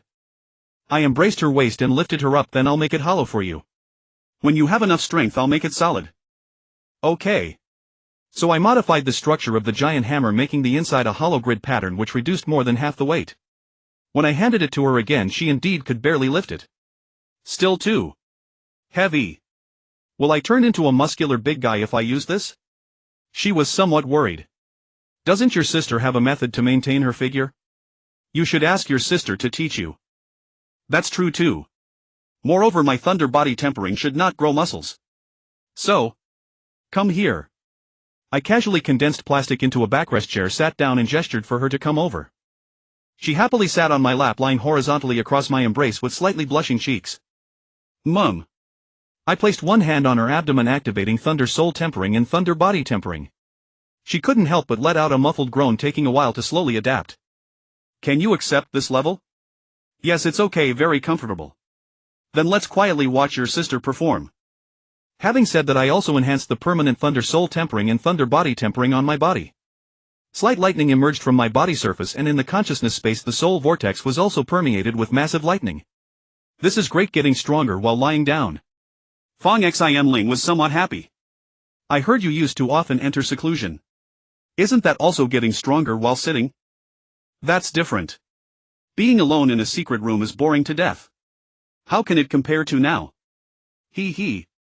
She giggled foolishly and buried herself deeper into my embrace. Like a little rabbit she bounced around, and those 2 big rabbits made me somewhat restless. Fortunately, I had already been drained dry by Sui Ching in the morning. Otherwise it might have been quite uncomfortable. Fan Xianxue glanced over at us but didn't say much, just shaking her head somewhat helplessly. At noon, after just finishing lunch, I wanted to rest a bit. But Sui Qing immediately came looking for me. You haven't touched other women, have you? No, I felt somewhat helpless. I need to inspect. How? I was about to ask how to inspect, but the next moment I didn't need to ask anymore because she directly continued her draining pursuit. Sigh, she's really going all out, guarding so tightly. As punishment, I made her unable to go down after going up, making her uncomfortable, and warned her, don't solve it yourself, otherwise I won't seek you out to solve it. You. She bit her lip, her eyes full of helplessness and resentment. At night I brought 10 heavy armored zombies again, planning to sneak attack the subway station. Their armor had already been optimized by me, especially the joints, which were further reinforced. Yesterday's one that was blown to pieces by the rocket launcher was torn open from the joints. The armor on its body actually wasn't much damaged, just deformed. So today I deliberately reinforced the joints and also made a fence at the eyes. Although this would slightly block vision, it could prevent zombie eyes from being hit by ordinary bullets because the gaps of this fence were slightly smaller than ordinary bullets. As for weapons, besides the giant axe, I also added a kind of handle chain hammer. This chain hammer was somewhat like nunchucks, except the other end was a meteor hammer the size of a basketball. In this way, whether hitting a person or armor, there would be huge destructive effects. Its destructive power was even more terrifying than the giant axe. Even the armor on heavy armored zombies couldn't quite withstand it. Therefore this time I was full of confidence. Maybe I could directly capture this subway station. Receiving surveillance information from the flying zombies, I discovered that defenses near the subway station had been strengthened. Several places had added sentries located in nearby high-rise buildings. Adding hidden sentries in such a place full of zombies was not a simple matter. After all, the sentries could be attacked by zombies. So I sent flying zombies over to carefully reconnoiter. I discovered that each hidden sentry post had more than one person, and their vigilance was also very high. They even shot down one of my flying zombies. However, they weren't using sniper rifles and the hit wasn't a vital area. No big problem. After recovery it should be able to fly again. I personally went to the scout hidden sentry position, releasing 2 or 3 heavy armored zombies. With the thought they used giant axes and chain hammers to smash doors and walls, broke in and slaughtered extensively. After it quieted down inside and the heavy armored zombies transmitted the settled information, I walked and collected scattered equipment and put it in a basketball-sized iron sphere space bubble. I plan to try studying the structure of this equipment later, see if I could replicate it. If not, then just use it directly to solve our temporary lack of thermal weapons. Good lord, such fast reaction. The rebels at the subway entrance were already on full alert and had also dispatched soldiers to rush over, plus there were 2 swift scout mechas. Yesterday I hadn't seen mechas, and when just receiving surveillance information I also didn't discover them. Probably should be reinforcements from other places within the subway transportation system. The plasma cannons on the swift scouts were quite formidable. My heavy armored zombies might not be able to withstand them. However, just as I was about to withdraw, I suddenly thought, why not control 2 swift scouts to play with? My ability sub-entity parasitism wasn't only capable of controlling zombies.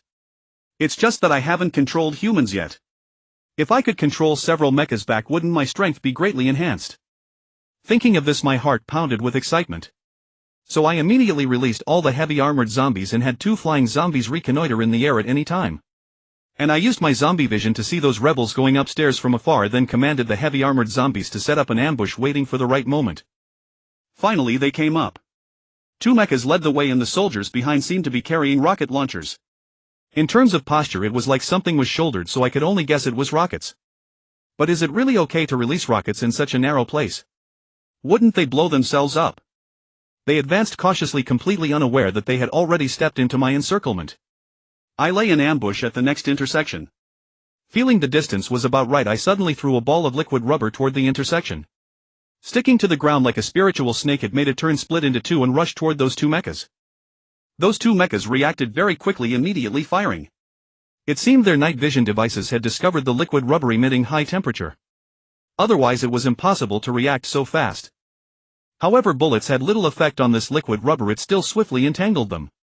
One of the mechas attempted to flee, but the rubber outpaced it and soon wrapped it up. They swung the axe blades attached to their guns to sever the rubber, but it was futile as an endless tide of rubber surged forth, engulfing them like a colossal black slime beast. Monster! There's a monster! Some rebels panicked. But others remained composed. That thing came from the corner. Go check the corner quickly. Yet who would dare approach such a grotesque scene? And in the next moment I ordered the heavy armored zombies to attack. The pre-ambushed heavy armored zombies suddenly smashed through the walls, charged out, encircled them and unleashed a relentless barrage of punches and slashes. I had already dragged the two mechas away from the battlefield to avoid stray rocket rounds. Boom. Boom boom boom boom. As expected in the chaos, someone fired a rocket round indiscriminately, triggering a chain explosion that obliterated the entire area. By the time the commotion subsided, everyone present had been killed. Fortunately, the mechas were far away, and while none of the heavy armored zombies perished, half were left with mangled limbs, incapacitated. Plans could never keep up with reality. I had thought the ambush foolproof, yet the losses were severe.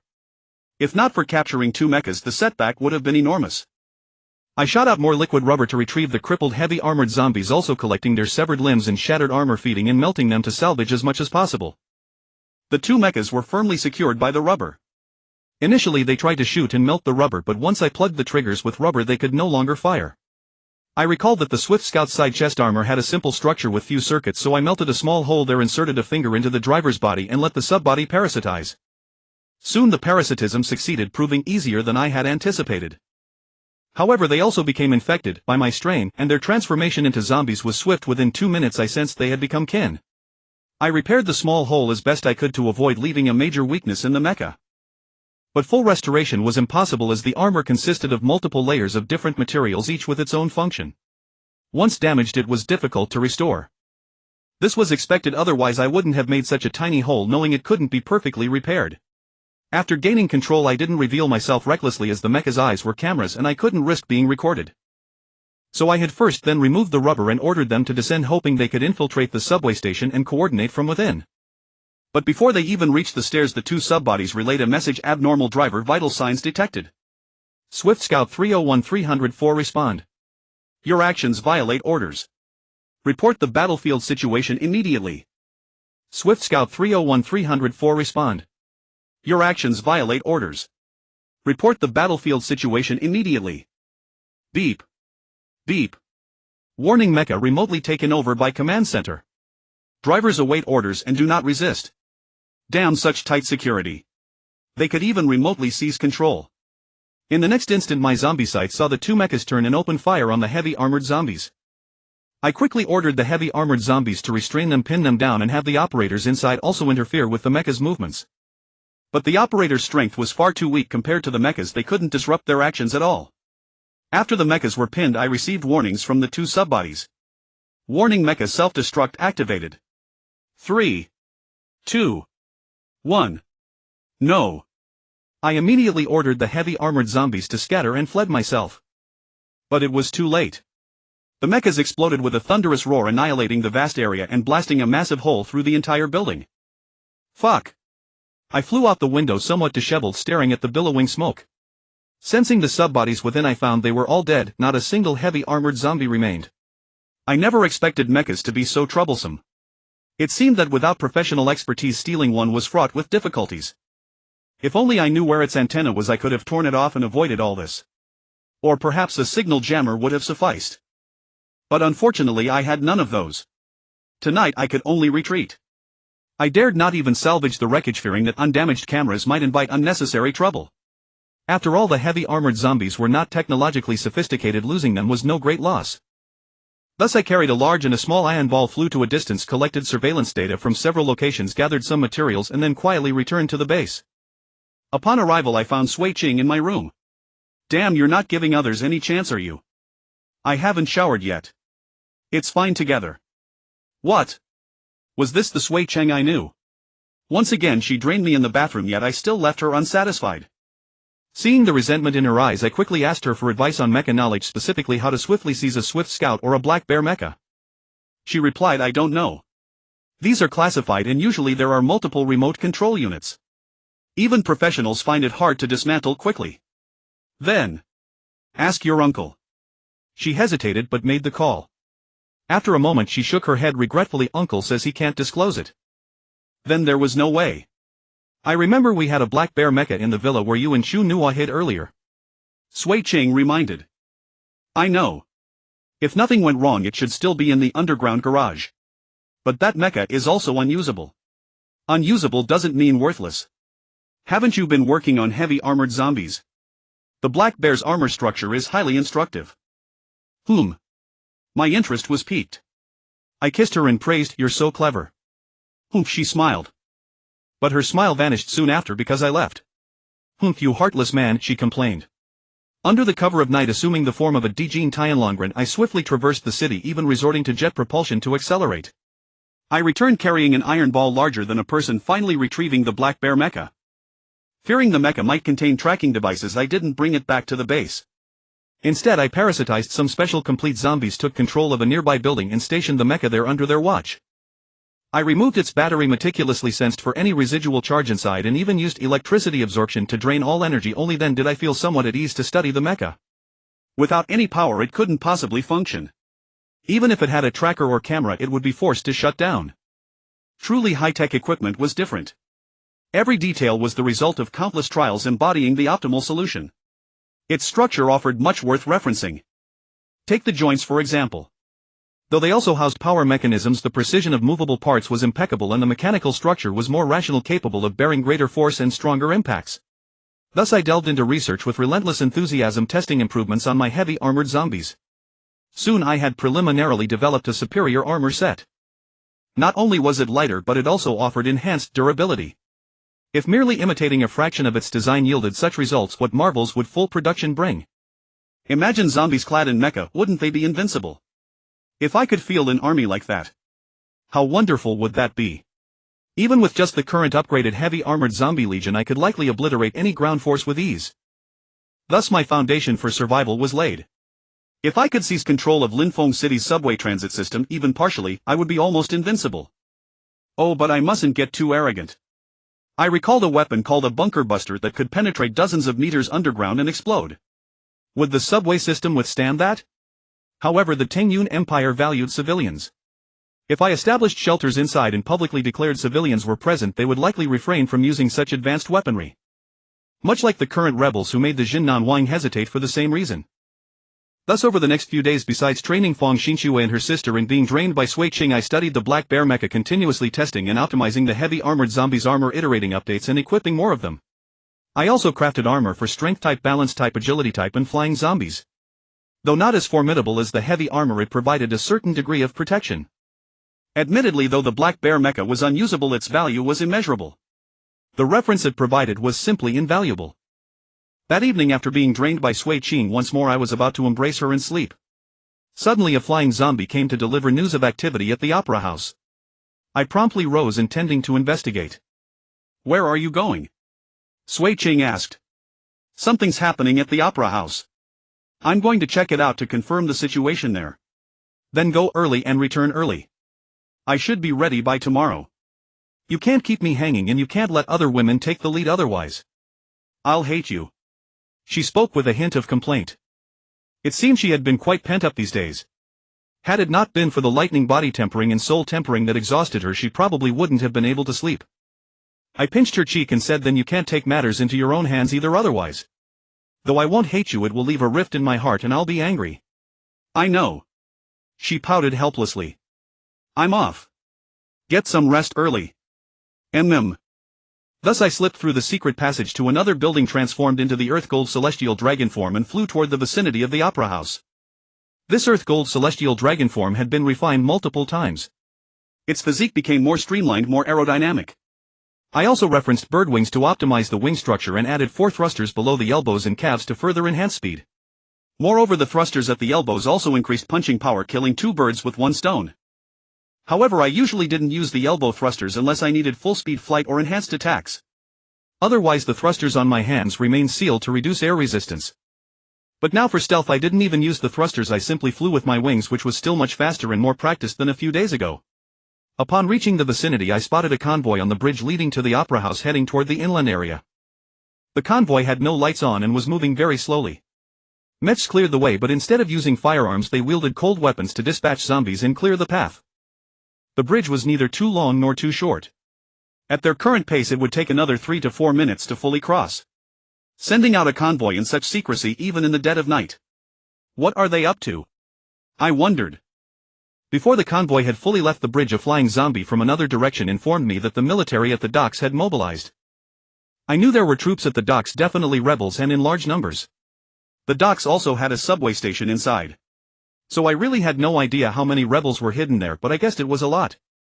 From the visuals provided by that flying zombie, the docks had dispatched not only armored vehicles, infantry mechs and tanks, but even helicopter squadrons. Ordinarily 1 or 2 helicopters wouldn't dare fly recklessly given the abundance of flying zombies. But with a large force moving out, the helicopters had some protection, especially a whole group, as flying zombies would likely avoid them due to the high risk of death. I glanced toward the docks and indeed saw a large number of helicopters approaching. I immediately ordered that flying zombie to return and inform my armored zombie units to hide and not go out. At the same time I took out my phone and called UMO, instructing Sui Ching and the others, everyone, to retreat to the fortress and be ready for any contingency, even evacuation. The rebels at the docks might not be coming for me, but with a military operation underway I couldn't just sit idle. What if they suddenly veered my way? I'd be caught unprepared. The Opera House convoy had just left the bridge and hadn't gone far when the docks launched missiles from afar, bombing the rear of the convoy, cutting off their retreat to the bridge. The people in the convoy panicked and quickly drove into the cluster of buildings for cover. But the helicopter squadron had already reached them, raining down bombs and strafing with machine guns. Just then a Black Bear mech emerged from the ground convoy and fired a shot at the helicopters above. The Black Bear mech's gun was incredibly powerful. A single shot blew up a helicopter, which exploded instantly, scattering in flames and smoke. The helicopters quickly maneuvered to avoid being hit by the Black Bear mech. But then another anti-aircraft cannon emerged from the convoy, rattling off shots and bringing down another helicopter. It seemed the Opera House side had prepared as well. However, before long the ground forces from the docks arrived. Wolfpack charge mechs led the way, wielding shields and machine guns to suppress fire. Swift scout mechs weaved through the streets and buildings, gradually encircling the area. The Opera House's Black Bear mech fired 2 shots at the Wolfpack charge mechs, breaking their formation and even destroying one of them. But the dock's Black Bear mech soon arrived as well. The two sides engaged in a duel of shots and dodges, turning the fight into urban warfare. With both sides clashing, it was clear the Opera House troops were not rebels. From the current situation, the Opera House forces were clearly at a disadvantage with far fewer soldiers and mechs. Moreover, the dock's tanks, armored vehicles and infantry had also arrived, with helicopters providing fire and information support. The Opera House side had no edge at all. Yet the Opera House quickly dispatched reinforcements speeding across the bridge. I wondered why the rebels hadn't blown up the bridge. Only after the reinforcements had crossed did the docks launch a volley of rockets and missiles, bombing the bridge and trapping the new troops inland. The Opera House sent more reinforcements and the docks responded in kind. Moreover, a flying zombie informed me that troops from the subway station were also heading this way. If they arrived, they would form a pincer from the front and flank, with missiles blocking any retreat. The Opera House soldiers might not make it back. The military's firepower was formidable. With such relentless bombardment, even my armored zombie units wouldn't last long. There must be rebel sentries nearby or a traitor within the Opera House for the rebels to learn of the movement so quickly. Whether sentries, traitors, or both, I needed to dispatch flying zombies to locate them to avoid exposing my own position. Thus the flying zombie, originally tasked with surveillance, immediately set out to find the sentries and also summon more flying zombies to serve as scouts. Now I pondered whether to intervene. If I didn't, the Opera House soldiers would be wiped out. Even if more reinforcements came, they would be fed into the meat grinder one after another. The rebels clearly didn't want to directly attack the Opera House island. They hadn't even blown the bridge. They would certainly seize the chance to besiege and pick off reinforcements. So if the Opera House wanted to avoid attrition, they would have to stop sending troops. After all, it was just a small island. No matter how many soldiers they hid, they couldn't sustain such losses. If their forces were sufficiently depleted, the rebels might directly invade the island. Even blowing the bridge wouldn't help, because the rebels controlled the docks and had boats. And if these soldiers were all lost, would the gathered rebels sweep through and destroy my zombie legion? I had sent heavy armored zombies to attack the subway station a few days ago. The rebels must have known of this nearby threat. Even if they didn't know the exact location, a full sweep of the area would likely expose us. After all, heavy armored zombies were no small threat. Armored zombies meant someone was supplying equipment, and given their tactics, there was either a human commander or a high-intelligence zombie directing them. Either way, it was a massive threat. So if I were the rebels, I would use this opportunity to sweep the area and root out those heavy armored zombies, eliminating the danger once and for all. I still lacked the confidence to fight the rebels head-on. If they truly swept through, I would likely have to flee or else suffer enormous losses, possibly total annihilation.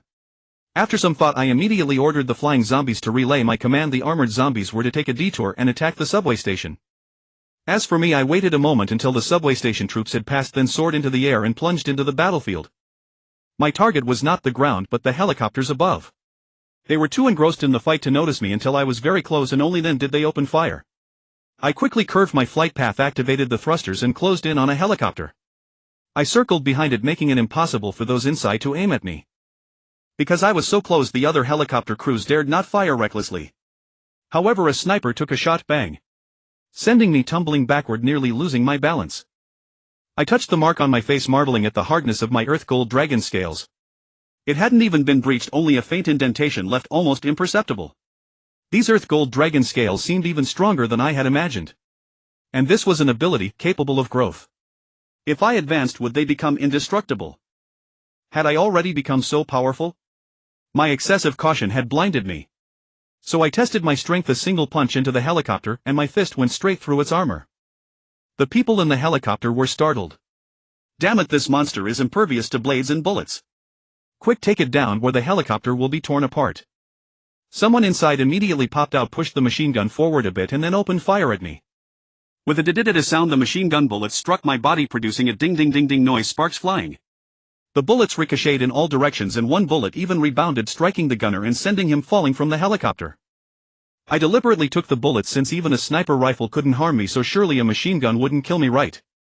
So I wanted to test it. As I expected, aside from some vibrations, the machine gun bullets still couldn't breach my defense. It was truly formidable. No wonder the Earth Dragon Golden Scale could stand alone as an ability. With this level of toughness, even without other powers, being bulletproof alone was enough to be overbearing. Combined with the Earth Dragon Golden Bone and Earth Dragon Golden Heart, I must have become a humanoid Tyrannosaurus. So I slammed my other hand into the helicopter, then with both hands I wrenched it apart, tearing it into two halves that crashed to the ground. So powerful. My confidence surged. Just as I was about to dismantle another helicopter, a tremendous bang erupted from the ground. Before I could react, I was sent flying backward, tumbling higher and higher into the sky until I finally stopped after rising over 20 meters. A sharp pain tore through my chest. Looking closely, I saw that the left side of my heart had been pierced. A massive bullet was embedded in my body, stopped by my shoulder blade. That power must have come from the gun in the black bear's hands. I focused my gaze and indeed saw a black bear on the ground, aiming at me, preparing to fire a second shot. I swiftly dodged, not daring to stay in place. I shouldn't have lingered. I was too amazed by my own strength and hesitated for a moment, giving the enemy a chance to aim. This was a fatal mistake.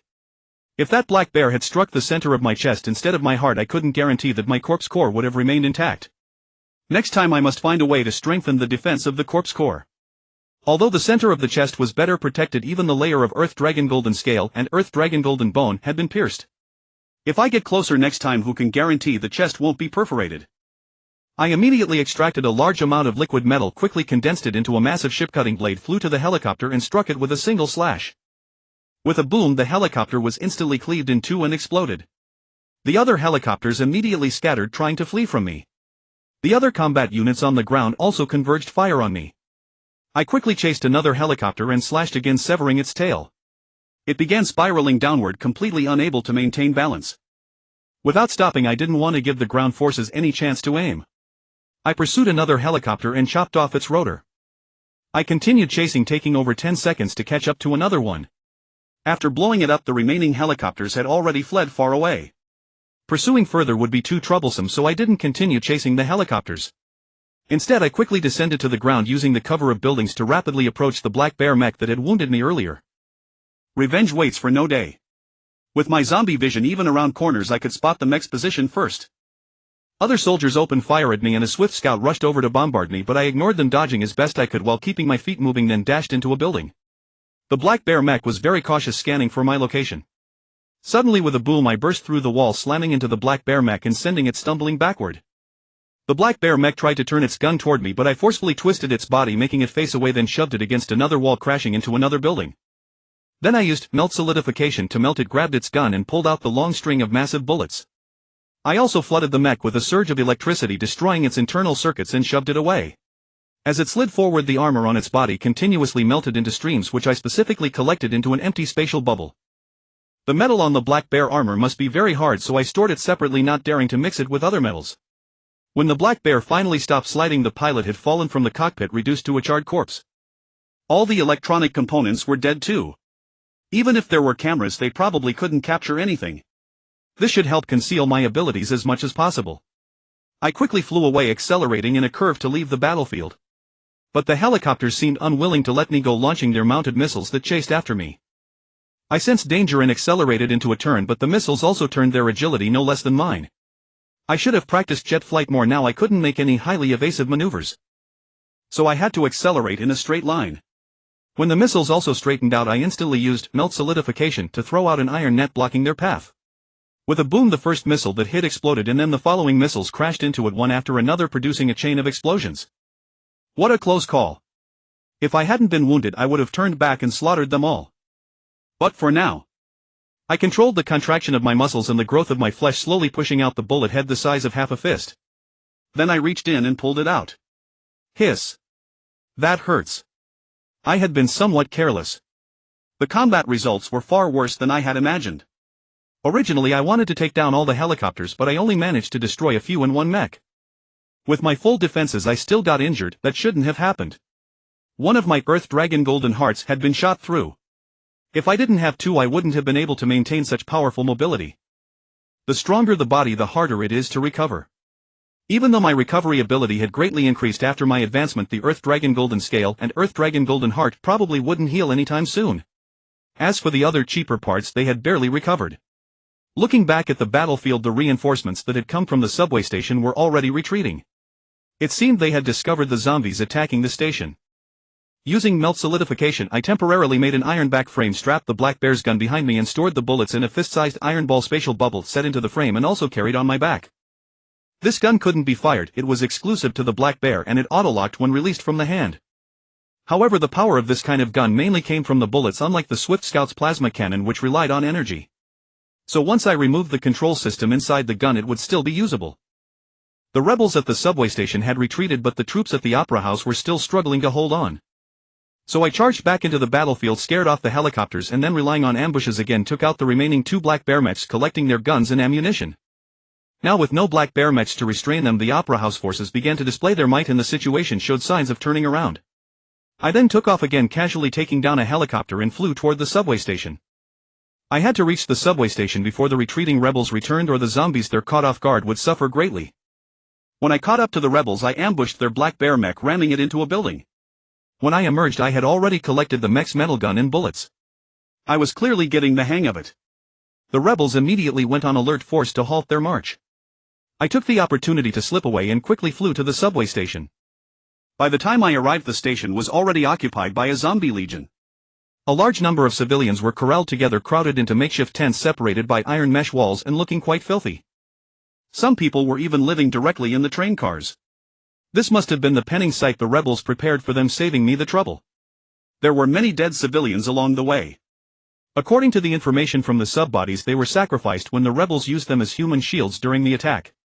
Some were even thrown in front of the zombies to distract them.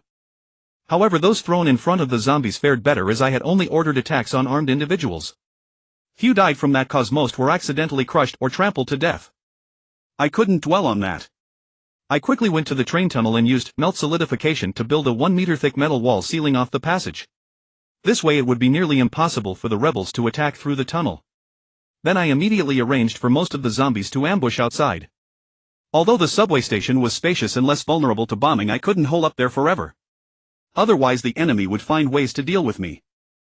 I sent many lightly armored flying zombies to search for any hidden sentries in the vicinity and eliminate them. Then I positioned various armored zombies in nearby buildings, spreading out the perimeter so that the distance between them didn't exceed the zombies' sensing range. This way, relying on interlinked information transmission, I could relay my orders at the fastest speed. At the same time, many flying zombies and agile specialized complete zombies served as scouts and messengers, so even if some information chains broke, they could still transmit my orders and relay the external situation. Just a few minutes after I finished arranging, the rebels returned. 2 helicopters provided aerial reconnaissance, but they dared not approach too closely lest the wild flying zombies shoot them down. They were also quite cautious, not rushing in recklessly. It seemed that even after I had eliminated the hidden sentries, they had already received the news, or perhaps there were still sentries I hadn't discovered. After all, if the sentries were positioned too far away, there was nothing I could do. But I wasn't in a hurry either. My ambush circle was set right here. If they didn't return, they would have to endure constant harassment from the zombies. If they wanted to clear my ambush circle efficiently, they would have to blow up the nearby tall buildings. However, demolishing those buildings would leave behind rubble that would be even harder to pass through, and it wasn't difficult for me to navigate, so I wasn't worried at all. I checked the subway map and found that the dock was the terminal of this line, and this subway station happened to be the second to last stop. That meant the dock area had been cut off by me, becoming an isolated force with little hope of reinforcement. If these rebels retreated to the dock, they would merely become another member of that isolated force. At least underground support was gone. Ground support was fraught with difficulties and air support required aircraft. That was still manageable. Whoa, speaking of aircraft, here they come. My flying zombies detected several fighter jets approaching from the airport, including a strategic bomber of enormous size. It seemed they were indeed planning to bomb this area. So the airport was undoubtedly also rebel territory. But I didn't care, let them bomb.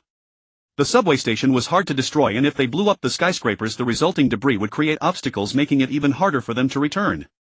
Sure enough, the fighter jets merely circled overhead, dropping a few bombs as a deterrent without launching a full-scale bombardment. Someone tried to send in drones for reconnaissance, but the drones never had a chance to enter the subway station. They were swatted down by flying zombies at the entrance. Some drones managed to enter the nearby tall buildings and spotted a number of zombies, but seeing that these zombies were clad in armor, there was little they could do. Most of the drones were also clawed down by agile zombies. For a time the two sides were deadlocked. They dared not rush in and we dared not attack recklessly. But dragging things out might not be in my favor. After all, they could slowly erode, even resorting to blowing up the buildings, which would ultimately cost me the most. Moreover, daylight would give them an advantage in combat, so I needed to finish this quickly. So I immediately ordered a portion of the zombies to spread out, forming a larger encirclement. Using the pressure of the special complete body zombies, I drove the lower level zombies to create a zombie tide and attack the rebels. Before long, the zombie tide began to take shape. More and more zombies gathered from the streets and high-rises, surging forward in a mighty wave toward the rebels. The rebels were soon besieged by an endless horde of zombies. The rattling of gunfire and the rumbling of cannon fire echoed continuously as they fought off the frenzied attackers. The fighter jets in the sky could no longer hold back. They began bombing the streets, unleashing a torrent of explosives on the densely packed zombie areas. I sent flying zombies to harass them. Though they couldn't catch up to the jets, they could still interfere with their flight paths. If they blocked their way, would the jets dare to collide? If they smashed an engine or a wing, they'd be done for. So the harassment was effective. At least they didn't dare fly too low, making their bombing inaccurate. As for me, I was busy dismantling the gun from the Black Bear mech. The first one accidentally exploded. I hadn't expected the gun to have a self-destruct system. Was it really necessary? Just a gun, and they had to put a self-destruct in it. It nearly blinded me. So for the second one, I first extended a thread of water into it like a thin line, sneaking into the control system. But I accidentally touched a circuit, causing a short circuit which still triggered the self-destruct and resulted in an explosion. Damn! That was incredible.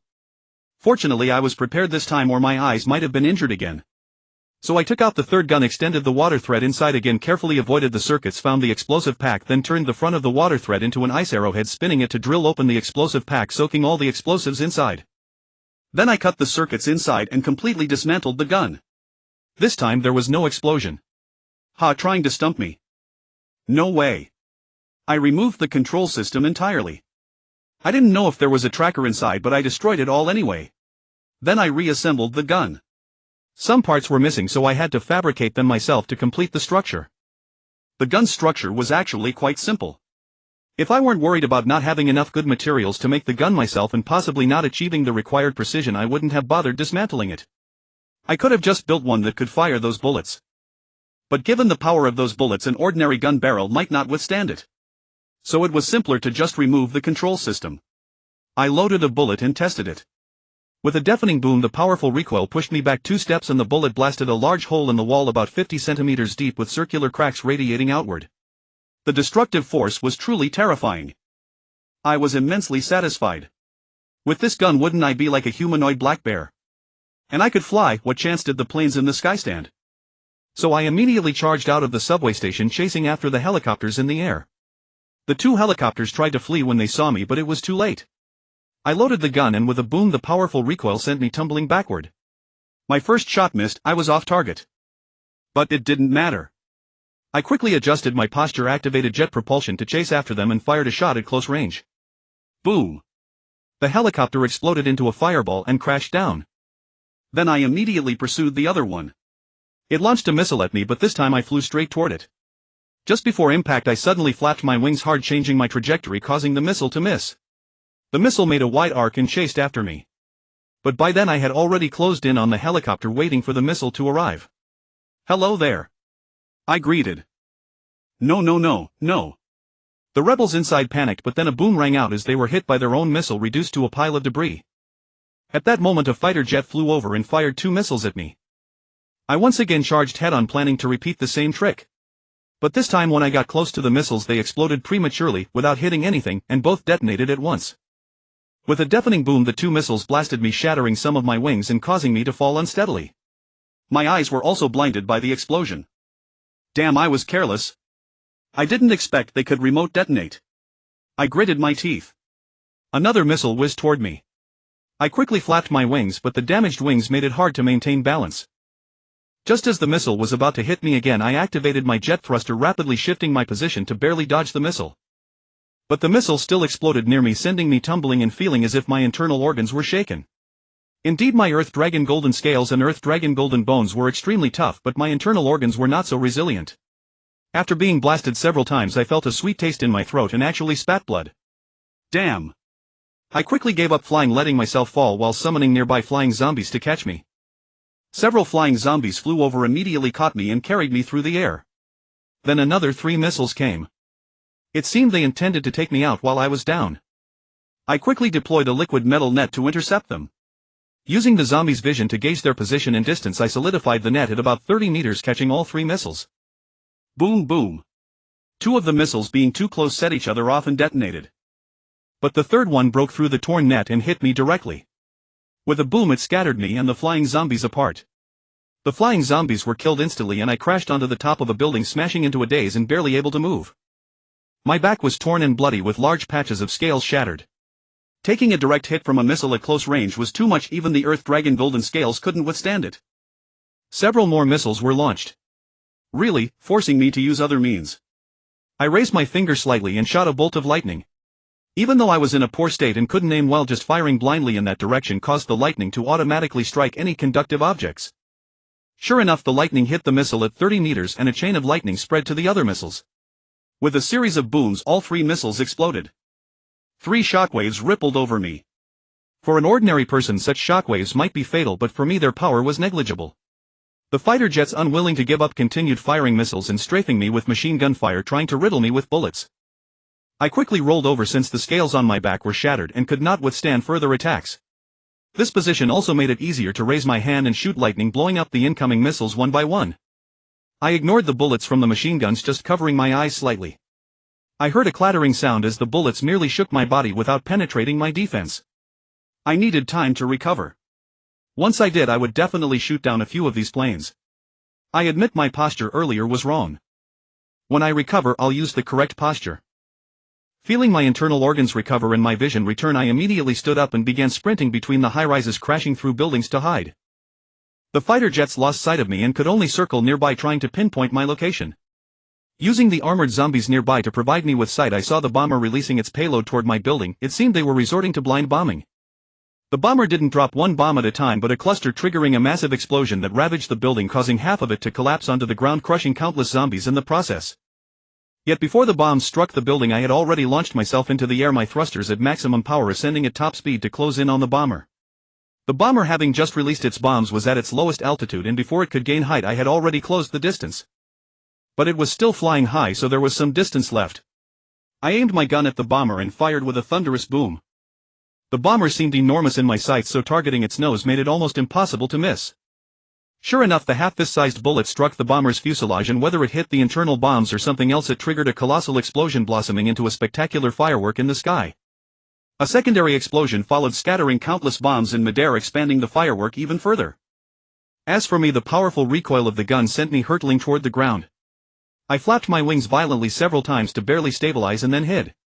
The fighter jets immediately opened fire on me, bombarding me relentlessly, forcing me to scurry in panic.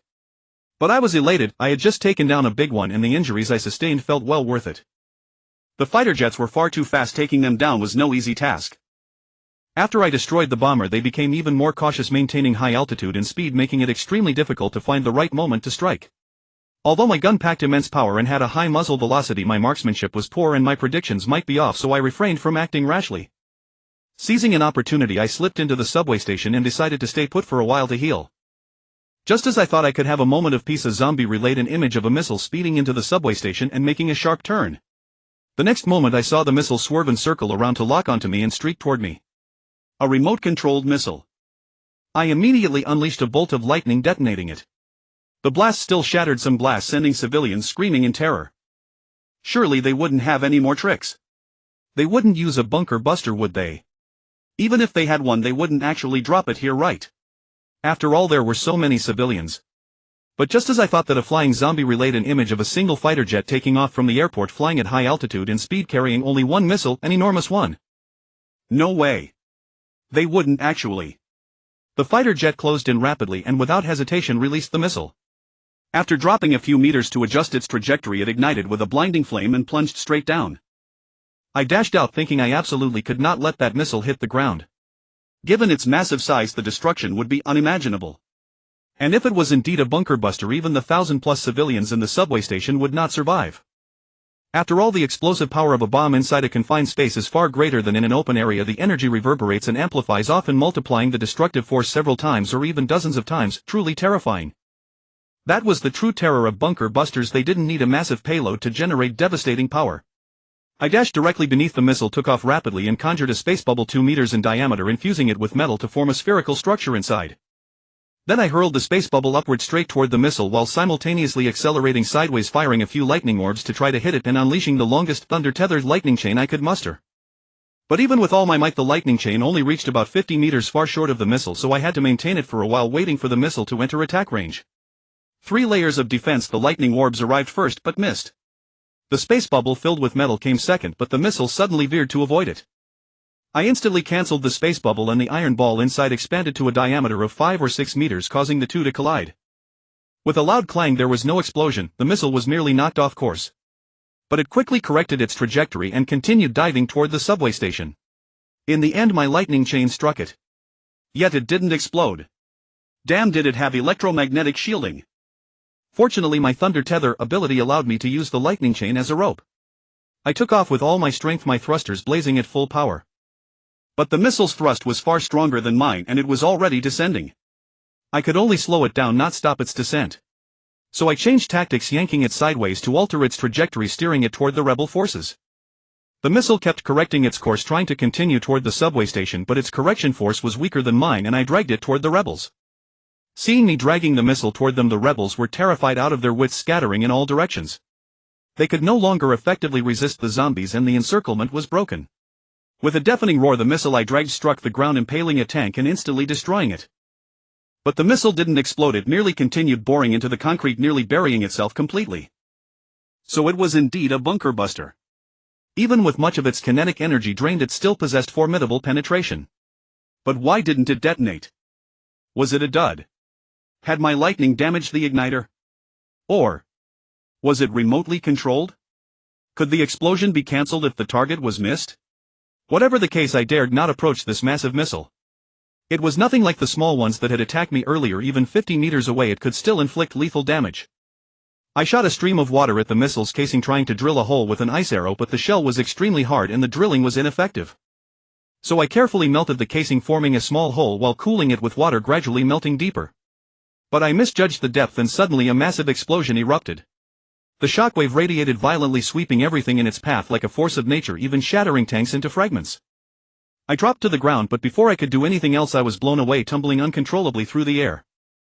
All around, both humans and zombies were hurled high into the air by the shockwave, some even disintegrating midair. The screams were brief, fleeting. The surrounding high-rises, their bases shattered, could no longer support their weight.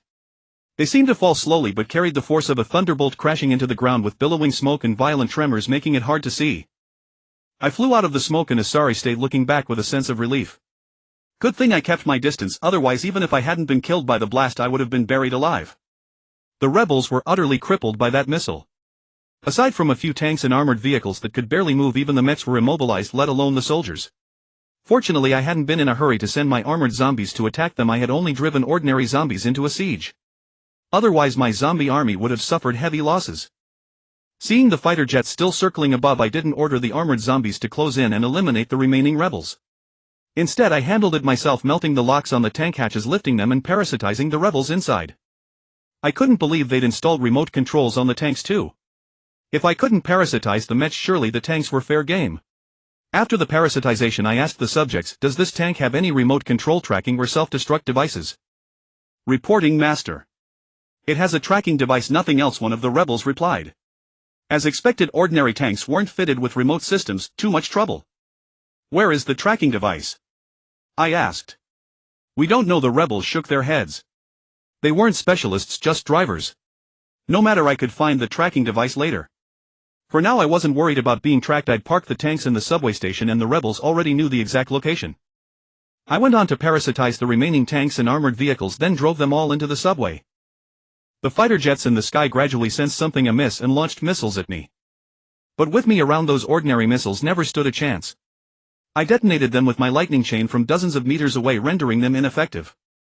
I temporarily parked the tanks and armored vehicles in an unmanned area of the subway to avoid potential self-destruct devices. Who are the repairmen? I asked. The rebels all shook their heads. No repairmen, bad luck. Then we'll remove the cameras first, this should do it. Yes, Master. The rebels promptly set to work dismantling the cameras from the tanks and armored vehicles. The intellect of the humanoid parasitic beings was indeed higher than that of the zombies, but as they gradually became infected into zombies, their intelligence would soon fade. Although I had done my best to slow the spread of the zombie virus, they would still halt midway through their tasks, not knowing what to do. I was speechless. It seems I'll have to cultivate some intelligent parasitic beings in the future, or they'd be far too stupid. It seems I must take matters into my own hands. So I dismantled the cameras while keeping watch on the outside, gauging the rebels' reaction. The fighter jets hovered overhead, lingering for a long time, yet nothing moved. Occasionally they launched a missile, but I had the armored zombies outside hide among the tall buildings, scarcely affecting us. But letting them fly so brazenly would still be to my disadvantage. If I went out, they would likely spot me at once. The subway station was originally powered, bright and comfortable. But in the next moment it suddenly went dark. Save for some glowing strips and emergency lights, the entire station plunged into darkness. The civilians grew panicked, the noise rising in a clamor, but I barked silence and they instantly quieted. It seems the rebels cut the power here, implying the power did not originate from within. Inside, almost every area is guarded by my zombies, and I found no one cutting the power. In my hand I kept gathering thumb-sized space bubbles. They contain nothing, only enlarging the space to admit air. This is a simple air bomb. As long as the air stored inside is sufficient, releasing it would unleash considerable power. Moreover, storing air means the bomb does not need to be sealed nor clad in an outer iron shell, thus shedding weight. So I rose into the air and those fighter jets immediately grew wary, not daring to approach, circling at a distance. I released several batches of air bombs. Weightless, they hovered in place, becoming air mines. Space bubbles resemble water spheres, yet from afar they are nearly invisible, especially the thumb-sized ones on a fighter jet. They are even harder to spot, and it is night now. So after laying down a few zones above the subway station, I descended, finding a place with a good vantage to hide and wait for an opportunity. Sure enough, not long after the fighter jets returned to circle, but they were cautious and did not approach the area where I was active. Unfortunately, I can control the movement of space bubbles within a certain range, so their deployment extends not only where I move but about 100 meters beyond. Hence, after a while of flying, some fighter jets accidentally bumped into my space bubbles and I promptly caused the bubbles to explode. Boom rang out. The force wasn't too great, merely rattling that jet and sending some fragments flying. Yet it startled them, nearly unsettling the aircraft. Then I deliberately detonated a few more to create a ruckus, scaring them. I also dropped a few from the ground, detonating from afar, making them suppose the space bubble layout extended beyond the subway's airspace. Sure enough, they grew anxious and flew farther away. I dropped along their circling paths as well, detonating farther and farther away. After all, space bubbles have no weight, I could throw them as far as I wished. So they retreated, not daring to circle any longer. If I truly hit a vital part of their aircraft, they would fall. And their fuel could not sustain endless flight. I feared they would take turns coming endless, so I frightened them away. But after this battle I also found my own deficiency. My air superiority is severely lacking. I have hardly any way to counter fighter jets. As long as the other side does not give me a chance, it will be hard to seize one. And my speed. I thought it could still be enough, but now it feels like a weakness, utterly insufficient. It seems I must optimize the D-gene Tianlongren, further it remains too weak. After seizing the subway station, the next question is, should I hold here? After all, this place was captured on a whim and I hadn't planned how to defend it. I originally thought it would be easy. After all, my armored zombies are not to be trifled with. As long as they spread out and lie in ambush properly, the rebels would have a hard time taking this place. But I didn't expect the rebels to actually have bunker-busting bombs. Such a powerful weapon should not be in the hands of a lower-level garrison, right?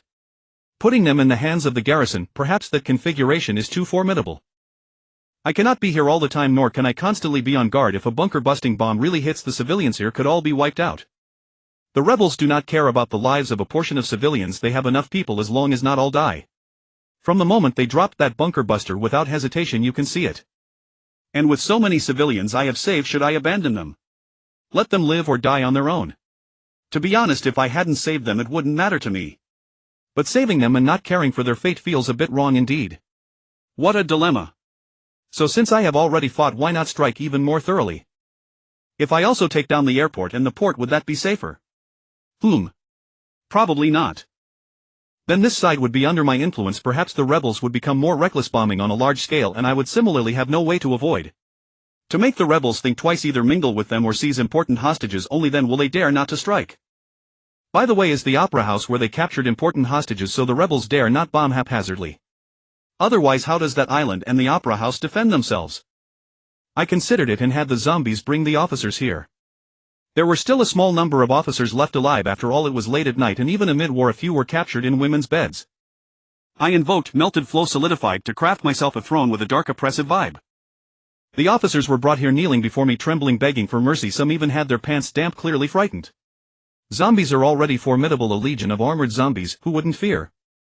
And my Dijin Tyalongren form looks more like a demon, surely a terrifying presence among zombies. Zombie grandpa, have mercy. Spare me. I'm not tasty. I have a few fresh women over there, especially delicious. I can offer them to you. Please don't eat me. Yes. I have some too. If you want to eat more than those civilians, eat as much as you like. We have also collected many bodies of special fully grown zombies. I hear you like to eat them. I can tell you where they're hidden. These officers are chattering, already beginning to reveal some information. Quiet. I commanded in a humiliated voice. This is the voice of the Dijin Tyalongren, state a metallic rasp with the booming resonance of a great demon.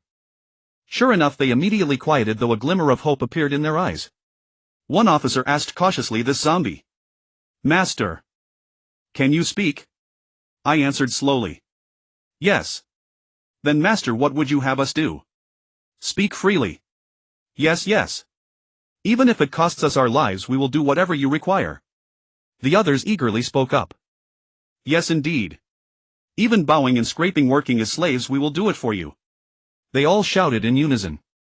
Which of you is the highest commander here? I asked. Everyone looked toward a slightly overweight middle-aged man. The man was plump but not overly fat. His clothes were in disarray, his lower body clad only in underwear, and his cap was missing. He saw everyone looking at him, slightly flustered, but he confessed, I am the highest commander here, responsible for guarding this subway station. Oh. So you truly are the highest commander. I thought the most senior among these would suffice. I was somewhat surprised. After all, my order to the zombies is simply not to kill the unarmed. Would the war really be handed to others while he simply enjoyed himself? And the others who were captured were no different. None wore neat uniforms, and the most ridiculous one had his hand covering his face as he asked, Master, what are your commands? This fat commander spoke up. I want to ask, why don't you attack the opera house on the island? This. He hesitated. I grew a touch angry, ready to strike. He broke into a cold sweat, about to speak, but the glossier officer beside him spoke first. Master, I know. The fat officer immediately glared at him, scaring the slick officer into withdrawing. Oh. Then you say. I turned to the slick officer. Oh. Then you speak. I turned to the slick officer. Hey. The slick officer immediately perked up and hastened to say, that's because on the island where the opera house is located there's not only Yi Qingqing, the daughter of the Yi family, but also Ms. Hui Qingling, the genius girl mecha designer who created the Swift Scout mecha, and Captain Fu Mingyuan, the female military officer whom young Master Yi has been relentlessly pursuing. Yi Qingqing. Why does that name feel so commonplace? Can an ordinary person truly bear such a name? Without extraordinary beauty, no matter how noble her status, wouldn't she still be a profound disappointment? The designer of the Swift Scout. I became quite intrigued. Yes. It's precisely because of her presence that we dared not casually bomb that place. Moreover, the Yi family's daughter is extremely important to the Yi family.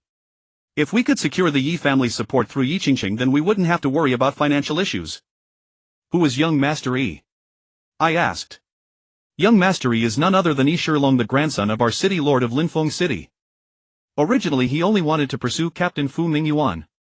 But now that the zombie outbreak has occurred and Linfeng City has declared independence with the three beauties gathered at the opera house, he has already declared that not only Captain Fu Mingyuan but also Miss Yi Qingqing and Miss Hui Qingling are all his. No one else is allowed to touch them. Oh. And where is he? This should be the key figure I needed. I hadn't even formally asked and I'd already heard what I wanted to hear. He's at the Linfoam Grand Dock, the dock near the Swalen Island Opera House. I looked at the others and asked, is what he said true? The others hesitated but one or two nodded yes. It's true. I will verify it. If it turns out he lied, then all of you will die. So I'll ask again, is what he said true? Yes, it's true, those people quickly responded. And the slick officer hastily added, sir, I swear every word is true. Sir, you are so powerful.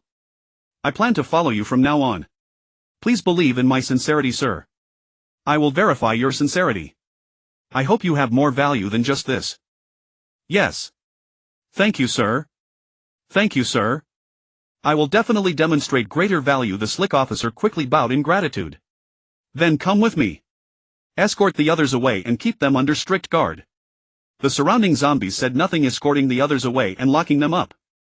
I took the slick officer with me and set off for the dock, hoping to gain something. What is your name? I asked. My humble name is Ma Wangfei, meaning soaring to great heights, he replied with a flattering smile. Good. I patted his shoulder and said, then don't make a sound. I'll take you flying. Ha!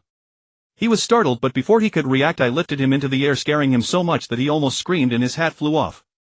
But he managed to restrain himself, quickly covering his mouth with his hand as I carried him through the high-rise buildings toward the dock. At that moment the battle near the opera house was still raging and the sounds were clearly audible. So I took a slight detour, choosing to enter a high-rise building that offered a view of both the battlefield and the dock, observing through the windows. Do you think that young Master Yi is staying at the dock or on the battlefield? I pulled the still shaken Ma Wangfei over and asked. Ma Wangfei quickly calmed down and replied, probably at the dock. After all, he doesn't need to be on the front lines. Even if they capture the beauties, it's unlikely anyone else would dare to touch them, they'd probably deliver them directly to him. I nodded. So how are you dealing with the opera house? Ma Wangfei answered, I don't know much about the plan. But young Master Yi once ordered us to drive civilians from the subway station toward Swalen Island, the island where the opera house is located, forcing large numbers of people onto the island and planting some spies among them. The civilians in our subway station were also supposed to be driven there again, but it was delayed due to the zombie attack. Driving civilians onto the island. Why? I was a bit puzzled. I have some guesses. Sir, think about it, a normal Tingyun Imperial army wouldn't refuse to take in civilians, right? And once they accept them, not only do spies get in, but with so many people on the island not producing anything and facing a shortage of supplies, what would happen? They would eat all the food on the island. Exactly. Ma Wangfei clapped his hands. If the civilians have no food, won't they cause trouble? Even if ordinary civilians don't cause trouble, won't the planted spies seize the opportunity?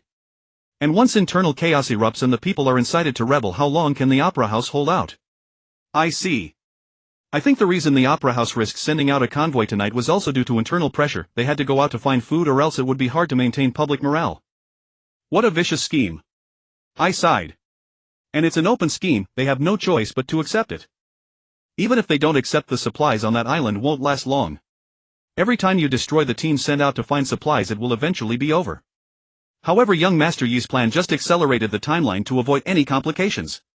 So the fact that they came out to find food means the internal situation is already precarious. Most likely. Ma Wangfei didn't dare to speak too confidently. I nodded. Do you know the situation at the airport? I don't know much about the airport, but it has been converted to military use with a large number of aircraft and heavy weapons deployed. It's a strategic location complementing the dock. Actually, the dock is even more important because that's where the ships dock. But although the dock area is also spacious, it has a lot of clutter and isn't suitable for aircraft takeoff and landing. So I think the airport probably exists to protect the dock. Of course, this is just my speculation, you can take it as a reference, sir, no need to take it seriously. Just then an explosion occurred on Swalen Island where the opera house was located, and the area became chaotic with gunfire and artillery ringing out. It seems young Master Yi's plan has worked, those spies are probably making their move. Ma Wangfei said excitedly, looking in that direction. But I frowned. As the saying goes, the enemy of my enemy is my natural ally. If I lose this ally, I would be hard-pressed to withstand the rebels' purge on my own. After all, I had already surfaced, and continuing to hide wouldn't be easy. So I was now in a dilemma. Can you find a way to locate young Master Yi? I asked. Ma Wangfei thought for a moment. Difficult. Young Mastery doesn't need to be present. He might only show up when the beauties are captured. Or he might not even show up, he could just have his men deliver them to his bed. Then where do you think he would be staying? Most likely inside the dock subway station, it's safe there. But exactly where in the subway I have no idea. Do you have a photo of him? I didn't bring my phone. I looked at him for a moment then said, then cooperate with me for an experiment. Ha. Wah. What? MMPH. Before he could finish I clamped his mouth shut then inserted the finger of my other hand into his neck injecting a stream of flesh. His eyes widened and he struggled. Don't move or I'll twist your head off. I warned casually pulling my finger out. That stream of flesh quickly surged into his brain and began to parasitize him. His eyes rolled back and his face showed extreme fear but he didn't dare struggle anymore only casting a pleading look. Subbody parasitism, when parasitizing zombies it targets the zombie's energy organ, when parasitizing humans it targets the human brain. That's why the humans I parasitized became infected so quickly, because the brain was directly infected leaving the parasitized person utterly defenseless. But this time through the connection of the subbody I invaded his consciousness space, protected his consciousness and eliminated the newly born zombie consciousness cluster leaving only the subbody's consciousness. I ordered the subbody that unless he betrayed me it was not to destroy his consciousness without my command and it must protect his consciousness. After doing this I withdrew from his consciousness space and released him. Huff. He breathed a sigh of relief, panting heavily. Turn left. I commanded. He immediately turned left without hesitation and even he was startled. Turn right. He immediately turned right again, this time with a look of terror on his face. I pointed at his forehead and said, your life is now in my hands. Serve me well and you'll be safe. But if you perform poorly I think it's better for you to become a full-fledged zombie. I will serve you with all my heart. Please rest assured, sir. Please rest assured. He was so frightened that he knelt down, his body trembling slightly. Get up. Actually I was still somewhat dissatisfied with the test results.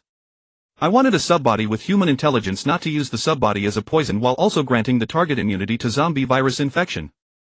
But I had no better way. I feared that over-parasitizing might accidentally erase his memories, rendering him worthless. Of course this immunity was limited. After all, zombies could infect each other and special zombies had far greater infectious power than ordinary ones, but only in terms of their energy organs, not other parts of the body. In fact, the other parts of a special zombie were not much different from ordinary zombies, they could only infect ordinary zombies. Only energy-supplying organs or corpse cores possess an infectiousness far surpassing that of ordinary zombies. Because that is not only the location of the core genes but also the seat of the zombie's consciousness, though the brain has become merely a back garden for that consciousness.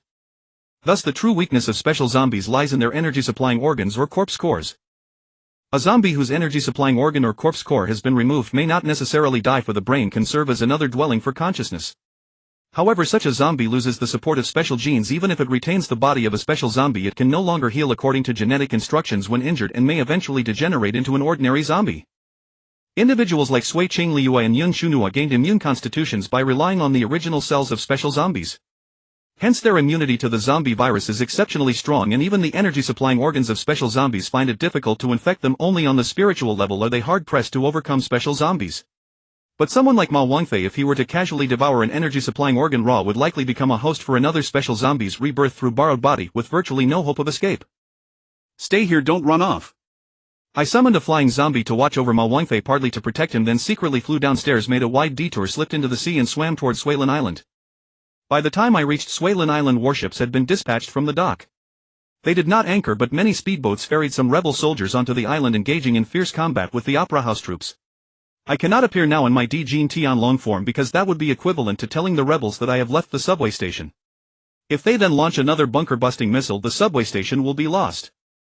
So I reverted to my original form, pretending to be a civilian, and blended into the panicked crowd. The Opera House indeed harbored a great many civilians. Now they were running everywhere in a vast surging mass, screaming in terror, and many were trampled to death after falling. Some had already chosen to jump into the sea, likely to become a feast for zombie fish. Others chose to flee toward the large bridge, hoping to return to the mainland. On the bridge it was temporarily safe, but what awaited them inland was unknown. Still others cowered inside the Opera House, resigned to fate, trembling and hiding. It was difficult for Bear Mecha to land via speedboats, but swift scouts could. Thus the landed rebels were not weak in firepower, and they also had fire support from the warships, allowing them to eliminate certain troublesome points with precision. They soon suppressed the Opera House soldiers. After landing on the island I had no clear direction, either lacking intelligence, not knowing where to go. So I had to ambush the rebels, parasitize them and see if I could gather some information. Perhaps parasitizing the Opera House soldiers would yield better intelligence, but I thought better of it. It was still preferable to parasitize rebels, at least there would be no psychological barrier. After all, toward soldiers who fight for the nation and its people you always feel you owe them something, an intangible karmic debt, so it is best not to turn it into negative karma. So I hid using the zombies' field of vision to assess the surrounding situation. At the same time I activated another of my abilities, Shadow Guard. From my shadow emerged three pitch-black figures, their outlines identical to mine but so dark that their features were indistinct. Summoning the Shadow Guard for the first time was a bit unfamiliar as it required divided attention, and with three of them it was somewhat overwhelming to control. So I withdrew two of them and manipulated only one. In this way, as long as my body remained still, I could concentrate on controlling the shadow without too much distraction. The Shadow Guard has a skill that can be named Shadow Dwell, the ability to hide within shadows and move through them. Most places were pitch dark now and almost anywhere could be considered a shadow. So I tried this skill. The shadow directly merged into the darkness and I felt as if I had become flattened, a very novel experience. Currently I can control a total of 3 shadows. So I let the other 2 shadows lurk nearby without actively controlling them, merely using them as my direct vision. This way, combined with my zombie vision, I can accurately determine whether the approaching person is an Opera House soldier or a rebel. Before long a squad of rebels approached, advancing cautiously with guns. Their tactical flashlights swung back and forth, disturbing the shadows, causing my shadow guards to shift as well, making me quite uncomfortable. Fortunately I had one shadow guard lurk under the last rebel's feet, hidden in his shadow. So no matter how his shadow moved, the shadow guard remained right under him. When they turned a corner leaving that soldier at the rear, I deliberately made some noise to attract their attention and simultaneously commanded the shadow guard to strike, knocking him out and dragging him away. I immediately appeared, lifted his clothes and stabbed his abdomen to let the offspring parasitize him quickly. Now parasitism was second nature, so in a few seconds he stood up, hurried to catch up with the rebels and continued moving forward. Right after parasitism he could still retain human intelligence, so I rapidly transmitted thoughts through the offspring to extract the information in his mind. If this offspring parasitism ability were used by a human it would likely be very effective.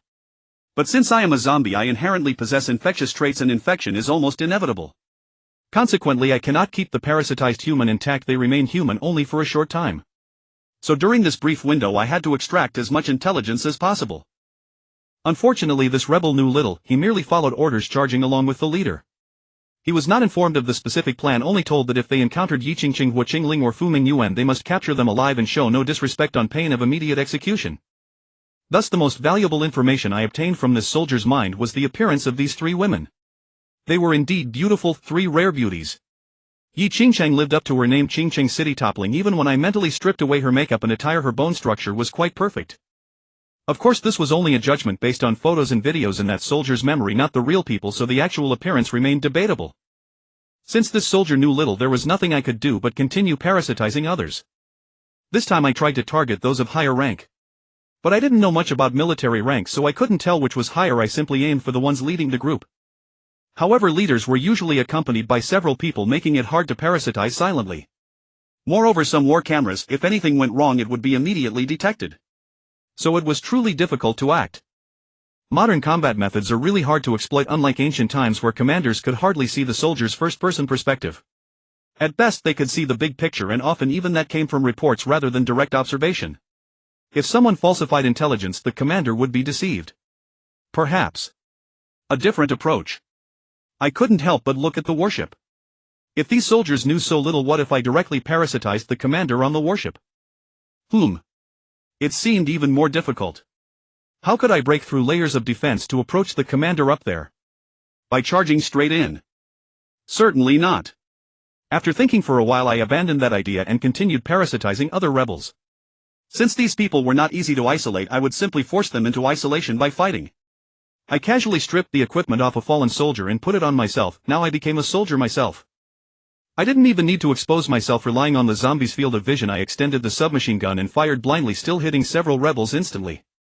Those rebels immediately took cover, but I had the Shadow Guard extend its gun from another spot and killed several more. Finally one leader remained panicking, looking around frantically, not knowing where to aim his gun. I made the Shadow Guard use Shadow Dwell to approach, hiding under his feet. At the first moment it knocked off his camera, then knocked him out, allowing me to parasitize him. Indeed the leader knew more information, at least the approximate location of the 3 women. But it was only approximate. The spies probably hadn't infiltrated deeply enough to obtain exact details. But at least it narrowed the scope so I wouldn't be like a headless fly. However, what use was obtaining the location of those 3 women? Was I supposed to rescue them? After rescuing them, what use would they be? Would they choose to join my white coat organization? Even if they joined, how would I defend this territory? Would the rebels refrain from bombing us because of their presence? It didn't feel secure enough. After all, although they were important, they were not on the rebels' side. If the rebels decided to destroy them rather than let them be captured, they might still shell us. Therefore, to truly make the rebels hesitate, I still had to consider capturing that young Master E. So I racked my brains and gradually a bold plan formed in my mind. However, to ensure it went smoothly, I still needed to conduct an experiment. When I parasitized Ma Wangfei earlier because I feared losing his value, I did not perform a complete parasitism. I did not destroy his consciousness lest he lose his memory, and even allowed him to become immune to the zombie virus. And if after he became immune to the zombie virus I proceeded to complete the parasitism, would I obtain a parasitized host that possessed intelligence and immunity to the zombie virus?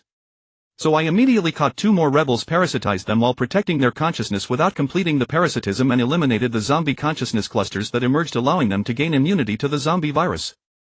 But after waiting a few minutes, when I attempted complete parasitism, I found that they were still infected. It seemed that gaining immunity to the zombie virus was not possible in just a few minutes. However, the next operation I performed unexpectedly yielded a good result. Although I am a zombie, my offspring are naturally zombies as well, but that does not mean their consciousness is also that of a zombie. After all, the flesh is merely the vessel of the soul, and the soul is merely the vessel of consciousness. As long as the body remains human, no matter what kind of consciousness resides within it is still human. Thus I simply have the offspring consciousness continuously eliminate the newly emerging zombie consciousness clusters, keeping the host in a state of perpetual infection yet suppressed infection. In this way, the host will eventually develop immunity to the zombie virus and will not lose their intellect by becoming a zombie. You see, first-tier zombies turn into mindless walking corpses. At that stage, the zombie virus exists in the form of a virus constantly consuming the nutrients of the flesh and controlling the body to gain more nutrients to strengthen the viral colony.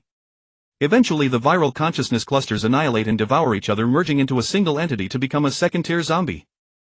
Therefore, a first-tier zombie is actually a group of zombies, but this group also possesses a collective consciousness which is uniformly exclusive. Only a second-tier zombie is a true individual, yet this individual also has infectious power capable of infecting new zombie consciousness clusters.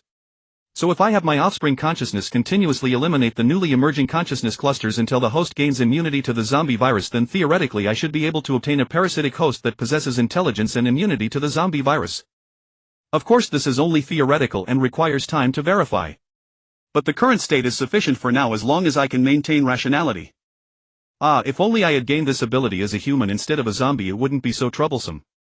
If I were human, then parasitizing a human would naturally make me human too. Parasitizing a zombie naturally makes me a zombie. So this ability is a bit troublesome for a zombie to use. It feels like it wasn't designed for zombies. But considering the zombie's trait of plundering genes, it's not hard to understand. Most abilities are not designed for zombies, they are merely plundered. Perhaps only the energy-supplying organs in the zombie core are truly designed for zombies. With intelligent offspring, things become much easier. I continue to act, parasitizing more intelligent offspring and having them lure more rebels over for me to parasitize. Thus, amidst the chaos, a portion of the rebels silently became my people. I myself put on a set of rebel uniform and equipment disguised as a rebel and followed the offspring, searching for the 3 women while parasitizing more rebels. Relying on my zombie vision and shadow guards, I avoided the opera house soldiers as much as possible to prevent engagement. Stop. Don't run. Run again and we'll shoot. Stop. Shouts came from the corner ahead. I quickly looked over and saw a group of rebels chasing a petite little girl. Hua Qingling. I immediately recognized the little girl, the genius girl known as the Prodigy, the designer of the Swift Scout mech. I didn't expect her to be so agile. In the vision of my shadow guard, the little girl named Hua Qingling was like a nimble rabbit, leaping and dodging among various debris, fleeing swiftly, leaving the rebels unable to catch her. Naya, Naya, Naya. She even had time to turn back and make a funny face, mocking the soldiers. Catch me. No way. Go ahead and shoot if you dare. You. One soldier angrily raised his gun, but the squad leader pushed it down. Are you out of your mind? We need her alive. Quickly report her position to the commander and have nearby squads surround her. Yes. The soldier nodded hastily, then immediately opened his communicator. Reporting to the commander, we have located Hua Qingling. She is at The squad leader led the others to continue pursuing Hu Qingling while the soldier reported the position and hurried to keep up. I saw them heading this way, my mind racing with thoughts hesitating whether to reveal myself. After some thought I decided not to show myself. There happened to be a restroom nearby, so I turned and ducked inside, leaving the group of parasitized rebels I had under my control right there. Whoa! At that moment Hu Qingling had already reached the corner. Just as she was about to turn, she was startled, nearly colliding with my parasitized rebels. She quickly braked and halted, trying to retreat, but my parasitized bodies surged forward and pinned her to the ground. Let me go. She struggled fiercely, but to no avail. After all, she was too petite. No matter how agile, she couldn't exert much strength. However, she was wearing a mech similar to the one Sui Qing had worn before, something like a lightweight exoskeleton reinforcement suit, I think. Though the style was a bit different, it should be roughly the same thing. So her struggles were still quite forceful. It took several people to restrain her by locking her joints. At this point the rebels who had been chasing her arrived. The squad leader said cheerfully, "Great, we finally caught her. She's such a fast runner. Please hand her over to us, we'll take charge of escorting her back." "We caught her, why should we hand her over to you?" The leader of my parasitized rebels spoke coldly. We discovered her and we've been chasing her for half the day." The squad leader's tone turned grim. "Chasing her for half the day and still couldn't catch her, and you still have the nerve to claim credit? You." The soldier who had previously raised his gun couldn't stand it anymore, pointing at the parasitized leader in anger. But his squad leader once again pushed his hand down. "Brother, we're all from the same unit. We see each other every day. Don't go too far." "What? You're the one trying to steal credit, yet you make it sound like you're the aggrieved party. Didn't we catch the person first? It was us who notified the commander to dispatch nearby squads to surround her. You. Here, the commander's order just arrived. Listen for yourself." The parasitized leader took off his earpiece and handed it over. The squad leader took the earpiece and listened, then fell silent. "Heard it." The parasitized leader gestured with his hand. The squad leader had no choice but to return the earpiece, then turned away in frustration. "Let's go." "This." The soldier who had raised his gun was still indignant, but the squad leader said, "Go again." He glared at the parasitized leader with rage and spat out, "Just you wait." Then he had no choice but to follow and leave with his squad. From inside the restroom I had been watching this entire scene. The attitude of the parasitized leader was actually on my orders. Even if a fight broke out, no one would suspect these parasitized bodies of being abnormal, they would just think it was an internal conflict. Now that I had captured a hostage, I was considering how to handle her. Should I rescue her or send her to the rebel warship to use as bait for bigger fish? Using her as bait seemed like a waste of her talents. After all, she was the designer of the Swift Scout. A genius mech designer is an extremely rare talent. I knew full well how useful the Swift Scout was. Even without any mech training I could use the Swift Scout straight away, which shows how low its operational threshold is. The more advanced and easy to operate a piece of technology is, the higher its technical content. Moreover, the one I piloted back then, even in its battered state, still maintained impressive combat effectiveness, demonstrating its remarkable damage tolerance. And the plasma cannon in the Swift Scout's hand left a deep impression on me. Although the plasma cannon had many drawbacks: slow projectile speed, obvious trajectory arc, easily dodged, its burning effect was indeed fierce. Even the Black Bear couldn't withstand sustained attacks. To be able to design such a mech, her technical skill was truly rare. Otherwise the rebels wouldn't have dared not to lay a hand on her. And such talent is equally important to me. If my white fur organization could have a figure like her join, it would undoubtedly elevate the organization's combat power by a significant level, and could even have a profound impact on its future development and growth. Therefore, if I used her as bait, I was afraid that if I accidentally lost the hook, the bait would be gone too. So using her to fish required careful consideration. It would be better to use the other two, a pampered young lady and a female officer, who are not as important to me. But the big question was how to make her willing to join the white fur organization.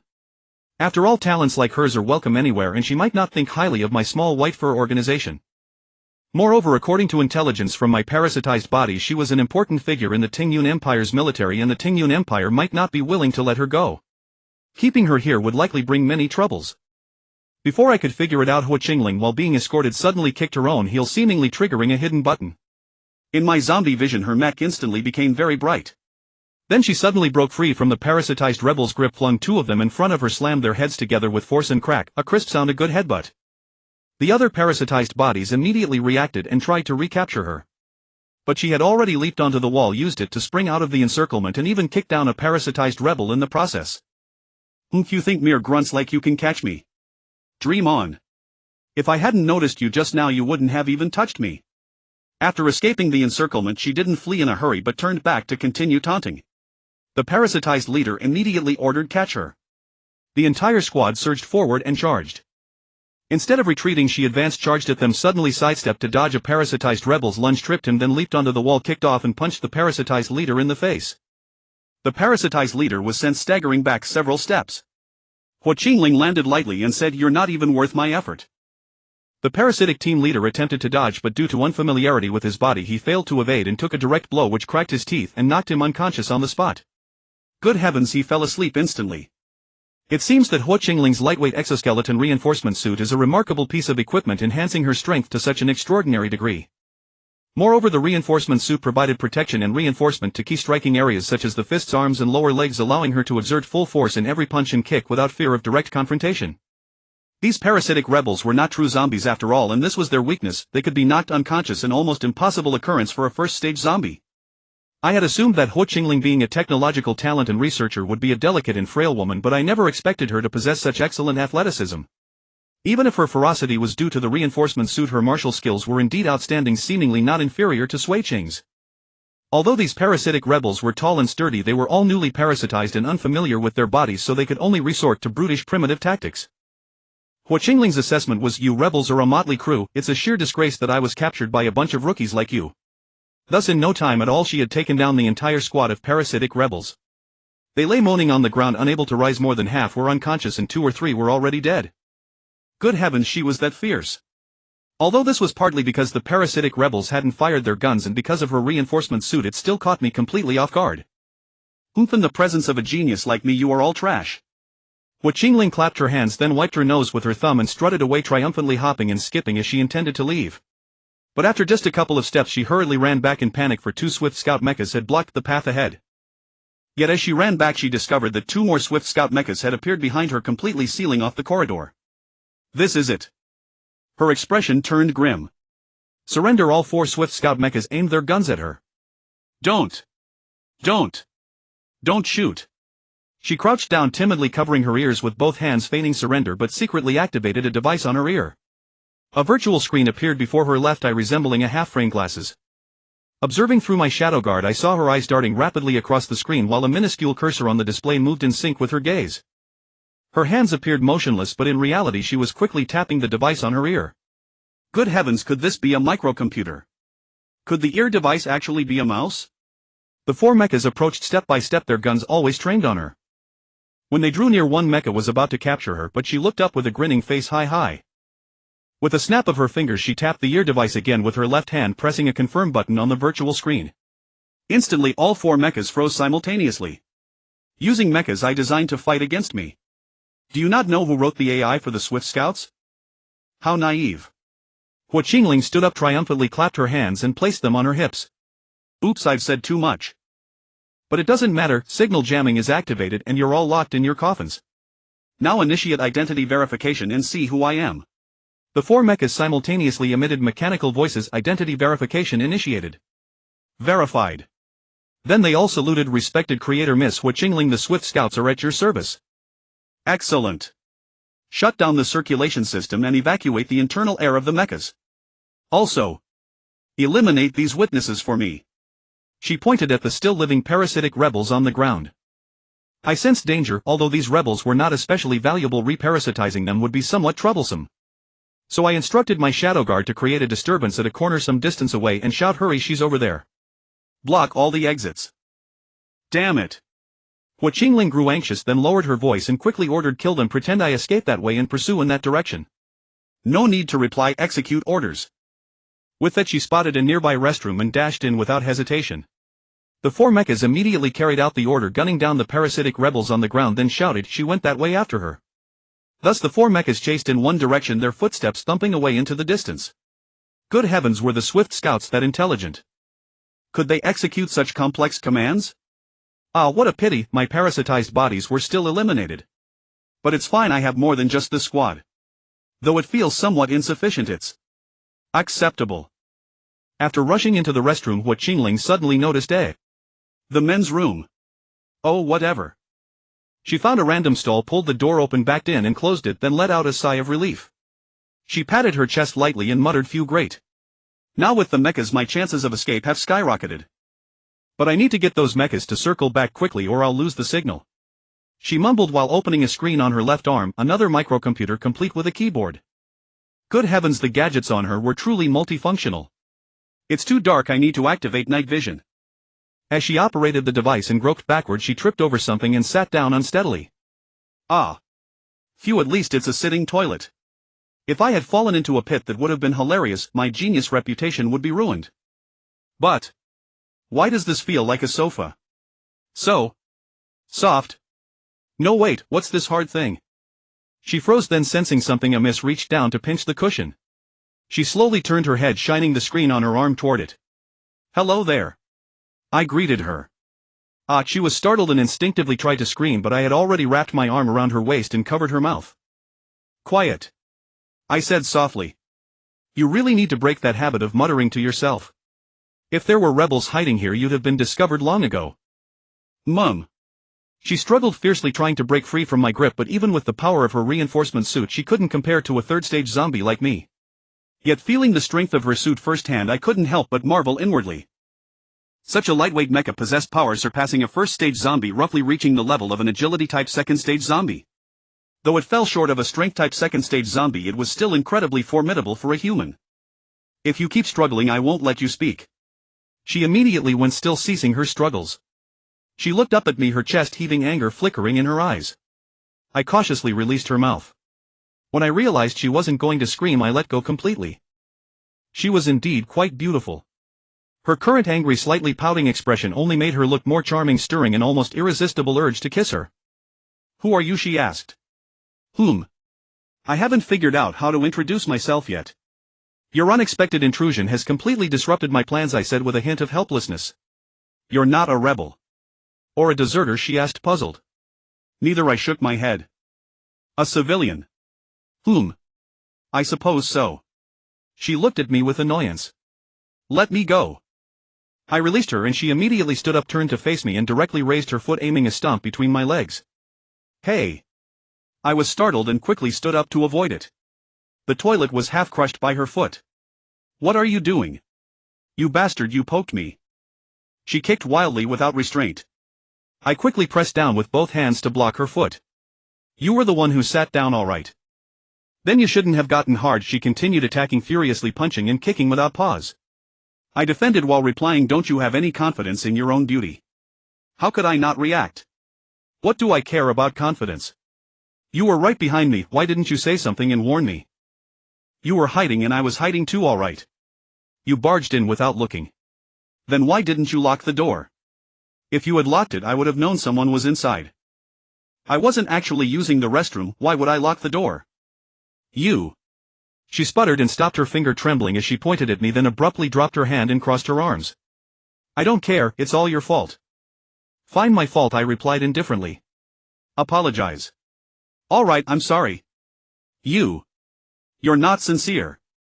So I put on a slightly serious expression and said solemnly, I'm sorry, it's all my fault. She was still somewhat resentful. No, I'm still very angry. Don't move, let me slap you twice. Stop messing around, we've already made quite a commotion, I said, feeling exasperated. I don't care.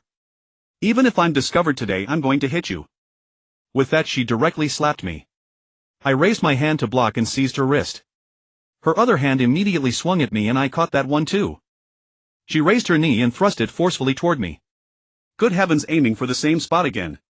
Since I was holding her hands in a crossed grip, I twisted hard, forcing her to turn around with her back to me, naturally rendering her knee strike ineffective. But she immediately swung her leg backward, trying to kick me with her heel.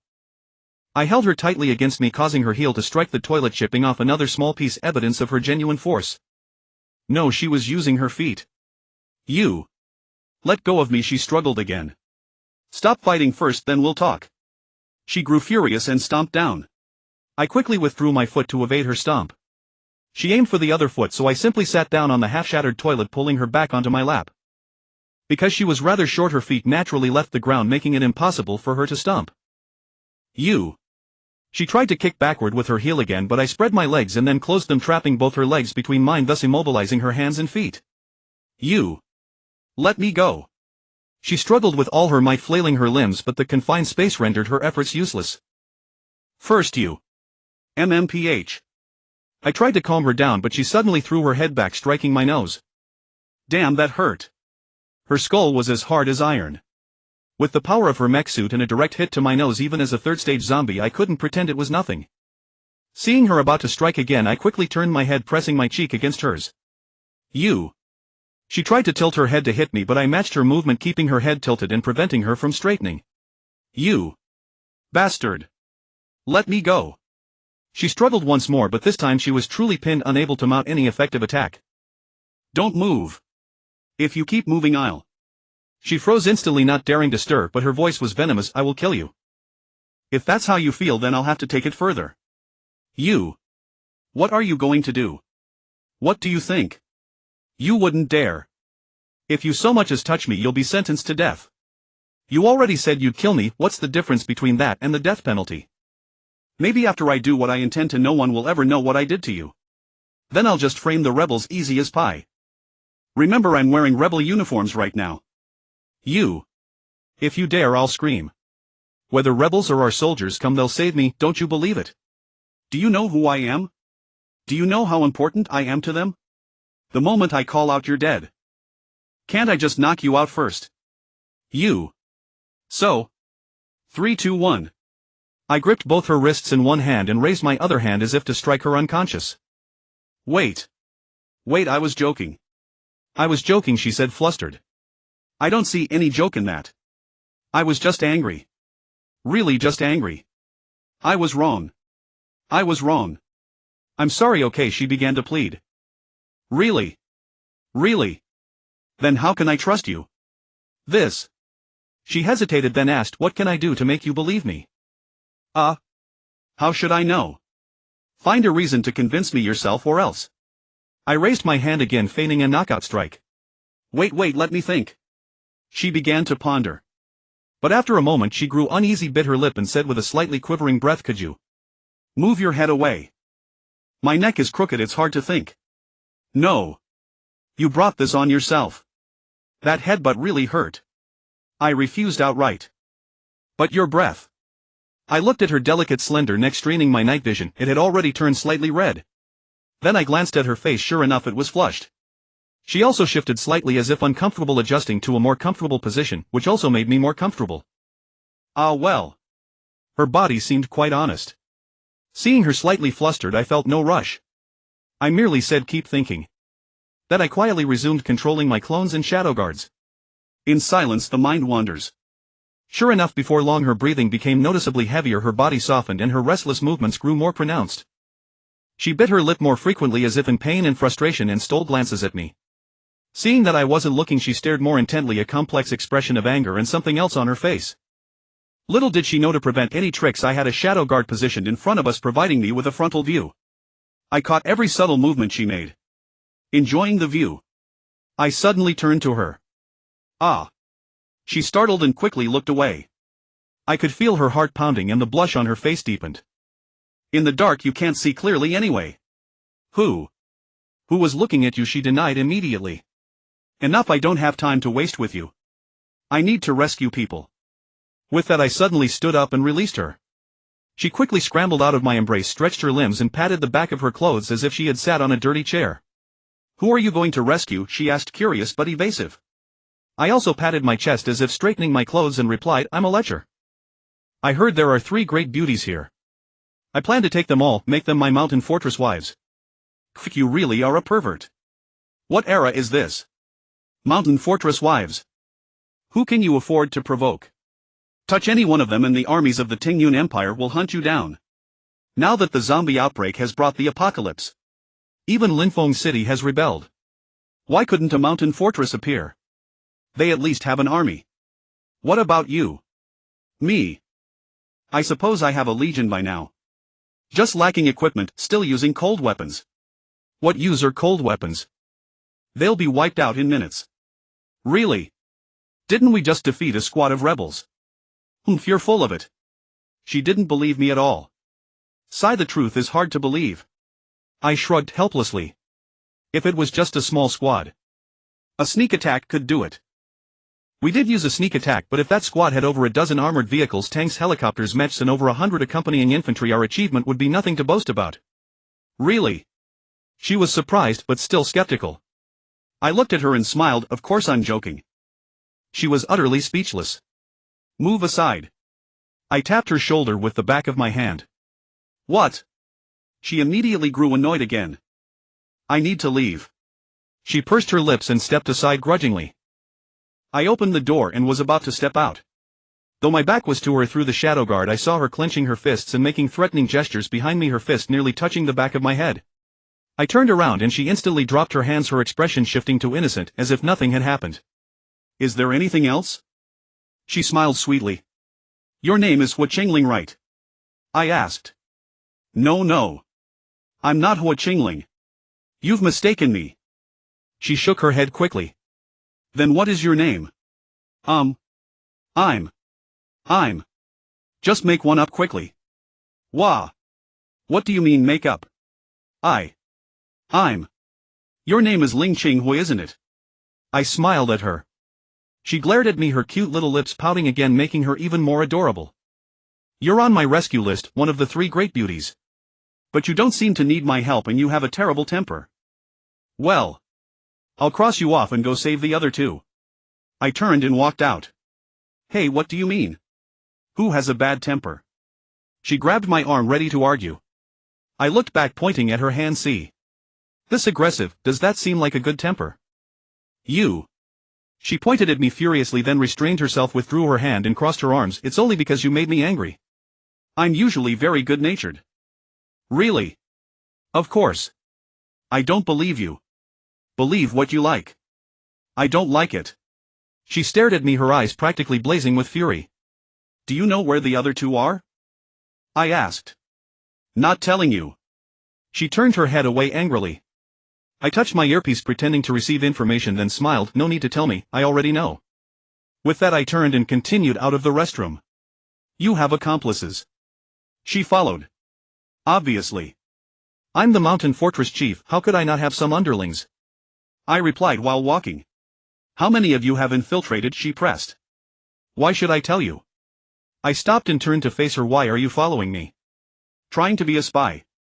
Fishing for information. Who's following you? The road isn't yours. I can go wherever I want, you can't control me. Then I'll go this way. I turned in another direction and she immediately followed. I spun around again and she mirrored my move. I looked at her. Are you trying to become my mountain fortress wife? Let me tell you, I'm not interested now, your temper stinks. You. She glared at me, trembling with rage. Suddenly she kicked out, but I dodged easily. I waved my hand nonchalantly. Goodbye, you little hothead. Oh no, I mean never see you again. Bye. But I knew I couldn't leave easily, as 4 swift scout mechs had already surrounded me.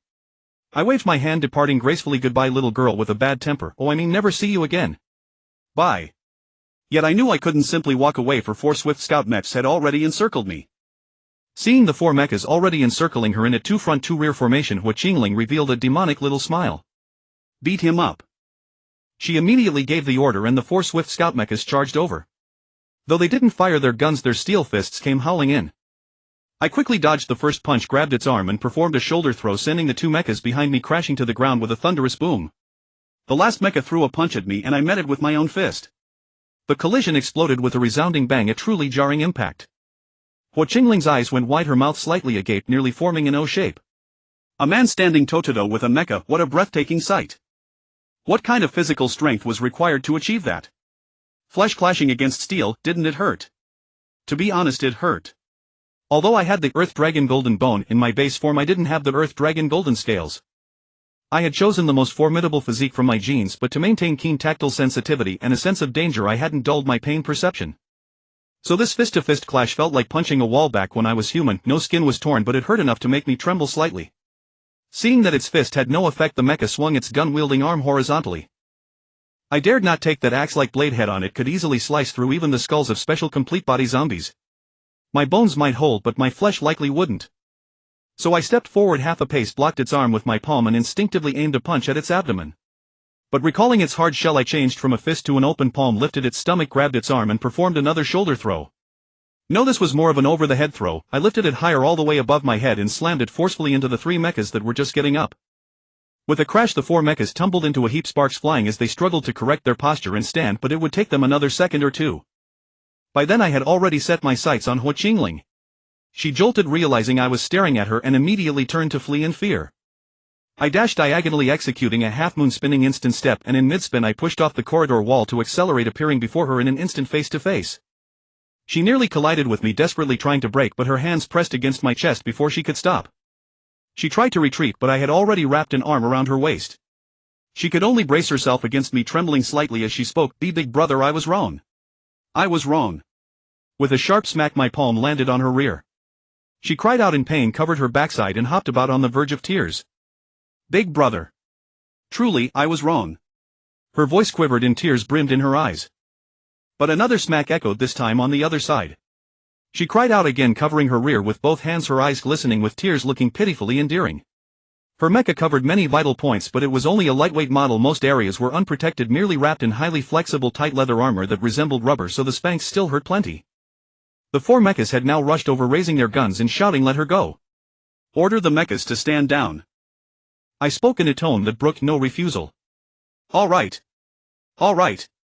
Change targeting, set the attack target in front of me as a friendly unit. Affirmative. Targeting updated, target designated as friendly. The 4 swift scout mechas immediately lowered their guns and stood at attention, awaiting orders. I looked at the mischievous girl before me, at a loss for how to deal with her. I certainly couldn't bring myself to kill her. Even if she wasn't a genius scientist, she was just a playful girl. The fact that she hadn't ordered the mechas to fire showed that she wasn't truly malicious. And such a pretty, adorable girl, how could I lay a hand on her? Even if she were utterly wicked, I'd probably only turn her into a sub-body rather than waste her.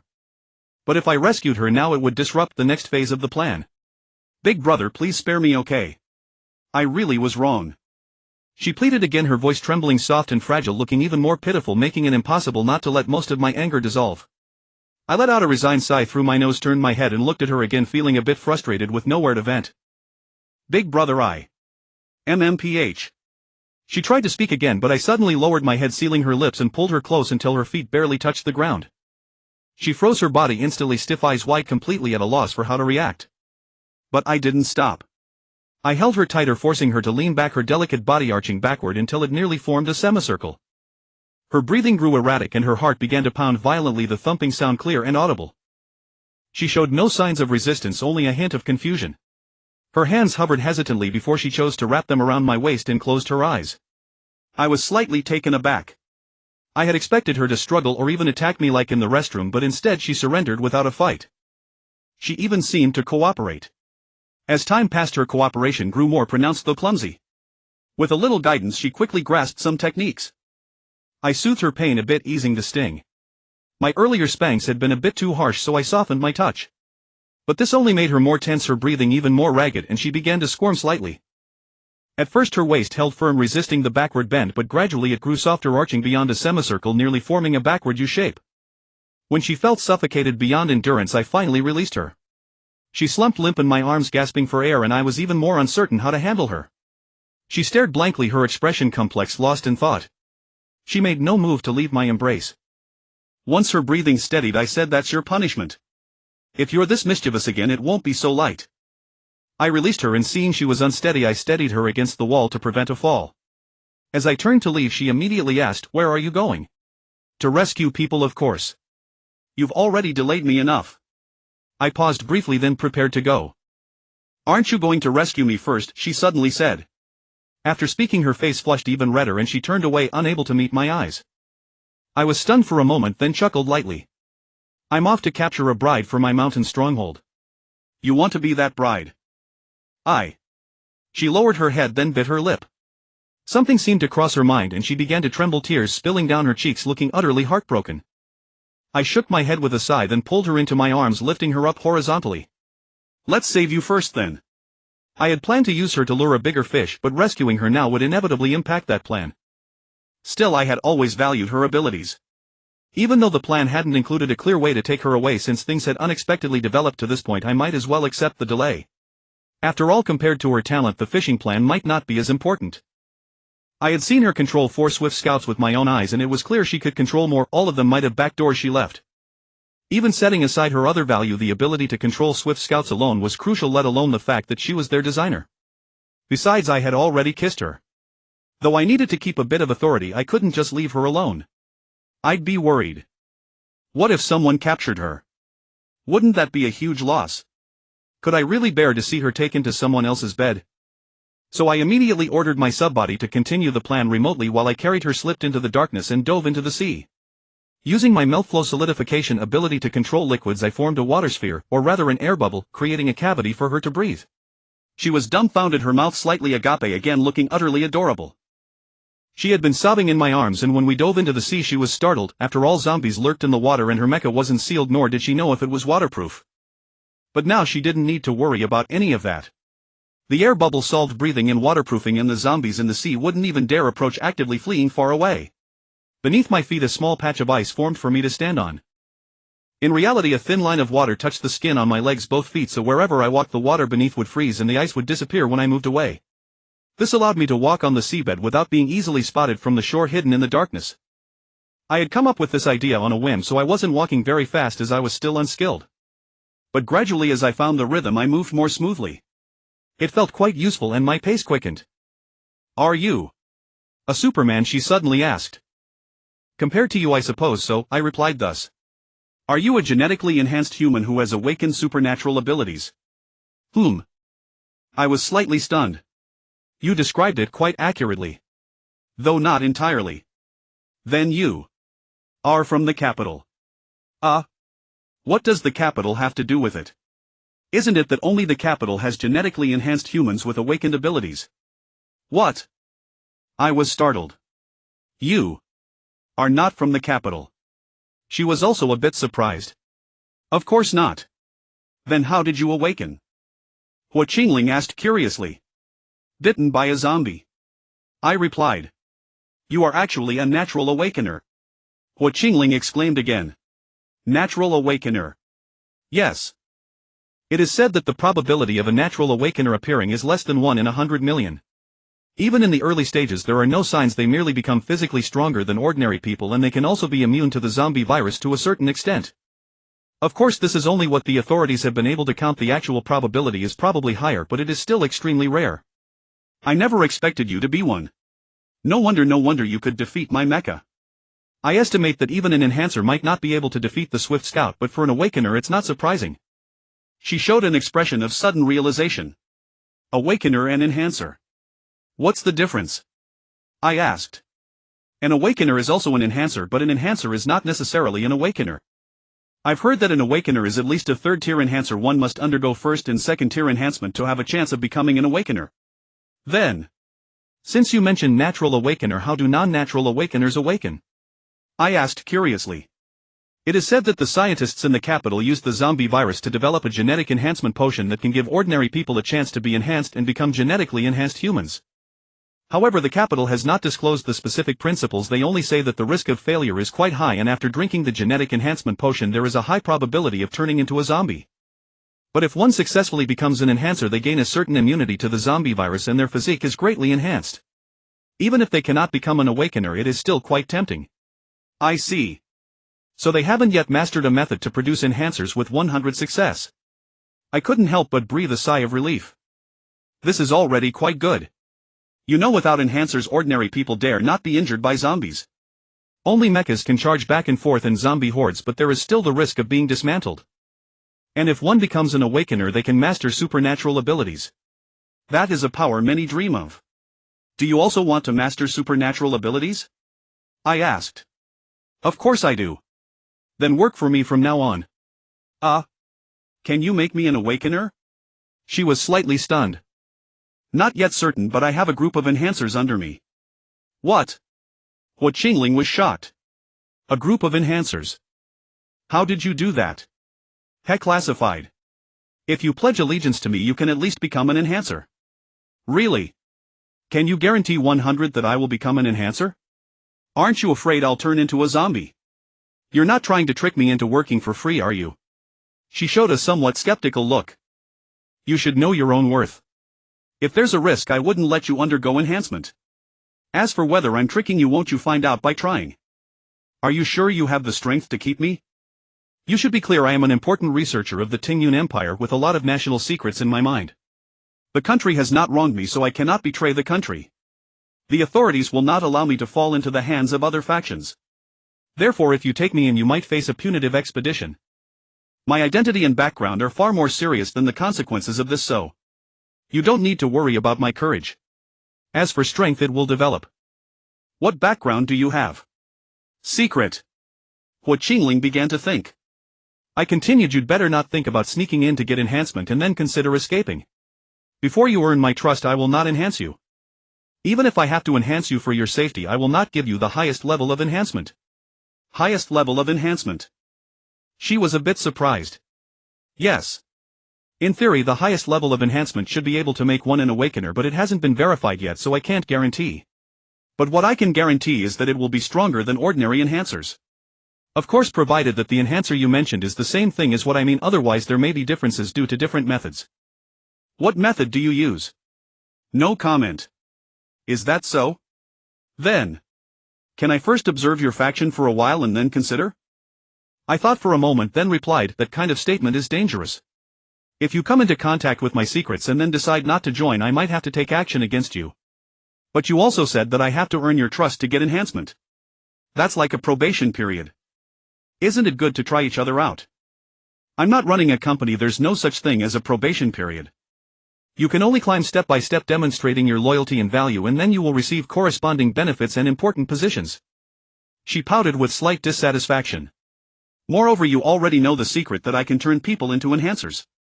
To be honest, that alone is enough for me to take action against you. After all, enhancers are at least physically stronger than ordinary people, and they can even be immune to the zombie virus to some extent, so it's easy for others to covet. She did not answer for a while but remained silent, continuing to think. Then she used the screen on her wrist to shine a light on my face, causing me to look at her with slight displeasure. What are you doing? She didn't answer but took off my hat, looked at it for a moment, nodded with seeming satisfaction, and then put it back on me. I was speechless. I just used my shadow guard to check if she had tampered with the hat. Finding nothing, I ignored it and continued on my way. I headed directly to the Qingcheng Hotel from underwater so I could enter the base through the underwater secret passage. In such a dark night, Hua Qingling might not know where she was being taken. Where is this? Hua Qingling asked. Secret. She couldn't help rolling her eyes. After returning to the base, Sui Qing and the others gathered around. Sui Qing had been somewhat anxious, but when she saw Hua Qingling in my arms, she immediately stopped, her lips pouting slightly, looking unhappy. You again? Hua Qingling. Sui Qing seemed about to scold, but after seeing it was Hua Qingling, she was a bit surprised. Li Yu was also surprised. You actually managed to bring her back. You know her? I asked. Yes. The enhanced suit I had before was custom made by her. Sui Qing replied. I see.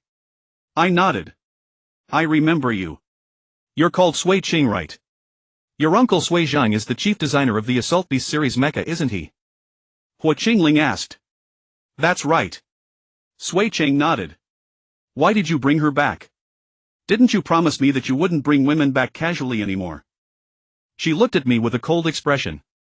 Meanwhile, Li Yu beside her showed an expression of watching a show, seemingly amused by the scene. I didn't say I wouldn't bring anyone, did I? I only said not casually. But she's angry now, so it's not good to talk back directly. So I put down Hua Qingling and said she is temporarily our prisoner. Help me take off all her equipment, leave not even a needle, and change her clothes to new ones. Sui Qing did not respond. The others looked at each other, not daring to speak. Although I had let go, Hua Qingling still clung to my neck. Let go. I looked at her helplessly. She did not let go but looked at Sui Qing and the others and asked, Are they all your captive wives? The women's expressions varied, some calm, some blushing, some angry with arms crossed. That's right, the one angry with arms crossed was Yun Chuno. She pouted and said, I'm not. I'm the one who's going to be the boss, I'm the second in command now. I was speechless. When did she become the second in command? The second in terms of voice wasn't her either. But I didn't refute. If she wanted to be the second in command, let her be. After all, specific power isn't reflected by a title. Seeing that none of the women responded to my order, I had to look at Feng Xinxue. Xinxue, you take off her equipment. Don't underestimate her, be careful not to fall into her trap. Okay. Fang Xinxue walked over. No, I don't want that. Hua Qingling directly refused. I don't allow anyone else to touch me, only you. I couldn't help but look at Sui Qing. Her face had indeed darkened further.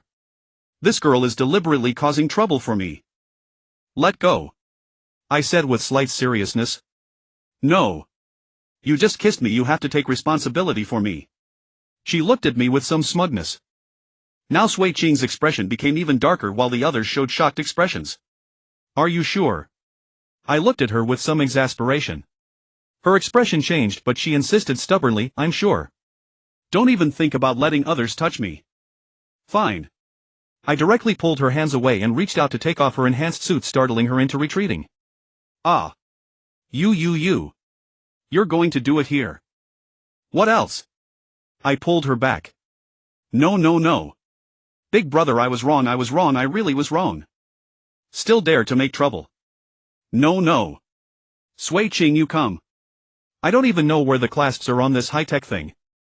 Sui Qing remained silent, showing no intention of moving, just lowering her head and glancing to the side. I walked over and reached out to pull her into my arms. She didn't resist but kept her face averted, unwilling to look at me. I said softly, I still have an operation plan to execute, otherwise we might face great danger.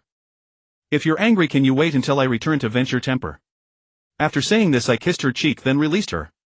Xin Shui, you take over. If she doesn't cooperate, don't be polite. Yes. Where is Atai? I glanced around but didn't spot Atai's figure. Atai went to scout. Yun Chunhua answered. Woof. The moment she finished speaking, Atai squeezed in. It seemed I'd have to consider making the door bigger next time. Atai appeared to have grown even larger. Wow, what a big dog. Hua Qingling exclaimed involuntarily. Atai, you stay here and guard them. Ensure their safety at all times. Woof. Also keep an eye on her. Don't let her pull any tricks. I pointed at Hua Qingling. Woof. He can understand human speech. Hua Qingling was somewhat curious. Woof. Atai barked at her. Wow, he's so intelligent. Can I pet him? Hua Qingling grew excited and tried to approach. Atai also wanted to move closer, but Yun Chunhua hugged Atai's leg. My dog, no strangers get to touch him casually. Atai glanced at Yun Chunhua, immediately stopped advancing and instead licked her. Hua Qingling was quite displeased. Stingy. Enough, no more wasting time. Fang Xinxue, hurry up. Yes. Fang Xinxue approached Hua Qingling again. Don't touch me, I'll do it myself. Hua Qingling, somewhat irritated, pressed the clasps on her enhanced suit and unfastened some locks. Go to the next room. I waved my hand. Poof. She seemed a bit pleased. But I added Xin Shui, follow her and bring a new set of clothes. Also put all her replaced equipment into Atai's storage. Yes. Fang Xinxue nodded. Hua Qingling's lips pouted again. Seeing them both enter the adjacent room, I went behind Sui Qing and pulled her into my arms once more. Though she kept a cold face, I couldn't afford to appear indifferent to her feelings at this moment. I really don't want to say this, but I was just shot through the left heart by the Black Bear's gun. I spoke softly. Ah. She was startled, turned around and asked with concern, are you alright? It's fine, my heart isn't my weakness. Let me see. She reached out to undo my buttons. No need, it's almost healed. I grabbed her hand to stop her, then stroked her cheek. Seeing that you still care about me, that's enough. You. She seemed both angry and on the verge of tears. I wiped her tears away and said gently, I told you I just don't bring women back casually, not that I never do. If you're already like this now, how can you bear it later? But you. This is too fast. Fast? It's been many days since I brought back the Fang sisters, hasn't it? She didn't refute, only pouted and lowered her head. Although it hadn't been long since I brought back the Fang sisters, in reality Sui Qing and I hadn't known each other long either. So from a time proportion perspective, it was indeed a long time. And since you know Hua Qingling, you're aware of her value, aren't you? Have you thought about how much she can elevate our organization? Does this count as casual? I continued to soothe her gently. Though reluctant, she didn't argue. You see this rebel uniform I'm wearing? I'm really pressed for time, I still need to infiltrate the rebel base. So? Do I need to coax you more? No, she shook her head and wiped her tears. Go quickly. It's my fault, I was too petty. Not petty, you just care too much. There, don't cry. I'm leaving. I held her tightly, kissed her, and seeing her expression soften I turned to leave. Wait, she called out. Take me with you. I want to be with you. Wait until you've grown strong enough to set my mind at ease. There you have more important things to do now. When I'm not here, someone needs to command everyone to keep the organization running. She fell silent. I'm off. I stroked her little face and turned away. Finally I could continue executing the fishing plan. It had taken far too long. I hurried to Swalen Island. When I arrived, the rebels had already won and were transporting prisoners. Really? Could I still carry out the fishing plan? Fortunately, I managed to contact my sub-bodied entity and obtain the latest information. Yi Qingchang and Fu Mingyuan had both been captured and were being escorted onto the ship. The warship was waiting for some soldiers to return before heading back to the dock. So I quickly rendezvoused with my sub-bodied entity, blended in with the soldiers, boarded a speedboat and climbed onto the warship. The civilians and soldier prisoners on Swalen Island would be escorted back via the bridge, not the warship. Once aboard, I kept trying to locate Yi Qingchang and Fu Mingyuan and also attempted to parasitize the highest commander here. Unfortunately, although I learned the location of the two women, I never had a chance with the commander. I only targeted officers who went to the restroom or were isolated, doing my best to increase the number of our own people on the ship. The surveillance room was also a place I wanted to control, otherwise even with isolated officers it would be difficult to act. So under the guidance of a parasitized officer, I arrived at the surveillance room, used my shadow guards and sub-bodied entity to quickly subdue and parasitize the guards there, successfully taking control. But then I received bad news. The command room also had the authority to access surveillance footage. So if I caused a major disturbance here, the command room might check the footage for combat coordination. That was quite troublesome. Did I have to take over the command room as well? Usually the command room had more than one or two people, right? How could I subdue so many quickly? If I caused a commotion, wouldn't the rebels on this ship immediately enter combat mode? Then how could I proceed with my fishing plan? But if I didn't take over the command room, they might be monitoring the location of Yi Qingcheng and Fu Mingyuan at all times. After all, that place was too important for them to ignore. What should I do? After thinking for a while, I decided to cover the cameras to move. Even if the command room was watching, they might not know what was happening. As long as I acted fast enough, even if the command room noticed something unusual, they would only come to check, not necessarily enter combat mode immediately. So with the cooperation of the sub-bodied entity in the surveillance room, I knew the exact location of every camera wherever I went. Although the warship was brightly lit everywhere, there were still shadows. So I used shadow guards to slip into the shadows of the cameras, reach out and cover them, rendering a certain corridor unmonitored. Thus I used this method to parasitize more and more people, filling the ship with our own forces. Even the soldiers guarding the entrance to the room where Yi Qingcheng and Fu Mingyuan were held were parasitized by this means. I also had my shadow guard sneak into the room where the two women were detained. They were only handcuffed and had black hoods over their heads. Their mouths seemed to be sealed, allowing only muffled sounds. However, no one had molested them, so it wasn't a big problem. Since the area briefly lost, surveillance rebels came to check. It seemed the command room had indeed been watching this spot closely. But after checking and finding nothing unusual, they left. I kept looking for an opportunity to take over the command room, which would mean the entire warship might be mine. Unfortunately, no chance came.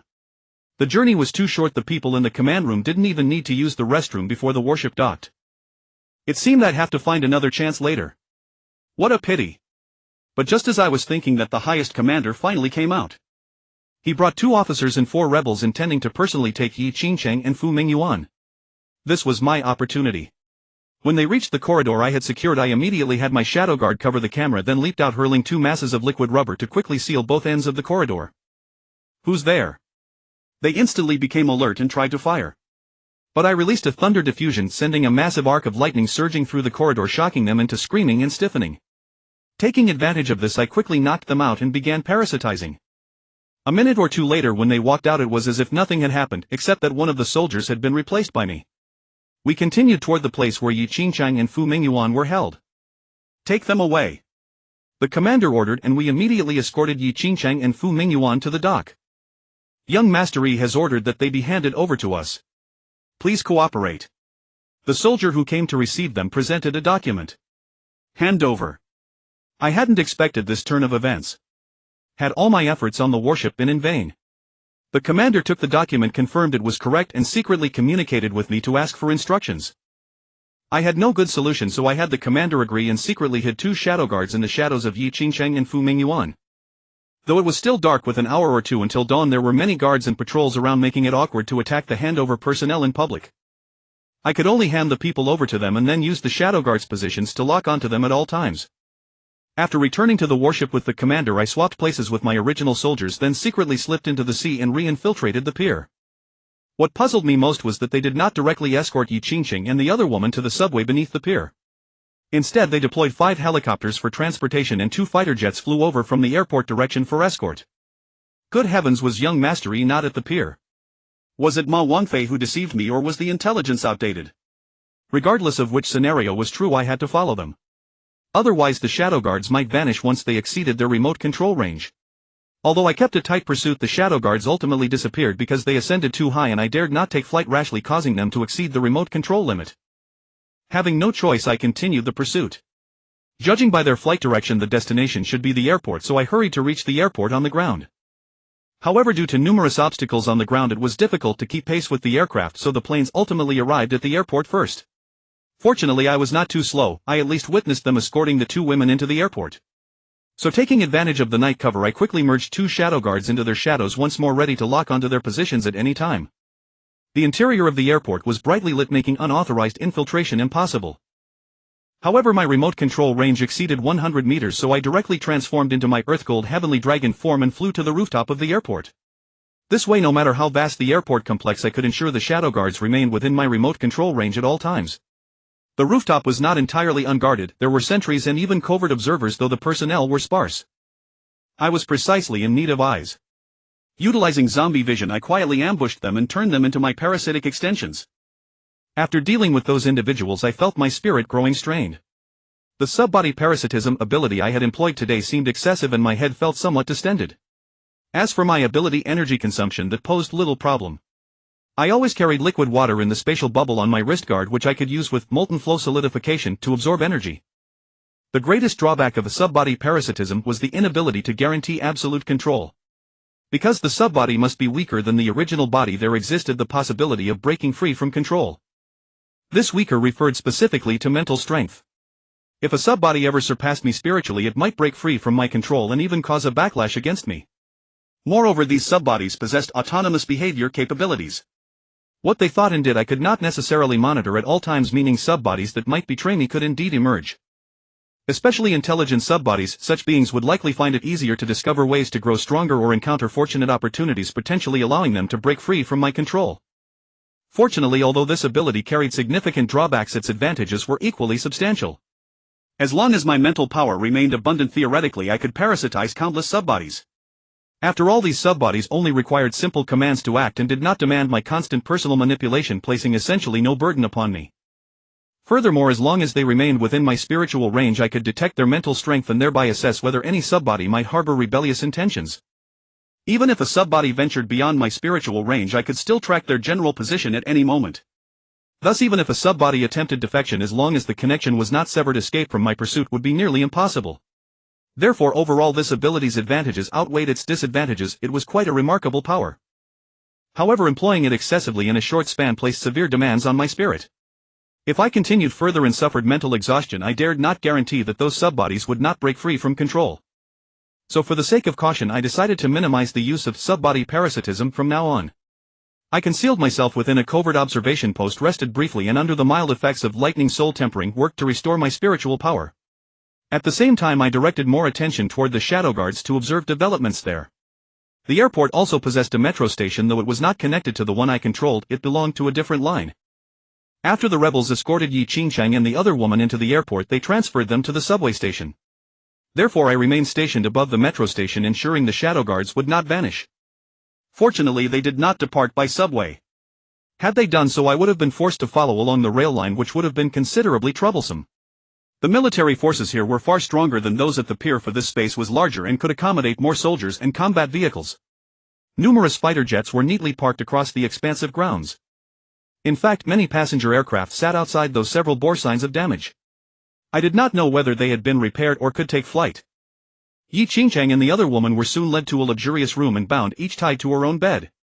Not long after, a well-proportioned handsome man entered, laughing boisterously, and closed the door behind him. Ha ha ha. Finally caught you too. Although it was somewhat regrettable that Ho Lingling was not found, you too. He he he. Though his appearance was pleasant, his smile was distinctly vulgar, and he rubbed his hands together, appearing quite eager. At this moment the hoods covering the two women's heads had been removed, though their mouths remained sealed with tape. Yi Qingsheng glared at him coldly, wishing to speak but only able to produce muffled wah wah wah sounds. The man approached, tore the tape from her mouth, and paused momentarily. Miss Qingsheng's beauty is truly breathtaking. Viewed this closely, she appears even more enchanting. Whatever you wish to say it freely, even screaming is perfectly acceptable. Yi Shilong, if you dare lay a hand on me, the Yi family will not spare you. Yi Qingsheng spoke in a cold voice. Indeed, that is quite a formidable threat. But you would do well to pray that you can convince your Yi family to cooperate with us willingly. Otherwise, I shall not show any mercy. Ha ha ha. You have already captured me, yet you still expect the Yi family to cooperate with good grace. Precisely. Since I have seized you, why would I pursue amicable cooperation? So you would do well to pray that you prove sufficiently valuable to the Yi family. Otherwise, we never truly had the Yi family's support in the first place. An additional beauty would hardly be unwelcome. He reached out to trace Yi Qingsheng's cheek, but she turned her head to evade him. Do not touch me. Yi Qingsheng barked sharply. All right, I shall not touch you. Your father and grandfather have already begun negotiating with the Yi family, so. I must admit I rather hope those talks fail. You. Yi Qingsheng regarded him with fire in her eyes. Yi Shilong smiled, maintaining eye contact, then turned and sat upon the edge of the other bed, tearing the tape from Fu Mianyan's mouth. Now then. My beloved goddess Captain Fu Mianyan, what leverage do you possess over me? He reached out to touch her face, but Fu Mianyan likewise turned away to evade him. Poof. Yi Shilong, such conduct will never win my heart. Remarkably, Fu Mianyan's hair was golden, a rare sight indeed within the Tingyun Empire, where the vast majority possessed black hair. Her features carried a blend of purity and youthfulness, yet were imbued with heroic spirit. She did not appear to be a seasoned calculating officer, but rather radiated youthful vitality, leaving one eager to witness what manner of person she would become in the future. You have long disdained my nature, so I ceased expecting to win your heart long ago. Previously you relied upon the army's strict discipline to turn your nose up at me, repeatedly rejecting my advances. But now, what grounds do you have to refuse me? You shall meet no favorable outcome. Once the military forces free themselves, traitors such as you will surely be uprooted from stem to crown. Is that so? Ha ha ha. How amusing. Do you truly believe that merely because my grandfather and those old men have seized a single city, Linfeng, that they dare to rebel? What? What do you mean? Fu Mianyan's expression instantly shifted. Guess Yi Shilong replied with a sinister smile, meeting her gaze. Fu Mianyan frowned slightly. Could it be? You have someone behind you. Ha ha ha. Quite perceptive, aren't you? Yi Shilong could not help but commend. Surely we are well aware of how formidable the Tingyun Empire has become. Even if it were to clash head-on with the world's strongest nation, victory is by no means guaranteed against them. So tell me, based upon what authority does a mere minor city like Linfeng presume to rebel? Fu Mianyan's petite lips parted in astonishment. Who is behind you precisely? That I cannot disclose. Let us leave it at that. You need only understand that we possess backing. Now then. What backing do you possess, Captain Fu Mianyan? He slowly leaned forward, attempting to lift Fu Mianyan's chin, but she deftly avoided his touch. What? Refusing to behave. Have you abandoned concern for those civilians? You are utterly shameless. Fu Mianyan glared at him in fury. Ha ha ha. I simply adore women of kind heart like you, so much easier to manipulate. Those civilians consumed your stored provisions and, driven by hunger, compelled you to risk danger in search of food. In the end they suspected you of hoarding supplies and attacked your soldiers. And even under such circumstances, you still concern yourself with their well-being. Truly your devotion moves me deeply. That is merely your treacherous scheme. Do not think I am unaware that you have infiltrated spies among the civilians. And what if that is so? The fact that they could be incited proves they are inherently self-serving and fundamentally unworthy of protection. Among them there are undoubtedly kind souls.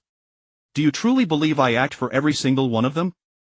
Tisk, truly worthy of my goddess title. You are like a beam of light illuminating my heart.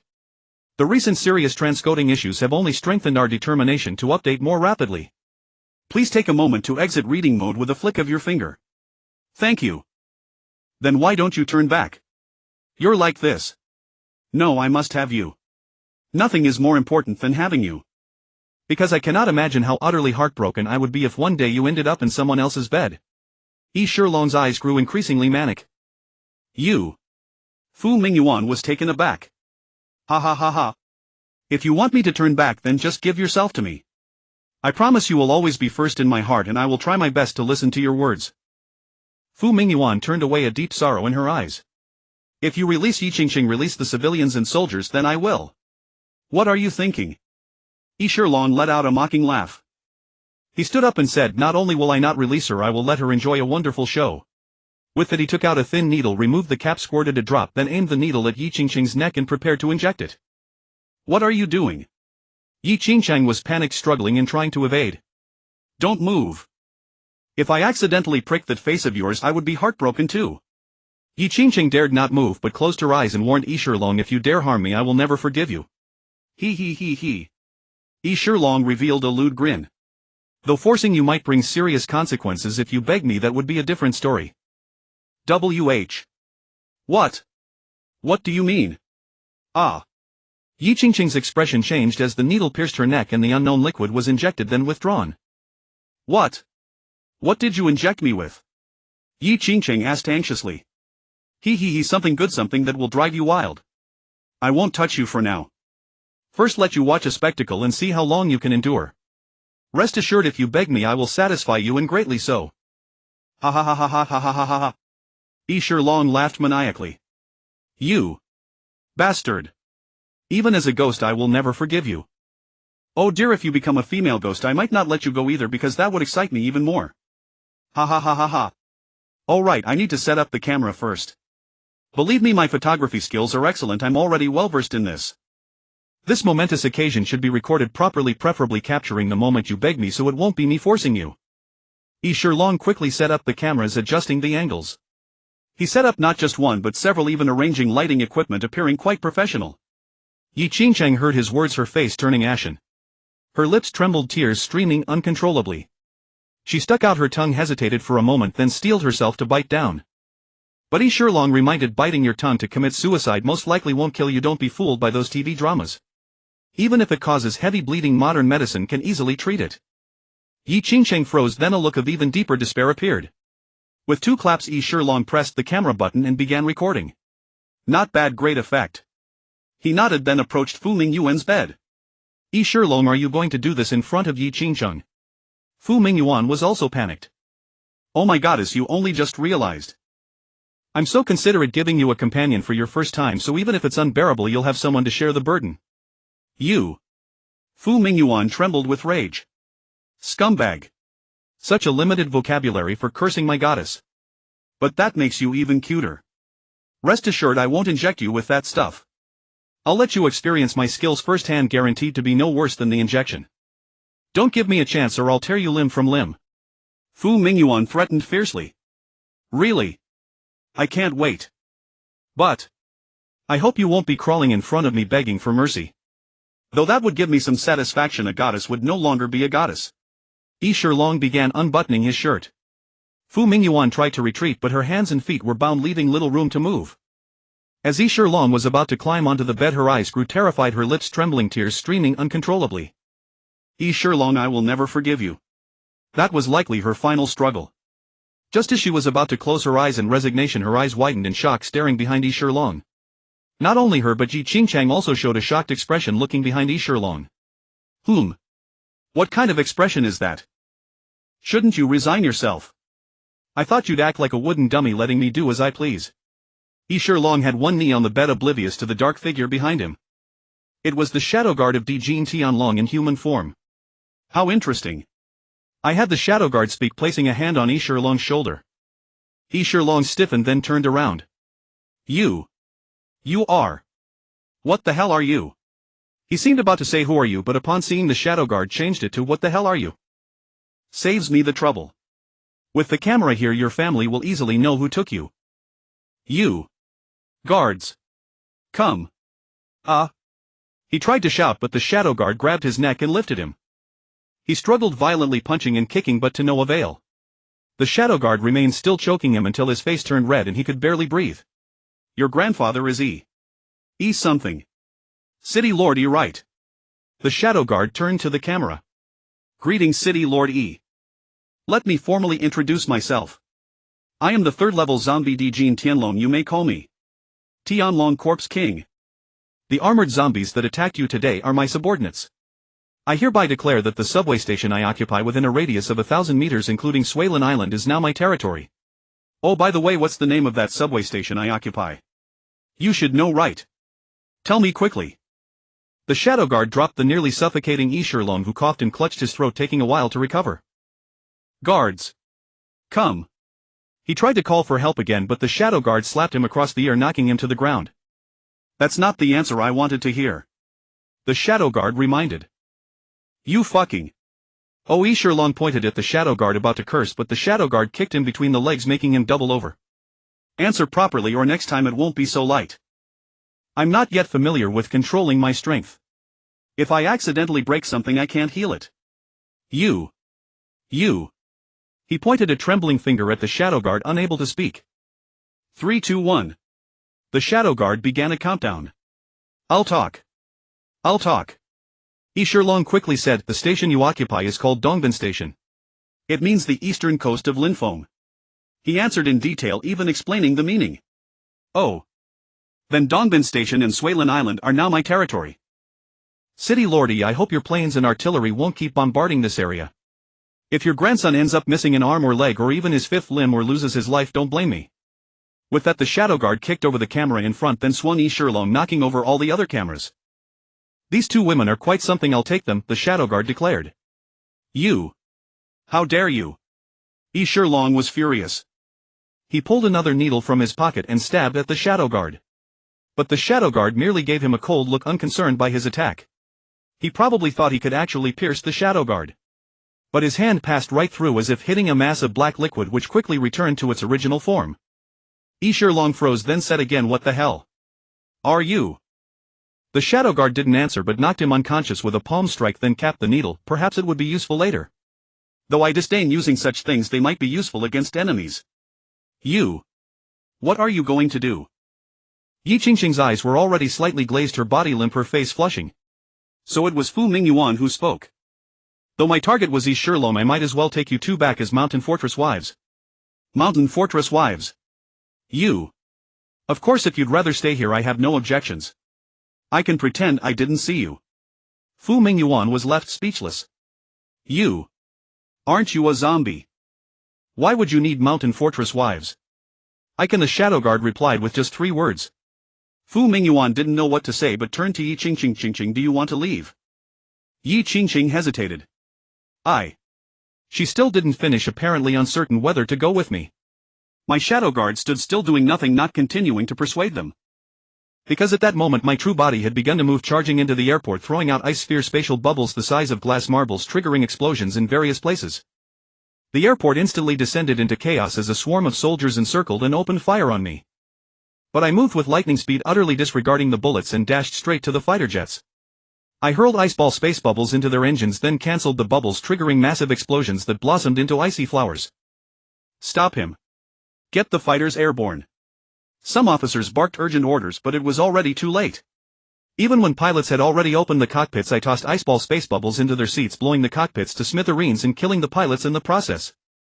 A large transport aircraft parked nearby caught my attention. I threw several iceball space bubbles to thoroughly wreck it. After destroying the fighters, I turned my sights on the military armored vehicles and tanks, aiming to toss iceball space bubbles inside them. When they detonated, the vehicles were literally ripped open and rendered useless. Even when I couldn't get them inside, I threw them into the gun barrels, causing the barrels to explode. After wrecking the interior of the airport, I moved to the exterior, not sparing even the civilian airliners. I blew them all up. The entire airport was thrown into an uproar. A large number of rebel soldiers rushed out, chasing me with relentless firepower, and even mechas began to converge and pursue me. So I dared not pause or move in a straight line, avoiding the devastating attacks. I led them in a loop, then suddenly leaped onto the airport roof, dropping a few space bubbles that were icy on the outside but filled with water inside. They exploded, drenching the pursuing mechas like drowned rats. But unfortunately, the mechas were waterproof. The expected sparks and mechanical failures didn't occur, they only slipped and fell. No matter, I simply dropped a ball of lightning into the water, instantly electrocuting the mechas, causing them to jolt and lock up, disabling several of them. It seemed the designers hadn't accounted for lightning strikes during combat. Then again, in normal warfare lightning encounters are rare, so there was no need to add that feature, it wasn't practical. Being waterproof was already impressive. But water and lightning together. Was that something that could happen in normal warfare? And there was ice too. The airport roof was more than 2 or 3 stories high, so the Swift Scouts and Black Bears couldn't jump up. I hadn't destroyed the helicopters over there, but before they could take off I slipped into a hole left by the lookout post, switched to my human form, disguised myself as a rebel, and re-entered the airport. I rushed into the subway station. An officer stopped me on the way. "Why are you running this way? The enemy is over there. I need to report." I shook him off and continued running. Hearing that I had a report to make, the officer didn't stop me and hurried away. As I ran toward the room where Yi Shilong was, I noticed another officer heading there too, probably to inform him. I quickly caught up, and when he turned around blurted out, "Sir, I have urgent intelligence for young Master Yi." "Where is he?" "Follow me." The officer, somewhat absent-minded, didn't suspect me and led me straight to Yi Shilong's room. Fortunately he didn't doubt me or he would have lost his life. But as he pressed the doorbell I shot him dead and swiftly killed all the guards. Inside the room, Fu Mingyuan asked curiously, "What are you waiting for?" "For my main body," the shadow guard replied, then turned to open the door for me. By then I had transformed into the Earth Gold Heaven dragon form, stepped inside and closed the door. The outside fell silent, the soundproofing here was excellent. The shadow guard immediately merged into my shadow like a pool of black liquid. Actually, that was just for show. I secretly transferred the shadow guard back into Yi Qingqing's shadow, since it had originally come from her shadow to Yi Shilong's. Now both women had my shadow guards in their shadows again. "You are the main body?" Fu Mingyuan asked. "Yes," I said, formed a half-meter iron ball space bubble and walked to the bed. No time for hesitation. "You've been kidnapped, Captain Fu Mingyuan." With that I untied her restraints, picked her up and stuffed her into the iron ball space bubble. "Hey, wait. Wait." She was a little flustered but didn't resist much, and I successfully shoved her inside. When it was Yi Qingqing's turn, her breathing was completely erratic. Though she turned her face away to hide her embarrassment, she became clingy, unable to help rubbing against me. But my body was covered in scales, so I felt nothing. I simply stuffed her into the iron ball space bubble. I sealed it, left a few small holes, tied it with chains, slung it on my back like a backpack, and reinforced it with metal from the Black Bear Mecha to prevent it from being shot. As for Yi Shilong, I grabbed him by the scruff of the neck and dragged him out. "Tell Lord Yi that I'm taking Yi Shilong. Don't provoke me." I charged through, shouting repeatedly to make sure everyone knew I had Yi Shilong in my grasp and to avoid him getting hit by bullets. If he died, my capture would be in vain. I didn't leave through the main entrance. Instead, I ran to the second floor of the airport and crashed through the floor-to-ceiling window to escape. Even if Black Bear Mechas tried to intercept me, they couldn't block me. I didn't fly too high right away to avoid becoming an easy target, but I activated the thrusters to accelerate, fleeing into the city's high-rise cluster. Yi Shilong woke up groggily only to find himself dangling and swinging through the air, not moving in a straight line. He screamed in terror, afraid he might fall. "Ha! Did he wet himself? I thought he wasn't that timid. How could he be worse than Ma Wangfei?" Oh, speaking of Ma Wangfei, I had forgotten I left him in some building. So I contacted the nearby zombies to relay an order, telling them to bring him to the subway station. What was that station called? Oh, Dongbin Station. I always forget names. The distance wasn't too far. Although helicopters chased after us, they couldn't keep up and were left far behind. I couldn't take these people back to the Qingcheng Hotel, it would expose the base's location. And it was better not to bring these 2 women back, lest Sui Qing get jealous again. She had already been upset when I brought one back. If I brought 2 more, she'd probably cry. The subway station was pitch black, the power was cut, which was inconvenient. Though it didn't affect me much and the zombies inside were fine, it was still troublesome for the people there. But I couldn't worry about that now. I dropped Yi Shilong and released Yi Qingqing and Fu Mingyuan. The moment I let them out, I froze. Fu Mingyuan was now entangled by Yi Qingqing, who clung to her like an octopus, making Fu Mingyuan blush and breathe heavily. "Qingqing, wake up." She tried helplessly to push Yi Qingqing away, but Yi Qingqing held on tightly, making her unsteady. I tossed out a floating lightning ball for illumination. Yi Shilong saw this and burst out laughing. "Ha ha ha. She's deeply poisoned. Without a man's help, she'll bleed from all 7 orifices and die." I cast a cold glance at him, then ordered, "Take him away and keep him under strict guard." The armored zombie behind him silently pulled him up and started to leave. "You can't take me. I'm the only one who can save her," he shouted, struggling. "I can too," I replied coldly. You're a zombie. Do you dare to break her skin?" If you wound her, she'll get infected and turn into a zombie. Your beautiful Ching-Chang will become a hideous walking corpse. Take him away. Bastard. You bastard. Isher Long cursed. You animal, you inhuman thing. Don't touch my woman. Don't touch my woman. Don't think you're so great just because you're a corpse king. I'll have my grandfather raze this place to the ground. Fu Mingyuan, don't be a slut. He's not human. He's a zombie. Don't betray humanity. If he touches you, you'll be the filthiest woman, worse than an animal. Fu Mingyuan.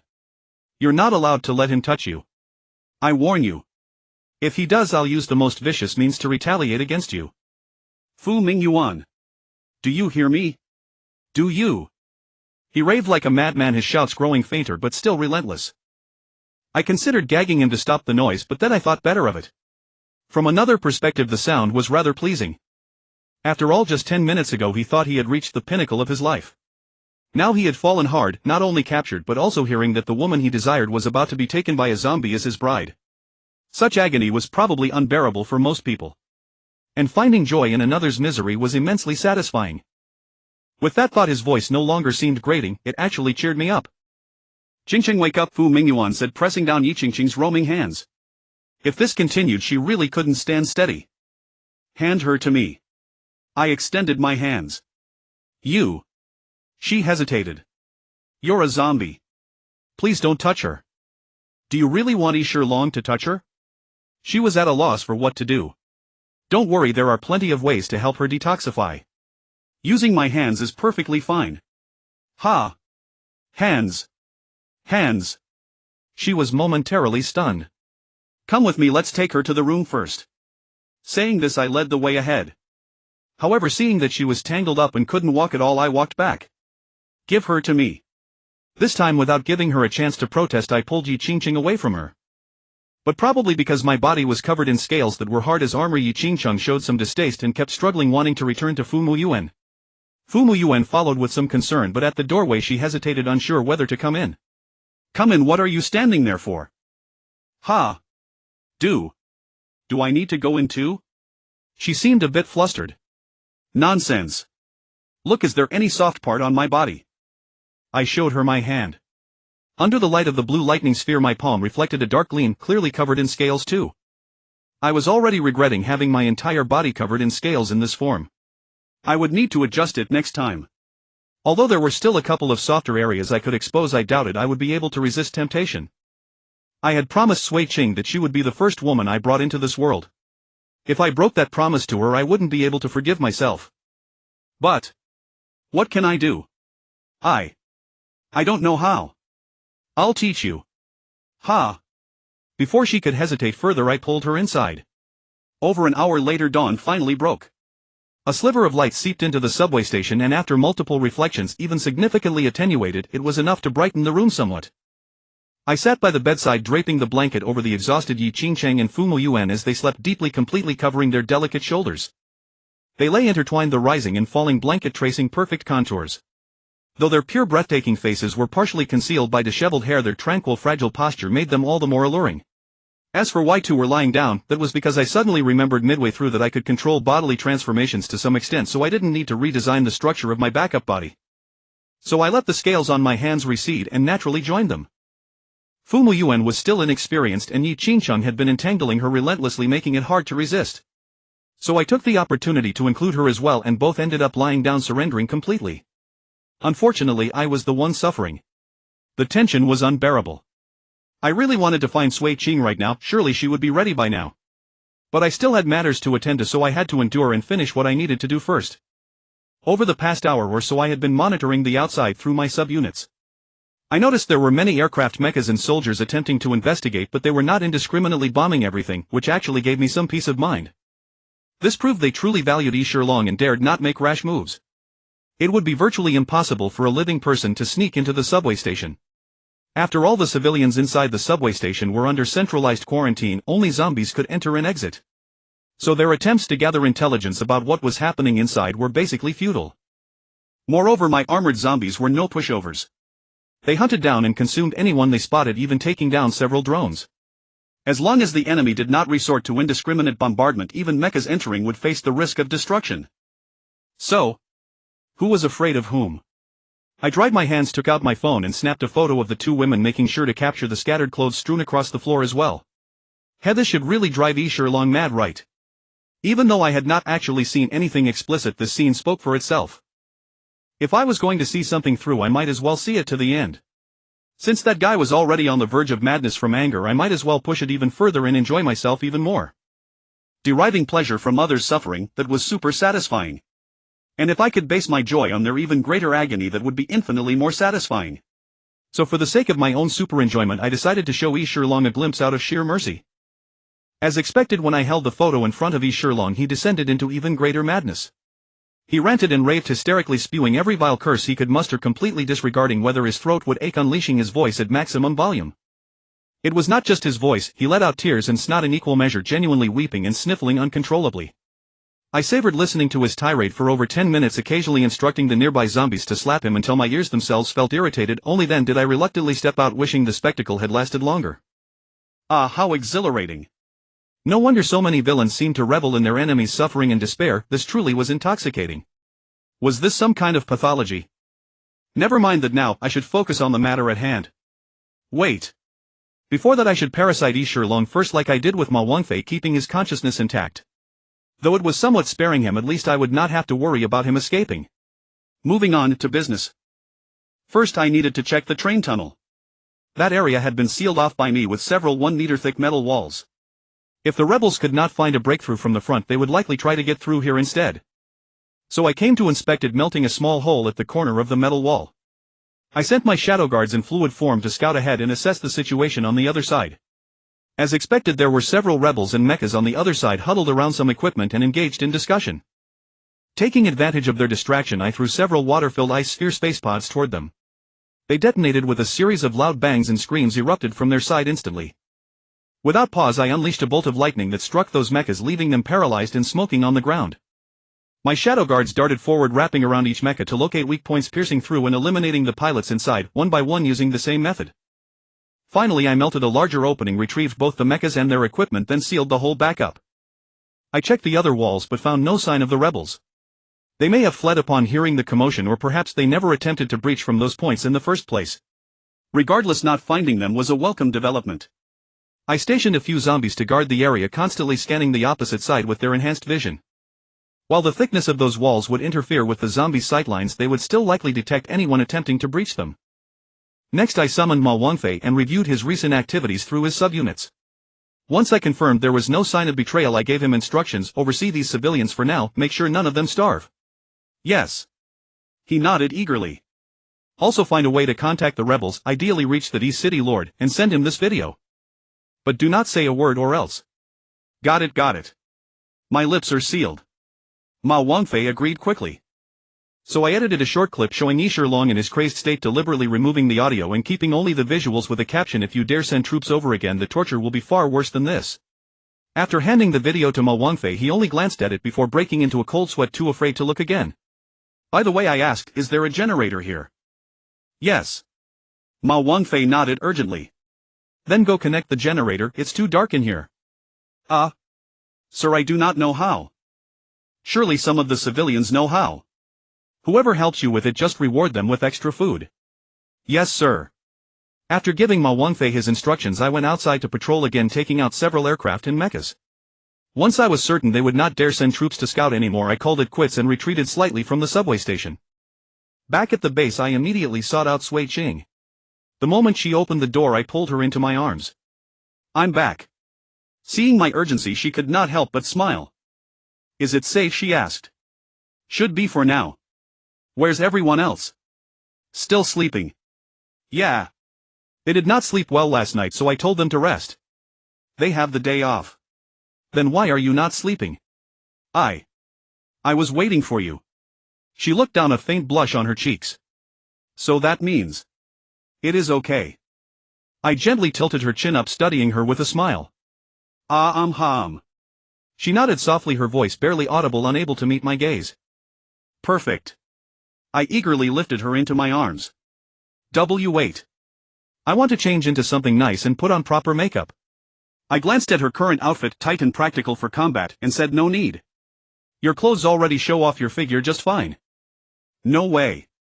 I need to take a bath and so do you. You smell like another woman. She said this with a hint of displeasure. Then let's go together. I turned toward the bathroom. Wait. Give me some anticipation, okay? I want to make it feel special. I stopped, took a deep breath and smiled helplessly. All right. I kissed her and set her down. But skip the makeup, I do not want to taste powder on your lips. A little moisturizer is fine to keep your skin soft, but nothing that leaves residue. Understood. I brushed her cheek gently. Okay, I got it. You go shower too, dress nicely and come back in 2 hours. 2 hours. That is way too long. How about an hour and a half? Please give a girl some time, alright. Fine. I surrendered with a sigh and backed away. An hour and a half. I finished washing and dressing in just half an hour. Anxiously I observed Sui Ching through my zombie vision, finding her earnestly preparing, looking busy, so I refrained from interrupting her. Sigh, how am I supposed to endure this next hour? Isn't this torture? I shouldn't have agreed to let her prepare, wouldn't it be better to just come directly? But seeing how much she valued this, and I had always valued it too, being too rash would indeed be improper. So I forced myself to calm down and see if there was anything I could do in this hour to make her happy. Prepare a small gift for her. Or a candlelit dinner. But it's daytime, how can there be dinner? Besides, everyone else is asleep and my cooking isn't very good, so I'm too embarrassed to offer it. But if I give a gift. What gift should I give? Flowers. Too cliché. A watch. Not enough time to pick one and it would seem insincere. A necklace. That might work. But buying one would also lack sincerity. Why not make one myself? I've collected precious metals like gold and silver anyway, so making a necklace should be fine. I possess the ability melt flow solidification, so crafting a necklace in a short time might not be impossible. I immediately took out paper and pen and sketched a rough design. I was good at drawing as a child, but now that I'm older my skills have declined, so the sketch was barely legible, serving only as a reference for my ideas. I drew several more, contemplating the symbolism and how to combine them. After half an hour I finally settled on a plan and began crafting. First making the chain, the simplest part. Linking rings one by one, stretching, flattening, naturally forming structurally sound links. Then I slightly melted the surface of the links to make them smooth and reflective, resulting in a delicate and beautiful appearance. The hardest part was the pendant, requiring a lot of time for meticulous carving. Carving regular patterns was fine and making a heart-shaped pendant was simple, but the hardest part was that I wanted to carve portraits of Sui Ching and me inside the openable heart pendant, one on each side with our names, so whenever she opened it she could see both of us. How wonderful that would be. Unfortunately my drawing skills were poor. I couldn't capture the essence, sweating profusely, feeling the time slipping away. I should have agreed to 2 hours, now I feel I don't have enough time. I quickly recalled Sui Ching's appearance, simulating her in my consciousness space, making her clearer and closer to the real Sui Ching. Then. Copy. I'm such a little genius, this was much easier. Indeed, I shouldn't rely on drawing skills, my ability can shape things through imagination, why rely on drawing? Isn't it better to just imagine? I could imagine it a bit blurry, but the features must be recognizable at a glance, and pair her with a sniper rifle, capturing her heroic and valiant side. As for me, I was dressed in a white fur coat with a gentle and affectionate expression, reaching out as if to caress her cheek. The two reliefs seemed somewhat mismatched in action. So I made the relief horizontal so they could face each other, both in profile, with her gun behind her and me holding her waist, caressing her face, gazing deeply into each other's eyes. Much more satisfying now. At this moment my consciousness space also showed the scene more complete, with two three-dimensional figures standing there for me to study and copy. Despite rushing, I still went over by 2 minutes. However, to avoid any flaws I spent a few more minutes carefully checking and refining the details, making it look natural without any trace of mechanical processing. I also carved some rune-like patterns on the links, adding a touch of mystery. Snap. I snapped my fingers and couldn't help exclaiming, perfect. At least I wouldn't go empty-handed so as not to let down her careful preparations. Let's go, I need to hurry over before she gets impatient. I checked the time, damn, 10 minutes late. I quickly moved like the wind and reached her door, knocking. Just a moment, 2 minutes. Goodness, she was even slower than me, still nervously preparing. It seems I should have given her 2 hours, it was too rushed. In the last half minute she seemed to check herself in the mirror, twirled around, and only after confirming everything was fine came to open the door. When the door opened I was stunned because she wasn't wearing her usual sporty tight outfit but a long silk dress, semi-transparent like a gauzy veil, with her figure faintly visible, stirring the imagination. I wanted to see clearly but couldn't, and I was utterly captivated. She stood there charmingly letting me gaze for a while before asking shyly, "Do I look good?" I snapped back to reality and smiled gently. "What do you think?" I was now condensing a beautiful box behind me. I had been in such a hurry that I forgot about it. I had been working on it during the 2 minutes I waited for her, and now it was almost finished, so soon the box was complete. Seeing her smile, I said gently, "Hold out your hand." "Ah." She was a bit surprised but still extended her hand. I took her hand and solemnly placed the box in her palm. She was slightly surprised. "This is a gift, of course." "Thank you, may I open it?" The joy on her face was irresistible. "You're being so formal with thank you." She pursed her lips and smiled, her beautiful eyes full of delight as she looked at me. "I understand, I'll open it then." "Won't you invite me in first?" She blushed, reached out and pulled me inside. I closed the door behind me, wrapped my arms around her waist from behind and gently lifted her to the mirror. "Open it and see," I whispered softly in her ear, meanwhile grabbing a tissue nearby to wipe the fine sweat from her forehead. She opened it with a blissful face and upon seeing the pendant immediately broke into a delighted smile. "How is it? Do you like it?" "Yes." "Hee hee," you answered without even thinking. "Is that reliable?" "I really like it." She put down the box, pressed the necklace to her chest and held it tightly. "Open it and see." "Ah. It can be opened." "Yes, the heart can be opened." So she tried to open the heart-shaped pendant but couldn't. "Silly. Opening it left and right like that would break the heart. Open it from the bottom." "Oh." She was a bit embarrassed, her face flushing. Her rosy little face made my heart flutter and I couldn't help but kiss her. She had indeed moisturized, her skin was soft and supple, smooth and bouncy. She recoiled slightly but her smile was unstoppable. When she opened the pendant I turned it sideways so she could see clearly. She covered her mouth, her face filled with surprise and joy, happiness almost overflowing. Seeing her happy made me happy too. "This is the perfect state I truly wanted. You are so beautiful like this. I apologize for my earlier impatience in wanting to possess you. I should make you happy, not just want your body." She looked up, her tender hand caressing my cheek. She gazed at me silently, her eyes growing more affectionate as if engraving my image into her heart. And the same for me, as if the whole world had narrowed to her alone, seeing nothing else, only her in my eyes. "So can you love only me?" "That is what I want. The most perfect love." Tears suddenly spilled from her eyes, her face once full of happiness was now filled with sorrow. As if all the happiness had turned into sorrow, her tears streamed down in large drops, unstoppable. I froze for a moment, snapping out of the deep affection. My eyes were also blurred with tears. I felt a sting in my nose, tears trembling in my eyes, almost spilling over. "Can you? Please?" Her tears and sobs pierced straight into my heart. I was stunned, slowly lowering my hands from her waist, unable to meet her eyes. "Please." Her voice was so soft, sorrowful, full of supplication, evoking infinite tenderness. "But I'm sorry, I can't." I couldn't imagine how much hurt my words would cause her. She was so eager, so humble, so beseeching. But I cruelly refused. My heart was in turmoil. She trembled, her face showing a heartbroken expression as if facing the greatest despair in the world. I dared not look anymore, turned and left. I was panicked. Absolutely panicked. I had never felt so at a loss. Even when I was extremely afraid, I could often remain rational, letting my body be afraid while my mind still functioned normally. But this time I was truly panicked. I felt as if billions of needles were stabbing my brain, buzzing loudly. I wanted to think of a solution, but my mind was blank. She rushed over and hugged me from behind. "Please don't go, okay? Don't go. I was wrong. I was wrong. Please don't go." "No, you're not wrong.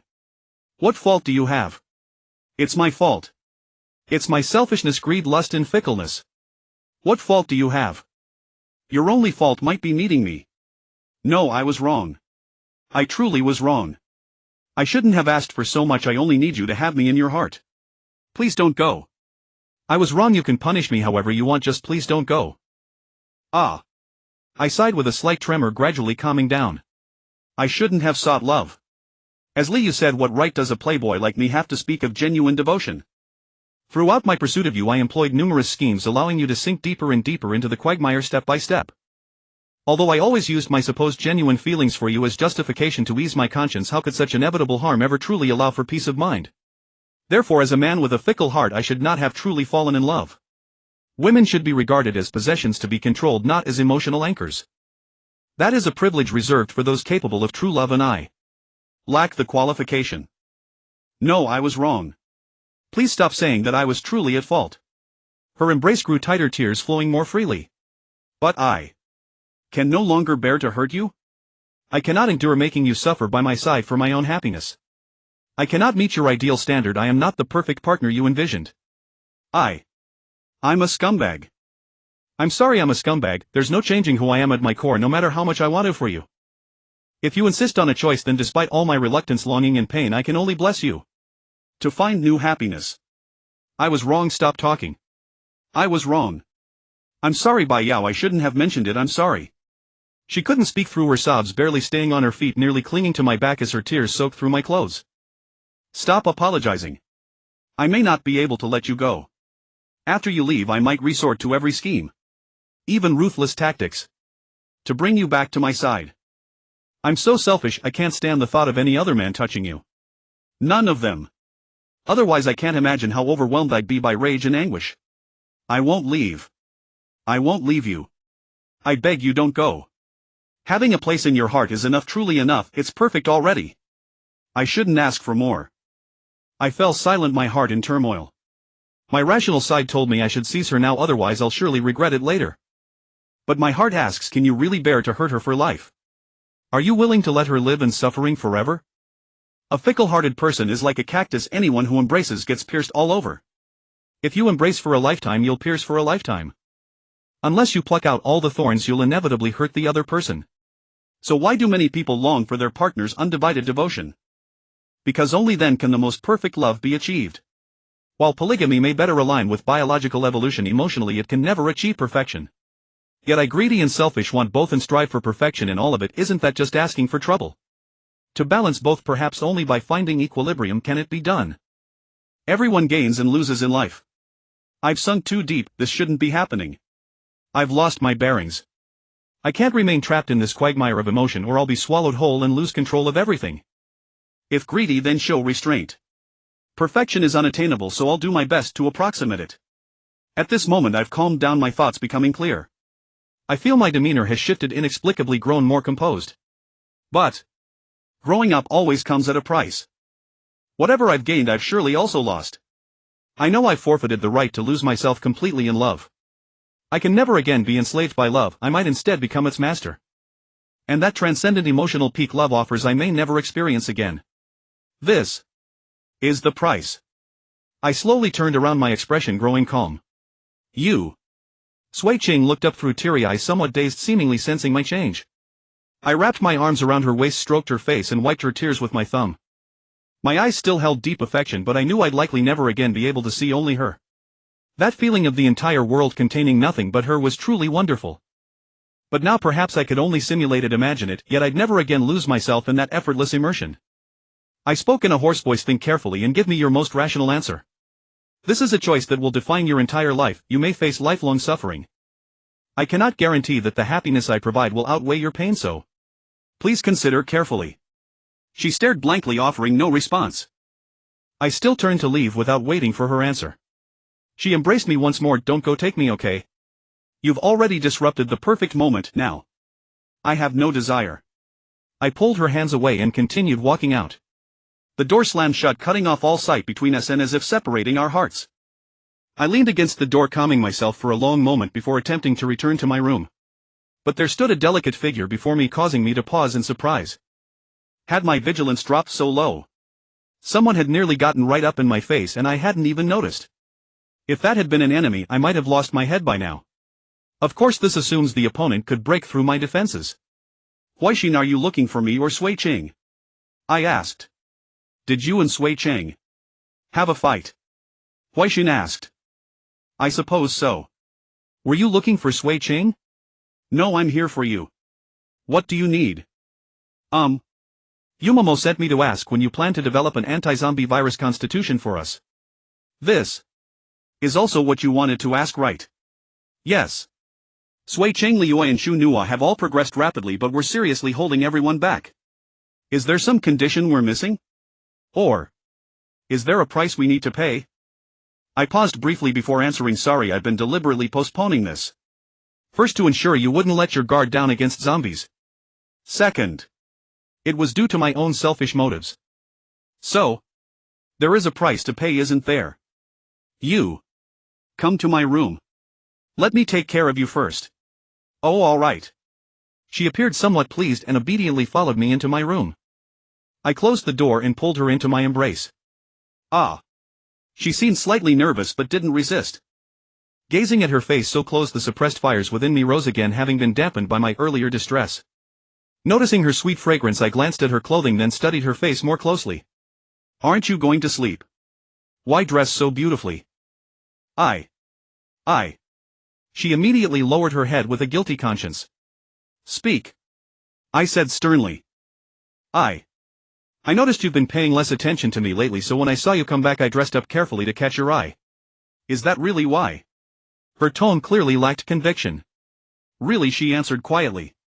Do you know how I'll view you if you don't tell me the truth? I am telling the truth. She raised her head. It's just. That's not the only reason. What other reasons are there? You've been unwilling to grant May and me immunity to the zombie virus for so long. I wondered if it was because we hadn't done enough, so I planned to try harder, dress nicely, and come to your room only to discover you had already gone to Sui Ching. I studied her for a moment before responding. So, are you planning to become my woman? Yes, she nodded. I'm not capable of much. I've always relied on your protection. Even though I agreed to be your woman, I've always been afraid of intimacy, so I was quite frightened that you'd actually touch me. But you never touched me, so I thought maybe I could try to push past my fears. I pondered for a moment. I did intend to grant you the Constitution when I took you, since that way you wouldn't risk infection and I could watch over you at all times. But because I promised Sui Ching she'd be my first woman, I put it off. Today I was supposed to. So, Sui Ching hasn't become your woman yet? Huaixin's eyes lit up unexpectedly. Yes. We had a slight disagreement. Why? She asked. She wants me to love only her, but then Huaixin bit her lip, summoning courage to say, let me be your first woman, okay? She kept her head bowed, unable to look up, yet her heart pounded fiercely and her face flushed red. I hesitated. Seeing my silence, Huaixin continued, I'm just your little housekeeper. I don't care how many women you have. I won't compete with them. I just want a place in your heart. If you'll let me be your housekeeper for life, I'll be content. Even if you bring in more housekeepers, just keep a spot for me. Her words moved me. My first woman truly needs such magnanimity. With a click, my door suddenly opened and Sui Ching stood there. Huaixin showed slight panic as Sui Ching. Get out. Sui Ching said coldly. I frowned immediately. Sui Ching, she's at least nominally my woman now. What do you mean by this attitude? Sui Ching's expression shifted, a flicker of panic crossing her face. I'm sorry. Apologize to her, I said coldly. I'm sorry, Huaixin. Please, could you leave? Huaixin looked troubled. I beg you. Sui Ching dropped to her knees directly. This startled Huaixin greatly and she quickly tried to help her up. Please don't be like this, okay? Sui Ching, won't you get up? I beg you. I need to speak with him alone, I beg you. Sui Ching wept, tears streaming down her face. But I want to as well. Huaixin also knelt down. Sui Ching was momentarily stunned. Huaixin continued, Sui Ching, I was here first. You cut in line. I didn't want to fight with you over anything, but since you didn't seize this opportunity, then I'm just returning to my original place. I was wrong. I beg you, let me go first, please. Sui Ching lowered her head as if to kowtow. Huaixin quickly reached out to cushion her, but Sui Ching, afraid of hurting her, didn't actually touch the ground, though she didn't raise her head either. Huaixin also didn't lift her head. Sui Ching, there's a proper order in all things. I don't have much to bargain with, so this opportunity, I won't yield. I just want a special place in his heart. He needs a woman like me, one who can accommodate other women. I was wrong, I really was wrong. Sui Ching broke down in sobs. Huaixin, I beg you, give me a chance, please. I am your savior after all. Back then Bai Yao and I rescued you from the urban village and brought you out of Linfeng City. Even though we were betrayed by Li Yue, I still put you in a safe place first. So I beg you, repay my kindness, won't you? I beg you. Sui Ching was choked with tears and even I felt a pang of pity. But I still wanted to see Hui Xian's choice before making my own decision. This. Hui Xian hesitated upon hearing her words, her expression no longer so resolute. Please. Sui Ching wept again, her tears soaking a large patch of the floor. Hui Xian bit her lip then reluctantly helped her up. Alright, stop crying. I'll let you have this one time. Hui Xian, thank you. Thank you. Thank you. Sui Ching embraced her, sobbing uncontrollably. Hui Xian sighed helplessly and patted her back in silent comfort. After a long while, when her sobs subsided, Hui Xian pulled her to her feet. Then. I'll be going, Hui Xian said, finally showing a hint of disappointment. Wait. I pulled her back into my arms, lowered my head and pressed my lips to hers. She was momentarily stunned, then a mix of surprise and nervousness flickered in her eyes. Sui Ching also felt nervous, even a bit panicked. After a long moment I released Hui Xian and gently stroked her head with affection. Actually, you're more suited to be my first lady. Hui Xian was taken aback, her lips parted as she looked uneasily at Sui Ching, who stepped back in a daze, her expression turning to despair. I caressed Hui Xian's cheek. But unfortunately I promised Sui Ching that she would be the first lady. I don't want to break that promise unless she herself breaks it. Sui Ching was stunned, tears once again streaming down her face, but this time they were filled with gratitude. Hui Xian's expression dimmed slightly, yet she seemed relieved. It's okay, I won't fight for it. Even so, she couldn't hide her disappointment. Hui Xian. Sui Ching couldn't help but embrace her again. I pulled both of them into my arms and said softly, though I can't give you the title of First Lady, from now on you'll be the first maid. From now on we won't call it nanny. It's maid. After all, my maid is also my woman and one who serves only me. So this first maid in my heart is no less than the First Lady. It's just a different title with a specific role, but the status is the same. Do you understand? Really? Hui Xian's face lit up with joy. Of course. I replied with a smile. Thank you, Bai Yao. She kissed me excitedly on the cheek. Still calling me Bai Yao? Call me Master. Thank you, Master, she said obediently.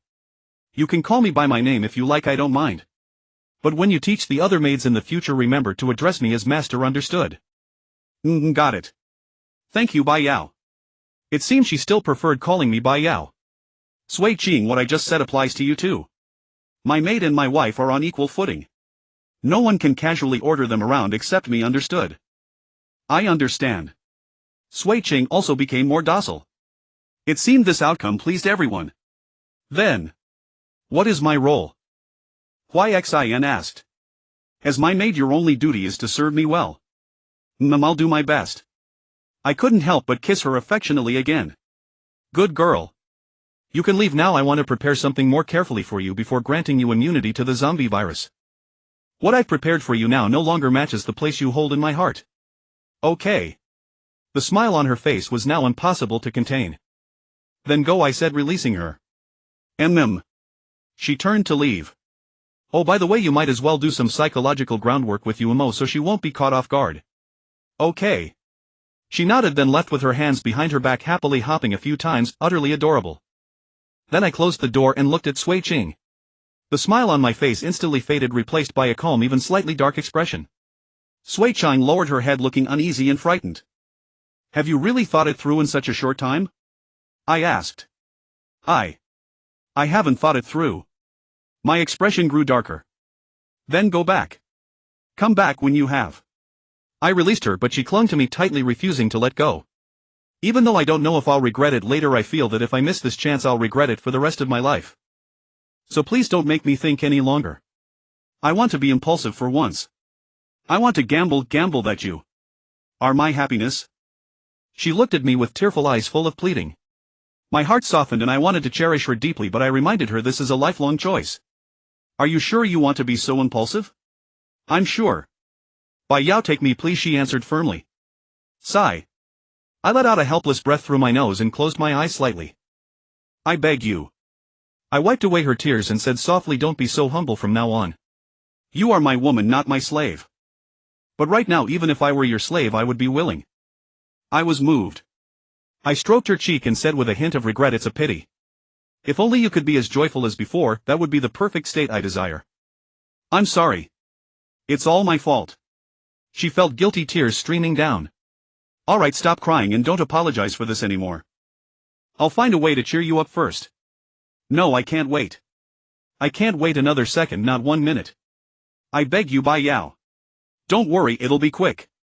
At least let me lift your spirits a bit so there won't be too many regrets later. Perhaps if I don't tell you, you'll never realize how much I favor you. Do you know how many temptations I've resisted while waiting for you these past few days? Fang Xinling stays in my arms every day. You know her looks and figure.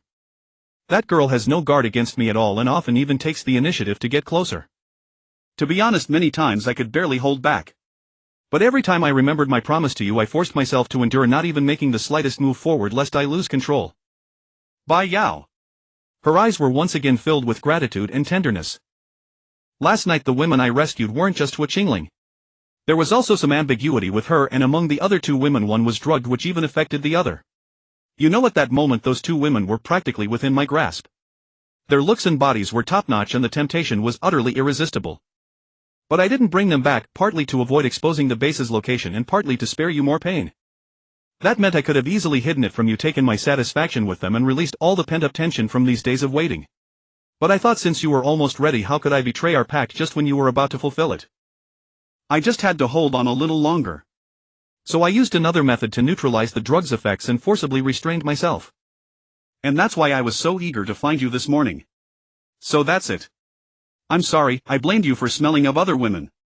It's fine. It's natural to mind the scent, I understand. Don't dwell on it. I'm not telling you this to make you cry, so why are you shedding tears again? No, I'm just moved. She quickly wiped her tears. Then you shouldn't cry, you should be happy. Okay, I'm happy. She nodded and forced a smile. Ha! I let out a helpless laugh. It seems my choice of words is off. I still can't bring out your most natural smile. I really am happy, truly. She sounded anxious. Let me try again. Do you know why I haven't yet granted Huixin and UMO immunity to the zombie virus? I just heard it. You mean? Yes, I intend to take them when the bestowal occurs. However, since you asked me to wait a few days, I had no choice but to postpone everything regarding them as well. It was not until today, when Huixin came to me of her own accord, that matters could proceed. You should understand, she truly could not endure waiting any longer. I'm sorry. To be honest, I genuinely believe Huixin would suit me as my first woman more than any other, for she is open-minded enough to accept my other partner's asks for little and never vies for favor. I can be like that too. Huixin immediately grew anxious. The sole thing she lacks compared to you is that our emotional bond is not as profound. She does not care for me as deeply as you do. Bai Yao. Yet even so, what she just did truly moved me, and I have genuinely considered granting her the position of primary wife. But if I were to make such a choice, you would likely be heartbroken to the point of despair, would you not? Seeing your expression at that moment truly broke my heart. Bai Yao. She wrapped her arms tightly around me, tears streaming down her face in large drops. That is why I ultimately chose you, granting her the status of first mate instead. Moreover, I deliberately made up an excuse to send her away so you could have precedence. Honestly, I would have preferred to keep her as well, allowing both of you to be present without ranking one above the other. But I feared you would feel uncomfortable, so I chose to send her away instead. Bai Yao. She lifted her tear-streaked face, caught between crying and smiling, large tears still falling even as her smile bloomed brightly. Her eyes shimmered with overwhelming emotion. So have you felt my favoritism? I asked, stroking her cheek. Yes, I have. She nodded firmly. As my first woman, you will inevitably bear the deepest wounds. For every woman I bring into my life thereafter will take something from what I have to give you. That is why I must show you greater favoritism, to balance the guilt I carry. I had not intended to speak these words aloud, it would only make it seem as though I am deliberately moving you. But what I want you to understand is this: remember that regardless of whether you are aware or not, whether you see it or not, I have always favored you above all others. Until the day you no longer love me. Yes. I remember. I remember. I will love you forever. She nodded with greater force, her tears and smiles burning brighter upon her face. I do not believe in eternal love, but we can strive to make this affection last as long as possible, ideally until both our lives come to an end. While speaking, I took the necklace she had been clutching and fastened it around her neck. She gripped the heart-shaped pendant tightly and nodded vigorously. Then, stop crying from now on or my heart will ache for you. I reached out to wipe her tears but they refused to dry, so I bent down and tasted their salt upon my lips. At last she gave in, wrapping her arms around my neck and rising on her toes to press her lips to mine. No longer hesitating, I lifted her into my arms and returned her kiss with deep passion. She grew even more absorbed and unrestrained, as if determined to unleash every suppressed emotion within her, her intensity verging on madness. As expected, the deeper the suppression, the fiercer the eruption. She had let go entirely, carefree of whether this was her first time or whether she understood what was happening or whether her body could endure it. In the end she yielded completely, pouring herself into every gesture of devotion, seeking only to please and satisfy me, lost entirely in the moment. Later that afternoon I watched her sleeping peacefully and gently pulled the covers over her. Leaning down I kissed her tired yet contented face, then picked up a red cloth fragment from beside me, folded it carefully and rose to leave. Ah, joy lightens the spirit. I felt my steps become almost weightless, as though I might take flight, my heart overflowing with euphoria. After all this time and effort I had finally won Sui Qing's heart in a manner that satisfied me, even if there were minor regrets that fell short of my ideal expectations. I hoped she would prove worthy in time, so that the considerable effort, emotional investment and deep feelings I had poured into this would not be in vain. But every beginning is the hardest part. Having resolved this matter so completely, future obstacles of this nature would diminish significantly, granting me greater freedom and ease of movement. Checking the time, Yi Qingchang and Fu Jianyuan should be awake by now. I had not sent anyone to bring them food, so I wondered whether they were going hungry. So I went to the kitchen to check for food, finding some leftover dishes still warm. I heated them and stored them in a spatial bubble larger than a plate, shaping its exterior like a portable lunchbox, then slipped out quietly. Halfway there I transformed into my earth-gold heavenly dragon human form and made my way back to the subway station. The subway station was already brightly lit, as vivid as daylight, likely the generator had been properly connected. When I reached their door I first received information from the guarding zombie to observe their recent activities. The guard zombie's vision could capture their approximate movements, so from the transmitted images I could piece together what they had been doing. At first they had been deep in slumber, perfectly still. Yi Qingchang was the first to awaken, appearing somewhat flustered as she hurriedly dressed, and Fu Jianyuan seemed roused by the disturbance, quickly following suit. Once fully dressed they remained seated back to back without much movement, their silence making it unclear whether they spoke at all. The soundproofing within was quite effective. The guard zombie did not catch any conversation, whether from their quiet tones or because they simply did not attempt to talk. They stayed back to back for quite some time before fatigue compelled Yi Qingchang to lie down, with Fu Jianyuan following suit while maintaining that same separated posture. They continued sitting apart for an extended period until Fu Jianyuan suddenly rose and opened the door, asking hesitantly, "Excuse me, is there any food?" Gore. One of the guarding zombies merely glanced at her without responding. She felt a flash of embarrassment, attempting to step outside, but both guards extended their arms to block her path. Forced to retreat, she returned to the room and closed the door behind her. From that point forward both women remained seated back to back in near silent stillness, a posture they maintained until now. With a click I opened the door and both women immediately rose to face me. When I switched on the light the room flooded with brightness, causing them to flinch slightly in discomfort. I took a few steps forward and they lowered their heads uneasily, tension evident in their postures. I waved my hand to scatter liquid metal and glass, swiftly constructing tables and chairs before taking a seat and opening the lunchbox, carefully removing each dish one by one. The spectacle left them visibly astonished, their attention drawn to me. I seized the moment to speak. "Come eat." Both women hesitated, exchanging glances before turning away with flushed cheeks, unable to meet my gaze. "Do I need to issue a second invitation?" I asked again. They finally rose and approached, sitting across from me. Though I had positioned the two chairs close together, they deliberately created distance between themselves before sitting down, their gaze consistently averting, as if afraid to meet each other's eyes or mine. "Eat. Whoever does not pick up their chopsticks first will be fed by my own hand." I lifted my own bowl and began eating. Hearing this, the two women, though still hesitant, picked up their chopsticks and began taking small bites. An oppressive silence settled over the room, awkward and heavy, broken only by the sound of their eating. Finally Fu Jianyuan broke the quiet, first finding a topic to discuss. Are you really a zombie? Have you ever seen a human who looks like this?" I countered. If you were a spy that would not be impossible." "Ha!" I chuckled. "Are you suggesting I am wearing a costume?" You are too much like a human," she remarked with genuine surprise. Yi Qingchang turned to look with equal curiosity. Before I was infected I was indeed human. And fortunately I retained my human consciousness and memories. "So? You are fortunate as well. Had you encountered anyone else you would have long been turned into zombies or become my meal?" "You retained your human consciousness." "Yes. It is as if I was not killed by the infection, but my body simply became that of a zombie." How? How did you manage that? How would I know? She faltered slightly. Then. Do you count as human or as a zombie? I do not know either. She fell silent at once.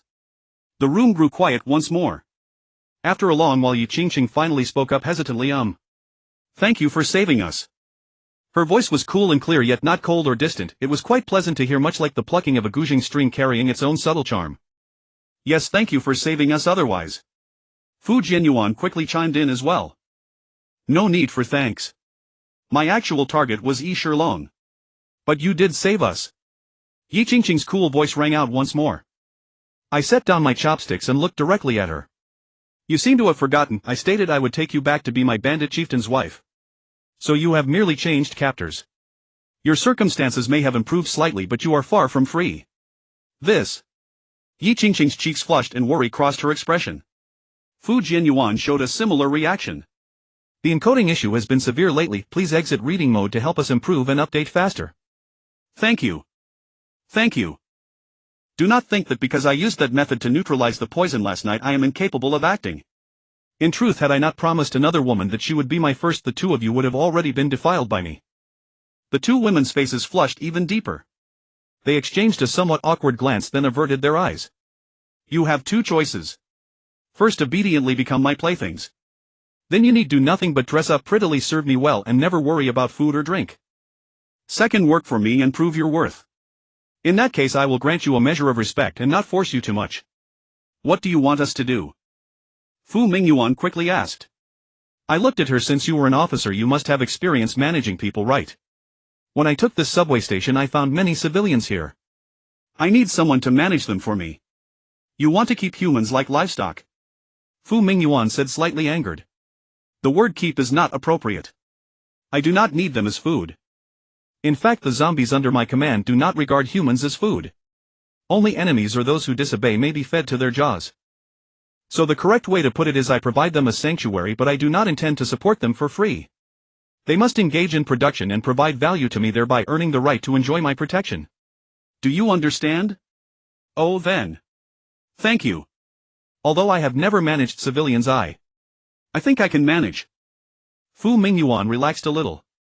And you? I turned to Yi Qingqing, the young lady of the Yi family. Are you just pretty? Or do you have any real talent? Can you let me go? If you send me back to the Yi family they will surely give you a great gift as thanks. She spoke thus. I am a zombie.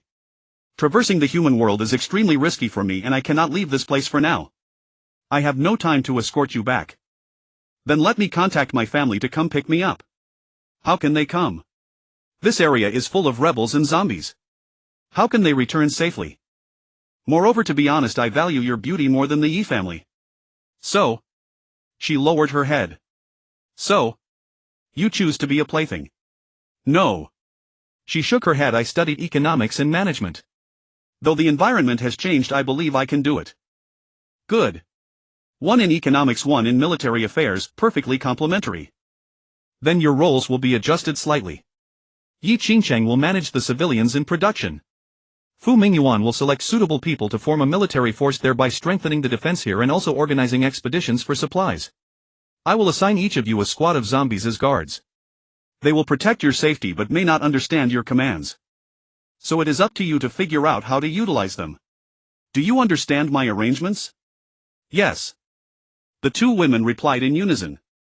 Very well, start immediately after the meal. I hope your performance will satisfy me, or else. I did not finish what came after or else, but from the slight change in the two women's expressions they seemed to understand. After the meal I took the two women to select zombies. They could choose from strength type, balance type, agility type and even flying zombies, up to 2 flying zombies each with a total limit of 10. The two women each selected a variety. They both took 2 flying zombies, at least 2 of each other type, with strength type zombies being the majority. I observed their choices. Both had 2 flying, 2 agility, 2 balanced and 4 strength. I had to admire their tacit understanding. They had chosen the same ratio without consulting each other. The two women glanced at each other's selections, froze for a moment, then as if struck by the same thought both blushed and averted their eyes. What was going on between these two? It was getting strange. Go ahead and interact with the civilians on your own, use your own judgment. I won't be watching. But remember your identity, you are my women. You must keep your distance from others, especially men, and avoid any contact. Understood. Both women nodded. All right, go now. I let them leave on their own and then asked Ma Wanfei to take me to another place. This was a prison. Although a subway station should not have a prison, this place had been temporarily converted into one. Yet it held no men, only women, and none of them were fully clothed. Having a piece of cloth to cover themselves was already quite good, and almost every one of them bore bruises. All were young women. Though few could be called beautiful youth, and passable figures still held a certain allure. Ma Wanfei broke out in a cold sweat as he explained this place is for ordinary soldiers, no ordinary rebels, to relax and enjoy themselves. These are comfort women. Were they ordinary civilians rounded up and brought here? Yes. The more beautiful ones were offered to higher ranking officers and were not kept here. If you are interested, my lord, I can take you to. Wait a moment. I walked in step by step. When those people saw my appearance, some showed a flicker of fear in their eyes, but most were utterly numb, their gazes vacant. As I went deeper, the smell grew worse, a mixture of odors nauseating, bloody and putrid. Here many torture instruments appeared. Judging by their shapes, they were all meant for women. Many were stained with blood, and there was even a corpse hanging there unremoved. Ma Wanfei reached out to check her nose and said dead. But with my zombie vision I could tell at a glance whether she was dead or not. Clean this up later. Yes. Give her a decent burial. Yes. What is that room deeper inside for? I pointed to the room further in. That. There is a woman of extraordinary beauty imprisoned there. Truly rare beauty, but unfortunately. Unfortunately what? Unfortunately, we had intended to offer her to young Master Yi, but she was too fierce, she kicked and injured him. So she was locked up here. She has endured almost every torture instrument, and almost every rebel has had their way with her. And worse, in the end her limbs were shattered, her tongue was torn out, and she was stuffed into an iron canister, kept alive by tubes forced into her. Was that order from Yi Shilong? Yes. And you? Ma Wanfei broke out in a cold sweat. I have never set foot in here, my lord. This place is too filthy and chaotic. Most officers never came here. We had specially offered beauties, so we didn't need to. I kept staring at him coldly. He trembled, immediately knelt and said, My lord, if you are displeased, I will release all those beauties or offer them to you. I don't need them. Yes. Yes. I will release them all of them. And I will find a way to take care of these women here as long as you grant me the authority to do so. There are still many women among the civilians outside who were not captured. Send some people in to clean this place and take care of these women. As for resettlement, I will instruct Yi Qingcheng later. Yes, my lord. Ma Wanfei breathed a sigh of relief. Let's go in and see. Very well, my lord, let me open the door. Ma Wanfei immediately stood up and opened the unlocked door. The smell inside was even stronger and the filth was appalling. The space was small. In the center stood an iron canister about half a person's height. The canister had 4 openings, 2 on top, 2 on the sides. I frowned slightly. You stay outside? Yes. Ma Wanfei, who had not yet stepped in, immediately retreated and closed the door. Are you still alive? I asked. I could see that she was alive, but I did not know if she still had her wits. She could only raise her head as the tubes came from above, preventing her from lowering it. She made no movement, not even a flicker of her eyeballs. Her face was ashen like a corpse. I am a zombie, a third-tier zombie. Most of the rebels here have been eliminated by me. This place is now my territory. She still showed no reaction, her eyes hollow as if her soul had left. I reached out and pulled the tube from her mouth. The tube was long and it came out with blood. Do you still want to live? If not, I will grant you release. If you do cooperate with me in an experiment, perhaps it will give you a new life and a chance to take revenge. I can tell you that Yi Shilong is now in my hands. Her eyeballs suddenly moved and a fierce, insane hatred blazed in them. But aside from that, she made no other movement, not even a change in her facial expression, which remained frozen. She must have been in this position for too long. Many of her bodily functions had failed. Her hair was tangled, covered in bloodstains, her face scarred, her mouth deformed. It was hard to tell what she had originally looked like. Yet even so, her features still held a certain beauty, showing how stunning she must have been before. But such was the apocalypse, the fate of these women was the norm, and this was not even the worst case. The most extreme scenarios, if witnessed firsthand, would likely terrify one into sleeplessness. Moreover, even without an apocalypse, in certain dark corners there can exist ultimate darkness no less dire than the end of days. The apocalypse merely makes such situations more likely to occur but does not expand their limits. It is just that order suppresses such possibilities. I lowered my head, pressing against her forehead, and entered her consciousness space. Within her consciousness space all was gray and bleak, devoid of any color, only black and white. Black snowflakes were falling from the sky. I caught one and saw it was burning ash which crumbled to dust at my touch and scattered with the wind. I walked a distance and gradually saw a figure. She was kneeling on the ground, gazing up at the sky with vacant eyes, her expression exactly the same as her outside. However, this version of her allowed me to clearly see her features: red lips, white teeth, slightly parted mouth, delicate and fair complexion with perfect curves. Even with her hollow eyes full of despair, she was still extremely alluring, evoking boundless pity. Before I had fully approached, I suddenly felt a chill around me. Beside her, numerous red figures appeared, silently drifting with disheveled hair, each like a vengeful spirit in a red dress. They raised their crimson glowing eyes and all looked at me. Every ghost shadow was bloody and terrifying, yet because of her stunning beauty, while feeling fear, one could not help but be drawn to her visage, lost in it. Perhaps this was the kind of female ghost Long spoke of, one that would still excite people even as a ghost. If such a ghost went to find Long, he might truly not be afraid. Ah! The red figures immediately let out shrieks, sending waves of sound that made my ears ache, and then my head split with pain. Ah! I couldn't help but cry out in pain, covering my ears to block the sound, but found it impossible to shut out. I had forgotten, this was the consciousness space, not the outside world. What vibrated was actually the power of the soul. How could simply covering my ears block the sound? At that moment a torrent of thoughts filled with resentment surged into my mind, scenes of what she had personally experienced: bloody torture instruments, endless torment, and one after another flashing smiles of excitement, manic laughter, lewdness and madness. Those must have been the rebels. Ah! With an even more terrifying shriek, my body trembled and a great number of light particles overflowed from me, which were absorbed by the kneeling figure. At that moment a scene of extreme pain rushed into my mind. It was the sight of her limbs being slowly crushed into pieces. Ah! I immediately shouted, as if I had experienced that extreme pain myself, feeling my brain nearly explode and my spiritual body on the verge of collapse. Soul Fortress. With a loud boom, a translucent steel fortress phantom enveloped me, blocking out all sounds. I immediately regained my senses, involuntarily gasping for air, still shaken. This was the first time I used this ability. Fortunately I remembered it, otherwise I might have been trapped in that extreme pain, unable to extricate myself, and possibly died here. I hadn't expected her soul power to be so strong that it could harm me. After all, I had been constantly maintaining the Thunderforged soul. Though not at maximum power, I not only often used the soul vortex to absorb soul power, but also frequently activated the Thunderforged soul at full strength to sleep.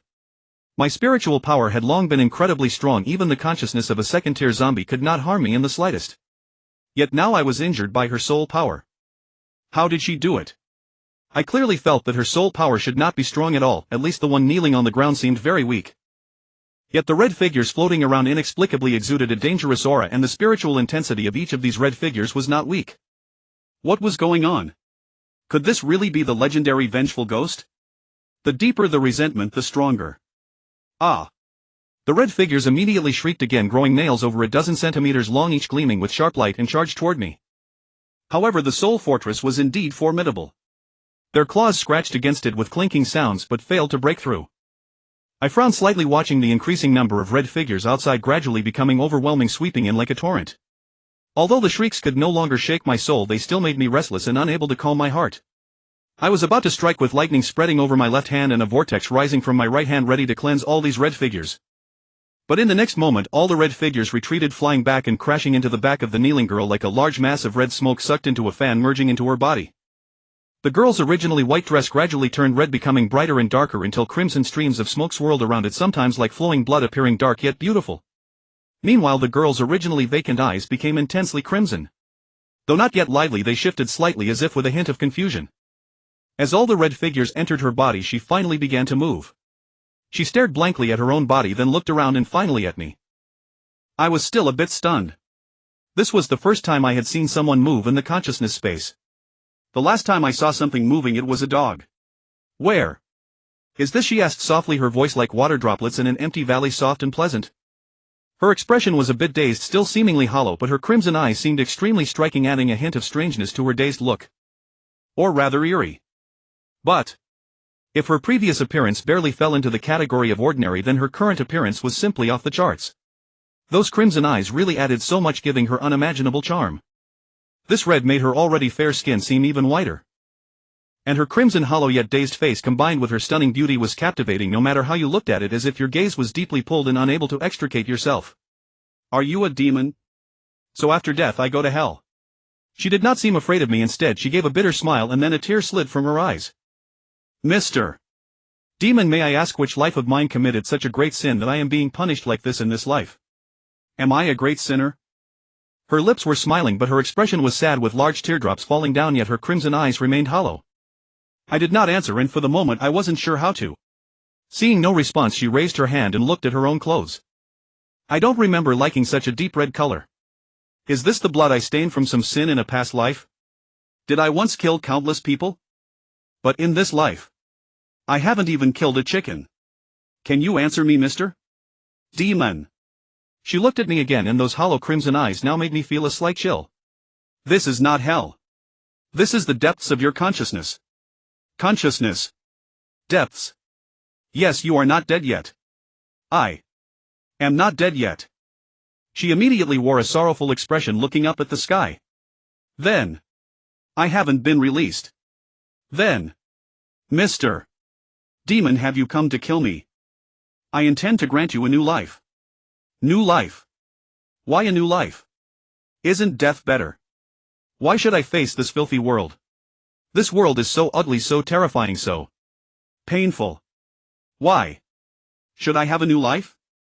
She looked up again, tears continuing to fall from her hollow eyes, her lips trembling slightly. I am a zombie. I have captured this subway station and killed most of the rebels. Now this place is under my control. No one will bully you anymore. Really? That's good. Then, is Yi Long dead? Not yet. Did he run away, or did you not encounter him? Didn't you hear my words outside just now? What words? Was it you speaking to me outside? I think I heard the name Yi Long. Only 3 words. I have captured Yi Long. Captured. She looked at me involuntarily. Yes. Then why didn't you kill him? She suddenly roared at me with extreme madness, countless red figures surging behind her, and those red figures echoed the same words, their voices overlapping, creating a terrifying effect. Good heavens, that scared me. If not for my earth-gold heavenly dragon form concealing my complexion, people would probably have seen my face turn pale. What do I care about your grievances? I calmed down and said. You. How can you allow such a scumbag to live in this world? How can you allow this? She grabbed the soul fortress forcefully, even cracking its surface. I am a zombie. She was momentarily stunned, and all the red figures behind her immediately retracted. You are a zombie, then why didn't you eat him? He still has an important role for me. For now I am holding him as a hostage. If you want revenge, you must do it yourself. How could I come myself?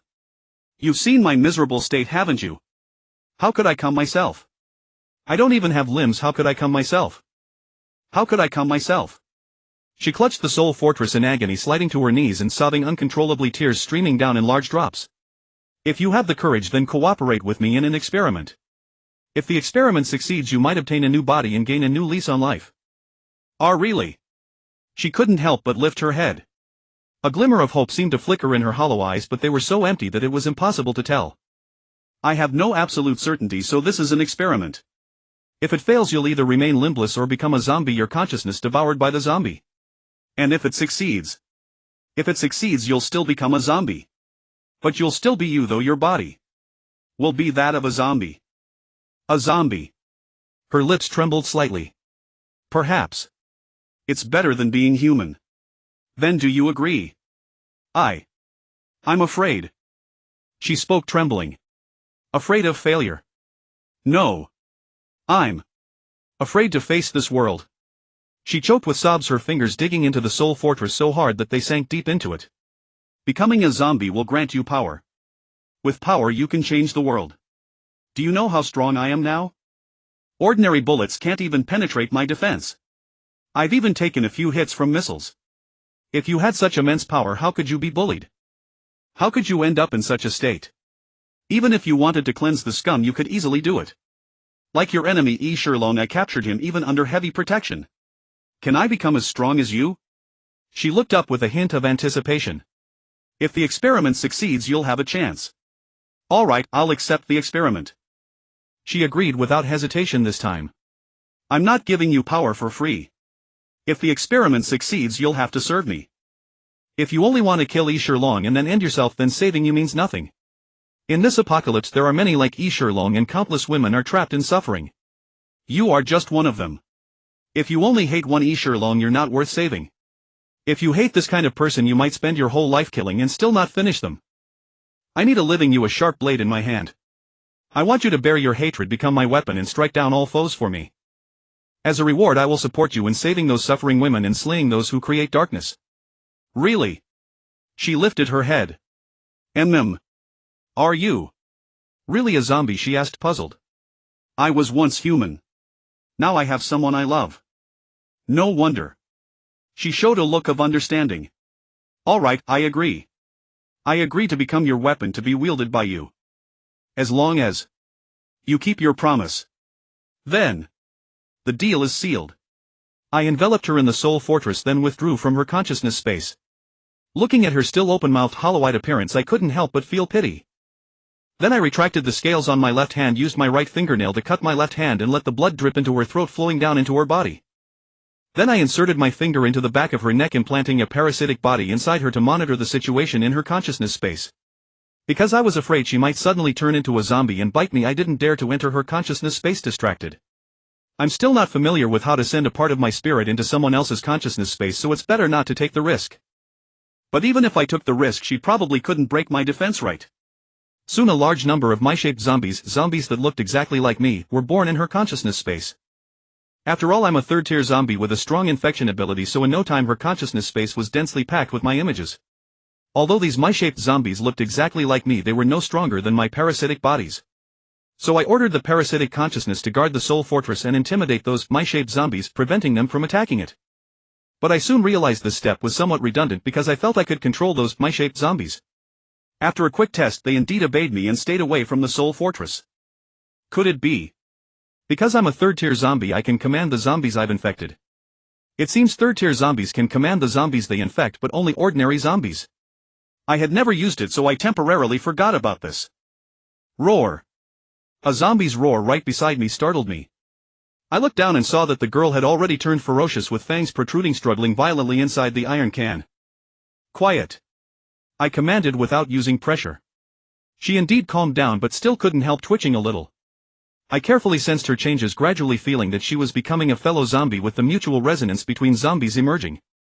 It seemed she had become a zombie. Since she had ingested my blood, which was highly energetic, her zombie aura was quite strong, even a bit stronger than an ordinary first-tier zombie. Then I took out some energy-supplying organs. These organs were only half pieces because I had already eaten the other halves. In the past few days I had actually conducted another experiment to see if the energy-supplying organs could be divided into multiple portions, allowing multiple zombies to consume the same ability genes. It turned out that it was indeed possible. However, the operation was a bit troublesome.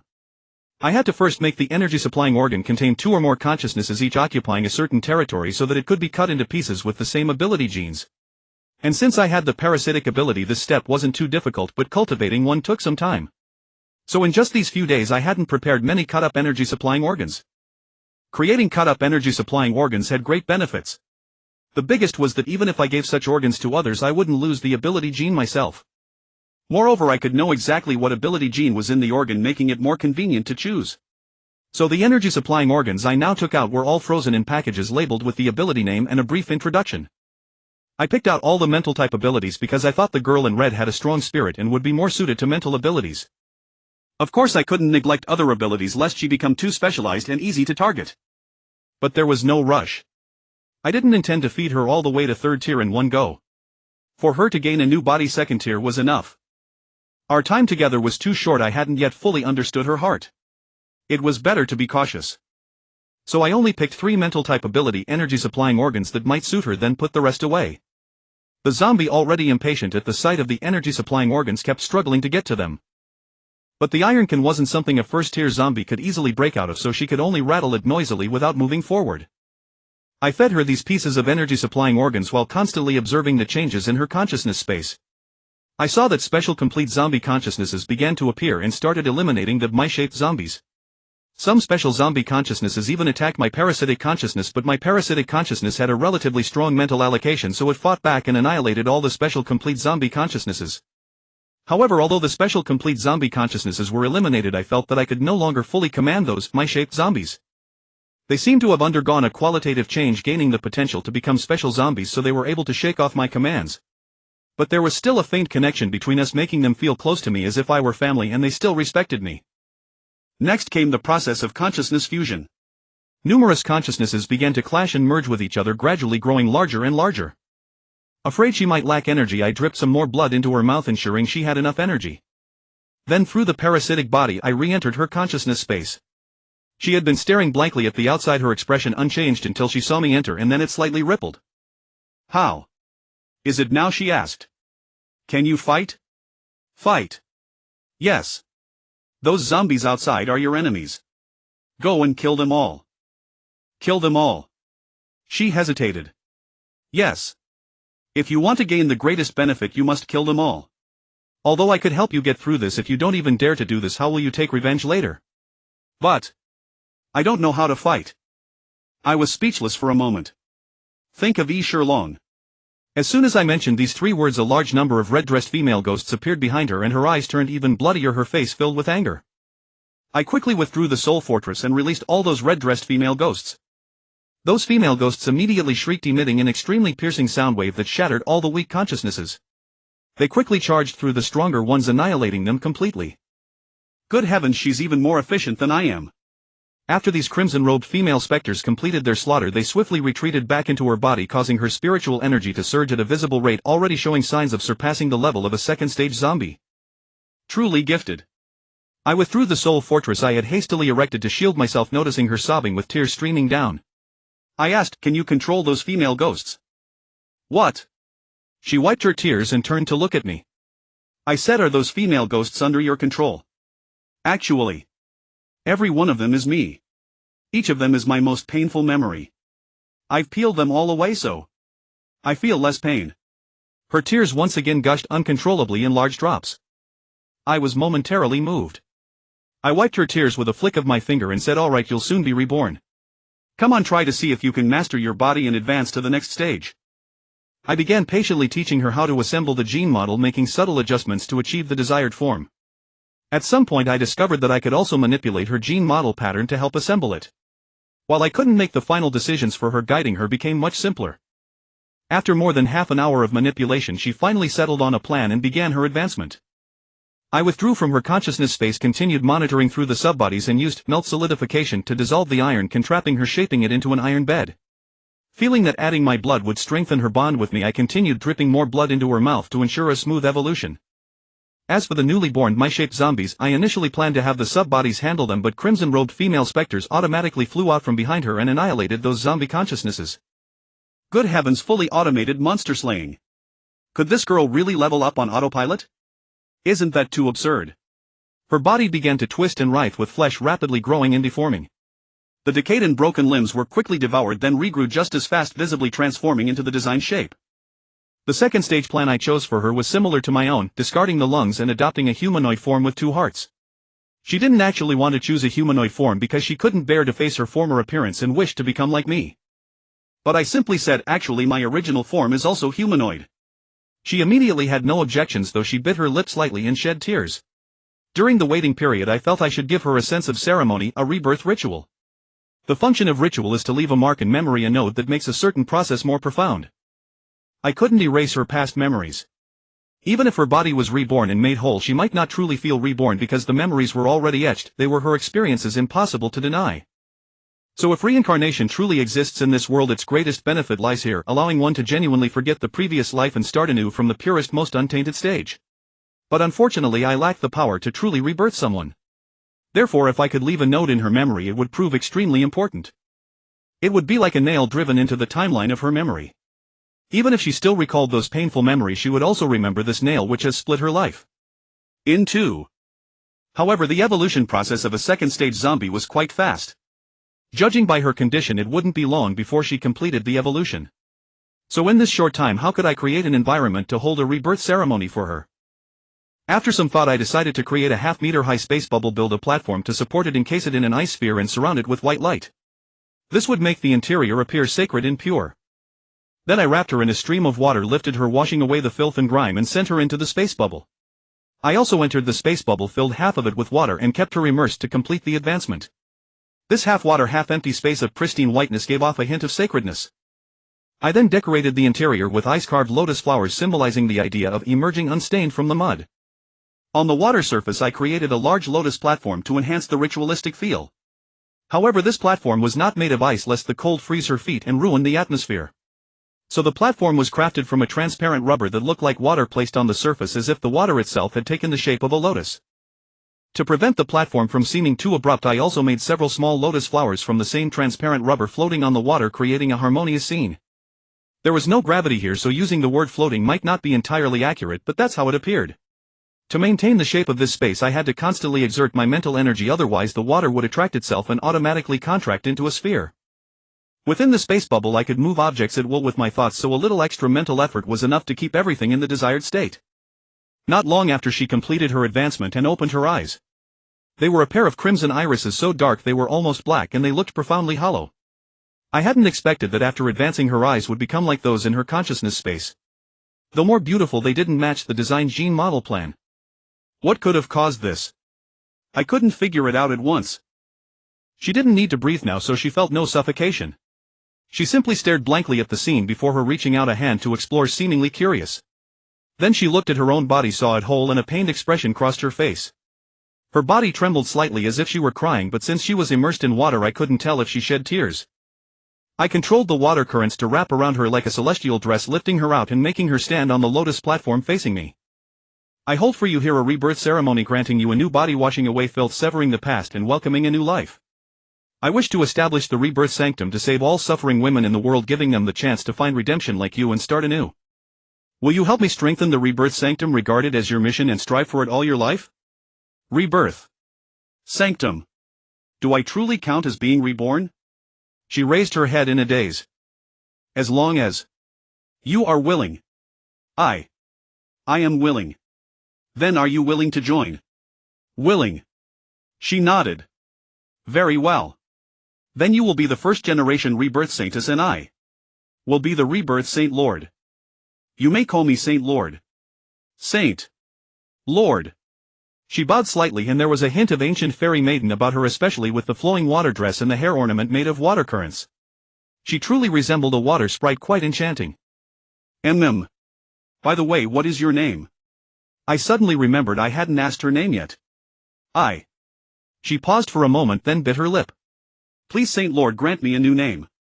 It seemed she no longer wished to use her old name. All right. Since your eyes are red, I'll call you Hong Tong. From now on you are the Hong Tong Saintess. Hong Tong. She looked puzzled. What's wrong? Not satisfied. No. She shook her head. My eyes are red. She appeared even more confused. You didn't know. She looked even more puzzled. I drew some liquid silver and shaped it into a mirror, floating it before her. She leaned in to look, then touched her eye socket. How did I become like this? I don't know either. It seems to be caused by those crimson-robed female specters in your consciousness space. She paused for a moment, then spoke. At least it's a little different from before. It seemed she was still too caught up in the past. But then again, who could easily let go of the past? Even if the body was reborn, the memories were already etched deep into the soul. I felt the need to use some method to remind her that she was different now, so I said, "Come, I will perform the final stage of the rebirth ceremony." With that I cut my palm again, drew out a drop of blood with the tip of my nail and placed it on her forehead. The drop of blood quickly seeped into her skin, forming a pattern of a blood-red flame, adding a touch of allure to her already stunning face. I embedded a sub-body consciousness into that blood-red flame to keep the pattern stable and fixed in place. She was a zombie infected by me, so she had no resistance to my blood. There was no immune rejection reaction. She looked at the mirror, gently touched the pattern, and examined it closely. I took the opportunity to say, "This pattern symbolizes rebirth from the flames. From now on you are Hong Tong, no longer anyone else. Your past has become your previous life. Perhaps you still have unfinished wishes from that life which you can fulfill in this one, but you have your own future." She trembled slightly, tears streaming uncontrollably, yet she smiled faintly, a look of poignant beauty. Thank you, Saint Lord. I took out a white fur coat, removed the water dress from her and wrapped the coat around her nearly perfect body. Her figure and features required no alteration, in other words she was born this way, truly breathtakingly beautiful. She showed not the slightest hint of shyness, merely using both hands to pull the white fur coat, trying to cover her delicate body. But my coat seemed ill-suited for her, long enough yet impossible to close. Put your arms through. I pulled it open. This time she trembled slightly, but without much reaction obediently slipped her arms into the sleeves. I drew the white fur coat together and fastened the button at her waist.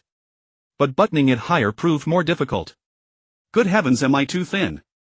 She pressed down on her own accord, fastened the buttons herself and even pulled up the hood, lowering the brim as if to hide her face. Once we get out I'll find you a proper set of clothes. Now. I looked at her bare feet, delicate, fair, small and enticing, then fashioned a pair of crystal shoes from transparent rubber, suspending them before her feet. She stepped forward, slipping into the crystal shoes. Her dazzling legs flickered in and out of view between the gaps of the white fur coat, utterly alluring. What a pity! A woman of such peerless beauty, who should have been cherished, adored and held as if she might melt in one's palm, had instead encountered the darkest evil of this world, truly a fire of indignation that could not be quelled. After dismantling the spatial bubble we reappeared in that filthy, stinking little room. I was about to lead her out, but she stood on the platform, refusing to move, tears streaming from her eyes once more. What's wrong? I turned back to ask. I don't want to dirty my shoes. I was taken aback for a moment, then couldn't help but laugh. Those shoes aren't that precious, they're just made of rubber. But, you gave them to me. I was stunned again. I'll give you more. This is the first pair. Even if you give me more I won't step on this kind of ground. I was utterly speechless, at a loss for how to refute her. Do you mean you won't dirty anything I give you? Helpless I had to call out, Ma Wangfei, come in. Yes, my lord. Ma Wangfei scurried in obsequiously. As soon as he looked up he froze, staring at Hong Tong, his face filled with astonishment, utterly captivated by her beauty, his gaze fixed and unable to look away. You? Ah. I was about to instruct him to fetch a pair of shoes, but suddenly a sharp shriek came from behind me. Instinctively I shielded myself with the soul fortress and turned around to see Hong Tong glaring at Ma Wangfei with fury, her back erupting with countless red shadows that surged toward him like a torrent. Ah. Ma Wangfei's face contorted in utter terror as the countless red shadows pierced through him, clutching his head and screaming in agony. I was about to intervene, but the sight of Hong Tong's pained, hateful expression made me hold back. Hong Tong's eyes were usually vacant and lifeless, only in moments of fury did they gain some semblance of spirit. Yet even that expression of anger I felt was better than the hollow emptiness. Because when they were empty she seemed devoid of a soul, like a walking corpse. In just a few seconds Ma Wangfei collapsed weakly and all the red shadows quickly retracted into Hong Tong's body. I hadn't expected Hong Tong to possess such an ability at the second level, even before awakening her supernatural power. Was this a natural ability? No, how could it be natural? The process of acquiring it was far too painful. Ha, ha, ha. Hong Tong clutched her chest, panting heavily, whether from residual shock or exhaustion I couldn't tell.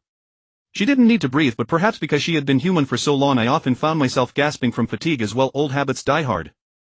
I sensed Ma Wangfei's condition. Good heavens, he was dead. His body was still alive, but through my subsidiary entity's consciousness I realized that the space of his mind no longer contained the person called Ma Wangfei. So was this spiritual attack directly annihilating a person's soul? Although I also had soul attack methods aside from the soul vortex, I had never truly used them. I withdrew the soul fortress and asked softly, what's wrong? Is he also your enemy? I don't know. In my memory, I don't think he was there. But, the clothes he was wearing. Good heavens, it was because of the rebel uniform that he met his doom. Ma Wangfei was truly unlucky to have crossed her path. But he wasn't a good person anyway, dead is dead. He had no further value anyway, and I had been considering whether to fully parasitize him. Now no need to deliberate, just let the subsidiary entity take over his body. If you can't control your emotions, then I won't take you out with me. You need to understand that the clothes of rebels and ordinary soldiers look very similar. If you kill everyone wearing such clothes, I can tell the difference. Even if you can tell, I won't let you kill Ishirlong for now. Why? She suddenly erupted in fury, countless red shadows emerging behind her again, roaring at me in unison. I told you he still has great use for me. At least for now I can use him as a hostage to keep the rebels from attacking me. Then when will he become useless to you? Her voice softened considerably and the shadows behind her retracted. Hard to say, it depends on the situation. But I can't wait. I can't wait. Her whole body trembled and tears streamed down in large drops. I thought for a moment then changed my approach. Don't you think killing him outright would be too easy for him? Ah. What do you mean? She was momentarily stunned. He made you suffer so much. If you don't repay him tenfold, 100-fold, 1,000-fold, wouldn't that be letting him off too easily? Yes, too easy. I want him to suffer torment, to die slowly in endless agony. Her eyes blazed with boundless fury, and even wisps of crimson smoke seeped from her scarlet irises like flowing flames, making her appear even more strikingly beautiful. But unfortunately the anger marred her beauty somewhat. She would probably look better when dazed. Look, this is how I tortured him last time. I held out my phone to her, showing the video of Long in agony cursing me. Honton's eyes flared with extreme rage, but then a glint of vengeful satisfaction appeared. This is not enough. This is not enough. This is nowhere near the pain I endured. I know. But he is in my hands, and I cannot harm him for now, only torment him mentally. Over time, if you obey me, I will let you see the scene you wish to see. Ma'am, I will obey. My lord, I will do as you say. Then first control your fury. Okay. She immediately suppressed her anger. The crimson wisps like eyelashes receded from the edges of her eyes and her gaze returned to emptiness, her expression calm. Good, very good. Now look at this man. Do you still feel anger toward him? I had Ma Wangfei stand up. He was now completely my subsidiary entity. Honton looked at him, anger flickering in her scarlet eyes again, but it quickly subsided, leaving them hollow. Well done, I praised lightly. He is now parasitized as my subordinate, no longer the same person. So from now on you must not harm him again. She nodded. I can sense the part of you within him. When I attacked, I didn't harm that part. So that was how my subsidiary entity's consciousness survived unscathed. So it was she who deliberately spared it. Not just him. Without my order you are not to kill anyone casually. I understand, my lord. Even Long is not allowed. She nodded. Then wait here obediently. I'll go get you a pair of ordinary shoes. As I turned to leave, she called out, wait. What's wrong? Can I not walk this path? I'm afraid of seeing those torture instruments. She spoke with a tremor. My heart softened immediately. I fashioned an iron ball spatial bubble and placed it before her. Come in. She stepped inside obediently and I sealed it. Then I instructed Ma Wangfei to clean up the place and left carrying the iron ball spatial bubble. I had originally intended to forge a weapon capable of standing alone, fueled by hatred, but it seemed I had brought back a delicate princess. Could this soft, fragile girl really be used as a weapon? I might not even have the heart to hurt her during training. Truly vexing. Yet her talent was formidable. She had already acquired ability like means at the second level, even capable of threatening me, a force not to be underestimated. If properly nurtured, she would likely become a powerful existence. Her existence also verified for me the feasibility of becoming a conscious zombie while retaining one's awareness, proving that my unique case was replicable as long as the consciousness was protected and the infection was moderate. Of course, verifying the path was enough. I did not intend to create too many sentient zombies, as this was also my advantage. If I lost this edge, I might not be competitive enough. After we left, I got her a set of clothes. She still wore the white fur coat, unwilling to take it off. I would have to find something more suitable for her. This one was too tight and probably unhealthy.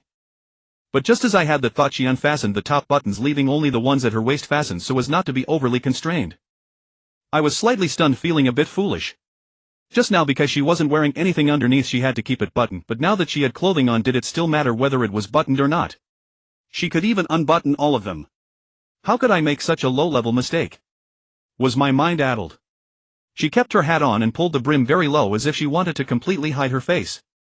I thoughtfully handed her a mask and placed it over her face. Thank you. She nodded somewhat dully, finally no longer needing to tug at the brim, though she still kept the hat on. Here, in some glasses. I put a pair of large-frame sunglasses on her so that her red pupils wouldn't be seen by anyone. Good heavens, now she was almost completely covered. It felt like a big star going out afraid of being recognized. But even though she was thoroughly concealed, she still exuded an indescribable aura, making one imagine that a great beauty must be hidden underneath. And her figure, of course, couldn't be hidden by the thickness of the white fur coat, so her physique alone was quite alluring. She put her hands in her pockets, carefully examined herself in the mirror, and then followed me out with confidence. I asked Ma Wangfei to lead the way to the place where the officers were being held. Sure enough, as soon as she saw the officers, a large number of red shadows emerged behind her red pupils, terrifying the officers into begging for mercy. But this time she performed well, she only showed the red shadows and didn't actually kill anyone. Are they your enemies? I asked. They were the ones who wanted to hand me over to Yi Shilong. When the officers heard this they immediately begged for mercy, again kneeling and kowtowing. Then kill them, they're not important. Hearing this, Red Pupil didn't hesitate. A torrent of red shadows surged out, piercing through the bodies of those men. But this time she didn't kill them swiftly. Instead she let the red shadows slowly devour their souls, making them writhe and scream in agony as if they were being cut by 1,000 blades. She had killed Ma Wangfei in mere seconds, but it took her over 10 minutes to kill these people. I watched patiently for those 10 minutes only to see her suddenly collapse in exhaustion. The red shadows quickly returned, sinking back into her body. She hadn't finished them off. Good heavens, she dragged it out too long and exhausted herself. Next time. I'll come back. She spoke weakly. She seemed even more ruthless than I had imagined. Now those men were sobbing, writhing on the ground, some even mumbling incoherently, their minds likely ruined. She still wanted to come back next time. All right, suit yourself. I took her back to the room, checked her consciousness space and found no major issues. Then I took out the energy-supplying organ, sliced it into sashimi and planned to feed it to her. I want to drink your blood, she said. I was stunned for a moment. After a slight hesitation I cut my palm, used the blood as a dipping sauce and drizzled it over the slices. Don't be picky, this is a special case. From now on only when you behave well will you get it. Seeing her obediently eat, I had a few zombies guard the door to ensure her safety. Eat up and rest well. Don't wander off. She nodded obediently. I walked out wanting to check on how Yi Qingcheng and the others were managing. But before I reached the place I heard the commotion of the crowd. Now's our chance. Everyone run. Charge. Charge. Don't be fooled by them, how could those zombies not eat people? They must be keeping us as livestock. If we all run together we might have a chance to survive. They can't block all of us. Charge. Charge. Some people incited unrest among the crowd, then led the crowd to run, scattering toward every subway exit. Yi Qingcheng was a bit flustered and shouted urgently, everyone don't listen to their nonsense. Those zombies don't eat people. Don't run. Unfortunately she probably rarely spoke loudly, so even when she shouted her voice was drowned out by the noisy crowd, barely noticeable. Stop them quickly, she pleaded with the nearby zombies. But I secretly ordered the zombies not to intervene and let them leave. In truth the zombies couldn't understand her words, but they might have attacked the riotous crowd. The situation was similar with Fu Mingyuan. She had already selected some young men to form a guard, but when the riot broke out those young men ran even faster, completely ignoring her commands. She was also anxious and tried to dissuade them, but they wouldn't listen and only ran faster. Some even tried to grab Yi Qingcheng and Fu Mingyuan as hostages, but the agile zombies struck them down on the spot, turning them into fast food. If they were simply leaving I wouldn't have cared. But I heard someone say, I remember the weapons are stored over there. If we take that place not only can we break out easily, but we'll also have a better chance outside. Trying to take weapons? No way. Thanks to the rebels' previous arrangement, civilians and military were kept separate, so many key locations were heavily guarded. It wasn't easy for these people to rush over. So for those who wanted to loot I ordered the zombies to show no mercy and feast without restraint. My armored zombies were all second-tier zombies. Ordinary people couldn't even break their defense, how could they possibly defeat them? Even if Fu Mingyuan wanted to form an army I wouldn't allow her to issue firearms in such a short time. So at most this group had managed to get sticks and knives from somewhere, nothing too threatening. Nevertheless I kept communicating with all the zombies here, maintaining control of the situation and also trying to understand what had caused the riot and how they had seized the opportunity.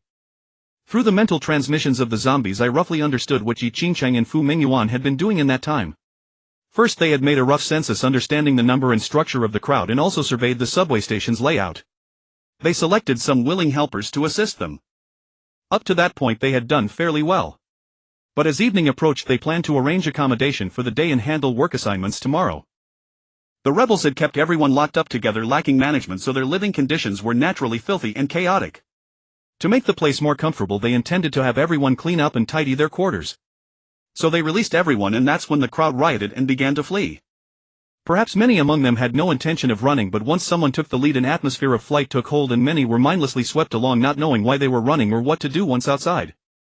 Thus as a large number of people surged out of the subway exits, the originally crowded few hundred civilians were reduced to a sparse few dozen, mostly the old, weak, sick and disabled, with only 3 or 4 young adults left behind. Good, let them run. I walked over step by step. The remaining civilians showed slight fear while Yi Qingchang and Fu Mingyuan looked ashamed. I'm sorry, it's all my fault. Yi Qingchang lowered her head admitting her mistake. Fu Mingyuan also stepped forward. I'm also at fault. If you want to punish someone, punish me alone. No, the main fault is mine, I'll bear it alone. Punish me instead. You. Enough, do you know where you went wrong? I stopped them. Fu Mingyuan said I failed to stop them. That's a matter of public security, so the responsibility lies with me. No. It's because I didn't explain clearly, I thought they should have believed us. Yi Qingcheng quickly interjected. I asked again. Fu Mingyuan couldn't find an answer. Yi Qingcheng replied, I should have anticipated this situation and taken precautions. I shouldn't have been too hasty letting so many gather at once. I should have done it step by step. She couldn't think of anything more. I didn't wait for her answer. Instead, I looked at the three young men who had stayed. Two of them were behind Fu Mingyuan. Why didn't you run? I asked. My daughter is too young, he said, pointing to a woman nearby holding a baby. And you? I looked at another young man. My girlfriend was captured. I want to know if she's alive or dead. His face showed anger. Oh. Even if she's alive, her innocence is probably lost. Are you sure you still want her? His expression darkened and hatred filled his eyes. At least. First confirm if she's alive or dead. He didn't seem very resolute, but I didn't press further. I turned to another young man who looked like a college student wearing glasses, gentle and frail. He wasn't standing behind Fu Mingyuan. With my physique, running out would mean certain death. And I've never seen you eat people, even your zombies don't seem to want to eat us when they get close. So I thought. Maybe what they said could be true. Even if I'm wrong, it can't be worse than running outright. Either way, it's death. Not completely devoid of intelligence. I remarked with a slight compliment. Thanks. He replied with unexpected politeness. Thus I turned to Yi Qingcheng and the other. All right, stop moping. Continue your work for now, we'll discuss your punishment later. With fewer people it's easier to manage. Start small. Those who fled will be temporarily barred from returning, and I may even expel them from my protection zone. Whether they live or die depends on their own abilities. Continue your work, don't fail even at cleaning up the mess. Yes. Fu Mingyuan immediately bowed. Yi Qingcheng nodded. You there, follow me. I pointed at the man who wanted to see his girlfriend. Me. Yes, don't you want to know whether your girlfriend is alive or dead? Was she taken to serve the officers or the soldiers? The officers. Then she's still somewhat fortunate. Ma Wangfei. Here. Ma Wangfei hurried over. Go tally the women who served the officers and compile a list. Sir, there's already a list. I'll fetch it immediately. Good. You there, follow him and find your girlfriend. All right, thank you. Thank you. He expressed his gratitude repeatedly. So Ma Wangfei took him to get the list. Are you a university student? What's your major? I asked the young man who looked like a college student. Yes, sir, I'm studying architecture. He also addressed me as sir, following Ma Wangfei's example. Architecture, that's great. We'll need it for rebuilding and renovating many abandoned structures. Work hard. Yes, sir. He responded excitedly as if praised by a superior. Though. I suppose I was indeed his superior. Then draft a plan as soon as possible to lay out the civilian quarters here. That way you'll have something to do tomorrow. Remember, don't get too ambitious, consider whether you can actually achieve it. Yes, I will do my best. He grew even more animated. Report to Yi Qingcheng and coordinate with her work. Yes. He rushed off excitedly. I surveyed the scene. With fewer people, everything was orderly and easy to manage. Trash on the ground was being swept away, dirty walls and windows were being wiped clean, and many useful items were being organized and tidied. I then went to check on the man searching for his girlfriend. He had found her and they were embracing and weeping. For now. It seemed okay. I had Ma Wangfei take me to see the other women. Those who had been taken to serve the officers were indeed more attractive, at least none were plain or ugly, and their mental state was far better than those in the comfort prison. Though some had been abused, none were mentally broken. I asked for volunteers to form a temporary management team to oversee themselves. For now their work was arranged to care for the women in the prison, helping them recover mentally as well as doing laundry and cooking.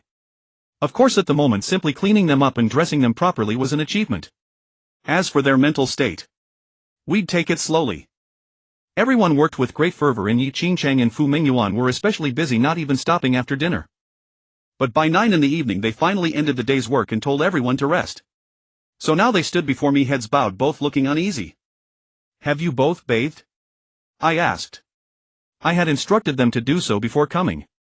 "Why yes." Yi Qingchang grew even more uneasy while Fu Mingyuan was slightly calmer, though not by much. I walked up to Yi Qingchang and said flatly, "Although I think it's better to have fewer people inside the subway station, losing so many at once has left us short-handed. Our security force is pitifully weak. If not for the deterrence of the zombies under my command, you might not even be able to handle the elderly and infirm. I'm sorry, it's my incompetence. Sir, please punish me. Security is my responsibility, this is my failure." Fu Mingyuan quickly interjected. She had started calling me sir too, though I hadn't specified how to address me. They probably all followed Ma Wengfei's example. "Then tell me, where did you fail?" "You haven't truly taken command of the troops yet, so it's natural that you can't mobilize real defensive forces. Your fault is minor. The real mistake was releasing so many people in a short time, causing a crowd to gather and emboldening them. So the greater fault lies with you, Yi Qingchang." I turned to Yi Qingchang, who lowered her head in shame, offering no rebuttal. Then Fu Mingyuan spoke again, but I should have coordinated with her, and this decision was made after consulting with me. "So please. Don't worry, I'll punish you too. I know you're at fault, but don't try to take all the blame, you're both to be punished." She was left speechless, seeming to want to say something but ultimately holding back. I stepped behind Yi Qingchang, pulled her close and lifted her chin. "So my lady, will you choose to give up or accept your punishment?" "I accept the punishment." Tears welled in her eyes. "What are you crying for?" "I'm still gentle, I won't hit you." I retracted the scales on my hand. She bit her lip, shrinking back. Not here." "Then where?" "In private, please. She's still watching." Hearing this, Fu Mingyuan blushed and quickly looked away. "No, you're both at fault. I don't want to run back and forth." Her outer garments began to slip, though she tried to keep them from falling. But half exposed seemed even more dazzling. "Then I'll bear it alone. I'll endure." "I'll bear it alone, all right." "You can." "Oh. Then I'll indulge myself, won't I?" "Are you sure?" "Completely." No. She shook her head. "Then behave." Seeing her fall silent, I simply made her unable to speak, lifting her up. Fu Mingyuan kept her head down, silent, but I secretly observed her reactions through my shadow guards. Though she appeared motionless, her eyes occasionally shifted, stealing glances in this direction. It seemed she was too timid to be bolder. So I turned slightly so our line of sight no longer faced her. Once she noticed, she gradually grew bolder. Her gaze went from evasive to steady, though she would occasionally purse her lips and look away, clenching her hands as if feeling she shouldn't be doing this. She was conflicted, her expression struggling, even turning away in anger. But the sounds lingering in her ears kept pulling her back, as if forcing her to look again. She repeatedly clenched and unclenched her fists. After turning back several times, she finally gave in and turned around, fully no longer avoiding but watching with anger. But the anger lasted only a moment. Then she frowned, bit her lip and clenched her fists tighter, her breathing growing unsteady, her fists clenching even harder. Finally she gave up and relaxed, looking up at the ceiling in defeat. She lowered her head again, glanced over, hesitated for a long while, and then couldn't help asking, Can I leave first?" I didn't respond, just continued.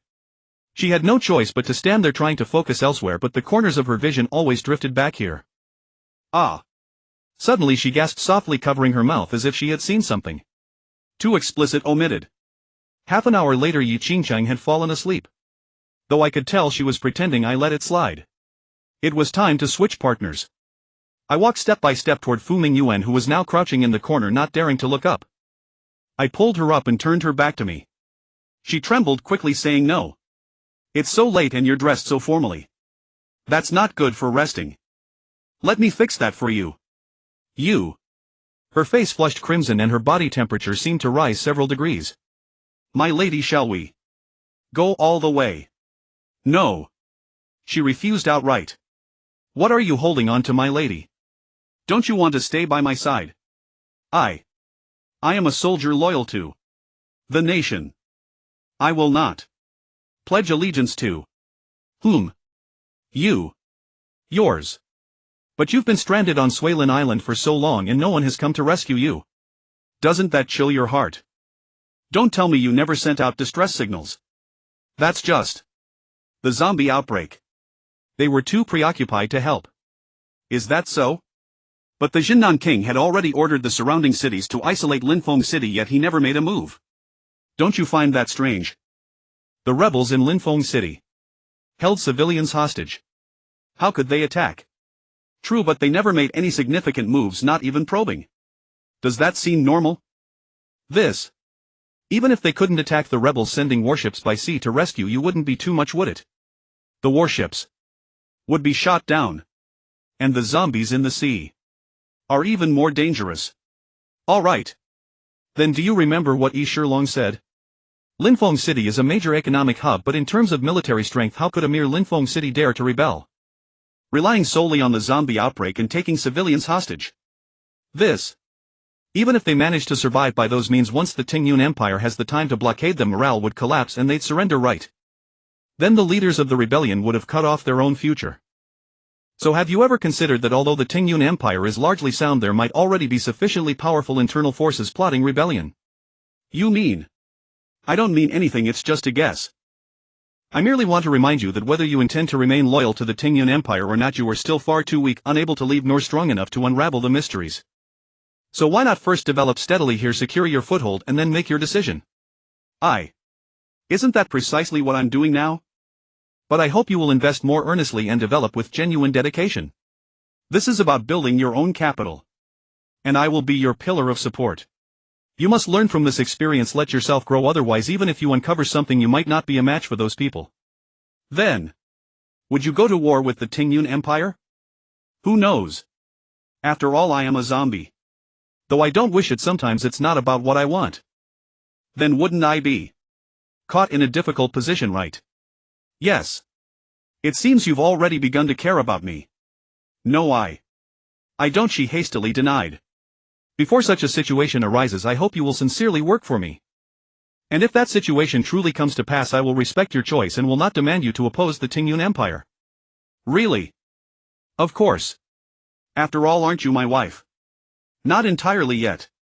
Then how about we make it complete right now? No, she refused again. Fine, then I'll leave you stuck in the middle. Didn't you say? You. How could you mean that? You. Get out quickly. She stood on tiptoes, struggling, but once lifted she couldn't come back down. Haha, continue. Mum. Half an hour later I tucked her into the bed, letting her share the same blanket with Yi Qingcheng. She came back to her senses, slightly stunned. You're not continuing. Ha. I smiled, gently pinched her cheek and said if I continued it wouldn't be punishment anymore, it would be a reward. You. Bastard. She bit her lip, her eyes filled with resentment and grievance. Don't wake Qingcheng. I pulled back with a mischievous grin, and seeing her on the verge of tears I added, if you work hard next time I'll reward you. She turned away angrily as if she didn't care. I tidied up a bit, took out my phone and snapped another picture of them, capturing the scattered items as well. This time Fu Mingyuan was awake, which would probably make Yi Shilong suffer even more. Just as I was about to put away my phone, Yu suddenly called. Had something happened at the base? Hello. I answered the call. Hello. Hello. Where are you? It was actually Yuma's voice on the other end. Why is she calling me so late? Could it be that she's finally thought it through? Usually it's others who call me using Yuma's phone, but now Yuma herself is calling. How rare. Speaking of the phone issue, I really need to resolve it soon. Earlier I was foolish enough to scavenge some new phones, but they were useless, couldn't activate the SIM cards. But actually a different approach would work, just collect other people's phones from the streets, they already have cards inside, right? If new ones won't work, surely old ones will. Ah, what a fool I was. What's wrong? I asked. Director Lee went drinking again and we can't persuade her to come back. She's been at it for hours. We wanted to find Sui Ching, but she's still fast asleep and we didn't dare disturb her, so. I frowned slightly. Why is Lee off drinking again? Can you come back? If this continues, I'm afraid she'll drink herself into serious trouble. Alright, I'll be right there. I hung up and said to Fu Mingyuan, you two rest well. I'm leaving now. You have many women? Fu Mingyuan suddenly asked while Yi Qingqing's ears twitched slightly. Many. Of course. Enough to circle the Sanyang star and then some. She wore an expression of both annoyance and helplessness, clearly not believing me. But I was just telling her just know that there are many. Then I hurried back, quietly entered the base and reverted to my original form. When I found Li Yue, she was already dead drunk. After all, this was a hotel, so alcohol was easy to find, and given the hotel's class, the drinks were probably of decent quality. Speaking of which, this hotel is also called Qingcheng. Could it be owned by Yi Qingcheng? Seems possible. You. What are you doing here? Li Yu spoke with fury in her eyes. She was still holding a bottle, her clothes soaked in several places, and many empty bottles lay around her. She had indeed drunk a lot. I've come to take you back. I walked over to her and sat down. I don't need you to take me. You hypocritical, disgusting creature, I want to kill you just looking at you. How am I hypocritical and disgusting? I smiled unbothered and took a glass to pour myself a drink. The expensive wine did smell more fragrant, but I only sniffed it, not tasting it, as I dislike overly stimulating flavors. You promised to repair my relationship with Sui Qing. What have you done? You've done nothing. How have I done nothing? Aren't you and Sui Qing reconciled now? What kind of reconciliation is that? She's only willing to talk to me about official matters, and most of the time she ignores me. Then that's your problem. I gave you the opportunity to be together, but you didn't seize it. So you're only going to do this much. Are you trying to brush me off casually? I'd like to be more sincere, but someone keeps badmouthing me and driving a wedge between Sui Qing and me. Tell me, how can I be in the mood to help you? Stop pretending. You probably want to keep things this way so you can always have a hold on me, right? Now you're happy. You finally got Sui Qing and she came to you begging. You played this beautifully. I would have been 1,000 times gentler to her, but she chose to be treated roughly by you, screaming for ages without a moment's pause. Those sounds. They must have felt good, right? But the woman I love most is sleeping in another man's bed. Right now. I really want to kill you. She was almost choking on her sobs, tears streaming endlessly, yet finally she gritted her teeth and glared at me with murderous intent. Alright, stop drinking. I said softly, reaching out to hold her wrist that clutched the bottle. Don't bother me. She yanked her hand away, raised the bottle and gulped down several more mouthfuls, then couldn't help coughing and immediately bent over to vomit violently. I stood up, walked around the table and patted her back. She pushed me away forcefully, then continued vomiting as if she wanted to expel her very organs, unable to stop. After a long while she finally stopped, wiped her mouth and reached for the bottle again. Enough. I grabbed the bottle and snatched it from her hand. Give it to me. She reached to grab it, but I placed the bottle behind me where she couldn't reach, using my body to block her. In an instant her eyes blazed with intense murder. She pulled out a syringe from her pocket, removed the cap with one hand and stabbed it toward me with force. I caught her wrist, twisted her joint sharply, and she cried out in pain, letting go. The syringe fell to the ground. What right do you have to control me? She roared in fury. Do you think I care whether you live or die? If it weren't for Sui Qing, I would have killed you long ago. I roared back. Then kill me. Come on, kill me. Do you think I don't know you'd rather have both of us in your bed? What are you pretending for? Only Sui Qing is foolish enough to believe your lies, led by the nose, completely losing her mind, unable to see what a hypocritical, filthy, and scrupulous man you are. Fine. Fine. Drink, then drink yourself to death. I grabbed the bottle and poured it directly into her mouth. She choked, spilling much of the liquor on her face, struggling instinctively, but I held her down firmly against the table. Gulp. Cough. Cough. She coughed violently, resisting spewing out large amounts of wine until the bottle was empty, and only then did her coughing subside. Want more? I can bring you as much as you like. If you drink yourself to death, I might even be happier, because you didn't die by my hand, so Sui Qing can't blame me. Then that foolish Sui Qing you speak of would have no one else to rely on but me, completely dominated by this filthy, hypocritical, and scrupulous man.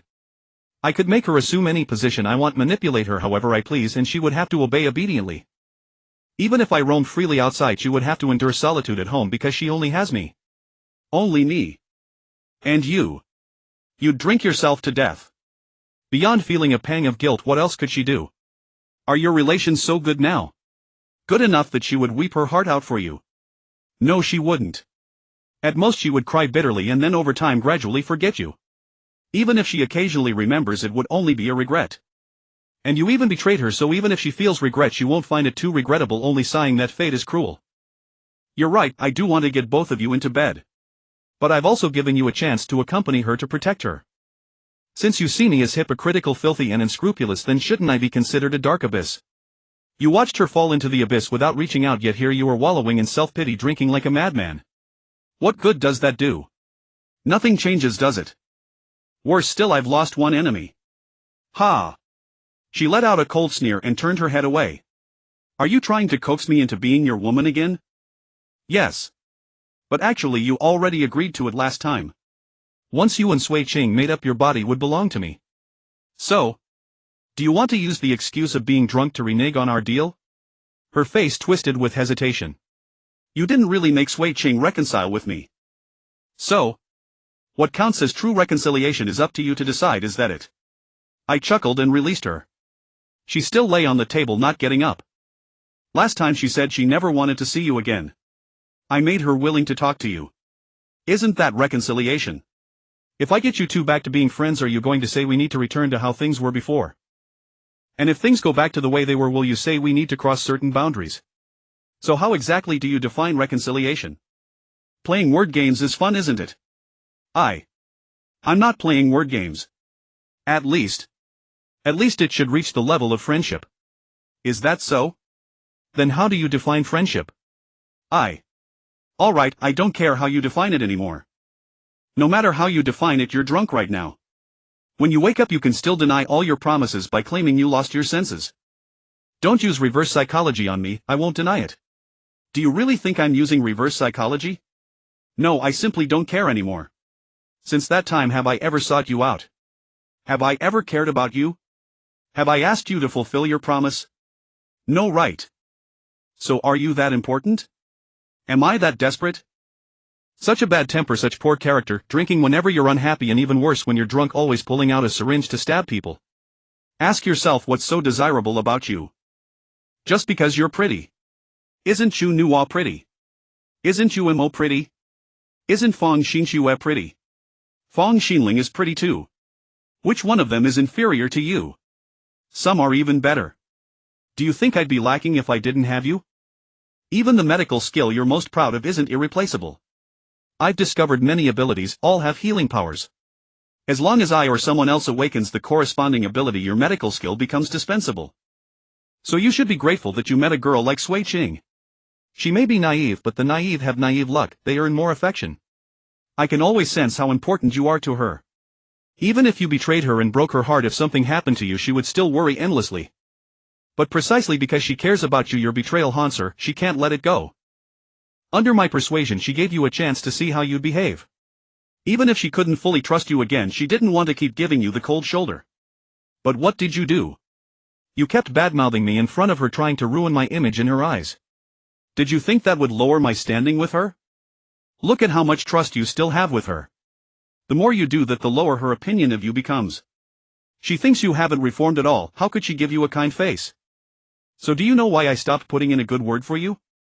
Because you're a hopeless case, you can't be propped up on the wall. Even if I continued to praise you in front of her, Sui Ching would probably just see it as my magnanimity.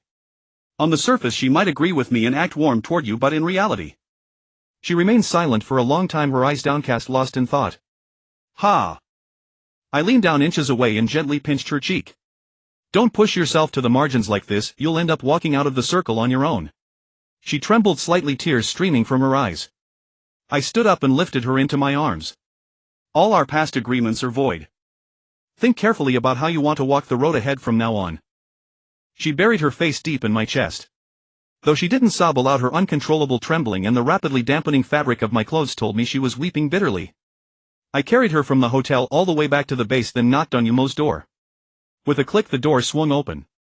Could you take care of her for a while? Oh sure. Sure. Yumo quickly stepped aside to let me carry you inside. Spread something on the bed first so it doesn't get dirty.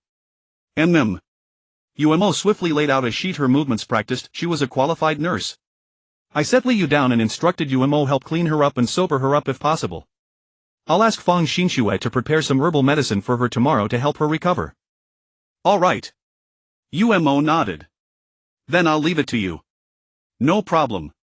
If you can't get up tomorrow, I'll give you the day off. No need, I've rested plenty today. Good. Then I'll be off.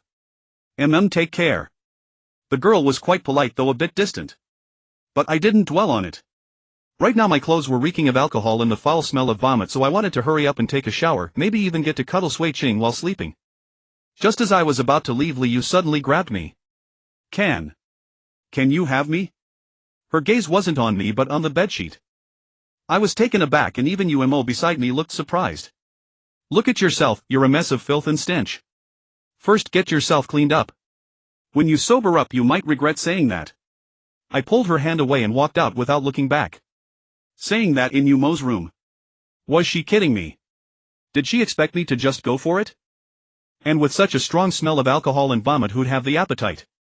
With this time I'd rather go back and hold Sui Ching, wouldn't that be better? Speaking of which, I had just taken Sui Ching's virginity today. If she woke up and I wasn't by her side, would she feel disappointed?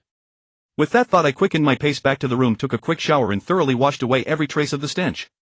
Before I was even done there was a knock on the door. I opened it to find Sui Ching standing there wearing nothing. Sorry, did I wake you? I said gently. It's fine, I've slept enough. Then. Are you feeling better? It still hurts. She turned her face away, a blush creeping up. Then you should rest some more. I'll come keep you company after I finish washing. I want to wash too, I haven't bathed yet. Ha! I couldn't help but smile. I'll. Just don't come in while I'm washing. With that she stepped inside and closed the door. Alright. The next morning Sui Ching was already leading everyone in training again. Usually I trained the Fong sisters in the morning, but today I delayed it. I asked Fong Xinxue to look after Liu first while I slept in a bit to recover from the past few days' fatigue. Come to think of it, I hadn't slept in days and had been frequently using abilities like sub-body parasitism and Shadow Guardian, which drain the spirit. Even though the constant Thunderforged soul nourished me slightly, it couldn't hide the deep exhaustion. But fortunately I managed to snatch a little sleep last night, and my recovery ability is quite strong, so I'm in decent shape now. As I rested I pondered how to arrange things next. Now I had two territories, one overt, one covert. Though they weren't far apart, running back and forth was starting to feel overwhelming, like I was being stretched thin. If only I could split myself in two, then I wouldn't have this headache. But neither sub-body parasitism nor Shadow Guardian could solve the problem. The former created a sub-body that wasn't me, and the latter was like a puppet that I could only control within my spiritual range. It couldn't reach the subway station. What was that subway station called again? Seemed like I'd forgotten again. Was the loss of essence affecting my memory? Was it called Dongbin Station? Right, Dongbin Station. Back to the point. The last duplication ability I haven't used yet, Soul Split and Possession, should be able to solve this problem. The basic principle of this ability is to cut the spiritual body, then heal it into two complete ones, sending one to possess a vessel, thus having two bodies. But I haven't come across a body I'd consider worthy yet. I haven't encountered any third-level zombies. I can't just settle for a second-level one, can I? Or maybe I could cultivate a third-level zombie and try it. Although I had a plan to cultivate a third-level zombie, my forces haven't expanded enough yet. My ability to obtain energy organs is extremely limited. Right now I need a large number of second-level zombies to secure territory, not a more powerful third-level one.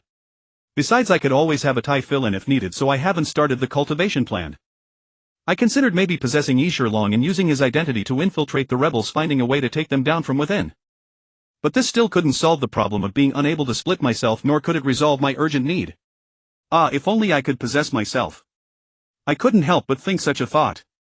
After all, the body I was most satisfied with at the moment was undoubtedly my own. Not only did it possess numerous abilities, but it also saved me the trouble of having to make others accept a new identity.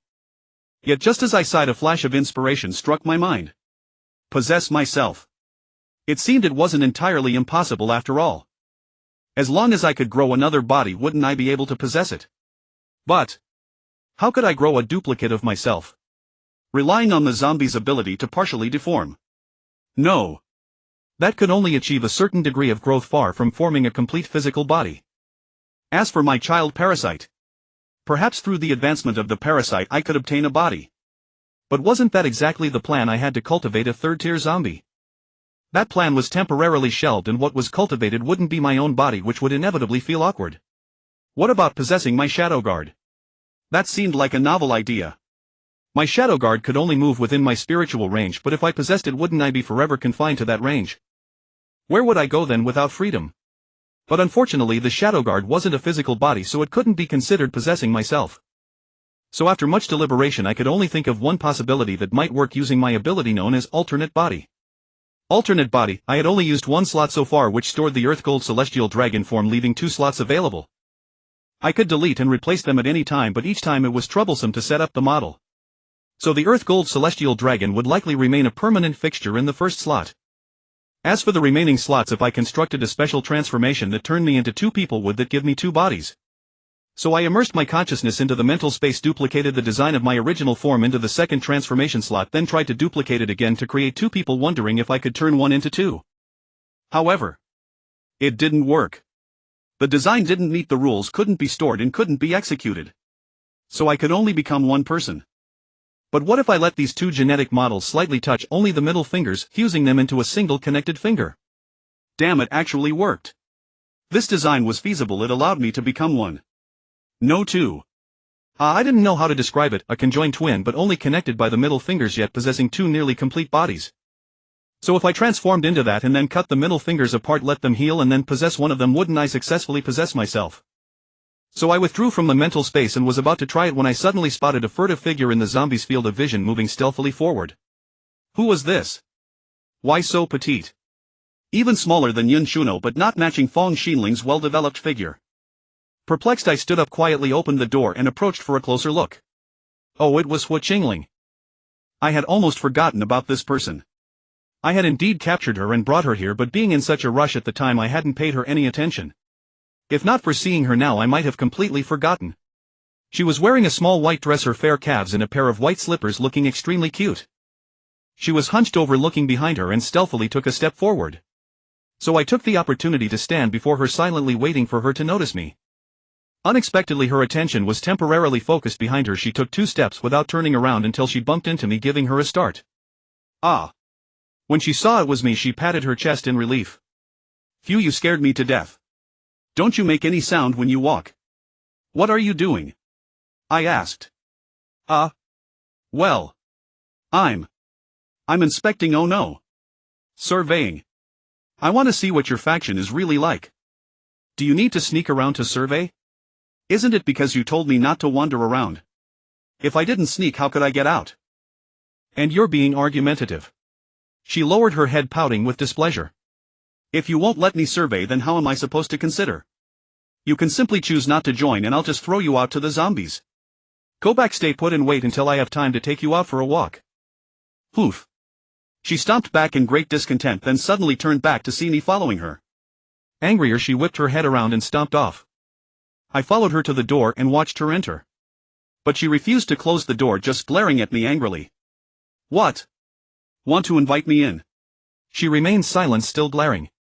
I reached out and pinched her puffed cheeks. So cute, like a little hamster. A murderous glint flashed in her eyes. I patted her head. All right, just kidding.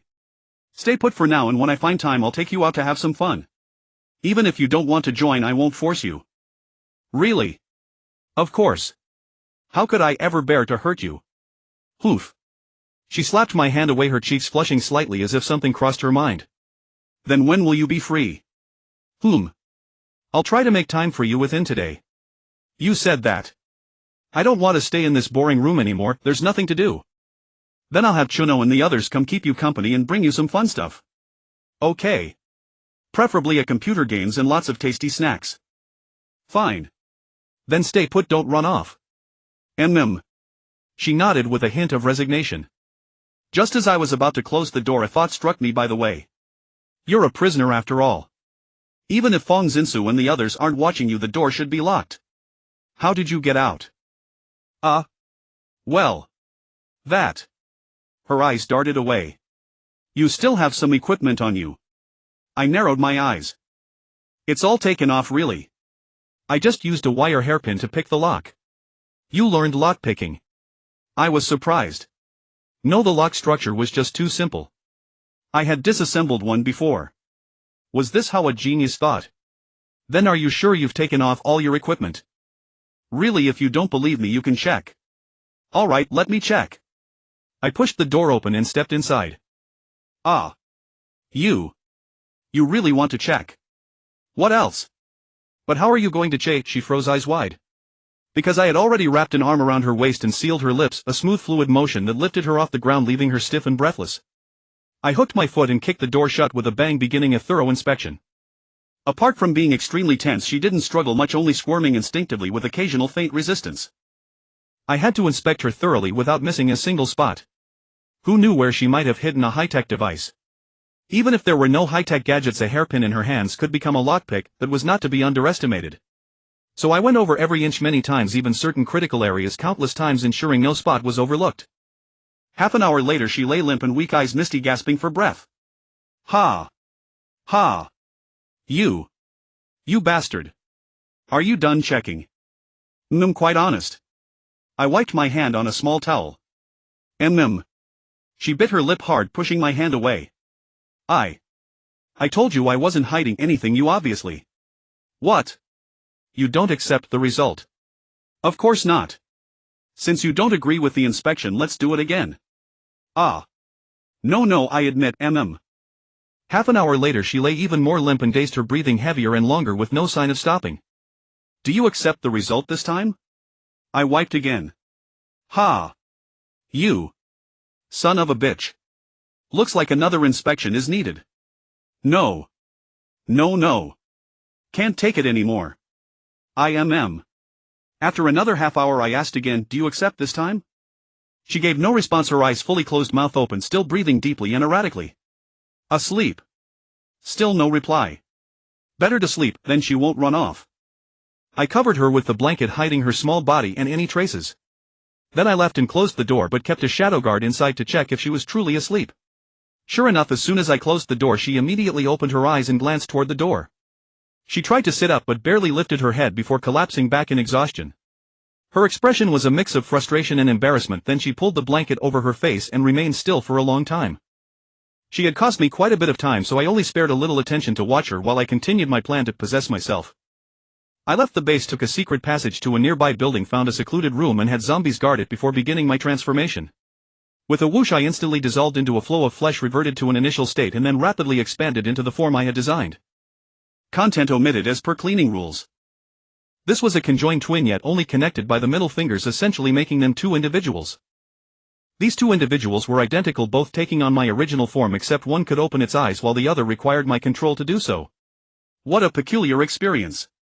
Two bodies, two brains, and even two corpse cores with consciousness able to shift between them at will. However, the troubling part was that my aura felt significantly weaker than before.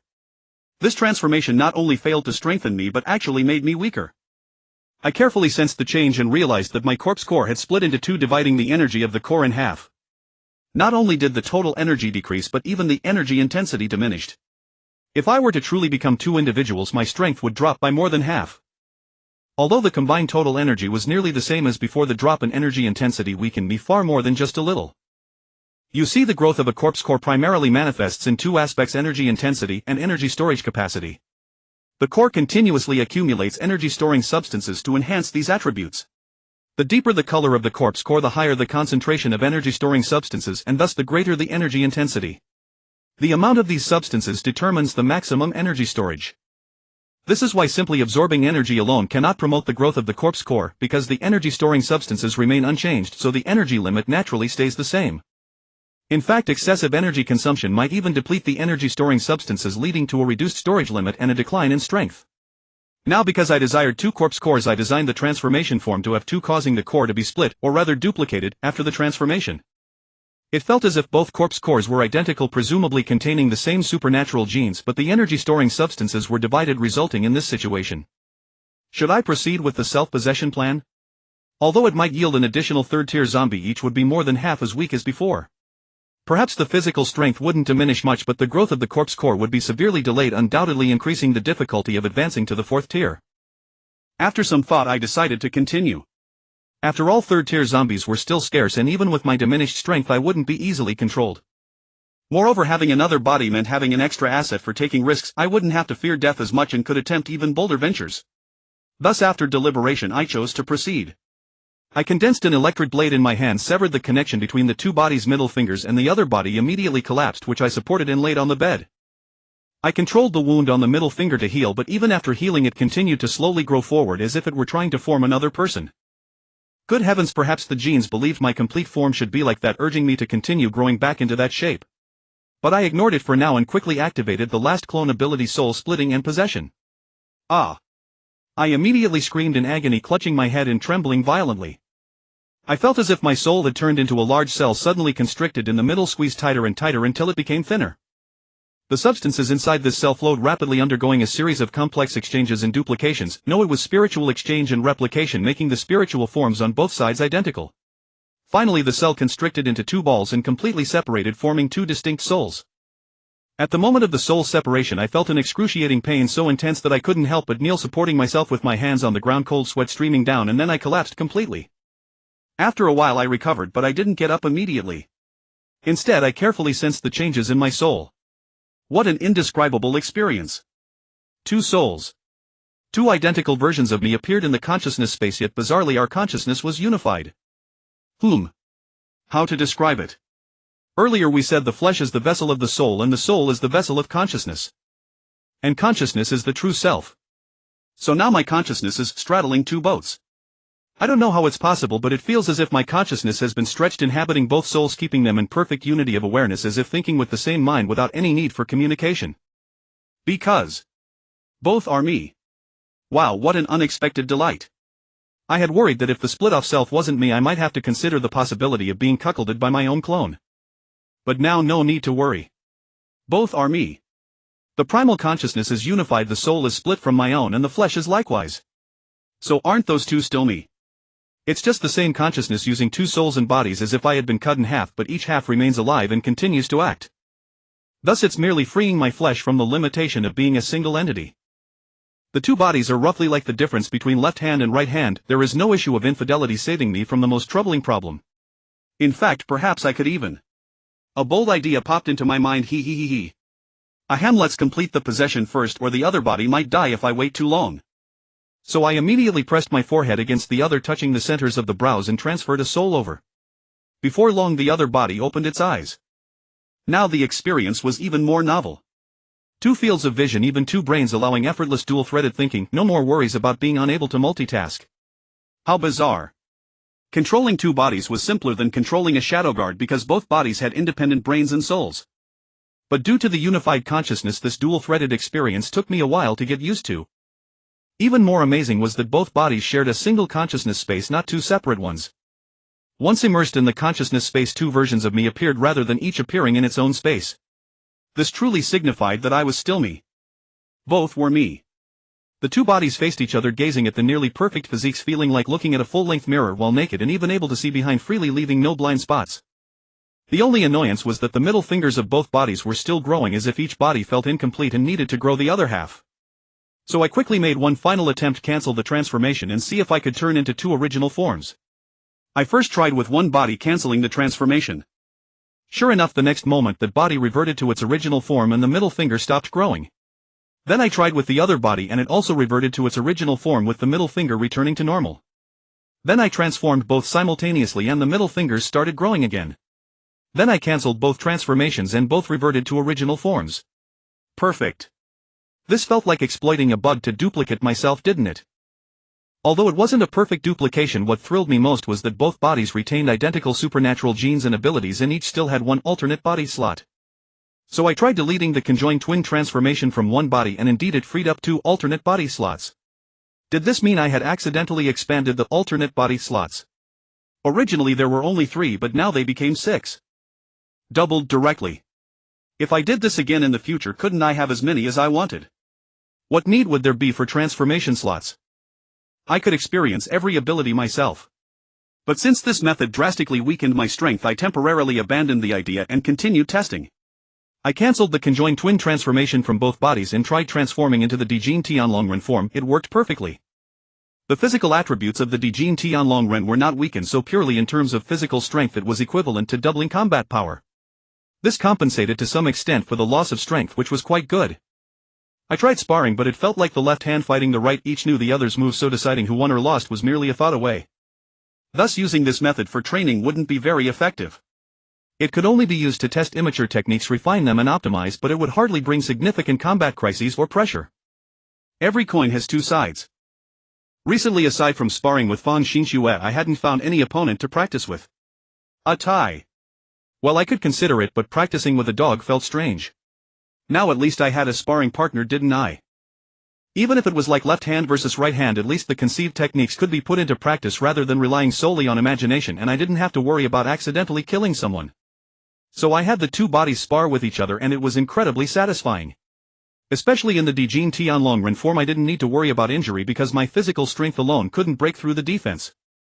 The lightning-based ability had little effect on the Earth Gold Celestial Dragon. Its scales were far too immune to such elemental attacks, rendering them virtually useless.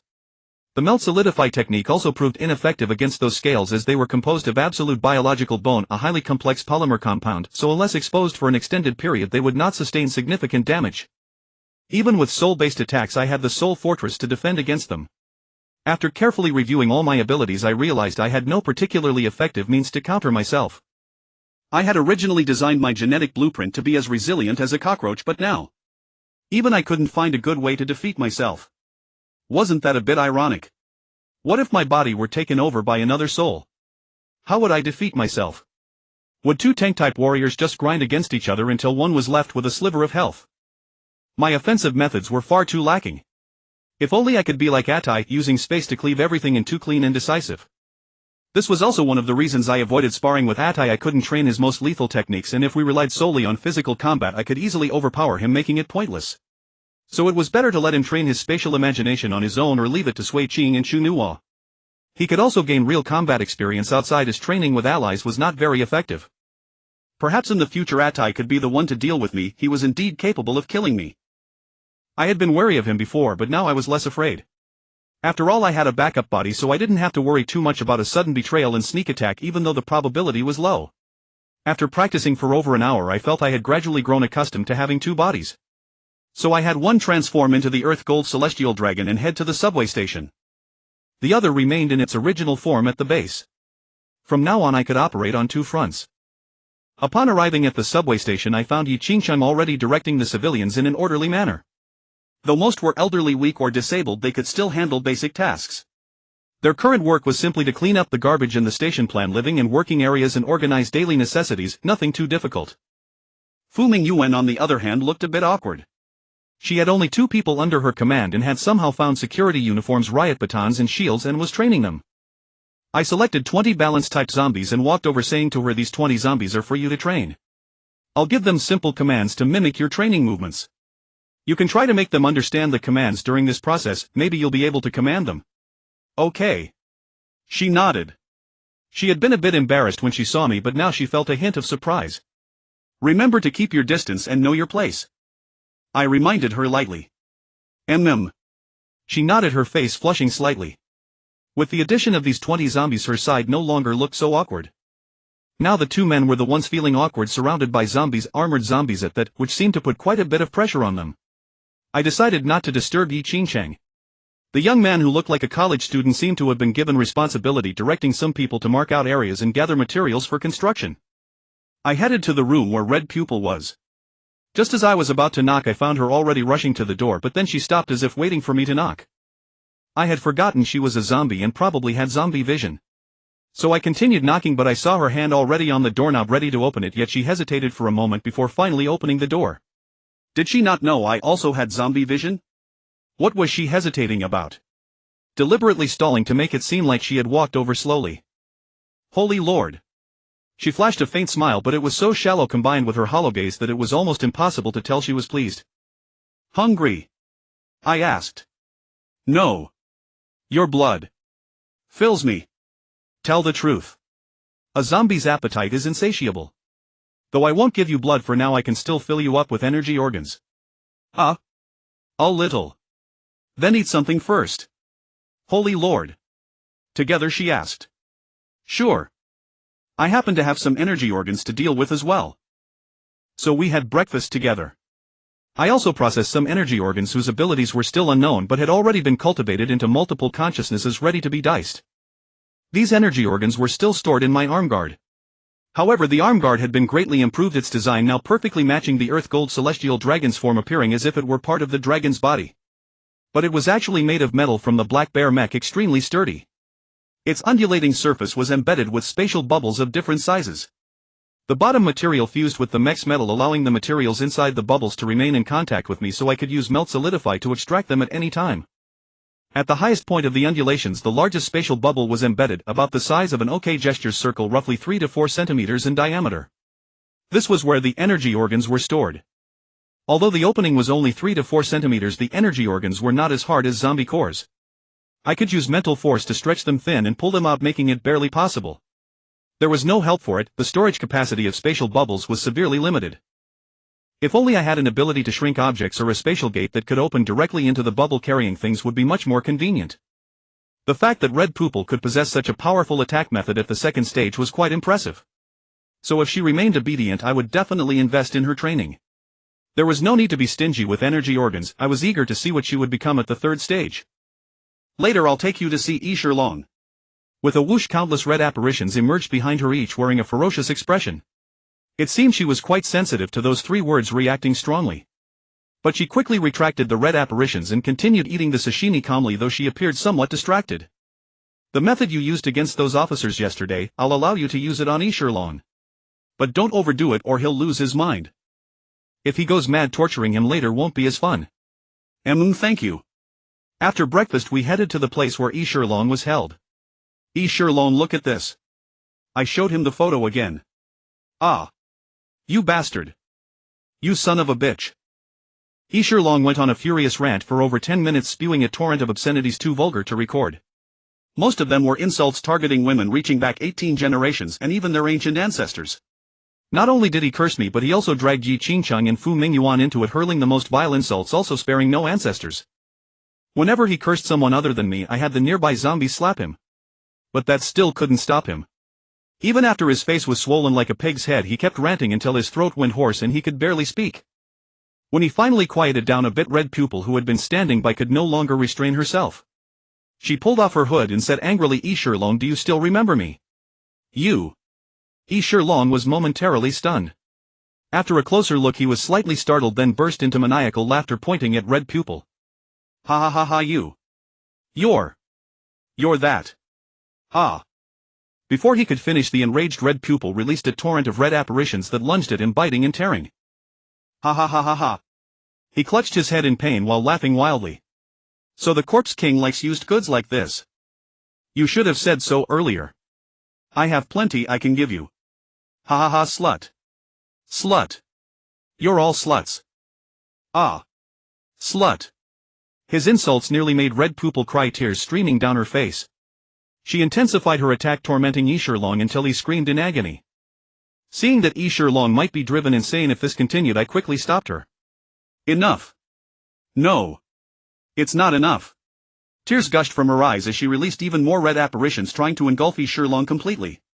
But I suddenly unleashed my soul fortress, enveloping her and trapping most of her red apparitions inside. Are you defying my orders?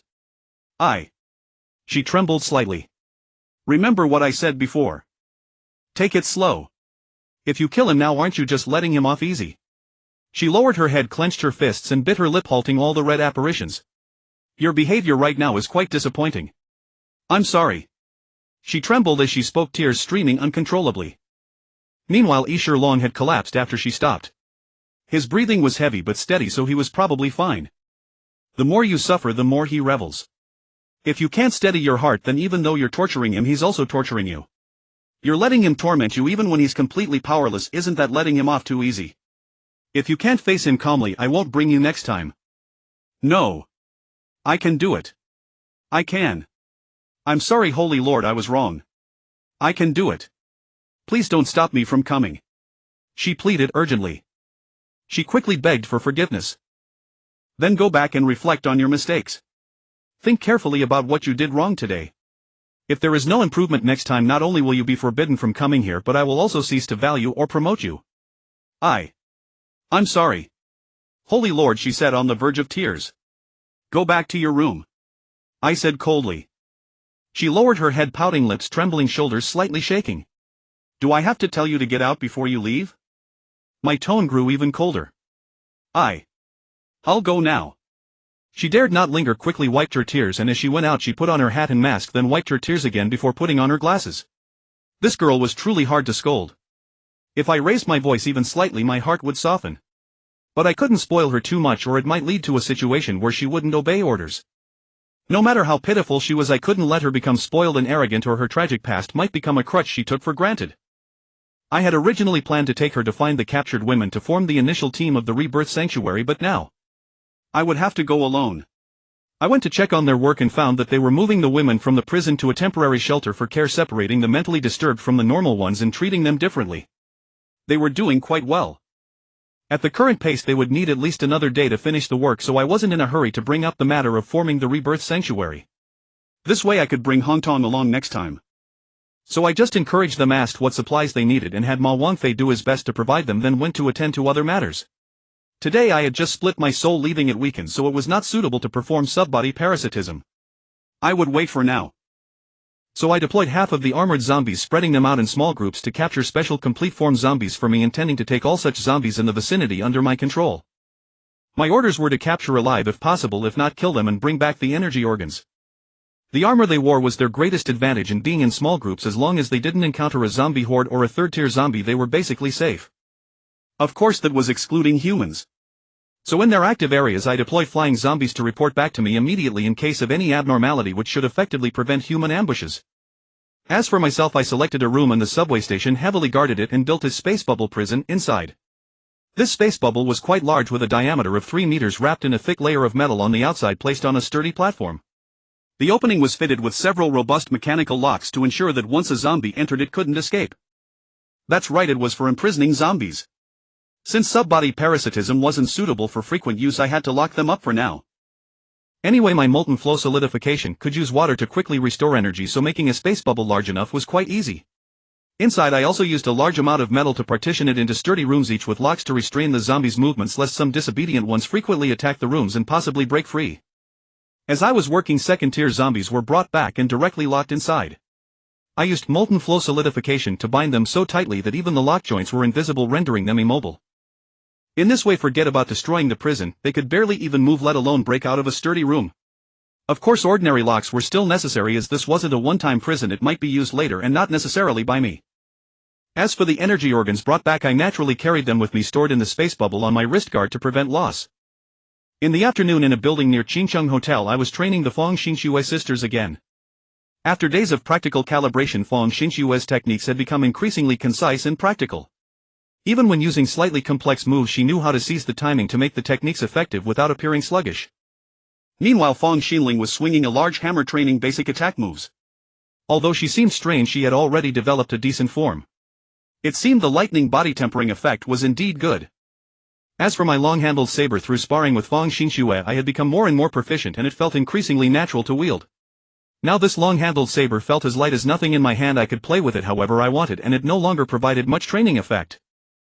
But after all, this saber was given by Feng Xinxue. Or at least it counted as a gift. So when sparring with her, I always used this one.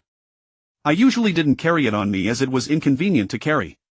I could always use molten flow solidification to forge a new one, so there was no need to bring it alone. Given the current size and weight of this saber, it was quite effective against second-tier zombies, but against third-tier ones it fell short. After all, not every third-tier zombie was as small as me. Large-sized ones were probably the norm. Take Atai for example. Now when he raised his head he could hit the ceiling. If he grew any bigger he might not be suitable for riding. If it weren't for him lying down every time Yun Chuno rode him, she probably wouldn't be able to mount him. Of course Atai wasn't a zombie, but we could take Facebreak Bro as a reference. His body was even larger. So I was also considering whether to practice with a larger long-handled saber so that I wouldn't be unaccustomed when needed. For instance, when it came to cutting down planes last time, I had condensed a ship-slicing blade which was simple and crude but actually quite unwieldy, allowing only simple moves. But if I condensed it into a giant long-handled saber, it might be even more awkward and unfamiliar. After defeating Feng Xinxue again, I instructed her, today's task is to clear out the zombies on the 3rd floor. The special complete form zombies have already been cleared by me, so you need to clean up both first-tier and second-tier ones and ensure you take no damage. Yes. Although it was a bit challenging given her current skill, it shouldn't be too difficult, she just needed to focus, though it would take some time. I returned to the rest area. As soon as I sat down, Fong Xinling quickly put down her giant hammer and ran into my arms. Brother. She hugged my neck with some delight. Now she had omitted my name from her address, which seemed more intimate. Let me have a drink of water. I picked up the bottled water beside me, but she was quicker, grabbing the cow's milk Nai next to me and handing it to me. Brother, drink this. She presented the straw to me. Although I thought milk wasn't as thirst-quenching as water, I didn't want to refuse her kindness, so I lowered my head and took the straw into my mouth. Brother, is it good? It's good. But is this pure milk? The taste is so light. Fong Xinling couldn't help covering her mouth and laughing. It's indeed very pure. It hasn't gone bad, has it? I originally prepared it for your breakfast milk, but today's training was delayed. It shouldn't have gone bad, the taste is still rich. Good. Fong Xinling tasted it herself. It really hasn't gone bad. If it was saved for me, why didn't you keep it sealed until now? Couldn't resist sneaking a drink yourself. Brother, it's not packaged, it's fresh, so it can't be sealed. Fresh? Where did you get fresh milk? Brother, guess. Her smile grew wider and she blushed slightly. I was baffled. Did you secretly raise a cow? He. She covered her mouth and laughed. Sort of, but. Guess again. This. I can't guess. She reached out and pulled my hand, which was on her abdomen, upward and said with even redder cheeks, brother. Guess again. I widened my eyes in shock and couldn't help glancing in the direction Fong Xinxue had left, finding that she had already gone upstairs to clear zombies. Fortunately, this training floor had no zombies left. If she wanted to clear, she had to go upstairs. Aren't you afraid your sister will see? I moved a little. Whom? I told my sister I like you. But. Still, don't let her see, or she'll get angry. So. Your milk. Is it cow enough? She looked at me with curved eyes. You. I smiled helplessly. Indeed, it's cow enough. But. I remember it should only be possible after giving birth, right? I have a special technique. Not only can I concentrate the sensation to the front, it doesn't lose and even increases production dramatically. Brother, do you like it? Brother, do you want to taste it directly? Brother, sister Sui Ching became your woman yesterday, didn't she? How do you know? The base is only so big. Although the soundproofing is decent, it's just decent. I blushed slightly. Brother's attention is either on Sui Ching or on my sister. You hardly look at me.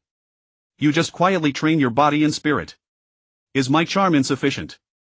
No, I'm afraid my self-control isn't strong enough. What self-control? Do you think I would refuse? No. It's just that I promised Sui Ching to let her be the first. Brother is so biased, you didn't even give me a chance to compete. She bit her lip, looking very hurt. This. I didn't know how to respond. Then does brother still need self-control now? Still needed. Why? Do you despise me? She couldn't help tears spilling out, on the verge of crying. Brother thinks I'm too easy, is that it? I'm only like this with you, never. That's not the reason. I quickly spoke to prevent her from actually crying. Then what is the reason? Let me tell you a secret. Actually, brother is a zombie. What? She was somewhat startled. Sui Ching possesses a physique immune to zombies, which is why she is unafraid. But as for you. I see. Then brother, couldn't you just grant me an immune physique as well? Or I could simply do it directly. I'm not afraid. You foolish girl. I gently pinched her nose and said I still have certain theories that require verification. Gaining a zombie immune physique may also relate to future growth, so I must make thorough preparations. Today I explained the concepts of enhancers and awakeners to you all. Do you still remember? I remember. You said that enhancers are roughly equivalent to first or second tier zombies, while awakeners correspond to at least third tier zombies. Precisely. You should have already noticed that Sui Cheng, Liu and Chu Nuwa all possess physiques that grow extraordinarily fast, that is characteristic of enhancers. But I am uncertain whether their type of enhancement is identical to what Hu Qingling described to me.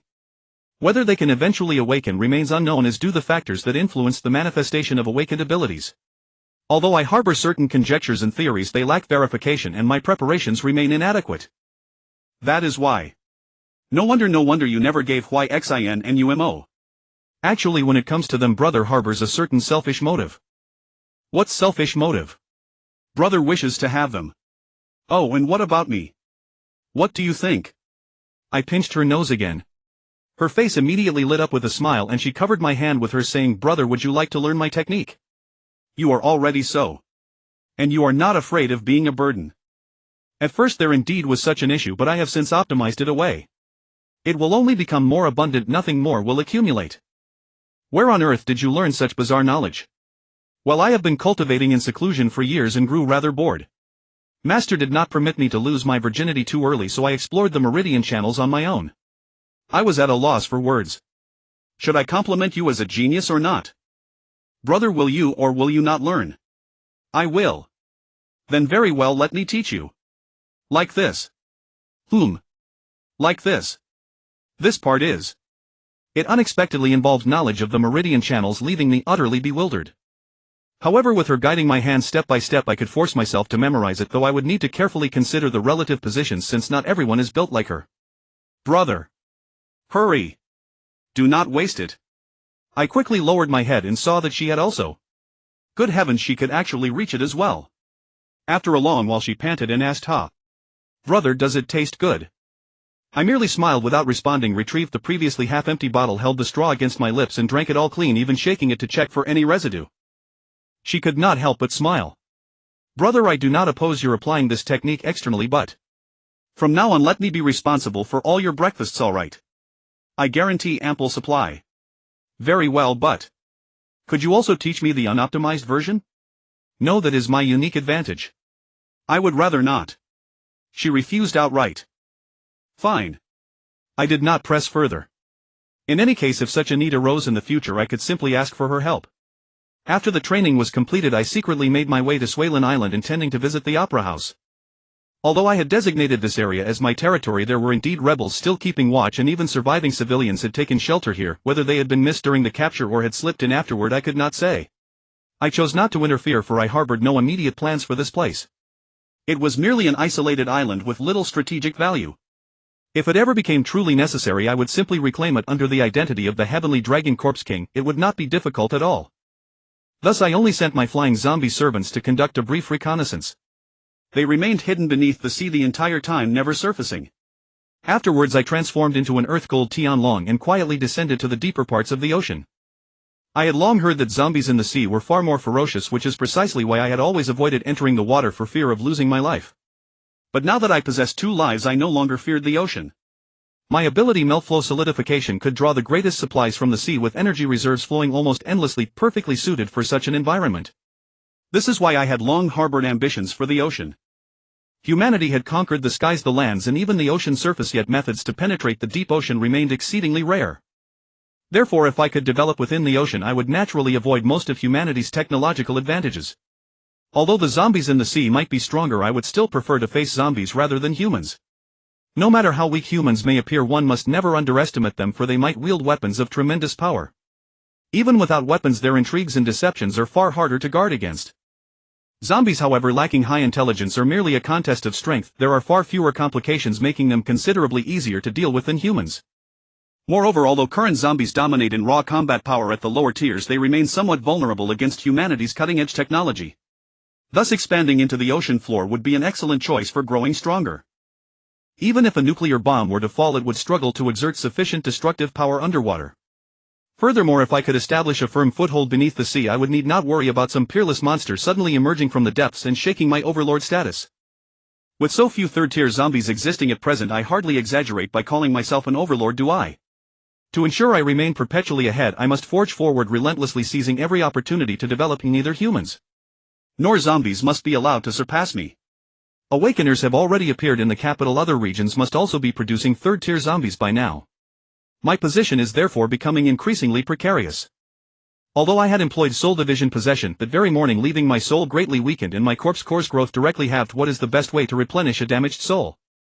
Naturally, by devouring the souls of others. I possess the soul vortex, which can continuously purify souls, so I need not fear that absorbing too many souls will disrupt my sanity. And the most effective method for accelerating corpse core growth is, of course, devouring the corpse cores or energy supplying organs of other zombies. Energy-supplying organs can effectively hasten corpse core growth, but the pace remains too slow. Moreover, consuming too many within a short period is futile, as there is an upper limit to my digestion capacity. Thus I wonder whether devouring corpse cores could yield faster growth.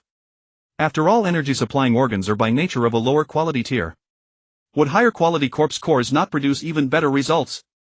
Therefore, if the opportunity arises, I wish to obtain a corpse core for experimentation to see whether it can accelerate my growth. If it does, I shall thereafter make a habit of hunting corpse cores exclusively. Growing through slaughter, only in this manner can one avoid becoming weak. Otherwise, prolonged disengagement from formidable opponents will cause one's combat prowess to fall out of sync with one's true foundation. In plain terms, one would be unable to unleash one's full potential. I first entered a dark crevice and retrieved a batch of spatial pouches, items I had crafted earlier. Though they appeared no larger than a thumb, their interior spaces were exceptionally vast.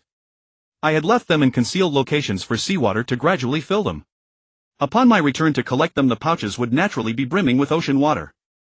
I wrapped each pouch in iron spheres and deposited them into a spatial pocket on my bracer nesting space within space. This allowed me to carry a substantial quantity of immensely powerful water bombs, ensuring I would have sufficiently devastating techniques at my disposal. These also served as my portable energy reserve. By employing melt flow solidification, I could draw energy directly from them, so even upon returning to land I would need not worry about insufficient energy supplies. Incidentally, since discovering that melt flow solidification could absorb energy, I had not once actively utilized the 3 energy replenishment methods of light, heat, and electricity.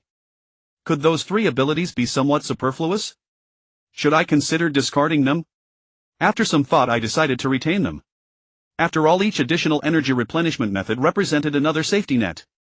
Should I ever lose consciousness on some fateful day, melt flow solidification would become unusable. At that juncture, the light, heat, and electricity methods might very well prove to be my lifeline. Passive abilities are naturally better in greater numbers. Unless they directly conflict with more important abilities, it is unwise to discard them. After collecting this batch of spatial pouches, I deposited another set of empty ones, ensuring I would have fresh supplies for my next visit. I made another trip to a different location, collected a batch, and similarly left empty pouches behind. As the saying goes, a cunning rabbit has 3 burrows. Indeed, I maintained exactly 3 such cache points. Even if an adversary discovered the anomaly and confiscated one, I would still have 2 remaining. As for the one that was taken, I can sense its exact location. If I so desired, I could detonate it remotely. Even if the water inside had already emptied and been replaced by air, the resulting destruction would still be no trivial matter. I first parasitized several swift zombie fish to scout ahead, checking whether any 3rd-tier zombies lay in my path. If none were found, 2nd-tier zombies would suffice. For ordinary specimens, I simply devoured their energy-supplying organs and consumed their souls to replenish my own.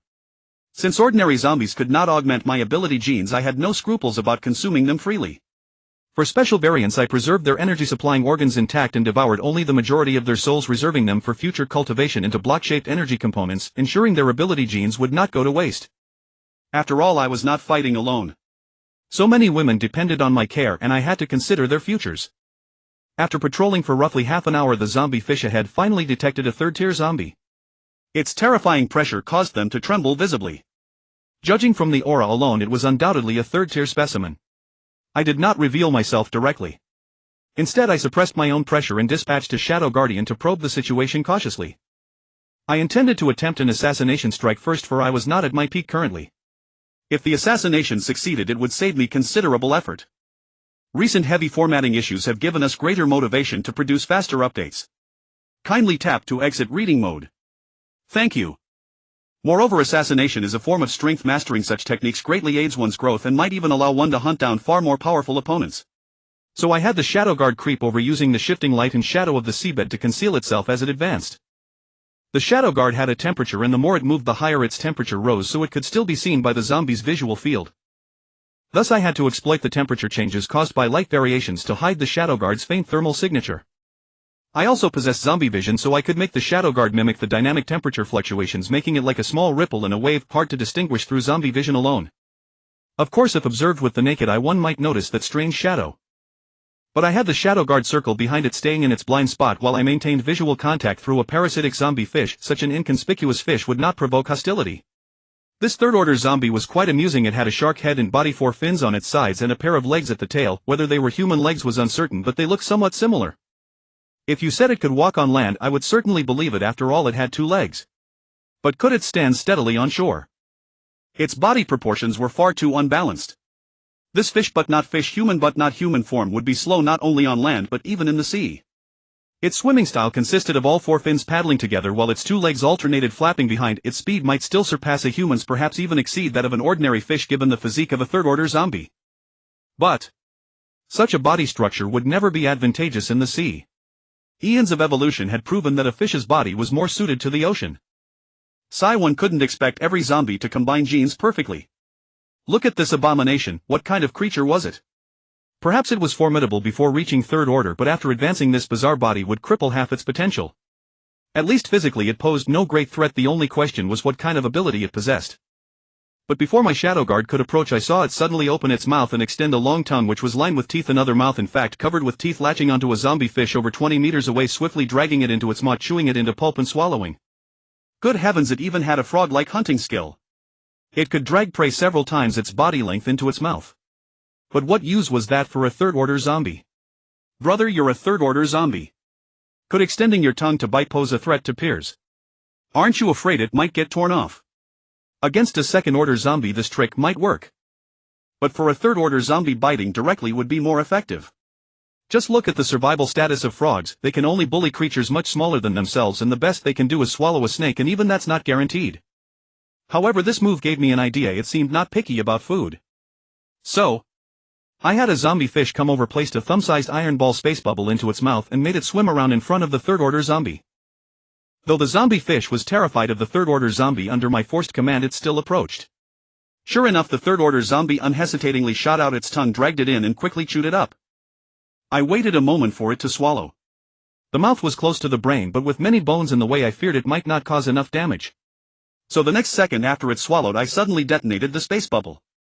With a loud boom, a powerful shockwave expanded rapidly, instantly tearing the third-order zombie into pieces that flew in all directions. I quickly sensed the location of the core. The energy fluctuation there was familiar, and promptly dispatched the shadow guard to retrieve the part containing the core. Trading a host body for a third-order zombie was an incredible deal. After all, to save mental energy, I had only parasitized a first-order zombie fish. It had virtually no combat power. Yet I got a third-order zombie in exchange. This was a massive profit. What is assassination? This is assassination. Did I need to sneak up behind it and stab it to death? No poisoning, no bombing worked just as well. Upon the third-order zombie's death, the surrounding zombies went mad, rushing to the scattered remains, desperately fighting over every scrap, even attacking each other. The core's allure was naturally the greatest, but it was already near me. I merely released a faint pressure and the zombies dared not approach, instead scrambling for the other parts. The shadow guard retrieved a shark head half shattered with the core not yet exposed. I even suspected the brain was intact, as I could still sense a zombie aura from it. So I didn't approach recklessly, but instead condensed a blade from the metal of the black bear mech and tossed it to the shadow guard. The shadow guard took the blade and was about to strike, but the shark head suddenly opened its eyes, sending a mental impact that shattered the shadow guard's form and even affected my soul. I quickly whipped out a transparent rubber strand, pulled the blade back and controlled it to stab at the head. The transparent rubber was nearly invisible in the water, so it looked like I was telekinetically controlling the blade. But an ice wall suddenly appeared before the shark head, blocking the blade and even rapidly freezing it. I swiftly used melt flow solidification to dissolve a hole in the ice wall, allowing the blade to stab down again. It actually shot out its tongue, pushed off the seabed shifted position and dodged the strike. Good heavens, it could do that. Though its head escaped, its tongue was caught by the blade and severed in two. So I controlled the blade to stab again. This time it had no escape, so it could only use another ice wall to block, even sending a mental impact toward me. Its mental impact was quite effective, inadvertently disrupting my control over the blade and continuing unabated toward me. I quickly used Soul Fortress to defend against its attack. Then I immediately charged forward, hurling a lightning bolt at its head, electrocuting it into convulsions, then seized the blade and plunged it down with force. It shot an ice blade at me, trying to force me back. But I ignored its ice blade, continued stabbing down, instantly piercing its brain, and twisted the blade. The next moment its eyes became vacant, its tongue went limp, and most of its pressure dissipated. I extracted its core. It was indeed much larger than mine when I first became a third-order zombie, even larger than my current one. This was likely due to the size difference. After all, its head alone was as tall as I was, naturally much larger than me. The core still carried a faint third-order pressure, but any first-order zombie bold enough could ignore it and even covet it. The battle had taken some time and this place was no longer safe. Another third-order zombie might come. So I hurried back to leave the area. I didn't go ashore, but instead reached the shallow sea near Swalen Island, where I used metal flow to form a massive drill, bored a hole and then created a sealed iron ball inside, sealing myself within. I left 2 zombie fish patrolling nearby ready to provide early warnings and placed water bombs in their mouths. They might come in handy to ambush intruders. The core pressure and energy fluctuation of a third-order zombie were difficult to isolate. I was now trying to figure out how to block such fluctuations, otherwise every time I killed a third-order zombie I'd have to quickly dispose of the core, or else it would be like walking through a poverty-stricken mountain area with millions in cash inviting robbery. The core's pressure was easier. I tried enveloping it with a soul fortress and successfully suppressed its pressure. Could pressure be a form of spiritual power? As for the energy fluctuation, it was more difficult. I tried thick metal, rubber, ice, earth and so on, but none could effectively block it. To zombies it still emitted an extremely enticing aura. If I hadn't released a faint pressure, the nearby zombies would have swarmed over. I recalled how I usually concealed my own pressure and deceived lower-order zombies. It seemed that I not only suppressed my pressure but also reduced the energy fluctuation of my core, otherwise I couldn't have fooled the zombies. When I normally hid my pressure and aura, did I unintentionally suppress the energy fluctuation? The so-called aura was quite complex, identifying many features. The energy fluctuation of the core was merely one of them. I thoroughly examined myself and found that when I restrained my aura, the core's energy fluctuation indeed decreased and the core became very calm, supplying less energy while the flesh around it grew denser. Therefore, to reduce the core's energy fluctuation I needed to calm the core and wrap it tightly with flesh. I tried extending some flesh to cover it, which indeed effectively reduced the fluctuation, but I couldn't calm the core itself. I made the flesh denser, which improved the effect, but I suddenly discovered that my flesh was being infected by the core, turning into someone else's flesh. Recent encoding issues have been severe. To keep us motivated and update faster, please trouble yourself to exit reading mode. Thank you. Good heavens, infecting me right in front of my eyes. I immediately retaliated by infecting it back, reclaiming my own flesh. It seemed I had to first take measures to isolate myself. So I first wrapped the corpse core in a thick layer of metal, then enveloped it with flesh and finally covered it with a soul fortress. This indeed concealed the pressure and most of the energy fluctuations of the corpse core, but it still failed to completely obscure them. Would I need to thicken the flesh flow considerably? Or could I find a way to calm the corpse core? The consciousness of that third-tier zombie was certainly harbored within the corpse core. To calm it, I would have to eliminate that consciousness. So I tested it with a soul spike. This was my first time using this ability. A portion of my soul transformed into a sharp spike and I thrust it fiercely forward. At the moment of the thrust, I withdrew the soul fortress and transferred it onto myself. Sure enough, I sensed a piercing scream emanating from the corpse core and a surge of formidable psychic energy swept out, causing my soul fortress to tremble slightly. Yet within half a second the psychic energy swiftly retracted and continued to hide within the corpse core. It seemed that even without a physical body, this psychic force was not to be underestimated. After all, it was merely the loss of the physical shell. The spirit itself was also a shell. Psychic abilities essentially modify the spirit, so even without a body, psychic powers remained usable. This third-tier zombie clearly possessed psychic abilities. Although its power seemed inferior to my soul spike, its spiritual collision felt like a heavy punch. Without defense, it would likely leave one dazed and disoriented, causing a stun effect. I wanted to probe if it had any other psychic abilities, so I kept stabbing with soul spikes, piercing its spiritual body again and again, leaving it tattered and gradually losing its combat effectiveness. As for it, apart from repeated collisions, it had no effective means of counterattack. In the end, I riddled it with holes, rendering it utterly defenseless. I began to cut its soul, dragging it out piece by piece into my own consciousness space, where I devoured it with the soul vortex.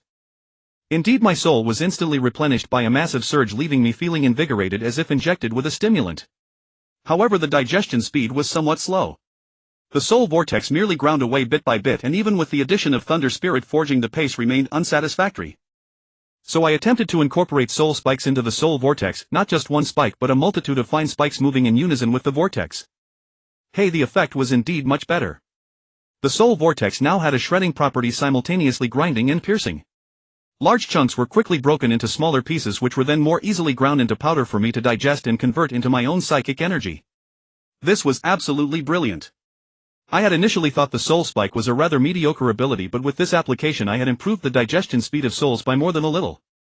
Originally relying solely on the soul vortex, even with Thunder Spirit forging, was insufficient. Now I was eager to add even more soul fragments, and eventually I dragged the entire consciousness of the third-tier zombie in and shattered it along with the rest. The third-tier zombie put up a final struggle, darting left and right, causing my soul vortex to tremble incessantly. Although my soul strength now surpassed its, I didn't engage in a direct clash. Instead, I yielded to the force of its impact, cushioning the blows and reducing its offensive power while continuing to wear it down. Finally, after more than 10 minutes with the combined coordination of the soul vortex, Thunder Spirit forging and soul spike, I succeeded in digesting its soul, leaving not even a trace of consciousness. What remained was simply to continue operating the soul vortex to refine the purity of my soul. I neither dismissed the thunder spirit forging nor the soul spike, allowing these three abilities to persist in the form of a spiked vortex interwoven with thunder.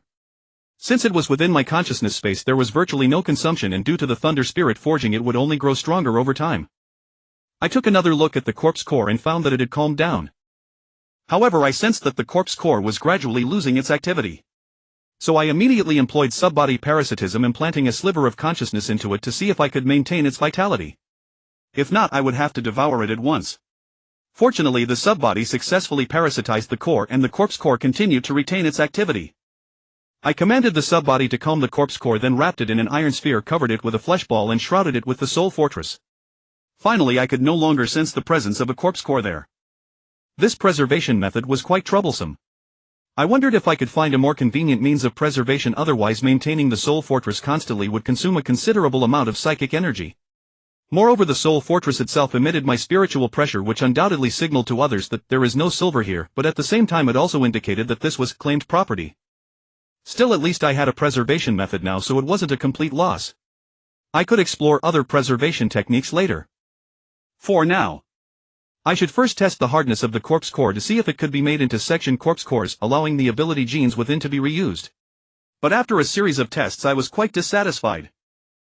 The corpse core was indeed hard, difficult to damage even with forceful impacts. The machete condensed from the metal of the black bear mecha could barely chip it, but creating a clean cut was nearly impossible. The corpse core was brittle like a crystal, with only the red central part appearing relatively soft. However, when I tried to implant another subbody into it, I could not replicate its genes. At most I could make two consciousnesses coexist, but I could not generate a second core. This was pointless. I couldn't make section corpse cores. Moreover, third-tier zombies usually gathered a multitude of ability genes. I felt that even if I succeeded in making section corpse cores, distributing the ability genes would be problematic, either granting none or granting all at once without selection. That would be less effective than using section energy organs. So after careful consideration I decided to devour the corpse core entirely, abandoning the idea of section corpse cores. I even collected all the scattered fragments and swallowed them all. Ah! So satisfying. The corpse core was hard but easy to digest. I didn't know if others would find it easy, but at least I did. After all, I was a zombie. I felt my entire body thrill with excitement, my digestive tract working with insatiable hunger, rapidly dissolving the corpse core with most of its nutrients and energy transported to my own corpse core. After carefully observing and patiently waiting for half an hour, I noticed that my genetic blueprint was rapidly expanding and the color of my corpse core was deepening at a barely perceptible pace. Once digestion was complete, I felt that my current state was not inferior to what it was before using soul-splitting possession. Except for a slight deficiency in soul strength. This was truly a tremendous boost. I never expected the corpse core to be so effective, achieving in such a short time what hundreds of energy organs could not. Although raising a single third-tier zombie might require more than 100 energy organs, those organs also needed to be digested. I could consume 100 energy organs in a single day, but my digestion could not keep up, wasting most of the energy and nutrients. It would likely take 3 days to fully digest them. To avoid waste, I would have to eat slowly, ensuring my digestive capacity always matched, which would take about 5 days. So see the terrifying time ratio. Half an hour versus 5 days, the growth rate was like heaven and earth apart. Almost incomparable. Therefore, for rapid growth, corpse cores were the way to go. It seemed I needed to accelerate the progress of cultivating third-tier zombies. Third-tier zombies might not require that many ability genes, but they certainly needed massive amounts of energy and nutrients. I didn't necessarily need too many genes to make my corpse core grow very large, I just needed to ensure that the genes at the time of advancement would satisfy me. Enlarging the corpse core would naturally slow its growth rate, as it would require more energy-storing substances. And I had methods like soul-splitting possession that would further delay the growth of my corpse core, so my demand for energy and nutrients was undoubtedly intense. As for advancing to the 4th tier, there was no rush. After all, it was unlikely that any zombie could achieve that anytime soon. Moreover, a 3rd tier might not necessarily be weaker than a 4th tier. With sufficient quantity, even quality could be overwhelmed. I had the space bubble ability, which allowed my corpse core to grow infinitely. It would be a shame not to make good use of it. Being invincible 1 tier higher was certainly satisfying, but being unmatched within the same tier or even capable of fighting above one's level, that was the ultimate show of prowess. Moreover, a lower tier made it easier to hide oneself. Advancing too hastily could also make one appear too weak among peers, like that facebreak guy back then whose abilities didn't match his position, leading to many troubles, even being easily killed by those of the same tier. So advancement. Not urgent. Even if it became urgent, I could simply advance one of my physical bodies without losing my advantages. Before nightfall I hurried to the sea again to see if I could find a second third-tier zombie. But unfortunately third-tier zombies were still too rare to encounter easily. So I had to clean up the second-tier zombies in this area, collecting energy organs while also replenishing the soul of the other half of my soul body, allowing the self in the subway station to recover his soul and use sub-body parasitism to continue expanding my forces. Since we shared a single consciousness space, replenishing psychic energy for the other self was quite simple. I just needed to let the other half of my soul enter the consciousness space. Speaking of which, should I assign names to the multiple selves formed by soul-splitting possession to distinguish them? Otherwise it would be inconvenient to describe. The ones parasitized by subbodies are called subbodies or parasitic bodies. Then what about those obtained through soul-splitting possession? Should they be called soul-split bodies? It feels like that doesn't capture the essence of the shared consciousness. Through my own series of bug-exploiting maneuvers, it would be quite inappropriate to call the bodies obtained via soul-splitting possession as clones. Because I myself cannot distinguish which is the original body and which is the clone, they are utterly identical. And constantly calling them the other me is also problematic, as it becomes difficult to differentiate in description. For instance, the me at the subway station. If I were no longer at the subway station, what would I call that self? The me that was initially at the subway station. Clearly that's unreasonable. The term soul-split body is not appropriate. Then how about co-consciousness body? A body that shares the same consciousness. This description is quite fitting and fully captures the essence of soul-splitting possession. Although the soul is divided, the consciousness remains unified. And consciousness is the true self. Consciousness is like having a foot in two boats. If one day it has a foot in 3, 4, 5 boats, then the significance of the term co-consciousness body becomes apparent. For example, the me currently fighting in the sea can be called co-consciousness body No. 1, continuing as the founder of the White Fur Coat organization to expand its influence. And the me at the subway station can be called co-consciousness body No. 2, continuing in the form of the Earth Gold Celestial Dragon as the Celestial Dragon Corpse King to withstand the pressure on the surface. For now this one in the light and one in the dark are sufficient. If the need for a third boat truly arises, creating a co-consciousness body No. 3 won't be too late. But for now ensuring strength is more important. So I parasitized some fast-swimming zombie fish to continue searching for third-tier zombies for me, while I myself went ashore and planned to check out the dock. The highest commander of a warship at the dock had been parasitized by me. I had conveyed orders to him in advance, instructing him to convene a meeting and invite all important officials at the dock to attend to discuss how to rescue young Master E and how to defend against attacks from the Celestial Dragon Corpse King. After all, I had cut off the subway tunnel to the dock, so they had to consider security issues. Hence no one was absent from tonight's meeting. Everyone cared about their own life. With the help of several parasitized bodies, I managed to sneak in and hide backstage, quietly releasing a large amount of water. Once enough water had accumulated, I had the parasitized bodies suddenly turn off the lights, plunging the meeting room into brief darkness. Then I instantly swept the water out, enveloping everyone and freezing them all. Immediately after, turn on the lights. Almost everyone had turned into ice sculptures except for the commander, who had already been parasitized by me. And because this meeting room had a certain level of confidentiality and excellent soundproofing, there was almost no noise. Even if outsiders saw the lights go out, it was too brief, they would likely dismiss it as a voltage fluctuation and not become overly suspicious. Thus when the meeting ended, no one realized that all the high-ranking officials at the dock were actually under my control. If it weren't for the sheer number of soldiers here, I would have truly considered parasitizing everyone. But for now, parasitizing these officials is enough. As for the soldiers, I can find various excuses to gradually take control of them. Of course, there was still plenty of energy left tonight, since I was only controlling ordinary humans, which didn't consume much mental strength. So I ordered these officials to command the pilots, armored vehicle drivers and mecha pilots to assemble for a meeting. Same operation, same formula. I gained control of all the pilots, armored vehicle drivers and mecha pilots at the dock. It was almost too smooth. This effectively meant I had control over the helicopters, armored vehicles, tanks. Tanks are technically a type of armored vehicle, but their distinctive features often lead them to be listed separately in mechas. Even if ordinary soldiers sensed something amiss, I had seized most of the armed forces here, making it difficult for them to resist. Although ordinary soldiers were more numerous, humans parasitized by subbodies become enhanced. Even without special anomalous genes, they are stronger than ordinary people. Coupled with their control over key equipment, their combat power is beyond comparison with regular soldiers. This is the true terror of subbody parasitism. Silently expanding one's own forces in a huge wave. Oh right, and the snipers, I almost forgot. Snipers are also an important combat force. Additionally, there are some technical personnel. Their total number isn't too large, so controlling them only made me feel a bit tired again, just need to rest. Thus within just a few hours starting with one meeting I took advantage of the momentum to hold several more meetings for various special forces, bringing the entire dock almost completely under my control. Silently, without shedding a drop of blood. This made me look toward the airport. If only I could have the chance to take control of the airport like this. I wonder if those planes have been repaired. I could try another day. Sir General Pei demands that we deliver that batch of ancient costume cosplayers to his stronghold tomorrow. What do you think? Should we send them an official reported to me? A high-ranking official sought my instruction. At that moment I had just finished parasitizing the various special forces. Feeling it wasn't too late, I didn't rush back but instead in my Earth Gold Celestial Dragon form stayed to listen to their intelligence.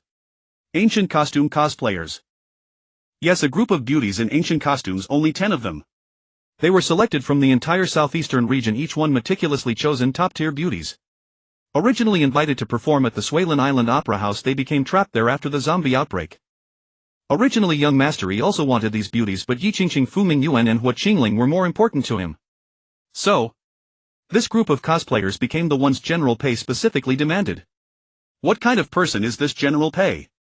I asked. The highest commander of the Linfeng City Garrison, Lieutenant General Pei Linwei. Oh. How old is he then? Almost 60. Haha, still sharp as ever. Trying to enjoy the young grass.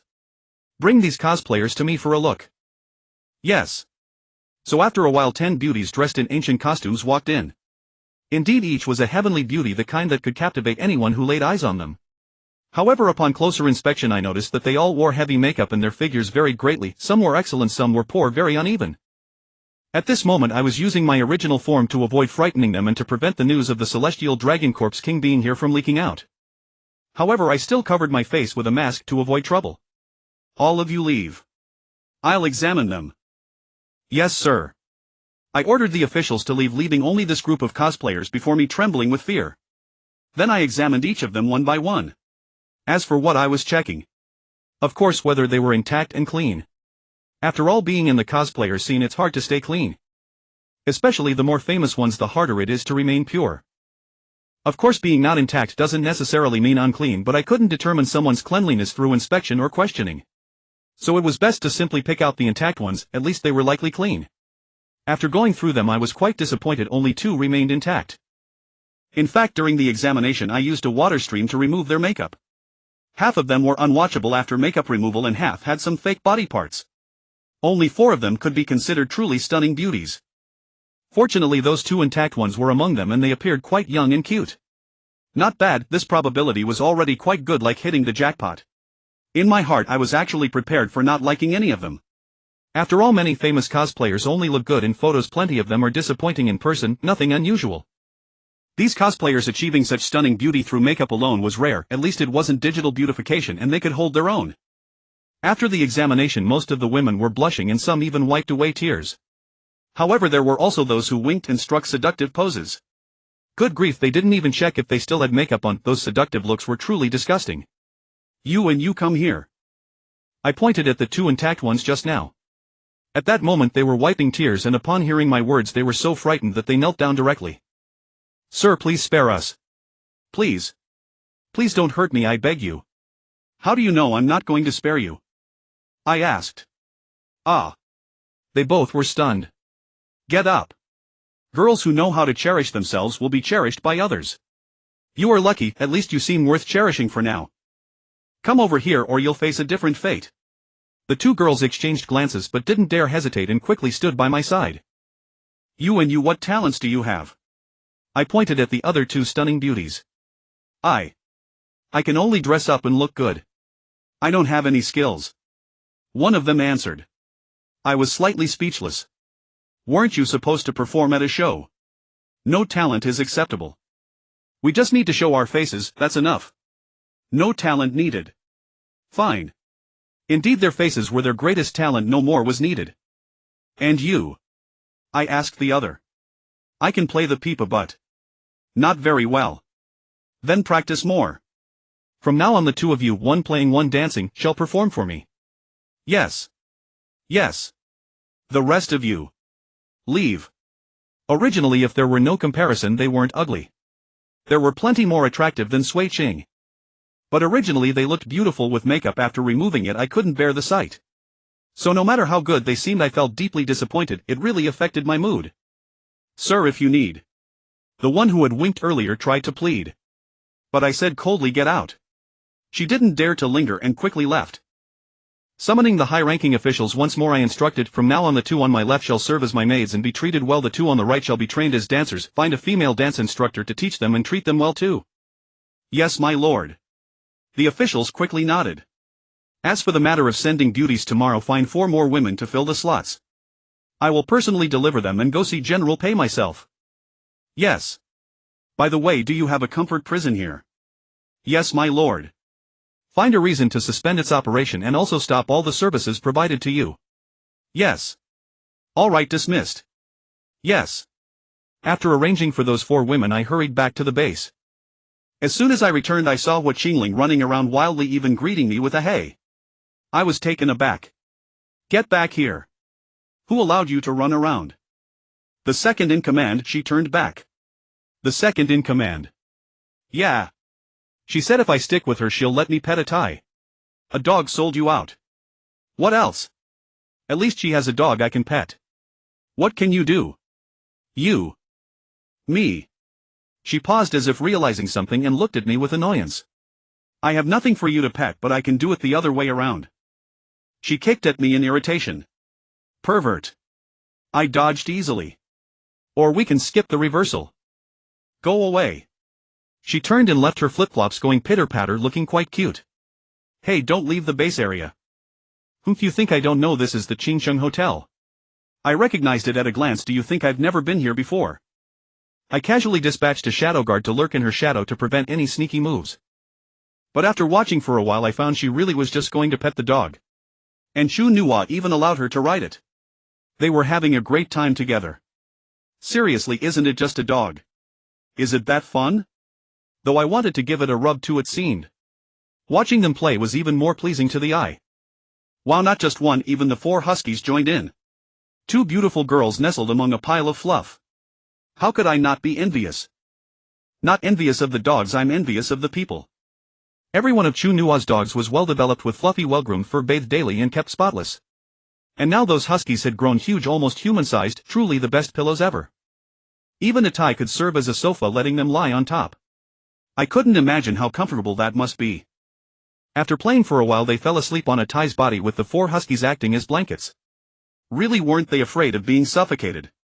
I'd better go hug my Sui Ching instead. That pillow is even better and I can. Over at the subway station. The 2 wives did okay today, no major mistakes. But the work progress is too slow. All day they've been either tidying up or training without generating any profit. Fu Mingyuan replied they've just started training and have no experience. Sending them out impulsively. Didn't I give you a squad of zombies? Haven't you learned to command them yet? Not yet. I only taught them to line up, stand at attention, turn and run. You taught them that. These are the basics. You'd better prove your effectiveness. I will. And you, Qing Cheng. What took you all day to tidy up? I spent today cataloging their professions and specialties. Just a few dozen people, that took you so long. I also made a detailed work plan trying to let each person utilize their abilities. Oh, that's acceptable. Where's the plan? Let me see. It's on the desk. I picked it up and looked it over. It was indeed quite good, neat handwriting, clear arrangement and reasonable logic. But you shouldn't arrange it so meticulously, it's too rigid. If work changes you won't have anyone to adapt. Your work needs to be adjusted at any time to match the demands of the subway station. The supplies we gather daily are uncertain, so your work will also be highly variable. I know. It's just a reference to deepen my understanding of their abilities. I'll adjust according to the actual situation later. Also find more people to help you. Don't underestimate the elderly, they may not be strong workers but their minds might still be sharp. Yi Qingcheng nodded. The captured women are separated, but I plan to assign their work to you as well so you can coordinate instead of working separately. Okay. Tomorrow I'll take some of them for other tasks. The rest will become a department under you. Name it whatever you like. Yes. Alright, that's all for today's work. Time to rest my 2 wives. Do you want a reward? Or punishment? Haven't I worked hard enough?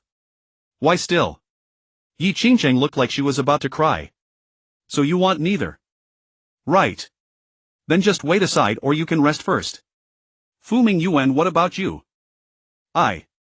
Fu Mingyuan hesitated, then bit her lip, her face flushing as she turned away. I flashed to her side and wrapped my arm around her waist. Both of you refusing won't do, I'll be unhappy.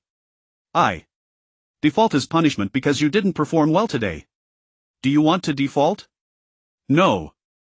Then what do you choose? Reward, she said, her face crimson. I lifted her chin and said, then why is my wife dressed so formally today? Didn't I say that after reporting we'd go straight to rest? It won't happen again, she murmured in a voice as soft as a mosquito's. I hope you keep your word. Tonight I'll go through a bit more trouble. After they fell asleep I left the room. Though I knew Yi Qingcheng was only pretending to sleep, I didn't call her out. I hoped she could get some rest. Charming women takes time, and though I had tried to make them useful I still had to race against time to grow stronger. Anyway, I was still full of energy. After all, I hadn't gone all the way with Fu Mingyuan, and being a third-stage zombie with lightning tempering constantly restoring me, even if I had, she wouldn't have drained me. I didn't leave the subway station. Instead I found a quiet room to go into seclusion. I planned to summarize the various issues I had encountered these days and start conceiving the other two transformations of my backup body. The Earthgold Heavenly Dragon form also needed refinement as its weaknesses had been exposed in actual combat. First, its offensive power, or rather destructive power, was insufficient. Thunder Sovereign granted me mastery over numerous lightning abilities, but no matter the type they all shared the inherent nature of lightning, strong lethality against living beings but lacking in destructive force. Of course, my close combat destructive power was still formidable thanks to my robust physique, and I had never used the giant transformation technique, which should be even more devastating. But abilities are often fraught with danger. Without knowing the enemy's abilities, charging in recklessly could lead to a fatal trap. Thus I needed longer range, more powerful attacks to ensure I wouldn't seem too feeble when probing enemies. Shadow guards, for instance, could be used remotely, but they excelled only in stealth. Their offensive power was too weak, useful only for dealing with weak foes or performing assassinations. However, against highly defensive opponents they were nearly useless. Today the third-stage zombie's mental attack instantly shattered one, making it even more pathetic than Soul Spike. Clearly they weren't suited for direct combat. Of course, the Shadow Guard's strength was closely tied to mental power. Perhaps when my spiritual strength increased they would become stronger. But for now they were weak. After much deliberation I still decided not to add a powerful long-range destructive ability to the Earthgold Heavenly Dragon form. Because I realized I already had one. Weren't the bombs made from space bubbles exactly that? And wasn't the melt flow solidification whip-like manipulation also one? I just hadn't developed them well enough to use proficiently. If I could master them there was still great room for improvement. However, another flaw of the Earthgold Heavenly Dragon form demanded attention: it couldn't outrun a fighter jet. While that might be a high demand, fighter jets are built for extreme speed, it was still a problem. But I couldn't be completely helpless against fighter jets. Last time being kited by a fighter jet was infuriating. I only managed to force it back by laying void mines without shooting down even one. How frustrating. If only I had a Tai's blink, at least a short burst of speed could catch up to a fighter jet. But unfortunately space abilities are rare and I haven't obtained a second one yet. After much thought I still didn't add a new ability to counter fighter jets. I suddenly realized I already had the means, I just hadn't developed my abilities well. For instance, if I attached a launcher to my space bubble like a sniper rifle or even made the bubble into bullets, what would happen? See? Doesn't that open up new possibilities? I can't catch up to you. Is it not enough if I keep you in my sights from a distance? If I hit you or strike near you and then detonate, as long as you're within the blast radius you could fighter jet. Moreover, this conveniently resolves my shortage of a long-range high-powered weapon. How wonderful indeed. A perfect twofold boon. Truly my mastery of powers remains too limited and I find myself beset with weaknesses, pathetically so. At first I thought that powers should be magic clashes or duels of martial arts, but my thinking was still too narrow. Integrating technology is not without merit and even seems more practical. So it seems I must learn to craft guns, especially bullets. Even if I can't manufacture them from scratch, at least I should embed space bubbles into the bullet heads and practice shooting as well. Moreover, the specifications of space bubbles must be standardized. Outer and inner dimensions should come in multiple standards to control power and to facilitate mass production for a variety of uses. Controlling the power is especially important for bullets. After all, bullets are usually fired as single shots, but space bubbles are meant to explode. If power is not well controlled, you may blow up a target you didn't intend to. And different payloads will yield different explosion effects. These must be tested extensively and used often to better understand their patterns and achieve superior outcomes. Since there isn't much to change about the D-Gene Tianlongren, I shall begin designing the second and third transformations. For the second transformation, I intend to fashion a master builder dedicated to construction. The meltflow solidification ability is useful, but it has its limits. It does not offer much advantage in large-scale construction. Especially in a city of towering buildings, meltflow solidification is slow at demolishing structures, not to mention constructing them. So I plan to forge several powers advantageous to construction, gather them into a single transformation so that during large-scale construction I won't be stretched thin. Meanwhile, in cities there are vast quantities of cement. How to control its destruction and resolidification becomes a major problem. I selected and tested several earth element control powers. I expected cement to be earth attribute, but found that while earth-type abilities do have some effect on cement, the results were unsatisfactory. Thus I tried the specialized rock attribute within the earth-type powers. The effect was remarkable, able to easily destroy and reconstruct cement, fully meeting my requirements. And beyond cement there are abundant metals in high-rise buildings, so metal-type powers cannot be neglected. The pairing of rock and metal forms the basis of the second transformation, the Master Builder. Naturally, which rock-type and metal-type powers to choose requires thoughtful deliberation. After all, there is no Thunder Supreme that fuses all powers of a single attribute, so the choice must be guided by need. Master Builder's skill leans toward construction, so the screening favors powers suitable for building. Yet I am torn about whether to continue using the D-Gene Tianlongren form. If I continue with the D-Gene Tianlongren, that identity would wield too many abilities and I might not be able to balance them at times. But inventing a new form again would be exhausting, and D-Gene Tianlongren is already the strongest corporeal form I can presently imagine. To abandon it would be unwise. Or perhaps change tack. Fashion a D-Gene Builder. Appearance slightly altered but broadly similar to the D-Gene Tianlongren. In that case, whether one tells others that this is the D-Gene Tianlongren's transformation or a distant cousin's, both would pass. Het, I am a genius. That's settled then. So the exterior is decided with a slight change. The D-Gene Tianlongren will be black in color, not the original hue of the D-Gene Dragon. And the D-Gene Builder happens to be dominated by earth, rock and metal attributes, thus using the dragon's original color, glowing gold interlaced with a touch of charred rock, fits perfectly. And meltflow solidification and space bubble will greatly aid construction. They must be incorporated. It might even be justifiable to discard metal-type powers in favor of meltflow solidification, for beyond smelting metals, meltflow solidification can nearly substitute metal-type abilities and can quickly replenish energy. So metal-type abilities require only a single metal refinement.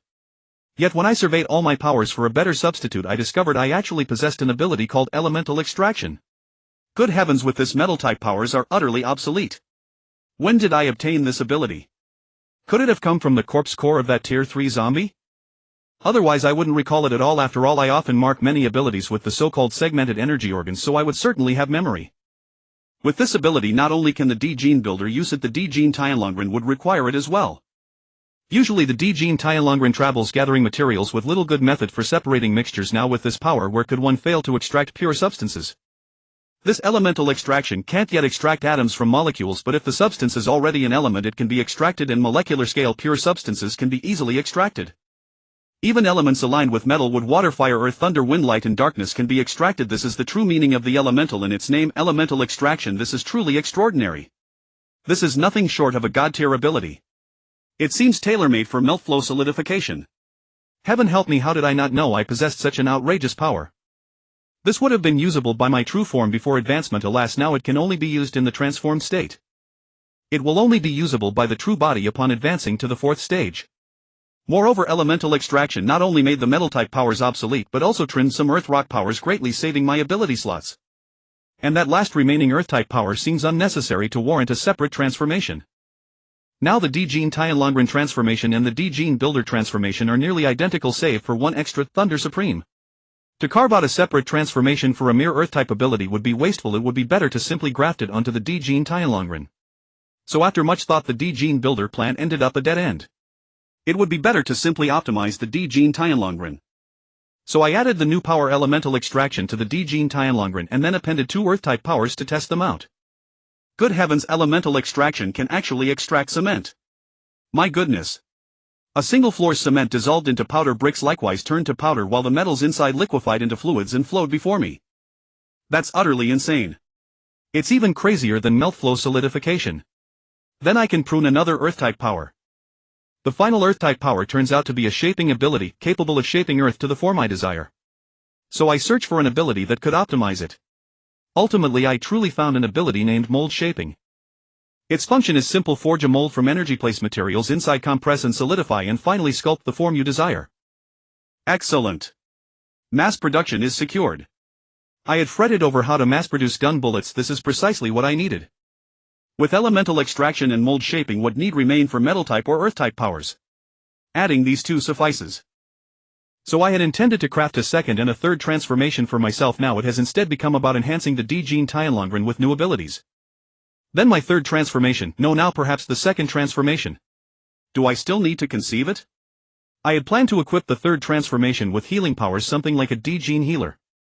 Although my own recovery is formidable, I may still need it, and even if I personally cannot use it, it could heal others. Like Red-Eyed, if I possessed an ability to sever limbs and Reagan, perhaps she would not have to become a zombie. Therefore the healer transformation remains crucial. Many healing-type abilities surpass modern medicine in effect, delivering swift results and saving lives in critical moments. Thus a healer transformation would be a formidable safeguard for those around me. Yet if protection is the aim, is a single healing not too conservative? To fashion a healing-type transformation within the D-Gene Tianlongren form would be a waste of that formidable body if it is to heal alone. So it should not merely be healing, there should also be a formidable defense to shield teammates, a true safeguard. So when a teammate is wounded on the battlefield, I could stride forward, unleash defense, heal on the spot, and bring them back to their feet. Wouldn't that be awesome? Then pair it with a reassuring line, "With me here you're safe." Wouldn't that be full of gravitas? So following this path, it should not be called D-Gene Healer, but rather D-Gene Guardian. I must carefully consider how to design the D-Gene Guardian. The appearance must differ from the D-Gene Tianlongren, but keep a general shape. As for the specific abilities, well, there don't seem to be many strong options for now. I can only cobble together a workable combination. After several attempts at using the abilities element extraction and mold shaping, I discovered that while they were effective, they still had their drawbacks.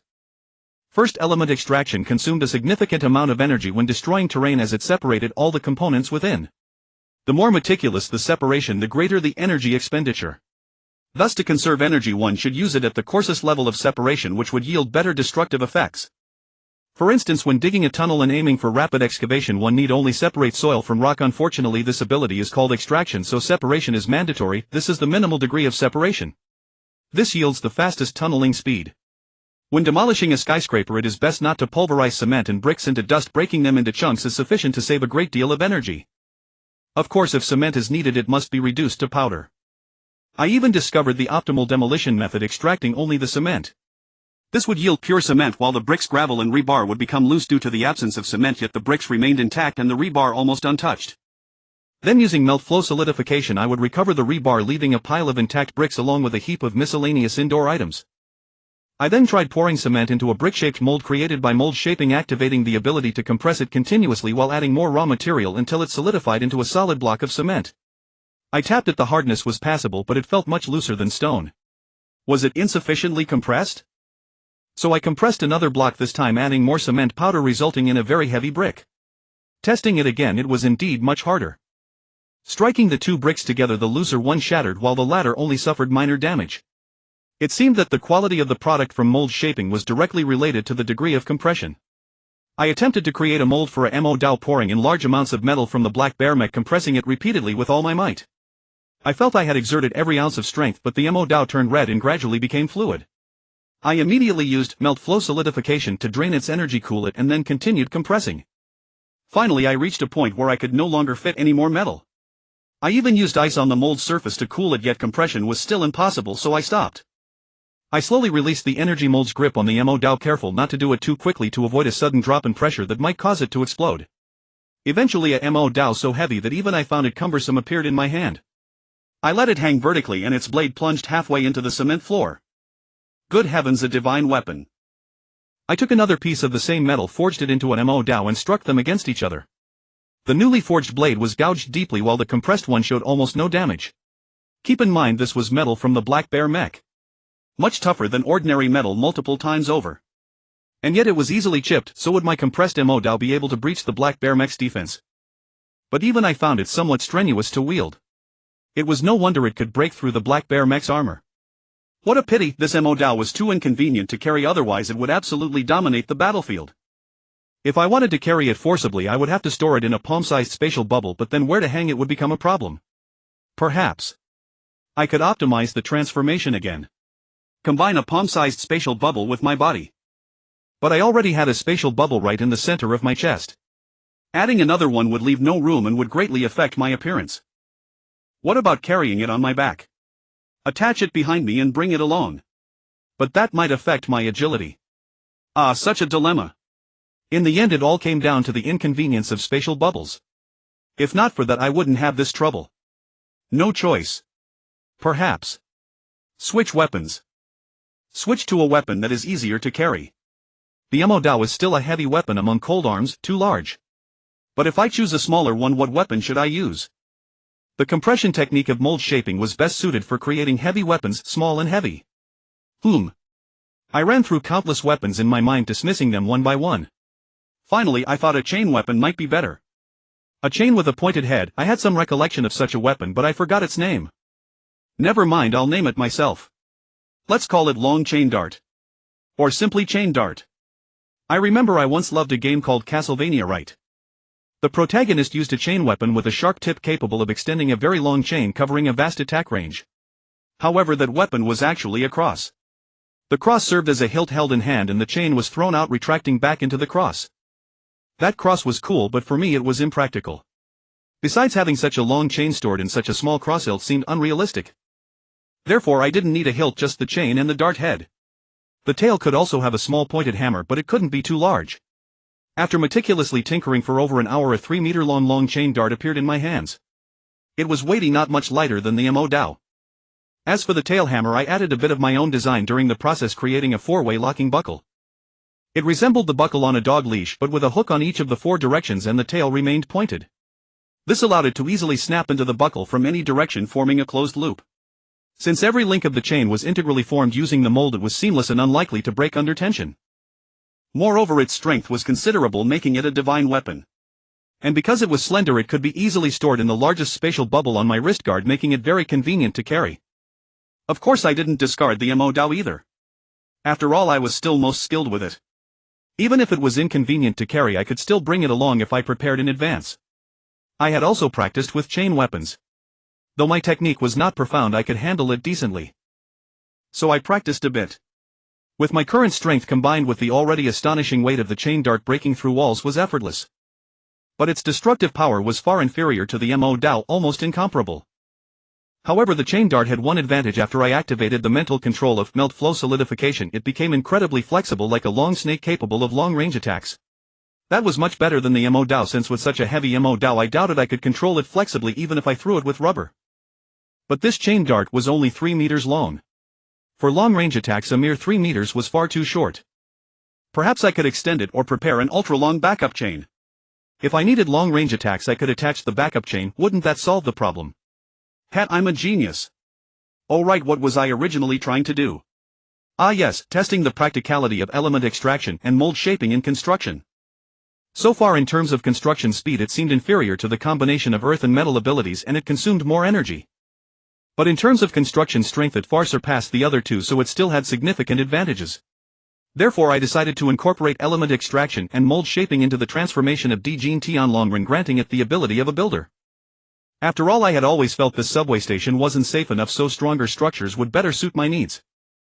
Moreover, element extraction could greatly complement my melt flow solidification, and mold shaping could produce powerful equipment even in batches.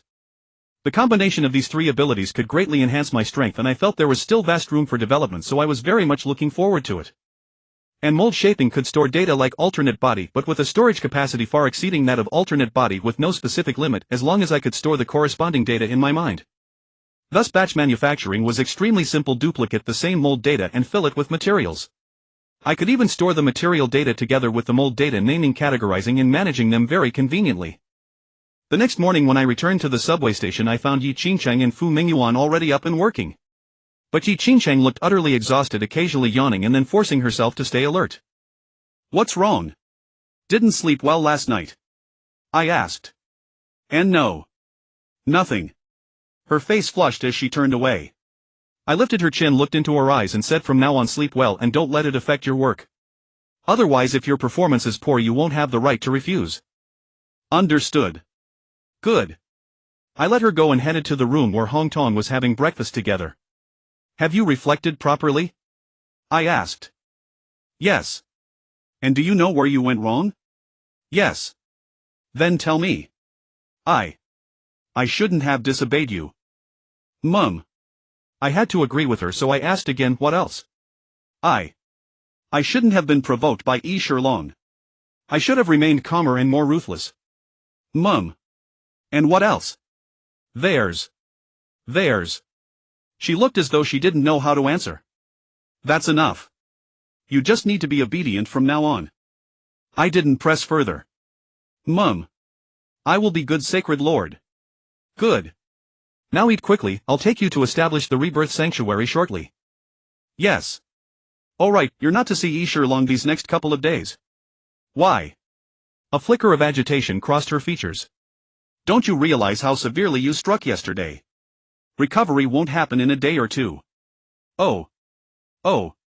She immediately settled back into docility. After the meal, I led her to gather the women, explaining the rebirth sanctuary's principles and its general operations, then invited any willing to join. I had assumed most would eagerly throw themselves in, given it offered them a path toward vengeance. In truth, however, fewer than a quarter responded, and even among those most were already imprisoned. Though the prison population was naturally larger, the women seized to serve the officers showed an even lower response rate. I made no attempt to force anyone. The rebirth sanctuary required only those who truly believed and rallied to its cause, ideally driven by genuine hatred. Without the courage to seek revenge, joining would be meaningless. Thus the women were divided, the few who joined the rebirth sanctuary, the majority placed under Yiqingqing's command to manage affairs within the subway station. Sacred Lord, a woman with still damp tear tracks asked, her eyes burning with hatred, what right do we have to seek vengeance? What use are a handful of powerless women banding together? I will grant you power, but on one condition: show me your effort first. I handed them over to Fu Mengyuan for training, testing their willpower before selecting the strongest to rise through the ranks. Of course, willpower couldn't be judged in just a day or two, so I felt no urgency. Even Hong Tong was placed under Fu Mengyuan's training. While I had no intention of focusing her on physical combat, some basic conditioning was still necessary. Meanwhile, back at the base, consciousness body one was preparing to train the Fong sisters. Brother, where's my breakfast? Fong Xiling wrapped her arms around my neck, clearly eager. Finish training your sister first. All right. Ha. Fong Xianxue looked thoroughly confused. After completing her sister's training, I secretly enjoyed another breakfast, truly a novel experience, unforgettable and deeply satisfying. At noon, inside an office within the subway station, Yiqingqing was sleeping face down on her desk. Consciousness body 2 entered, lifted her gently and cradled her in his arms. Ah. She jolted awake suddenly, hands flying to protect herself, panic in her voice. I was just... It's fine. Rest. I spoke gently, reaching out to stroke her face, using my thumb and index finger to massage her eyebrows, a technique that helps the weary relax quickly. What? Are you afraid of me? She pressed her lips together. If I truly wanted to take you by force, I would have long since acted. Could you have stopped me? So rest easy in my arms, I am not so desperate as to rush. Next time, sleep properly. If you can't find inner peace, you'll fall into my trap sooner or later. She bit her lip, a trace of resentment in her eyes. I activated lightning soul forging slightly, and tiny sparks danced across my palm. She flinched slightly, but when she realized the lightning harmed her not, in fact brought her a sense of calm, she finally relaxed and closed her eyes. Before long she fell into sleep, her breathing steady. 2 hours later she suddenly woke and sat up. What time is it? She asked anxiously. Just 2 in the afternoon. What? 2 hours. Don't worry. I asked Ma Wenfei to help handle some of your work. She froze, her gaze growing complex as she looked at me. Thank you. No need for such formality, madam. I rose to my feet as I replied. Upon hearing the word madam, the faint warmth that had begun to stir in her chest immediately vanished. I used a slight soul-nourishing technique, so you should feel revitalized now. But try not to let this happen again. Proper rest comes from sleeping early. Otherwise... I walked out directly, leaving her alone in thought. Meanwhile, consciousness body 1 of mine was already locked in fierce combat with a third-tier zombie beneath the sea. This third-tier zombie was particularly formidable. It resembled an eel with a long serpentine body, roughly 40 meters in length and 3 to 4 meters in diameter, remarkably thick. Its scarlet skin gleamed with monstrous fangs, and fins rose along its back. It swam with breathtaking speed and possessed an absurdly vast attack range.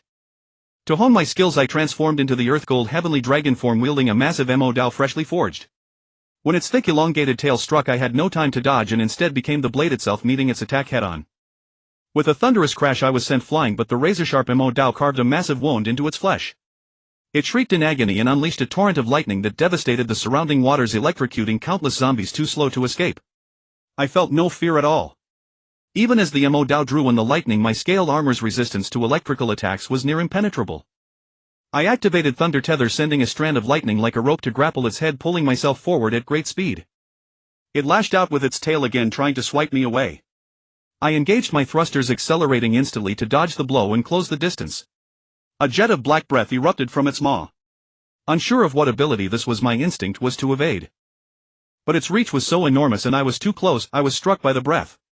My scales immediately showed signs of corrosion, scorched black across a wide area. Fortunately, I broke free from the breath's range in time, sparing me from being dissolved. It tried to bite down again, but I circled swiftly to its rear, driving the Mo deep into its body. Roar! The deafening screech nearly shattered my consciousness. Recovering quickly, I activated molten flow solidification to extend the Mo while simultaneously triggering gigantification to swell my frame. This was my first time using gigantification. As my body expanded, my strength multiplied, but so did the energy cost. My previous form was far too small, barely a scratch to it.